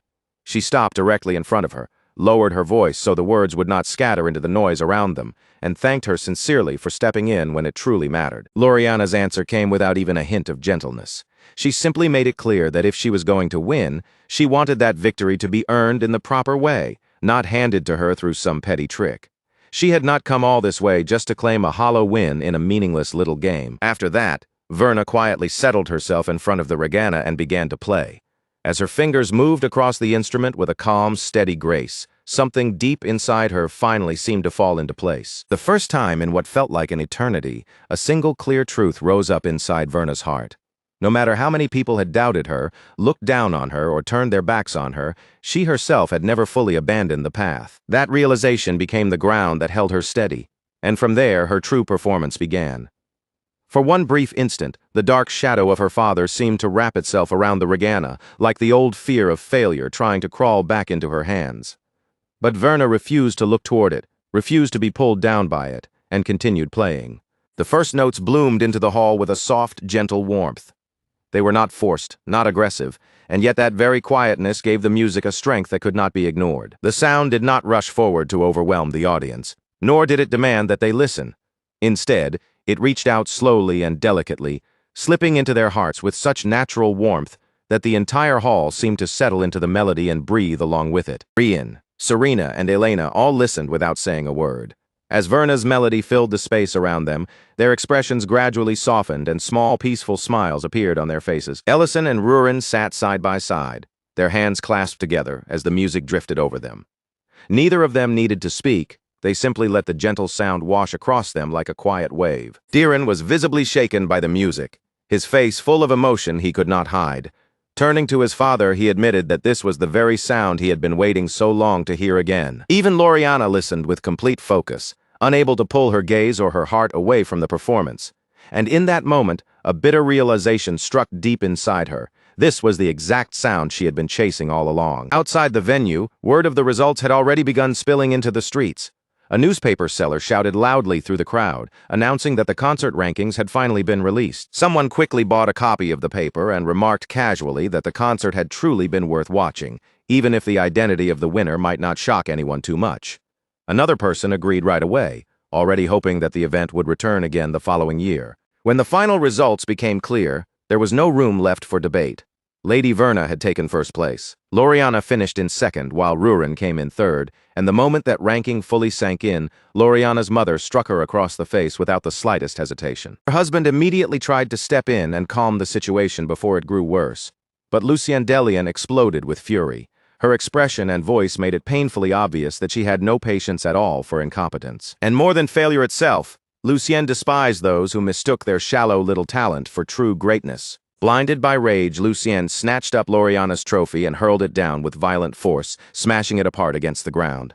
Then she turned her anger fully on her daughter, accusing Loriana of helping Verna and falsifying the report. With every harsh word and every burning glare, it became painfully clear that whatever patience Lucienne had been clinging to was now completely gone. A short distance away, Ellison was trying to comfort his girl after she had ended up placing third, staying close to her while the noise of the results continued around them. Nearby, the Drake family was already swept up in celebration over Verna's victory. Their joy spilled out openly as they excitedly talked about throwing a grand party in her honor. Loriana, however, remained exactly where she was, her cheek still burning from the slap. As rain began falling around her, she clutched the shattered remains of her trophy in her hands and cried all alone. Then Rurin came to a stop directly in front of her. Elsewhere, Lucienne was leaving the capital with her knights moving around her, while her husband walked close beside her, holding an umbrella over her head, to shield her from the rain. Lucien coldly ordered men to be placed along the road leading toward Great City, commanding them to seize the seed the moment Verna left the capital. Then she snapped at her husband for failing to take care of something so simple. He apologized immediately, but Lucien only became more irritated, bitterly muttering that the sky had been perfectly clear only moments ago and demanding to know why rain had suddenly started falling. That was when another voice cut sharply through the rain, dry and cutting as it pointed out that the noble participants in the concert were supposed to be protected by the First Night Order. But certain fools, the voice continued, had stubbornly insisted on bringing their own knights instead, as if they knew better than the protection already arranged for them. Rurin stepped out through the rain with part of her face hidden from view, her anger simmering beneath every strangely calm word. She declared that from that moment on, Lucien would pay for what had happened, and the blame would belong to Lucien alone. Lucien's face twisted with open annoyance as she looked at Rurin. She brushed her off with cold dismissal, acting as if she were far too tired to waste even a moment on such pointless nonsense. That careless attitude only poured more fuel onto Rurin's anger, making the heat behind her calm expression burn even stronger. Lucien ordered her to leave at once, throwing the command out as if Rurin were nothing more than an irritating obstacle in her path. Rurin did the exact opposite. Instead of stepping back, she moved forward. In the next instant, one soldier was knocked down before he could properly react. Then another fell just as quickly, collapsing before he had any chance to stop her advance. Without breaking her stride, Rurin moved straight toward Lucien. Then, with no hesitation at all, she slapped her hard across the face. Lucien erupted on the spot, her shock and fury bursting out at once. She was outraged that anyone would dare lay a hand on her, as if the very idea was impossible to accept. But before Lucien could gather herself or take control of the situation again, Rurin slapped her a second time without the slightest pause. Lucien's husband lunged forward in anger, ready to intervene. But before he could do anything at all, Rurin released the terror of a dragon. A crushing dark aura flooded the air around them, thick and suffocating enough to steal his movement completely. The force of it froze him in place before he could take another step. Rurin seized Lucien and made the truth brutally clear to her. The only reason Lucien could act so superior was because she was too blind to understand the meaning behind the orders she had been following. Rurin brought up the attempt to steal the seed, making it clear that Lucien was nothing more than a pawn pretending to sit on a queen's throne. Then, with contempt sharpened in every word, she added that Lucien could not even recognize who was standing before her and speaking to her. At that moment, one of the injured soldiers forced himself back onto his feet and charged in from behind, trying to take advantage of the opening. Rurin released Lucien immediately, turned without the slightest delay, and countered the attack in one swift motion. Lightning crashed down from the sky as Rurin struck back, the blinding force turning her warning into something impossible to ignore. Those who failed to understand their place never lasted for long. Elsewhere, Loriana was still sitting alone beneath the falling rain, quietly crying as she held the broken pieces of her trophy in her hands. When someone called her name, Loriana tried to brush it off, pretending there was nothing serious happening. She acted as though she had only stumbled, as if the tears and the shattered trophy meant nothing at all. But the person standing above her with an umbrella was Lady Verna. Looking down at Loriana with calm concern, Verna told her that if she kept sitting out there in the rain like that, she was only going to make herself sick. Back at the restaurant, the main dish finally arrived. Ellison called out to everyone at the table, telling them to make a little space as he proudly brought over the dish they had all been waiting for. The star of the day had finally arrived, an over-roasted uga tenderloin, still piping hot, its rich aroma rising from the plate and spreading through the room. The three winners were gathered together at the same table, seated side by side in the middle of the celebration. One after another, plates were placed before them, and what had started as simple congratulations slowly turned into a warm, lively little feast. Rurin was the first to receive her portion, and the moment the plate landed in front of her, she did not waste a single breath. She leaned forward at once and took a bite, clearly unable to hold herself back. The instant the meat touched Rurin's tongue, her eyes opened wide in surprise. The tender cut practically released its juices all at once, blending with the thick, silky sauce until the rich flavor spread through her entire mouth. Verna tasted her own serving next, then nodded in clear agreement. Even she seemed caught off guard by the texture, quietly remarking that the meat was so soft it was almost hard to believe. Creston laughed warmly and told everyone that since today was a proper celebration, there was no need for anyone to hold back. They should eat as much as they liked. Then he looked toward Rurin, congratulated her properly, and admitted that her performance had completely taken him by surprise. Verna also turned to Rurin and praised her with genuine sincerity, speaking from the heart rather than out of politeness. But Rurin immediately pushed the compliment back, pointing out that Verna was the one who had actually taken first place. Loriana sat quietly at the table, barely saying anything as the others talked around her. Seeing that, Verna gently explained that she had only been able to stand on that stage in the first place because Loriana had reached out and helped her when it mattered. Verna admitted honestly that, in the beginning, she had learned the regana while still under Count Dedrin's influence. Back then, improving at the instrument had been useful because it helped her gather support from the nobles around her. But as time passed, Verna realized that every bit of progress she made had only served Count Dedrin's purposes. That fear stayed wrapped around her for so long that she became trapped right at the starting line of her own path, swallowed by anxiety before she could truly move forward. Then Verna looked directly at Loriana and told her that it was Loriana's help that had finally allowed her to take another step. She went on to say that Loriana had never abandoned the regana, not even while injured, and that choosing to help a rival while still fighting with everything she had showed a devotion so strong that Verna felt ashamed of how narrow her own view had once been. With a quiet, honest look on her face, Verna admitted that one day she wanted to reach that same level of passion and intensity herself. Serena immediately agreed with her, saying there was no question that Verna's performance deserved first place. After all, the music had left a deep mark on everyone who heard it, the kind of impression that did not fade quickly. Verna then turned her attention back to Loriana and shared a small wish of her own. From now on, she hoped the two of them could continue practicing the regana together on a regular basis. Loriana's face flushed bright red at once, and she awkwardly tried to dismiss herself as someone insignificant. But Creston quickly stepped in to encourage her, while his wife gently eased the swelling emotions around the table before they became too much. Meanwhile, Rurin sat there in a slightly awkward silence, caught right in the middle of all the heartfelt praise going back and forth between the first and second place winners, while she herself had finished in third. After the meal, Goltazar took Loriana's broken trophy into his hands. With practiced, steady movements, he repaired the damaged pieces and handed it back to her, as if fixing something so important had been no trouble at all. Loriana thanked him sincerely, holding the restored trophy with visible care, but Goltazar only answered in his usual casual way, telling her that if it ever broke again in the future, she could simply bring it back to him. A little later, Loriana quietly asked Verna how she had known about the kinds of hand injuries regana players often suffered. Verna answered honestly, saying that after seeing what Loriana's mother was like, it had not been difficult to guess. Then she casually added that she herself had been hit before as well, and the moment Loriana heard that, she immediately apologized on her mother's behalf. Nearby, Rhine lowered her voice and shared a rumor with her husband. She said that lately, people all across the Empire had begun reporting sightings of the Archmage, one of the three greatest heroes from the war. Creston found that deeply strange, especially since the Archmage had vanished after the war came to an end. Rian continued, adding that every witness seemed to describe the same detail. The person they saw had been wearing an old magic soldier's uniform, and on that uniform was the insignia of the 9th class. Creston remarked almost casually that anyone carrying that particular mark would have to be an absurdly powerful mage. Ellison, who had overheard the conversation from nearby, suddenly went stiff the moment those words reached his ears. Then Creston wondered aloud what Ellison must have been like back during the war, his curiosity slipping out before he could hold it back.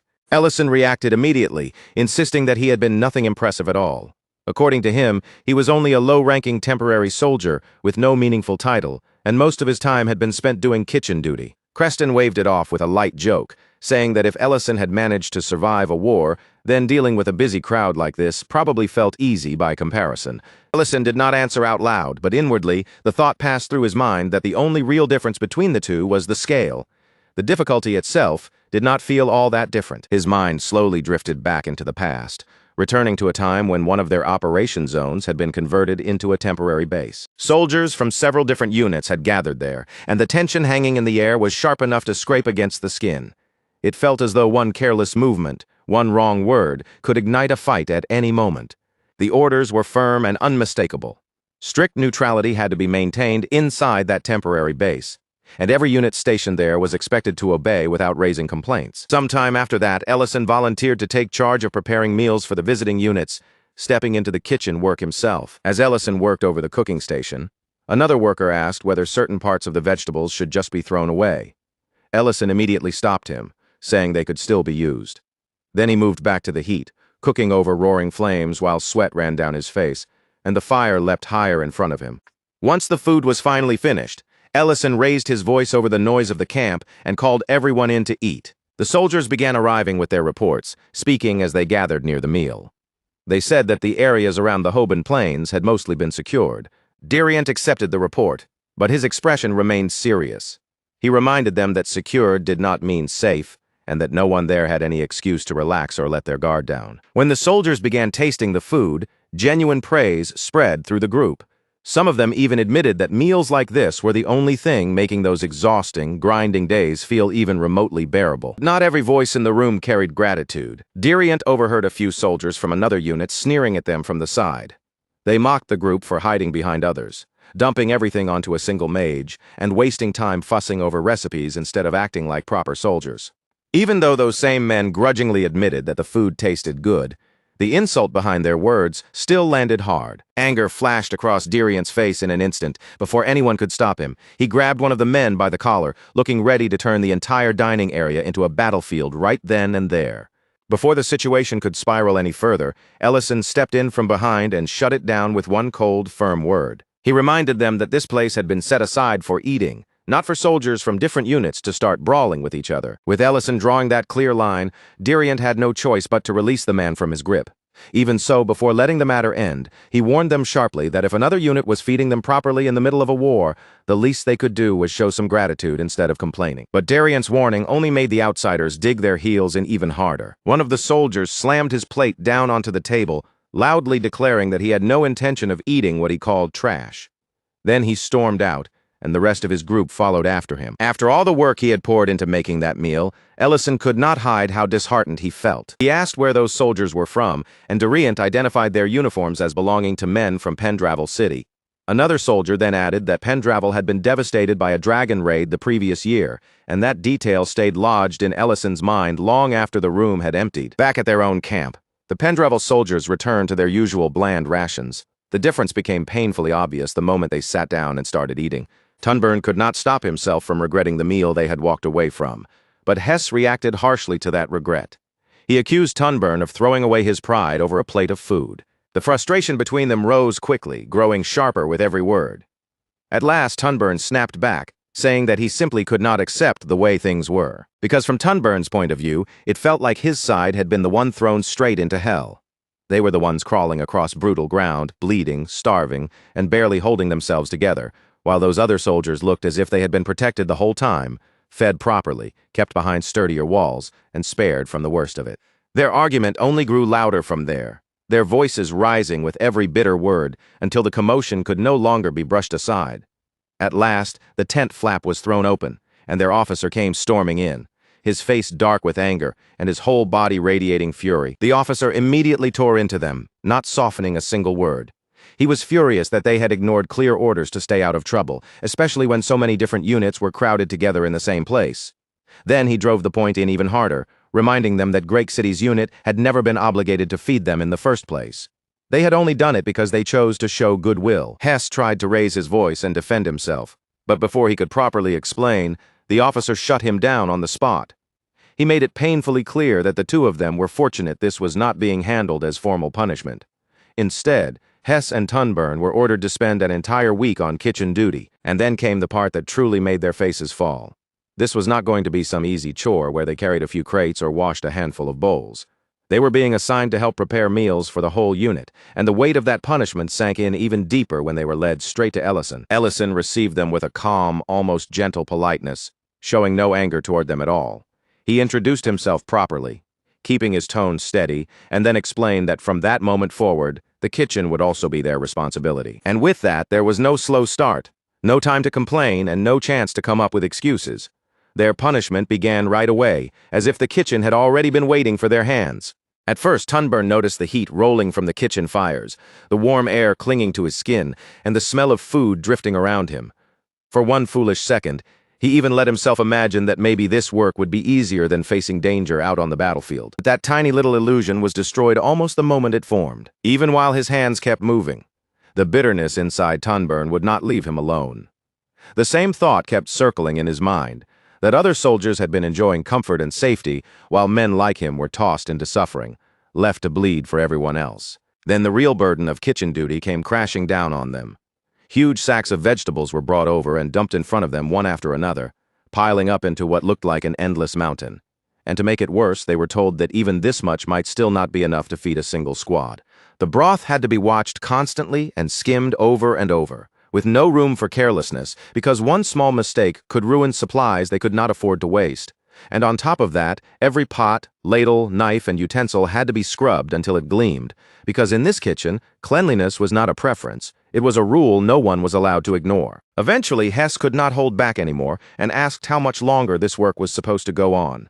But the answer nearly drained the life out of him. They had not even made it halfway. Beside him, Tunburn kept scrubbing in silence, his hands growing sore and heavy from the endless work. By the time the day finally dragged to an end, both Hess and Tunburn were completely spent. Their bodies felt weighed down, their arms were almost useless, and the thought of giving up slipped into their minds almost as soon as they had a moment to breathe. At that point, sleep felt like the only mercy the day had left to offer them. But before dawn could even properly brighten the sky, Hess was shaken awake again.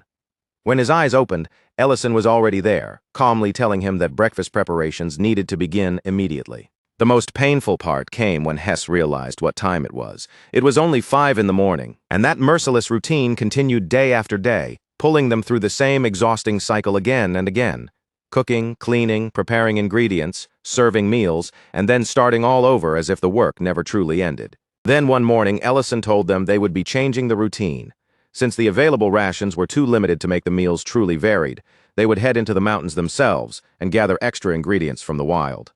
He passed them a list of what they needed to search for, speaking as if it were the most ordinary thing in the world. Then, almost casually, he pointed out that compared to standing on the front lines, gathering food in the mountains was still the safer assignment. So the three of them set out together, leaving the noise and order of the camp behind as they stepped into the rough, untamed terrain of the mountains. Once they reached the area, the work began carefully. They searched through the undergrowth, examining leaves, stems, and roots, making sure each plant was actually edible before placing anything into their baskets. Then, somewhere in the middle of that quiet search, a memory from earlier suddenly surfaced in Hess's mind. He remembered the faint glimmer of light he had seen back when Ellison woke him before dawn. That brief flash that had seemed strange at the time. Only now did the pieces finally connect in Hess's head. Ellison was not merely a cook working behind the scenes. He was a mage. Ellison confirmed it without any dramatic reaction, as if it was nothing especially worth hiding. He explained that he was a combat mage who also happened to cook, and then added that he had never been formally commissioned. For the moment, he was only attached to the unit on a temporary basis. That answer made Hess think of the rumors he had heard about the unit's famous mage. People said that Mage had climbed to 5th class at an unbelievable speed, kept forcing dragons back again and again, and protected nearly the entire operation zone almost alone. But to Hess, the unit's low casualty rate did not feel like proof that things were fair.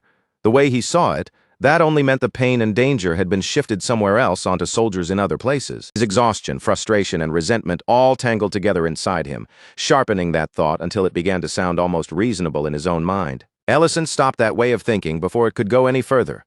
He did not raise his voice or lash out, but his calm firmness made it clear that there was no room to misunderstand him. He explained that their unit had survived because they had expanded their reconnaissance system. Monsters were being tracked constantly, and because of that, the mage could be sent directly to the place where danger was about to strike. It was not a matter of stealing safety from other soldiers. It was a system designed to spread the risk before that risk could pile up and crush everyone at once. And even that system had not worked perfectly from the beginning. Ellison explained that it had taken time to stabilize, had nearly collapsed more than once, and before it finally started functioning properly, some infantry units had come dangerously close to being wiped out. Then Ellison described his own role in the plainest way he could. Good food mattered because morale mattered, and for someone who cooked, there was no greater satisfaction than seeing people eat properly, regain strength, and keep moving forward. He looked Hess straight in the eye and asked him whether adding even more deaths to the battlefield would truly make anything fair. Soldiers did not go into battle simply so they could die, and cooks did not prepare meals as if feeding people were some kind of punishment. A proper meal was also a kind of protection. It might not defend anyone with a blade or a spell, but it gave them warmth, strength, and a small moment of relief when they needed it most. This time, Ellison's words finally reached Hess. Hess fell silent, and the sharp edge of his anger slowly began to fade. Then, before Ellison turned away to handle his other duties, Hess handed over a basket filled with the ingredients they had gathered from the mountains. Ellison looked through the basket, checking over the pile, and soon spotted a rare mushroom tucked among the ingredients. His expression brightened slightly as he said the kitchen would definitely be impressed by a find like this. Back in the kitchen, the cooks took those mundane mushrooms and transformed them into a rich soup, the fragrance growing deeper and warmer as it simmered. The reaction from the soldiers came almost immediately. Before anyone had even taken a proper taste, the soldiers were already praising the smell drifting from the bowls.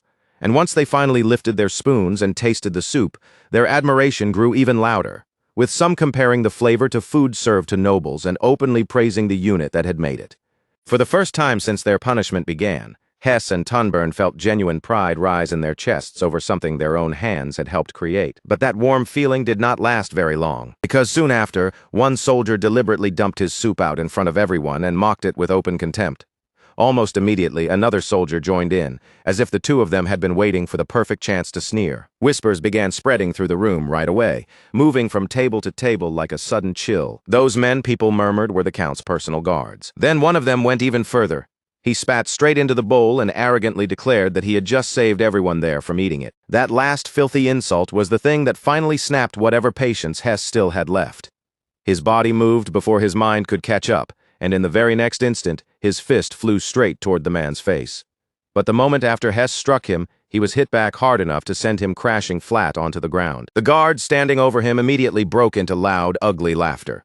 They looked down at Hess like he was something beneath their boots, sneering as they mocked not only the soup, but the cooks who had made it, the kitchen that had worked so hard and every bit of effort that had gone into feeding everyone there. And while Hess lay sprawled on the floor, his body aching and his eyes staring upward from the dirt and humiliation, the truth struck him all at once with a clarity so harsh it almost took his breath away. This was exactly what he and Tunburn had done before.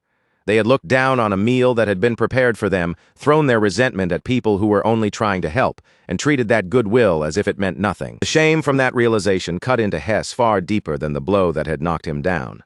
Then Ellison stepped forward, and the moment his presence entered the center of the room, the noise seemed to split apart as he drew a firm, unmistakable line in front of everyone watching. Ellison told Hess that what he had done back then was not the same as what these men were doing now. Hess had acted out of bitterness and ignorance, but this was something else entirely. Deliberate cruelty, carried out with full awareness. The guards, still swollen with arrogance, brushed his words aside and dismissed him as nothing but a cook. That was the moment Ellison quietly revealed the mage uniform hidden beneath his outer clothes, along with the authority and status that came with it. In an instant, the smug expressions on the guards' faces drained away, replaced by shock they could no longer hide. With a voice that stayed flat, calm, and completely steady, Ellison made it clear that he was not playing around. From that moment forward, he expected them to listen, obey, and understand exactly who they were dealing with. And he laid out the difference between simply not liking a dish and truly showing disrespect toward it. A little spilled food could be wiped away from the floor, but in the middle of a war, once an entire pot had been contaminated, it was not something they could just shrug off and throw away. One of the soldiers hurriedly tried to soften the situation, shifting his tone and subtly making sure Ellison noticed his armor, as if his rank, his position, and the connections behind him would be enough to shield him from consequences. But Ellison crushed that thought before it could even take shape. In the blink of an eye, he formed a magical sphere around them, sealing the space as thick, heavy mana filled the air and pressed down from every direction. Inside that barrier, he made it painfully clear that rank and backing meant absolutely nothing. Since the pot they had ruined could not simply be tossed aside, Ellison decided they would learn the value of food in the most direct way possible. They would drink every last drop of the soup they had defiled, whether they wanted to or not. Before that punishment could fully play out, Dariant returned from an attack mission, still fresh from the field, and almost immediately caught the rich scent of mundane mushroom soup drifting through the air. For one brief moment, Dariant's face lit up with pure excitement, as if the smell alone had pulled him back to life. But that joy twisted into complete disbelief the second he realized that his own portion had already disappeared. Meanwhile, the two soldiers were forced to swallow the very soup they had spat into, each mouthful turning into its own miserable punishment. They struggled with every gulp, choking down the consequences of the arrogance they had thrown around so freely. Dariant quickly figured out what had happened and grasped the whole situation almost immediately. Still, the look of heartbreak on his face over the lost soup was so dramatic that it almost became funnier than the suffering of the two soldiers being punished. Later, Hess found himself sitting alone in silence, with no noise around him to distract from his thoughts. Over and over again, he replayed everything that had happened, each moment circling back through his mind. He finally understood that Ellison had never been just some temporary magic soldier assigned to help out in the background. The truth settled heavily inside him. Ellison was a fifth-class mage, and yet even after being insulted, mocked, and humiliated, he still took genuine joy in feeding people properly. That contrast completely changed the way Hess looked at him. The resentment he had once carried began to lose its shape, slowly turning into something much closer to respect. And Hess realized that if he ever had the chance to stand in that kitchen again, he would want to learn from Ellison seriously. Not because someone had ordered him to do it as punishment, but because he truly wanted to understand. He still wanted to keep serving on dispatch missions as well, clinging to that hope for a moment. But the thought quickly dimmed when he looked down and noticed the restraints fastened around him. Then a voice rang out from beyond the cell, cutting through the silence and ordering him to step forward. When Hess looked up, his superior was already standing there waiting for him. In a firm tone, he informed Hess that the final decision on his disciplinary punishment had already been made. Elsewhere, their commander went to check on the two soldiers who had spat into the soup, asking them whether they felt satisfied now that Hess had already received his punishment. Even then, one of the men still refused to grasp what he had done wrong. With stubborn arrogance clinging to his voice, he insisted that Ellison should be punished too. That was when the commander, personally carrying their meals, cut him off with a sharpness that left no room for argument. He informed both men that they had been removed from the unit. The shock that spread across their faces was immediate, and in that frozen silence, their expressions said far more than any excuse ever could. The man was then revealed in full as Frigo Delian, commander of the Holy Lance Knights. He made his stance perfectly clear. Ability mattered to him, but basic conduct mattered even more, and these two had failed to meet even that lowest standard. A sudden burst of magic erupted from the man standing beside Frigo, striking the two soldiers down on the spot. Their panic exploded into screams as they cried out Frigo's name, but by then it was far too late. Back with Ellison, Dagos confronted him over what had happened. Questioning him about stepping in against men who had been serving as direct escorts for a noble, Ellison answered in the same calm tone as always. Those men, he said, had failed to understand just how fortunate they were, so he had simply allowed them to experience the consequences of their own actions. Then Ellison told Dagos to handle the flow of information the way he always did, and make sure his name did not spread around. Dagos accepted the instruction immediately, without a hint of hesitation. After that, Dagos let the rigid formality slip and commented that Ellison's polite way of speaking had not changed at all, even after all this time. Ellison answered awkwardly that such courtesy was only natural when speaking to a fifth-class archmage, before asking him once again to stop spreading that ridiculous nickname among the soldiers. Then Dagos shifted the conversation and told Ellison that Hess had been transferred out after receiving his disciplinary punishment. For the briefest instant, the news struck Ellison hard enough to make his hand move on instinct. He grabbed at his robe as if he were already preparing to leave and go after Hess himself. But before Ellison could actually move, Dagos added the detail that changed everything. From the staff's perspective, the transfer might actually work in their favor, since Ellison had clearly taken an interest in Hess, and the nearby units were far too short-handed to reject anyone. Right then, Hess himself arrived and gave a formal report, announcing that he had been reassigned to the 3rd Battalion of the Great City Defense Force. Strangely enough, Hess did not look crushed by the reassignment at all. If anything, there was a clear eagerness in his face, as though returning to work under Ellison was not a punishment, but an opportunity he had quietly been hoping for. Ellison could only laugh at how ironic it all was, teasing Hess for being sentenced straight into hard labor. Then, as naturally as if the decision had already been made, he told Hess to grab the baskets and ingredients, adding that punishing people who wasted food was, in its own way, surprisingly satisfying. Back in the present, the moment that part of the story was revealed, the entire room went silent. Everyone seemed to freeze at once, and the atmosphere shifted so suddenly that it felt as if the air itself had tightened around them. Ellison noticed that change right away, and an uncomfortable look slowly crept across his face as he realized how sharply the mood had turned. Then Creston pointed out the enormous flaw in the story. A fifth-class mage and staff officer could never realistically be mistaken for some low-ranking temporary medic, unless every single person involved had somehow been blind, foolish, or both at the same time. That was the exact moment Ellison realized he had said far more than he should have, and that far too much had slipped out of his mouth. Later, as Rhine walked away from the restaurant, the whole conversation kept turning over in her mind. Part of her was already shaping it into a story, wondering what kind of man Ellison really was beneath the cooking, the easy jokes, and that plain, ordinary-looking smile. Her husband told her to leave it alone, reminding her that Ellison himself had brushed the entire thing off as fiction. But Rhine was not convinced at all. Then her husband added one more thought. History had always been full of strange overlaps and unsettling coincidences. One of those strange overlaps was an old rumor claiming that a ninth-class archmage had once carried a temporary medic badge during the fiercest period of the war. Around the same time, one of the three human heroes vanished from the world. The names never lined up perfectly. The descriptions shifted depending on who told the tale, and old medic uniforms had been common enough back then that it could all be dismissed as coincidence.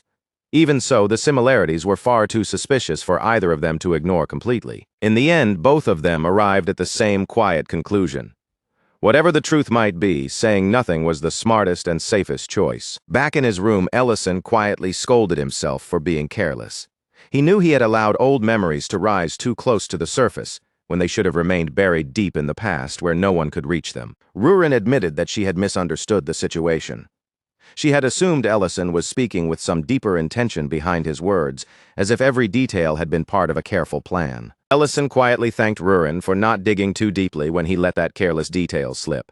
Then he forced himself to pull his thoughts away from the old memories trying to surface, and focused instead on the one concrete result he had managed to secure. No matter how messy the situation had become, he had successfully obtained the seed. Even with that success in front of him, his mind would not stay still. Again and again, his thoughts drifted back to Lady Verna, and to the strangely unexpected way she had chosen to return the favor for what he had done for her. Ellison admitted that, honestly, he had expected Lady Verna to resist him or at least make things more troublesome before the end. But what disturbed him most was not her response. It was how naturally he had accepted her gratitude, almost as if a part of him had wanted to receive it. Rurin dismissed that worry as though Ellison was overthinking something painfully obvious. To her, gratitude was simply gratitude, nothing more complicated than that. Then she reminded him that there was no real point in pretending anymore, especially when she already knew exactly who he truly was. In the end, Ellison had no choice but to admit that the mistake had been his and his alone. For a moment, he thought about planting the seed immediately, but he stopped himself before acting on it, knowing it needed to remain close to the heart long enough to absorb what was necessary before it could ever begin to grow properly. There was still time to handle the seed. But Rurin's attention had already turned back toward the past, and now she wanted answers about what came next. What happened after Hess arrived, what became of the unit, what fate awaited the soldiers Ellison had punished, and what kind of path Ellison himself had walked afterward. Rurin said it honestly, without dressing it up or hiding behind excuses. She wanted to know everything about Ellison, even the painful memories that most people would rather lock away and pretend had never existed. Ellison reacted almost immediately by rising from his seat, trying to cut off the conversation before it could go any deeper. He insisted that nothing important had happened after that. Nothing worth telling her, and certainly nothing interesting enough for Rurin to concern herself with. He told Rurin to go rest, using the excuse that he still had work left to finish. Then, without making any more noise than necessary, he slipped away by himself and disappeared into the storage room. Once inside, Ellison went to a box that had been tucked away out of sight. He opened it carefully, reached inside, and drew out a diary as though he were handling something fragile. But even after taking it out, he did not open the diary. Instead, he simply stared at its edge for a long, silent stretch, as if the memories sealed inside were too heavy for him to face directly. After that quiet moment passed, he placed it back in the box exactly where it had been. Outside the storage room, Rurin had been watching everything from beyond the window. The sight of that hidden diary immediately fixed itself in her mind, lingering there like a question she could not ignore. Later, when Rurin went upstairs, that thought had already buried itself deep inside her and refused to disappear. She had seen Ellison hide something away, and even more importantly, she now knew exactly where he had placed it. Rurin opened the box, only to find that Ellison had protected it with a locking spell. For a moment, she genuinely considered breaking the spell open. She knew she had the strength to do it without much trouble, and her curiosity pulled at her sharply. But the guilt pressing back against that urge was even stronger. In the end, Rurin stopped herself before going any further. Breaking through that spell felt like crossing a boundary with Ellison, one she did not truly want to step over. So she closed the box again, placed it back where it belonged, and reminded herself that Ellison was the one person she trusted above anyone else. This time, instead of forcing the truth out of him, she decided she would wait until he chose to share it on his own. Meanwhile, outside the restaurant, a cloaked figure approached through the area, irritation visible in the weight and sharpness of every step he took. He muttered Ellison's name under his breath, sounding as if that name had been lodged in his chest for a very long time. Then he quietly complained about the restaurant itself, before disappearing again as suddenly as he had arrived. By the next morning, Rurin had already reached the end of her patience. The idea of waiting quietly and doing nothing had become completely impossible for her. She called out for Matt and Linte so loudly that her voice seemed to shake the entire place, demanding to know exactly where Ellison had gone. Poor Linte explained that Ellison had said he had personal business to handle and would be gone for several days. Matt, noticing right away how unsettled Rurin was, pressed her to explain what was really bothering her. At last, Rurin admitted the truth. The problem was not simply that Ellison had left, but that no one around him seemed to truly know the past he carried. Lint suggested that they go to the castle, pointing out that Lord Ryden had once gone so far as to put up a statue of Ellison.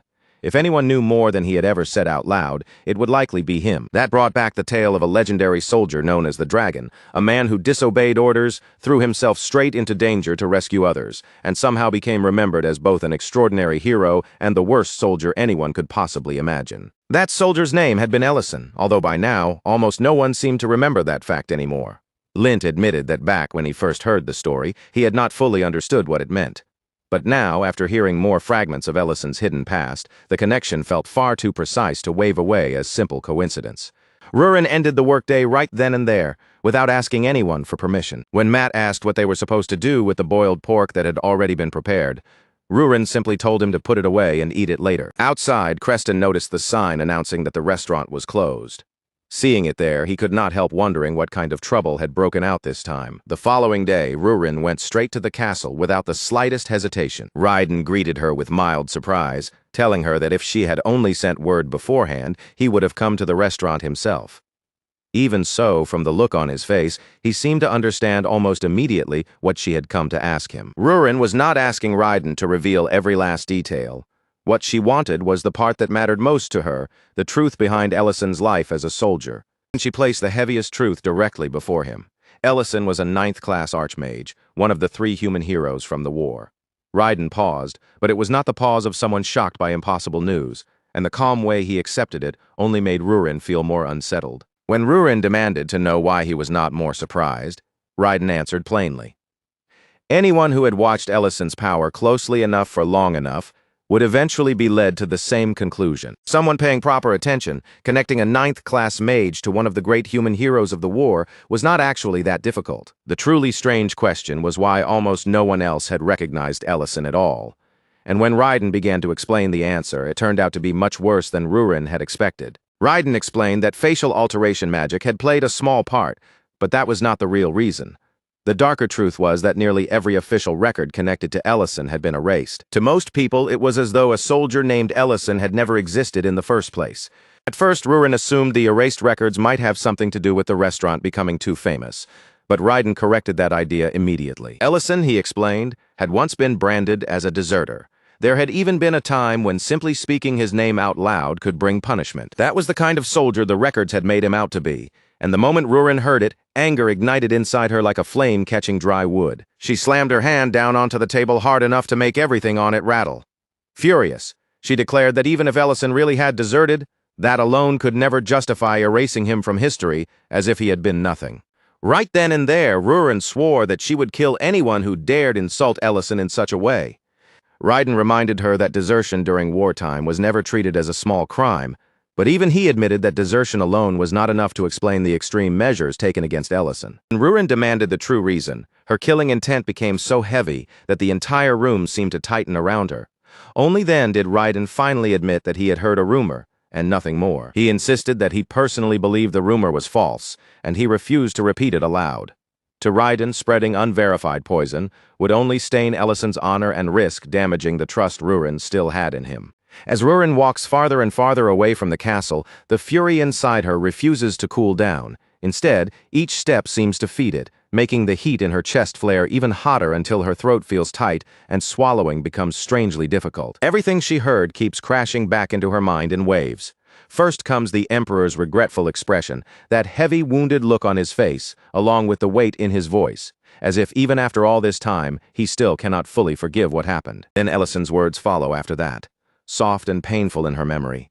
He had admitted that back then, leaving was the only road he could see, the only choice left in front of him no matter how much it must have hurt. And because of that, one question keeps scraping at the inside of Rurin's mind, refusing to let her breathe calmly. What kind of situation could have cornered Ellison so badly that even a person like him had no option but to turn his back and walk away? Still carrying all that frustration in her chest, Rurin suddenly finds herself face to face with the cloaked man from earlier, the same suspicious figure who had been hanging around outside the restaurant before. Rurin does not waste even a second. Her gaze turns sharp immediately, and with all the irritation she has been forcing down until now, she demands to know exactly who he is. The man answers in a tone that sounds almost lazily annoyed, grumbling as though he might have ended up in the wrong place by mistake. But after glancing around and checking his surroundings, he confirms that this really is Ellison's restaurant. When Rurin tells him that she and Ellison run the restaurant together, she presses him harder, asking whether he truly knows Ellison or is only pretending. At that, the man finally lifts his hand and pulls away the covering that had been hiding his face. With his face now exposed, he introduces himself without the slightest shame. In a calm, almost brazen voice, he says his name is Kolsa Bane, a homeless mage, and then drops an unbelievable claim that a long time ago, he was Ellison's very first teacher. Those words strike Rurin hard enough to interrupt her anger for a moment. No matter how suspicious he appears, what he just said is far too important to ignore. And in the end, she reluctantly brings him inside the restaurant. Once Kolsa Bane is seated, he immediately digs into the food Rurin gives him with startling enthusiasm. He eats like someone who has been starving for days, shoveling it down while openly praising the flavor without a trace of hesitation. Rurin quickly reminds him that meals in this restaurant are not handed out for free. Her tone sharpens again as she points out that what he just devoured was the late-night meal she had been saving for herself. Kolsa Bane accepts her complaint without putting up any argument at all. In fact, he casually mentions that he even reheated the food by himself, which makes Rurin mutter under her breath that maybe she should have served him burnt meat instead. But Kolsa Bane seems to understand exactly what kind of payment Rurin is truly demanding from him. She is not really after money. What she wants from him is the truth about Ellison. He tells her that he once served in the very same military unit as Ellison, and more than that, he knows the hidden details that official history erased as if they had never existed. Rurin's patience breaks almost at once.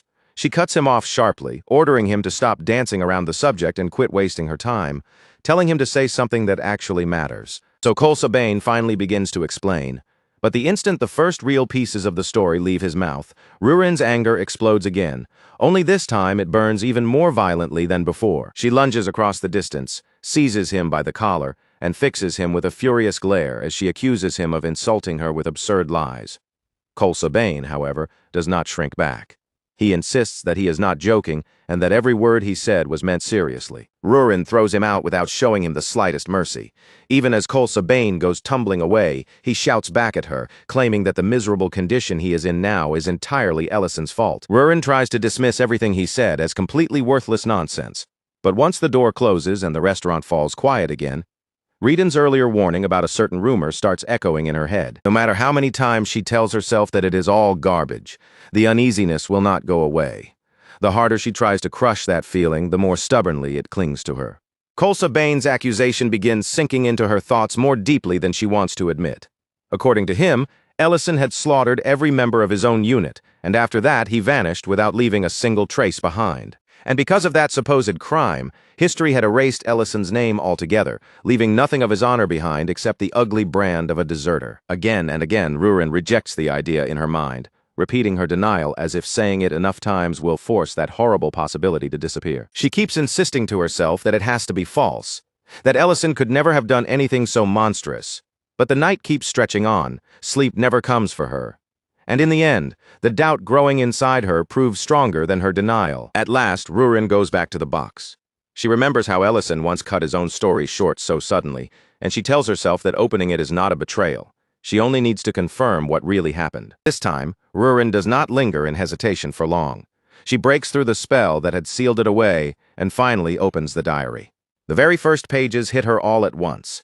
The words seemed to rush toward her from the paper with a force she was not prepared to face. Ellison writes plainly that he had fallen into another world, a place completely separate from the one he knew, where he survived as an outsider, while living under a borrowed name that had never originally belonged to him. He had been forced into the military without any real choice in the matter. Strangely speaking, the language came to him almost too naturally, as if his tongue already understood it.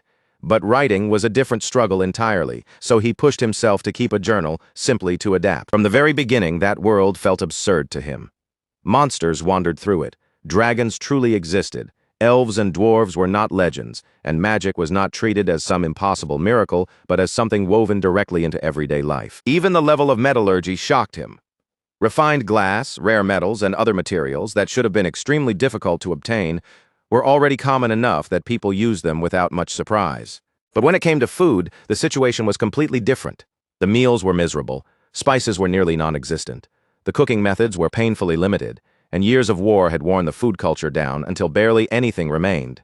Ellison realized almost right away that a proper restaurant could actually thrive there. He missed his mother every single day and wanted nothing more than to find a way back home.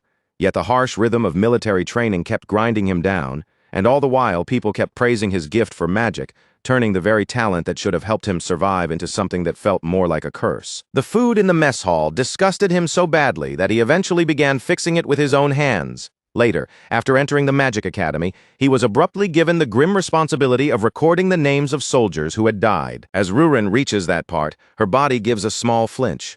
This is a section she already knows, or at least thought she knew, but she remembers falling asleep before the entries could continue much further. Now, with her eyes fixed on the pages, the story carries on. Ellison writes that he no longer resents the headmaster.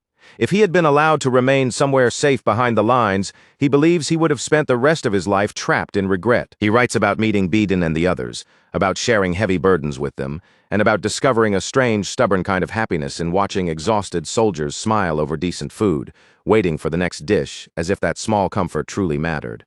The way Ellison writes about his unit is not cold or distant at all.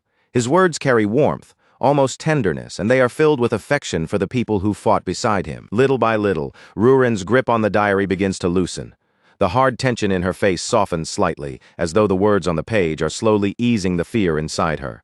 With every page she reads, the rumor about a massacre begins to sound more and more absurd. Then the diary shifts into recipes, ordinary daily notes, and tiny memories so mundane that Rurin's guard starts lowering before she even realizes it. But then her eyes land on several pages that have been burned away, the paper blackened and broken, leaving empty gaps where Ellison's words should have been. Rurin freezes the instant she sees them. The next surviving line is painfully short, ugly in its simplicity, and impossible for her to look away from. A chill runs through her body as she reads it, so sharp and sudden that it feels as if the blood moving through her veins has slowed. The line says only that those pieces of trash got exactly what they deserved. Rurin stares at the words in stunned silence. The phrasing is cruel, final, and overflowing with rage. And what makes it even worse is that it is written in the language of Ellison's original world. Because Rurin once traveled to that world with him, she can read those words as well, and their meaning reaches her clearly, without any room for misunderstanding. No one else in this world should have been capable of writing that sentence in that language. Which means the person who wrote those words could only have been Ellison. At that moment, an old memory suddenly flashes through Rurin's mind, dragging her back to one of the arguments she once had with him. He remembers the trembling woman, the disrespect that had sparked her fury, and the instant when Rurin had truly considered killing her over a single insult. Back then, Ellison had stopped her before she could act. He had placed himself between Rurin's anger and that woman, standing there, as if he were drawing a clear line she was absolutely not allowed to cross. Back then, Ellison had told her that being born as a dragon did not make anyone naturally superior. In his eyes, dragons were not somehow above humans or monsters just because of what they were. He had made his stance painfully clear.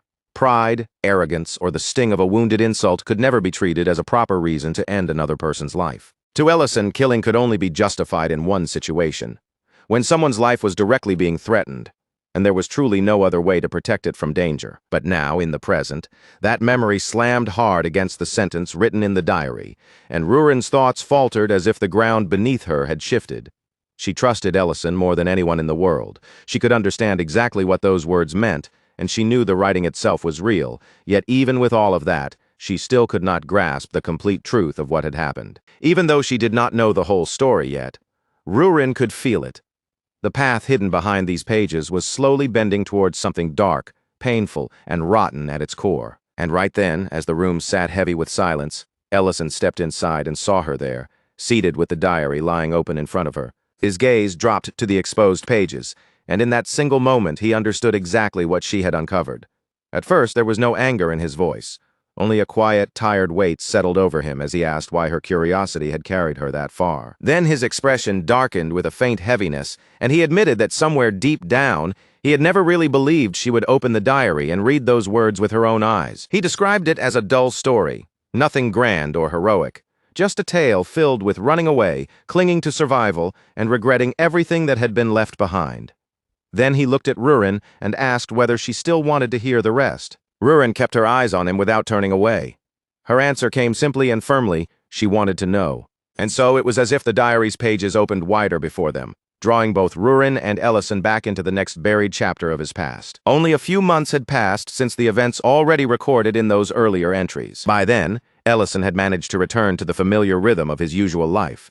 But that fragile routine was broken apart when another dragon appeared near Great City, spreading fear through the region all over again. That was when Beeden and Deran arrived, bursting onto the battlefield with such overwhelming force that the very air around them seemed to tremble from the impact. They began the fight with a blazing assault, sending flames roaring forward in a fierce, sudden burst that lit up the battlefield. And before the dragon could properly recover, they pressed in with a brutal follow-up strike, crushing down with the kind of practiced force that made it clear they had faced enemies like this many times before. One of them even sneered at the dragon, mocking it for failing to keep a proper shield raised.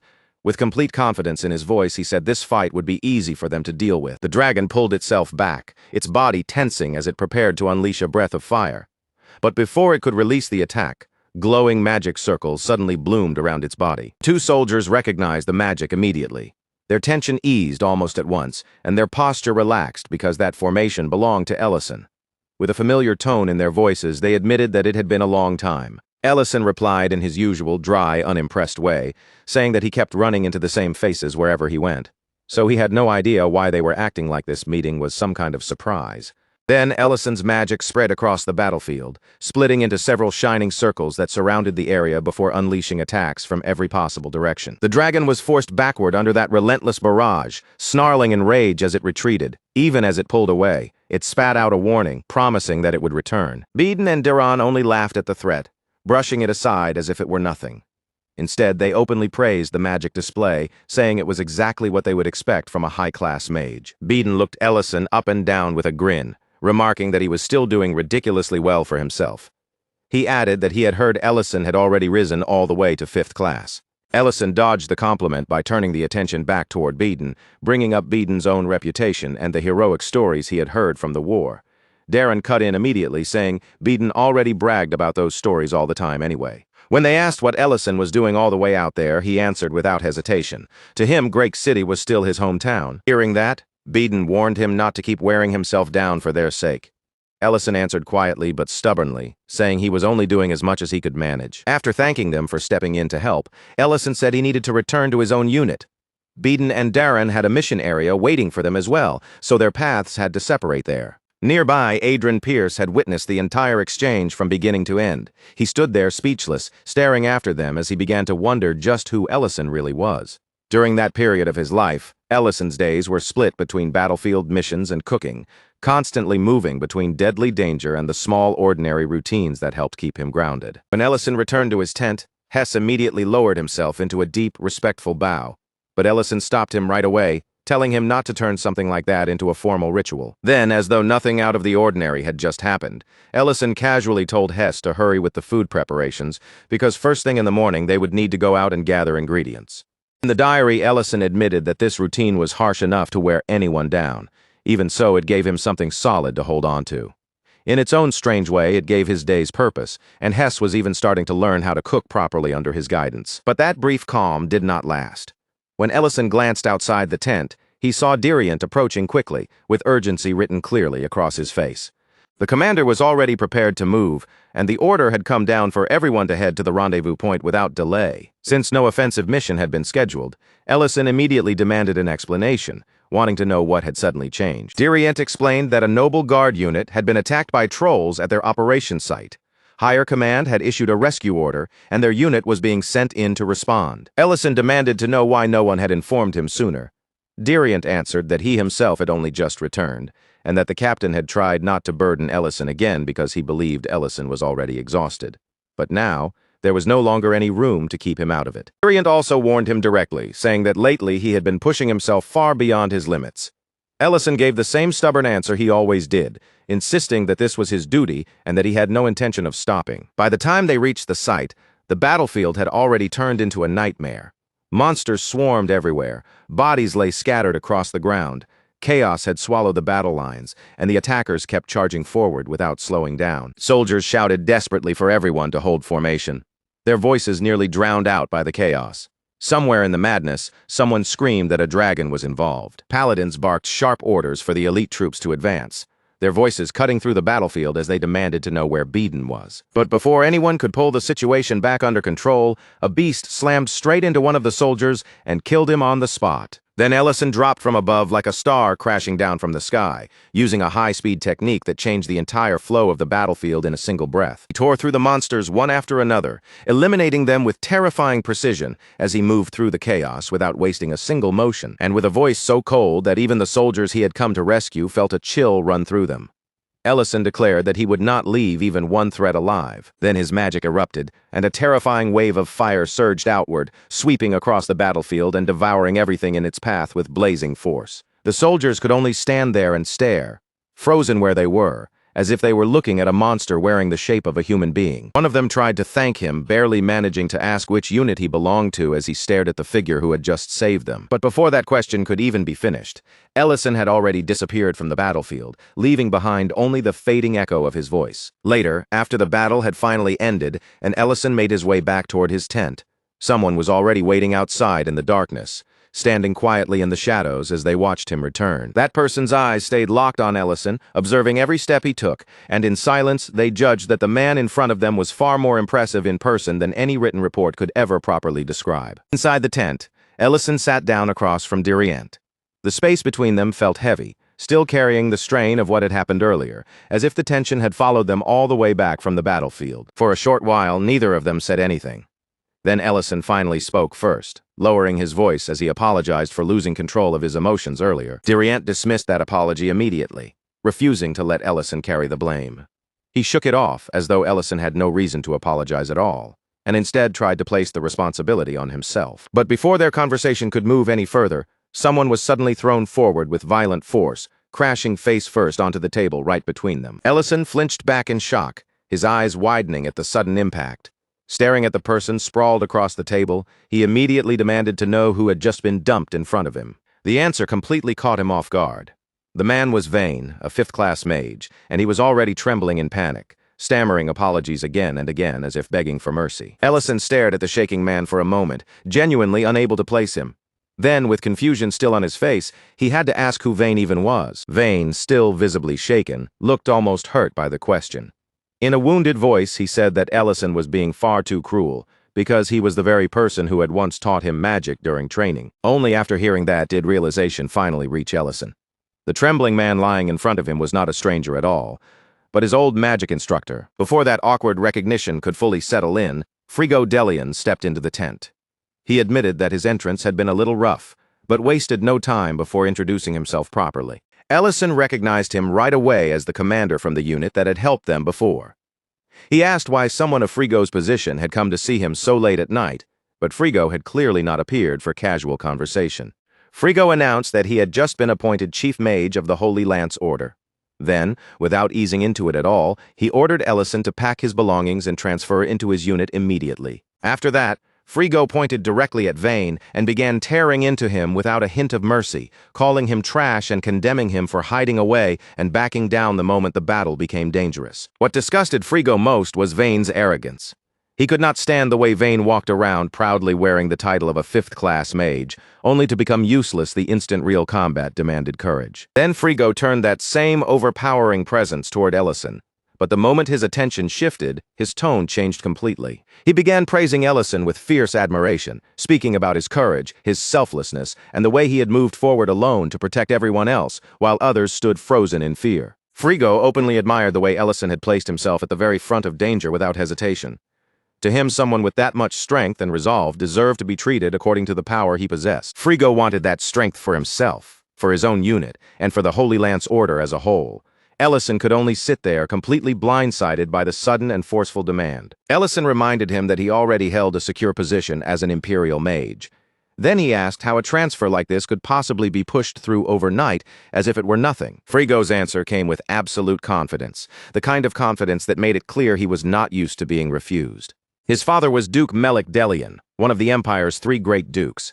And for a family with that level of influence, Moving a single person from one unit to another was barely even worth calling a favor. Ellison understood immediately that this was not pressure he could simply push back against head-on. So he answered in a dry, unimpressed voice, telling Frigo to go ahead and try his best. Frigo left in high spirits, fully convinced that once Ellison joined him, the strength of his unit would rise to an entirely different level. But later, when Frigo received the follow-up report, the news struck his pride like a hard slap across the face. Ellison had refused the transfer. Ellison simply went back to his original unit and slid right into kitchen duty again, believing that if he returned to his usual routine, the troublesome matter would eventually fade away. But Frigo had no intention of letting it end there. The very next day, Frigo showed up again, without acting as if the previous rejection mattered at all. He repeated the same offer as though Ellison had never refused him. Ellison turned him down again. Even then, Frigo kept returning week after week, bringing the same proposal, the same pressure, and receiving the exact same refusal every single time. A full month passed, and Frigo was still pushing forward as if Ellison's agreement was only a matter of time. At one point, he even congratulated Ellison in advance for being chosen by the Holy Lance Order, speaking as though the transfer had already been decided. Ellison rejected him yet again, and each refusal carried a little more irritation than the last. His deployments were already wearing him down. His workload never seemed to end, and now this noble kept forcing his way into Ellison's life just to make everything even more exhausting. Worst of all, Ellison understood the bitter truth behind the situation. Even Dagos had no real way to stop Frigo completely, because standing behind Frigo was the authority and influence of a duke. When Ellison finally snapped and said he needed rest because he still had a promise to keep, Frigo still refused to back down. No matter how many times Ellison pushed him away, the offers continued. Then another blow arrived, one that struck Ellison far deeper than Frigo's endless harassment ever could. A messenger came carrying the notice of a death. Atraban, the principal of the Imperial Magic Academy, had fallen in battle. Because the Empire was still at war, the news was quietly buried. There was no funeral, no public mourning, and no proper dignity given to the dead, only another name swallowed by the endless war machine.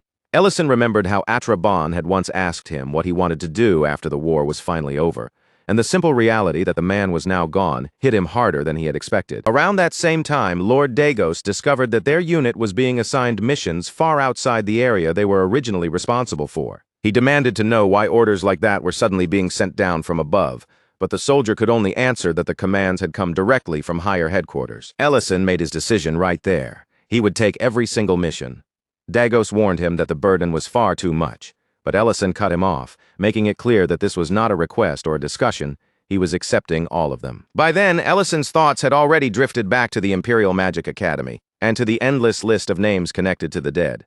Those names kept appearing one after another, as if the roll of the fallen would never finally come to an end. Ellison realized that the next names written down could belong to the people in his own unit.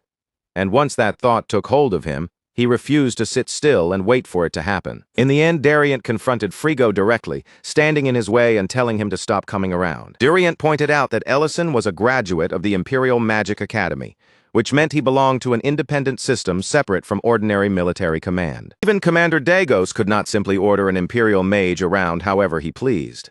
The only authority with the power to command Ellison directly was the Imperial Palace itself. Frigo did not accept those words calmly. He exploded in anger, accusing Dariant of exploiting Ellison.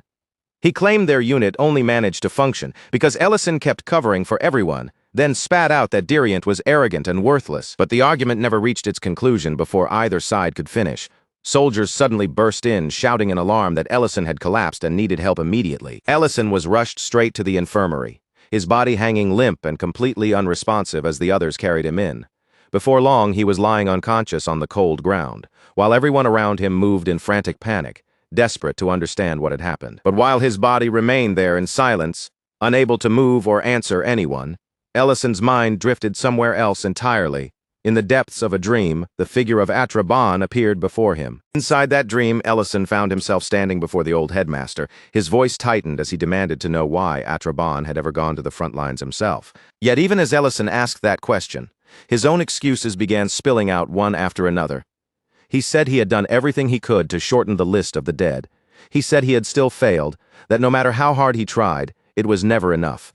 He spoke of meeting Beeden and Deron, of making promise after promise, until the road in front of him grew narrower with every step, leaving him no choice but to keep pushing forward. Ellison tried to wrap those words in logic, calling it responsibility, duty, and something he simply could not avoid. But Atraban looked at him with eyes that pierced through every excuse as if they were nothing. Then, in a low and steady voice, Atraban told Ellison the truth he had been refusing to admit. He was pushing himself far beyond what his body and mind could endure. Ellison tried to reject it immediately. Just like always, he clung to that same stubborn answer, as if repeating it would somehow make it true. But the headmaster did not let him hide behind it. Atraban struck him hard across the face, cutting straight through Ellison's denial with a single merciless word, calling it exactly what it was: a lie. The impact of that slap tore through the dream like a crack-splitting glass, violently dragging Ellison back into the waking world. When Ellison opened his eyes, Hess was right beside him, anxiously asking if he was all right. Diriant quickly reassured him that the mission had already been handled, and in that fragile, hazy moment, Ellison finally understood what Atraban had truly been trying to make him see. The headmaster had never wanted Ellison to carry the entire burden of the war alone, as if every death and every battlefield belonged solely on his back. So Ellison made a quiet decision deep within himself. He would stop trying to shoulder everything alone, and from that point on, he would trust the comrades standing beside him a little more. That was when a woman entered the tent, her voice calm and official, as she announced that Ellison had been reassigned to the Holy Lance Order. She presented the formal letter to them, then added that the commander responsible for repeatedly sending Ellison into reckless, dangerous missions would face punishment for those actions. Dagos accepted the document with trembling hands, but the moment his eyes fell on the imperial seal stamped upon it, the blood drained from his face. He could hardly believe that the emperor himself would issue such an order. One soldier pointed out that the messenger had not come directly from the palace, and Hess added that the document might still be forged, but none of those doubts could remove the heavy question now pressing down on the tent. Everyone slowly turned their eyes toward Ellison, their faces filled with uncertainty, and they asked him whether he was really going to leave them behind. Ellison gave them no answer. Without explaining himself, he simply turned away from their stares and walked out of the tent. Outside, Diriant caught up with him. His voice was quiet, almost careful, as he asked whether Ellison truly intended to obey the order. Ellison confirmed it plainly. The order was real, and there was no mistake. It had come from the imperial palace. Then, almost as if he were leaving on some ordinary errand, Ellison told Diriant not to overwork himself while he was gone. And more than anything else, he told him not to die. At that moment, Diriant drew his weapon. There was no hostility toward Ellison in the movement, only shame weighing on his chest and a hard resolve burning in his eyes. Diriant admitted that when Frigodelian accused him of failing Ellison, the accusation had not been entirely wrong. He had not protected Ellison the way he should have, even though he had strength of his own. So from that moment forward, he swore he would change, and he would not allow any more soldiers to die under his watch. Dago stepped forward as well, carrying the weight of command on his shoulders, and promised that he would continue leading the unit's strategy properly. Hess also made his own vow. He said he would take charge of the cooking and the daily work that kept everyone fed, moving and able to endure. Then, one after another, the others spoke up too. They thanked Ellison for everything he had done for them, telling him to leave without carrying their worries on his back anymore. That farewell reached Ellison far more deeply than he had expected. Their words settled heavily in his chest, pressing into a place he had not prepared himself to feel. Ellison thanked them in return. Then he turned his back on the unit he had protected for so long and began walking away. Meanwhile, in another unit, word started to spread that Ellison was finally on his way. The moment Frigodelian heard the news, his entire face brightened with excitement. He called it the best news he had received in ages, declared that he had been waiting for this exact moment, and ordered his people to prepare a proper welcome for their guest. Back in the present, Rurin listened to the story and found herself wondering what kind of order could have forced such a sudden transfer. She guessed that perhaps someone had decided Ellison was being worked to death in his old unit, but almost as soon as the thought appeared, she brushed it aside as useless speculation. At that point, Rurin thought all Ellison could really do was accept what had already happened, and maybe search for a way to undo the punishments placed on the unit he had been forced to leave. She also assumed that the noble behind everything must have been some greedy parasite, the kind of person who enjoyed throwing cruel orders around. But Ellison denied that idea before it could settle. When Ellison arrived at the Holy Lance garrison, Frigodelian greeted him with a warm, satisfied welcome, looking as if everything had gone exactly according to plan. And before Ellison could even steady himself in that new place, two women rushed toward him and pressed themselves against him in an overly intimate greeting, making his entire body stiffen with immediate discomfort. Frigodelian watched Ellison's reaction with clear amusement. Then he explained that Ellison's assignment there was extremely simple. he was supposed to rest. According to Frigo Delian, that was the entire purpose of the order that had brought Ellison to the Holy Lance garrison in the first place. Ellison tried to push the women away, insisting that his duty was to protect the unit, not sit around relaxing while other people waited on him. Frigo Delian only laughed at that. He said that if Ellison truly disliked the women being there, he could have them sent away, but that still did not change the main point. Ellison had been brought there so he could recover, and Frigo Delian made it clear that he understood how truly exceptional people were supposed to be treated. Soon after, a maid guided Ellison to a private bath so luxurious that it felt completely disconnected from anything that should exist near the front lines. The bath had been built with rare materials and carefully designed to help a weary body recover more quickly from exhaustion, strain, and the damage left behind by constant battle. After that, the maid brought him to a private bedroom made from famous artisan wood. Fine fur covered the furnishings, and the room was so comfortable it seemed almost designed to make a person forget that war existed anywhere outside its walls. Then the maid calmly told him that if he needed anything at all, no matter what it was, he only had to call for it. Then came the meal, and it was luxury piled on top of luxury. Aged sirloin, 30-year wine, and dish after dish were served with such smooth perfection that the entire experience felt almost unreal. Standing in the middle of that place, Ellison suddenly found himself staring at a completely different side of the world. Art, culture, refinement, and comfort had all remained there untouched, as if the war raging across the land could not reach this place at all. Frigo Delian explained it almost casually. The last operation they had joined was merely an exception, a rare request, and under normal circumstances there was no real reason for this place to fight. He told Ellison not to worry about anything from then on.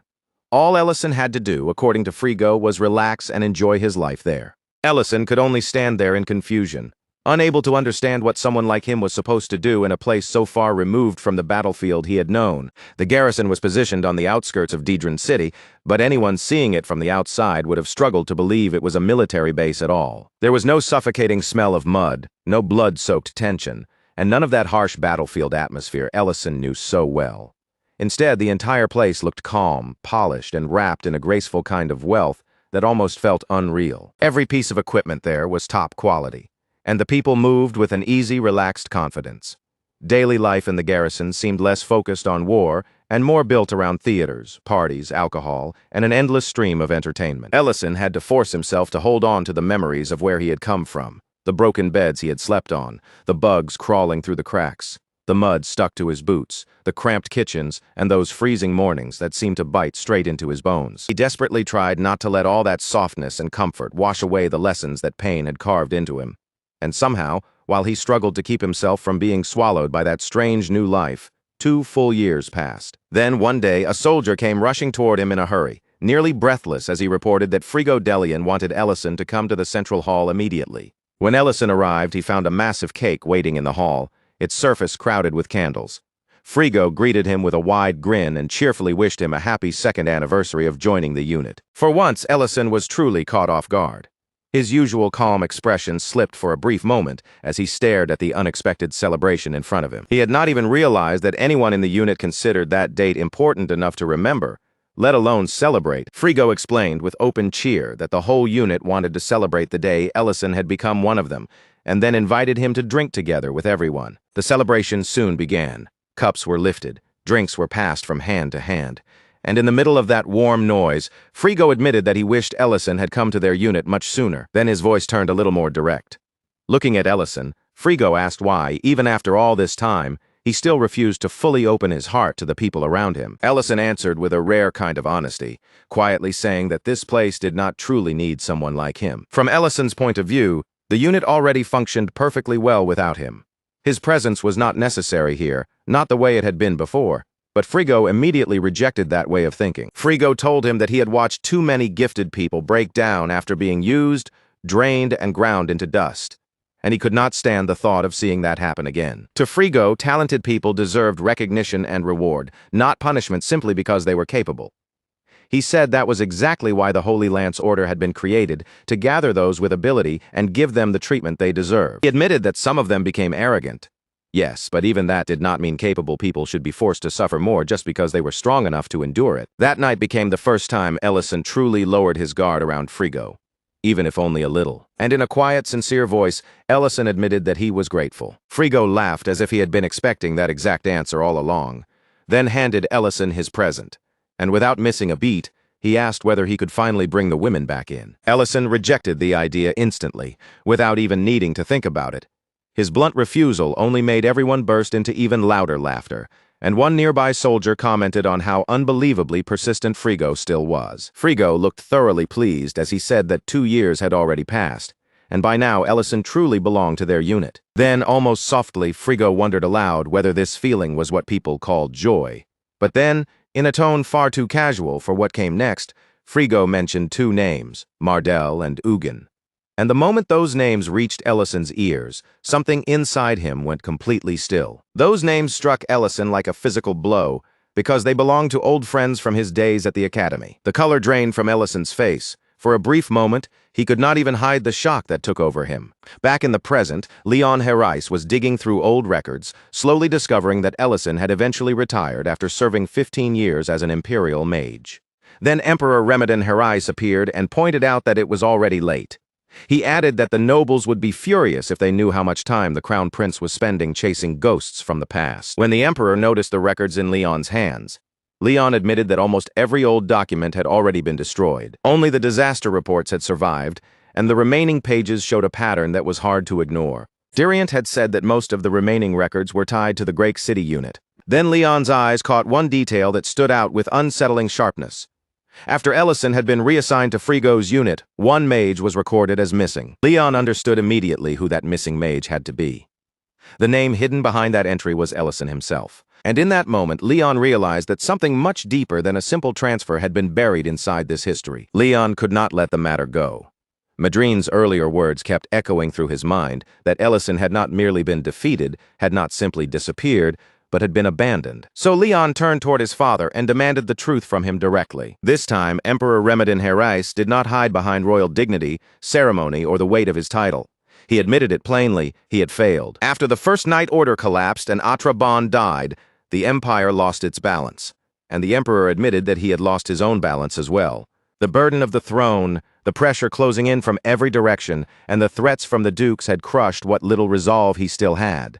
And when one duke threatened to withdraw his forces, the emperor finally broke and chose the easier path. He convinced himself that Ellison would be safer under Frigo's control, that maybe it was the least damaging choice left. But now, looking back, he admitted the truth. He had never imagined that decision would rot into such a disaster. Back in Ellison's memory, the true horror of that night struck him all at once. The names Eugen and Mardell pierced into him like blades driven straight into his chest. Frigo spoke about them with open contempt, calling them useless, self-righteous fools who went around preaching about saving civilians and cutting luxuries as if morality alone could win a war. Then Frigo said the unforgivable part out loud without even lowering his voice. He admitted that he had deliberately thrown them into the path of monsters and left them there to die.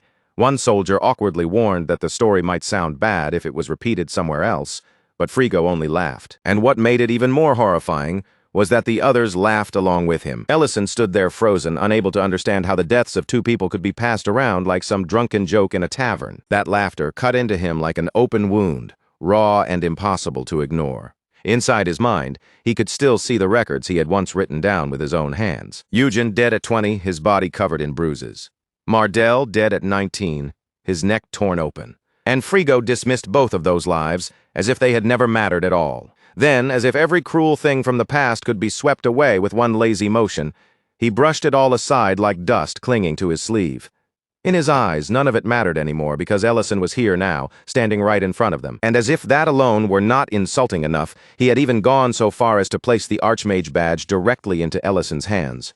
That great honor, something others would have treated with reverence, was offered up like just another payment in the same filthy bargain. That was when Ellison finally saw the shape of the trap hidden beneath everything. The endless missions that had been thrown at his old unit, one after another, without rest or mercy, had never been ordinary orders at all.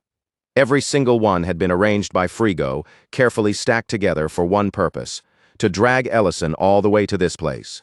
The ugliness of that truth settled over him like ice. The way they could take living, breathing people and use them like disposable tools, without so much as a flicker of hesitation, made something deep inside Ellison turn painfully cold. Then, just when it felt as though the world itself could no longer stay silent, the ceiling high above them suddenly exploded apart with a deafening blast. For one stunned heartbeat, every soldier in the hall froze where they stood. Confusion stiffened their faces, and for a moment, they could only assume it was some kind of accident, maybe a misfired spell, or a stray magical explosion gone horribly wrong. In the very next instant, a colossal red dragon ripped through the broken opening and came crashing into view. Its arrival shattered every trace of order, and the entire hall erupted into screams, panic, and chaos. Frigo stared upward, his eyes wide and his face completely drained of confidence, unable to hide his disbelief.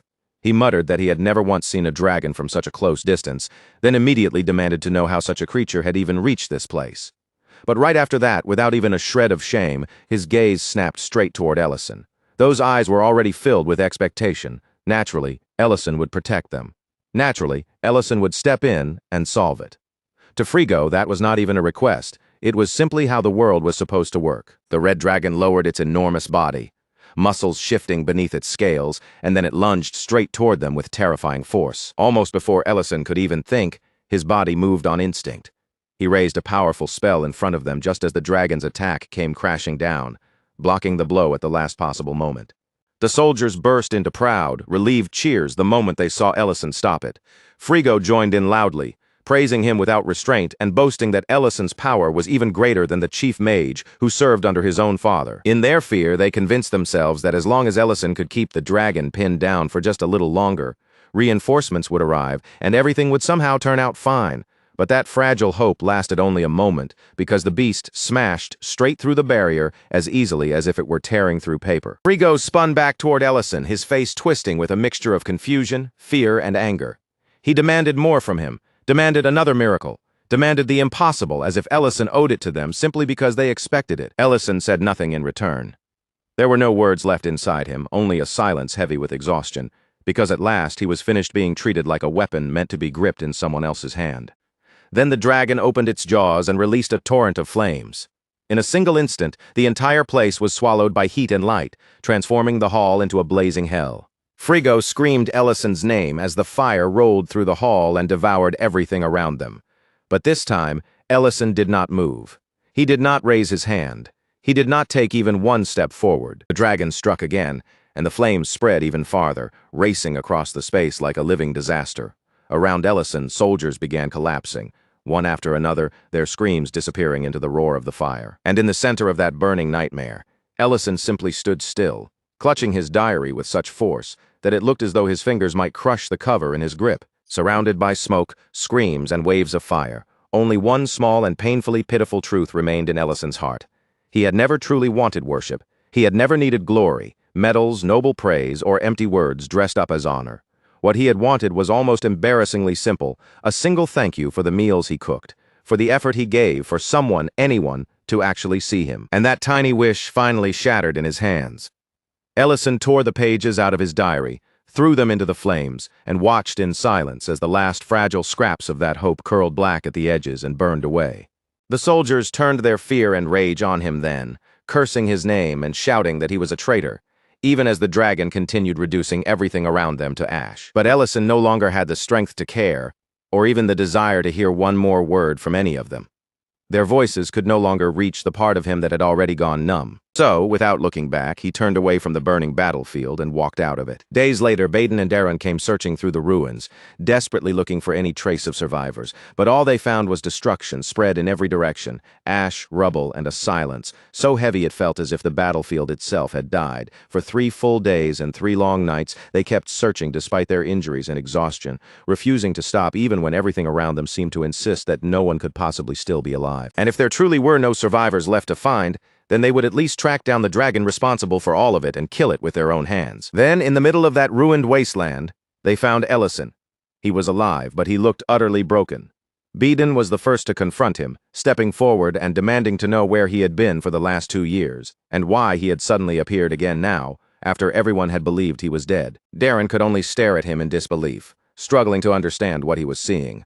Then he asked the question hanging between them: how had Ellison managed to survive everything that had happened? Ellison answered with the only truth he still had left inside him. He wanted to join them again. He wanted to cook again, even if it was only in some small, ordinary way. He wanted to help however he still could. When Ellison finally explained why he had abandoned the army, he was not trying to defend himself or polish his own name clean. He was simply telling the truth as it was. He could not continue offering up his life forever, Not for people who treated every piece of him like something to use, drain, and throw away. And yet, even after saying that, he admitted the dead still haunted him. They were people he had failed to protect. Even if they had been cruel, even if they had carried guilt, even if they had used him until almost nothing remained, the weight of their death still clung to him and refused to let go. Back in the present, Ellison told Rurin that same painful truth. After the dragon left, no one had survived. In the place the flames had burned through, there had been nothing left but bodies. Rurin trembled, her anger and grief visible in every part of her. But even through that pain, she refused to let Ellison take all of that guilt onto himself as if it belonged to him alone. She told him firmly that it had not been his hands that killed them. What came for them was karma crashing down with full force, not Ellison himself. Ellison admitted that they had not been innocent people, but still he asked whether any crime could truly deserve a massacre like that. What crushed him was not whether they were innocent or guilty. It was the fact that he had possessed the power to stop it, and in that moment he had chosen not to. To Ellison, that choice was the stain he could never wash away. But Rurin would not allow him to disappear into that darkness all by himself. She wrapped her arms around him, holding him close, and told him again and again that it was not his fault. No matter how heavy his self-hatred became, Rurin kept pressing those words against it, refusing to let them be swallowed or buried beneath his guilt. Ellison thanked her for staying beside him. Later, he would write that it was the support of his comrades that gave him the strength to keep moving forward. But even then, even after all of that warmth reached him, some part of him still believed that a piece of the guilt belonged to him. By the next morning, Rurin had already made up her mind. She could not just stand there and watch from the side anymore. Ellison had been gloomy for days, sinking deeper and deeper into that shadow, and watching it happen was starting to gnaw painfully at Rurin's heart. Serena's advice kept echoing in her mind, reminding her over and over that even the smallest efforts could still mean something. Even one tiny gesture, as long as it carried real warmth, might be enough to soften someone who had spent far too long living without it. So Rurin changed into something different, quietly telling herself that it was only because she wanted to cheer Ellison up, and absolutely nothing more than that. But before she could fully convince herself, Guard Cat suddenly appeared out of nowhere, catching her in the middle of that awkward moment. Rurin immediately tried to push the embarrassment aside, quickly steering the conversation toward food, as though nothing strange had happened at all. Then Guard Cat dragged out a packet, and the instant Rurin's eyes landed on it, recognition flashed through her mind. It was the same kind of instant meal Ellison used whenever he made those quick snacks from his homeland. Memories of ramen and jjajangmyeon snapped together in her head, and that was just enough for Rurin to feel like she understood exactly what she was looking at. The instructions printed on the back looked simple enough, and the portions seemed easy to understand with just one glance. Rurin confidently decided that 3 packs would be more than enough for 2 people, then marched straight into the dining hall as if victory were already guaranteed. Guard Cat, however, nearly froze in horror the moment she casually announced that she would personally be taking charge of today's meal. The result was an absolute disaster. By the time the food was supposedly finished, the noodles had turned dark, greasy, and suspicious-looking enough that anyone with common sense would hesitate before taking even a single bite. Guard Cat reacted as though he had just witnessed the end of the entire world. But Rurin shut him down immediately, speaking with complete seriousness as she insisted that his reaction was nothing but disrespect toward the sacred act of cooking itself. Rurin leaned in a little closer, her expression turning unusually serious as she studied the dish in front of her. It was as if she believed that, with one careful look, she could somehow uncover the exact point where everything had gone so horribly wrong. The noodles were shining under the light in a way no proper food ever should. They looked dark, oily, and slick, while strange pale lumps sat scattered across the surface, almost as if someone had tossed them in at random without the slightest thought. Just by staring at that miserable plate, Rurin immediately understood what the problem was. Guard Cat had obviously tried to invent some kind of new dish on his own, but he had done it without knowing even the most basic rules that kept cooking from turning into a disaster. Then Rurin's eyes caught sight of something even worse, a single strand of hair lying right there in the food. And at that moment, the last tiny thread of patience she had been holding on to snapped completely. That was the final strike. Whatever this thing was supposed to be, it did not even reach the lowest possible standard for something a person could safely call edible. Without hesitating for even a second, Rurin threw the entire dish away, leaving poor Guard Cat standing there frozen in shock, unable to make so much as a sound. Around that same time, Creston casually placed a batch of palenque eggs into Ellison's hands. With a proud little smile on his face, he reminded Ellison once again just how precious and valuable those eggs really were. And of course, Creston did not forget to emphasize his own role in all of this. With more than enough confidence, He made sure Ellison knew that he was the one who had been supplying those rare eggs from the very beginning. Ellison looked at him quietly and thought to himself that Creston truly had not changed at all. But at the same time, another thought weighed on his mind. By now, rumors about the Archmage should have spread far enough to send the entire city into a panic. Creston rejected that possibility almost immediately. Instead, he shifted the blame straight toward Rhine, insisting without hesitation that if any strange rumors were moving through the city, then they must have started with her. And as if she had been summoned by the accusation itself, Rhine appeared almost right away to deny it in person. After Ellison thanked both of them for what they had done, he turned and prepared to leave. But before Ellison could fully step away from them, Rhine insisted once again that she had not leaked even a single word. Then, without missing a beat, she quickly pushed the blame onto her husband instead. On the way back, Ellison's thoughts began to drift, slowly sinking into a heavier and darker place with every step he took. He started to realize just how long he had been turning his eyes away from the strange undercurrent, moving quietly beneath the Empire's surface. Time after time, he had only gotten involved after the situation had already become urgent.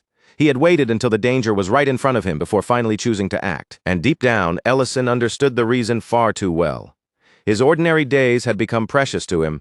That quiet, simple life he had built for himself mattered so much now that he did not want anything to disturb it. As Ellison continued down the road, familiar faces greeted him one after another, each voice carrying the easy warmth of everyday life. One person brought up the dining hall, another mentioned the fresh eggs.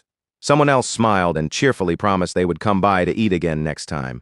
Every small, ordinary exchange pressed the same quiet truth deeper into Ellison's heart. This calm routine, these tiny sparks of happiness, this peaceful rhythm that filled his days without making any noise, somehow, all of it had become more precious to him than almost anything else. And before Ellison even realized it, a quiet wish had already formed inside him. He wanted this life to continue. He wanted it to never fall apart. But that fragile wish began to tremble almost as soon as he felt it. Because not long after, Ellison came across Alina, who was quietly placing flowers on Selly's grave. Ellison stopped where he was, saying nothing at first, and listened as Alina gently explained that she had been planting those flowers little by little over time. He answered her in a soft voice, telling her that Selly would have liked them. But that quiet sight struck him harder than he expected, because in that moment he could no longer look away from how delicate, fragile, and easily broken life truly was. At the same time, the memory of his own mistake came back to him.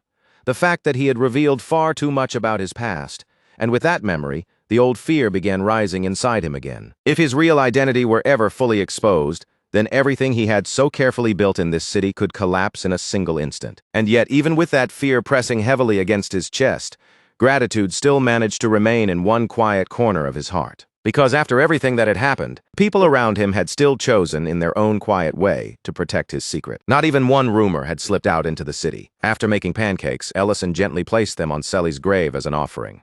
Then he turned away and walked off again, carrying that same heavy feeling deep inside his chest. As Ellison neared the dining hall, Rurin's voice reached him before anything else. It was sharp with irritation as she scolded Guardcat, ordering him to hurry up and taste the food properly. Ellison stepped inside quietly, barely making a sound. Rurin only noticed him when she turned around in the middle of her complaint and suddenly found him standing there. The moment her eyes landed on Ellison, Rurin hurried to explain herself. She told him that the outfit she was wearing and the food prepared in front of him were both meant for him. A small gift she had put together because she wanted to help him feel even a little better. She tried to keep her voice light and casual, saying that they could eat first, rest afterward, and then do whatever Ellison wanted to do. But that simple, awkward, clumsy little moment hit him with a painful kind of clarity. In that instant, Ellison understood just how badly he did not want to lose this life. Not this room, not Rurin standing there in front of him, not this strange, ridiculous, gentle warmth that surrounded them. And the moment he realized how deeply he wanted to protect it, he also understood the harsher truth hiding behind that desire. To defend a peaceful life, there might come a day when he would have to risk sacrificing that very peace. That was the price waiting on the other side. Ellison let out a small, quiet laugh, already certain that Serena had somehow arranged this entire situation from behind the scenes. Then, instead of resisting it, he chose to sit down and eat. But even as Ellison settled into his seat, he could already tell that things were not unfolding the way Rurin had imagined at all. Meanwhile, far away from that small pocket of warmth and awkward kindness, a completely different storm was beginning to gather. Medrin arrived at the palace together with Porgo Tamurin. But when she opened the door and stepped inside, she found that Duriant and Raiden were already waiting there. Crown Prince Leon was there as well, seated with the composed air of someone who had called them together for a matter that could not be delayed. Once everyone had taken their seats, Leon Harris immediately set the rule for the meeting. Everything spoken inside that room was to remain absolutely confidential, and not a single word was allowed to pass beyond those walls. But the heavy mood nearly stumbled right from the start, because everyone's eyes kept drifting toward Madrine's maid uniform. The attention clearly irritated her, and she tried to brush it all off, acting as though the whole thing was nothing more than exaggerated gossip. That only made the atmosphere more uncomfortable. Diriant calmly brought out the written report he had prepared with his own hands, making it clear that this was not something that could be dismissed so easily. And just as the tension in the room tightened almost to the breaking point, a teleportation portal suddenly tore open in the air. A moment later, Ellison stepped through that portal and entered the room. The instant the conversation began drifting toward Ellison's past, Madrine felt as though everything around her was starting to collapse. And when Porgo Tamurin brought up that strange kind of magic, the kind that had once been believed to belong only to dragons, cold sweat began to gather across Madrine's skin. She understood right away that this moment had been waiting for her for a very long time. Now that it had finally arrived, regret pressed down on her so heavily that her entire life felt like one long chain of choices leading her straight into that room. Ellison, however, did not flinch. His expression stayed calm, almost unnervingly steady, and the hesitation that had once clouded his decisions was nowhere to be seen. After everything that had happened, his eyes no longer drifted away from the truth, and he made it clear that there was no longer any point in keeping it buried. A heavy silence spread through the room as everyone understood what Ellison had chosen. He was done running from the past that had been weighing on him, and this time he would face it openly, in front of everyone, without stepping back. Then, with words as sharp and final as a blade being drawn, he declared the truth that would shake the Empire. The 9th-class Archmage had returned, and the entire nation needed to know it. Far from the capital, in the darkness of a hidden cave, flames suddenly sparked to life in someone's hands. A second later, that fire was hurled outward, scattering across the dry branches nearby and swallowing them in bright, hungry flames almost instantly. Lady Sydney sat within the flickering glow as if the fire around her meant nothing at all. There was no panic in her posture, no fear in her face, only a calm and steady composure as she quietly reported how far her research had come. According to Sydney, the drug was now nearly complete. The tests had already produced clear results on humans, elves, and dwarves, proving that its effects were no longer just theory or guesswork. At this point, only the final stage remained. The success rate for the heart transplant had already climbed past 70%, and the Star Army was still expanding at a steady pace. Around Sydney, the flames continued to crawl outward, twisting through the branches until they formed a massive ring of fire, and from within that burning circle, a voice finally answered her. The Lord acknowledged Sydney's determination, but there was no warmth or praise in his voice. His tone carried only cold pressure, pressing down on her like an order she had no room and no right to refuse. Even with that acknowledgement, he condemned her failure without the slightest hesitation, and the moment his magic came down, it struck Sydney's body with crushing force. The pressure was so overwhelming that sweat began pouring from her skin as she fought to stay upright and endure it. The Lord told her that the tightening was no longer some distant, unclear threat. It was happening directly around his heart now, closing in on the one place that mattered most. Then his order came down, sharp, cold, and absolute. She was to find it, and she was to prepare the next sacrifice, a person chosen for no purpose except to become the vessel that would carry the Lord's will. At the very heart of the capital, Ellison appeared before the public in his full mage uniform, looking every bit like the old war hero who had finally stepped back into the light. He raised one hand toward the sky and released an enormous spell, sending a vast projection rising high above the city, where everyone could see it. In an instant, every gaze down below was dragged upward. People froze in the streets, staring in stunned silence as Ellison's image spread across the sky. The capital had only just begun to calm down after the excitement from the concert, so when a new projection suddenly appeared overhead, confusion once again rippled through the streets from one end of the city to the other. And that sight was not limited to the capital alone. Far away, even in remote countryside villages like Estberg, people lifted their heads in shock, barely able to understand why a mage of such unbelievable rank would be speaking to a place so distant from the Empire's center of power. When Ellison's voice rang out clearly through the air, the 9th-class emblem shining on his chest answered every doubt before he had even fully begun his speech. At that moment, all the rumors were silenced. The legendary hero had truly returned, and now the proof was hanging above the Empire for every person to witness with their own eyes. Ellison spoke to the people in a plain, steady voice. He said that after the war ended, he had once believed a real age of peace might finally arrive. But the empire before him now had proven that hope painfully wrong. In one city, a local lord immediately snapped at his guards, ordering them to shut the projection down. But the guards hesitated, their eyes still fixed on the image in the sky, because even they could tell that this broadcast carried the authority of the imperial palace itself. Ellison continued, his voice spreading across the empire as he declared that the nation was rotting from the inside, poisoned by warmongers who were trying to drag the world back into the chaos it had barely escaped. He said he would no longer stay silent while slavery, corruption, and betrayal continued spreading beneath the surface like a sickness everyone chose to ignore. It already fought once for those beliefs, and he refused to stand still while they were sold off, trampled, and twisted into something meaningless. Then came the promise that struck the deepest. From that moment on, Ellison would stand openly behind the people, no longer hidden away in the shadows. Loriana watched the broadcast from her terrace, her gaze locked on the 9th class insignia as the truth of Ellison's identity slowly sank deeper and heavier into her chest. As she listened, she quietly noticed that his voice did not sound exactly the way it had before. That subtle difference was just enough to make her wonder whether some kind of advanced magic was being used to alter his tone. When Duke Melikdelian asked what she thought of it, Loriana admitted that Ellison's words sounded grounded.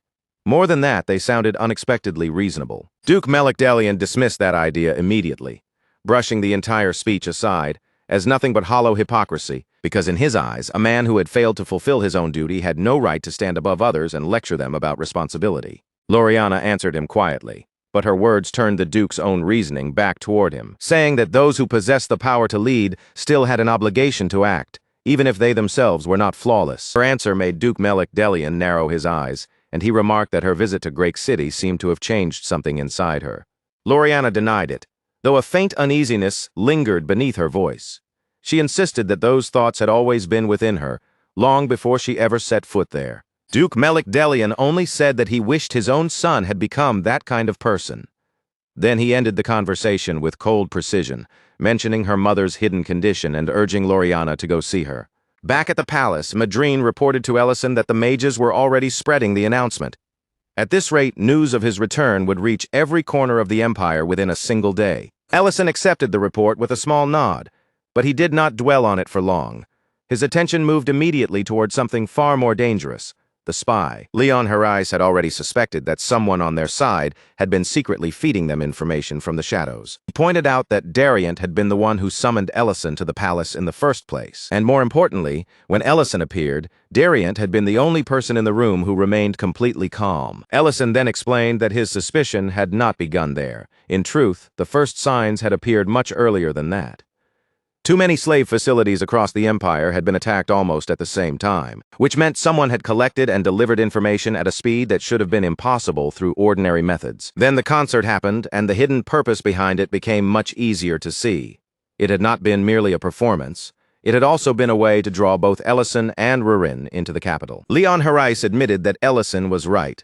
They had indeed been relying on a secret source of information. Elsewhere in the city, Duke Melikdelian confronted Reden about the chaos surrounding Verna's incident. Reden answered with careless calm, explaining that after Verna's kidnapping, he had simply continued following orders from the moment he was mistaken for the type of employer they were expecting. The Duke mocked what Reden had become, sneering at the sight of a former captain of the Knights reduced to someone who merely obeyed commands without question. Then Duke Melikdelian revealed the motive driving him. He had wagered everything on this plan because he could never forgive Ellison, the man he blamed for Frigo Delian's death. Reden, infuriatingly composed, reacted as though the Duke's grief and rage were little more than noise in the background, treating the heavy emotions behind those words as if they barely mattered at all. Inside the palace, the calm shattered all at once. Noble voices rose from every corner of the hall, sharp and angry, until the entire room was filled with overlapping accusations and outrage. Furious aristocrats surged forward, their faces twisted with indignation, demanding to know why an announcement of such enormous scale had been broadcast across the empire without their approval being asked for first. Emperor Remedin Harais silenced the uproar with a single firm command. Then he confirmed the matter himself, making it clear that Ellison was not calling for rebellion, chaos, or disorder. What Ellison wanted was something far more fundamental, the basic foundation of any society that still wished to call itself civilized. Even with the emperor's words hanging over them, some nobles still refused to accept it. They muttered uneasily, protesting that moving this abruptly would only throw the empire into confusion. Ryden Drake answered them without yielding an inch. He said the empire needed hope far more than it needed to protect the comfort of its nobles. And when it came to Great City, its position was already clear. It stood firmly behind the Archmage's return. Around the hall, other nobles began whispering about their authority being threatened and their local autonomy slowly slipping out of their hands. That was when Leon Jerez finally cut in, casually mocking one of them for acting like a buzzkill during what should have been treated as a celebration. The noble's anger collapsed almost immediately. His face drained of confidence the moment he realized the person he had been shouting at was none other than the Crown Prince himself. Leon brushed off every complaint thrown his way, whether they were criticizing his drinking, his manners, or the arrogant way he carried himself. Then, with that same careless attitude, he casually let slip a hint about where Ellison might be heading next. That single offhand comment sent a wave of panic rippling through the room.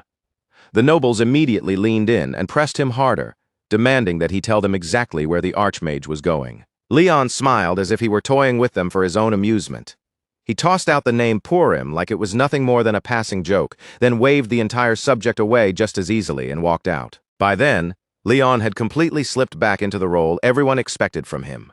The spoiled, reckless prince who acted as though nothing in the world truly mattered. But beneath that lazy mask, Leon's thoughts were razor cold. A hero had returned, and instead of feeling joy, the nobles of the empire had reacted with fear. If cutting away that rot now became his responsibility, then he would take up the blade himself, no matter what price he had to pay. At that same time, high above the land, Ellison finally stirred Rurin awake and told her they had arrived at their destination. Together, the two of them descended through the sky toward Pendravel City, a city located within the Rubern Empire, the exact place their informant had directed them to investigate. But the moment their feet touched the ground, trouble came falling on them almost immediately from above. A bird suddenly swooped down in a flash of wings, moving so quickly that Rurin barely had time to react before it snatched the earring straight from her. That earring was far too precious to Rurin, so panic struck her the instant it was stolen. Ellison immediately promised that he would get it back for her. But before he could even take action, an arrow sliced through the air with a sharp whistle and struck the bird while it was still flying. The bird lost its strength in an instant and dropped from the sky, crashing down hard onto the ground below. In that moment, Ellison and Rurin both realized the same thing. Someone else had been watching this area too, and they were not alone. Ellison moved closer to inspect the fallen bird, carefully checking it over. But after searching it thoroughly, he realized Rurin's earring was nowhere to be found. Rurin insisted it had to be the same bird, because she had kept her eyes on that exact creature the entire time. Ellison remained calm, narrowing his attention as he examined the bird more carefully. Then the answer finally became clear to him. The shock from the arrow must have startled the bird so badly that it swallowed the piece of jewelry. Ellison started prying open the creature's beak while Rurin watched with intense focus, looking more than ready to dig the earring out herself if that was what it took. Before she could do anything too extreme, he quickly stopped her. Not long afterward, the archer who had shot the bird approached them and calmly claimed it as his catch. Ellison apologized and explained that the bird had swallowed something important, while Rurin made it very clear that they were not leaving until her earring was safely returned. The stranger stared at Ellison for a moment, his expression slowly changing as recognition began to dawn on his face. That man turned out to be Hess, someone Ellison knew from his old days in the military. Ellison greeted him with genuine warmth and surprise. Rurin recognized him too, remembering him as the soldier who had once complained about the food back in Ellison's unit. The moment that old memory was brought up, Hess looked visibly embarrassed. Awkwardly, he mentioned that almost 10 years had already passed since they had last crossed paths. He admitted that although he had heard Ellison survived the war, they had never actually met again during the final conflict. Then Hess turned toward Rurin and greeted her with polite, respectful courtesy. When Hess asked what their relationship was, both Ellison and Rurin stiffened, so obviously that the answer nearly appeared on their faces before either one of them could say a word. Ellison, clearly flustered, ended up describing Rurin as the person he shared meals with and lived beside every single day. Rurin immediately teased him for blushing, pointing out that even now he still almost never simply called her his wife out loud. Seeing the two of them bicker like that, Hess could not help smiling. A quiet sense of relief softened his face as he watched them. Because no matter what the world had taken from Ellison, it seemed his old friend had still managed to build a warm and happy life for himself. After that, Hess led them back to his own restaurant so they could properly retrieve the earring from inside the bird. He explained along the way that birds like that had a habit of swallowing shiny objects purely by instinct, without having any idea what they had stolen. When Rurin asked, with an expression that was frighteningly serious, what would happen to the bird now, Hess answered calmly that it was already being prepared for dinner. Since he already had fresh ingredients right there, Hess invited the two of them to stay and eat while they were at his place. That was when Ellison finally took a proper look around the room and realized exactly where they were sitting, inside Hess's very own restaurant. Hess explained that he ran the place together with his mother, keeping the business going through their own effort and hands. When Ellison mentioned that he also owned a restaurant back in Great City, Hess immediately brightened, his interest showing at once as he said he wanted to visit it someday. For the moment, though, Hess wanted something even more important from him, an honest opinion on his cooking. He served them noodles, and the instant Ellison saw the bowl, he could tell the dish had been made by someone with genuine skill. Rurin studied the bowl with clear interest, admiring how neat and polished the presentation looked. Then she commented that for some reason the dish felt familiar to her. Hess stood nearby, watching both of them closely. His nerves were easy to see in the way he waited for their reaction, as if every second of silence stretched longer than it should. The broth had a quiet depth to it, far richer than its simple appearance first suggested.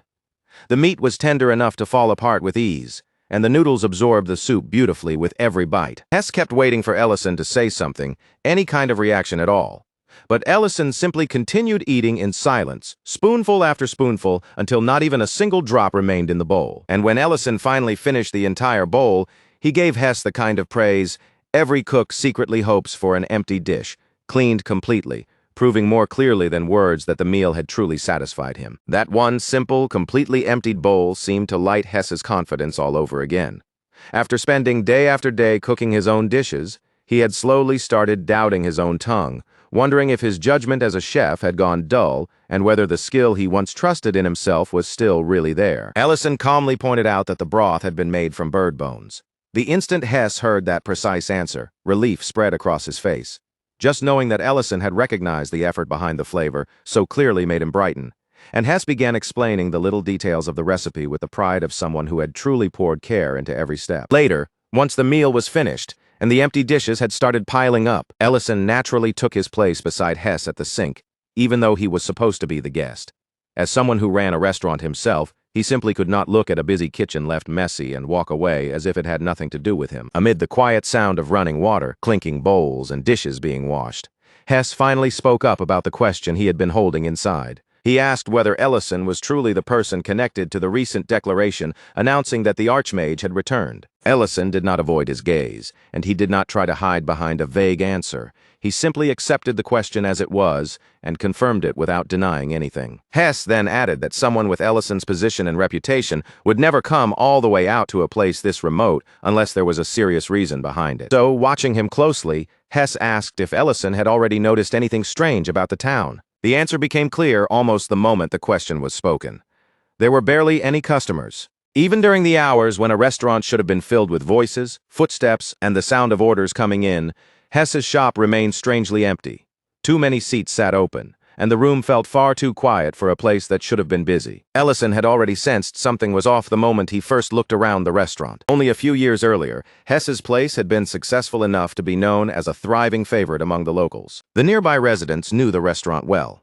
They knew its taste, trusted its food, and once filled the tables without Hess needing to convince them at all. Then one day, a representative from the Liane Company came to Hess with an offer to expand his business. They dressed the proposal in tempting words, promising better supplies, a wider reach, and a chance for his restaurant to grow into something greater. But buried inside that attractive offer was one very strange condition. Hess would have to use a specific seasoning he knew nothing about. Hess believed cooking had to be honest, built on real flavor and real skill, so he rejected the proposal on the spot. After that, his restaurant began falling apart little by little.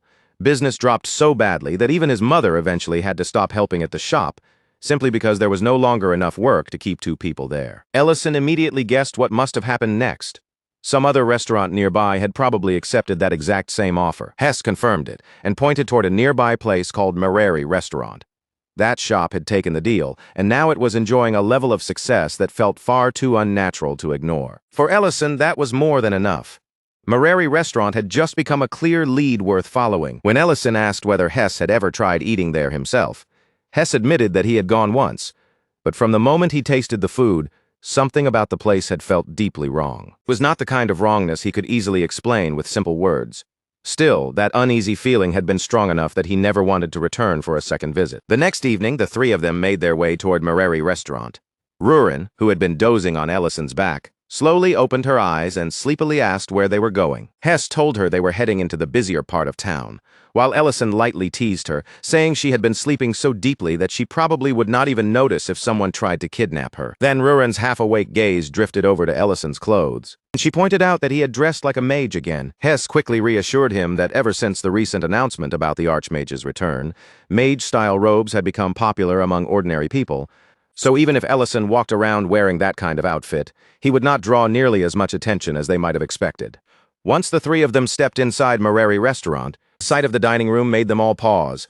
The place was packed from wall to wall, every table seemed occupied, and the noise of customers pressed in around them from every side. They were seated almost right away, and the manager, Lizant, came over to take their order for 3 bowls of noodles. But almost immediately after finishing the order, Lizant suddenly lost her balance and crashed down right in front of them. Rurin wrinkled her nose at once, clearly catching a foul smell lingering in the air around the restaurant. Ellison quietly observed everything: the chaotic service, the clumsy movements, the messy atmosphere, and he understood something almost immediately. This restaurant was being run terribly, so if customers were still flooding in despite all of that, then the only thing pulling them here had to be the food itself.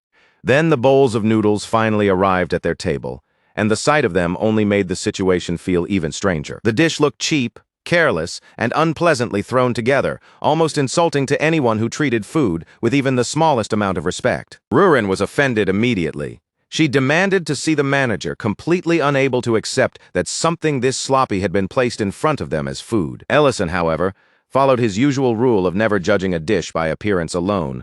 So even though it looked terrible, he picked up his utensils and took a bite, searching for whatever hidden charm might explain the crowd. There was no hidden charm at all. The flavor hit him so badly that he spat it out on the spot. Rurin and Hess tried it as well, and that was when the situation turned truly disturbing. Rurin reacted exactly the way any sane person would, but Hess's face suddenly lit up with genuine delight. He began praising the noodles with complete sincerity, saying he regretted not coming sooner. Worse than that, he even started thinking that his own restaurant was nothing but a failure compared to this place. Rurin stared at him in total disbelief. The food was obviously awful, yet Hess looked as if he had been completely enchanted by it. From the side, Lizant recognized Hess as the owner of the restaurant on the outskirts. Seeing a rival chef so thoroughly captivated by their food sent a strange rush of satisfaction through her. Of course, that brief little moment of excitement did not last long before she could enjoy it properly. Lizant stumbled yet again and fell flat for the second time. The commotion finally brought the chef, Horai, storming out from the kitchen. He scolded Lizant sharply for stepping into the dining area and demanded to know what she thought she was doing out there. Lizant apologized and explained that she had only been curious about what kind of seasoning could make a man who once hated their food become so obsessed with it. Horai shut her down at once, warning her not to get anywhere near the seasoning and telling her to focus only on making money. The moment they got outside, Rurin dealt with the problem in the most Rurin-like way imaginable. Without hesitating at all, she grabbed Hess and dunked his head straight into water. She kept demanding that he answer honestly whether the noodles had actually tasted good, and every time Hess stubbornly insisted that they had, Rurin shoved his head right back under the water again. Ellison finally moved in front of her and stopped that frantic momentum before it could spiral any further, his face tightening as he quietly began sorting through every strange piece of the situation, one detail at a time. Whatever was happening here, Ellison could tell it was not some ordinary spell. If regular magic had been used, he and the others should have sensed the flow of it immediately.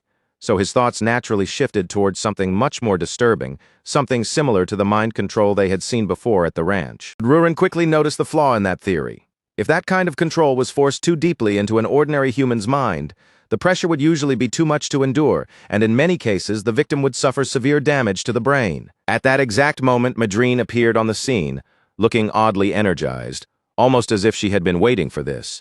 With a fired-up expression, she announced that all the humiliating treatment she had gone through while studying under Erymantium was finally about to become useful. Madrine did not waste even a second once she understood the situation. She immediately took command and arranged for Hess to be brought back home, where they could treat him properly in private, far away from curious eyes and unwanted attention. As her spell gently settled over Hess, Madrine leaned closer to him and spoke in a calm, steady voice. She told him to breathe in slowly and deeply, guiding him as though she were trying to pull his mind back from some distant place. The effect came almost at once. The strange grip that had been wrapped around Hess broke apart in a single instant, and his unfocused eyes suddenly sharpened, snapping back with the awareness of his normal self. As soon as his senses returned, a wave of disgust spread across Hess's face. What seemed to bother him most was the memory of himself actually praising food that, now that he could think clearly, had tasted absolutely awful. Medrine's face practically shone with excitement as she proudly declared that her method had worked. Still, Ellison could not help noticing the tiny flicker of surprise in her reaction, as if even she had not fully expected her own treatment to succeed so cleanly. Medrine then explained that the seasoning was not simply made from magic. It was more like a stimulant, carefully designed to layer multiple mental influences on top of each other until the victim's judgment was overwhelmed and twisted into blind, unnatural devotion. The moment Ellison heard that explanation, a sharp memory rose up from the back of his mind. It was something he had not thought about in a long time, but now it came back with uncomfortable clarity. He remembered the dangerous potion Leon Herais had once shown him, a vile, disturbing substance used on slaves to crush their sense of self and force them into complete obedience, leaving them unable to resist. For Ellison, connecting those pieces together was more than enough. The moment that realization settled in, his expression made it clear that he had already reached a decision. Right then and there, Ellison made up his mind. Hess was not simply going to recover from this humiliation and move on quietly.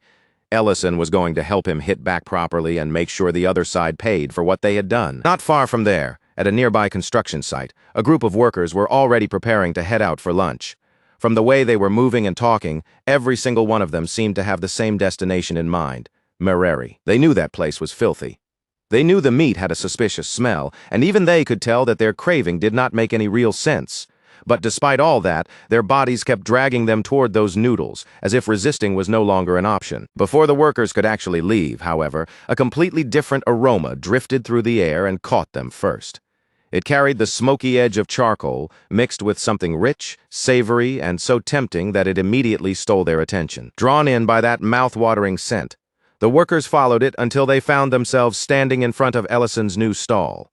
There, fresh mawbird skewers were sizzling over the grill, the meat glistening as the smoke curled upward.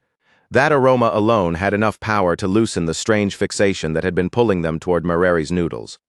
For the first time, their senses seemed to hesitate and turn towards something real.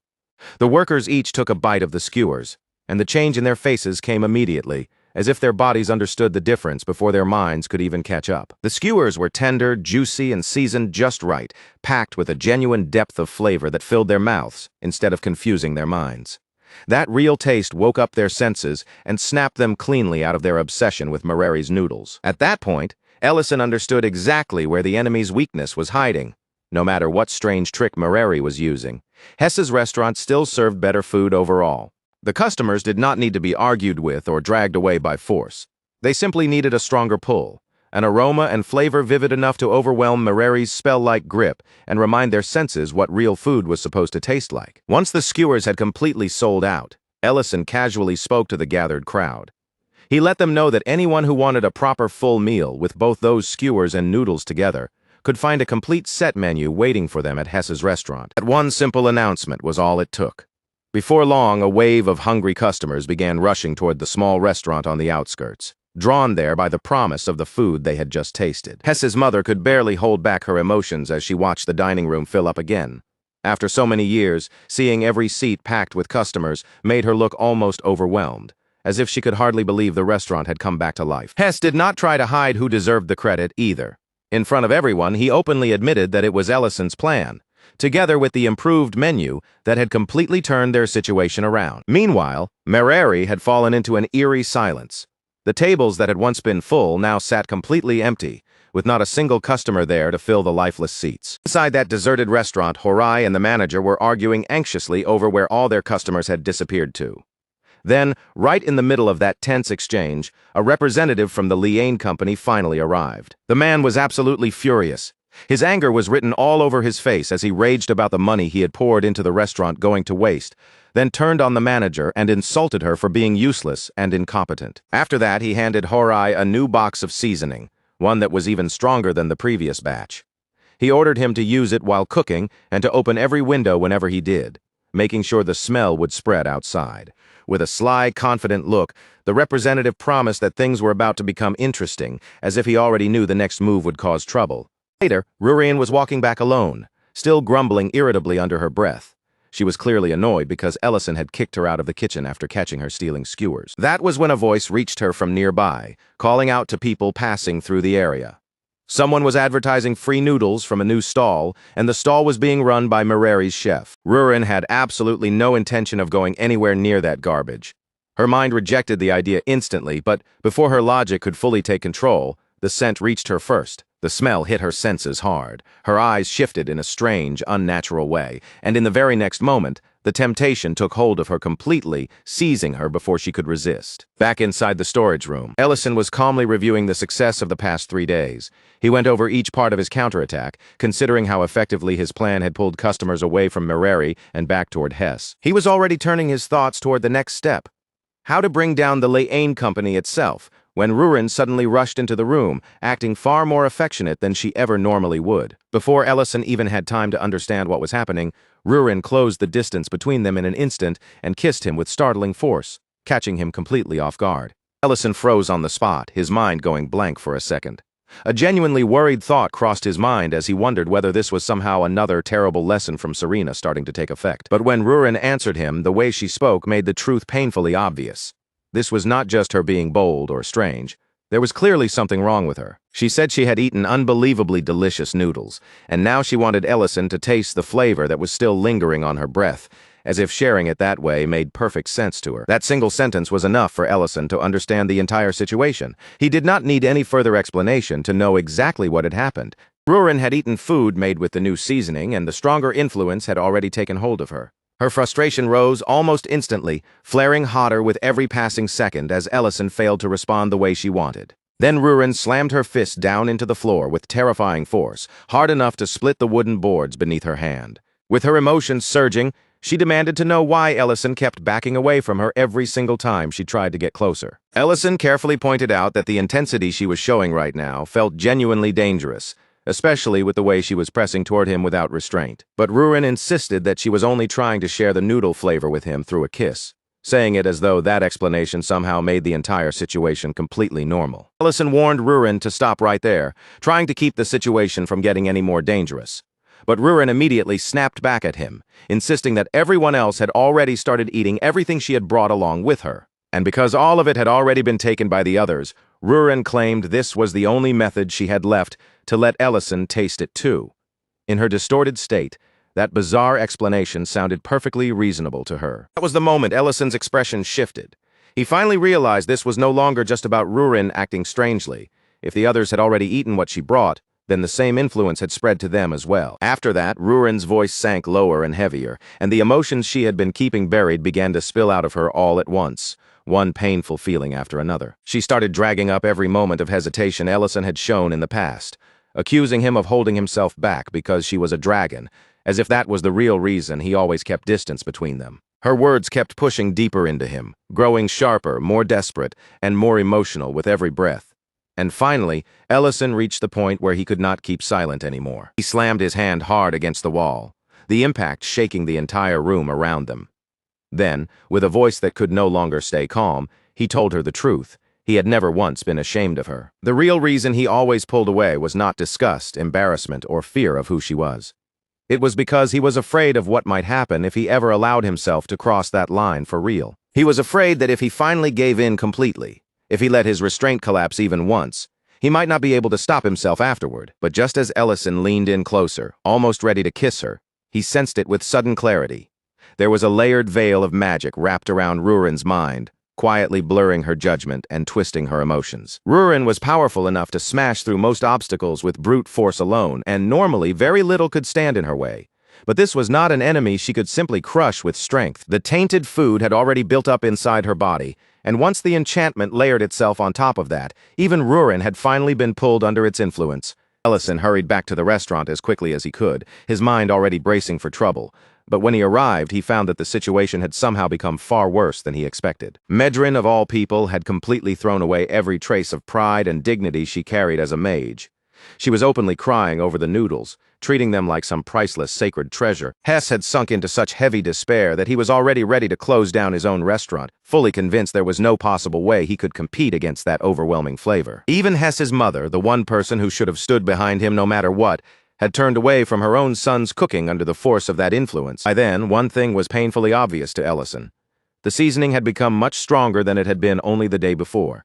That was when the manager came rushing toward Ellison, her face drained of color and her composure completely shattered, as if she had finally reached the end of what she could handle. She recognized him as the man who had helped Hess fight back, and with desperation written all over her face, she begged him to save them from the disaster unfolding right in front of her. She was so cornered, so terrified of losing everything, that she even offered Ellison the position of head chef, as though handing the kitchen over to him was the only hope she had left. As they moved through the suddenly quiet streets, the manager's guarded expression slowly began to crumble. Little by little, the mask she had been wearing cracked, and she finally started talking about her own past. Once that emotional wall broke, she could no longer hold the truth back.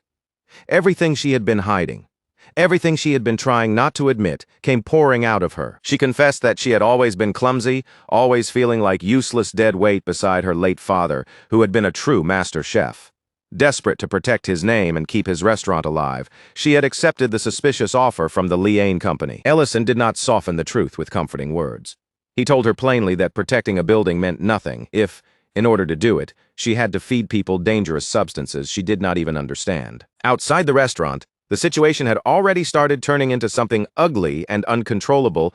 Crowds had gathered in the streets, with nobles mixed right in among the common people. Everyone was shouting, shoving, and fighting desperately for a chance to move closer. They no longer looked like normal customers waiting for food. They looked more like starving addicts, completely overtaken by their craving for those cursed noodles. Seeing the damage she had helped create, the manager finally broke down completely. She begged Ellison to save her father's legacy, promising him anything at all if he could somehow undo what had happened. Ellison did not waste time arguing or lecturing her any further. He walked straight into the kitchen and took control of the entire restaurant with absolute confidence. Standing directly in front of Horai, Ellison declared without the slightest hesitation that from that moment onward, he was the new head chef. Then, with the same blunt certainty, Ellison told Horai that he was fired right there on the spot. There was no polite transition, no warning, and absolutely no room left for discussion. Horai was simply ordered to get out of the kitchen and leave. Meanwhile, far away from the chaos surrounding Mercenary and its cursed noodles, Sydney was calmly refining herbs, her hands moving with quiet precision while she spoke as if she were only weighing options, discussing possible candidates for her larger plan. Adrian Pierce brought up Rurin's name as one possible choice for that role, but Sydney dismissed the suggestion immediately, rejecting the idea without needing even a moment to consider it. Sydney, the Black Dragon had become far too attached to the quiet, peaceful life she shared at Ellison's side. In Sydney's view, a true vessel had to be someone who could throw everything away without hesitation, abandoning all attachments for the sake of a single goal. That conversation changed direction the moment Saint arrived, proudly revealing that he had already begun testing the seasoning on Rurin herself. Saint looked almost delighted as he said it, his satisfaction impossible to hide, as though he was deeply pleased with the results of his experiment. He was convinced that his research had finally begun producing exactly the kind of outcome he had been aiming for, and with a chilling amount of confidence,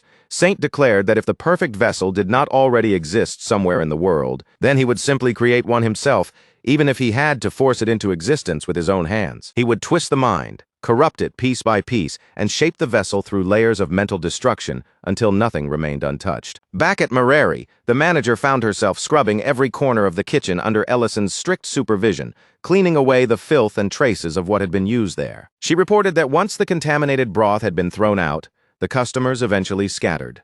But some of them had fallen so far under its influence that they had even licked the floor, desperately searching for any leftover taste. Still shaken by everything she had witnessed, the manager nervously asked when Ellison was finally going to start cooking. Ellison answered in the driest tone imaginable, saying that he had forgotten how. For one horrifying second, the manager looked like her soul had nearly flown out of her body. She seemed terrified that Ellison had tricked her into destroying the very business she was trying so desperately to save. Before that panic could fully swallow her, Saint arrived at the restaurant. Ellison did not look surprised in the slightest when Saint appeared. His calm reaction made it seem as though he had already expected the true source of the trouble to finally show himself. Ellison calmly acknowledged that he had been waiting for this exact moment, the instant the chaos around Mercenary became loud enough to shake the whole situation apart.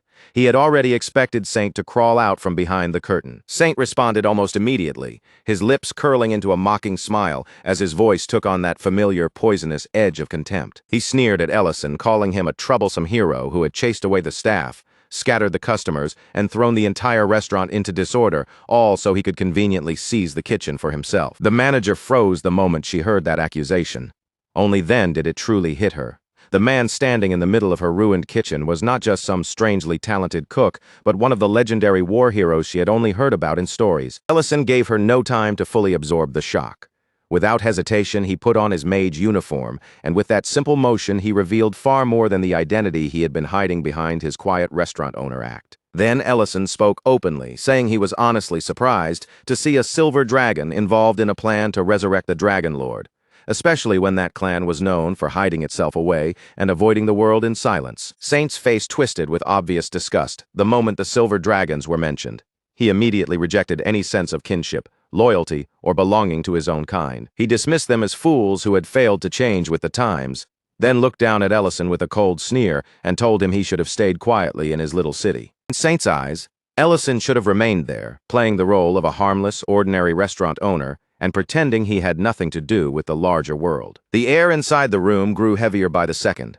The pressure thickened around them until it felt like the atmosphere itself was being crushed down from every direction. The manager could not withstand that oppressive force. Her body began to weaken, her knees nearly giving out as her consciousness slowly started slipping away beneath the weight of it. That was when Ellison released his mana. A dense, overwhelming surge spread out from him so powerful that the entire feeling of the room seemed to change in an instant. With that pressure alone, Ellison made one thing unmistakably clear. The heroes had not spared the remnants of their enemies because they had feared what those survivors might become. They had let those defeated enemies live for reasons Saint clearly did not understand. Reasons far beyond the shallow arrogance he was showing now. Then, in the very next instant, the suffocating tension that had filled the room shattered, breaking apart like glass under unbearable pressure. Ellison's power exploded outward, slamming into Saint and blasting him straight through the building, sending his body crashing out through shattered walls and flying wreckage. Ellison followed him at once, stepping through the broken remains without slowing down. His voice cut through the dust as he demanded to know where their base was, and exactly what plan they were using to bring back the Dragon Lord. Saint regained his footing almost immediately, brushing off the impact as if it were only a minor inconvenience. With a sneer, he mocked Ellison for revealing his strength far too soon. He laughed at the idea that Ellison understood their organization at all, then declared that real negotiations could only take place between those who stood on equal ground. To prove he was not some insignificant creature, Ellison could interrogate and crush at will. Saint threw away his human disguise completely. His true dragon form burst free, tearing through that false appearance as his body expanded with terrifying force right before everyone's eyes. Then, looming above the city, Saint declared that wiping the entire place off the map would not bother him in the slightest. If total destruction was what it took to make Ellison understand his position, Saint made it clear he would carry it out without the slightest hesitation. Even with that monstrous threat hanging over him, Ellison did not flinch. His posture stayed firm, his gaze locked forward, completely unshaken. Saint responded by spreading glowing spheres of energy across the sky, filling the space above the city with a storm of light that looked ready to rain destruction down at any moment. Ellison answered with a warping nexus of his own, bending space and force together as he prepared to meet Saint's attack head-on. The impact tore through the ground, erupting with such violent force that it felt as though the city itself had started splitting apart beneath them. Saint rose higher into the air and taunted Ellison from above, asking if he truly believed he could protect all the civilians below while still fighting at full strength. Then Saint finally revealed the truth behind the seasoning. It had never been made simply to enhance food or make the noodles taste better. Its real purpose was far more sinister. It was a prototype created to force absolute submission onto anyone who consumed it. In other words, the seasoning was an artificial imitation of domination itself, a manufactured copy of the same overwhelming control that had once defined the power of the Lord. Ellison did not pause to admire the explanation, nor did he give Saint the satisfaction of acting impressed. Instead, he mocked him by calling him the Lord of Noodles, then immediately launched a magical chain straight towards Saint, aiming to bind his movements before he could react. That attack should have caught Saint cleanly. The binding trap was already closing in, tightening around its target. But at the worst possible moment, Horai suddenly lunged in with terrifying strength and grabbed Ellison from behind, locking him in place before the spell could fully finish. And that sudden interruption was only the first shock. The situation was about to become even more dangerous. The townspeople who had eaten the contaminated noodles began flooding into the area as well, pouring into the battlefield in growing numbers. They moved together as if guided by the same will, placing their bodies between Ellison and Saint like a living human shield. Saint laughed at the sight and explained that their loyalty had already moved beyond a simple craving for food.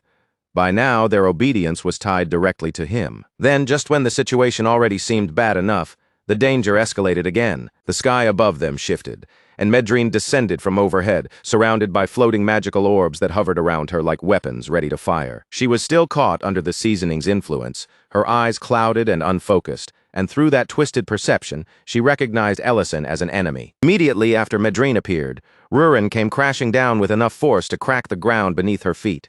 Saint looked utterly triumphant, smugly bragging that even a dragon carrying the power of the ancient marble had fallen into his trap. Saint also knew exactly where Ellison was most vulnerable, and he had clearly built his next move around that weakness. As long as innocent humans remained anywhere within range, Ellison would never allow himself to unleash his full power without restraint. And Saint intended to use that hesitation perfectly, turning Ellison's need to protect people into the opening he needed to escape. So Saint turned toward Rurin and tried to command her directly, ordering her to leave together with him. But in that exact moment, the foundation of Saint's plan began to crumble beneath him. Rurin's love for Ellison was simply too strong for his control to keep holding her down.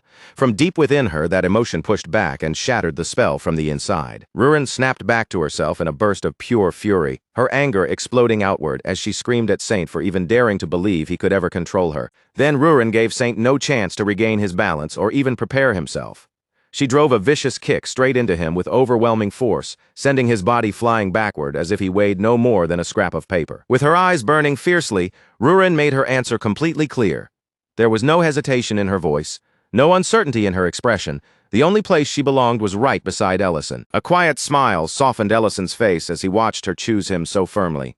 Deep down, somewhere beneath all his worry, he had always believed that this was the answer Rurin would reach in the end. The instant Ellison saw an opening, he acted without wasting even a heartbeat.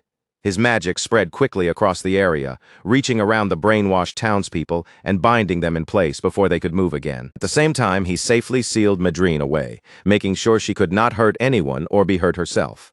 This time, Ellison would not allow innocent people to become sacrifices to the same cruel mistakes that had once scarred the old battlefield. Saint crashed hard onto the ground, but instead of trembling in fear, a broken, crazed laugh spilled from his mouth. To him, the scene in front of him was so impossible that he could barely accept it. In Saint's twisted way of thinking, a dragon and a human should never have been able to stand together through trust, affection, and love. To him, bonds were supposed to be built on control, command, and obedience. Ellison did not bother answering him with a long argument. Instead, he drew in an enormous surge of power, gathering it around himself as he prepared a strike strong enough to end the entire confrontation. Saint's body shifted once more into his dragon form, swelling with rage as he roared that their bond was nothing but a disgrace. Then he unleashed a deadly blast of dragon breath straight toward Ellison. Ellison faced the attack directly without stepping back. He raised his magic against the incoming breath and shattered it completely, then spoke in a calm, steady voice that carried clearly to everyone around them. He said there was nothing disgraceful about what he shared with Rurin. Their feelings were real, and next to that truth, the difference between a dragon and a human meant almost nothing at all. Rurin stood frozen in place, her face turning a deep shade of red. The words hit her so suddenly that she could barely process them. Yet little by little, Ellison's confession settled into something undeniable. Nearby, Saint's bottle of seasoning slipped loose and rolled across the dirt. Only then did he finally realize the fatal blind spot in all his careful planning. He had prepared for magic, manipulation, and even the strength of dragon blood. But through every scheme he had built, Saint had never once considered that true love might be the one force powerful enough to tear everything apart and ruin him completely. Ellison turned fully toward Rurin and told her directly that this time he was not going to dodge the answer or run away from his own feelings. He loved her, and Rurin, without even a second of hesitation, answered him with the same honesty and told him she loved him too. Later, Horai found himself locked behind the bars of his own establishment, tied up and furious as he thrashed around, shouting for someone to let him out. Ellison watched Horai more carefully than before, his eyes narrowing as something about him felt deeply wrong. Horai looked like a human and moved like a man, but the raw force in his body and the pressure around him felt strangely artificial, almost as if it had been manufactured. When Horai strained his muscles and tried to tear himself free through sheer brute strength, his clothes ripped just enough for Ellison to catch a glimpse of armor hidden beneath them, along with an emblem that immediately made him think of Reedon. Before Ellison could dig any further into that discovery, Saint's mocking voice rang out again from the side, needling him with another taunt. But the moment he started speaking, Rurin suddenly smashed through the bars. She stormed in with absolutely no restraint and began pummeling Saint again and again, each blow landing with terrifying weight as if she had been waiting to unload every bit of rage on him. All of that fury came from one very specific memory burning in her mind. Saint had dared to put his hands on her waist. Medrin desperately begged Rurin to stop before she actually killed him. Meanwhile, Ellison was troubled by the exact same thought for a completely different reason, and for a moment, he almost found himself wanting to join in. Somewhere else in the city, the former manager walked alone through the streets, quietly turning Ellison's words over and over in her mind with every step. She remembered how Ellison had refused to teach her his recipes.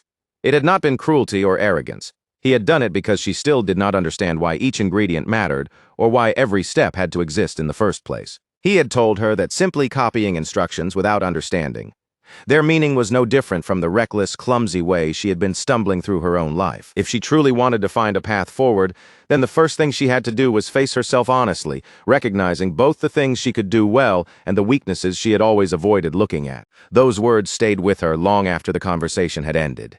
No matter how far she walked through the city, they refused to fade from her thoughts. Meanwhile, Hess's restaurant was thriving again, full of energy, noise, and customers.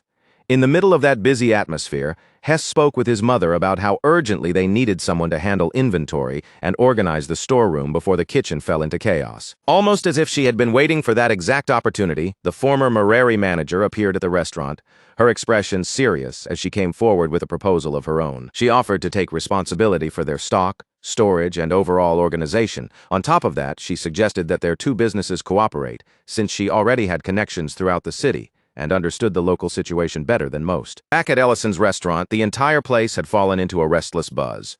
Ellison and Rurin had both been gone much longer than anyone expected, and their absence was starting to make everyone uneasy. With no clear explanation for where they had gone or why they had stayed away so long, whispers had already started passing from one person to another. Those rumors only grew louder after Ellison's identity as an archmage had been declared in public, giving everyone even more reason to speculate. And Serena, being exactly the kind of person who would stir things up for fun, joked that maybe she should tell everyone Ellison had run off after having an affair with some noblewoman. But that ridiculous gossip disappeared in an instant when Ellison and Rurin finally stepped through the door together. After apologizing for being away for so long, the two of them were welcomed back warmly.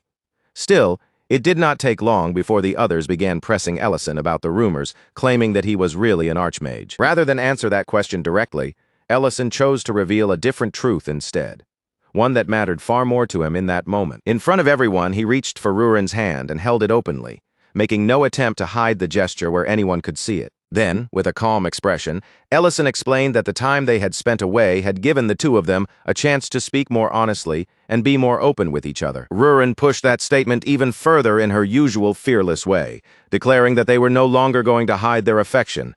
If they wanted to kiss, then they would kiss wherever they pleased. That bold announcement wiped away every other rumor at once. Secret identities, war heroes, hidden pasts, all of it. From that moment on, everyone simply accepted that Ellison and Rurin had been away together on a romantic trip. Far away in another part of the world, Adrian Pierce brought grim news to Sydney. But judging from the look on Sydney's face, it seemed she had already expected something like this. Saint's plan had failed completely, and now he had been captured as a prisoner. Sydney did not panic in the slightest. She remained unsettlingly calm, asked for a cigarette as if the report were only a minor annoyance, and treated the entire failure like nothing more than an inconvenience. For the time being, she said, their priority was simple. They needed to clean up the chaos that had been left behind in Pendravel City. Then the focus shifted to the Dragon Sanctuary, where Medidana stood in front of a memorial stone that now bore Varen's name. Standing before that stone, Medidana should have been able to feel at least some small measure of relief or closure, but the moment he saw that the monument had been defaced, the grief inside him twisted instantly into blazing rage. His dragon form burst out from within him, filling the sanctuary with overwhelming pressure and raw fury. And when Medidana's roar thundered through the sanctuary, every nearby subordinate rushed toward him in alarm, only to freeze in horror when they saw what had been done. Inside the dragon sanctuary, Dehigma tried to cool Medidana's blazing rage before it spread any further. He offered him a drink and warned in a low, careful voice that if news of this insult traveled too widely, the entire clan could be pushed into even deeper unrest. But Medidana was far past the point of listening to calm advice. He had no patience left for careful wording, quiet restraint, or any kind of caution that asked him to swallow down his anger and pretend this was something he could endure. What disgusted him most was not only the damage itself, but the cowardice behind it. Whoever had done this had snuck in like a thief in the dark, scratching at the monument in secret, because they were too afraid to stand openly before the truth. Dehegma's expression grew darker as he finally pointed toward the deeper, uglier problem hiding beneath the sanctuary's calm surface. Nearly half of the dragons living there still refused to accept the elder's judgment. Their resentment had not disappeared at all. It had simply gone quiet, spreading beneath the surface like a crack under polished stone. What should have remained a private investigation became even more troubling once the elder revealed the full truth. Ellison's reckless arrival at the sacred ceremony and the way he had left with Rurin afterward had done more than disrupt ancient customs. It struck directly at the dragon's pride. Because Ellison declared his feelings openly instead of proving his claim by slaughtering other dragons, many of them were forced to swallow a kind of humiliation they had never imagined accepting. For the first time, they were made to feel that they were not absolute beings standing above every other life in the world. That single wound to their pride pushed half the sanctuary toward a dangerous belief that Varen had been right all along, and that Ellison had simply carried her will through to its final conclusion. Then the elder's gaze turned sharply toward Dehegma, and his accusation became impossible to ignore. He said Dehegma had been the one to first plant that poisonous fear in Ellison's heart by reminding him of his human lifespan. Dehegma opened his mouth, ready to defend himself, but the words froze before they could leave his lips. At that moment, he realized Ellison was standing nearby and had heard every word. Rather than say something careless that might stir up even more suspicion and whispers, Dehegma chose to step back and let the matter rest there for the moment. Even so, deep inside, Dehegma already understood that the answer had probably been decided long before this conversation ever began. It had been decided the moment Ellison broke through every barrier standing in front of him and forced his way forward, all for the sake of reaching Rurin. As Dehegma walked away, his thoughts were suddenly interrupted by Luhad, who appeared before him carrying a grievance he claimed was serious enough to affect the entire future of the clan. Meanwhile, the elder turned his attention to the strange seasoning they had recovered. He studied it carefully, examining the mixture until he realized almost immediately that something inside it was deeply wrong. Ellison had expected them to find some kind of poison magic, or perhaps a cursed herb that had been ground down and mixed into the seasoning. But what the elder discovered was far more unnatural than that.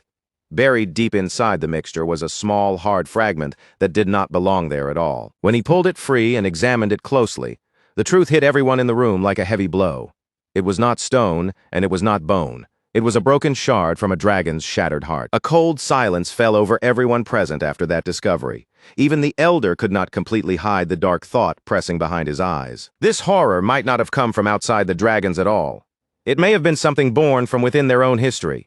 A bitter harvest grown from the sins they themselves had left behind. Elsewhere inside the castle, Luhad finally dropped the polite mask he had been wearing and began pressing his complaint with open intensity. He raged that the Black Dragon's thousand-year traditions had been trampled into the dirt, all because of one human outsider who had been allowed to interfere. In Luhad's eyes, a sinner had been forgiven simply because Ellison held influence.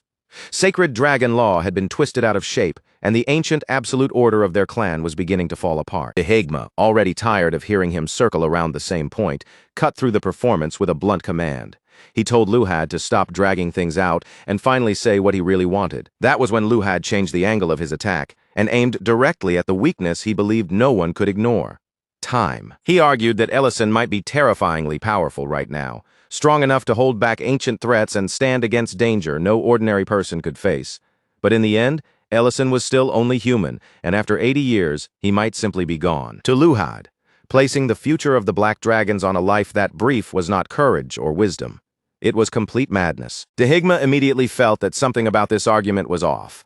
Luhad was usually driven by pride, anger, and brute strength, yet now his words sounded too smooth and too carefully arranged. So Dehegma pressed the weak point and asked, if time was truly the issue, why not simply wait 50 years and let Ellison disappear naturally? That single question tore away the disguise covering Luhad's argument. Luhad snapped, and the truth spilled out before he could stop himself. He was not speaking for the clan at all. He was drowning in jealousy, unable to bear the thought of Rurin spending her long life beside Ellison, sharing her days with him, and giving Ellison everything Luhad had wanted for himself. The moment Dehegma heard that bitterness, his suspicion sharpened. He began to wonder what else might be hiding behind Luhad's anger. The damaged memorial came to his mind immediately, and although anger rose hot in his chest, Dehegma forced it back down. For the moment, he pretended to consider Luhad's argument seriously. He even allowed his words to drift in a direction that made it sound as though he might be willing to overlook the insult done to the monument. But Dehegma was not agreeing with him. He was baiting him, carefully giving Luhad enough space to reveal just how much he was hiding. And the trap worked exactly the way Dehegma hoped it would. Luhad's confidence began to crack, and in his nervousness, he let far too much slip. It became clear he was not acting alone, and that someone much sharper had been feeding him words from the shadows. At that same time, Ellison was telling the elder what he had learned. The enemy's leader appeared to be a silver dragon named Saint. Since ordinary spells were nearly meaningless against dragons, the elder accepted the responsibility of investigating the matter more deeply himself. From there, the conversation unexpectedly shifted away from danger, enemies, and hidden plots, moving instead into something much more personal. Ellison admitted that he and Rurin had stopped hiding so much from the people around them, and that they had even begun kissing openly in public. The elder burst into laughter at that confession, clearly delighted by it. But his amusement lasted only a moment before he leaned straight into the question he truly cared about. Where were his great-grandchildren? Ellison's face turned red so fast it looked almost painful, as if that one question had hit him harder than any attack on the battlefield. The elder, obviously enjoying Ellison's panic, pushed even further. He said the adulthood ritual was already finished, so by this point, Rurin should practically be pregnant. That comment threw Ellison into complete embarrassment, but beneath the flustered reaction was a very real fear. He did not even know whether a human and a dragon could have a child together in the first place. The elder teased him lightly, telling him to keep trying. But then his voice softened, because he seemed to understand that Ellison's anxiety came from somewhere much deeper than simple awkwardness. It was not truly about conception, and it was not only about the difference between a human body and a dragon's body. What truly terrified Ellison was the thought that one day his own life might end, leaving Rurin behind to face the years alone. And even worse than that was the possibility of leaving her behind with a child, if his life really ended as quickly as an ordinary human's would. To answer that fear, the elder did something that looked simple at first glance, but the moment it began, the action carried a strange and unsettling weight. The elder calmly lifted his own hand into view, and without the slightest hesitation, he sliced across his palm. Blood welled up from the fresh wound, and he held it out in front of Ellison, letting him see the truth with his own eyes. Then, in a steady voice, he explained that when dragons take human form, they are not simply covering themselves with some flimsy illusion. Their blood becomes human, their flesh becomes human, and even the inner structure of their bodies truly changes into that of a human being, for as long as they remain that way. After that, the elder brought up Rurin's ritual again, reminding Ellison that she had refused to return to the body of a dragon. She had already accepted that human body as the shape of her real self, and a choice like that could never be brushed aside as something meaningless. The elder urged Ellison to trust the determination Rurin had already shown through her actions. She had not stumbled into this life blindly or without knowing what it meant. She had chosen it for herself, fully aware, with her heart already fixed on the path ahead. At the same time, things back at the restaurant had taken a much less solemn turn, and the atmosphere there was nowhere near as heavy. Rurin was lounging around without doing a single useful thing, completely lost in her own little world. Her thoughts kept circling back to that deep kiss with Ellison, replaying the moment over and over, as if she could not escape it. The more she remembered it, the more it felt like she and Ellison had stepped onto a completely new stage as lovers. That was exactly when Serena's old advice started ringing through her mind, growing louder and harder to ignore. After a kiss, what was supposed to come next? That one question struck Rurin with so much force that excitement and panic surged through her at the exact same time. Her face and body could barely contain the rush of emotion, and before she even realized it, she suddenly shouted out loud. Sometime later, Ment and Miltane heard a loud crash from inside the restaurant.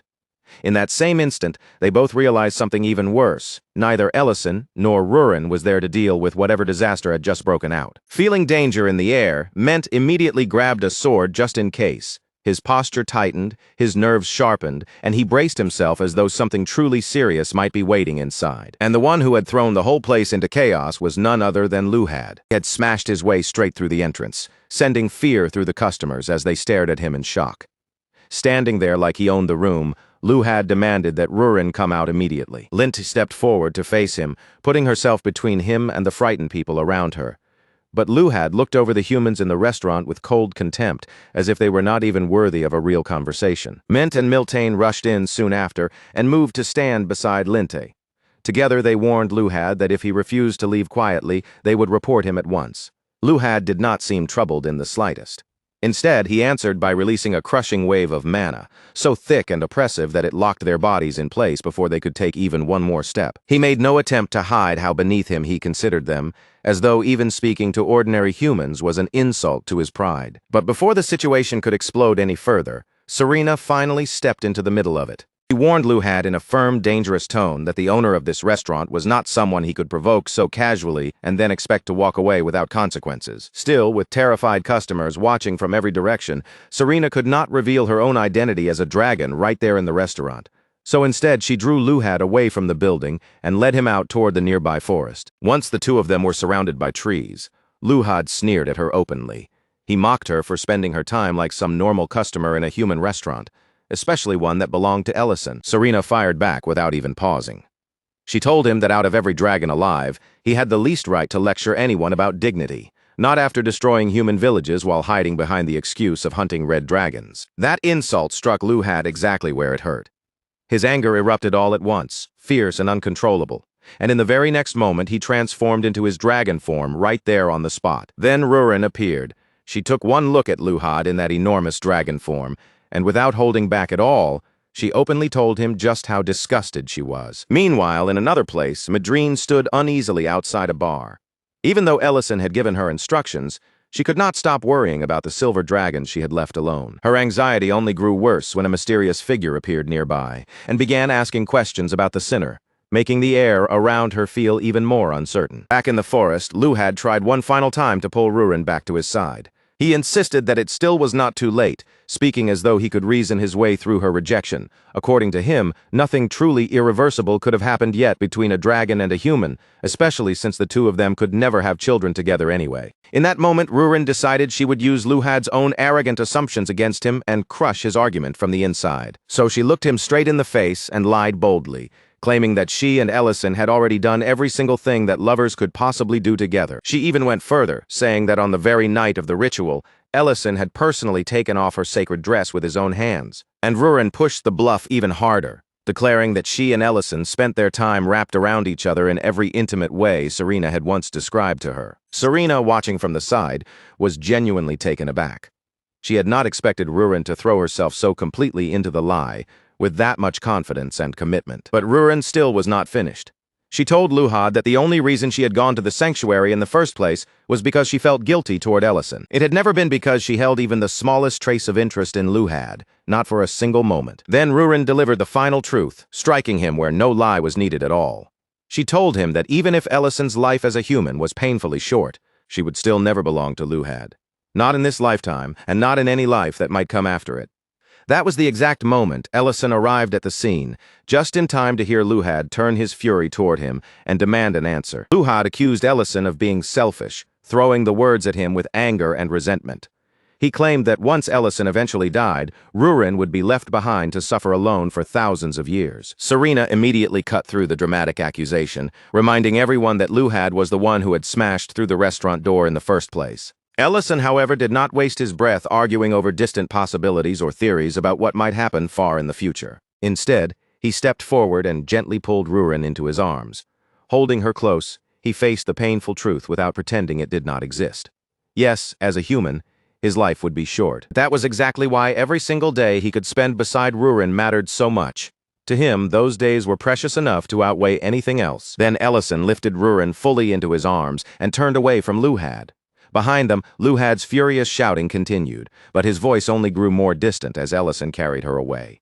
Rurin, completely flustered by being held so closely, told Ellison that he could put her down if he wanted to, but Ellison quietly admitted that he wanted to keep holding her for just a little longer. Then he remembered how Rurin had teased him earlier, saying she wanted him to learn the taste of something delicious. In a softer voice, he suggested that maybe they should continue from where they had left off. By that point, Ellison's true decision had already become firm inside his heart. He would fill Rurin's life with so many happy memories that even if their time together could not last forever, it would never become something hollow, lonely, or empty. High above them, Dehigma quietly watched everything unfold from a distance. And as he observed their choice, something important finally became clear to him. The fact that their time together might be short did not make the bond they had chosen any weaker.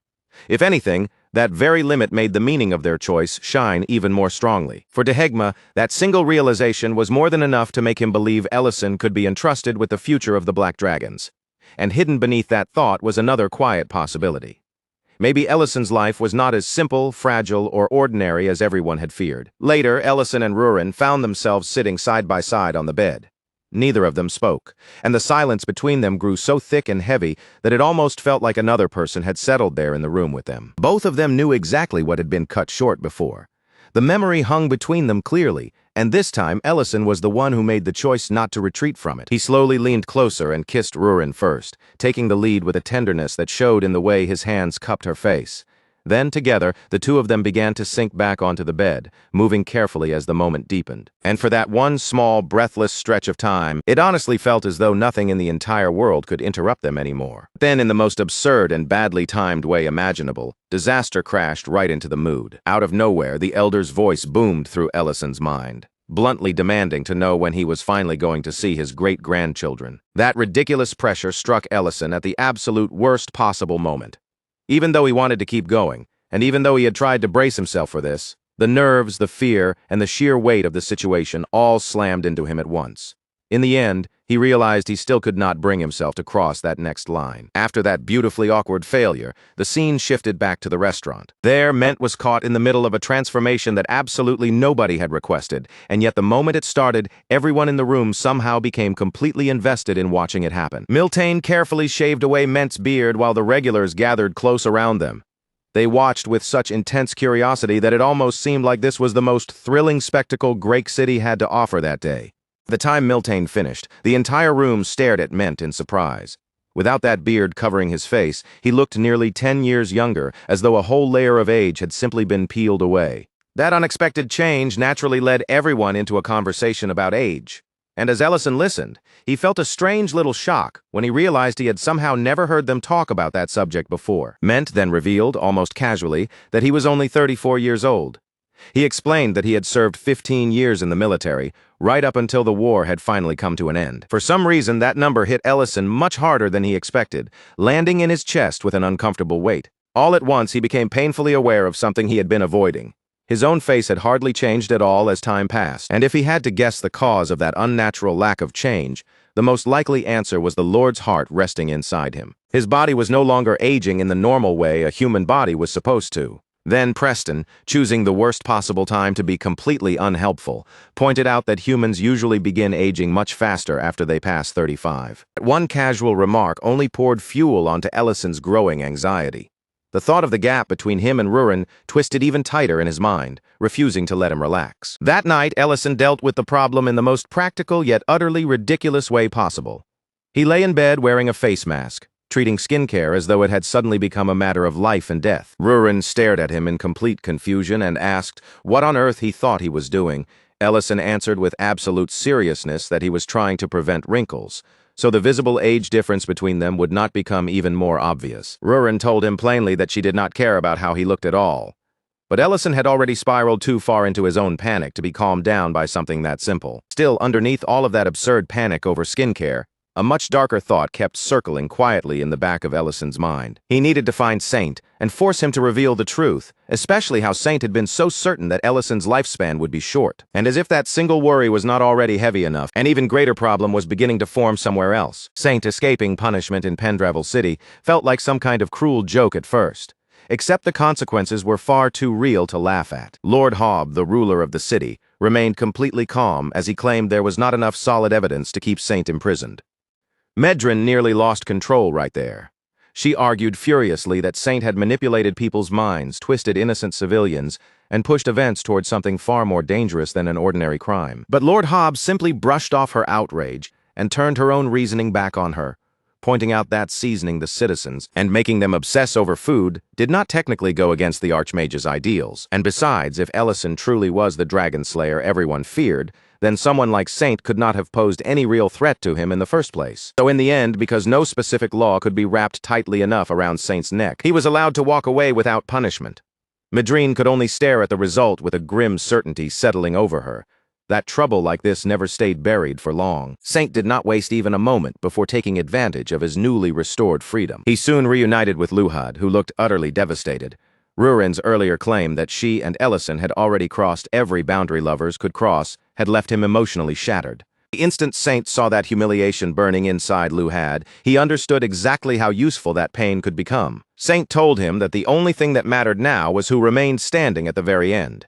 It did not matter who cried first, who was mocked, or who had to swallow humiliation along the way. The final winner was the only one who counted. That was all Luhad needed to hear. Poisoned by pride, bitterness, and wounded obsession, he cast aside his loyalty to his own clan and gave himself over completely to Saint's cause. Then Adrian Pierce arrived with urgent news that made the situation even worse.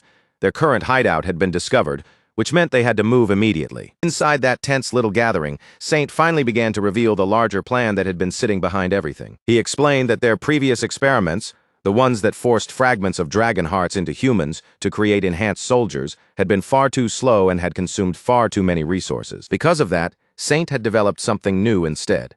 He called it Lord's Tear, a substance designed to make anyone who consumed it fall into absolute obedience. Unlike the old method, this would spread more quickly, reach much farther, and become far more effective as a weapon against both the dragons and Ellison himself. And Saint was already preparing to gather the research materials he needed in order to produce Lord's Tear on a massive scale. But that entire plan was destroyed the very instant flames tore through the meeting. Luhad's robe suddenly caught fire, and in the next breath, the whole area erupted in a violent explosion.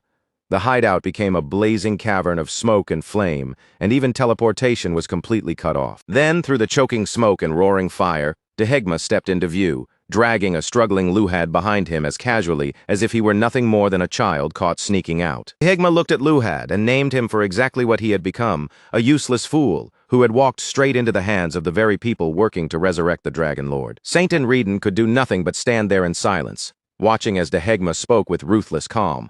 Piece by piece, he ripped open the truth and exposed everything, as if uncovering their scheme took no effort from him at all. Luhad's expression twisted with pure horror, because only in that moment did the truth finally sink in.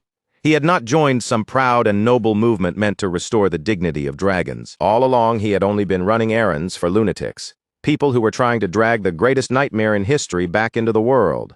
Dehegma laughed right in Luhad's face, openly enjoying how pathetic the whole thing was. To him it was almost ridiculous how easily they had wrapped Luhad around their finger and used his pride against him. Even Saint could no longer pretend otherwise. He was forced to admit that bringing in someone this foolish had been a mistake from the very beginning. Desperate to reclaim control of the room, Saint transformed into his dragon form and unleashed a suffocating wave of power.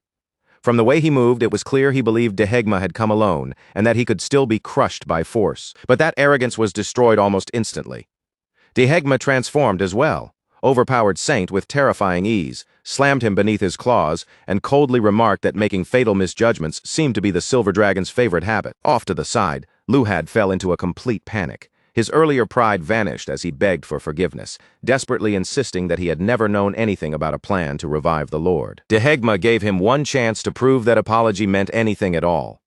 If Luhad truly wanted to be believed, then he had to turn his fangs against the very people he had just been serving. Luhad did not even stop to think. The moment the chance was given, he lunged straight at Reden. And with no room left to avoid the attack, Reden was forced to draw his sword and meet Luhad head-on. Somewhere else, away from the chaos of that burning hideout, Rurin finally admitted something important to Ellison. She told him that from the very beginning she had known Luhad was being manipulated. Dehegma had asked her to provoke Luhad on purpose, pushing his emotions until he acted recklessly enough to draw the hidden organization out into the open. Then Rurin confessed something else, something Dehegma had once told her in a much heavier moment. He had warned her not to build her heart on hope that might someday prove false. Because if Ellison's life really was short, then choosing to love him meant choosing a future where despair would eventually find her, no matter how happy the present felt. That was the part Ellison grabbed onto immediately. His voice turned frantic as he pressed for answers, desperate to know what Dehegma had discovered about the truth of his lifespan. But before Ellison could rush off again, chasing another hidden answer somewhere beyond her reach, Rurin stopped him. Tears finally spilled from her eyes as the fear she had been holding back all this time broke free. She told him she did not care if he grew old. She did not care if the passing years changed his face or weakened his body. What truly terrified her was something else entirely, that if he found a way to become fully human again, he might choose to leave her behind just to spare her the pain of watching him die. With her voice trembling, Rurin begged him not to keep chasing an answer that might end up tearing them apart. More than anything, she simply wanted him to stay with her. Seeing Rurin cry like that finally made Ellison understand just how deeply he had already hurt her. His doubts, his hesitation, and his endless search for certainty had been cutting into her heart more than he had realized. So Ellison answered her plainly, leaving no space for confusion or fear. He told Rurin that he was not going anywhere, and in that moment he decided he would prove it in a way that needed no theories, no distance, and no promise postponed for some later day. Instead, Ellison chose closeness. He pulled Rurin into a real moment of intimacy, one that quietly said more than any careful explanation ever could. Back inside the burning hideout, Reedon and Luhad were still clashing violently, their fight raging on while the entire place collapsed around them. Reedon quickly understood that the operation was falling apart from every side.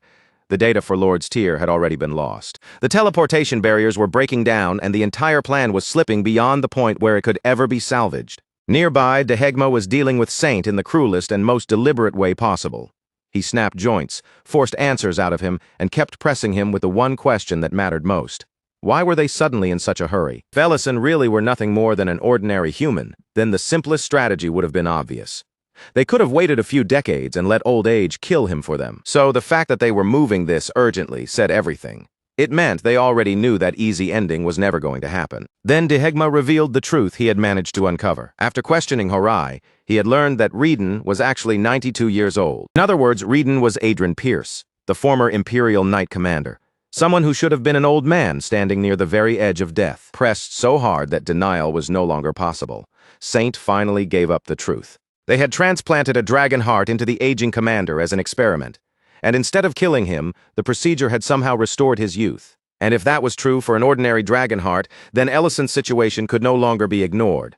After all, what he carried inside him was something far greater, the Lord's heart itself. That meant Ellison was no longer bound by the short, fragile lifespan of a normal human being. In effect, he had been given a lifespan much closer to that of a dragon. Then Dehegma chose the worst timing imaginable, in a way that was almost painfully funny. Through magical transmission, he sent that enormous revelation directly to Ellison and Rurin, right while the two of them were together in bed.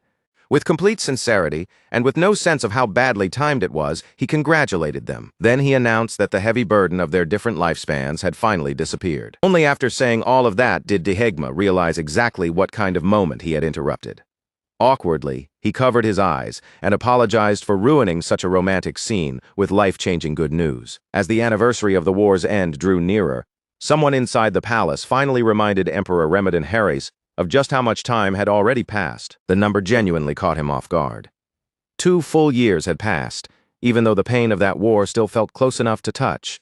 And with the Empire relatively peaceful lately, especially after the concert, he decided that this was the right moment to act. He ordered that a festival be held to honor the 3 heroes who had carried the war, turning the Empire's gratitude into something both the people and history itself would remember. Meanwhile, back at the restaurant, everyday life continued moving along in its own warm and familiar rhythm. Ellison worked through the evening rush, moving from table to table, handling orders and customers while the bright, lively noise of the restaurant filled the air around him. Ellison moves with practiced ease as he finishes setting the last plates into place, his hands steady from years of kitchen work. Once everything is arranged properly, he slides the dishes forward and tells Rurin to bring them out to the customers waiting in the dining room. But just as Rurin reaches out to take the plates, her fingers barely graze against Ellison's for the smallest instant. It lasts less than a heartbeat, just a tiny brush of skin, yet somehow that is enough to make both of them stop dead, their faces turning red like a pair of complete fools. Lint and Matt notice the awkward little exchange immediately, because of course a moment that obvious would never slip past them. Linte leans closer with a teasing grin already spreading across his face, then gives Ellison a playful nudge in the side. Still wearing that smug expression, Linte points out that Ellison has definitely been acting strange lately. It is almost like something about him has shifted quietly, even though Ellison himself seems determined not to admit it. Ellison instantly tries to escape the accusation, turning his eyes away and slipping straight into denial. Instead of answering directly, he forces the topic toward the restaurant, pointing out how crowded and noisy the place has suddenly become. Linte explains that the crowd is only going to get even worse from here. Grake City is already packed with visitors, because the anniversary festival is finally beginning today. Over in the city square, Ryden Grake stands before the gathered people with Verna Grake at his side. His voice carries across the open air as he delivers a speech that reaches deep into the crowd, reminding them that Grake City was once shattered and left in ruins after the Red Dragon's attack. But the city did not survive because of some simple miracle. It survived because the soldiers held their ground, the people endured, and no one allowed despair to swallow them whole. The soldiers stayed standing. The civilians refused to break, and because that stubborn will to live never disappeared, Great City still remains here today. Then Raiden lowers his head in a deep, solemn bow, offering sincere gratitude to the three heroes who made that survival possible. The people in the square are already deeply moved, the whole place wrapped in emotion. But then Raiden adds one more sentence, and that single reveal pushes the atmosphere far beyond anything the crowd had expected. He announces that one of those very heroes is still living in Great City at this very moment, quietly running a restaurant among them. The second the crowd realizes who he is talking about, the entire square bursts into excited noise. Before Raiden can take things too far and drag Ellison completely into the center of public chaos, Verna quickly steps in beside him. She stops him before he can reveal more than he should. And at that perfect moment, fireworks explode across the sky above the square. Thunder, color, and bright flashes of light swallow the air, bringing the speech to a dazzling close. Later, at the festival grounds, Ellison and Rurin walk side by side through the lively crowd. They give off the exact feeling of two people trying very hard not to look like a couple, while somehow making it painfully obvious to everyone around them. At one of the game stalls, Ellison manages to win Rurin a stuffed toy. But the moment she has the prize in her hands, she looks back at him as if one toy could never possibly satisfy her and immediately tells him to win another. As they keep moving through the festival, Rurin quietly admits that she likes places like this. It is not because they are grand or impressive, but because they feel close, familiar, and warm in a way the capital never did for her. Ellison answers her softly, telling her that they can come again next year. And not just next year, the year after that too, and every year after, as many times as they want. Rurin accepts his words without making a big fuss over them, but the gentle happiness spreading across her face says far more than any spoken reply ever could. Then, as the two of them wander deeper through the festival, they come across a group of children playing happily in the street, laughing as they act out a pretend war. One child is pretending to be Baden, another has taken on the role of Darren, and another is waving their arms wildly around, fully committed to playing the part of a dragon. Rurin finds the whole scene amusing almost right away, watching the children with interest. But the moment Ellison sees the game unfolding in front of him, his body grows unnaturally still. The children notice Ellison's clothes and make up their minds without a second thought. To them, he looks absolutely perfect for the role of Archmage Ellison. Before Ellison can properly refuse, the children pull him right into their game. Then they assign Rurin the role of a princess, which she rejects so quickly and sharply that she sounds almost personally offended. The children argue back, insisting that the princess is an important part of the story and that the battle has to happen in the right order. In their version, Baden and Darren must fall first, leaving the Archmage to face the final fight alone. One of the children then throws themselves down with wildly exaggerated drama, loudly declaring that the heroes have died and that only the Archmage is still left standing. That innocent line hits Ellison with a force none of the children could possibly understand. What was just a game to them cuts straight into something buried deep inside him. To keep the moment from becoming painfully obvious, Rurin finally gives in and agrees to play along. The children immediately explode with excitement, rushing happily toward the grand final act of their little story. Just as the laughter and noise rise to their loudest point, Ellison's vision suddenly begins to blur. The world around him seems to tilt and sink away beneath his feet. And then, before he can stop himself or even understand what is happening, Ellison loses consciousness. Inside the dream, Ellison opens his eyes beside a crackling campfire. Across from him sit Baden and Darren, looking so alive, so familiar, and so unchanged that it feels as though no time has passed at all. Darren assumes Ellison must have just woken up from a bad dream. Meanwhile, Baden grumbles that the cook has no business being the last one awake when everyone else is already getting ready to move. Before long, several passers-by approach the camp. Their faces are filled with gratitude as they begin thanking the group for their heroic deeds, immediately recognizing Baden and Darren by name. When their attention finally shifts to Ellison, and they ask who he is, Ellison answers calmly by giving them the name Michael instead. Darren laughs when he hears that, clearly amused that Ellison is still changing his identity whenever the opportunity appears, just like he always used to do. Ellison explains that once the war finally ends, he wants to open a restaurant. And when that day comes, he wants people to judge him only by the food he serves, not by the legends, titles, or expectations attached to the soldier he used to be. To make that dream possible, he has even been using magic to change his appearance. Different faces for different places allow him to keep his past from following him everywhere he goes. Their calm conversation is suddenly cut short when Baden and Darren realize they are late for a meal. Without much warning, they start dragging Ellison along with that same easy, familiar energy from the old days. Then the dream changes without warning. The quiet world around them is ripped apart as battle erupts, and monsters come charging in from every direction with terrifying force. Ellison reacts immediately, raising a magical shield to protect the people nearby. He holds the barrier steady while panic spreads through the crowd like fire. It does not take long for them to understand that this is no ordinary battle. This is a war breaking out within the war itself. A violent clash between a red dragon and a black dragon. The red dragon looks down at everyone below with icy contempt, calling them worms and warning them to disappear if they do not want to be crushed by the aftermath of the fight. As Ellison watches the destruction spread across the battlefield, he suggests the most direct solution he can think of. They should go straight after the Lord itself and cut the conflict off at its source. Beeden and Duran react instantly, staring at Ellison as though he has completely lost his mind.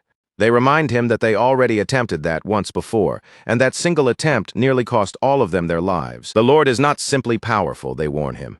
It is a monster so overwhelming that killing it feels almost impossible. It is the kind of being that can take enough damage to kill 5 full-grown dragons and still continue moving, as if even death cannot quite reach it. The only reason they survived their last encounter was because of timing and luck. The Lord sensed black dragons approaching and withdrew before the situation could turn too dangerous against it. Darren notices the heavy shadow settling over Ellison's face, and he understands right away that the endless war has been wearing him down from the inside. Ellison does not even try to deny it. He is exhausted, worn thin, and sick of watching the bloodshed continue without any sign of ending. More than anything, he is tired of constantly being forced to choose who can be saved and who must be left behind for burial. He remembers how Diriant once asked him to return, clear his name, and properly go back to the place he had left behind.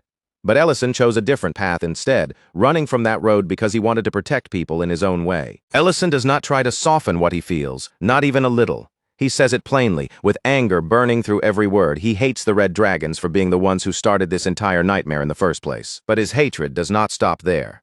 His feelings toward the Black Dragons are hardly any gentler, because in Ellison's eyes, any dragon who can watch humans suffer from a distance and still refuse to step in has no right to expect warmth or sympathy from him. When Darren sees that fierce, unmoving anger in Ellison's eyes, he quietly hands him a special badge. Then he tells Ellison to stop living like a deserter, dragging his guilt behind him, and instead start moving forward as the person he truly is. Because no matter how stubbornly Ellison tries to reject the title, he is still a grand archmage. The overwhelming power he carries was never meant to help him run away from the world.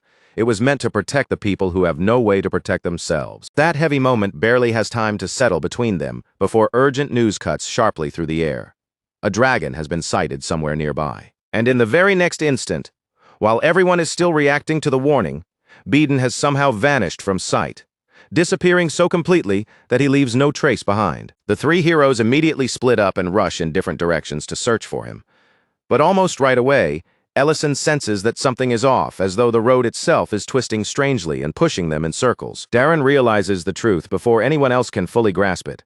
A barrier has been placed over the area, bending their route, distorting their sense of direction, and deliberately trying to separate them. Without wasting a second, Duran tells Ellison to keep pushing forward. He says he will remain behind and hold back whatever is closing in on them from the rear. Ellison continues deeper into the area, and eventually he reaches a place that does not feel like a dragon's lair at all. The land before him looks more like the earth has been split open and wounded. It is a raw, ruined scar carved into the ground, the kind of place so lifeless that no creature should be able to survive there. And there, in the center of that devastated space, Ellison finds a young dragon weeping beside the motionless body of her mother. The red dragon lying before the child is already dead, her once powerful presence reduced to a silent corpse resting in the cold darkness. The grief pouring out of the young dragon is overwhelming. It is so fierce, so unstable, and so uncontrollable that it feels less like ordinary sorrow and more like a storm given physical shape. Then, through the tears and fury clouding her eyes, the young dragon slowly turns her attention toward Ellison. Still in her dragon form, Rurin launches herself at him without the slightest hesitation. Her rage explodes into movement before Ellison can even find the right words to speak. She screams at him with everything inside her, blaming him for what happened, and accusing him of being the reason her mother lies dead before them. The sheer force of her magic slams into Ellison hard enough to shock him. In that instant, he understands that this is not just a grieving child losing control. The power bursting out of her is far too vast for a juvenile dragon, far beyond what someone her age should be capable of releasing. The pressure surrounding her feels dangerously close to that of a fully grown dragon, so heavy and unstable that even the air around them seems to tremble under it. As the magical blast erupts, Baden and Darren finally arrive at the scene. The moment Darren sees the young dragon before them, he understands that she is no ordinary child. A heartbeat later, Baden confirms what they are all beginning to sense. The aura spilling from her body is the same as the ancient marble. They know far too well. Ellison grasps the meaning almost immediately. This tragedy is not simple grief or coincidence. Something far darker is tangled beneath the surface. Before they can fully process what it means, Rurin throws herself forward again, her sorrow sharpening into another violent charge. With hatred blazing through her voice, she swears that she will kill every last one of them. Darren warns the others that her already terrifying strength is being amplified even further by the ancient marble. Baden immediately argues that they must avoid fighting her directly at all costs. If they clash with her head-on in that state, the entire situation could turn into a disaster. But Ellison refuses to step back. And in that moment, the words he has kept buried inside himself for far too long finally begin to pour out. More than anyone else, Ellison wants this war to end. Not someday, not eventually, not after even more bodies fall, but as soon as it possibly can, because all he ever truly wanted was a quiet life.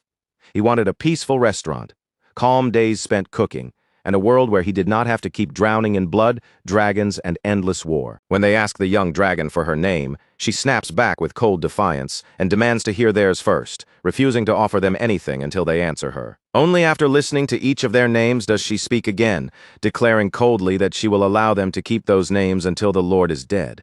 Then right there in front of them, she takes on a human form at last and introduces herself as Rurin. Darren does not waste time staring at the transformation.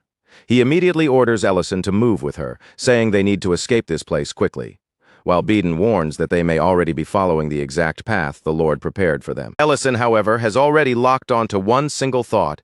If they can bring down the Dragon Lord, then this war can finally come to an end. Somewhere far away, the Red Dragon Lord gazes upon his own heart and calls out to the one who holds the power to finish everything, inviting them closer with the calm patience of a hunter luring prey into a trap. Ellison realizes that if they truly want to win, they need something they have never properly had before, a united force strong enough to stand together. So he begins reaching out for allies, trying to build a plan where their combined strength can draw the Dragon Lord's attention long enough to create one narrow opening, one real chance to strike him down. Baden agrees without hesitation, fully understanding that charging in with raw strength alone will never be enough to defeat an enemy like that. But the moment Ellison starts trying to gather support, he runs straight into a wall of rejection.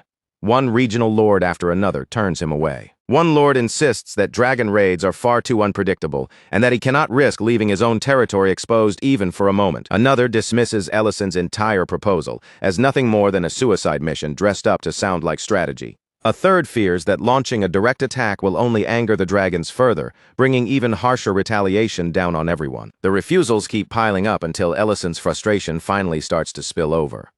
In front of Rurin, he insists that this has nothing to do with pride, glory, or selfish ambition. He is trying to stop the slaughter before more people die. Watching that stubborn fire burn through him, Rurin points out that for someone, everyone keeps calling a hero. He is surprisingly terrible at listening once he has made up his mind. In the middle of all that tension and anger, Ellison returns to the one thing that has always helped him find his balance: cooking. He prepares langsha with ceravine eggs. And as Rurin eats, Ellison feels the truth settle inside him once again. His love for cooking is stronger than his desire for battle, stronger than fame, and maybe even stronger than the heroic role everyone keeps trying to force onto his shoulders. Maybe he was never meant to look like a legendary hero the way Baden or Darren do. At the same time, Baden is having a serious conversation with his own people, and Lilinia warns him that his clan still needs him. Walking away now is not something he can treat lightly. Baden explains that their leader, Lord Cullard, has grown old and can barely keep the region secure anymore, even by borrowing strength from the ancient marble. Humans outside the forest have no real way to stand against a threat of that scale, and the only reason the area still stands is because, for now, the dragon continues to avoid them. Lilinia understands what Baden is really saying. This fragile avoidance cannot last forever, and in the end, she finally lets him go. As for Darren, his choice has already been made. Before anyone even needs to ask him, he is standing ready to move forward. Once everyone steels their hearts and commits to moving forward, the group finally advances toward the castle. But the closer they get to its walls, the heavier the air becomes, and the instant they step near it, a chilling sense of unease settles over them like a shadow crawling across their backs. There are no guards posted at the entrance, no patrols moving through the corridors, no distant footsteps, and not even the faintest echo of human voices. The entire castle feels disturbingly hollow, almost as if every trace of life had been carefully removed before they arrived. Beden's eyes narrow as he takes in the emptiness around them, and a troubling thought begins to form in his mind. The signal point they followed might not have been their true destination at all. It may have been leading them somewhere else entirely. Darren, however, is not ready to accept that possibility so quickly. His face hardens as he scans the silent castle, his gaze moving over the abandoned surroundings, as if searching for the hidden reason behind this unnatural stillness. Then, without warning, Rurin senses the Lord's presence. The moment she feels it, her anger surges up before anyone can stop her, and she lunges forward with a murderous fury, looking as though she intends to rip him apart with her own hands. But before Rurin can get too far ahead, the others quickly hold her back. This silence is too complete, too carefully arranged, and the spotless emptiness surrounding them feels far too intentional to be nothing more than coincidence. Ellison studies the eerie calm hanging over the castle, and despite the danger pressing in from every side, he realizes something important. This unnatural opening may be exactly what they have been waiting for, the one chance they may never get again. And almost in the same breath, as if the castle itself is answering that realization, the Lord's heart appears before them. It hangs openly in the air, exposed in plain sight, where every single person can see it. The meaning of that sight becomes clear almost immediately. Somehow, in a way that should not have been possible, the Lord has separated his own heart from his body and placed it before them. At that moment, Beden finally understands the source of the strange discomfort that had been gnawing at him since before they even reached the castle. This was what had felt wrong all along. Rurin does not waste even a second. She transforms instantly and launches herself straight toward the exposed heart. And beside her, all three heroes unleash their strongest attacks at once, pouring everything they have into that single target. The combined impact erupts with overwhelming force, shaking the battlefield in a burst of light and destruction. For one brief, dazzling moment, it almost feels as though this long and brutal war has finally been ended in a single strike. But as soon as the explosion fades and the smoke begins to clear, the Lord appears before them once again. Calm and untouched in spirit, he reveals that this result was not a surprise to him at all. It was exactly what he had expected. In his possession rests the final ancient marble, the last missing piece required to complete the plan he has been carefully guiding from the beginning. Then, with a terrifying calmness that makes his confidence feel even more oppressive, the Lord declares that the Age of Dragons is now about to begin. Beden can only clench his jaw and grit his teeth as the victory they had almost reached slips through their fingers. What had looked like their greatest chance has twisted into something far more horrifying right before his eyes. The Lord then turns his cruel attention toward Rurin, mocking her with a sneer. He says her mother brought everything upon herself through greed, and the insult cuts straight into the one wound Rurin could never bear to have touched. In that instant, everything becomes painfully clear to Rurin. With anger burning through her whole body, she realizes with absolute certainty that the monster standing in front of her is the one who killed her mother. The Lord meets her hatred without the slightest trace of remorse. Instead, he answers with a cruel promise, telling Rurin that she will be seeing her mother again very soon. And with those words hanging in the air, the battlefield explodes back into motion. The space between them tears apart under the force of another violent clash. Beden and Darren leap in beside Rurin without hesitation, matching her attack with their own. Together, their combined assault finally lands with enough force to sever one of the Lord's arms. But the Lord barely reacts to the loss, even with one arm cut away.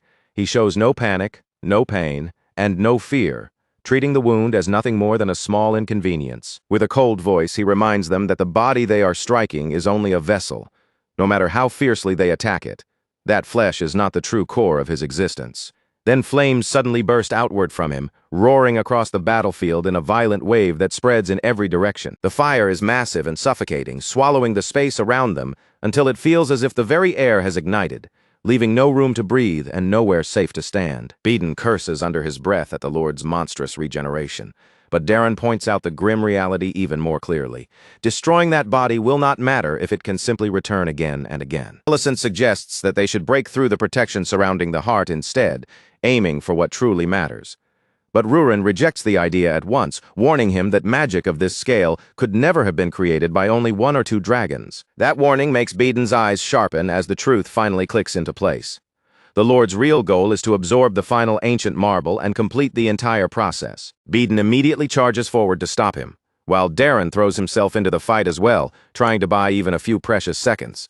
At the same time, Rurin makes her own resolve clear. She refuses to become the next Lord. Driven by that determination, Rurin rushes toward the heart as well. She refuses to simply stand there and watch while her future, and everyone else's is stolen right in front of her. Ellison locks his gaze onto the heart, and in that instant the entire battlefield seems to fade away around him. The chaos, the flames, and the voices all narrow down to one single point. He understands that only one path remains. So instead of hesitating, Ellison strikes directly at the heart and begins drawing its power into himself, forcing the ancient energy to flow toward his own body. The move sends shock through everyone on the battlefield. No one expected Ellison to attempt something like this, and the one most stunned by it is the Lord himself. Darren realizes what Ellison is doing almost immediately. Ancient marbles are not things that ordinary beings can absorb. They can only be taken in by someone with an almost impossible capacity for magic. Ellison keeps pulling that power inward, refusing to let go even as the pressure builds. And for the first time, the Lord begins to understand the terrifying truth about the opponent standing in front of him. Ellison is not a hero in the clean, shining way old stories like to describe them. He is something far stranger than that. A mage born on a completely different level from anyone the Lord expected. While Ellison forces the power to merge with him, Daron and Baden fight desperately to keep the Lord occupied, scraping out every second they can. Ellison endures the pain, the chaos, and the crushing knowledge that if he fails now, the entire world may fall with him. And yet, through that agony, Ellison can feel victory almost within reach. For the first time, there is a faint but real possibility that this endless war might finally be ended by his own hands. Even the Lord is forced to admit that he never imagined a mere human would try something so reckless. To him, Ellison's choice is impossible, insane, and far beyond anything a human should dare to attempt. The Lord explains that the theory behind merging is known, but that knowledge only goes so far. No one truly understands what an ancient marble will become once it begins reacting with mana. The result could turn unstable in an instant, becoming wildly unpredictable and catastrophic on a scale that no one on the battlefield would be able to control. But by the time that warning is finally spoken aloud, the process has already gone too far. What has begun can no longer be stopped. A blinding light erupts from the ancient marble, flooding the battlefield in a violent flash. Then jagged spikes burst outward in every direction, tearing through the area like shards of pure destruction. The pain that crashes into Ellison is nearly enough to rip him apart from the inside. But even as his body trembles under the force of it, he refuses to let his path end here, in this ruined place. Through nothing but sheer will, Ellison pushes himself past the unbearable agony. Inch by inch, he forces the ancient power to submit and drags it completely into his own body. At first, the wild mana lashes violently around him, surging out of control like a storm. But little by little, the chaos begins to calm, and as it settles, the power starts repairing the damage inside him. For one breath, just one fragile, impossible breath, it feels as though Ellison has truly done it. It feels as though he has actually won. Desperate to share that hope, Ellison turns back toward the others, wanting to tell them that it worked, that somehow he survived what should have destroyed him. But in the very next instant, that brief relief is ripped away from him completely, because the spikes that exploded from the ancient marble had not struck Ellison alone. They had pierced straight through both Daron and Baden as well. Even the Lord himself is struck silent by what has just happened. His expression locks in place, the arrogance draining from his face as the true meaning of that sacrifice finally sinks into him. As his life begins slipping away from him, the Lord finally realizes the role he had truly been given. He was never meant to be the final disaster that ended everything. He was only the spark, the trigger meant to awaken something far greater. After all the countless years he had lived, after everything he had seen and done, he admits one truth he still could never understand: why beings from different races would willingly give up their own lives for each other. And in those last fading moments, the regret that escapes him is painfully small, bitter, and human. Nash should have stayed with them. With that final thought left hanging over the ruined battlefield, the Lord's presence begins to fade.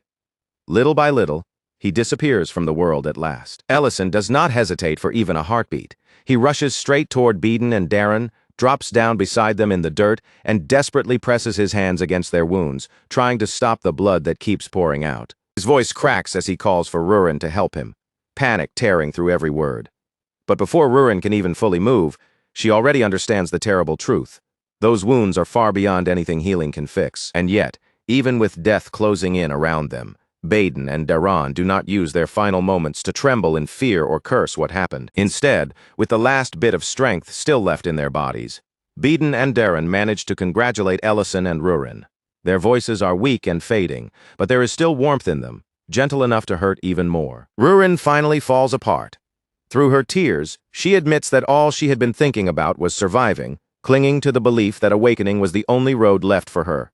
And now, she cannot understand why they protected her when she was supposed to be the one most likely to die. Beeden answers her softly, correcting her with a kindness that makes the moment even heavier. If she had taken that attack by herself, he tells her there was no chance she would have survived. Then, with his remaining strength, Beeden reminds her of something far more important. Every life carries the same weight, and the race someone is born into has nothing to do with whether they deserve to keep living. Darren then turns his fading attention toward Ellison, his expression softening into a quiet apology. He says that the two of them had truly wanted to become the very first customers at Ellison's restaurant. Ellison cannot hold back his tears anymore, and they fall as the grief crushes down on him. Still, beneath that pain, he understands the cruel truth of what has happened after all the blood, all the loss, and all the sacrifice. The war is finally over. Later, he remains kneeling there alone in the dirt, with victory surrounding him like a curse instead of a blessing. He stares into the empty space left behind, unable to make sense of the ending in front of him. After everything they fought through, after everyone who died to reach this moment, why were only the three of them left standing at the very end? Inside Ellison's chest, something dark begins to open. It feels rotten and heavy, spreading through the hollow place that grief has carved into him. His thoughts flash back to every refugee who only demanded more while others were bleeding for them. Every leader who looked away when help was needed most, and every dragon who watched human suffering with cold, distant eyes. That awful feeling of being abandoned twists deeper and deeper until it turns into rage. It swells inside Ellison so violently that, for a moment, it feels like it might swallow him completely. And in that instant, when sorrow and fury blur together until he can no longer tell them apart, Ellison screams out that he will kill every last one of them. Then, as though the world itself is answering that rage, a violent surge of energy detonates through the castle. The entire structure shakes around them, trembling as if it might tear itself apart from the inside. Ellison's first instinct is to attack. His body is already moving before his mind can catch up, pulled toward violence by the anger burning through him. He wants to meet that force with something even more overwhelming. He wants to crush whatever dares to stand in his path. Before he can act on that impulse, Rurin grabs his hand tightly. She stops him in place and tells him to hold back, pulling him away from the edge he is about to cross. Rurin points out that the red dragons are no longer attacking them.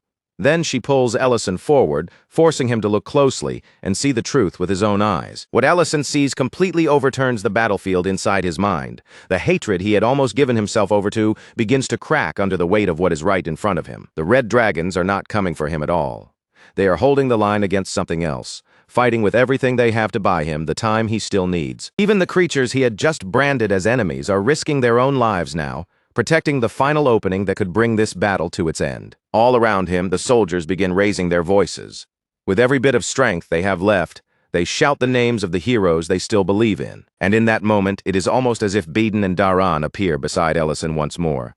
They stand there like echoes of the two friends who never truly left his side. They tell him not to let grief drown him.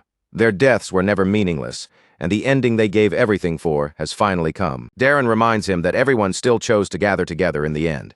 Even those Ellison thought would never be able to stand shoulder to shoulder. That was what all of this had been for, and that is exactly why they should be glad.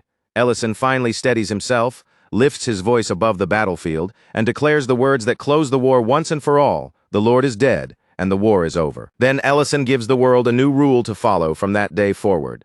No race is allowed to attack another race again, unless their own life is truly in danger and they have no choice but to defend themselves. There will be no exceptions to that rule, no excuses to hide behind, and no bloodline that gets to stand above the rest. This law applies equally to every race, without distinction. As fireworks burst across the night sky to celebrate the arrival of peace, the memory begins to fall apart. The scene collapses around them, and the story suddenly snaps back to the present. At the festival, Rurin and the nearby children are startled when they find Ellison unconscious. Even while he sleeps, tears are slipping down his face. Rurin quickly shakes him awake, and Ellison slowly returns to himself. Bit by bit, he remembers that he is no longer standing on a battlefield. He is at a festival meant to honor the heroes of that war. The children immediately begin apologizing, their faces filled with fear and guilt. They worry that their little game may have stirred up something painful inside him and pushed him too far. But Ellison gently waves off their concern. In a calm voice, he tells them that he only slipped into an old memory for a brief moment. When the kids beg him to finish the game anyway, Ellison raises one hand with casual ease. Then he releases an impressive burst of magic, giving them exactly the kind of spectacle they were hoping to see. Their eyes widen with amazement at once, and they quickly ask if the hero badge he carries is actually real. Ellison explains that the badge is not some enchanted relic or legendary treasure. It was a gift Beeden and Darren made for him themselves, using spirit arts. As Ellison and Rurin prepare to leave, he tells the children one last thing. Rurin was also there in the final battle. Rurin immediately grows nervous and quietly asks if it is really all right to say that, but the two simply tell the kids to enjoy the festival before moving on. Somewhere else, Leon Harais is speaking with Madrine, acknowledging the exhausting work she carried out in Pendravel City. The mission was completed successfully. The facility producing the brainwashing items was destroyed. The silver dragon was freed, and the damage was prevented from spreading any farther. Leon thanks Madrine with genuine sincerity, clearly meaning every word. But instead of looking proud or relieved, Madrine only seems uncomfortable, as if the praise itself is weighing heavily on her shoulders. To Madrine, that entire mission still does not feel like something worth celebrating. It feels more like a chain tightened around her neck, something she cannot easily shake off. Leon refuses to let her dismiss what she did, insisting that her role truly mattered. But when the conversation turns to Duke Melikdelian searching for her, Madrine's uneasiness only grows more visible. Leon decides that is enough talk about the past for the moment, and hands her a scroll meant for Count Ryden. Madrine assumes it must be another formal assignment, but Leon corrects her right away. This is not a mission, it is a forced vacation. Her only responsibility is to deliver the scroll, and after that, she is under orders to disappear into the festival and enjoy herself, whether she feels like it or not. Back at the restaurant, the mood is completely ruined. Serena, Elena, and the butcher couple are all sitting there in heavy silence, clearly suffering the consequences of indulging far too much the night before. When Ellison and Rurin finally walk in, that gloomy atmosphere is the very first thing waiting to greet them. The room feels heavy, quiet, and painfully drained before anyone even says a word. The second Ellison and Rurin step inside and ask what in the world happened to everyone. Serena does not even bother trying to make the situation sound better. With a drained expression, she bluntly admits that the whole miserable atmosphere is the result of everyone partying way too hard. Elena explains that, at first, she only intended to treat a few dwarves to a friendly drink. But somehow that simple gesture spiraled completely out of control, and before she knew it, someone had handed her liquor so powerful it felt like it was burning her apart from the inside. Now she is trapped in a brutal hangover, and the moment Creston even starts talking about food, Elena immediately rejects anything heavy. That instant reaction is what suddenly sparks a new idea in Ellison's mind. Right there on the spot, Ellison decides to create a dish made especially for recovering from a hangover. If he can make it properly, he is sure it could become one of the festival's most memorable foods. With that familiar, confident look in his eyes, he turns to Rurin and tells her to just wait and see. Outside the restaurant, the festival is still alive with noise, color, and movement. The streets are packed shoulder to shoulder with excited visitors, lights shine from every direction, and the whole city seems to pulse with celebration. A performer walks out onto the stage and greets the audience with warm appreciation. Then comes the announcement, a special musical tribute dedicated to the three heroes of the war. The crowd erupts with excitement, and the reaction grows even louder once people realize the singer is already famous in other regions. Moving through that lively crowd, Madrine keeps her face carefully hidden, trying to make herself as unnoticeable as possible. Her shoulders stay tense, and every step she takes feels like an attempt to slip past the festival without anyone stopping her. When a flower girl comes up and offers her flowers, Madrine quietly refuses. She does it quickly and politely, but it is obvious she does not want to pause long enough to attract attention. Next, a drunk man bumps into her in the middle of the crowd. Madrine accepts his clumsy apology without complaint, keeping her reaction small and controlled as she hopes the moment will end there. For a brief moment, it seems like she might actually continue on without being recognized. But then the drunk man's friend notices the badge on her, and that one glance changes everything. The instant he realizes that Madrine is a 7th-class mage, the mood around her shifts completely. What had been just another noisy festival street suddenly turns into a place where every eye seems ready to notice her. All at once, Madrine is surrounded by loud praise for her service to the Empire. The men begin urging her to drink with them, pushing the offer as if accepting their alcohol is the only proper way for her to receive their gratitude. Before long, Madrine is pulled into a bar and pressured into drinking along with them. Cup after cup goes down, and with every swallow, the careful walls she had built around herself begin to crack and fall apart. Her self-control disappears faster than she expects. Soon, with her voice growing louder and looser, Madrine starts boasting that she is the only active 7th-class mage still serving in the field. When someone mentions Headmaster Atra Bon, Madrine immediately snaps back with sharp irritation. She corrects them by saying he has already retired, meaning he no longer belongs on the battlefield like she does. Then the conversation drifts toward great heroic stories from the war, and the moment that subject comes up, everything Madrine has been keeping buried starts forcing its way out. With alcohol weighing down her voice and shame pressing through every word, Madrine admits that she has no grand heroic tale worth sharing with anyone. Because back then, the thing driving her forward was not justice. It was not noble sacrifice, and it was not some beautiful ideal worthy of praise. What truly pushed her was something far uglier and more selfish. She wanted power, she wanted rank, and she wanted the kind of status she believed should have belonged to her. Then Madrine confesses that during their days at the academy, she was the one who turned against Ellison. She was the one who reported him, and she helped create the movement that eventually forced him out. From behind the scenes, she set the pieces in motion and let everything unfold. And her reason was embarrassingly simple.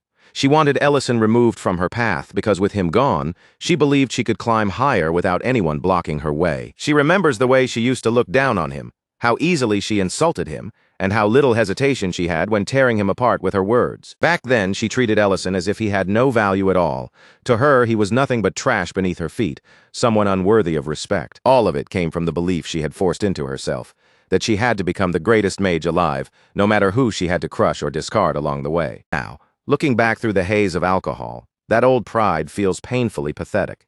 And as the liquor keeps dragging her emotions to the surface, another bitter memory rises up inside her. She remembers the humiliation of being unable to defeat even a juvenile dragon. That defeat left a wound in her pride far deeper than she ever wanted to admit. And no matter how hard she tries to turn her thoughts somewhere else, they keep circling back to Ellison again. She cannot understand how a man who spent his time grilling meat instead of worshipping magic could keep surpassing her again and again, as if everything she valued meant nothing. She remembers screaming at him about power, throwing every bit of her frustration, obsession, and wounded pride straight in his face. But Ellison did not answer her with cruelty. Instead of crushing her with the same bitterness she had shown him, he gave her something she never believed she deserved: compassion. Ellison had told her that if she wanted to use her strength for herself, then that was her choice, and she was free to walk that path. But he also made one thing clear. She had no right to stand in the way of people who were simply trying to move forward, and she had no right to decide who deserved to live. By the time Madrine finally reaches her limit, all that drinking catches up with her at once. Her body completely gives out, and she collapses under the weight of it. But even after she falls, Ellison's words have already sunk deep into her heart. They settle in a place she can no longer run from or pretend not to hear. Later, Madrine wakes up seated at a dining table, slowly dragging herself back to consciousness through a miserable, foggy haze. She looks absolutely destroyed. Her posture is weak, her face is drained, and every part of her seems to show the damage left behind by the night before. And her eyes focus, and she realizes Ellison is sitting directly across from her. In front of her is a steaming bowl of yuba gubap, warm and ready to eat. Ellison takes one look at the wreck she has become and does not make a big speech. He simply tells her to eat. The warmth rising from the bowl fills the space between them, gentle and comforting in a way Madrine is not prepared for. And the fact that Ellison himself is sitting there calmly facing her is enough to break through the last tiny piece of composure she had managed to hold together. Madrine starts crying, and the confession comes spilling out of her all at once. She tries to tell him about the betrayal at the academy, the report, the lies, and the jealousy that drove her, but Ellison stops her before she can force every painful word out. In a quiet voice, Ellison tells her that he already knew. He knew Madrine was the one behind the report. He knew she was the one who exposed his secret kitchen and helped push that entire truth movement against him. Her guilt had never been as hidden as she thought. It was obvious in the way she acted, especially in how she could never bring herself to properly meet his eyes. And even after knowing all of that, Ellison says it clearly, without hesitation, and without trying to make the words complicated. He forgives her. Because no matter what kind of person Madrine may have been in the past, the effort she is making now is real. Ellison can see that she is trying to change, and that is what matters to him. For a brief moment, a fragile and almost healing silence settles between them. It lasts for about 2 seconds, before Rurin suddenly barges in and completely shatters it. Rurin is practically glowing with excitement. Her whole face is lit up with pride, like she has just pulled off something absolutely incredible. Then, in the most casual tone imaginable, she announces exactly what she has done. She broadcast Madrine's entire drunken confession through visual projectors all over the city, letting everyone hear every word. Madrine turns completely motionless, as if her entire body has forgotten how to move. The color drains from her face in an instant, and the reality of what Rurin just said crashes over her all at once, leaving her frozen in absolute horror. Everyone in the city has already seen it by now. Her drunken confession, her jealousy, her shame, and every ugly truth she had spilled without realizing the whole place was watching. Then, in the very next second, Madrine snaps back to herself. Panic takes over completely, and she bolts straight out of the restaurant, running blindly like she can somehow escape the humiliation chasing after her. Ellison watches her rush for the exit and calls after her in concern, warning her that sprinting right after eating a full meal is one of the worst things she could possibly do. But Madrine is too overwhelmed to hear him properly. She does not even look back, disappearing from the restaurant in a frantic rush as if his words never reached her at all. Then, without any warning, Rurin steps closer and wraps both arms tightly around Ellison. She pulls him into a sudden, firm embrace, catching him completely off guard and making his whole body stiffen as she holds herself against him. In a quiet, unusually gentle voice, Rurin tells him that being forced to relive memories of the friends he lost must have hurt more than he could say, and this was the only thing she could think of that might ease even a tiny piece of that weight. Ellison lets out a soft breath, somewhere between a laugh and a tired sigh, clearly touched despite himself. He admits that lately, Rurin keeps surprising him with how thoughtful she has become, then teasingly says the old Rurin would have just called him a whiny, foolish human and walked away. That playful little remark hits much harder than Ellison expected. Rurin's arms tighten around him immediately, squeezing with far too much strength. A sharp cracking sound suddenly cuts through the room, making the air between them go tense. For one split second, both of them freeze in place. Then panic hits them at the same time, and their eyes snap toward the bottle that has just shattered from the outside. The Heberin flower seed is already resting in Ellison's hand, blazing with a fierce and violent glow. Its light bursts outward so intensely that, for a moment, it nearly blinds both of them. They do not waste even a second. Ellison and Rurin move at once, leaving the restaurant behind and rushing toward a remote, isolated place where whatever is about to happen will not put anyone else in danger. Thinking back to what happened with Selly, they believe the Dragon Lord should not be able to physically destroy anything in this world.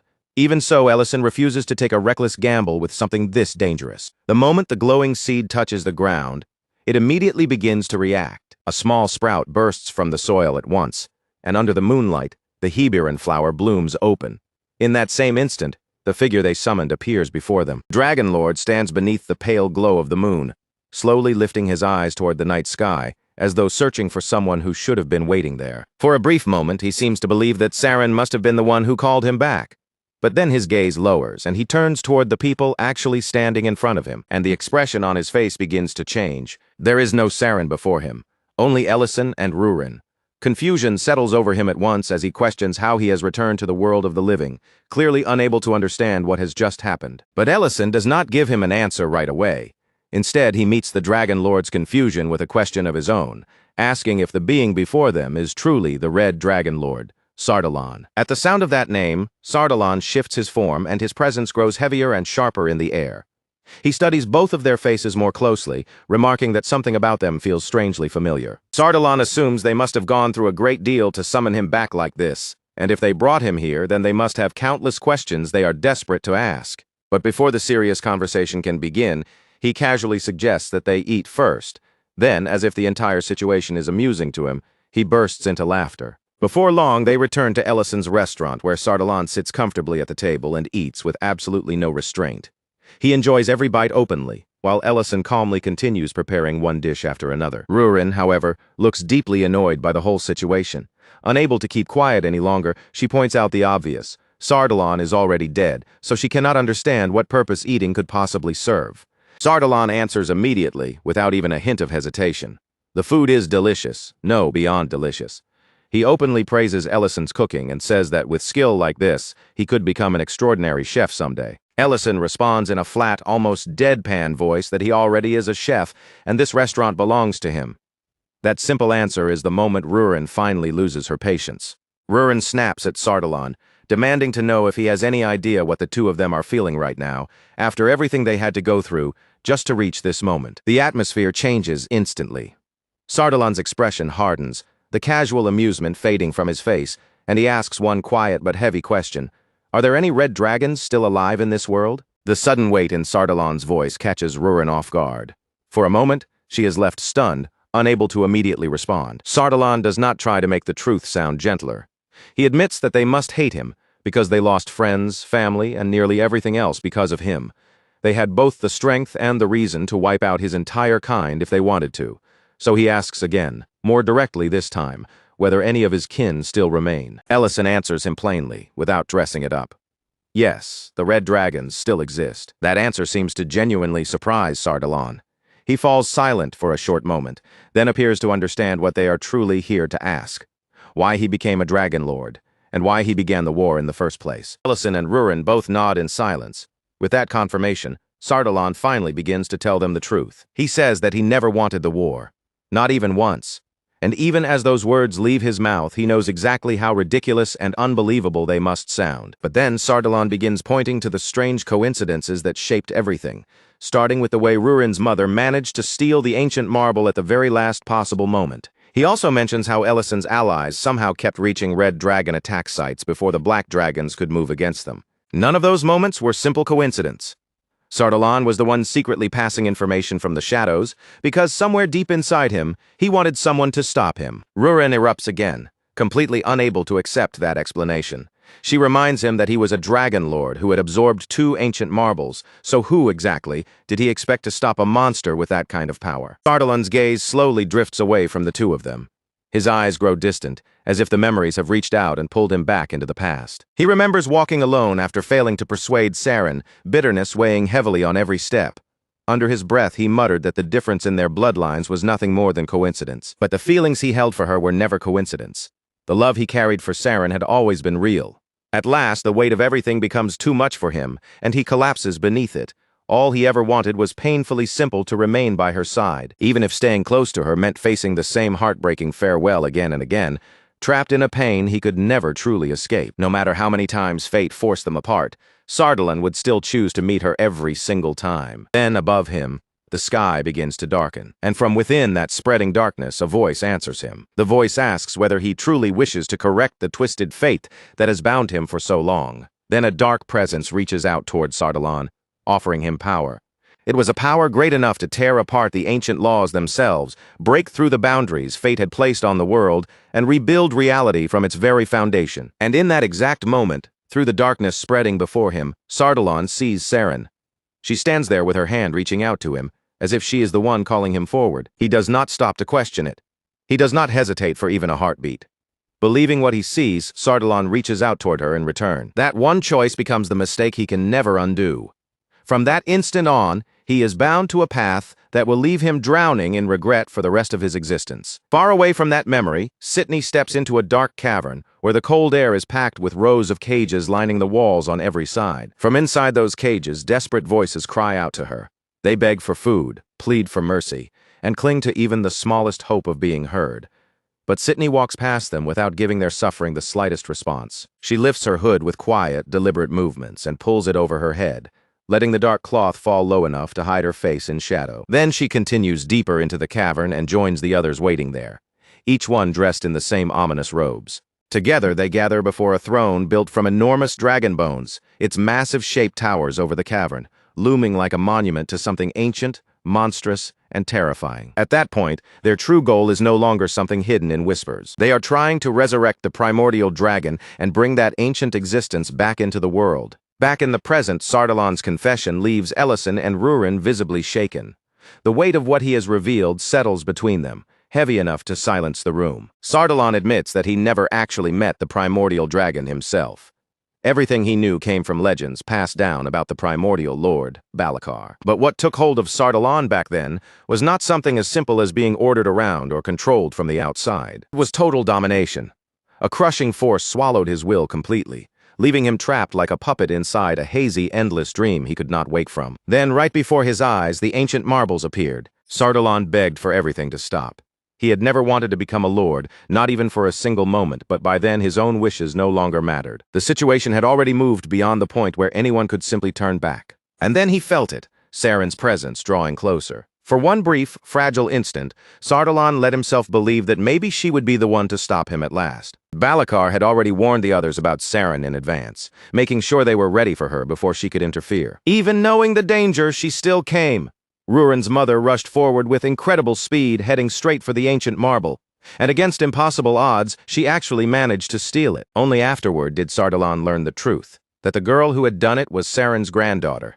He says it without trying to excuse himself, admitting that he owes Rurin's mother a debt so enormous he could never repay it, even with an entire lifetime. That is the moment Rurin finally breaks. She lunges straight at Sardalan and drives her fist into his face with all the fury she can no longer hold back. Tears stream down Rurin's cheeks as she screams at him, blaming him for pushing her mother into such a dangerous and impossible situation. Her voice shakes with rage and grief, as she demands to know whether he has any idea what her mother had to endure after all of that. She keeps hitting him again and again, every strike carrying years of pain that had nowhere else to go. Ellison watches for a moment, then calmly tells her to aim for the body instead, so Sardalan stays alive long enough to give them the answers they still need. A little later, with blood running from several wounds across his battered face, Sardalan asks in an oddly casual voice whether Rurin feels any better now. Even in that state, his expression remains strangely composed. Rurin does not answer him. She moves like she is about to strike him again, but before the next blow can land, Ellison steps in and stops her. Still boiling with anger, Rurin snaps that the Dragon Lord is completely useless to them. But to her surprise, Sardalan does not deny it at all. He admits it right away, explaining that after Rurin's mother stole the ancient marble, he was sealed once again, and this time the confinement lasted nearly 300 years. Deep underground, cut off from the world above, Sardalan could do nothing but wait as he slowly recovered the ancient marble's power. At the same time, he had to keep suppressing resistance from other dragon lineages, and with every passing year, his patience wore thinner. Eventually, Balakar declared war. It was a war meant to drag the entire world under the rule of the Red Dragons. The instant Sardalan's seal finally broke, he acted without wasting a moment. He sent a signal to Rurin's mother, a quiet attempt at apology that he carefully concealed so Balakar would not notice. But then something strange happened. The signal he tried to send to Saren was completely blocked by the defenses surrounding the Holy Land. And yet, for reasons he could not understand at the time, a different signal managed to slip through. The message meant for Rurin's mother actually reached her. That is when the pieces finally connect for Rurin. She realizes it must have happened because of the opening created when she met her mother, a tiny gap that allowed Sardalan's signal to pass through. Sardalan continues, explaining that he warned Rurin's mother the ancient marble would eventually be discovered, and that there was no true way to escape forever. If his signal had reached her, then her hiding place was no longer perfectly safe, so he urged her to gather her entire clan and build an unbreakable defense around herself, like an iron fortress. But she refused, because if the black dragons gathered together in one place, the red dragons would attack them directly, turning it into a meaningless massacre she could never allow. That was the moment everything started to change. That was when Rurin became part of the plan, and her mother began teaching her magic. Every lesson she gave Rurin was more than simple training. It was preparation, protection, and a way to leave her daughter with the strength she would need to survive. Ellison clenches his teeth as the full truth settles over him. The Dragon Lord had understood what was happening from the very beginning. Sardalan then speaks more quietly, adding that Rurin's mother cared for her clan more deeply than anyone else, because that clan was supposed to be the place where Rurin could live. Those words sink deeper into Rurin than anything Sardalan has said so far. Rurin remembers her mother telling her that it had been her own choice. At the time, those words had felt distant and unclear. But now their meaning crashes into her all at once. The tears keep falling down Rurin's face, and no matter how hard she tries to hold herself together, she cannot stop them. She reaches forward and grabs Sardalan by the collar, her fingers tightening around the fabric as she pulls him closer. With both hands trembling and grief burning through her voice, Rurin demands that he tell her the names of the ones who killed her mother. Sardalan's eyelids slowly sink shut, as if the answer itself is trapped somewhere deep in his chest. For a brief moment, uncertainty weighs down on him, and he hesitates, wondering if saying those words out loud will only make him repeat the very same unforgivable mistake all over again. Because the moment he hands those names over to Rurin, he may not be giving her closure at all. He might simply be pushing even more hatred into the heart of someone who has already suffered far more pain than any person should ever have to carry. At the same time, far away in the Red Dragon Holy Land, the mood has grown suffocating. The air inside the chamber feels heavy, tense, and impossible to breathe through. One of the elders fixes his stern gaze forward and asks just how much progress has been made in tracking down the remaining cult members, the ones still moving in secret as they try to bring the Dragon Lord back to life. Reheim lowers his head deeply, unable to meet the elder's eyes. With shame pressing into every word, he quietly apologizes and admits that, up to this point, he has failed to uncover anything truly useful. The elder's voice turns even heavier as he reminds Reheim that even if the Red Dragons once acted under the Lord's command, that does not erase what happened. They still cannot simply walk away from the responsibility for the war they unleashed. A power strong enough to dominate dragons should never have been allowed to exist in this world to begin with. And more than anything, such a dangerous force should never have surfaced among the red dragons themselves. Reheim accepts the reprimand in silence, offering no excuse and no defense. He turns as if to leave the room, but at that very moment, Baint steps inside and greets both of them as he enters. Before Reheim goes, however, another question rises in his mind. He turns toward Baint and asks whether he personally saw what happened in Grake City when Ellison awakened through the power of the third ancient marble. From Reheim's point of view, the entire situation feels almost unbearable in how absurd it is, so twisted that it is hard for him to swallow. When a dragon takes in 3 ancient marbles, that dragon is branded as a threat that could endanger the whole world. Yet when a human reaches that same point, people lift that person up and call them a hero. Even with that bitterness in his heart, Reheim does not try to deny what his people did. He admits plainly that the red dragons committed sins that can never be forgiven. But even so, he wishes others could see that they are desperately trying in their own way to make up for those sins now. Back at the restaurant, the atmosphere has changed completely. Sardalan is still hovering around Ellison, following him with restless energy as he keeps asking to help with the cooking, or at the very least to serve the customers. Ellison shuts the idea down without even needing to think about it. He tells Sardalan that the most helpful thing he can do is stay quiet and keep out of the way, leaving Sardalan to slump with a long, exhausted sigh of defeat. Sardalan admits that it bothers him to keep eating here without paying for anything. On top of that, he still feels bad about what he said to Rurin earlier, regretting that he opened his mouth and said something unnecessary. Just then, the restaurant door opens, and Serena walks in with Elena beside her. Almost as soon as they step inside, they casually ask for 2 bowls of kebab, as if it is the most natural order in the world. Rurin, still clearly in a foul mood, snaps back that kebab is no longer being served now that the festival is already over.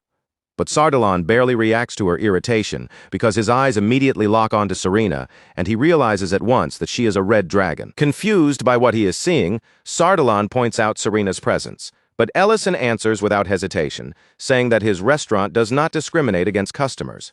Sardalan then shifts to the festival they mentioned, and Ellison explains that it was the Dragon War Armistice Commemoration Festival. Sardalan looks troubled as he wonders out loud whether Ellison's red dragon acquaintance can truly be comfortable with a festival like that being held around her.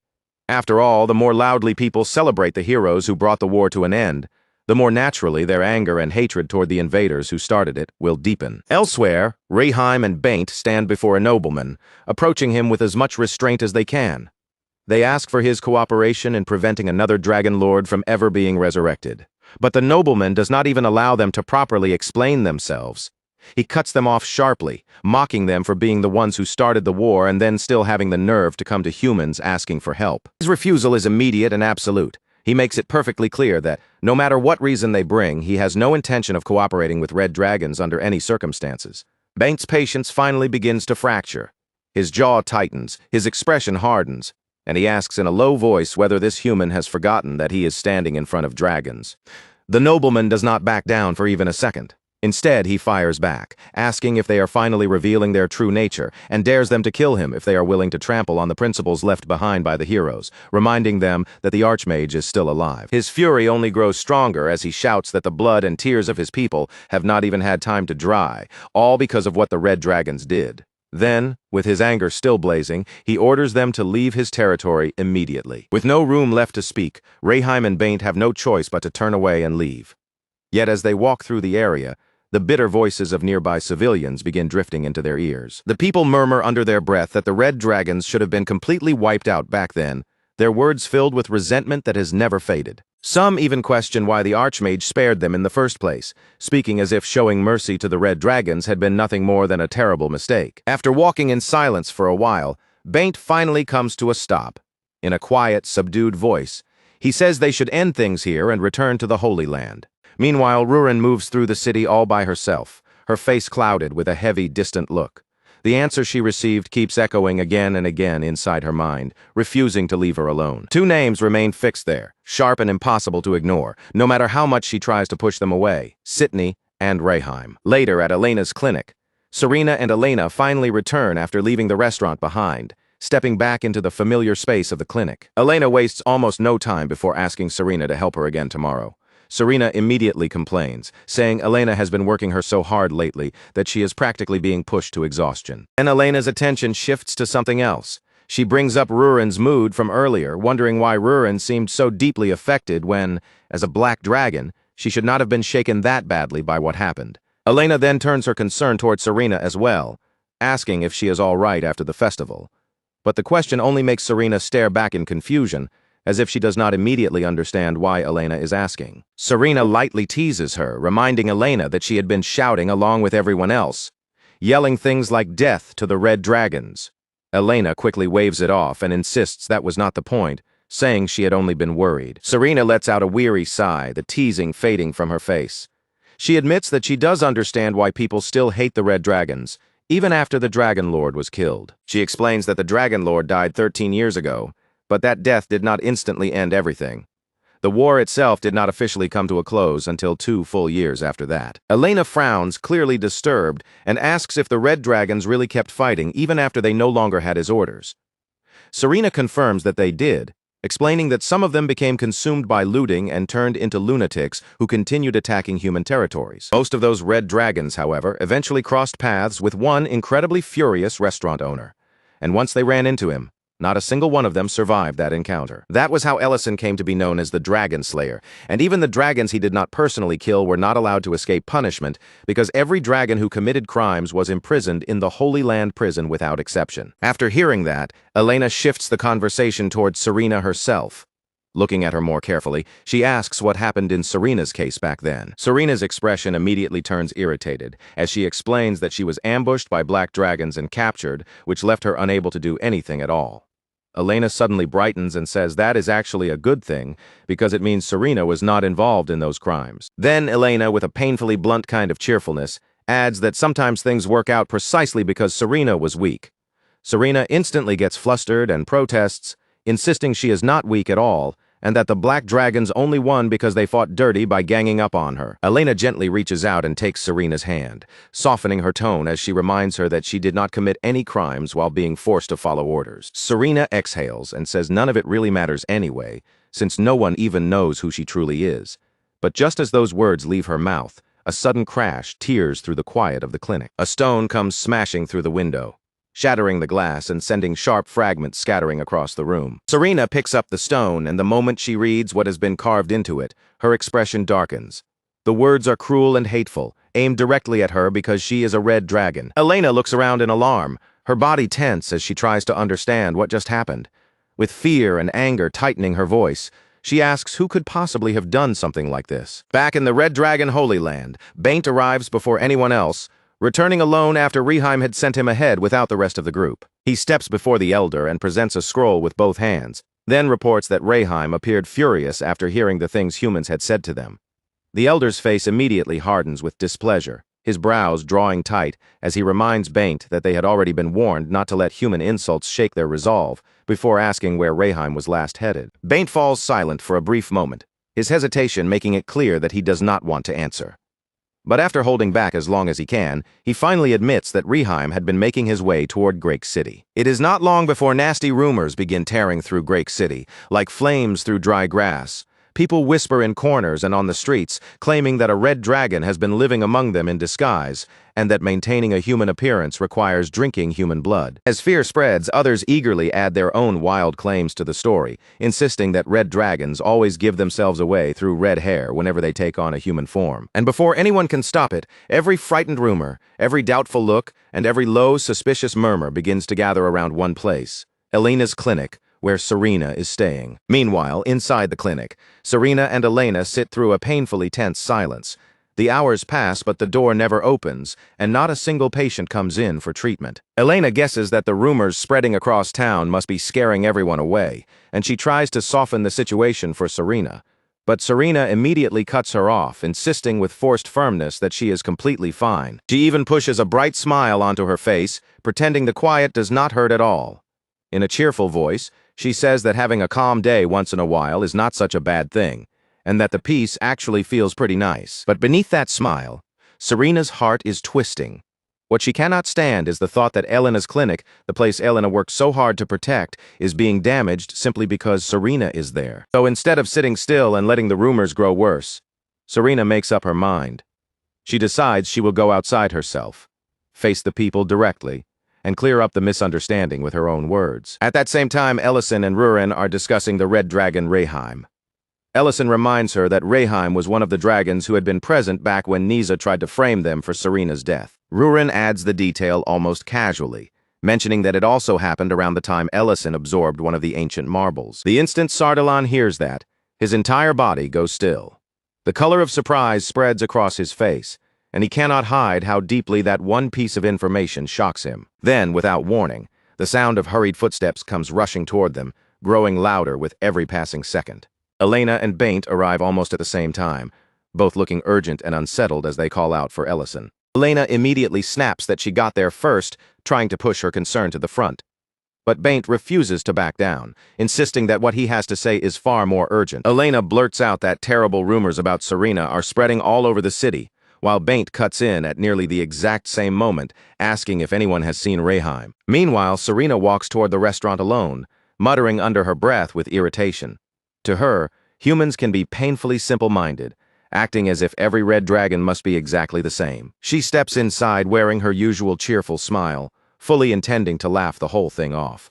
In her mind, she will explain everything casually, keep the mood light, and make it seem as if none of the rumors have bothered her at all.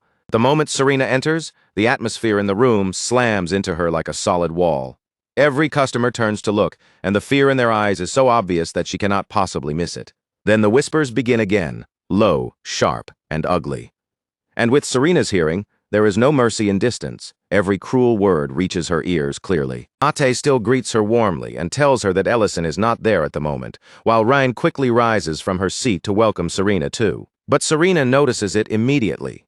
Behind their friendly words, there is a faint trace of fear in their faces, a slight pause in their voices, and a small invisible distance they cannot quite hide. She lets out a nervous little laugh, the sound much thinner than she intended, then slowly turns her body back toward the entrance, trying hard to keep her voice light and casual. Serena says she only dropped by to check whether Elena happened to be there.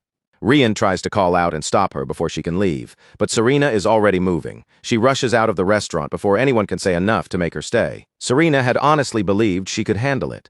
She thought she could smile playfully, brush the rumors aside, explain that she was different, and make people understand who she really was. Elena's concern had given her just enough comfort to believe that maybe things would be okay, that maybe the people around her would listen if she simply talked to them. But to everyone else looking at her, Serena was no longer just Serena. In their eyes, all they saw was a red dragon. Even so, Serena forces herself to breathe steadily. She straightens her back, gathers what pride she has left, and puts that brave expression back onto her face. She reminds herself that she is a dragon, and if humans want to misunderstand her, then that is their choice. For now, the first thing she decides to do is find the person who threw stones through the clinic window and teach them a lesson. Then, all at once, an unfamiliar smell drifts into her nose, strange enough to make her attention snap toward it. In the next moment, Serena races back to the clinic as fast as she can, only to find the entire building being swallowed by roaring flames. Without hesitating even for a heartbeat, she crashes through the door, convinced that Elena might still be trapped somewhere inside. Panic takes over her movements as she forces her way into the burning clinic. Thankfully, Elena is not inside. As Serena stands before the burning clinic and watches the flames devour the place, a single crushing thought begins to settle heavily over her. Had everything really reached this point? Had her very existence become something humans could no longer tolerate, no longer forgive, and no longer allow near them? By the time the others finally arrive at the scene, the fire has already been put out, but the clinic itself is left in ruins, damaged so badly that the place Elena once worked in is now almost impossible to recognize. Elena, however, is far more worried about Serena than about the destroyed building. Rurin whirls sharply toward Baint, her anger rising as she demands to know if this is what he wanted, asking whether Reheim will not be satisfied until every red dragon is forced to endure the same treatment he received. Baint pushes back, arguing that they still have no proof Reheim was the one who spread the rumors. But Rurin fires back immediately, asking if they are supposed to believe it is only a coincidence that those rumors exploded across the city on the very same day Reheim entered their territory. Then, with anger burning through her voice, Rurin reveals something even heavier. Reheim was also the dragon who killed her mother, and because of that, believing he could be responsible for this feels painfully easy for her. Elsewhere, Noel slams his hand down hard against a table, his anger shaking the room as he demands to know how rumors like that could have spread about Serena in the first place. Rian apologizes and explains that by the time they heard the rumors, the stories had already been twisted, inflated, and exaggerated beyond anything recognizable. Noel waves his hand in frustration, saying that his wife should have realized Serena was not human from the way she spoke, or at least from that unnatural red hair. Then his expression sinks, and the anger in his face gives way to regret. He admits that even if the rest of the city believed those lies, the two of them should have been the people Serena could trust and rely on in a moment like this. Noel then says something even weightier. He reveals that he knows Ellison is a great mage who lost all of his comrades to the Red Dragons, and he asks Rhine if she truly believes a man like Ellison would treat Serena with such warmth if she were really a sinner. Rian finally breaks down, tears spilling out as she says she wants to apologize to Serena. But by then, Serena is already gone. By the next day, Serena's disappearance has spread through the entire city, becoming the one thing everyone is talking about, and many people speak of it with a cruel satisfaction, as though humans have somehow won. Some laugh and say she ran away with her tail tucked between her legs. Others claim the Archmage should have killed her long ago, and their vicious gossip even turns Elena into a victim in their version of the story, as if Serena's presence had only ever brought trouble and burden into her life. Then, just as the adults keep talking, a few children finally step forward, unable to hold themselves back any longer. With small voices full of courage, they tell the old men to stop saying such awful things about their elder sister Serena. They insist that Serena has always treated everyone with kindness, never acting cruel or frightening toward them. The Serena they know is nothing like the monster the grown-ups are describing in their ugly rumors. Not far from the crowd, a hooded figure remains still in the shadows, quietly listening to the entire exchange without making a sound. But before long, someone finally notices him standing there. Rurin spots him immediately, and her voice cuts through the air with sharp anger. She calls Rayheim out in front of everyone, saying he has a lot of nerve daring to show his face in Great City. Then, without hiding a single bit of her hatred, Rurin declares it right there before the crowd. Rayheim is the dragon who killed her mother. Rayheim answers in a cold, detached tone, saying he has no memory of anything that happened during the Dragon War. But that calm response only pours more fuel onto Rurin's already blazing anger. Rurin snaps back that his crimes do not simply disappear just because he cannot remember committing them. Then she turns that fury toward him again, accusing him of being the one who spread the rumors about Serena, too. Rayheim does not try to deny her accusation. Instead, his voice stays flat and chilling as he asks what would happen if he really was the one who did it. He questions whether the fact that red dragons show red hair when using polymorph is supposed to be some forbidden secret, something the world was never allowed to learn. Then Rayheim turns the blame back onto Rurin herself, saying she never cared when other red dragons were hated and persecuted. But now that someone close to her is being crushed by that same hatred, suddenly it has become important to her. He presses even harder, demanding to know what actually changes if he was the one who revealed that truth to the city. That is the exact moment Rurin's fist shoots forward and buries itself deep into his stomach. The blow lands with monstrous force, crashing through him so violently that the armor across his back tears apart and bursts open from the impact. Rurin glares at him with ice-cold fury and tells him that if that is really all he has to say, then he should just hurry up and die already. Rayheim is left completely stunned by the power behind her attack. His body struggles to absorb the damage, as if even he cannot fully understand what just hit him. And before the people of Great City can even process the sudden violence in front of them, Rurin opens a portal behind Rayheim and sends him flying straight through it. She pulls the battle away from the civilians on purpose, refusing to let a fight between dragons erupt in the middle of the city and put everyone nearby in danger. The bystanders are left staring in confusion, startled by the heavy crash and the strange distortion that had ripped through the air. All they can do is look around and ask what that sound was. On the other side of the portal, Rayheim crashes hard across the barren ground, his body still being thrown forward by the leftover force of Rurin's punch. Rurin follows after him with a cold, unreadable expression, walking toward him step by step before telling him to get back on his feet. Then she demands the answer she came for, ordering him to tell her about the other dragon who killed her mother, the red dragon Sitney. Rayheim gives her the same response as before, saying he has no memories at all from the time of the war. Then, as his body shifts and expands into his dragon form, he adds that back then, he had simply acted according to the agreement. High above the battlefield, Ellison and the Dragon Lord silently watch everything unfold from the sky, and the longer Ellison observes the clash below, the stronger his suspicion becomes.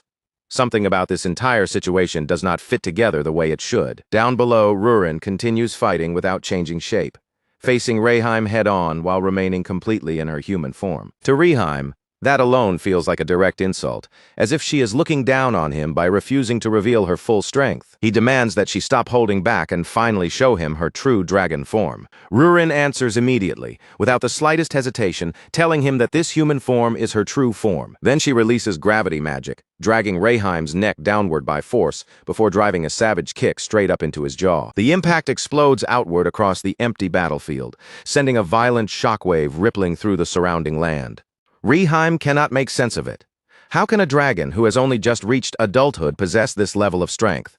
For the first time, doubt enters his mind, and he starts wondering whether even fighting with everything he has would be enough to defeat her. As he struggles against Rurin's overwhelming power, his thoughts begin drifting backward to the words the Elder spoke after the war had finally ended. The Elder had told them that they had no choice but to take responsibility for starting the war, because far too many lives had been taken by red dragon hands. Even if the agreement did not treat deaths caused directly under the Lord's orders as crimes, any dragon who had committed crimes against humans or against other dragons was not permitted to resist arrest and would be imprisoned. Many red dragons had protested that judgment, calling it unfair and insisting that they had not been acting by their own will. Even at that time, Rayheim himself had been accused of following the orders of a suspicious female dragon, as well as obeying commands from the Dragon Lord. And although those memories still refuse to return to him, Rayheim begins to accept the possibility that he really may have killed Rurin's mother with his own hands. Back at the Holy Land, the Red Dragon Elder is approached by another dragon, one whose nervous expression makes it clear that something unexpected has happened.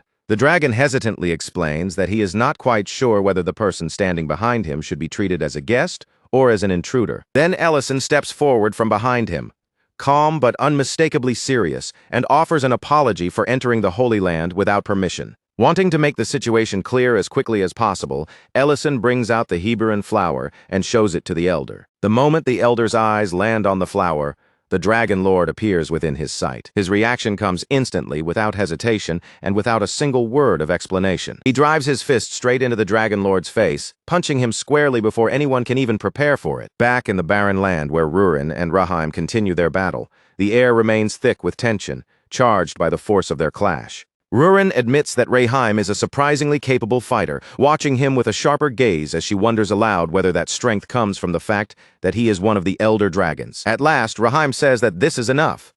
He tells Rurin to inform the others that he was the one who started the fight, then points out that with the wounds already visible on her body, no one would blame her if she killed him. Rurin stares at him in disbelief, her expression twisting as she asks what kind of nonsense he has suddenly started saying now.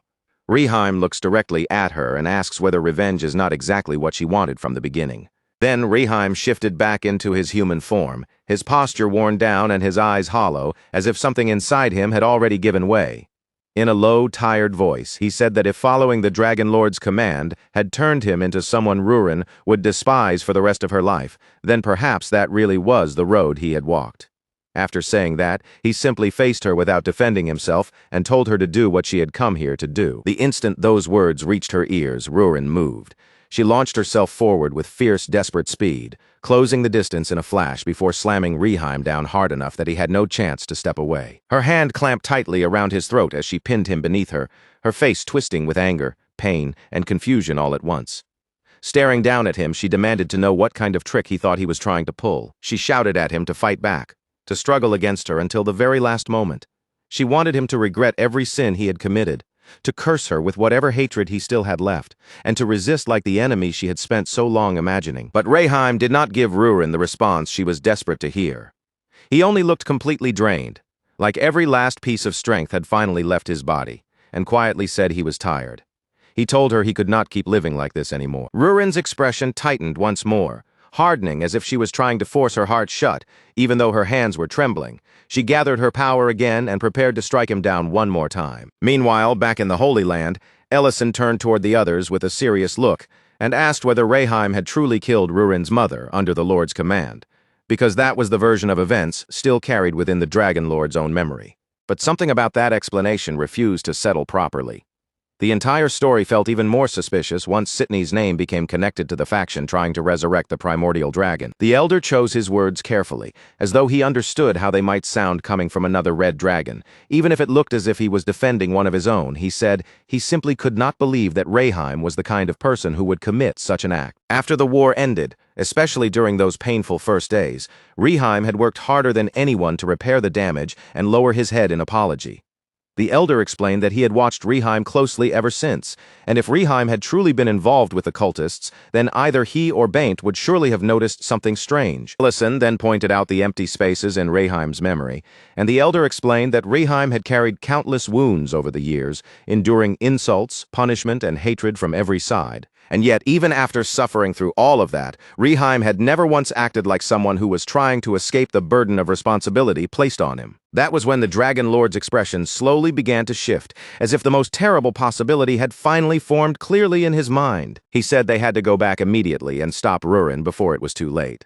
With a heavy voice, he admitted that everything had begun because of his own foolish greed, and that he would accept it even if they decided he deserved to be erased. Because the truth was far crueler than it appeared. The Red Dragons had never truly had the freedom to refuse the Lord's command. He continued, saying Rayheim was not part of the faction trying to resurrect the Dragon Lord, and he was not some coward hiding from the sins of his past either. If this continued, Rurin might really kill him before anyone had the chance to uncover what had actually happened. Back on the battlefield, Rurin stood over Rayheim, while her power swelled around her, reaching the point where one final blow could bring everything to an end. Before she could strike, Rayheim quietly asked her for just one thing. If it was true that he had killed Rurin's mother, then he was ready to apologize for it. Even if that sin was something he could never forgive himself for, he said he still had to offer that apology. Rurin stared at him, unable to make sense of what she was hearing. Why was he not provoking her? Why was he not laughing, mocking her pain, and twisting the blade deeper the way Sydney had done? Instead, Rayheim only asked her to let everything end with him. He begged her not to allow this hatred to spread any farther toward the rest of the Red Dragons. Even so, Rurin unleashed her power. Tears streamed down her face as she cried out, her voice breaking, that this was never what she had wanted at all. The blast crashed into the ground with terrifying force, splitting and shattering the earth beneath them, as if the battlefield itself could no longer withstand the weight of her pain. Then she fired again, and again, and again. Each strike tore through the ground, while memories rushed through her mind, her mother being treated like a criminal, and Serena being slandered even though she had done nothing wrong. She remembered herself as a child, looking up at her mother and saying that Red Dragons were evil, that they had started the war and caused every bit of suffering their clan had endured. Her mother had answered gently, her voice calm despite the heaviness of the topic. She told young Rurin that no one had truly wanted that war, not the humans, not the Black Dragons, and not even the Red Dragon who had begun it. Back then, young Rurin could not understand those words at all.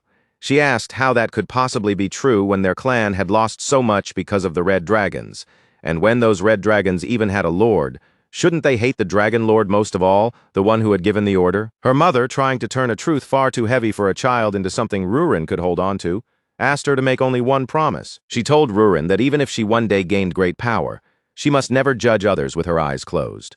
Before deciding someone's guilt, she had to look carefully, see clearly, and confirm what truly existed inside that person's heart. Back in the present, the ground beneath Rurin's feet continued to fracture, cracking and collapsing under the force of everything she could no longer keep buried inside. She stood there trembling, her shoulders shaking as tears poured down her face.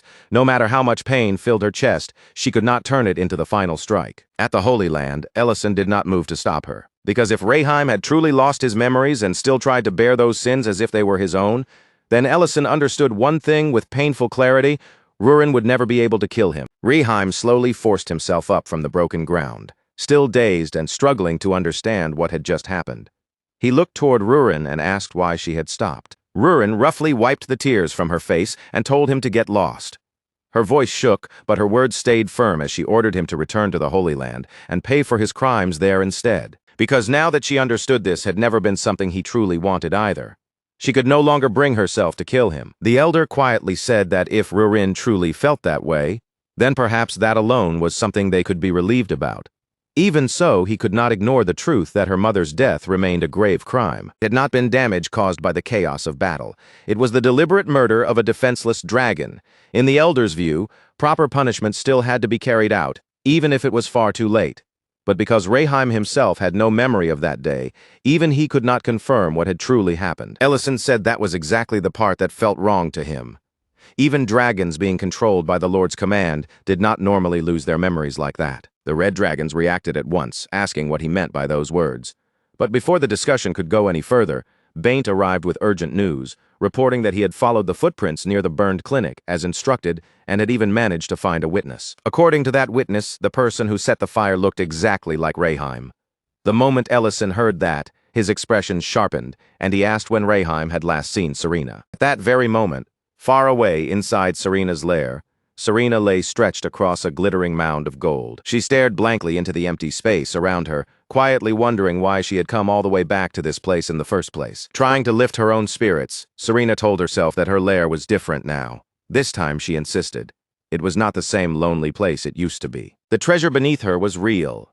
Real gold, real silver, and piles of wealth most people would never even dream of seeing in their entire lives shimmered all around her. But no matter how brightly all that treasure shone, there was no one beside her to admire it with. Her mood sank all over again as the faces of the people from Great City slowly drifted into her thoughts. He wondered if she had been the only one who believed they had truly grown close. Nothing about Serena herself had actually changed, so why had everyone suddenly started looking at her with completely different eyes? That thought pressed painfully against her chest, and she could not help asking herself whether it was just terribly, unbearably unfair. Then someone stepped into the lair claiming to be just like her. Someone innocent yet hated anyway, simply because of how they appeared. Back at the Holy Land, Baint explained to Ellison that the last time Rayheim had crossed paths with Serena was during the incident when Ellison had been falsely accused. Ellison's eyes narrowed as he caught onto something that did not make sense. None of the other red dragons should have known that Serena had abandoned her own lair and begun living at Elena's side, and the second he said it out loud, Baint stiffened in shock. After a heavy pause, Baint suddenly looked up and asked what exactly had been written on the scroll Rayheim delivered earlier, as if that small, overlooked detail had started clawing at the back of his mind. The elder answered without dressing it up, revealing that there had been nothing significant written there at all. The scroll had only contained a simple request for time off. That was when Ellison finally voiced the truth. They had all been circling around. The one they were chasing was not Rayheim at all. The real culprit had gotten too greedy, pushed too far, and exposed himself. Meanwhile, deep inside Serena's lair, the false Rayheim stood before her in the glittering darkness and quietly urged her to come along with him. His voice was soft, almost soothing, as he tempted her with the one thing she wanted most in that moment. He told Serena that he understood her pain better than anyone else ever could. Then he pressed the wound even deeper, telling her that, somewhere inside her heart, she already knew the truth. There was nothing left for her back in that city anymore. As those words slipped into her mind, every cruel insult Serena had heard earlier came rushing back. The voices, the fear, the hatred, all of it echoed through her again, cutting just as sharply as when she first heard them. While Serena stood trapped inside those painful memories, the fake Rayheim quietly scattered a strange powder into the air. A hazy mist began to drift around her, dulling her senses and pulling her consciousness into an unnatural trance. Little by little, Serena's feet began moving toward him on their own. Somewhere deep inside her mind, she told herself that no one in Great City was waiting for her anymore. No one was searching for her. No one truly wanted her to come back. At least that was what the darkness gathering inside her heart kept whispering. But just as Serena began drifting away with him, a faint voice reached her ears from far beyond the lair, calling out her name through the distance. Out in the mountains, a group of people were shouting for Serena with everything they had, their voices rough, breathless, and desperate from climbing through the rough terrain. It was Rhine, Matt, and Linte, pushing their way through the mountain path as they searched for her with all the urgency their bodies could manage. The fake Rayheim immediately warned Serena not to listen to them. He told her that if she trusted humans again, they would only tear open her heart and hurt her all over again. Serena looked completely exhausted, as if everything that had happened had worn her spirit down to the bone. In a small, tired voice, she admitted that she was sick of being abandoned. Back in the mountains, Matt asked if they should split up so they could find her faster, but Linte quickly shut that idea down, saying it was far too dangerous.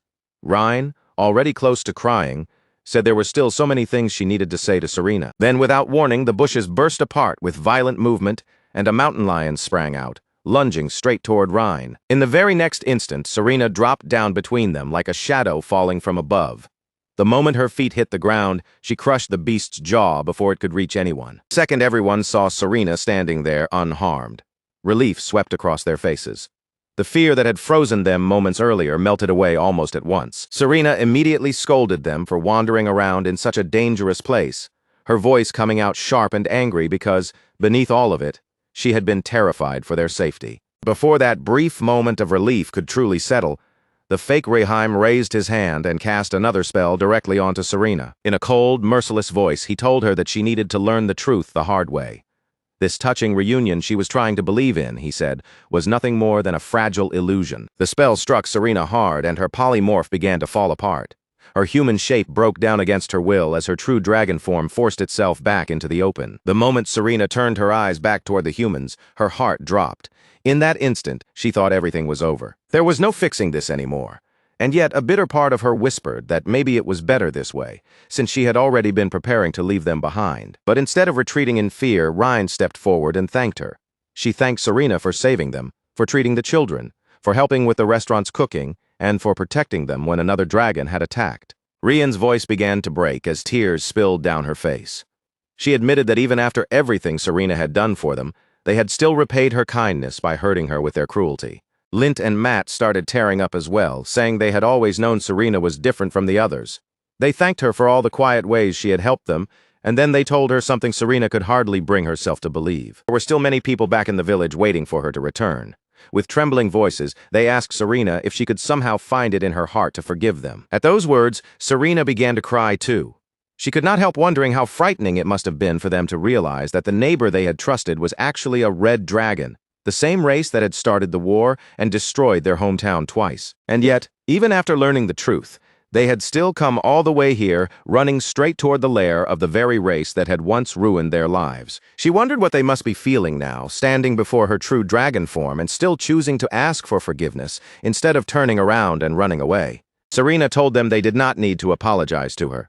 If anyone had to bow their head first, she said, then it should be her. Then, with no warning at all, Serena unleashed an attack straight at the fake Reheim, forcing him to pull back and retreat on the spot. Once the immediate danger had passed, and the tension around them finally began to loosen, Ellison turned toward the elder and said that, in the end, things had unfolded better than they could have hoped. Baint spoke with visible pride in his expression, saying Serena must have built up an incredible amount of virtue if humans were willing to climb all the way to her in person like that. Ellison quietly thought to himself that Serena had been the one to help them understand where she truly belonged, and that place was Grake City. What had only been a vague suspicion before was now standing clearly before him. There really was someone behind this entire chain of events, carefully arranging each step while moving from the shadows. Then Reheim spoke up as well, saying he had seen it with his own eyes, someone else moving around while wearing his appearance. The Dragon Lord was visibly shaken by those words, his face tightening as the meaning of them struck him. The elder then turned to Reheim and reassured him in a firm, gentle voice, telling him that he truly had done nothing wrong. A little later, Rurin slowly approached Reheim from behind. Confidence she usually carried was nowhere to be seen. She looked visibly nervous, as if every step toward him took more effort than the last. Reheim noticed right away that she was struggling to find the words she wanted to say, so he quietly stayed still and waited for her to speak. Rurin lowered her gaze and admitted, with visible difficulty, that she had honestly believed he was the one responsible. But now she understood that she had been wrong. Carrying that realization heavily in her chest, Rurin apologized to him. Reheim responded to her in a calm, steady voice, making it clear that her apology could not simply wipe away everything that had happened. After all, when everything was stripped down to the truth, both of them had been trapped by the very same horrifying lie. He went on to say that even if he really had been the person spreading those cruel rumors about Serena, and even if he truly had committed an unforgivable sin against Rurin's mother, he still believed one thing with absolute certainty. Rurin would have stopped herself before crossing that final line. And that was why Reheim told her he was thankful, not because of the anger she had carried, and not because of the pain that had pushed her so far, but because even after everything she had suffered, there was still a piece of kindness inside her that had refused to disappear. But then the calm look on Reheim's face began to fade. His expression grew heavier, and his voice shifted as he started speaking about something that cut even deeper than the accusation itself. Reheim confessed that he had never truly forced himself to investigate the blank period missing from his memories. It was not because he had not cared, but because he had been afraid that if he uncovered the truth, it might prove he really had done those terrible things, and afraid that if he kept denying everything until the bitter end, he would only be using his own suffering as a shield.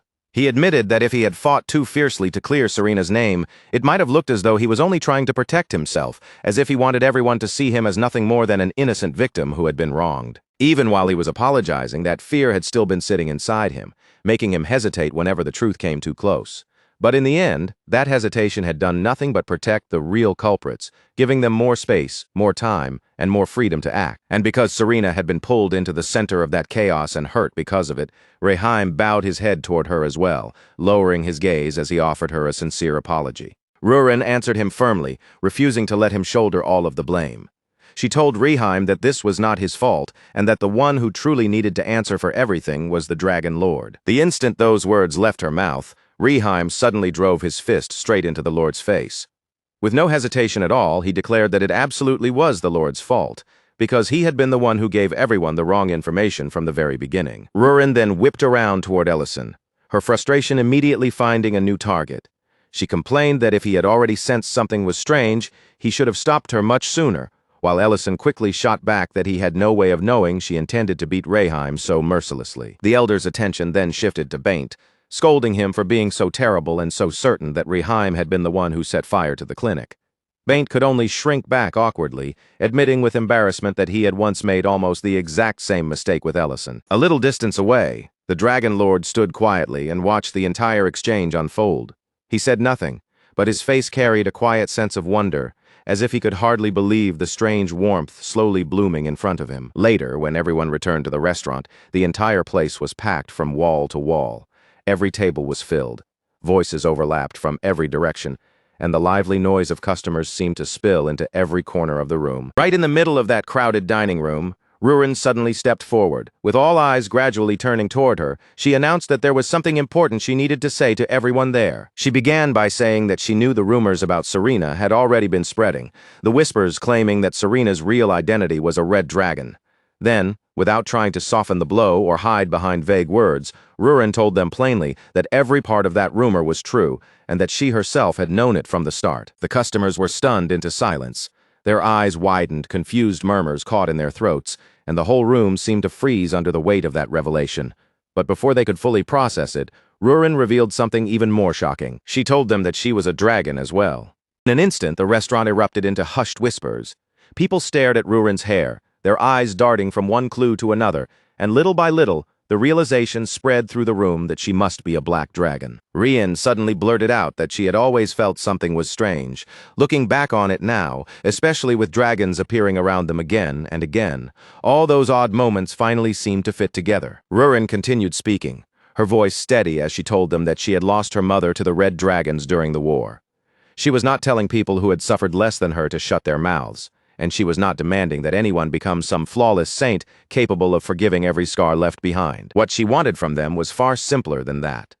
She only asked that their anger be aimed at the people who had truly committed the crimes, instead of being thrown blindly at anyone who merely looked the same. Then Rurin asked the one question that mattered more than anything else. The Serena they had eaten beside, spoken to, and known all this time, was she really the kind of person who could do any of those awful things? After saying that, Rurin turned as if to head back inside, but before she fully left them behind, she gave the room one last warning. Inside this restaurant, no customer would ever be mocked, looked down on, or driven away simply because of the color of their hair. Outside the restaurant, the Dragon Lord was there once again, standing quietly where no one paid him much attention. He listened to every word without interrupting, silently taking in everything Rurin had said. By the following day, the dragons had already finished repairing Elena's clinic. The damaged building had been restored at an unbelievable speed, as if the destruction from before had almost been erased overnight. Serena could only stand there and stare, her eyes wide with disbelief. She could hardly wrap her mind around the fact that they had managed to complete so much repair work in only a few short hours. Not long after that, Rhine and the others arrived carrying boxes in their arms. With cheerful energy, they explained that they had come to celebrate Ellison and Rurin finally returning. Serena's cheeks immediately turned red as she looked at them, clearly embarrassed and unsure how to react. She awkwardly mumbled that a gift like this did not really feel like something meant for a person like her. But when she opened the box and looked inside, she saw exactly what they had brought. There was a cake decorated with a drawing of her own crying face on top, and beside it, several bottles of hair dye had been tucked in as part of the gift. From far away, the Dragon Lord watched them once more. Without stepping into the scene himself, he quietly observed the laughter, the teasing, and the gentle warmth gathering around Serena. And as he continued looking at that peaceful sight, he found himself wondering in silence whether this was not, in its own way, something truly wonderful. Later, after the restaurant had closed for the day, Ellison was still inside washing dishes. In that quiet after-hours calm, the Lord appeared and asked if Ellison was still cooking, even though business had already ended. The Lord then said that the territory had finally found peace again. Ellison answered simply that it had only reached that point because everyone had worked so hard to make it happen. But the Lord replied that he knew of one person who had carried more of that burden than anyone else. Then, without a moment of hesitation, he lowered himself onto one knee in front of Ellison. With his head bowed, he offered both an apology and his gratitude for all the patience Ellison had shown through everything. He told Ellison that from the very beginning, Ellison had been holding himself back. Even though Ellison possessed enough power to overturn the world itself, and even though there had been anger burning inside him, he had never used that strength to force the ending he wanted. Instead, he kept giving people a chance. Even this time, when the easiest path could have ended everything immediately, Ellison had chosen to stop, listen, and let the truth come out. The Dragon Lord then remembered the look that had been in Ellison's eyes back then, in the terrible moment after Ellison's friends had been killed. Those eyes had not held hatred for the Lord alone. They had been filled with a fury so deep and consuming that it seemed ready to swallow every red dragon alive. At that time, the Lord had truly believed his sins would bring ruin down upon his entire clan. He had even tried to apologize, hoping that if he offered up his own life, it might repay even a tiny part of what he had done. But before those words could fully leave him, his body had crumbled away. Now, after all those years had passed, the Lord said that even for someone like him, someone responsible for the deaths of Ellison's friends, if he still had any honor, wealth, or treasure left to give, he would lay every last bit of it before Ellison. But there was no grand offering left in his hands anymore. All that remained of him was a pitiful fragment of a soul, one that was already growing faint and close to disappearing. So the only thing he could still do was vanish before his remaining time ran out. And by disappearing, he hoped he could take away even the smallest piece of the hatred and resentment still buried somewhere inside Ellison's heart. Ellison looked at him and quietly said that there seemed to be a misunderstanding. He told the Lord that he was not nearly as noble or admirable as the Lord was making him out to be. In truth, Ellison had only been trying, awkwardly and imperfectly, to live up to the words left behind by the friends who had called him a hero right up until their final moments. But Ellison admitted that he had never really succeeded in becoming that kind of hero. At this point in his life, more than anything else, he was simply a man who owned and ran a restaurant. Just then, the stillness between them was shattered. The restaurant door suddenly burst open, breaking through the quiet moment in an instant. The Dragon Lord immediately turned his head toward the doorway, his expression changing in an instant as a scent he knew all too well drifted into the room. It was Saren. She rushed inside, breathing hard and struggling to steady herself, looking as though she had hurried all the way there without stopping for even a single moment. For a brief while, the entire room fell completely silent. No one said a word, and that heavy stillness stretched on for several long seconds as everyone simply stood there. Then Saren looked straight at Sardalon, her voice trembling faintly as she told him that he still looked exactly as he had in his younger days, while she had grown old under the weight of all the years that had passed. Sardalon slowly lifted his gaze toward her head, and that was when he noticed it.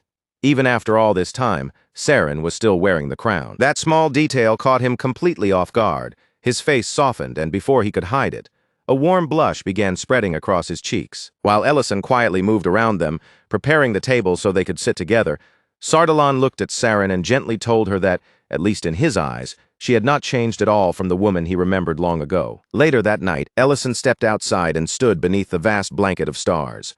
The cool night air wrapped around him as he quietly let his thoughts wander back over everything that had happened. And as he stood there, he came to understand something clearly. The only reason his rage had never swallowed him whole was because, time after time, there had always been people near him who reached out and pulled him back. Then Rurin appeared nearby, clutching a pillow in her arms. Still looking drowsy and half asleep, she asked him if he really still wasn't coming to bed yet. Ellison answered her gently, telling her that he would be there soon.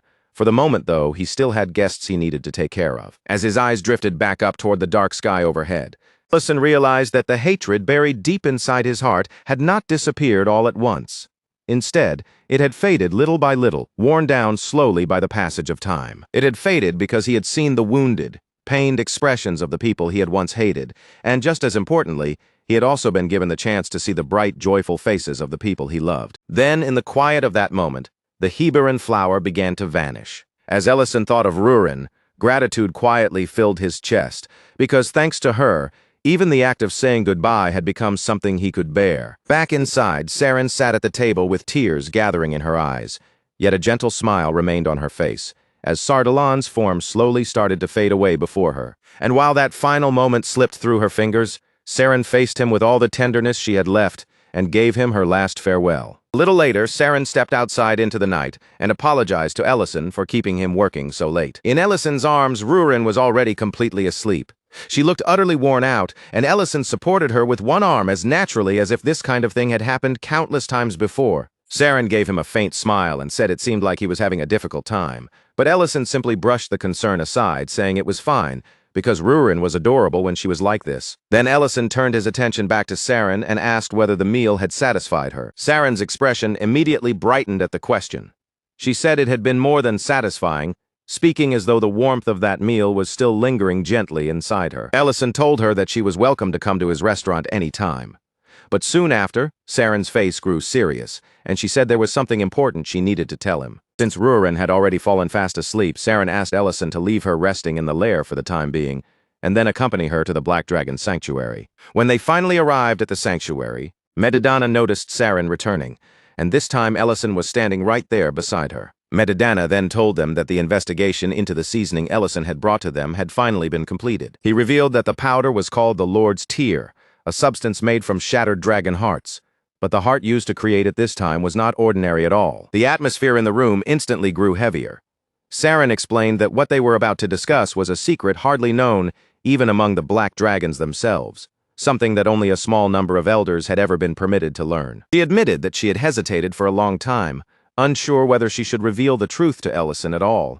Even so, she decided to speak, and then she asked him if he knew how an ancient marble could be destroyed. Ellison answered that he had always been taught such a thing was impossible. Even Cullard, the primordial dragon who had guarded the marble in the Dwarven Kingdom, had never found a way to break one. Saren then asked him if that did not strike him as strange.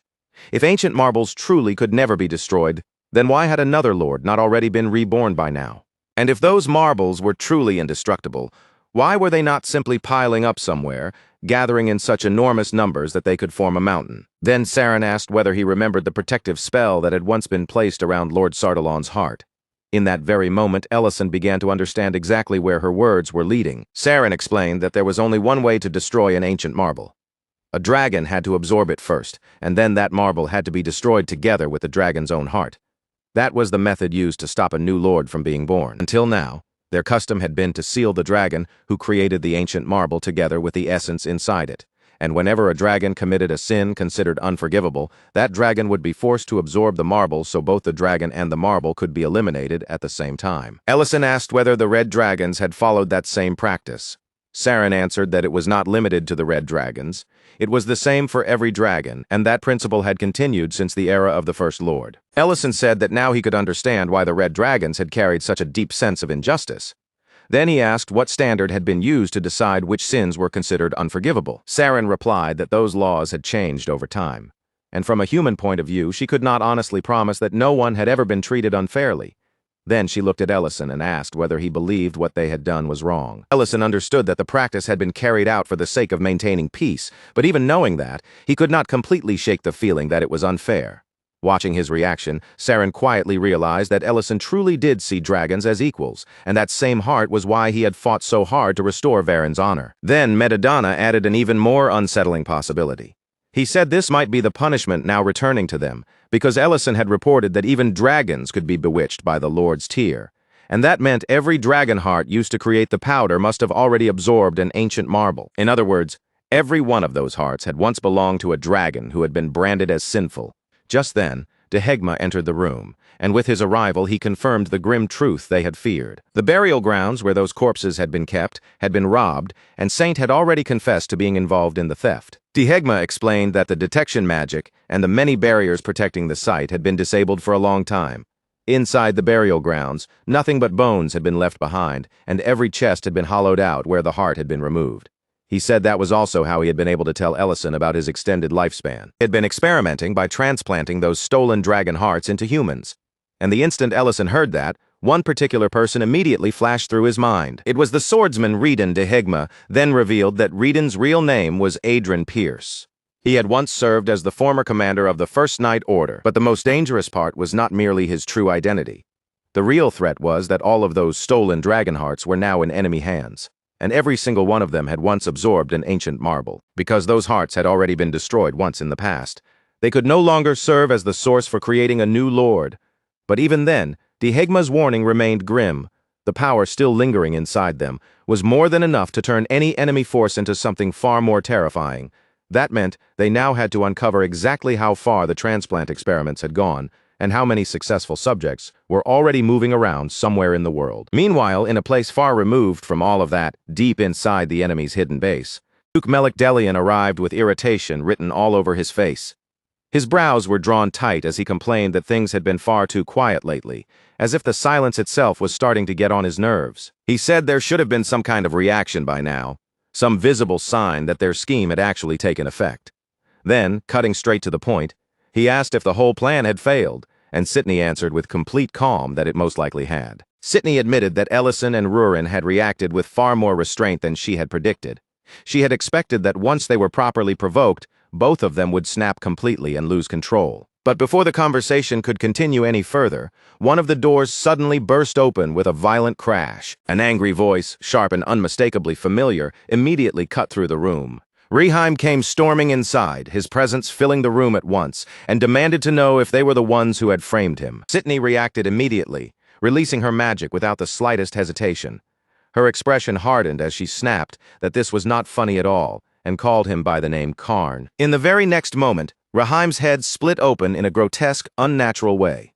Hands pushed and tore through the false outer form from within, stripping away the disguise until the red dragon hidden underneath finally revealed himself. He acted as if nothing serious had happened, casually saying he had only been trying to lighten the mood in his own way, as though barging in while wearing Reheim's face was nothing more than a harmless joke. Then Karn immediately began to complain. A plan they had spent more than 15 years preparing had been completely ruined, and even the disguise he had used as Reheim during the war had now been exposed, all because of Saint. He also reported that Serena had turned out to be a lot like Rurin. The powder created to bewitch dragons worked well at first, but only up until the target found another desire strong enough to pull their heart away from its influence. Sydney simply replied that they would need to improve the formula and add another trigger. Sydney also pointed out that Karn had exposed himself by stirring up conflict while disguised as Reheim, and then had gotten greedy enough to try taking Serena as well. Karn paced back and forth in frustration, grumbling that this was exactly the sort of moment where he needed a little encouragement, not a lecture. That was when Duke Melekdelian cut into the conversation with a cold voice, saying that Karn was far too soft. If it had been him, Duke Melekdelian said, he would have killed the elf, Elena, thrown her corpse into the burning clinic, and wiped out the villagers before they ever managed to reach Serena. That way, no one would have been left with any choice except to kill Reheim. For a brief second, Karn and Sydney both stared at him in stunned disbelief, as if they were silently wondering whether the man in front of them was actually some kind of demon. Then, somehow, Karn thanked Duke Melekdelian for the suggestion and said he would use it next time. Sydney immediately struck him, cutting off that thought before it could go any further, and warned him not to even consider doing something that reckless. She said that no matter how deep Duke Melekdelian's hatred might be, there were still lines they could not afford to cross. Then she asked if he truly thought they had spent all these years moving so carefully because they were fools. Sydney warned them both that if Ellison ever truly lost his reason, then no one would be left capable of dealing with whatever came after. Karn said that was exactly why they should stop clinging to the current approach and change direction entirely. Instead of continuing to use the shattered hearts on humans, he suggested they transplant those hearts directly into dragons. Sydney argued that there was still no guarantee the method would actually work, but Karn insisted that the experiments on humans had already produced enough results to justify moving forward. Besides, he added, they had no shortage of dragons willing to volunteer. Right at that moment, two hooded dragons stepped forward from the shadows and asked Sydney to give them a chance. They accepted the shattered hearts and began chanting.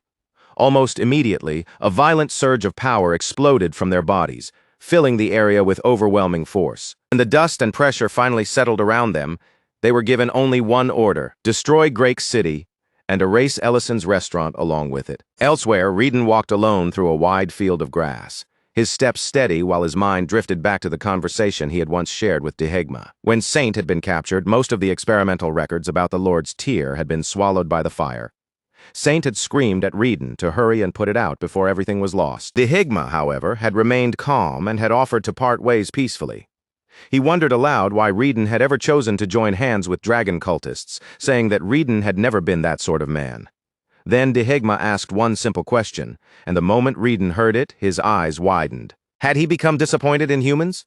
As soon as Dehegma saw Rieden's reaction, he understood that his question had struck the truth. So Dehegma left him with one final warning: no matter where Rieden chose to go, and no matter what side he stood on, he would eventually find himself disappointed in exactly the same way. Back in Great City, the dwarves had finished constructing a grand statue of the primordial dragon Coulard and the hero Darren. Ellison looked up at the completed statue and openly called it impressive. He even said that one day it might become a famous sightseeing spot that people visited the city just to see. But when he turned around to praise the other dwarves for their work as well, he found them sprawled across the ground, completely drained, miserable, and looking as if all their energy had been wrung out of them. Rurin stared at the collapsed dwarves in confusion and asked what in the world had happened to them. The elder explained, rather simply, that dwarves loved making things. Until recently, they had been so busy struggling just to survive that they had never had the luxury to think about anything beyond the next urgent problem. Now that the village construction was finally complete, they were experiencing the first truly peaceful atmosphere they had known in a very long time. There was no pressure, no crisis, and no urgent work demanding their hands, and that lack of purpose had apparently left them so lost that they were practically malfunctioning. Rurin immediately said that must have been why the dwarves looked so strangely cheerful when they heard Elena's clinic had burned down. The elder panicked at once, frantically insisting that they had absolutely not been happy about the clinic fire, while Ellison stepped in and said he might actually know a place where they could find more work. Not long after that, they met with Diren Grake, and the instant he heard that extra workers were available, his entire face lit up. Diren grabbed Gultazar's hand with both of his own, full of enthusiasm, and sealed the arrangement right there on the spot, without wasting another second. Diren explained that all of his current workers had already been sent out to repair old, aging buildings across the area, so the arrival of additional help could not have come at a better time. Ellison and Rurin both looked around in disbelief, taking in the scenery around them as they asked whether this was truly the same Daedran city they had seen before. Diren proudly answered that the place was now called New Great City. Then Mohan, the official responsible for land management, began guiding them through the central market. The first area Diren had focused on rebuilding after he arrived. Even Ellison could hardly believe the transformation in front of him. The ruins he remembered had changed so completely that the place now looked like a real, living city full of movement and purpose. Mohan explained that they had taken in a large number of refugees, which had given them plenty of workers. But manpower alone was not enough to keep a territory alive. If the city was going to support itself, money needed to start moving through it again. And for that to happen, the market had to come first, a safe place where anyone could buy, sell, and trade without fear. She added that although the market now looked calm and orderly, the beginning had been nothing like this at all. Back then, public security had been so terrible that walking around alone, even under the bright light of day, was basically the same as inviting trouble to come straight toward you. But Diren was not willing to let the market remain empty and forgotten. Day after day, he walked through those streets by himself, stopping merchants and ordinary passers-by one at a time, urging them to return and use the market again, almost as if his own steady presence was meant to prove that the place had finally become safe. At first, though, no one was ready to trust him. For the people who had once been frightened away from those streets, a few confident words from Diren were nowhere near enough to make their fear disappear. Even so, Diren never stopped coming. Morning after morning, day after day, he kept patrolling those same streets alone, until the simple sight of him walking through the market began to change something in people's hearts. Bit by bit, their suspicions started to loosen, and that fear slowly turned into trust. Ellison watched him with genuine admiration in his eyes, and quietly said that his student had become someone truly impressive.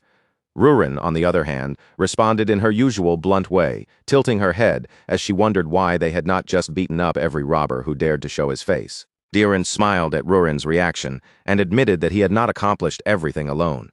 Then he showed them the gifts he had received from grateful townspeople, before asking if they wanted to meet the people who had worked harder than anyone else to make this change possible. When they arrived at the security force's training grounds, the guard posted at the entrance immediately snapped to attention the moment Diren appeared. Standing tall, he loudly announced Diren's arrival for everyone inside to hear. Beyond the entrance, soldiers were pushing through drill after drill without a break, their bodies moving with sharp focus and relentless energy.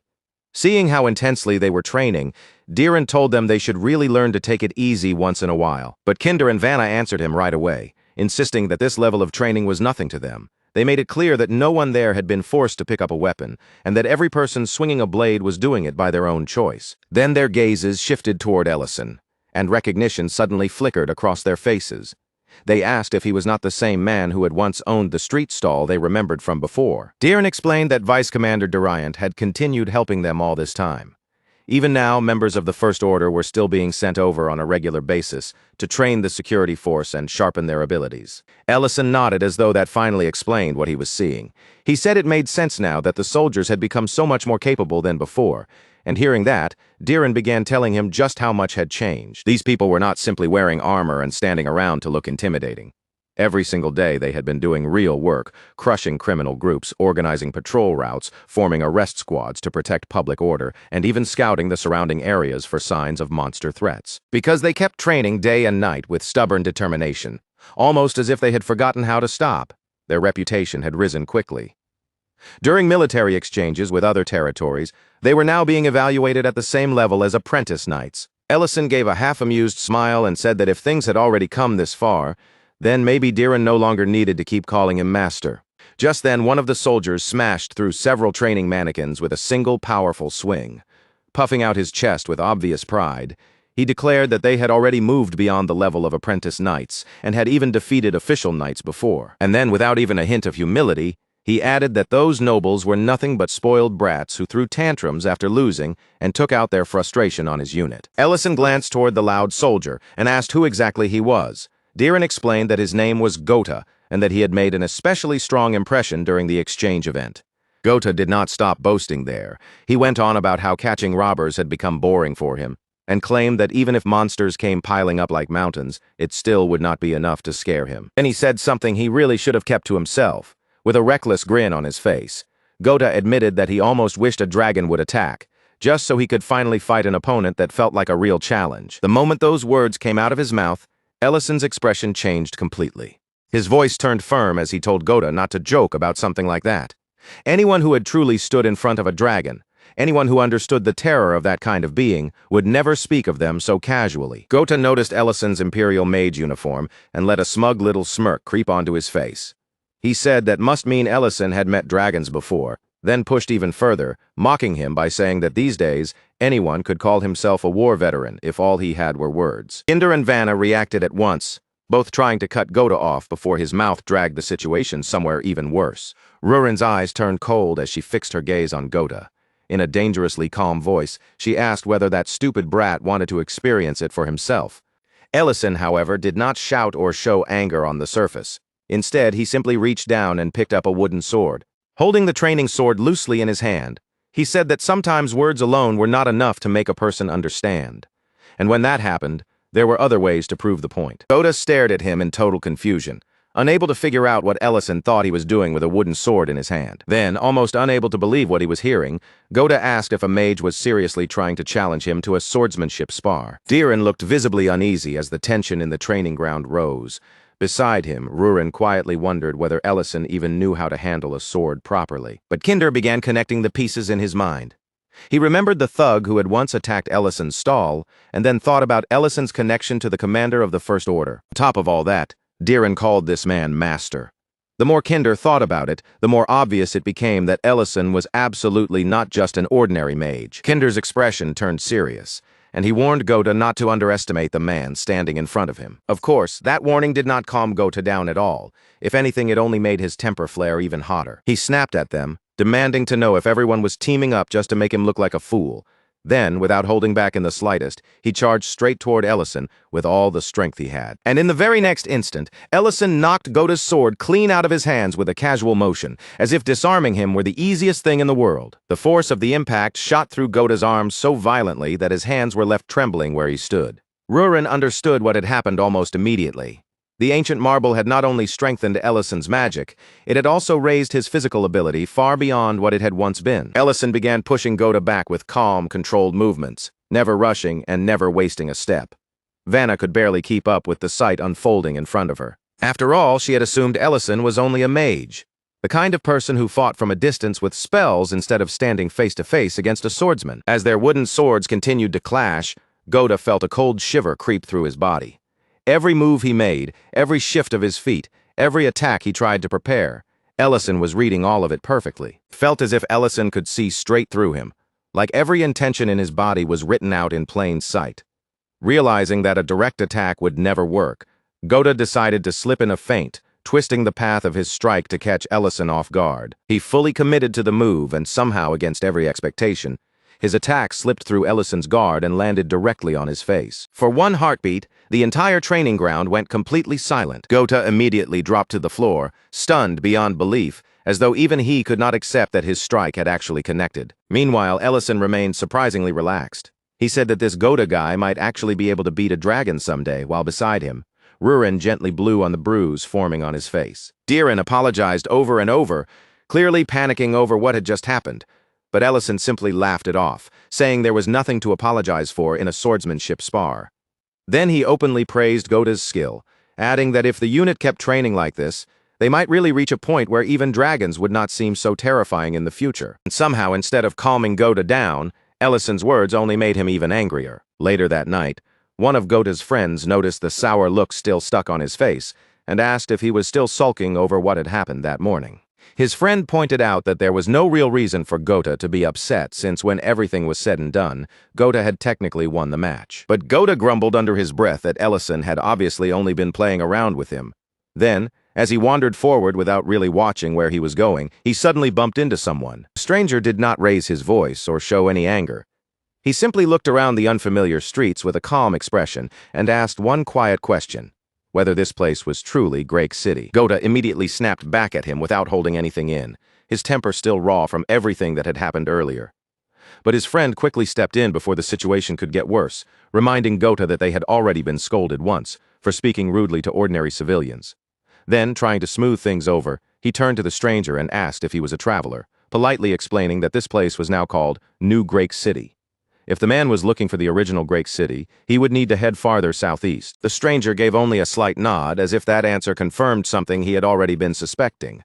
Then he muttered quietly to himself that he must have gotten the coordinates wrong again, and without causing any further trouble, he turned and began walking away. But of course, Gota was not the type to simply let things end there. Still fuming, he tried to pick another fight, only for his friend to stop him on the spot and warn him that if Captain Kinder heard about this, Gota would be in serious trouble. His friend told him to quit obsessing over that duel with Ellison and finally move on.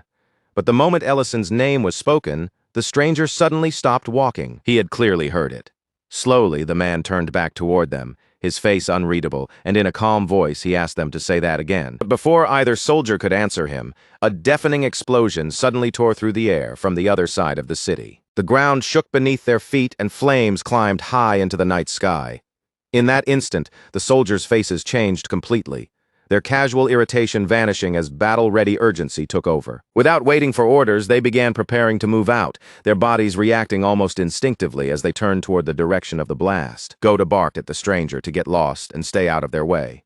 But the man did not move even a single step. Instead, he spoke with the same casual tone someone might use to comment on the weather, saying that it seemed his partner, Herky, had already started. Then he opened his coat, revealing a glowing crystal embedded directly into his chest beneath the fabric. And now that he had heard Ellison was somewhere in this place, the stranger calmly decided that destroying this city too might not be such a bad idea. In the next instant, his body began to twist and swell, warping far beyond anything human. Before the soldiers could fully understand what was happening in front of them, a dragon was already standing there. The soldiers froze on the spot, their bodies locked stiff with fear.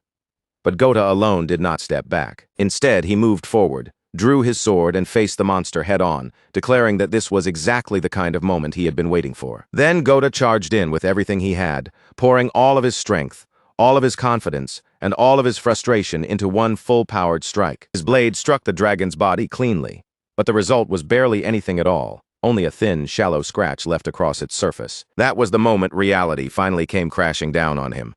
Sweat began to run down Gota's face as he realized that even his strongest attack had barely managed to leave a mark. The dragon glanced down at him for less than a second, then looked away almost immediately, as though Gota was not even worth properly acknowledging. To that dragon, the tiny cut on its body was no different from a blade lightly brushing through a patch of grass. But Gota could not accept that. His pride, his training, and everything he believed about his own strength refused to let him retreat. So he attacked again, forcing his shaken body forward as he prepared another strike. But in the very next instant, The dragon flicked its tail almost lazily, and Goda was sent flying like a rag doll, slamming hard into a nearby wall. While Goda lay there reeling from the impact, the dragon continued rampaging through the city, tearing through the streets and leaving destruction behind with every step. Goda clenched his teeth and struggled to push himself back up, pain running through his body as he tried to force his legs to move again. But as he fought just to stand, his thoughts began drifting away from the flames, the screams and the chaos surrounding him. He remembered the days when he and the others had worked together to build this city piece by piece, using their own hands, their own sweat, and their own stubborn pride. And now that same city they had struggled so hard to protect was being swallowed by fire. The people who had trusted them were running through the streets in terror, fleeing from a disaster the security force could no longer hold back. And standing before a real dragon, everything they had trained for, everything they had built up, suddenly felt painfully small and meaningless. From a cliff overlooking the burning city, Riden stood in silence, watching the chaos spread below him. The same thought echoed through his mind once again.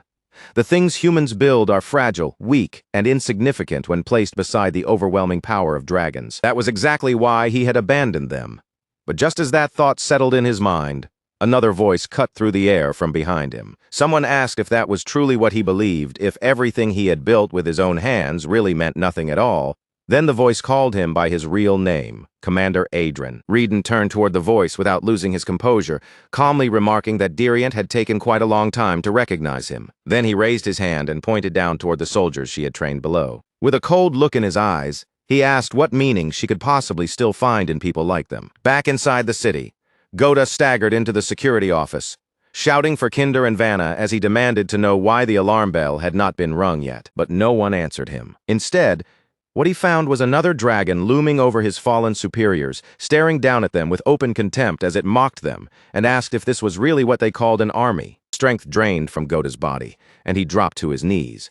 Before he could even fully process the sight in front of him, another dragon appeared behind him. The male dragon remarked that even after they had caused this much destruction, Ellison still had not shown himself. Because of that, he figured Ellison probably was not here at all. And besides, he added casually, this place was not even Great City to begin with. The female dragon questioned him, and he answered as if it were nothing important, explaining that the city they were attacking was actually New Great City. Her gaze then drifted downward to Goda, who was still trembling on the ground beneath them. She decided they might as well clean up the remaining pests while they were here, then move to strike at Goda's neck. But before her attack could land, Rurin suddenly appeared. Rurin intercepted the blow in an instant, stopping it cold as she demanded to know exactly who they thought they were. Then, with one powerful strike, she launched both dragons straight up into the air. Her voice was ice cold as she made it perfectly clear that she had no problem killing troublemakers like them. The two red dragons transformed immediately and counterattacked together, slamming Rurin straight down into the ground. The female dragon laughed at the sight, saying it was actually a pleasant surprise that Rurin was still in the city. Rurin's eyes tightened the moment she spotted it. Those unnatural crystals lodged deep in the dragon's chests, giving off a dim, eerie glow from beneath their scales. Her expression sharpened with suspicion, and her voice cut through the battlefield as she demanded to know what disgusting trick they were trying to pull this time. The dragon only curled his mouth into a mocking smirk, clearly pleased that she had noticed. With a smug look in his eyes, he told Rurin that the era where she could simply charge into a fight while leaning on the power of her ancient marble had already come to an end. Rurin did not bother wasting even a second on a verbal reply.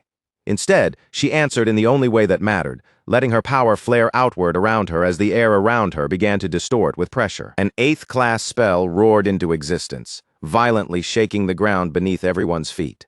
Then, in the very next instant, the earth split open as a towering column of lava erupted upward, like a blazing spear tearing straight through the battlefield. High above the chaos, Riden stood on the cliff and looked down over the battlefield below. Without taking his eyes off the destruction, he told Diriant to watch closely, because this was the moment she would see with her own eyes how even the earth itself trembled beneath the overwhelming power of dragons. In Riden's eyes, a battle on this scale was something humans had no right to touch. Unless another dragon entered the field, no human being could possibly interfere, no matter how long they trained or how courageously they tried to stand their ground. The soldiers below were nothing more than fragile bodies waiting to be crushed in an instant. The cities humans built, the empires they were so proud of, and every grand achievement they clung to so desperately, Riden saw all of it as sandcastles standing before a wave, and at last he said he finally understood the true distance between humans and dragons. Then Riden shifted his gaze toward Diriant and turned that realization back on her, asking if she had come all the way here because she had finally reached that same conclusion for herself. After saying all of that, Reedon left her with one last judgment, his voice cold and certain, as if there was no room left for doubt. If any human existed who could step into a battle like this, take control of the chaos, and still come out victorious, then there was only one person in the world capable of doing it: Ellison. At that exact moment, one of the red dragons launched a devastating attack, sending a wave of destructive force ripping violently through the air toward its target. But Rurin moved through the air with sharp precision, slipping past the attack before it could consume her. She weaved through the flames and pressure, forcing herself forward without letting the dragon's power swallow her whole. The female dragon watched Rurin's movements and burst into a mocking laugh, sneering that she was still far too slow. Then, without the slightest hesitation, she struck Rurin again with a heavy, brutal blow. Rurin realized almost immediately that something about these two was off. They were not just ordinary dragons. Their mana was far too high, swollen to an unnatural level, and their physical strength was well beyond what she had expected. Even with Rurin's current power, this was not a fight she could afford to treat carelessly. Then both dragons moved at once, closing the distance from separate angles as they pressed in on Rurin together, leaving her with almost no space to breathe. Before Rurin could completely react to their movements, something unnatural suddenly reached her, coiling around her body without warning. A strange shadow wrapped tightly around her like a set of dark chains, locking around her limbs and holding her in place, stopping her movement while she was still suspended in midair. The female dragon looked at Rurin, struggling against the shadow, and smirked with cruel satisfaction. In a mocking voice, she told Rurin that from the very beginning, she had never been a proper match for her at all. Then the female dragon began gathering power once again, drawing it in with clear killing intent as she prepared another attack, one that was obviously meant to end everything right there. Down on the ground, Gota stood frozen in place, his body trembling so badly that he could barely move. Behind him, he could feel an overwhelming power swelling in the air, thick, heavy, and crushing against his back. And deep inside, he already understood exactly what that pressure meant. This was the point where the fight would end. Slowly, almost afraid to move too quickly, Gota turned his head. In that moment, all he could do was desperately hope that whoever won would simply overlook him. He wanted them to see him the way they had before, as nothing more than an insect, something so insignificant it was not even worth killing. But the two dragons were not looking at Gota at all. Their gazes were fixed beyond him. Confusion mixed with terror as Gota stood there, certain that everything had finally reached its end. Then, from somewhere behind him, a calm voice suddenly broke through the tension. Ellison quietly told the soldier that he had done well to endure and hold out for this long. Gota's eyes flew wide open at once. His gaze dropped to Ellison's chest, and there, gleaming clearly before him, he saw the insignia that marked him as a 9th class. In that single instant, the truth hit Gota all at once. The dragons had never been staring at him in the first place. Their attention had been locked completely on Ellison. The female dragon's expression shifted the moment she understood that their true target had finally appeared. Beside her, the male dragon immediately warned her not to drop her guard, not even for a single second. Before either dragon could properly respond, Ellison disappeared from where he had been standing and reappeared right beside Rurin. The sheer suddenness of his movement was enough to make both dragons instinctively recoil. Ellison carefully gathered Rurin into his arms, holding her with a gentleness that contrasted sharply with the battlefield around them. In a soft voice, he apologized for arriving late. He already understood why Rurin had not used the full extent of her power. There were probably still civilians trapped somewhere beneath the collapsed rubble, and because of that, she had been forcing herself to hold back her magic. Rurin tried to warn him about the strange crystals embedded in the dragons' chests, but Ellison gently stopped her before she could finish, telling her that for now, she should simply rest. He knew exactly what Rurin was trying to tell him, even without needing her to say all of it. After sending Rurin away from immediate danger, Ellison turned back toward the dragons, and the warmth in his voice disappeared completely. He said that whenever something like this happened, he could not help questioning whether the path he had chosen was truly the right one. Perhaps they could have simply stayed away from each other, lived in separate worlds, and avoided reaching this point altogether. Then, with his gaze fixed on them, he asked one simple question. Had his warning not been enough? The two dragons exchanged a glance, and for the briefest moment, the confidence on their faces seemed to waver. Ellison continued in the same calm but heavy tone, making it clear that just because he had given them an opportunity did not mean they were free to run wild and destroy whatever they wanted. The dragons erupted in fury, shouting back at him with rage in their voices. They called him a foolish human, and told him to understand the situation he had dared to place himself in. The female dragon snarled and demanded to know if he truly believed he could act so arrogantly in front of them. But before she could even finish her words, The male dragon's head had already fallen to the ground. It happened cleanly. It happened instantly. There was no resistance, no struggle, and no time for anyone to even process the motion. Ellison said that under normal circumstances, he would have preferred to question them first. But now there were simply too many of them involved, and he no longer felt like wasting his time listening to their answers. The moment the female dragon realized what had just happened, panic overtook her expression, and she immediately turned to flee. Only then, when it was already far too late, did she understand that she had chosen the wrong opponent. The gap in power between them was not something she could push through, challenge, or overcome by force. Even from the standpoint of a dragon, Ellison's mana existed on an entirely different level, far beyond what she could match. Ellison raised one hand toward her with absolute calm and said he did not need her arms or legs to remain intact in order to ask her questions. But just as Ellison moved to act, that same strange shadow appeared once again, twisting around his body as it tried to bind him in place. Ellison noticed the source right away. The shadow was coming from the corpse of the male dragon he had just killed. In a quiet thought, Ellison wondered if that dragon had used the last of its remaining moments simply to buy enough time for its comrade to escape. Whenever Ellison saw dragons behave like this, cooperating with one another, protecting one another, even in moments like these, it always left behind a strange, unpleasant feeling that he could not easily shake off. Then Ellison turned his head slightly and asked whether everything was all right on the other side. From nearby, Diriant answered him, saying she was relieved to see him here. Ellison finally allows the disguise to drop, letting his true appearance show again. Then he turns toward Diriant with a faint look of irritation on his face, as if her timing could not have been worse, and asks why she is saying his real name so openly where anyone might hear it. Around them, the city has not recovered at all. The streets are still swallowed by panic and destruction, and the aftermath of the attack keeps spreading through every corner like an open wound that refuses to stop bleeding. Then a civilian suddenly rushes into the scene, cradling an injured woman tightly in his arms. His face is drained of color, his voice nearly breaking from fear, as he desperately pleads for someone to give her a bed before it is too late. But the nurse can only look back at him with a strained, helpless expression. Every bed is already occupied, and with no space left to offer, she has no choice but to urge him to hurry and carry the woman to the next building instead. A short while later, Ellison steps into a private room, his gaze immediately sweeping across the space. He does not waste a moment, searching the room with quiet urgency as he looks for Rurin. Inside, Elena is already beside Rurin, focused completely on treating her wounds. Her hands move carefully and steadily, tending to Rurin's injuries with a kind of concentration that leaves no room for distraction. Elena quickly reacts when Ellison enters, telling him not to look as she tries to shield his view out of concern. But Rurin responds in her usual calm, almost casual way, saying that if the person looking is him, then she does not mind at all. Ellison turns his attention to Elena and speaks quietly, asking if she can give him just a little time to talk with Rurin alone. Elena gives a small, understanding nod. Then she steps out of the room, leaving the two of them behind as she goes to check on the other patients who are still waiting for her help. For a brief moment, silence settles over the room. The noise outside feels distant, and only after that heavy pause does Ellison finally become the one to break it. Ellison tells Rurin in a low voice that she really had been in danger today. But Rurin brushes his concern aside as if it were nothing serious, insisting that the enemies were weak anyway, and that he should not be making such a grave face over them. Ellison does not let her dismiss it so easily.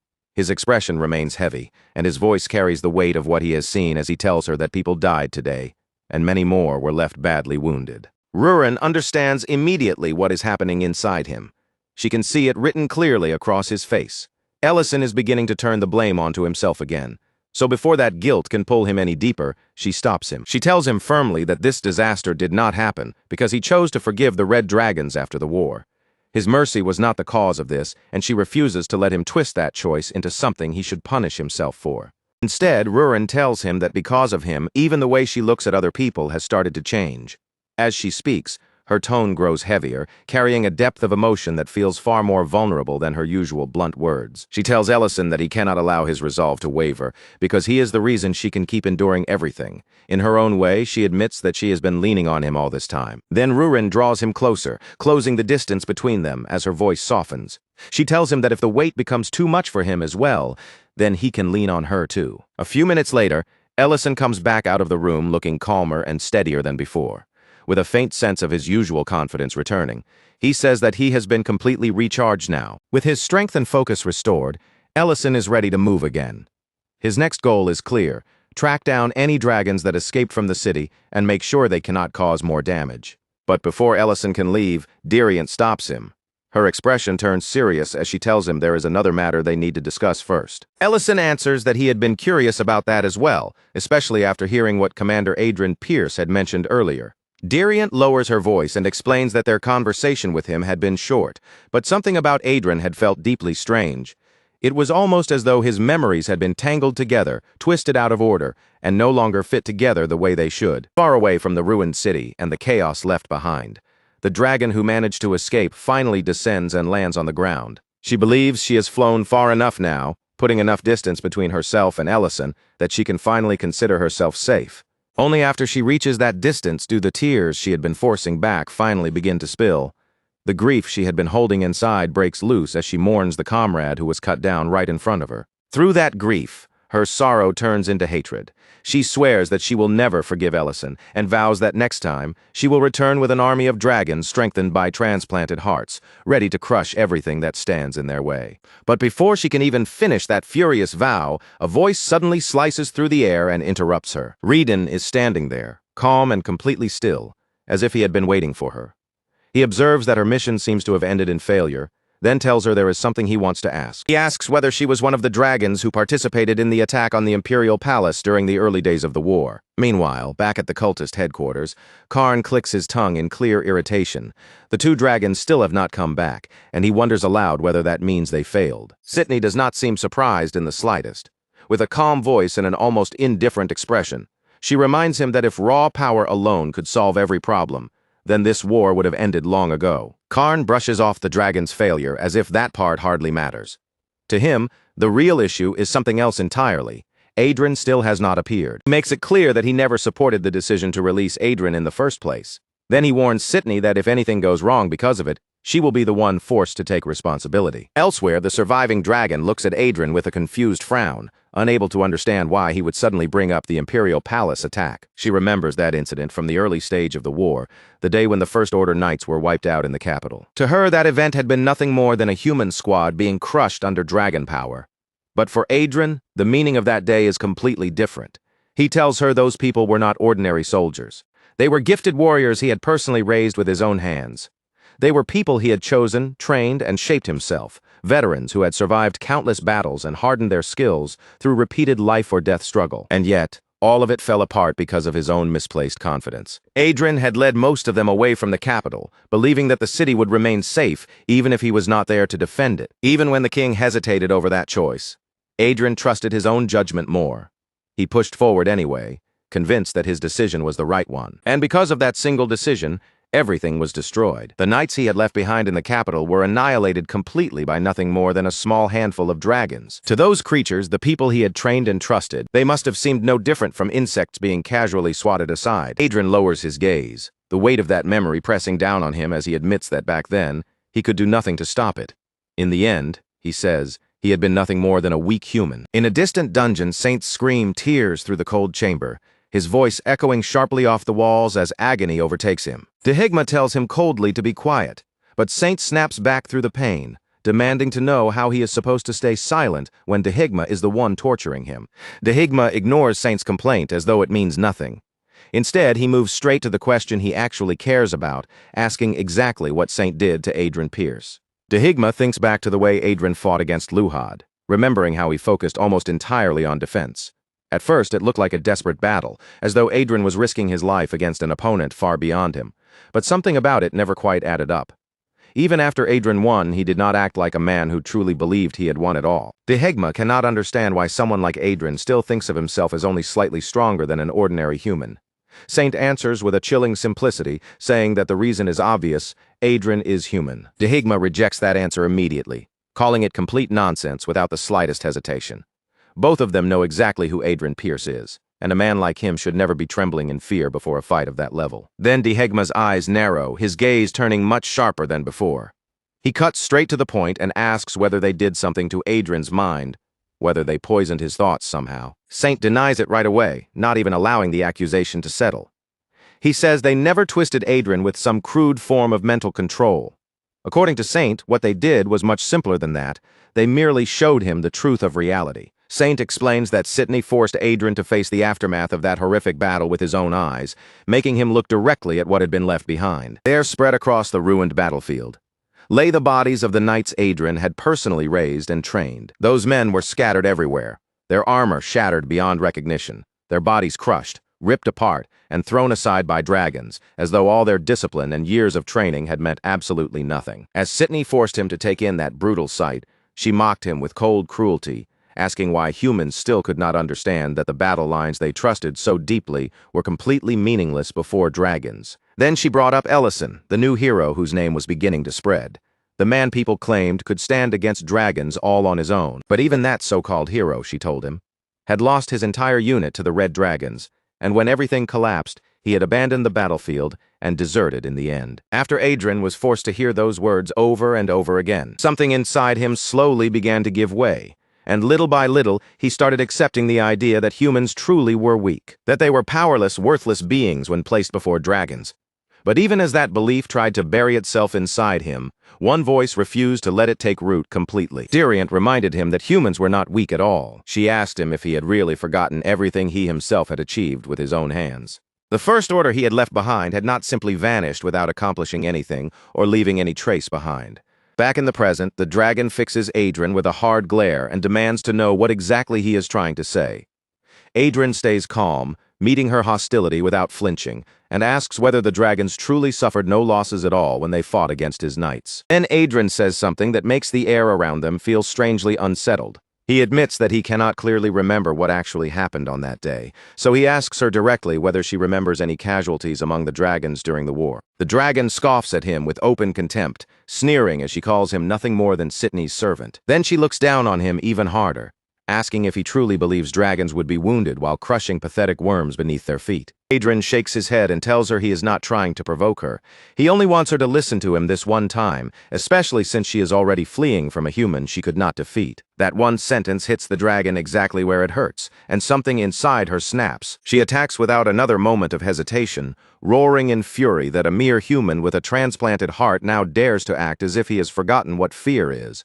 She vows to tear him apart and show him the true gap between them. But the instant Adrian lifts his sword, something deep inside him begins to move, as if a sealed part of his memory is finally starting to crack open. A memory rises to the surface, his blade drenched in blood.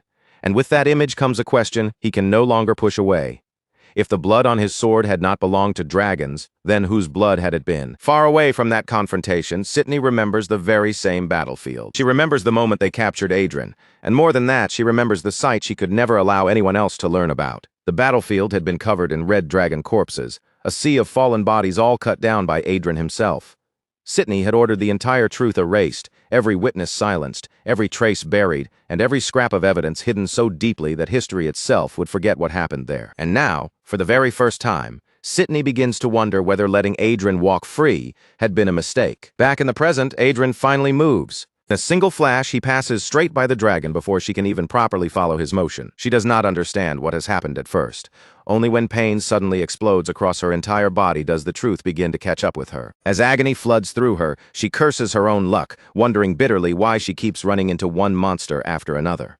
Then her body begins to break apart, coming undone piece by piece. The ground beneath them splits and fractures from the force as the dragon collapses down onto it. And in that very moment, Adrian finally understands what Dehegma had been trying to tell him all along. The next morning, Gota sits by himself on a hill that overlooks the damaged city below. He stares down at the streets with an empty expression, as though everything he witnessed is still sitting heavily on his chest and refusing to leave. Then Ellison appears beside him, calm and steady as always, and says he is glad to see that Gota is still alive. Gota immediately straightens his back and addresses Ellison with deep respect, calling him one of the 3 great war heroes.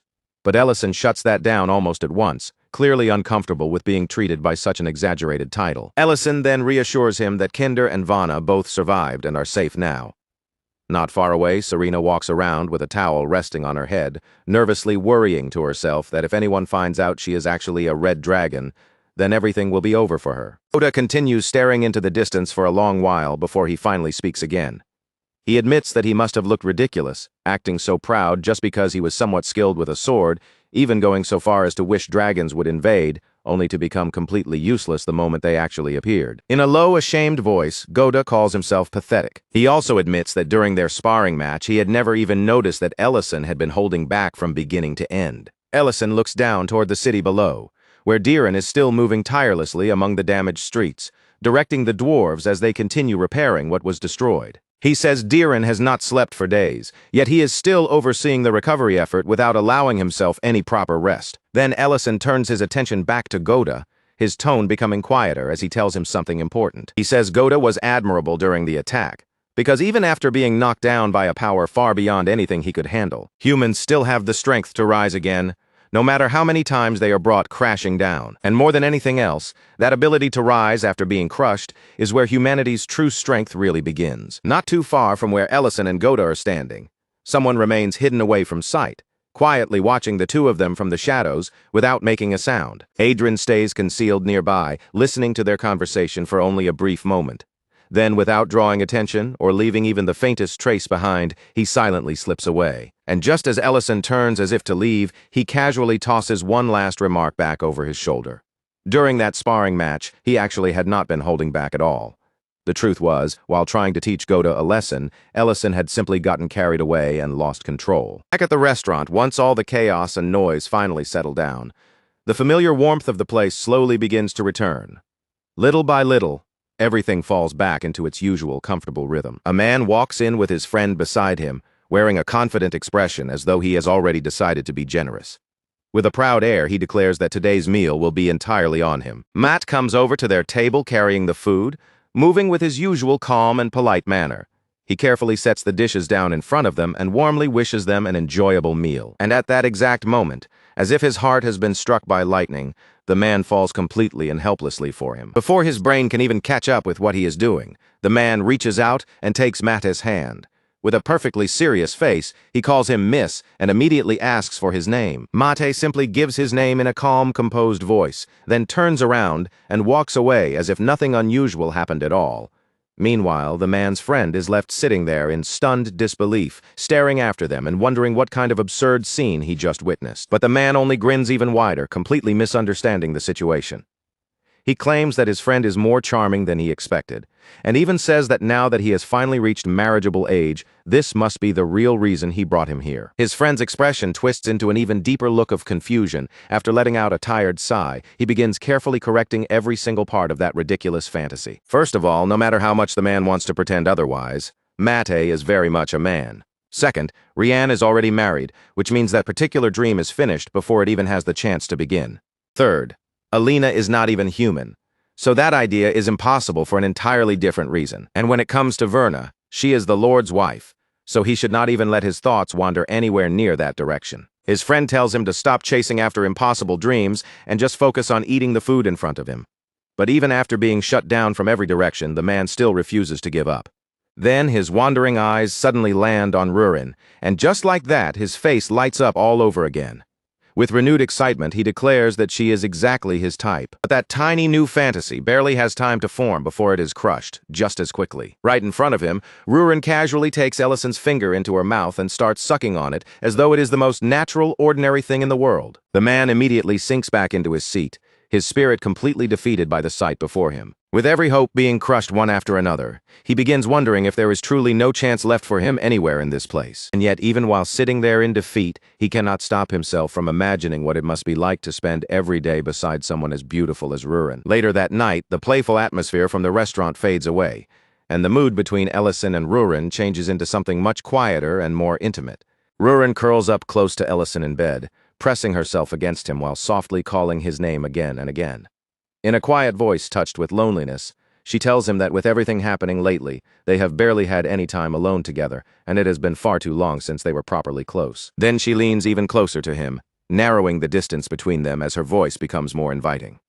She gently asks if they should continue from where they left off. The very moment her clothes begin to tear open, Ellison instantly pulls away, retreating so quickly it looks almost like his instincts have taken over. Flustered and clearly scrambling for any excuse he can find, Ellison awkwardly says he forgot to prepare the ingredients for tomorrow. He tells Rurin to go ahead and sleep first, then quickly escapes from the room before the situation can go any further. The next day, Rurin makes another attempt. This time, she approaches Ellison with the suggestion that the two of them take a bath together. Ellison answers lightly that he has already bathed. Right after he says that, Rurin suddenly tears her clothes again, standing directly in front of him while blaming the entire thing on Guardcat. But Ellison barely reacts to the scene at all, refusing to let himself be pulled into her pace. Instead, he simply throws a fresh jacket over to her from across the room, then turns and walks away without getting caught up in the situation. No matter what Rurin tries, nothing seems to have any effect, and her frustration finally reaches the point where she can no longer hold it in. She grabs Guardcat by both cheeks and squeezes his face between her hands, staring at him as if he might somehow possess the answers to all of her problems. Ellison used to be warm with her, always staying close whenever the two of them were alone.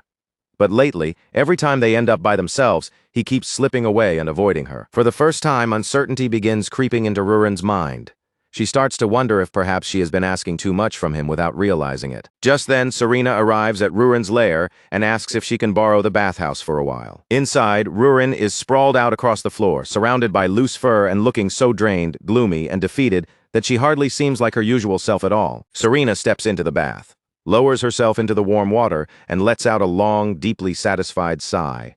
Relaxing at last, she says that she finally feels alive again. She casually comments that she really should have asked the dwarves to build something like this at the clinic as well. But then her attention shifts when she notices the miserable look on Rurin's face. Seeing Rurin sitting there so gloomily despite having such a perfect bathhouse, Serena asks why she looks so depressed in a place that should make anyone feel relaxed. Rurin finally admits what has been bothering her. Ellison has been avoiding her. Serena immediately bursts into laughter and calls both of them clueless, asking if maybe they are trying to rush things too much. But Rurin insists that she and Ellison have already accepted their feelings for each other, and that this strange distance from him only started recently. For a short moment, Serena goes quiet, and the teasing look on her face fades. Her thoughts drift back to a painful memory from her own past, one she cannot completely forget. She remembers being abandoned by Gerd, left behind after he coldly told her that he had already grown tired of her. But Serena quickly pushes that memory away, reminding herself that Ellison is not that kind of person. Then, instead of continuing to tease Rurin, Serena gives her sincere advice. She tells Rurin not to just sit there alone, overthinking every little thing until it hurts her more. Serena asks whether this is the first time the two of them have faced this kind of problem together. Then she gently explains that in any relationship, honest conversation has to come before anything else. In the end, Serena tells her plainly that instead of guessing at Ellison's feelings by herself, she should go to him directly and be honest about what is on her mind. Rurin falls quiet, listening carefully to Serena's words. This time, instead of brushing the advice aside, she takes it in and lets it settle. But while Rurin is listening to Serena speak, her eyes slowly begin to drift downward, and instead of taking Serena's advice in the honest, emotional way it was meant, Rurin's thoughts suddenly wander off in an entirely different direction. Her gaze comes to a stop right on Serena's chest, and she stares with such intense, unwavering focus that the air between them starts to turn painfully awkward. Then, as if a great revelation has just struck her, Rurin's expression suddenly changes. With complete certainty in her voice, she announces that she finally understands the real reason Ellison has been avoiding her. In Rurin's mind, the answer now seems almost too obvious. The reason must be that she simply does not have those. She grumbles that every woman in this town is far too developed, as if the entire place has been designed to make her feel inferior. Serena's face instantly burns bright red, and she stammers in embarrassment, demanding to know what Rurin is even talking about. But Rurin does not back off at all. Instead, she insists that Ellison is simply too kind to ever say something like that directly to her, so he must have been quietly keeping it to himself.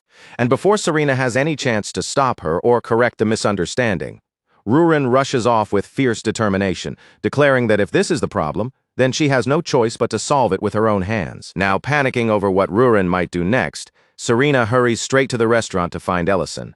But when she arrives, she sees him there together with Alina. The instant Serena sees the two of them standing together, her imagination takes off in the worst possible direction. Without waiting for an explanation and without even asking what is actually going on, Serena blurts out a shocking question whether Ellison is really that obsessed with breasts. Ellison freezes completely, caught so off guard that he can only stare back and ask what in the world she is talking about. Serena, still flustered and worked up, immediately demands to know what he and Alina were doing together. Alina calmly steps in before the misunderstanding can grow any worse, explaining in a composed voice that they had only been talking about healing magic. At those words, Ellison's expression shifts. The faint lightness in the room fades away, and a more serious mood quietly settles over him. He says that Rurin still has scars left on her body, visible marks from the injuries she suffered before. She had been hurt badly, and at the time, Ellison could not do anything meaningful to help her. People may call him a hero, but when the person most precious to him truly needed him, he admits that he felt completely powerless. Alina, however, immediately focuses on a very different part of what he just said. With blunt curiosity, she asks how he ended up seeing Rurin's body in the first place. Then Serena notices the plant they had apparently been practicing on and asks what happened to it. Ellison lets out a weary sigh and explains that whenever he tries to heal something, the result always turns out like that. Serena understands the problem right away. His power is simply too overwhelming, and what he truly needs is the ability to control it gently. That is when Serena suddenly remembers the actual reason she came rushing to the restaurant in the first place. She quickly tells Ellison that they need to stop Rurin immediately, before she charges ahead on her own and does something completely ridiculous. Meanwhile, in an entirely different place, the scene shifts to the lair of a certain dragon with a reputation that is already suspicious enough on its own. Rurin pounds firmly on the door and calls out for Iramantium, accusing him without the slightest hesitation of being a pervert who always spends his time researching women. She then demands that he remodel her body into a form so attractive and irresistible that Ellison would completely lose his composure the moment he saw her. Iramantium can only stand there in front of her, frozen in place and utterly confused, as if he has no idea how the conversation reached this point. Rurin insists that he knows exactly what she means, then points straight toward the nearby maids as though their appearances alone should explain everything without another word. With a tired sigh, Iramantium finally pulls out a scroll. He admits that there is technically a method, but he also warns her that it may not be anything like what she is imagining. Before they can go any further, he tells Rurin that she will first have to collect the necessary ingredients. And just like that, Rurin sets off on her own.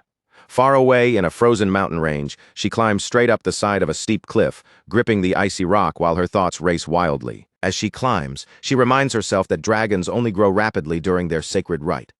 Once that period passes, their bodies stop developing any further. But her mother had clearly been much larger than she is.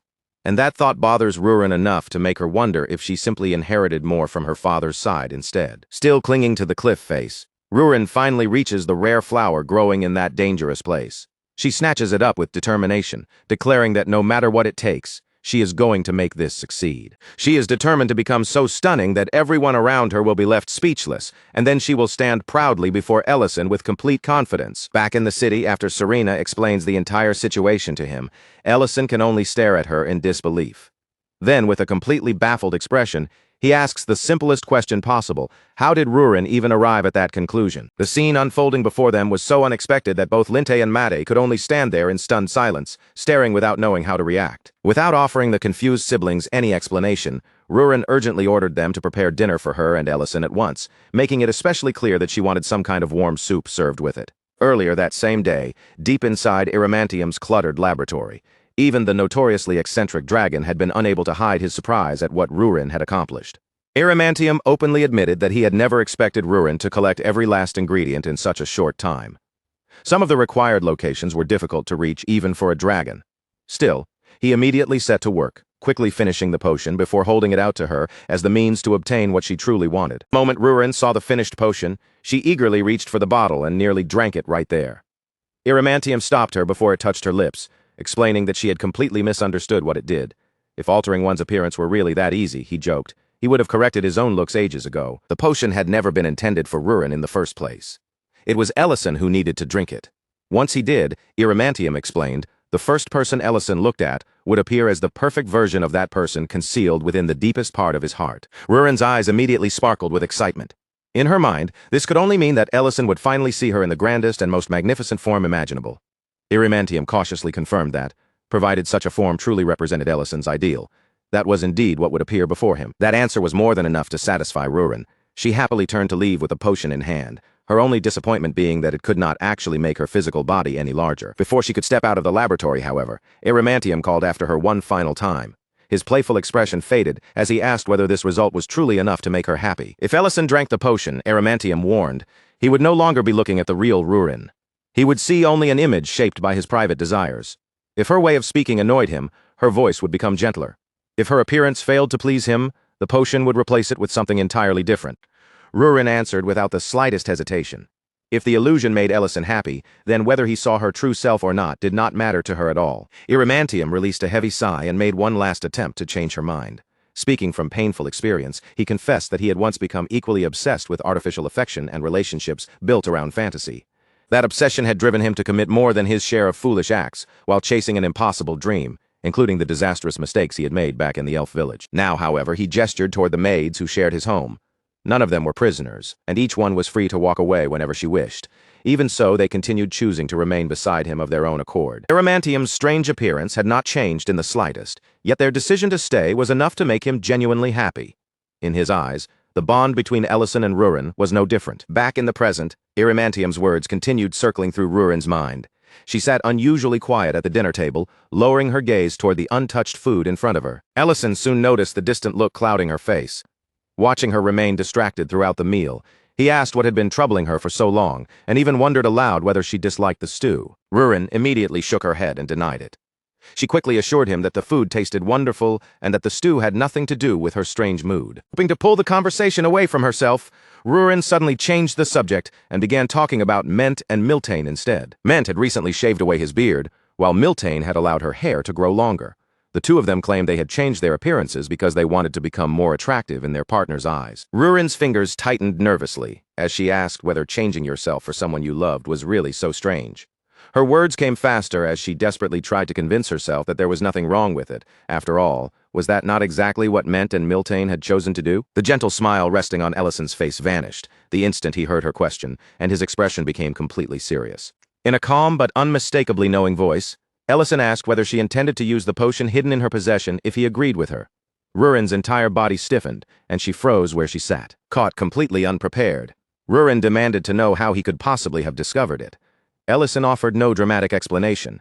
He merely pointed toward the table and firmly told her to place the hidden bottle down. Ellison then explained that comparing Rurin's polymorph to Ment shaving his beard was completely unreasonable.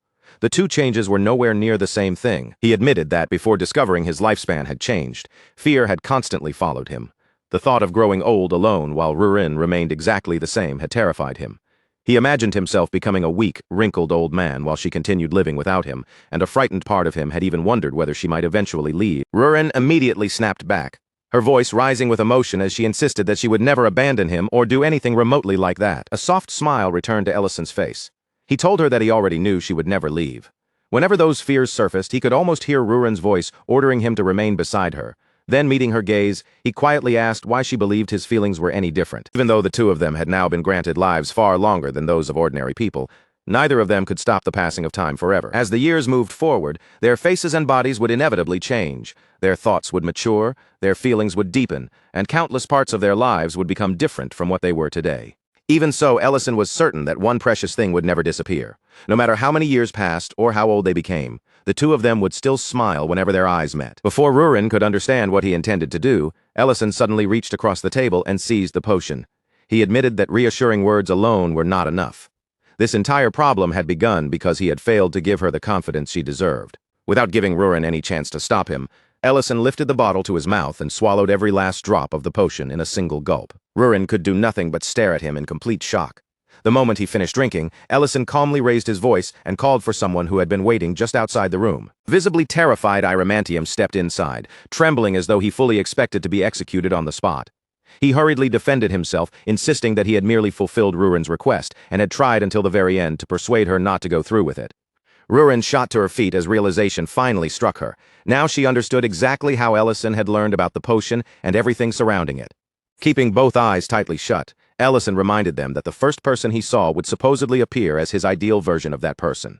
He then ordered Adamantium to read his thoughts and project Ellison's field of vision so Rurin could witness the result herself. Adamantium obeyed and activated the spell, sending a faint surge of magic through the room as the vision began to form. At first, the projected image contained nothing but total darkness because Ellison's eyelids remained closed. Rurin stared anxiously into that black void, her body tense as a bead of cold sweat slowly slid down her cheek. Ellison remained perfectly composed. With absolute confidence in his voice, he announced that he was finally about to open his eyes. For doing so, he asked Rurin whether she would truly feel happy if the vision transformed her into someone completely different. She tried to convince herself that she would. As long as she became Ellison's ideal woman, she told herself that should have been enough. Yet, as the decisive moment drew closer, uncertainty slowly slipped past Rurin's confidence, filling her heart with doubts she could no longer ignore. A frightening possibility suddenly entered her mind. What if the woman Ellison imagined looked absolutely nothing like the Rurin standing before him now? As Ellison's eyelids slowly began to rise, Rurin's growing uncertainty erupted into outright panic, and her carefully maintained confidence completely collapsed. Unable to endure the suspense any longer, she urgently cried out for Ellison to wait before opening his eyes completely. At that moment, Rurin finally understood what Ellison had been trying to make her realize from the very beginning. Suddenly, she no longer felt certain that she wanted to know the answer at all. Overcome with fear, she turned toward Adamantium and desperately begged him to end the projected vision before it revealed anything. But her plea came a moment too late.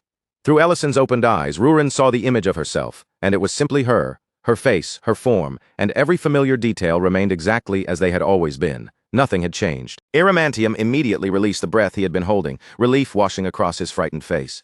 Ellison merely stated what the vision had already proven from the very beginning. There had never been anyone else he wanted Rurin to become. The last of Rurin's fears shattered at once. Tears poured from her eyes as she threw herself into Ellison's arms, clinging tightly to him while she finally broke down and sobbed against his chest. Later, once Rurin had finally calmed down, Ellison sat beside her inside the lair and carefully tended to the injuries scattered across her body.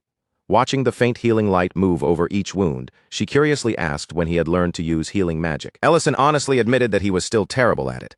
At his current level, the most he could manage was treating shallow cuts, small wounds, and a few minor scars. Blush slowly spread across Rurin's cheeks as she glanced away and asked whether this was the real reason Ellison had recently been avoiding looking directly at her body. After a quiet pause, Ellison admitted that she was right. Then, with a more determined expression, he promised that he would never avoid looking at her again. A deeply satisfied smile immediately bloomed across Rurin's face.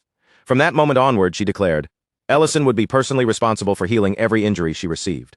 Then she slowly lifted the edge of her skirt and pointed out another scrape she had gotten while climbing the cliffs. Meanwhile, far away inside the Duke's mansion, Diren was devouring a sandwich so quickly that he looked ready to swallow it whole.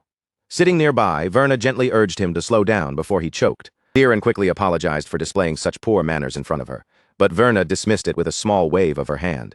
She understood how overwhelmingly busy he had been lately, so instead of criticizing him, she asked how the members of his squad were recovering. Diren immediately assured her that they were doing much better. Thanks to the medical assistance they had received, both Kinder and Vanna had finally regained consciousness. Saving them was no longer the difficult part. The real challenge was preventing the two of them from jumping out of bed and returning straight to their brutal training routines. A faint but genuine smile appeared on Diren's tired face. Their situation was steadily improving day by day, he admitted, although everyone still had a long and difficult road ahead of them. Verna hesitated for several moments, carefully choosing her words before suggesting that perhaps Diren needed a trustworthy partner who could remain beside him and share some of the burden he carried. She then revealed the real reason she had raised the subject. Recently, marriage proposals for Diren had begun arriving at the mansion in an almost endless flood. His reputation had risen dramatically after everything he had accomplished.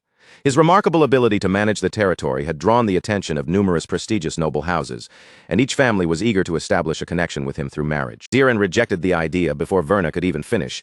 Even if his schedule were completely empty, he insisted he had absolutely no interest in marriage. Growing nervous beneath his sharp response, Verna timidly suggested that he could at least meet the candidates once before deciding. His reaction came without warning. Diren shot out of his chair so abruptly that the sudden movement made Verna flinch in surprise. With his expression hard and his voice final, Diren declared that he would deal with the proposals himself. Before Verna could say another word, he turned around and stormed out of the room. Left behind at the table, Verna could only stare after him. Tears gathered in her eyes as she desperately tried to hold them back, wondering whether her attempt to help had caused yet another terrible mistake. As Diren walked alone through one of the mansion's dark, silent hallways, his anger gradually faded. Reaching beneath his clothes, he pulled out the pendant he always kept close to his heart. Hidden inside the pendant was a small picture of a young girl, carefully protected as though it were his most precious possession. Diren gazed at the picture in silence for a long moment. Then, with a softness rarely heard in his voice, he quietly whispered the girl's name, Sienna. By the following day, the atmosphere inside the restaurant had changed completely. Rurin practically radiated energy as she enthusiastically welcomed each customer and hurried back and forth between the crowded tables. Even Linte and Matt paused to watch her, visibly surprised by the dramatic change in Rurin's mood and the endless energy she suddenly seemed to possess. Ellison, on the other hand, looked like a man who had not survived the night intact.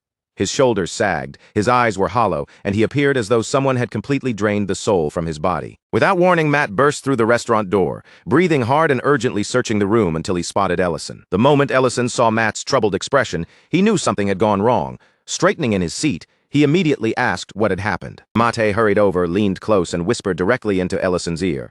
Earlier, Ellison had told the siblings that the Baronerics living at the ranch were gentle creatures and could occasionally be released outside to graze. Ellison confirmed that he had indeed given those instructions, explaining that feeding them nothing but hay was no longer sufficient. Mate gave a tense nod. Then Mate revealed the actual problem.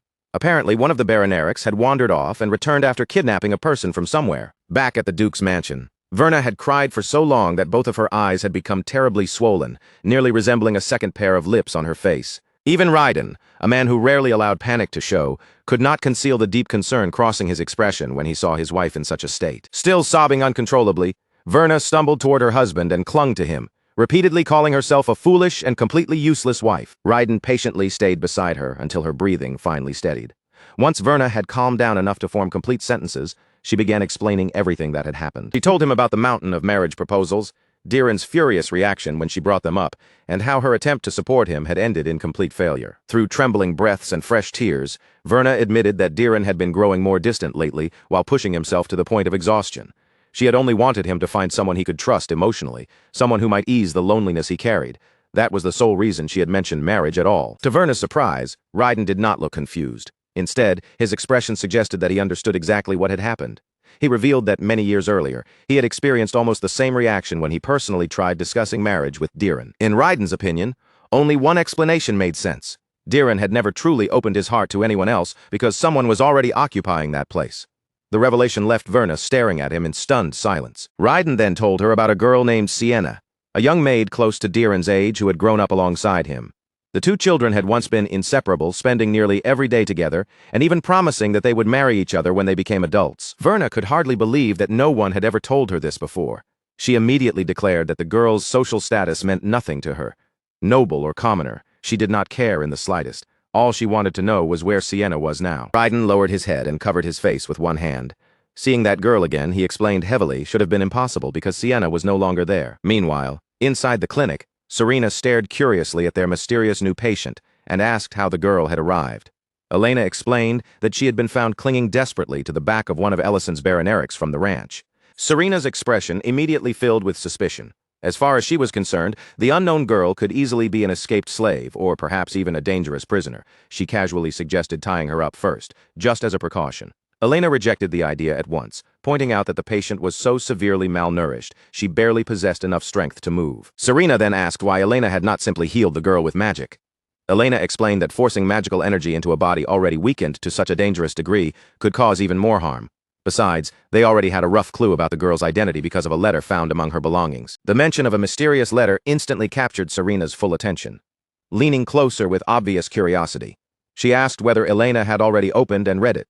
Elena firmly refused. Opening another person's private letter without receiving permission was not something she was willing to do, regardless of how useful its contents might be. To Serena, however, the forbidden nature of the letter only made it more tempting. Declaring that this was clearly the most interesting part, she stretched out her hand to take it, only for a faint, weakened voice to stop her. The patient's eyelids slowly lifted.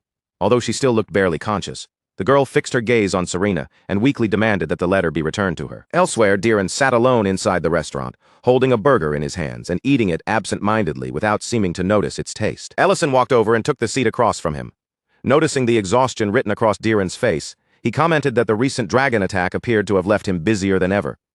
Diren simply replied that countless people were suffering much more seriously than he was. Then, without any warning or connection to their previous conversation, Ellison casually asked whether Diren would be getting married soon. The unexpected question nearly caused Diren to choke to death on the spot. Diren violently spat out his food and demanded to know why everyone had suddenly become obsessed with asking him about marriage. Ellison explained that he had heard about the enormous pile of proposals accumulating around him. Then, with startling accuracy, he wondered aloud whether Diren was refusing them because there was someone from his past he still could not let go of. Before Diren could stop himself, his hand moved almost instinctively toward the pendant resting beneath his clothes, his fingers pressing against the familiar shape hanging from his neck. Diren had not yet managed to answer when a sudden commotion erupted outside the restaurant, spreading from the direction of the nearby ranch. Curious about the commotion, Diren asked what exactly had happened. Ellison explained that one of the Baronerics had apparently abducted someone, so Mate and Miltane were currently giving the creature a severe punishment. Ellison admitted that the whole situation had him uneasy. The person they had found was already covered in injuries, and he could not help wondering whether the Baroneric had been the one responsible. Diren immediately shook his head. From everything he had personally witnessed, Baronerics were remarkably gentle creatures. If anything, it seemed far more likely that this one had rescued the injured stranger. Then, almost casually, he asked whether the person happened to be from New Greek City. Ellison replied that he did not recognize the person himself. Nor did the name sound familiar. All he knew was that the injured woman was called Sienna. The instant that name reached his ears, Diren's fingers went limp. His burger slipped from his hand and dropped onto the plate as every muscle in his body suddenly froze. His face drained of color, and when he finally spoke, his voice was visibly trembling. He urgently asked whether Ellison had seen her himself, what did she look like, and what kind of clothes had she been wearing. Ellison answered that the woman had bright orange hair and appeared to be dressed as a maid.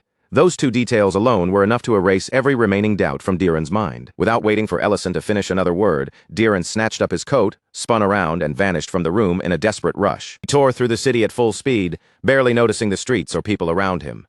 Inside his head, countless possibilities crashed together faster than he could sort through them. Perhaps it was nothing more than an unbelievable coincidence. Maybe this was simply another orange-haired girl who happened to share the same name. Perhaps he was once again allowing himself to hope for something that would only end in disappointment.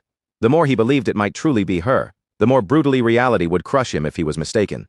Even so, he could not force that hope away, and as his legs carried him forward, long-buried memories began rising one after another. In one of those memories, a much younger Diren sat sobbing uncontrollably while Sienna stood nearby laughing without mercy. She pointed at him and teased him for being such a helpless crybaby and weakling. Only moments later, the frightened young Diren suddenly stretched out a shaking finger, pointing toward a rat that was darting rapidly across the room. Sienna did not hesitate for even a second. She raised her broom and brought it down with one clean, merciless strike, crushing the rat before it could escape. As she calmly cleaned up the mess, Sienna continued making fun of him. With a smug grin, she declared that her precious crybaby young master would never survive even a single day without her beside him. Sienna had expected him to argue or become embarrassed.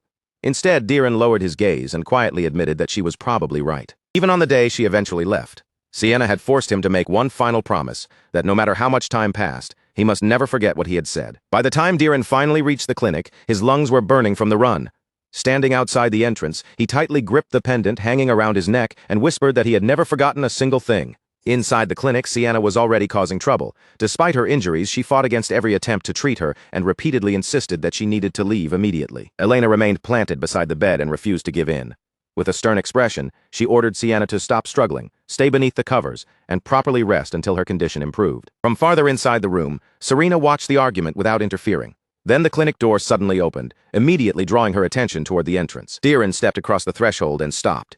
In an instant, every voice in the clinic disappeared, and every person in the room turned to stare at the unexpected visitor. Diren stared past all of them, his eyes locked on the woman lying near the bed. His lips trembled, and with a voice barely holding together, he softly called out Sienna's name. There could no longer be any doubt. After all those years of searching and wondering, the woman before him truly was Sienna. His body moved before his mind could catch up. Diren rushed across the room, threw his arms around her, and pulled her tightly against him without considering how she might react. Meanwhile, far away from the clinic, Ellison had finished explaining the entire unbelievable situation to Rurin. The woman rescued by the Baroneric was none other than the person Diren had spent all these years desperately trying to find. With that truth revealed, every marriage proposal he had rejected suddenly made perfect sense. Back at the ranch, the Baroneric responsible for the rescue had gone from accused kidnapper to honored hero. Maiden Miltane hovered around the creature, praising it endlessly and treating it as though it were visiting royalty. Ellison chuckled, guessing that Diren and Sienna had surely reunited by now. Since they had waited so long for this moment, he suggested taking a tiny peek at their long-awaited reunion of pure love. Rurin's eyes immediately lit up, and she agreed without hesitation. A small portal opened in front of them, revealing the inside of the clinic. The very first thing they witnessed was Sienna swinging her hand across Diren's face with a sharp, resounding slap. Elena stared at the pair in complete horror, unable to believe what she had just seen. Serena, on the other hand, looked thoroughly unimpressed and almost painfully bored. Diren's face remained turned from the impact for several stunned seconds. Then, painfully slowly, he rotated his head back towards Sienna and met her furious gaze. Sienna demanded to know who he thought he was, suddenly throwing his arms around her with such shameless confidence. Her expression twisted with disgust as she bluntly called him revolting. She then coldly added that he had not changed in the slightest. He was still the same pathetic crybaby who burst into tears over everything, so she had no idea why he would assume she felt even remotely happy to see him. With her voice turning even colder, Sienna ordered him to get out of her sight. She declared that she never wanted to see his face again. Rurin stared through the portal with an empty expression, quietly wondering whether the beautiful reunion of pure love might be happening in some other room. Beside her, Ellison immediately regretted, suggesting that they looked not far away. Matt and Miltane had also witnessed the disastrous reunion. Both of them stood completely motionless, their mouths hanging open as they struggled to process what they had seen. Without wasting another moment, Matt marched over and confiscated the premium quality hay that had been specially prepared as a reward for the heroic Baroneric. The Baroneric immediately fought back, throwing the ranch into sudden chaos. While the creature and Mate clashed, Rurin remarked that Diren's heart must have been completely shattered. Ellison agreed, though something still bothered him.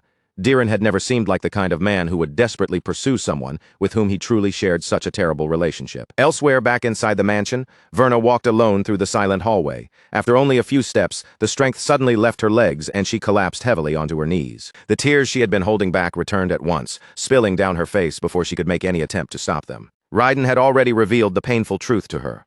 Sienna had disappeared because she was one of the servants scattered throughout the land during the upheaval Verna had caused when she first arrived in the territory. Verna placed every bit of the blame upon herself. In her mind, there was no one else responsible for what had happened. Simply seeing Sienna alive again had torn open the wounds Diren had carried for years, forcing all that old grief and longing back to the surface. For several moments, Verna remained kneeling there, weeping in complete silence. Then her fingers slowly curled inward until both hands were clenched into tight fists. No, she would not allow herself to collapse again, and she would not repeat the same failure. Verna wiped the tears from her cheeks, steadied her breathing, and made a firm decision. This time, rather than leaving the consequences to someone else, she would personally set everything right. Sometime before the first light of dawn, the quiet clinic suddenly found itself completely surrounded by rows of armed soldiers. The sight outside was enough to make Elena immediately nervous. Her first thought was that another enormous training accident must have flooded the city with injured victims.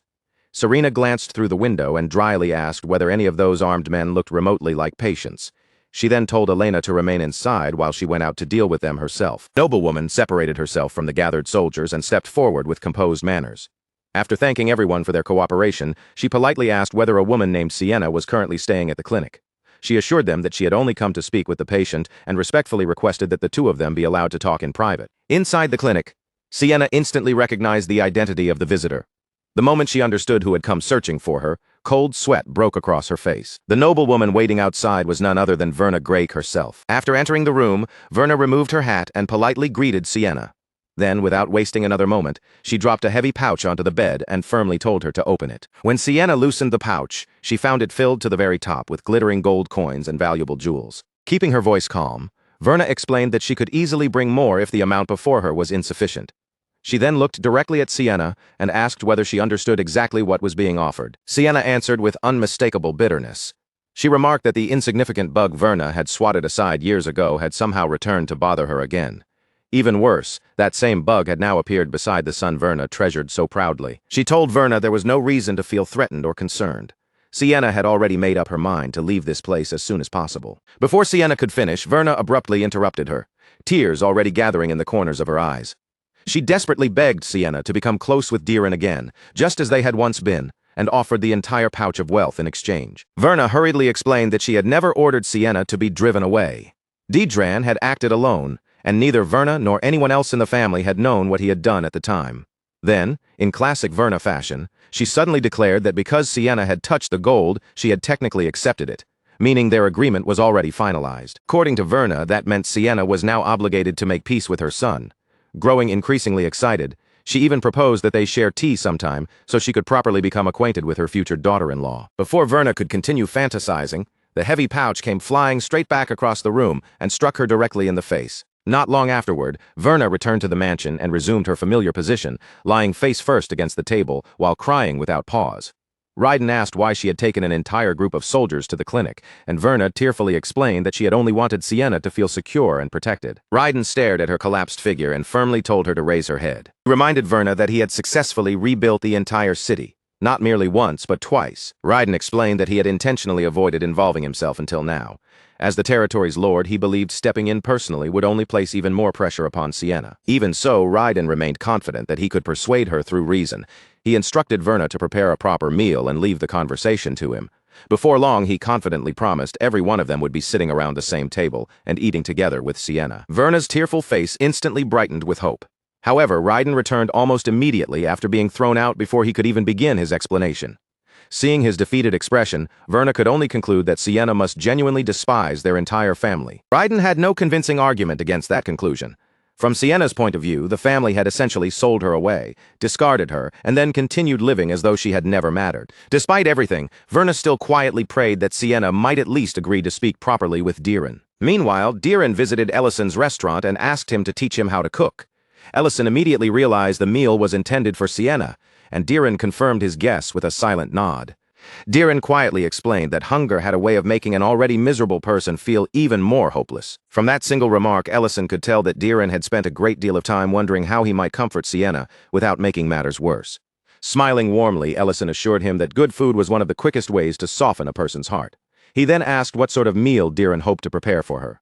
Diren requested something gentle and soft, a dish that would be easy for an injured patient to swallow and digest. Unfortunately, his first attempt did not produce the comforting result he had imagined. The moment Sienna received the meal, she hurled the entire dish onto the floor. Glaring at Diren, she demanded to know whether he considered everything she had said to be some kind of joke. She repeated that she never wanted to see him again, and furiously insisted that she was completely sick and tired of his presence. Even Serena began losing her patience with Sienna's behavior, silently wondering whether she should personally teach the girl some basic manners. Before the tension could grow worse, Elena hurried over with a cloth and bent down to clean the spilled food. Diren immediately stopped Elena, calmly telling her that he would take responsibility for cleaning the mess himself. However, before picking anything up, Diren gathered a small portion of the fallen food and tasted it for himself. After considering the flavor for a moment, he admitted that Sienna might actually have been right to reject it. The seasoning was likely far too strong for someone whose body was still recovering. Diren promised that he would prepare something different and return another time. Sienna simply climbed back beneath the covers, turned away from him, and once again ordered him never to visit her again. The following day, Diren returned carrying a milder dish. Rather than entering, he left it outside her door and quietly asked her to eat it before the food lost its warmth. One day later, he brought a steaming hot pot prepared with yucca meat. The day after that, he arrived with a smooth porridge, infused with medicinal herbs intended to strengthen her body and speed her recovery.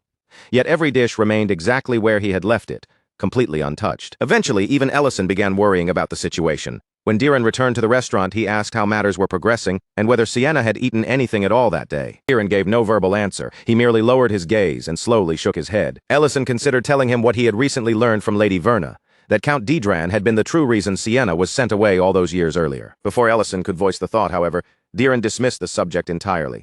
There was no need to explain it, because he already knew the truth. Diren knew that Count Didran had been responsible for Sienna's disappearance. He also knew Sienna well enough to understand that she would never condemn an entire family because of one man's wrongdoing. That answer only deepened Ellison's confusion, so he asked what Sienna's real reason for pushing everyone away could possibly be. Rather than respond, Diren shifted the conversation and announced that he had already chosen the meal he would make tomorrow. Though he could not explain why, he had a powerful feeling that the next dish would be the final one he brought her. Back at the clinic, Serena's patience was rapidly approaching its limit. She bluntly told Elena to inform Sienna that she was free to starve herself if that was truly what she wanted. Elena immediately refused, explaining that she could not abandon a patient before her injuries had completely healed. Sienna snapped that they were welcome to throw her onto the street whenever they pleased, since she had never wanted to remain there anyway. Meanwhile, Serena found a much simpler solution and ate all of Diren's delicious food herself. Later, when Elena cautiously approached the bed once again, Sienna sharply slapped her hand aside and insisted that she did not belong in the clinic. Instead of reacting with anger, Elena quietly studied Sienna's face and listened closely to her voice. Then she observed that for the first time since arriving, Sienna finally sounded sincere. Elena calmly asked why Sienna had been pretending this entire time. Her fury felt false, her irritation felt false, and every cruel word she aimed at Diren and his family sounded as though she were forcing herself to say it. Elena's words visibly rattled Sienna. Her expression tightened, and she anxiously asked whether Elena had secretly opened and read the letter she had been carrying after all. Elena denied touching the letter and assured her that she had never read it. She had simply paid attention to the emotions hidden within Sienna's eyes. Then, in a softer voice, Elena asked what Sienna was truly so terrified of. A long and heavy silence settled over the room before Sienna finally found the courage to answer. Sienna confessed that she was terrified everyone would eventually regret finding her again. She called herself a horrible person and warned that even Elena would someday regret offering kindness to someone like her. In Sienna's own eyes, she was not a person worth saving, but a walking plague that brought misery wherever she went. At that very moment, a guard rushed into the Lord's mansion and urgently reported that an unexpected visitor was requesting an audience with Raiden. Raiden paused and asked whether this visit had been arranged beforehand, then questioned who exactly had come to see him. The moment he heard the answer, his expression sharpened with immediate interest. The unexpected visitor was none other than the Lord of Lucian City. Inside the reception hall, the visiting party greeted Raiden with proper courtesy, thanking him for agreeing to receive them despite their sudden and unannounced arrival. Raiden answered with equal politeness, apologizing in advance, if the hurried preparations had made their welcome seem less gracious than it should have been. Countess Harvlucian calmly assured him that there was no need for concern. The fact that Raiden had personally come to meet her was already a considerable display of respect. Her tone soon turned more serious. She mentioned the troubling news surrounding Raiden's son and remarked that, as a father, he must be deeply worried. Raiden studied her carefully and asked whether she had truly traveled such a great distance merely to discuss that issue. Instead of answering directly, the Countess spoke a single name. Sienna. The instant that name left her lips, Raiden went completely still. Countess Harvlution apologized for abandoning polite conversation and moving straight to her purpose. She asked whether Sienna was currently hiding somewhere within Raiden's territory, then formally demanded that the woman be captured and extradited to Lucian City. Raiden kept his composure, though he openly admitted that such a forceful request had taken him by surprise. The Countess explained that every trace left behind during Sienna's escape had led directly toward this city. She claimed her only intention was to prevent an even greater disaster from occurring. Then, with a cold and measured voice, she revealed the accusations against Sienna. According to her, Sienna was a sinner responsible for an unforgivable crime, a woman who had urged ordinary citizens toward acts of terrorism and helped organize a rebellion within Lucian City itself. In the Countess's eyes, Sienna was not merely a fugitive, but an exceptionally dangerous criminal who could not be allowed to remain free. Raiden showed no visible fear. Looking directly at the Countess, he calmly asked what she intended to do if he refused to surrender Sienna. Rather than becoming angry, Countess Harvlution let out a soft, amused laugh. She answered that she found it difficult to imagine Raiden making such an unwise choice. Then she casually snapped her fingers. Beside her chair, the empty air twisted and shimmered as a human figure slowly began taking shape from nothing. The Countess reminded Raiden that knowingly hiding a wanted criminal was no small offense. Such an act could easily become the spark that ignited a serious conflict between their territories. The woman who had appeared beside her would personally search every corner of the territory. If Raiden wished to interfere, the Countess said he was free to make the attempt. Turning her eyes toward the newcomer, she added that the young woman had only recently entered the 7th class. A faint smile crossed her face as she admitted she was rather curious to discover just how powerful the girl had become. By then, the city's soldiers had already been dragged into a desperate battle, struggling to carry out orders that seemed nearly impossible. Their target was a terrifying mage who flew freely above the city, far beyond the reach of ordinary troops. Even so, the soldiers had been commanded to capture her alive rather than kill her. As the mage continued her relentless hunt for Sienna, one possible escape route after another was discovered and sealed, leaving fewer places to hide with every passing moment. After searching through almost the entire city, the mage was left with only one location she had not yet inspected: the clinic. Inside the clinic, Elena worked quickly but carefully, separating several medicines into individual bundles.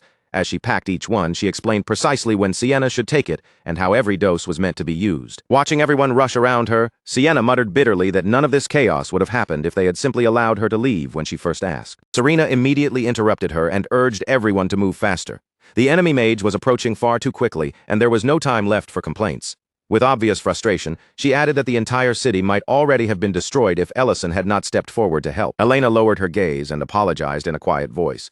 Even knowing the danger, she confessed that she had wanted to finish treating Sienna properly before forcing her to leave. After sincerely wishing Sienna a safe journey, Elena explained that someone was already waiting outside to escort her beyond the city borders.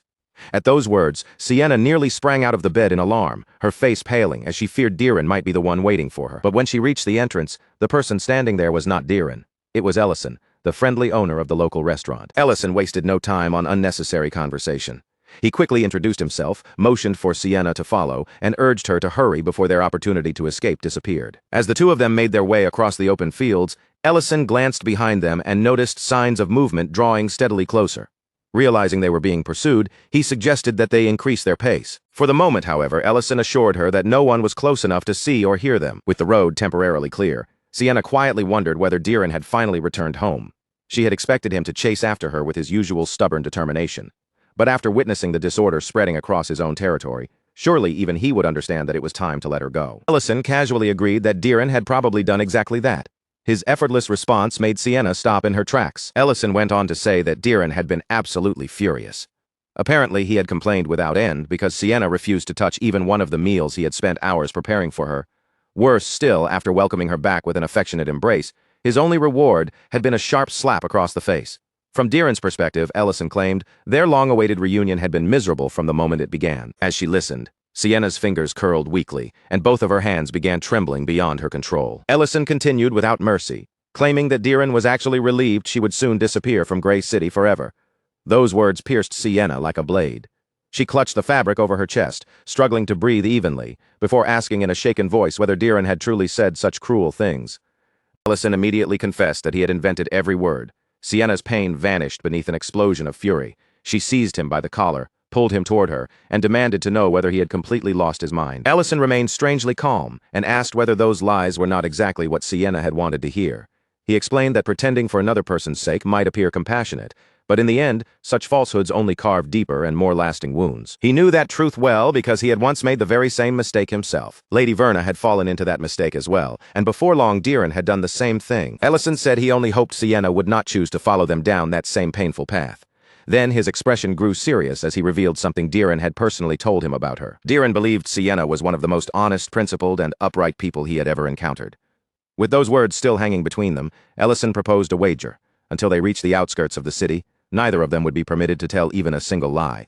If Sienna accepted those terms and remained completely truthful, he promised to grant her one wish, whatever she genuinely desired most. Sienna answered with a dismissive scoff, glaring at him as she asked who he thought he was to make such an arrogant offer. She firmly denied that she had ever lied for Diren's sake. Everything she had told him, she insisted, had been nothing but the truth. He truly was a criminal and a rebel, someone who had helped stir an uprising against foolish and corrupt nobles. She was also the woman who had thrown away every meal prepared for her, an arrogant, useless maid with nothing of value to offer. As those harsh words filled her mind, her thoughts slowly drifted back to the events of Lucian City. Several years earlier, Countess Harvlucian herself had appointed Sienna to supervise the distribution of relief supplies among the city's struggling lower classes. Sienna poured all of her energy into the responsibility. Through tireless work and sincere concern for the people, she gradually earned the deep trust and affection of countless citizens. A full year had already passed since Sienna left Grey City behind. During that entire time, not even one letter had arrived from Diren. More than once, she wondered whether he had erased her from his memory completely. But as the months continued to pass, another troubling feeling began growing inside her. Something about the situation in Lucian City was clearly wrong. The relief supplies under her supervision began vanishing at an increasingly alarming rate. The citizens noticed that their daily rations were becoming smaller as well. Despite their growing hunger, however, not one of them turned their anger toward Sienna. Their faith in her remained absolute. They had seen how tirelessly she worked and knew she always did everything within her power to help them. Some of the citizens even teased her warmly, joking that whoever became her husband one day would need to understand something important.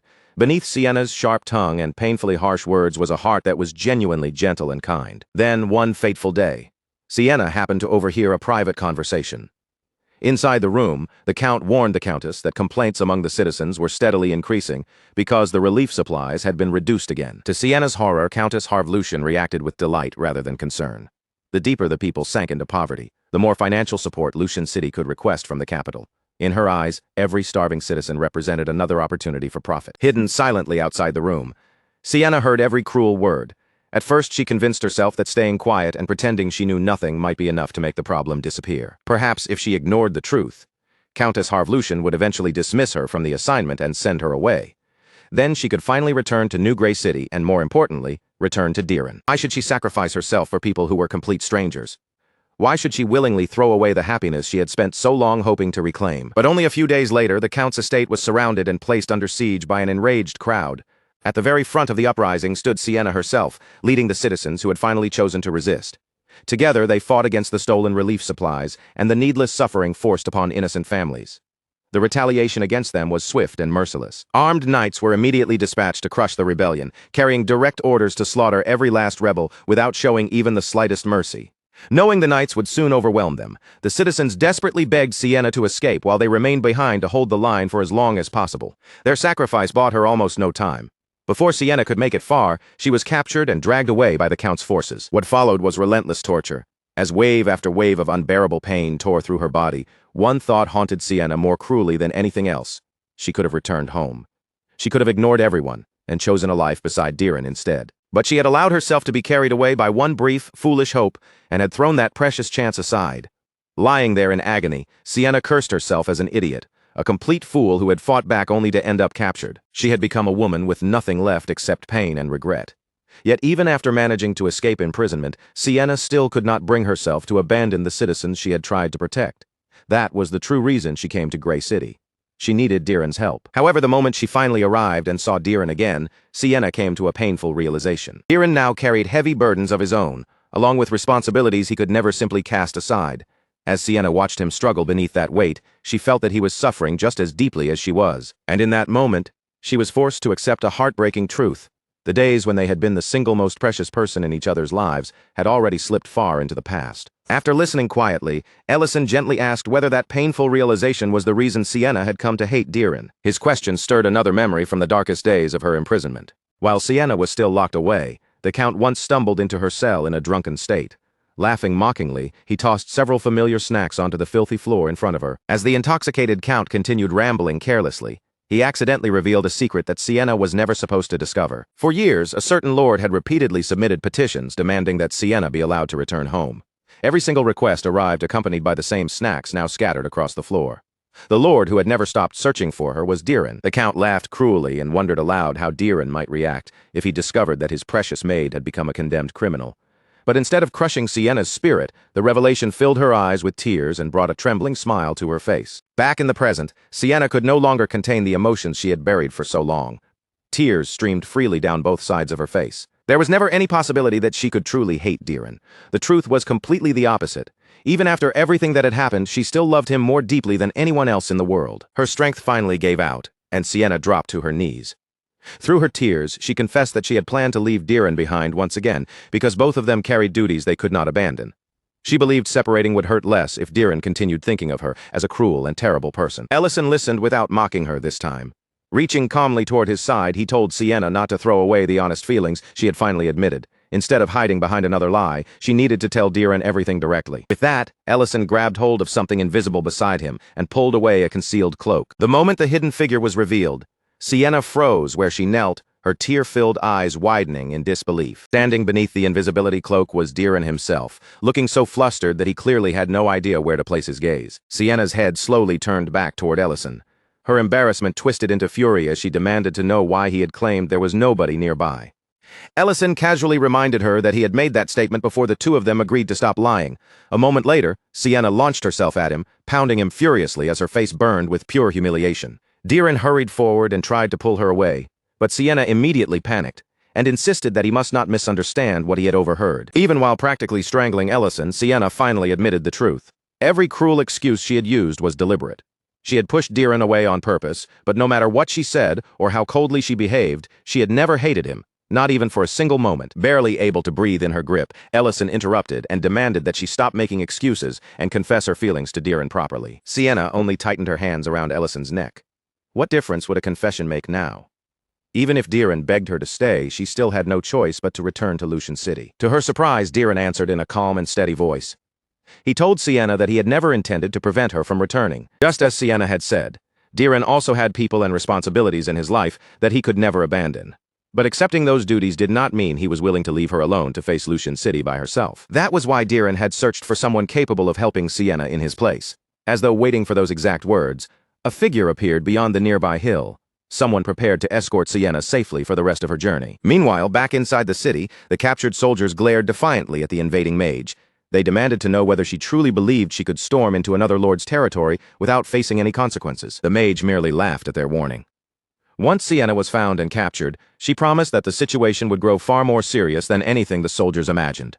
Gray City had sheltered a known rebel and even mobilized its soldiers to obstruct an official search for her. According to the mage, those actions would give Lucian City all the justification it needed to deploy an entire night order into Gray City. The soldiers refused to be intimidated. Even while restrained, they firmly insisted that none of them had ever heard of anyone named Sienna. The mage coldly ordered them to remain silent. Since they refused to cooperate, she would personally scan the entire territory, extending her search all the way to the distant outskirts.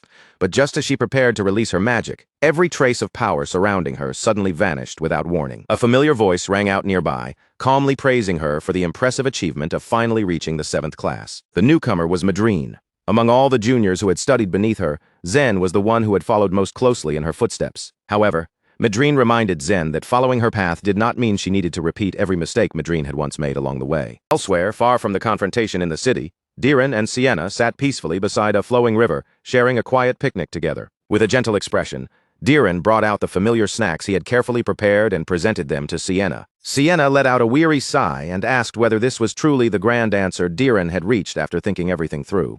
Diren only smiled, explaining that his decision was anything but random. Then he brought up an incident from years earlier, when Sienna had accidentally shattered a piece of porcelain that his father treasured dearly. The moment he mentioned it, the old memory came rushing back, and Sienna immediately understood exactly which incident Diren meant. Punishment she received that day had been brutally harsh, leaving the skin on her legs scraped raw and burning long afterward. Unable to accept such an unfair punishment, Diren had stepped forward without hesitation and claimed that he was the one responsible for breaking the porcelain. But instead of thanking him for trying to protect her, Sienna had become furious. She scolded Diren for refusing to let her answer for her own mistake, then demanded to know why he would deliberately turn himself into a dishonest coward. Remembering her fierce expression from that day, Diren admitted that, in his eyes, she had looked unbelievably cool. Only then did Sienna glance down and realize that the snacks he had brought were the exact same kind he had given her after that childhood incident.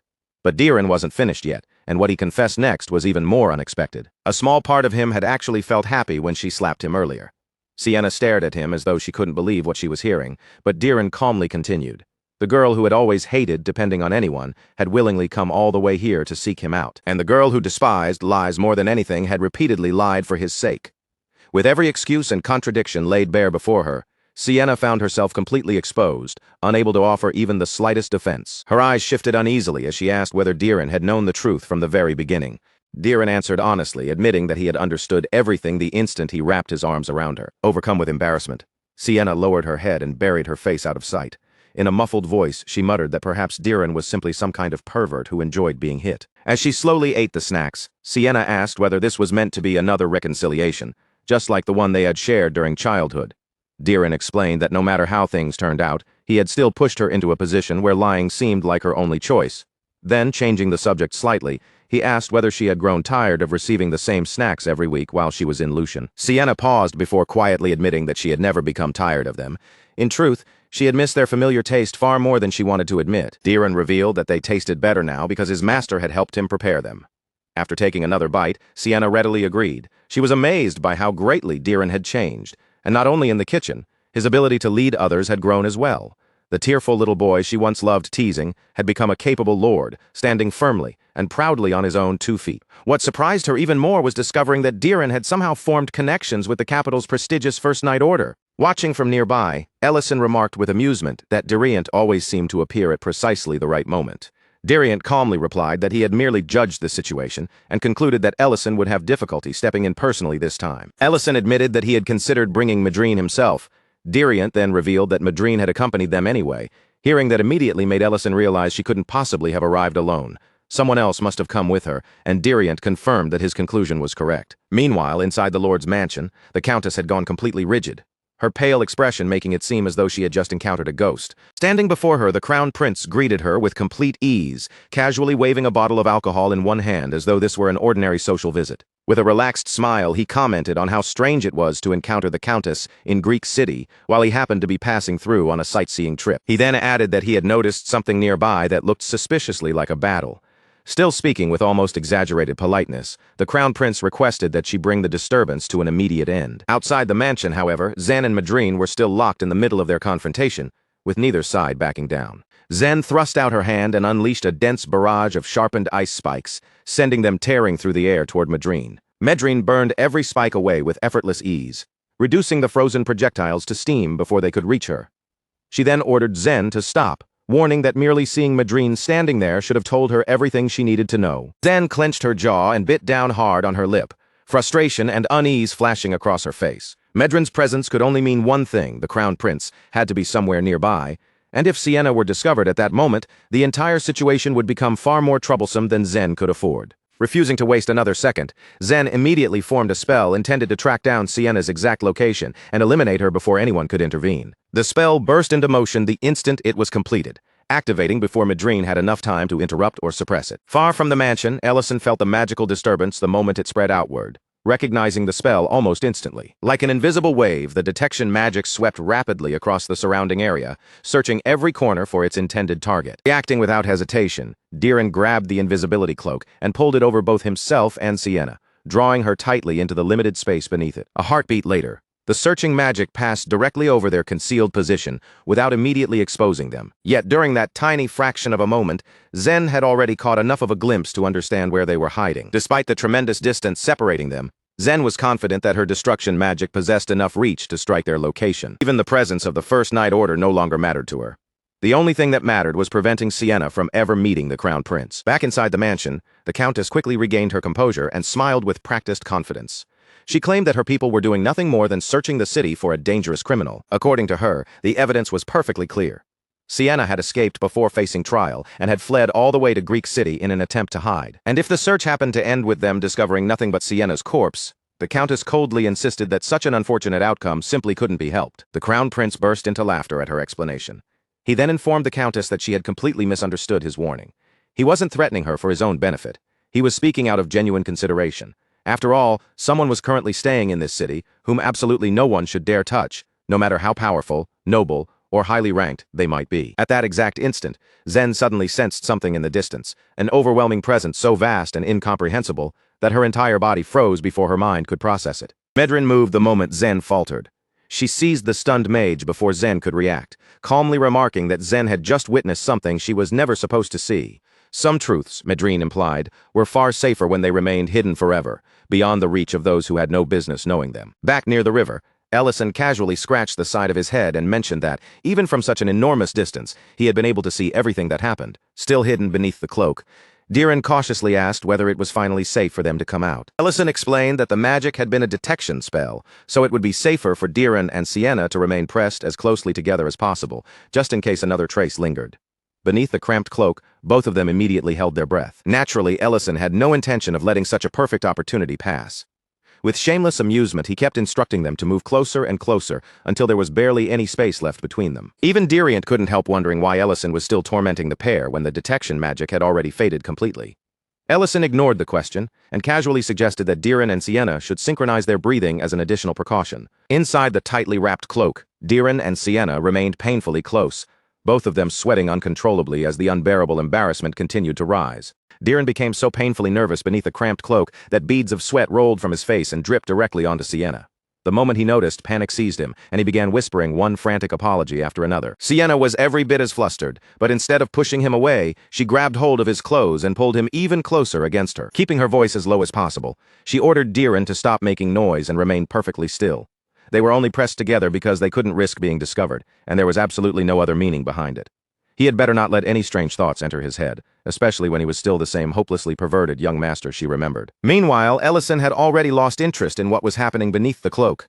With the danger seemingly over, his thoughts had wandered toward a far more important question, what he should eat later. At the same time, within the capital's delegation, Medrin escorted the captured Zen forward and brought her directly before the Crown Prince. To everyone's relief, the clash had ended without a single person losing their life. The Crown Prince calmly addressed those gathered and made it clear where the true blame belonged. The unrest had grown from the deep-rooted corruption within Lucian City, not from Sienna herself. Based on all the evidence currently available, nothing proved that Sienna had tried to overthrow the kingdom or ignite a revolution. In reality, her supposed crime had been exposing a truth hidden for almost 10 years. The organized theft of relief supplies that had been sent to help Lucian City's poorest citizens. The Countess immediately tried to brush the entire matter aside as a collection of groundless accusations. The Crown Prince merely laughed at her denial. An official team of investigators was already being sent from the capital to Lucian City. Under normal circumstances, the region might have handled its own internal problems, but stealing and abusing resources supplied directly by the capital was an entirely different offense. With an easy smile, the Crown Prince advised the Countess to prepare a proper reception for the investigators who would soon arrive. Having delivered that warning, he turned to Medrin and instructed her to release Zen. Medrin reached toward the restraints to remove them, but before her fingers could finish the task, Zen flexed her strength and shattered the bindings on her own. Zen fixed Medrin with a fierce glare, and declared that those restraints had never possessed enough power to hold her in the first place. As far as she was concerned, nothing that had happened could be considered a defeat. She proudly claimed that she had already surpassed a traitor like Medrin. The instant those words left her mouth, every trace of warmth vanished from the room, and the atmosphere turned deathly cold. Crown Prince slowly tilted his head in Zen's direction and casually asked whether that disrespectful remark had been aimed at him. Zen nearly leaped out of her own skin. All her earlier pride disappeared as she hurriedly insisted that she would never dare insult the Crown Prince. She had only been speaking to Medrin, whom she still regarded as her senior. The prince calmly reminded Zen that she should address her senior with the proper respect. With no room left to argue, Zen lowered her head at once and obediently agreed. By the following day, everyone involved had gathered together once again, this time around the tables inside Ellison's restaurant. The Crown Prince explained that Sienna would remain under the capital's direct protection until the investigation into Lucian City reached its conclusion. Considering the danger surrounding her, this arrangement offered the safest possible outcome. Diren respectfully thanked the prince for showing Sienna such consideration. The Crown Prince quickly reminded him, however, that a favor of this size was certainly not being offered for free. Diren didn't hesitate for even a moment. He dropped to one knee and formally pledged both his own loyalty and the full support of New Grey City to the first prince's cause. Hearing the long-awaited pledge, the prince released a deep, exhausted sigh. A moment later, that weary expression softened into a satisfied smile. After giving away an entire territory and going so far as to save someone's life, the Crown Prince complained that it had taken far too long to finally hear those words. He joked that had he been an actual merchant, such terrible returns on his investments would have bankrupted him at least 5 separate times. Then, without warning, the prince turned his attention toward Ellison. The restaurant owner blinked back at him in genuine confusion as the Crown Prince asked whether Diren hadn't turned out to be remarkably impressive. Ellison stared at him blankly and asked why such a question was being directed at him in the first place. As far as everyone should be concerned, he was nothing more than an ordinary restaurant owner. The prince refused to accept that answer. He reminded Ellison that the entire reason he had abandoned his previous methods and gone through the exhausting trouble of persuading the nobles was because of what happened here. Everything had begun with the merciless scolding Ellison had delivered to him inside this very restaurant. After enduring all that work and producing such a result, the Crown Prince insisted that he had surely earned at least a passing grade. Realizing there was no graceful way to escape, Ellison finally gave in and offered to cook anything the prince wanted as a reward. The answer came instantly. The Crown Prince demanded the complete roasted palanque feast he had enjoyed before, only this time there had to be enough to feed every person in the restaurant. Sienna watched the exchange in stunned silence, barely able to understand what she was witnessing. Even the Crown Prince himself behaved strangely whenever Ellison was involved. Unable to contain her curiosity, Sienna quietly leaned closer to Diren and asked who Ellison truly was. Diren answered immediately, without needing to consider his words. To Diren, Ellison was his teacher, an unbelievably capable man, whose strength and wisdom were matched only by the baffling humility with which he carried himself. Before Sienna could press him for any further explanation, disaster arrived in the form of a completely intoxicated Serena. Raising her voice for the entire restaurant to hear, Serena suddenly announced that it was time for a public reading of Sienna's letter. Every head in the room turned at once, and Sienna's face instantly burned bright red. The letter had originally been written for her foolish young master alone, and Sienna had intended for it to reach Diren only after she was already far away. Within its pages, Sienna confessed that none of the cold and distant behavior she had displayed recently had reflected what she truly felt. She had forced herself to act heartless because she feared that, if she allowed even a little honesty to surface, she would lose the courage needed to leave him behind. That was how powerfully she had longed to return to the hometown she had been separated from for so many years. Sienna also admitted that at first, she hadn't intended to write a farewell letter at all. If she returned to Lucian City this time, there was a very real possibility that she and Diren would never see each other again. Even so, Sienna couldn't endure the thought of disappearing from his life, while Diren continued to misunderstand every feeling she had tried so desperately to hide. And if fate somehow granted them the miracle of meeting again in the future, she wanted to stand before him once more as the honest Sienna she had been long ago, without lies or cold excuses separating them. That final confession dealt the finishing blow. Sienna's embarrassment erupted beyond anything she could control, and the sheer force of her reaction sent visible tremors rolling through the ground beneath the restaurant. Later that evening, the members of the First Night Order finished their preparations and made ready to depart for the capital. Verna complained that Raiden had once again drunk far too much and would now miss the chance to see Sienna off properly. Diren remarked that everyone had probably become a little too excited during the celebration at the restaurant. As they spoke, Sienna gathered her courage and stepped forward. Without making excuses or looking away, Sienna apologized directly to Verna and admitted that she had already learned the truth. Her departure all those years ago had been caused by Diren, not Verna. Verna had never been responsible for any of it. Verna immediately seized the perfect opportunity to tease her. With a knowing smile, she declared that the honest Sienna described in that embarrassing letter had clearly returned at last. Hearing the letter mentioned again nearly caused Sienna to collapse from humiliation. Laughing softly at her reaction, Verna reached forward and gently took both of Sienna's hands. She asked Sienna to come and share tea with her once she finally returned from the capital. Sienna gave a quiet nod, accepting the invitation without another word, and then turned to climb into the waiting carriage. As the others began walking away together, Ellison casually asked Diren whether he would truly be all right after being separated from Sienna yet again. Diren's answer caught everyone by surprise. More than his own loneliness, what mattered most was knowing that Sienna would finally be somewhere safe. Naturally, Rurin had no intention of allowing such a touching moment to end peacefully. She immediately asked whether Diren and Sienna had at least managed to share a kiss before saying goodbye. Ellison joined the teasing without showing the slightest mercy. He pointed out that it had become suspiciously hot beneath the invisibility cloak, even though the two of them had spent only a short time pressed together inside it. Diren immediately tried to steer the conversation toward anything else, his face still visibly flushed. Diren hurriedly brought up the snacks instead. He explained that the dish Ellison had helped him prepare was ultimately what allowed him and Sienna to repair their damaged relationship. In the end, the reconciliation had turned out to be unexpectedly and almost painfully sweet. Meanwhile, inside the departing carriage, Sienna sat quietly with those very same snacks in her hands. As she ate them one by one, her thoughts kept returning to the unbearably close moments she and Diren had shared beneath the invisibility cloak. Diren looked toward Ellison with quiet hope and asked whether someday in the future he would help make them together once again. Ellison agreed without the slightest hesitation. Rurin immediately broke into a wide grin, adding that even if hundreds of years passed before that day arrived, it would make no difference to them. After all, she and Ellison would still be standing side by side running the very same restaurant in the very same place, as though nothing had changed at all. Far from that warm and peaceful restaurant, however, an entirely different atmosphere hung over the estate of Duke Melik Delian. Sitting calmly before the kneeling woman, the Duke asked whether the investigators had been given everything they demanded. He also wanted to know whether the Countess of Lucian had finally surrendered the reasons behind the investigation without creating further trouble. Still on her knees, the Countess desperately insisted that it was not too late to fix the situation. She pleaded that if they mobilized the Holy Blood Knights, they could slip past the protection of the First Knight Order and bring Sienna back. Before she could continue, however, the Duke coldly silenced her. His knights had never been created to clean up disgraceful affairs like this.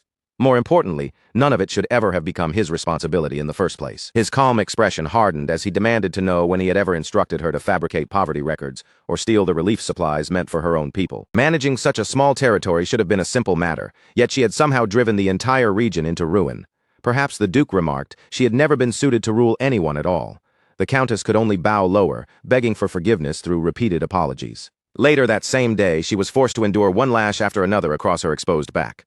Her own husband held the whip, apologizing weakly each time he brought it down. Even while the blows continued to fall, the Countess stubbornly repeated that they still had enough time to turn everything around. The Duke had already lost interest and simply walked away. A countess who belonged inside a prison cell, and a husband whose only useful skill was swinging a whip truly made an almost perfect pair of fools. His attention soon moved to someone else. The Duke's eyes settled on Zen, and with a hint of regret, he called the sight a terrible waste. A jewel as valuable as her had been left dangling from the collar of a dog. Zen lowered her head and apologized, believing the outcome would have changed if she had killed Sienna before Madrine intervened. The Duke dismissed that possibility immediately. By then, the Crown Prince had already reached the city, and even if Zen had unleashed overwhelming force there, another powerful existence would have stepped forward. Zen raised her eyes and asked whether the Duke truly believed Ellison would not have been the first one to interfere. After all, was that not the principle the so-called hero claimed to follow?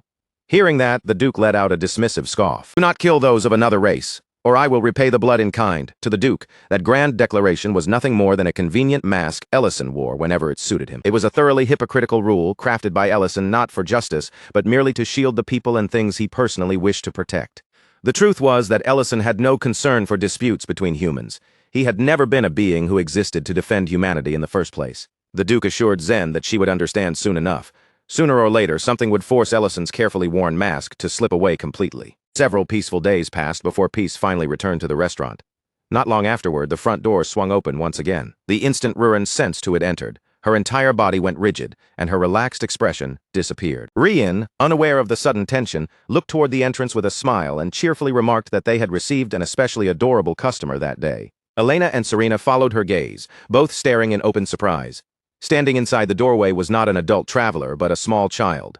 The young boy walked straight over to Matt and, apparently mistaking him for a woman, politely asked what sort of establishment this was. Matt responded kindly, explaining that it was a restaurant, a place where customers paid money and received food in return. While the others welcomed the unexpected guest, Rurin quickly slipped into the kitchen. Ellison had already noticed the unfamiliar presence as well, and without looking alarmed, he quietly asked whether the newcomer was an enemy. Rurin paused instead of answering immediately. After a brief hesitation, she admitted that she could not say for certain. The mysterious presence belonged to nothing more threatening in appearance than a young silver dragon child. Out in the dining area, the boy nodded thoughtfully and said Matt's explanation of a restaurant made perfect sense. He confessed that he had not even known what kind of place he was entering. The delicious aroma drifting outside had simply pulled him through the door before he could think twice. Mate warmly invited him to come farther inside, take a seat, and slowly decide what he wanted to eat. The child immediately grew flustered, blurting out that he had no money before turning around and preparing to leave at once. Before the boy could reach the exit, Rurin casually set a full plate down beside him. Pretending it meant nothing, she claimed the food was free because she had supposedly made a mistake with the order. That single plate was quickly followed by another, and then another. Before long, several dishes surrounded the boy as he eagerly devoured everything placed within reach. Rurin watched in growing disbelief as plate after plate was completely emptied. At this rate, she began to wonder whether the child's appetite had any limit at all. The boy stared at the food with shining eyes, unable to believe anything this delicious could exist. Still, he nervously asked whether it was truly all right for him to keep eating so much without paying. Rurin merely waved away his concern. With a careless grin, she joked that she could simply declare every one of those dishes another mistaken order. As he continued eating, Rurin casually asked where he had come from, mentioning that she had never seen him anywhere around Gray City. The boy answered that his home was in Lunetter City, a distant territory so far away that it did not even share a border with theirs. Rurin then asked, as naturally as possible, whether he had flown all the way from Lunetter City. The child blinked at her in complete confusion and explained that he had run there. He even wondered aloud whether flying was some kind of metaphor, since he had only recently learned what metaphors were. Rurin quickly clarified that she had meant actual flying through the sky. That only deepened the boy's confusion, leaving him genuinely unable to understand how any person could possibly do such a thing. Later that day, the child ran along the road toward home, but his thoughts remained entirely fixed on the meal he had just eaten. Every single dish had tasted better than anything he could remember. Before long, he was already imagining how wonderful it would be to bring his parents to that restaurant someday. Even stranger was the feeling the people there had given him. Although it had been his first visit, everyone inside had seemed oddly familiar, surrounding him with a warmth that felt almost like home. That pleasant feeling vanished the moment a mocking voice called out from farther up the road. 3 village boys stepped into his path, laughing at his return as though it were some ridiculous joke. With hostile faces, they reminded him that they had already warned him never to appear before them again. The boy stopped in front of them and desperately tried to ease the hostility. Confused and frightened, he asked why they were treating him this way when he had always believed they were friends. Meanwhile, back at the restaurant, Rurin told Ellison everything she had managed to discover. Most shocking of all, the young silver dragon genuinely believed that he was an ordinary human child. Rurin had carefully questioned him without revealing her suspicions, and the boy clearly knew nothing about dragon sanctuaries, dragon customs, or dragon society. In his own mind, he had lived his entire life as a normal human. Ellison found that nearly impossible to accept. Even by accident, the child should have returned to his true form at least once. Rurin explained that polymorph was not an ordinary spell that continuously drained mana to maintain its effect. It was more like a permanent transformation that altered the species itself while leaving certain original traits intact. Her theory was that Aaron's parents had already been living in human form when he was born, and that the entire family had simply remained that way ever since. As Ellison considered her theory, he remembered that both the silver dragons and the gold dragons had withdrawn from the world and disappeared into seclusion many years ago. Before their conversation could go any further, the restaurant's front door suddenly opened once more. The same young boy stood in the entrance, but his condition was completely different from before. His clothes were disheveled, his body was covered in bruises, and he looked as though he had been thoroughly beaten.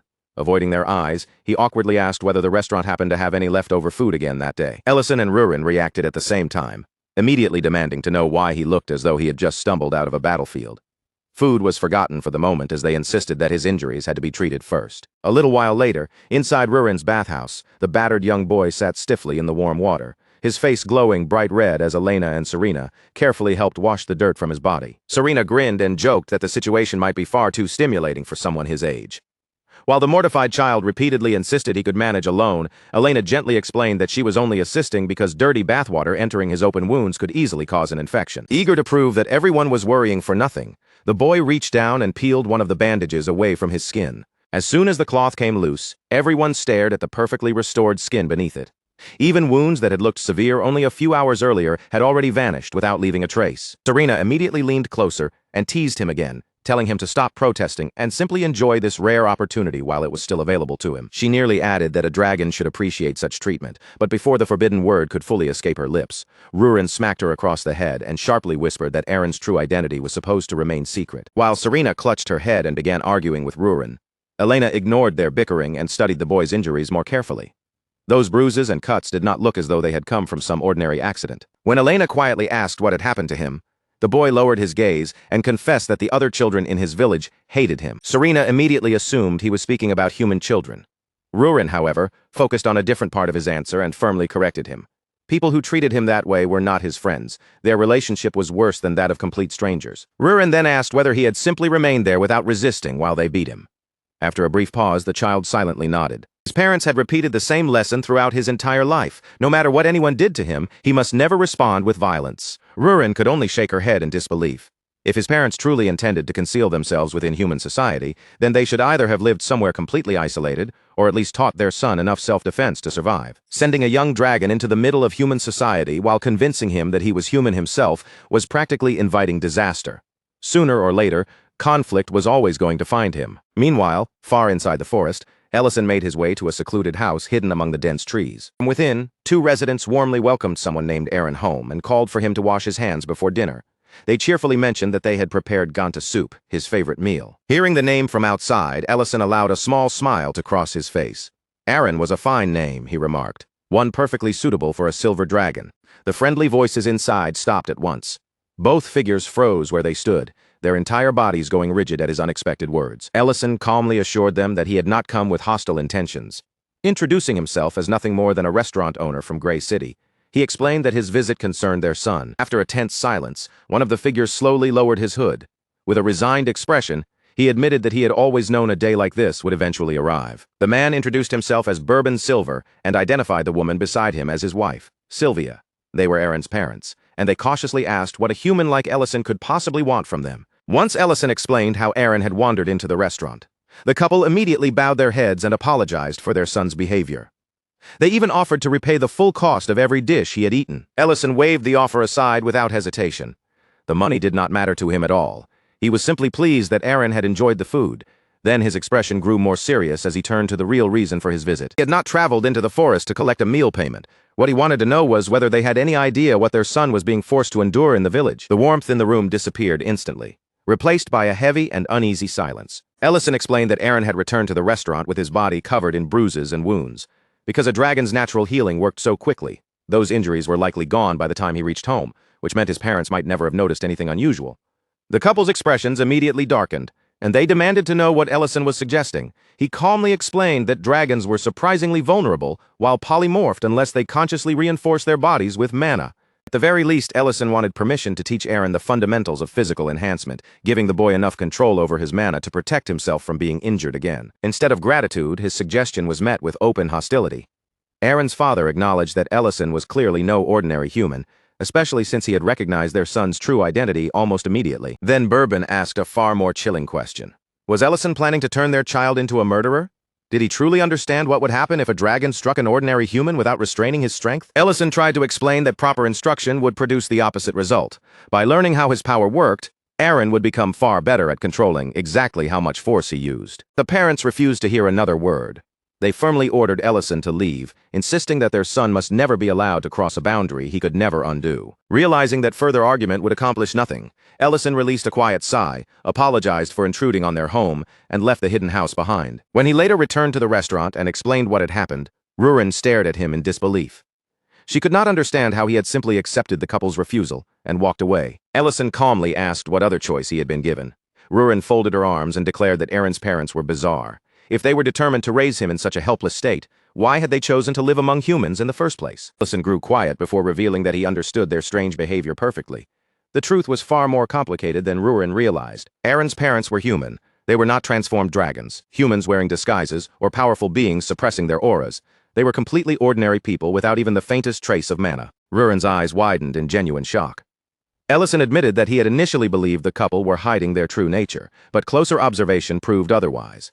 Even their silver-colored hair was nothing more than ordinary hair dye. That also explained why Aaron had never been taught the simplest form of mana manipulation. His parents had not refused to teach him. They were physically incapable of doing so. Ordinary humans had no knowledge of how to raise and train a dragon child. Unless something changed soon, Aaron's problems would only continue growing worse as he became older and stronger. Meanwhile, the same village bullies were already gathered and waiting for Aaron again. One of the boys groaned and asked Carl why they had to repeat this routine every single day. Could they not leave Aaron alone and take a break for once? Carl instantly turned on them, accusing the group of suddenly feeling sorry for him. Another boy then exposed the real reason behind Carl's relentless obsession. The girl Carl liked was constantly spending time around Aaron, and Carl's jealousy had gradually twisted into bitter resentment. Carl snapped that anyone who disliked the plan could stay out of it. He simply could not tolerate watching a penniless beggar like Aaron walk around as though he belonged among them. The other boys quickly joined in, complaining about Aaron's gleaming hair, handsome appearance, intelligence, and natural athletic ability. In their eyes, he had been blessed with everything they lacked, and they despised him for it. Before the complaints could continue, one of them noticed a familiar figure approaching along the road in the distance. Aaron was already on his way toward them. A cruel smirk spread across Carl's face as he glanced at the others and told everyone to prepare themselves. At that very moment, back at the restaurant, Rurin casually mentioned something that made Ellison's expression immediately stiffen. She had already taught Aaron how to enhance his body with mana. Ellison nearly choked upon hearing her confession. He had personally visited Aaron's home, explained the entire proposal, and been directly forbidden by the boy's parents from teaching him anything. Rurin showed no concern whatsoever. As far as she was concerned, the opinions of those fake dragon parents carried absolutely no weight. She confidently explained that Aaron could now regulate his strength, so there was no real reason to worry. Well, perhaps there was a small reason at worst. She guessed he might accidentally stop after breaking only a few arms or legs. Far away from the restaurant, Aaron continued walking toward the group waiting in his path. Without knowing why, Carl and the other boys suddenly felt an icy chill crawl down their backs. Ellison finally lost his composure and brought his hand down hard on Rurin's head. Furious, he demanded to know what had possibly made her think she had the authority to teach Aaron mana control without anyone's permission. Rurin immediately fires back, her irritation plain on her face. Did Ellison honestly expect her to stand there doing nothing while a helpless kid was being beaten right in front of her? Ellison remains composed, but his reply carries a sharp warning. Giving Aaron control over his strength was one thing, but Rurin had also placed a dangerous decision in his hands. When a child who has suffered constant bullying suddenly gains overwhelming power, the real concern is no longer what he is capable of doing. The real question is what he will choose to do with that power. Rurin goes completely still as the meaning of his words finally sinks in, then forces out an uneasy laugh, realizing she may have gone too far. Meanwhile, out on the field, Aaron is crushing his bullies without effort, electricity-like mana surging around his body, as though he has stepped onto an entirely different level. The other boys stare at the raging energy in terror. Panic quickly spreads through the group, and they turn to Carl asking whether they should retreat now and return after things have calmed down. Carl refuses to even consider running. His pride, mixed with bitter jealousy over the girl he likes, pushes him forward. Declaring that he will personally put Aaron back in his place, Carl charges straight at him. Yet not a single attack connects. No matter how wildly Carl swings, Aaron slips past every punch with effortless precision, moving as though the blows are far too slow to ever reach him. Carl freezes in disbelief, unable to understand how Aaron is avoiding him so easily. Aaron finally breaks his silence and reveals that he heard everything they said earlier. After all the torment they had put him through, their true reason for targeting him was unbelievably petty. They hated him simply because he studied harder and happened to perform a little better in sports. There was no deeper grudge and no meaningful reason behind any of it. Stepping closer, Aaron quietly asks whether something so insignificant truly justified everything they had done to him. The pressure becomes too much for Carl. His courage crumbles. Tears gather in his eyes, and he begins crying out for his mother. Before he can pull away, Aaron calmly catches his hand and stops him. He says there is no reason for them to keep bullying him anymore, then explains something that instantly changes the mood surrounding them. Aaron has just discovered an incredible ability. By directing mana through his body, he can refine his movements, strengthen his muscles, and make himself move far beyond what he could manage before. He was also told that the mana pathways inside his body were already partly open, meaning he was naturally different from the other children. Still, Aaron innocently believes they might become like him if they learn the same method. Rather than punishing them, he even offers to teach them how to study, train, and improve alongside him. Hidden high among the branches of a nearby tree, Rurin finally releases the breath she had been holding, her tense shoulders relaxing with visible relief. She admits that she completely misjudged Aaron. Despite everything he has endured, the boy is far calmer and more emotionally grounded than she ever expected him to be. Ellison, however, does not share her relief.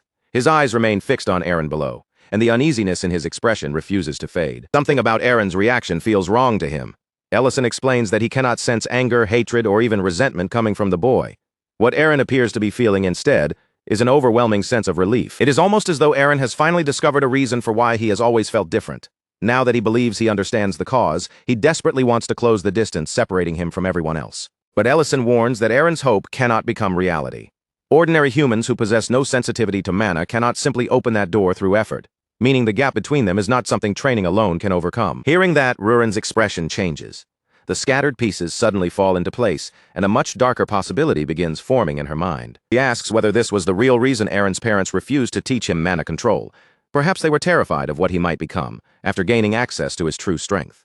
Rurin then wonders whether they also forced Ellison away because they feared that one day, a powerful Aaron might turn against them. Rurin urges Ellison to examine the situation more carefully. Even accounting for the difference between dragon and human growth, Aaron must have lived inside that body for at least 50 years. That should have been more than enough time for him to realize he was not normal among humans, unless something damaged his memories, especially considering the scar across his head. To Rurin, placing Aaron inside human society almost seems deliberate, as though someone knowingly sent him into a life where rejection and suffering were inevitable. Ellison asks whether she truly believes Aaron's parents created the very fear people now direct toward him.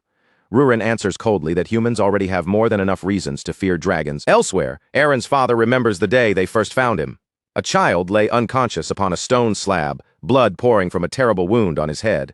From the very beginning, the man understood that the figure before him was not human at all, but a dragon, something powerful, dangerous, and monstrous in his eyes. Back in the present, Aaron's mother notices that he is late returning home once again.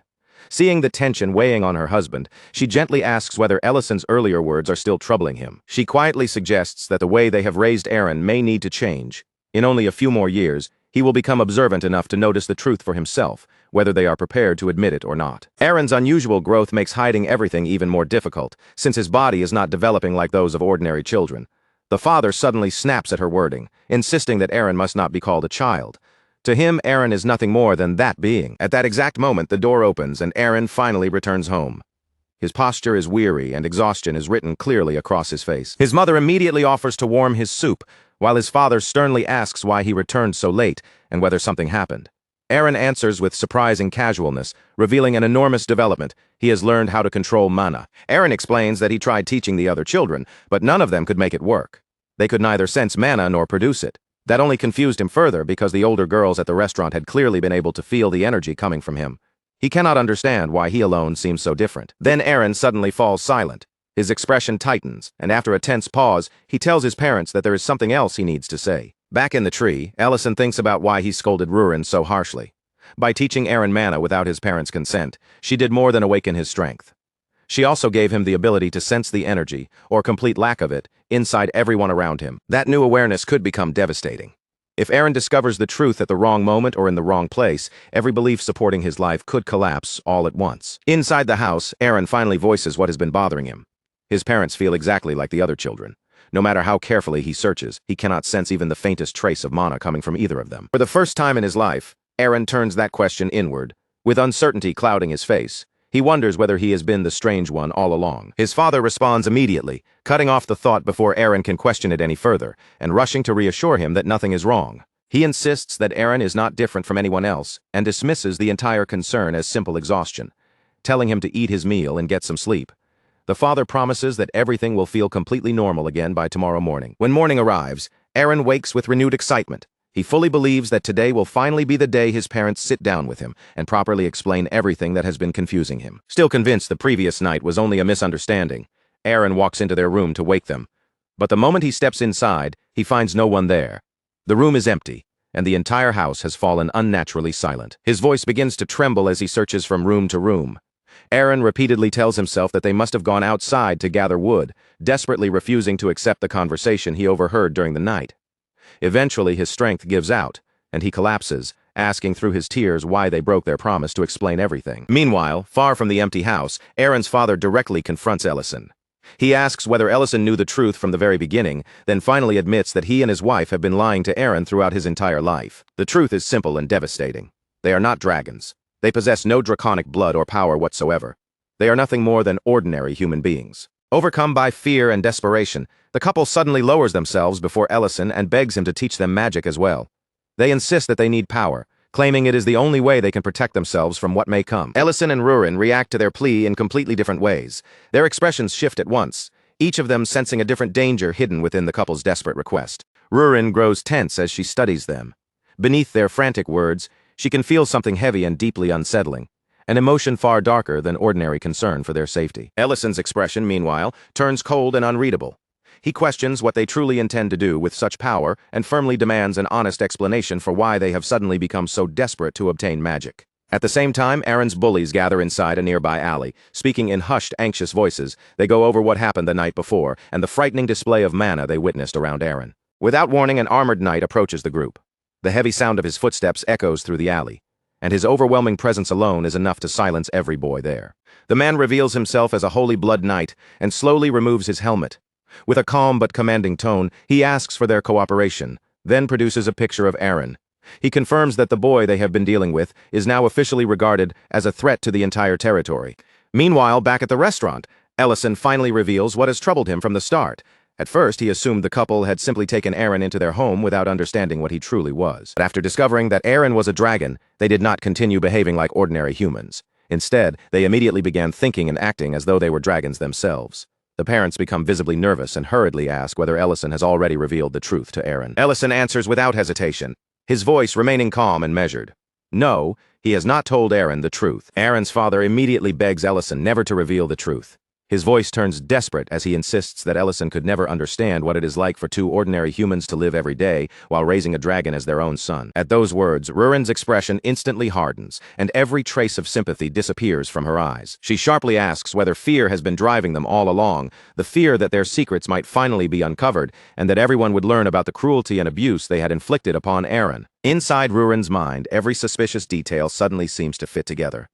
These two were humans who had lived through the war, people who had grown up surrounded by hatred and resentment toward dragons. Rurin openly accuses them of trying to murder Aaron, claiming that their plan failed only because his powerful dragon vitality allowed him to survive the attack. She points toward the scar on Aaron's head as proof. According to her theory, the injury erased his memories, and the couple shamelessly exploited that weakness.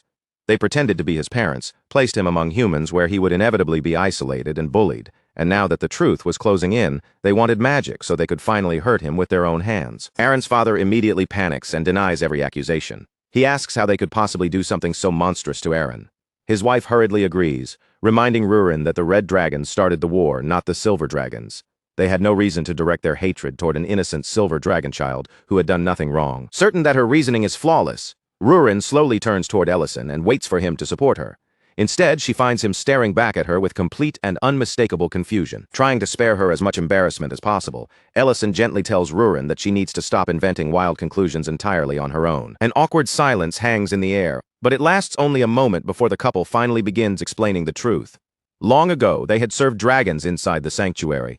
After retiring from that life, they settled far away and tried to live quietly on their own. Ellison immediately notices that something does not add up. Anyone who serves dragons is normally required to remain inside the sanctuary for the rest of their life, since allowing them to leave could expose its existence to outsiders. The father explains that the dragon they once served possessed magic connected to memories. They were allowed to retire on one strict condition. Every memory revealing the sanctuary's location would be completely erased from their minds. Years later, while the two of them were living together in isolation, they happened to discover an old dragon lair that appeared to have been abandoned. Deep inside that deserted lair, surrounded by silence and ruins, they found Aaron. He was completely alone, lying there with a horrifying wound across his head while blood continued pouring from the injury. At first they believed he was merely the child of a human servant. But while desperately searching for someone who could help him, they watched his terrible wounds close at an impossible speed. In that instant they understood the truth. The injured child they had found was actually a dragon. The true problem began after Aaron awakened without a single memory. Even now, the father admits that he cannot fully explain what possessed them. Perhaps it was their desperate longing to have a child, perhaps it was blind panic, or perhaps it was simply one foolish moment of weakness. Maybe they convinced themselves that if anything ever went wrong, another dragon could simply erase Aaron's memories again. Whatever excuse they used at the time, the undeniable truth was that they chose to lie to him. They told Aaron that they were his real mother and father. In the beginning, they reassured themselves that the lie would only be temporary. Nothing more than a brief comfort for him. They only wanted to soothe the loneliness and fear of an injured child until they could locate his true family and safely return him to them. They convinced themselves that this gentle lie was far kinder than telling Aaron that he had been discovered alone, wounded and abandoned inside the remains of a ruined dragon lair. After all, they wondered, wasn't it better for a frightened child to experience warmth and happy memories in the present, instead of immediately burdening him with such a painful truth? The couple had spent nearly their entire lives confined within the sanctuary, with almost no genuine contact with ordinary human society.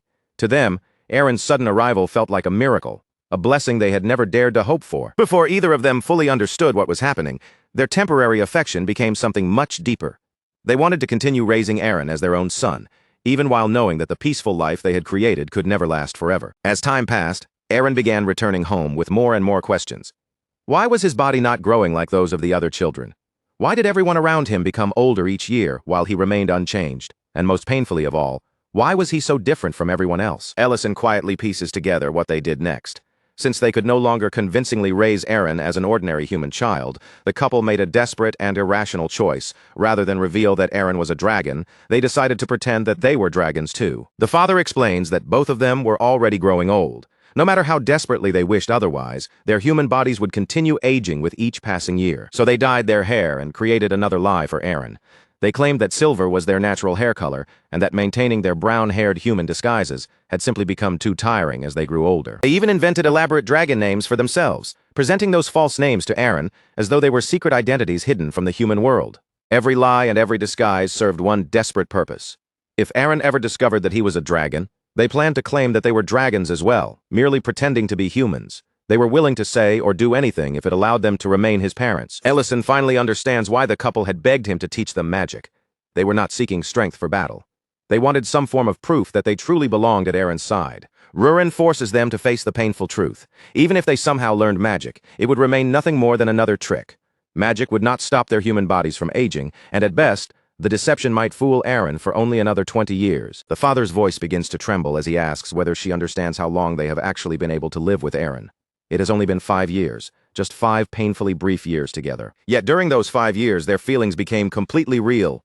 Whatever Aaron truly was, they had come to love him wholeheartedly as their own son. To them, another 20 years would not be meaningless or insignificant. Every additional day beside Aaron would be priceless beyond measure. Ellison reluctantly tells them that their desperation cannot change reality. Humans without any sensitivity to mana are incapable of learning magic. Even if he genuinely wished to grant their request, there is simply nothing he can do for them. The father lowers his gaze and gives a sorrowful nod, saying that he understands. If Ellison cannot help them, then their only remaining option is to speak with the Duke. The moment those words leave his mouth, Ellison's attention snaps toward him, and his entire demeanor becomes noticeably more alert. Ellison immediately asks which Duke they intend to contact, his voice carrying a sudden edge of urgency. Aaron's mother explains that not long after they discovered him, a nobleman secretly began providing them with support. He protected their hidden circumstances for years, and only recently sent a letter promising that he could finally solve every problem troubling their family. She then reveals the nobleman's identity. Duke Delian. The instant Ellison hears that name, a cold chill races down his spine. His calm expression vanishes, replaced by immediate alarm. Without wasting another second, Ellison urgently demands to know exactly where Aaron is right now. Meanwhile, evening slowly settles across the forest. Inside the empty house, Aaron sits curled up alone in a dark corner. The unbearable silence presses down around him, while his thoughts spiral toward the possibility that his parents truly abandoned him. If they really have left him behind, Aaron cannot stop wondering where he is supposed to go, or what he is supposed to do now. Then, without warning, the distant sound of footsteps breaks through the silence outside the house. Aaron immediately springs to his feet, hope flashing across his face as he convinces himself that his mother and father have finally come home. But after listening more carefully, Aaron senses something that makes him freeze. There is not just one pair of footsteps outside, there are many, closing in from several directions. Beneath those approaching footsteps comes the unmistakable clatter of heavy metal armor. The moment Aaron recognizes the sound, the hope in his chest collapses into dread. Aaron realizes that the entire house has been surrounded. He has no idea who these people are or why anyone would be hunting him, but he knows remaining there is too dangerous. With no other choice, he decides to run. With panic driving every step, Aaron races toward the concealed passage hidden beneath the house, knowing it connects to a secret escape route outside. But the instant he pulls the hidden entrance open, his entire body locks in place, and the blood drains from his face. Standing directly on the other side is a knight who has clearly been waiting for him, the very same knight Aaron encountered earlier. The knight does not waste a single breath on warnings or questions. Without the slightest hesitation, he draws his weapon and strikes. Sharpened blade drives straight through Aaron's arm, tearing into his flesh before he can even react. A tortured scream bursts from Aaron's throat as his legs give way and he crashes onto the floor. The knight calmly steps through the passage into the room, then coldly asks whether he should proceed with Duke Delian's orders. Aaron stares helplessly at the blood streaming from his wounded arm, unable to make sense of what has just happened. This is not a training exercise, and it is not some empty threat meant to frighten him. That sword is real, and the knight has truly stabbed him. His entire voice trembles as he asks what he could possibly have done wrong. He cannot understand why any of this is happening to him. The knight answers with open cruelty, amusement curling across his face. He wonders aloud whether dragons stop maturing mentally whenever they choose to remain in the form of a child. After all, despite Aaron's youthful appearance, the knight suspects the boy may actually be nearly twice his own age. Aaron looks up at him in complete confusion, barely managing to ask what those strange words are supposed to mean. A knowing grin spreads across the knight's face as he tells Aaron to stop pretending. Aaron is no human child at all. He is a dragon. In fact, for all anyone knows, Aaron may even be older than the two humans he has been calling his parents. Aaron's whole body begins trembling as he desperately insists that such a thing cannot possibly be true. The knight only laughs harder, asking how a dragon could remain ignorant of its own nature. Then he tells Aaron to examine his injured shoulder, where the bleeding has already begun slowing at an unnatural speed. Somewhere deep inside, Aaron has always sensed that there was something unusual about him. Now, all those buried suspicions come crashing down at once, leaving him unable to deny them. Why had his body instinctively told him to flee the moment the soldiers appeared?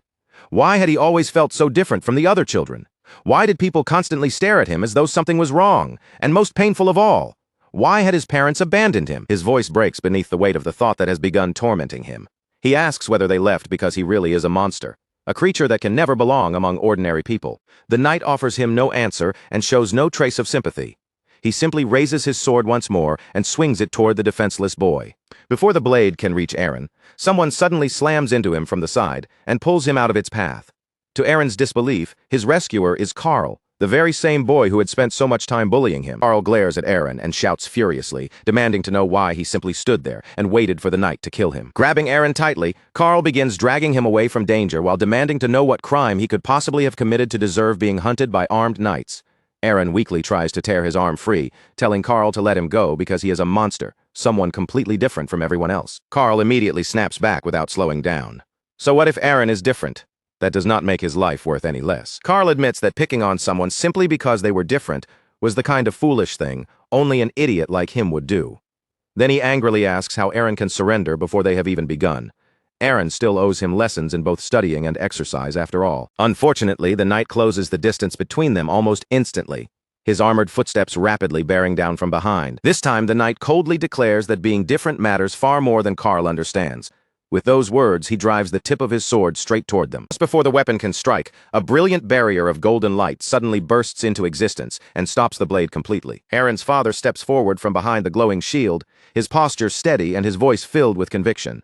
He declares that it does not matter whether Eren is different from everyone else in the world. The only thing that truly matters is that Eren has never been different from the parents who raised and loved him. After discovering that neither of Eren's elderly parents possessed the ability to use magic, Ellison had quietly prepared another way for them to protect their son. Hidden some distance away, Ellison secretly channels the spell himself, carefully making it seem as though Eren's father created the golden barrier with his own power. Beside him, Rurin watches the confrontation with her fists clenched tight.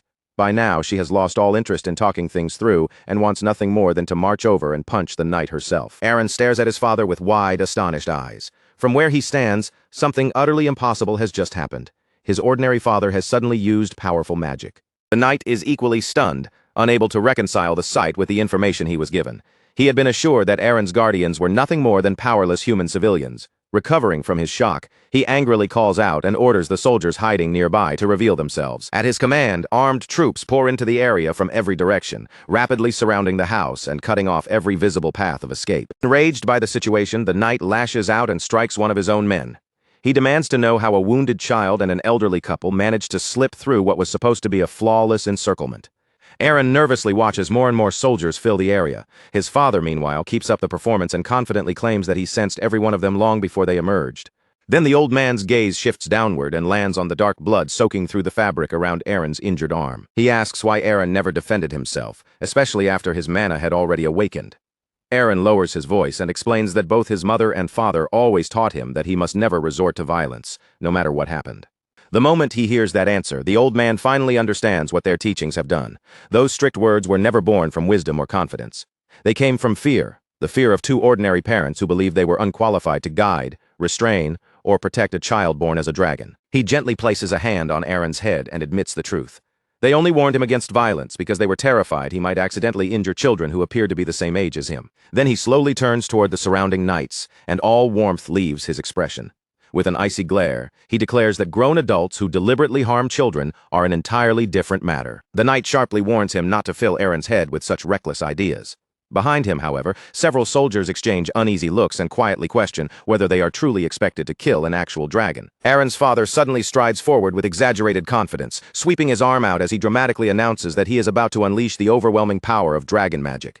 Of course, the magnificent display about to unfold is not quite as genuine as everyone watching believes. Before the confrontation ever began, Ellison had already gathered the spirits and secretly given them precise instructions for the coming battle. Their assignment was extremely simple. Watch Eren's father closely, respond to every gesture he made, create the most impressive spectacle possible, and allow Ellison to handle the actual magic from hiding. The old man thrusts one hand forward with theatrical force, and right on cue, a waiting spirit surges toward the soldiers like a released projectile. Violent explosions tear through the enemy formation as magical blasts hammer the ground between the troops, scattering soldiers and throwing the entire encirclement into chaos. Using the confusion as cover, the knight rushes behind the old man and swings his sword toward his unprotected back. Yet before the blade can connect, the attack is stopped with almost insulting ease. Eren's father turns and dramatically points straight at the knight. An instant later, another explosion erupts beneath him, hurling the armored man helplessly through the air. Carl can only stare with his mouth hanging open, struggling to believe the power unfolding before him. From his perspective, Aaron's father looks like an unbelievably mighty magician. Aaron immediately agrees, gazing at his father with complete admiration and not the slightest trace of doubt. Despite the fearless confidence he displayed on the battlefield, Aaron's father was completely terrified beneath that heroic performance. He swept his arms around with frantic enthusiasm, pretending every movement was deliberate, while panic raged inside his head. All the while, he could not stop wondering whether that deranged knight was even human. But when he caught sight of the pure wonder shining in Aaron's eyes, every second of fear suddenly felt completely worthwhile. Drawing the nearby spirits together around him, the old man boldly declared that the battle would end right then and there. He warned every soldier who still valued his life to turn around and run. The knight finally began noticing that something about the display did not add up. The old man was using nothing except spirit magic, divided into ordinary offensive and defensive spells. From his perspective, it looked no different from the magic practiced by human mages. Once that realization struck him, the knight immediately ordered his soldiers to release their arrows and interrupt the old man before he could finish casting. However, before even one arrow could reach its target, Aaron's mother suddenly swept onto the battlefield. She cut cleanly through the incoming volley while striking the most impressive pose she could manage. Outwardly, she looked perfectly composed, but inside she was screaming in terror because this was the first time she had ever flown. Taking her place beside her husband, the elderly couple raised their voices together and dramatically proclaimed that humanity would now repay its crimes with blood. Watching the spectacle from a safe distance, Ellison calmly turned to Rurin and remarked that it was finally time to bring everything to an end. With perfect dramatic timing, Aaron's parents loudly announced the name of their ultimate silver dragon technique before thrusting their power forward together. An enormous explosion swallowed the battlefield in an instant, sending armored soldiers flying helplessly in every direction. The attack proved so overwhelmingly powerful that even Aaron's parents stared in stunned disbelief at the destruction they had supposedly caused themselves. Amid the confusion, Aaron briefly detected an unfamiliar presence somewhere in the distance. Although the sensation troubled him, he quietly kept it to himself. Sometime later, the entire family arrived at the restaurant, where Ellison and Rurin greeted them warmly, while pretending they had never encountered one another before. Aaron happily stepped forward and introduced his mother and father, proudly explaining that he had finally managed to bring both of them with him this time. His father nearly ruined the act by revealing the truth immediately, but Ellison smoothly interrupted and reminded him that this was supposedly the very first time they had ever met. Once everyone settled down, the couple explained that this visit would most likely be their last. They had already decided that their family could no longer remain anywhere near the area. Ellison encouraged them to enjoy one final meal before leaving so they could depart without carrying any regrets about the restaurant Aaron loved so much. Aaron's father admitted that the boy had praised Ellison's cooking more times than he could count, making him eager to taste it personally. Aaron confidently assured his parents that one bite would be enough to understand, because the food there truly was incredible. Before long, a large hot pot arrived at the center of their table, steam curling upward from the bubbling broth. Ellison carefully filled their bowls, one after another, making sure to warn everyone that the freshly cooked food was still extremely hot. The instant they tasted the broth, layers of rich flavor spread across their tongues. Its deep warmth came from concentrated meat stock, packed with a powerful savory taste that seemed to fill their entire mouths. The flavor was so satisfying that they almost hated having to swallow and let it disappear. After recovering from the first bite, Aaron's parents could only admit that the food was genuinely extraordinary. Ellison then placed several freshly cooked dumplings before them and invited the couple to taste those as well. Aaron's father quickly noticed something unusual about the dumplings. Although their outer shapes appeared completely identical, the ingredients hidden inside them were entirely different. One dumpling was packed with finely minced wumba meat, while the other held tender sarabine wing meat. The same soft dough surrounded both fillings, yet each bite created a completely different flavor and experience. As they studied the two dumplings, Aaron's parents immediately understood the deeper meaning behind what Ellison had placed before them. Through that simple dish, he was offering them one last chance to stop hiding and finally tell Aaron the truth themselves. Ellison continued speaking as he served the meal, explaining that regardless of how carefully something was covered or disguised, its true nature would eventually come to light. Differences could never remain hidden forever, but being exactly the same was never what truly mattered. The important thing was whether different elements could come together, complement one another, and create harmony. Just as dumplings filled with completely different meats could still belong to one wonderful meal, people who sincerely loved one another could also combine their differences and create something beautiful. Aaron's father lowered his gaze and quietly nodded in agreement. Ellison was right. The three of them had already blended together more perfectly than he had ever realized. After expressing their gratitude for the delicious meal, the elderly couple rose from their seats and announced that they needed to leave before their teleportation gate closed. Aaron's eyes immediately began sparkling again. He could hardly believe that his supposedly ordinary parents were even capable of teleportation magic. Caught off guard, the couple awkwardly promised that they would explain everything to him later. As the family began walking away, Rurin leaned closer to Ellison and whispered that the couple had chosen to conceal the truth after all, even though he had handed them the perfect opportunity to confess. Ellison simply watched them leave and said he understood why they had made that choice. This answer was acceptable too. Rurin remained unconvinced, her expression tightening as she asked whether continuing to hide everything could really be considered the right decision. Just then, Aaron suddenly stopped and turned back toward them. Wearing a gentle, knowing smile, he revealed that he had already understood the truth for some time. His mother and father were ordinary humans. He even thanked Ellison directly, explaining that he had also realized Ellison was the one secretly making it appear as though his parents could perform magic. Aaron explained that during the battle he had sensed a faint thread of mana stretching away from his parents and connecting them to something high in the distant sky. He then told them what had happened with Carl. Carl had insisted that being different did not matter, and when Aaron revealed that he would soon leave the city, the boy had broken down crying and apologized for everything he had done, even after discovering that Aaron was actually a dragon. To Aaron, that was the most incredible lesson of all. True friendship did not require two people to look alike, live alike, or become the same. Turning toward his parents, Aaron gently told them that he hoped they would someday be able to release the heavy burdens they had carried for so long since he was a dragon with a long life ahead of him. He could patiently wait for as many years as they needed. When the day finally came that they felt ready to tell him the entire truth with their own voices, Aaron wanted to thank them properly and assure them that none of it would change how deeply he loved them. Watching the family stand together, Ellison smiled with quiet satisfaction and asked whether this was not the very perfect blend he had been talking about all along. Rurin immediately answered that the whole situation sounded remarkably similar to the relationship between the two of them. Ellison did not miss the opportunity to tease her. He casually reminded Rurin that she still occasionally confused yucca meat with yuba meat whenever she prepared dumplings. Her face turned bright red the moment he said it, and she loudly demanded to know why he had chosen that exact moment to bring up something so embarrassing.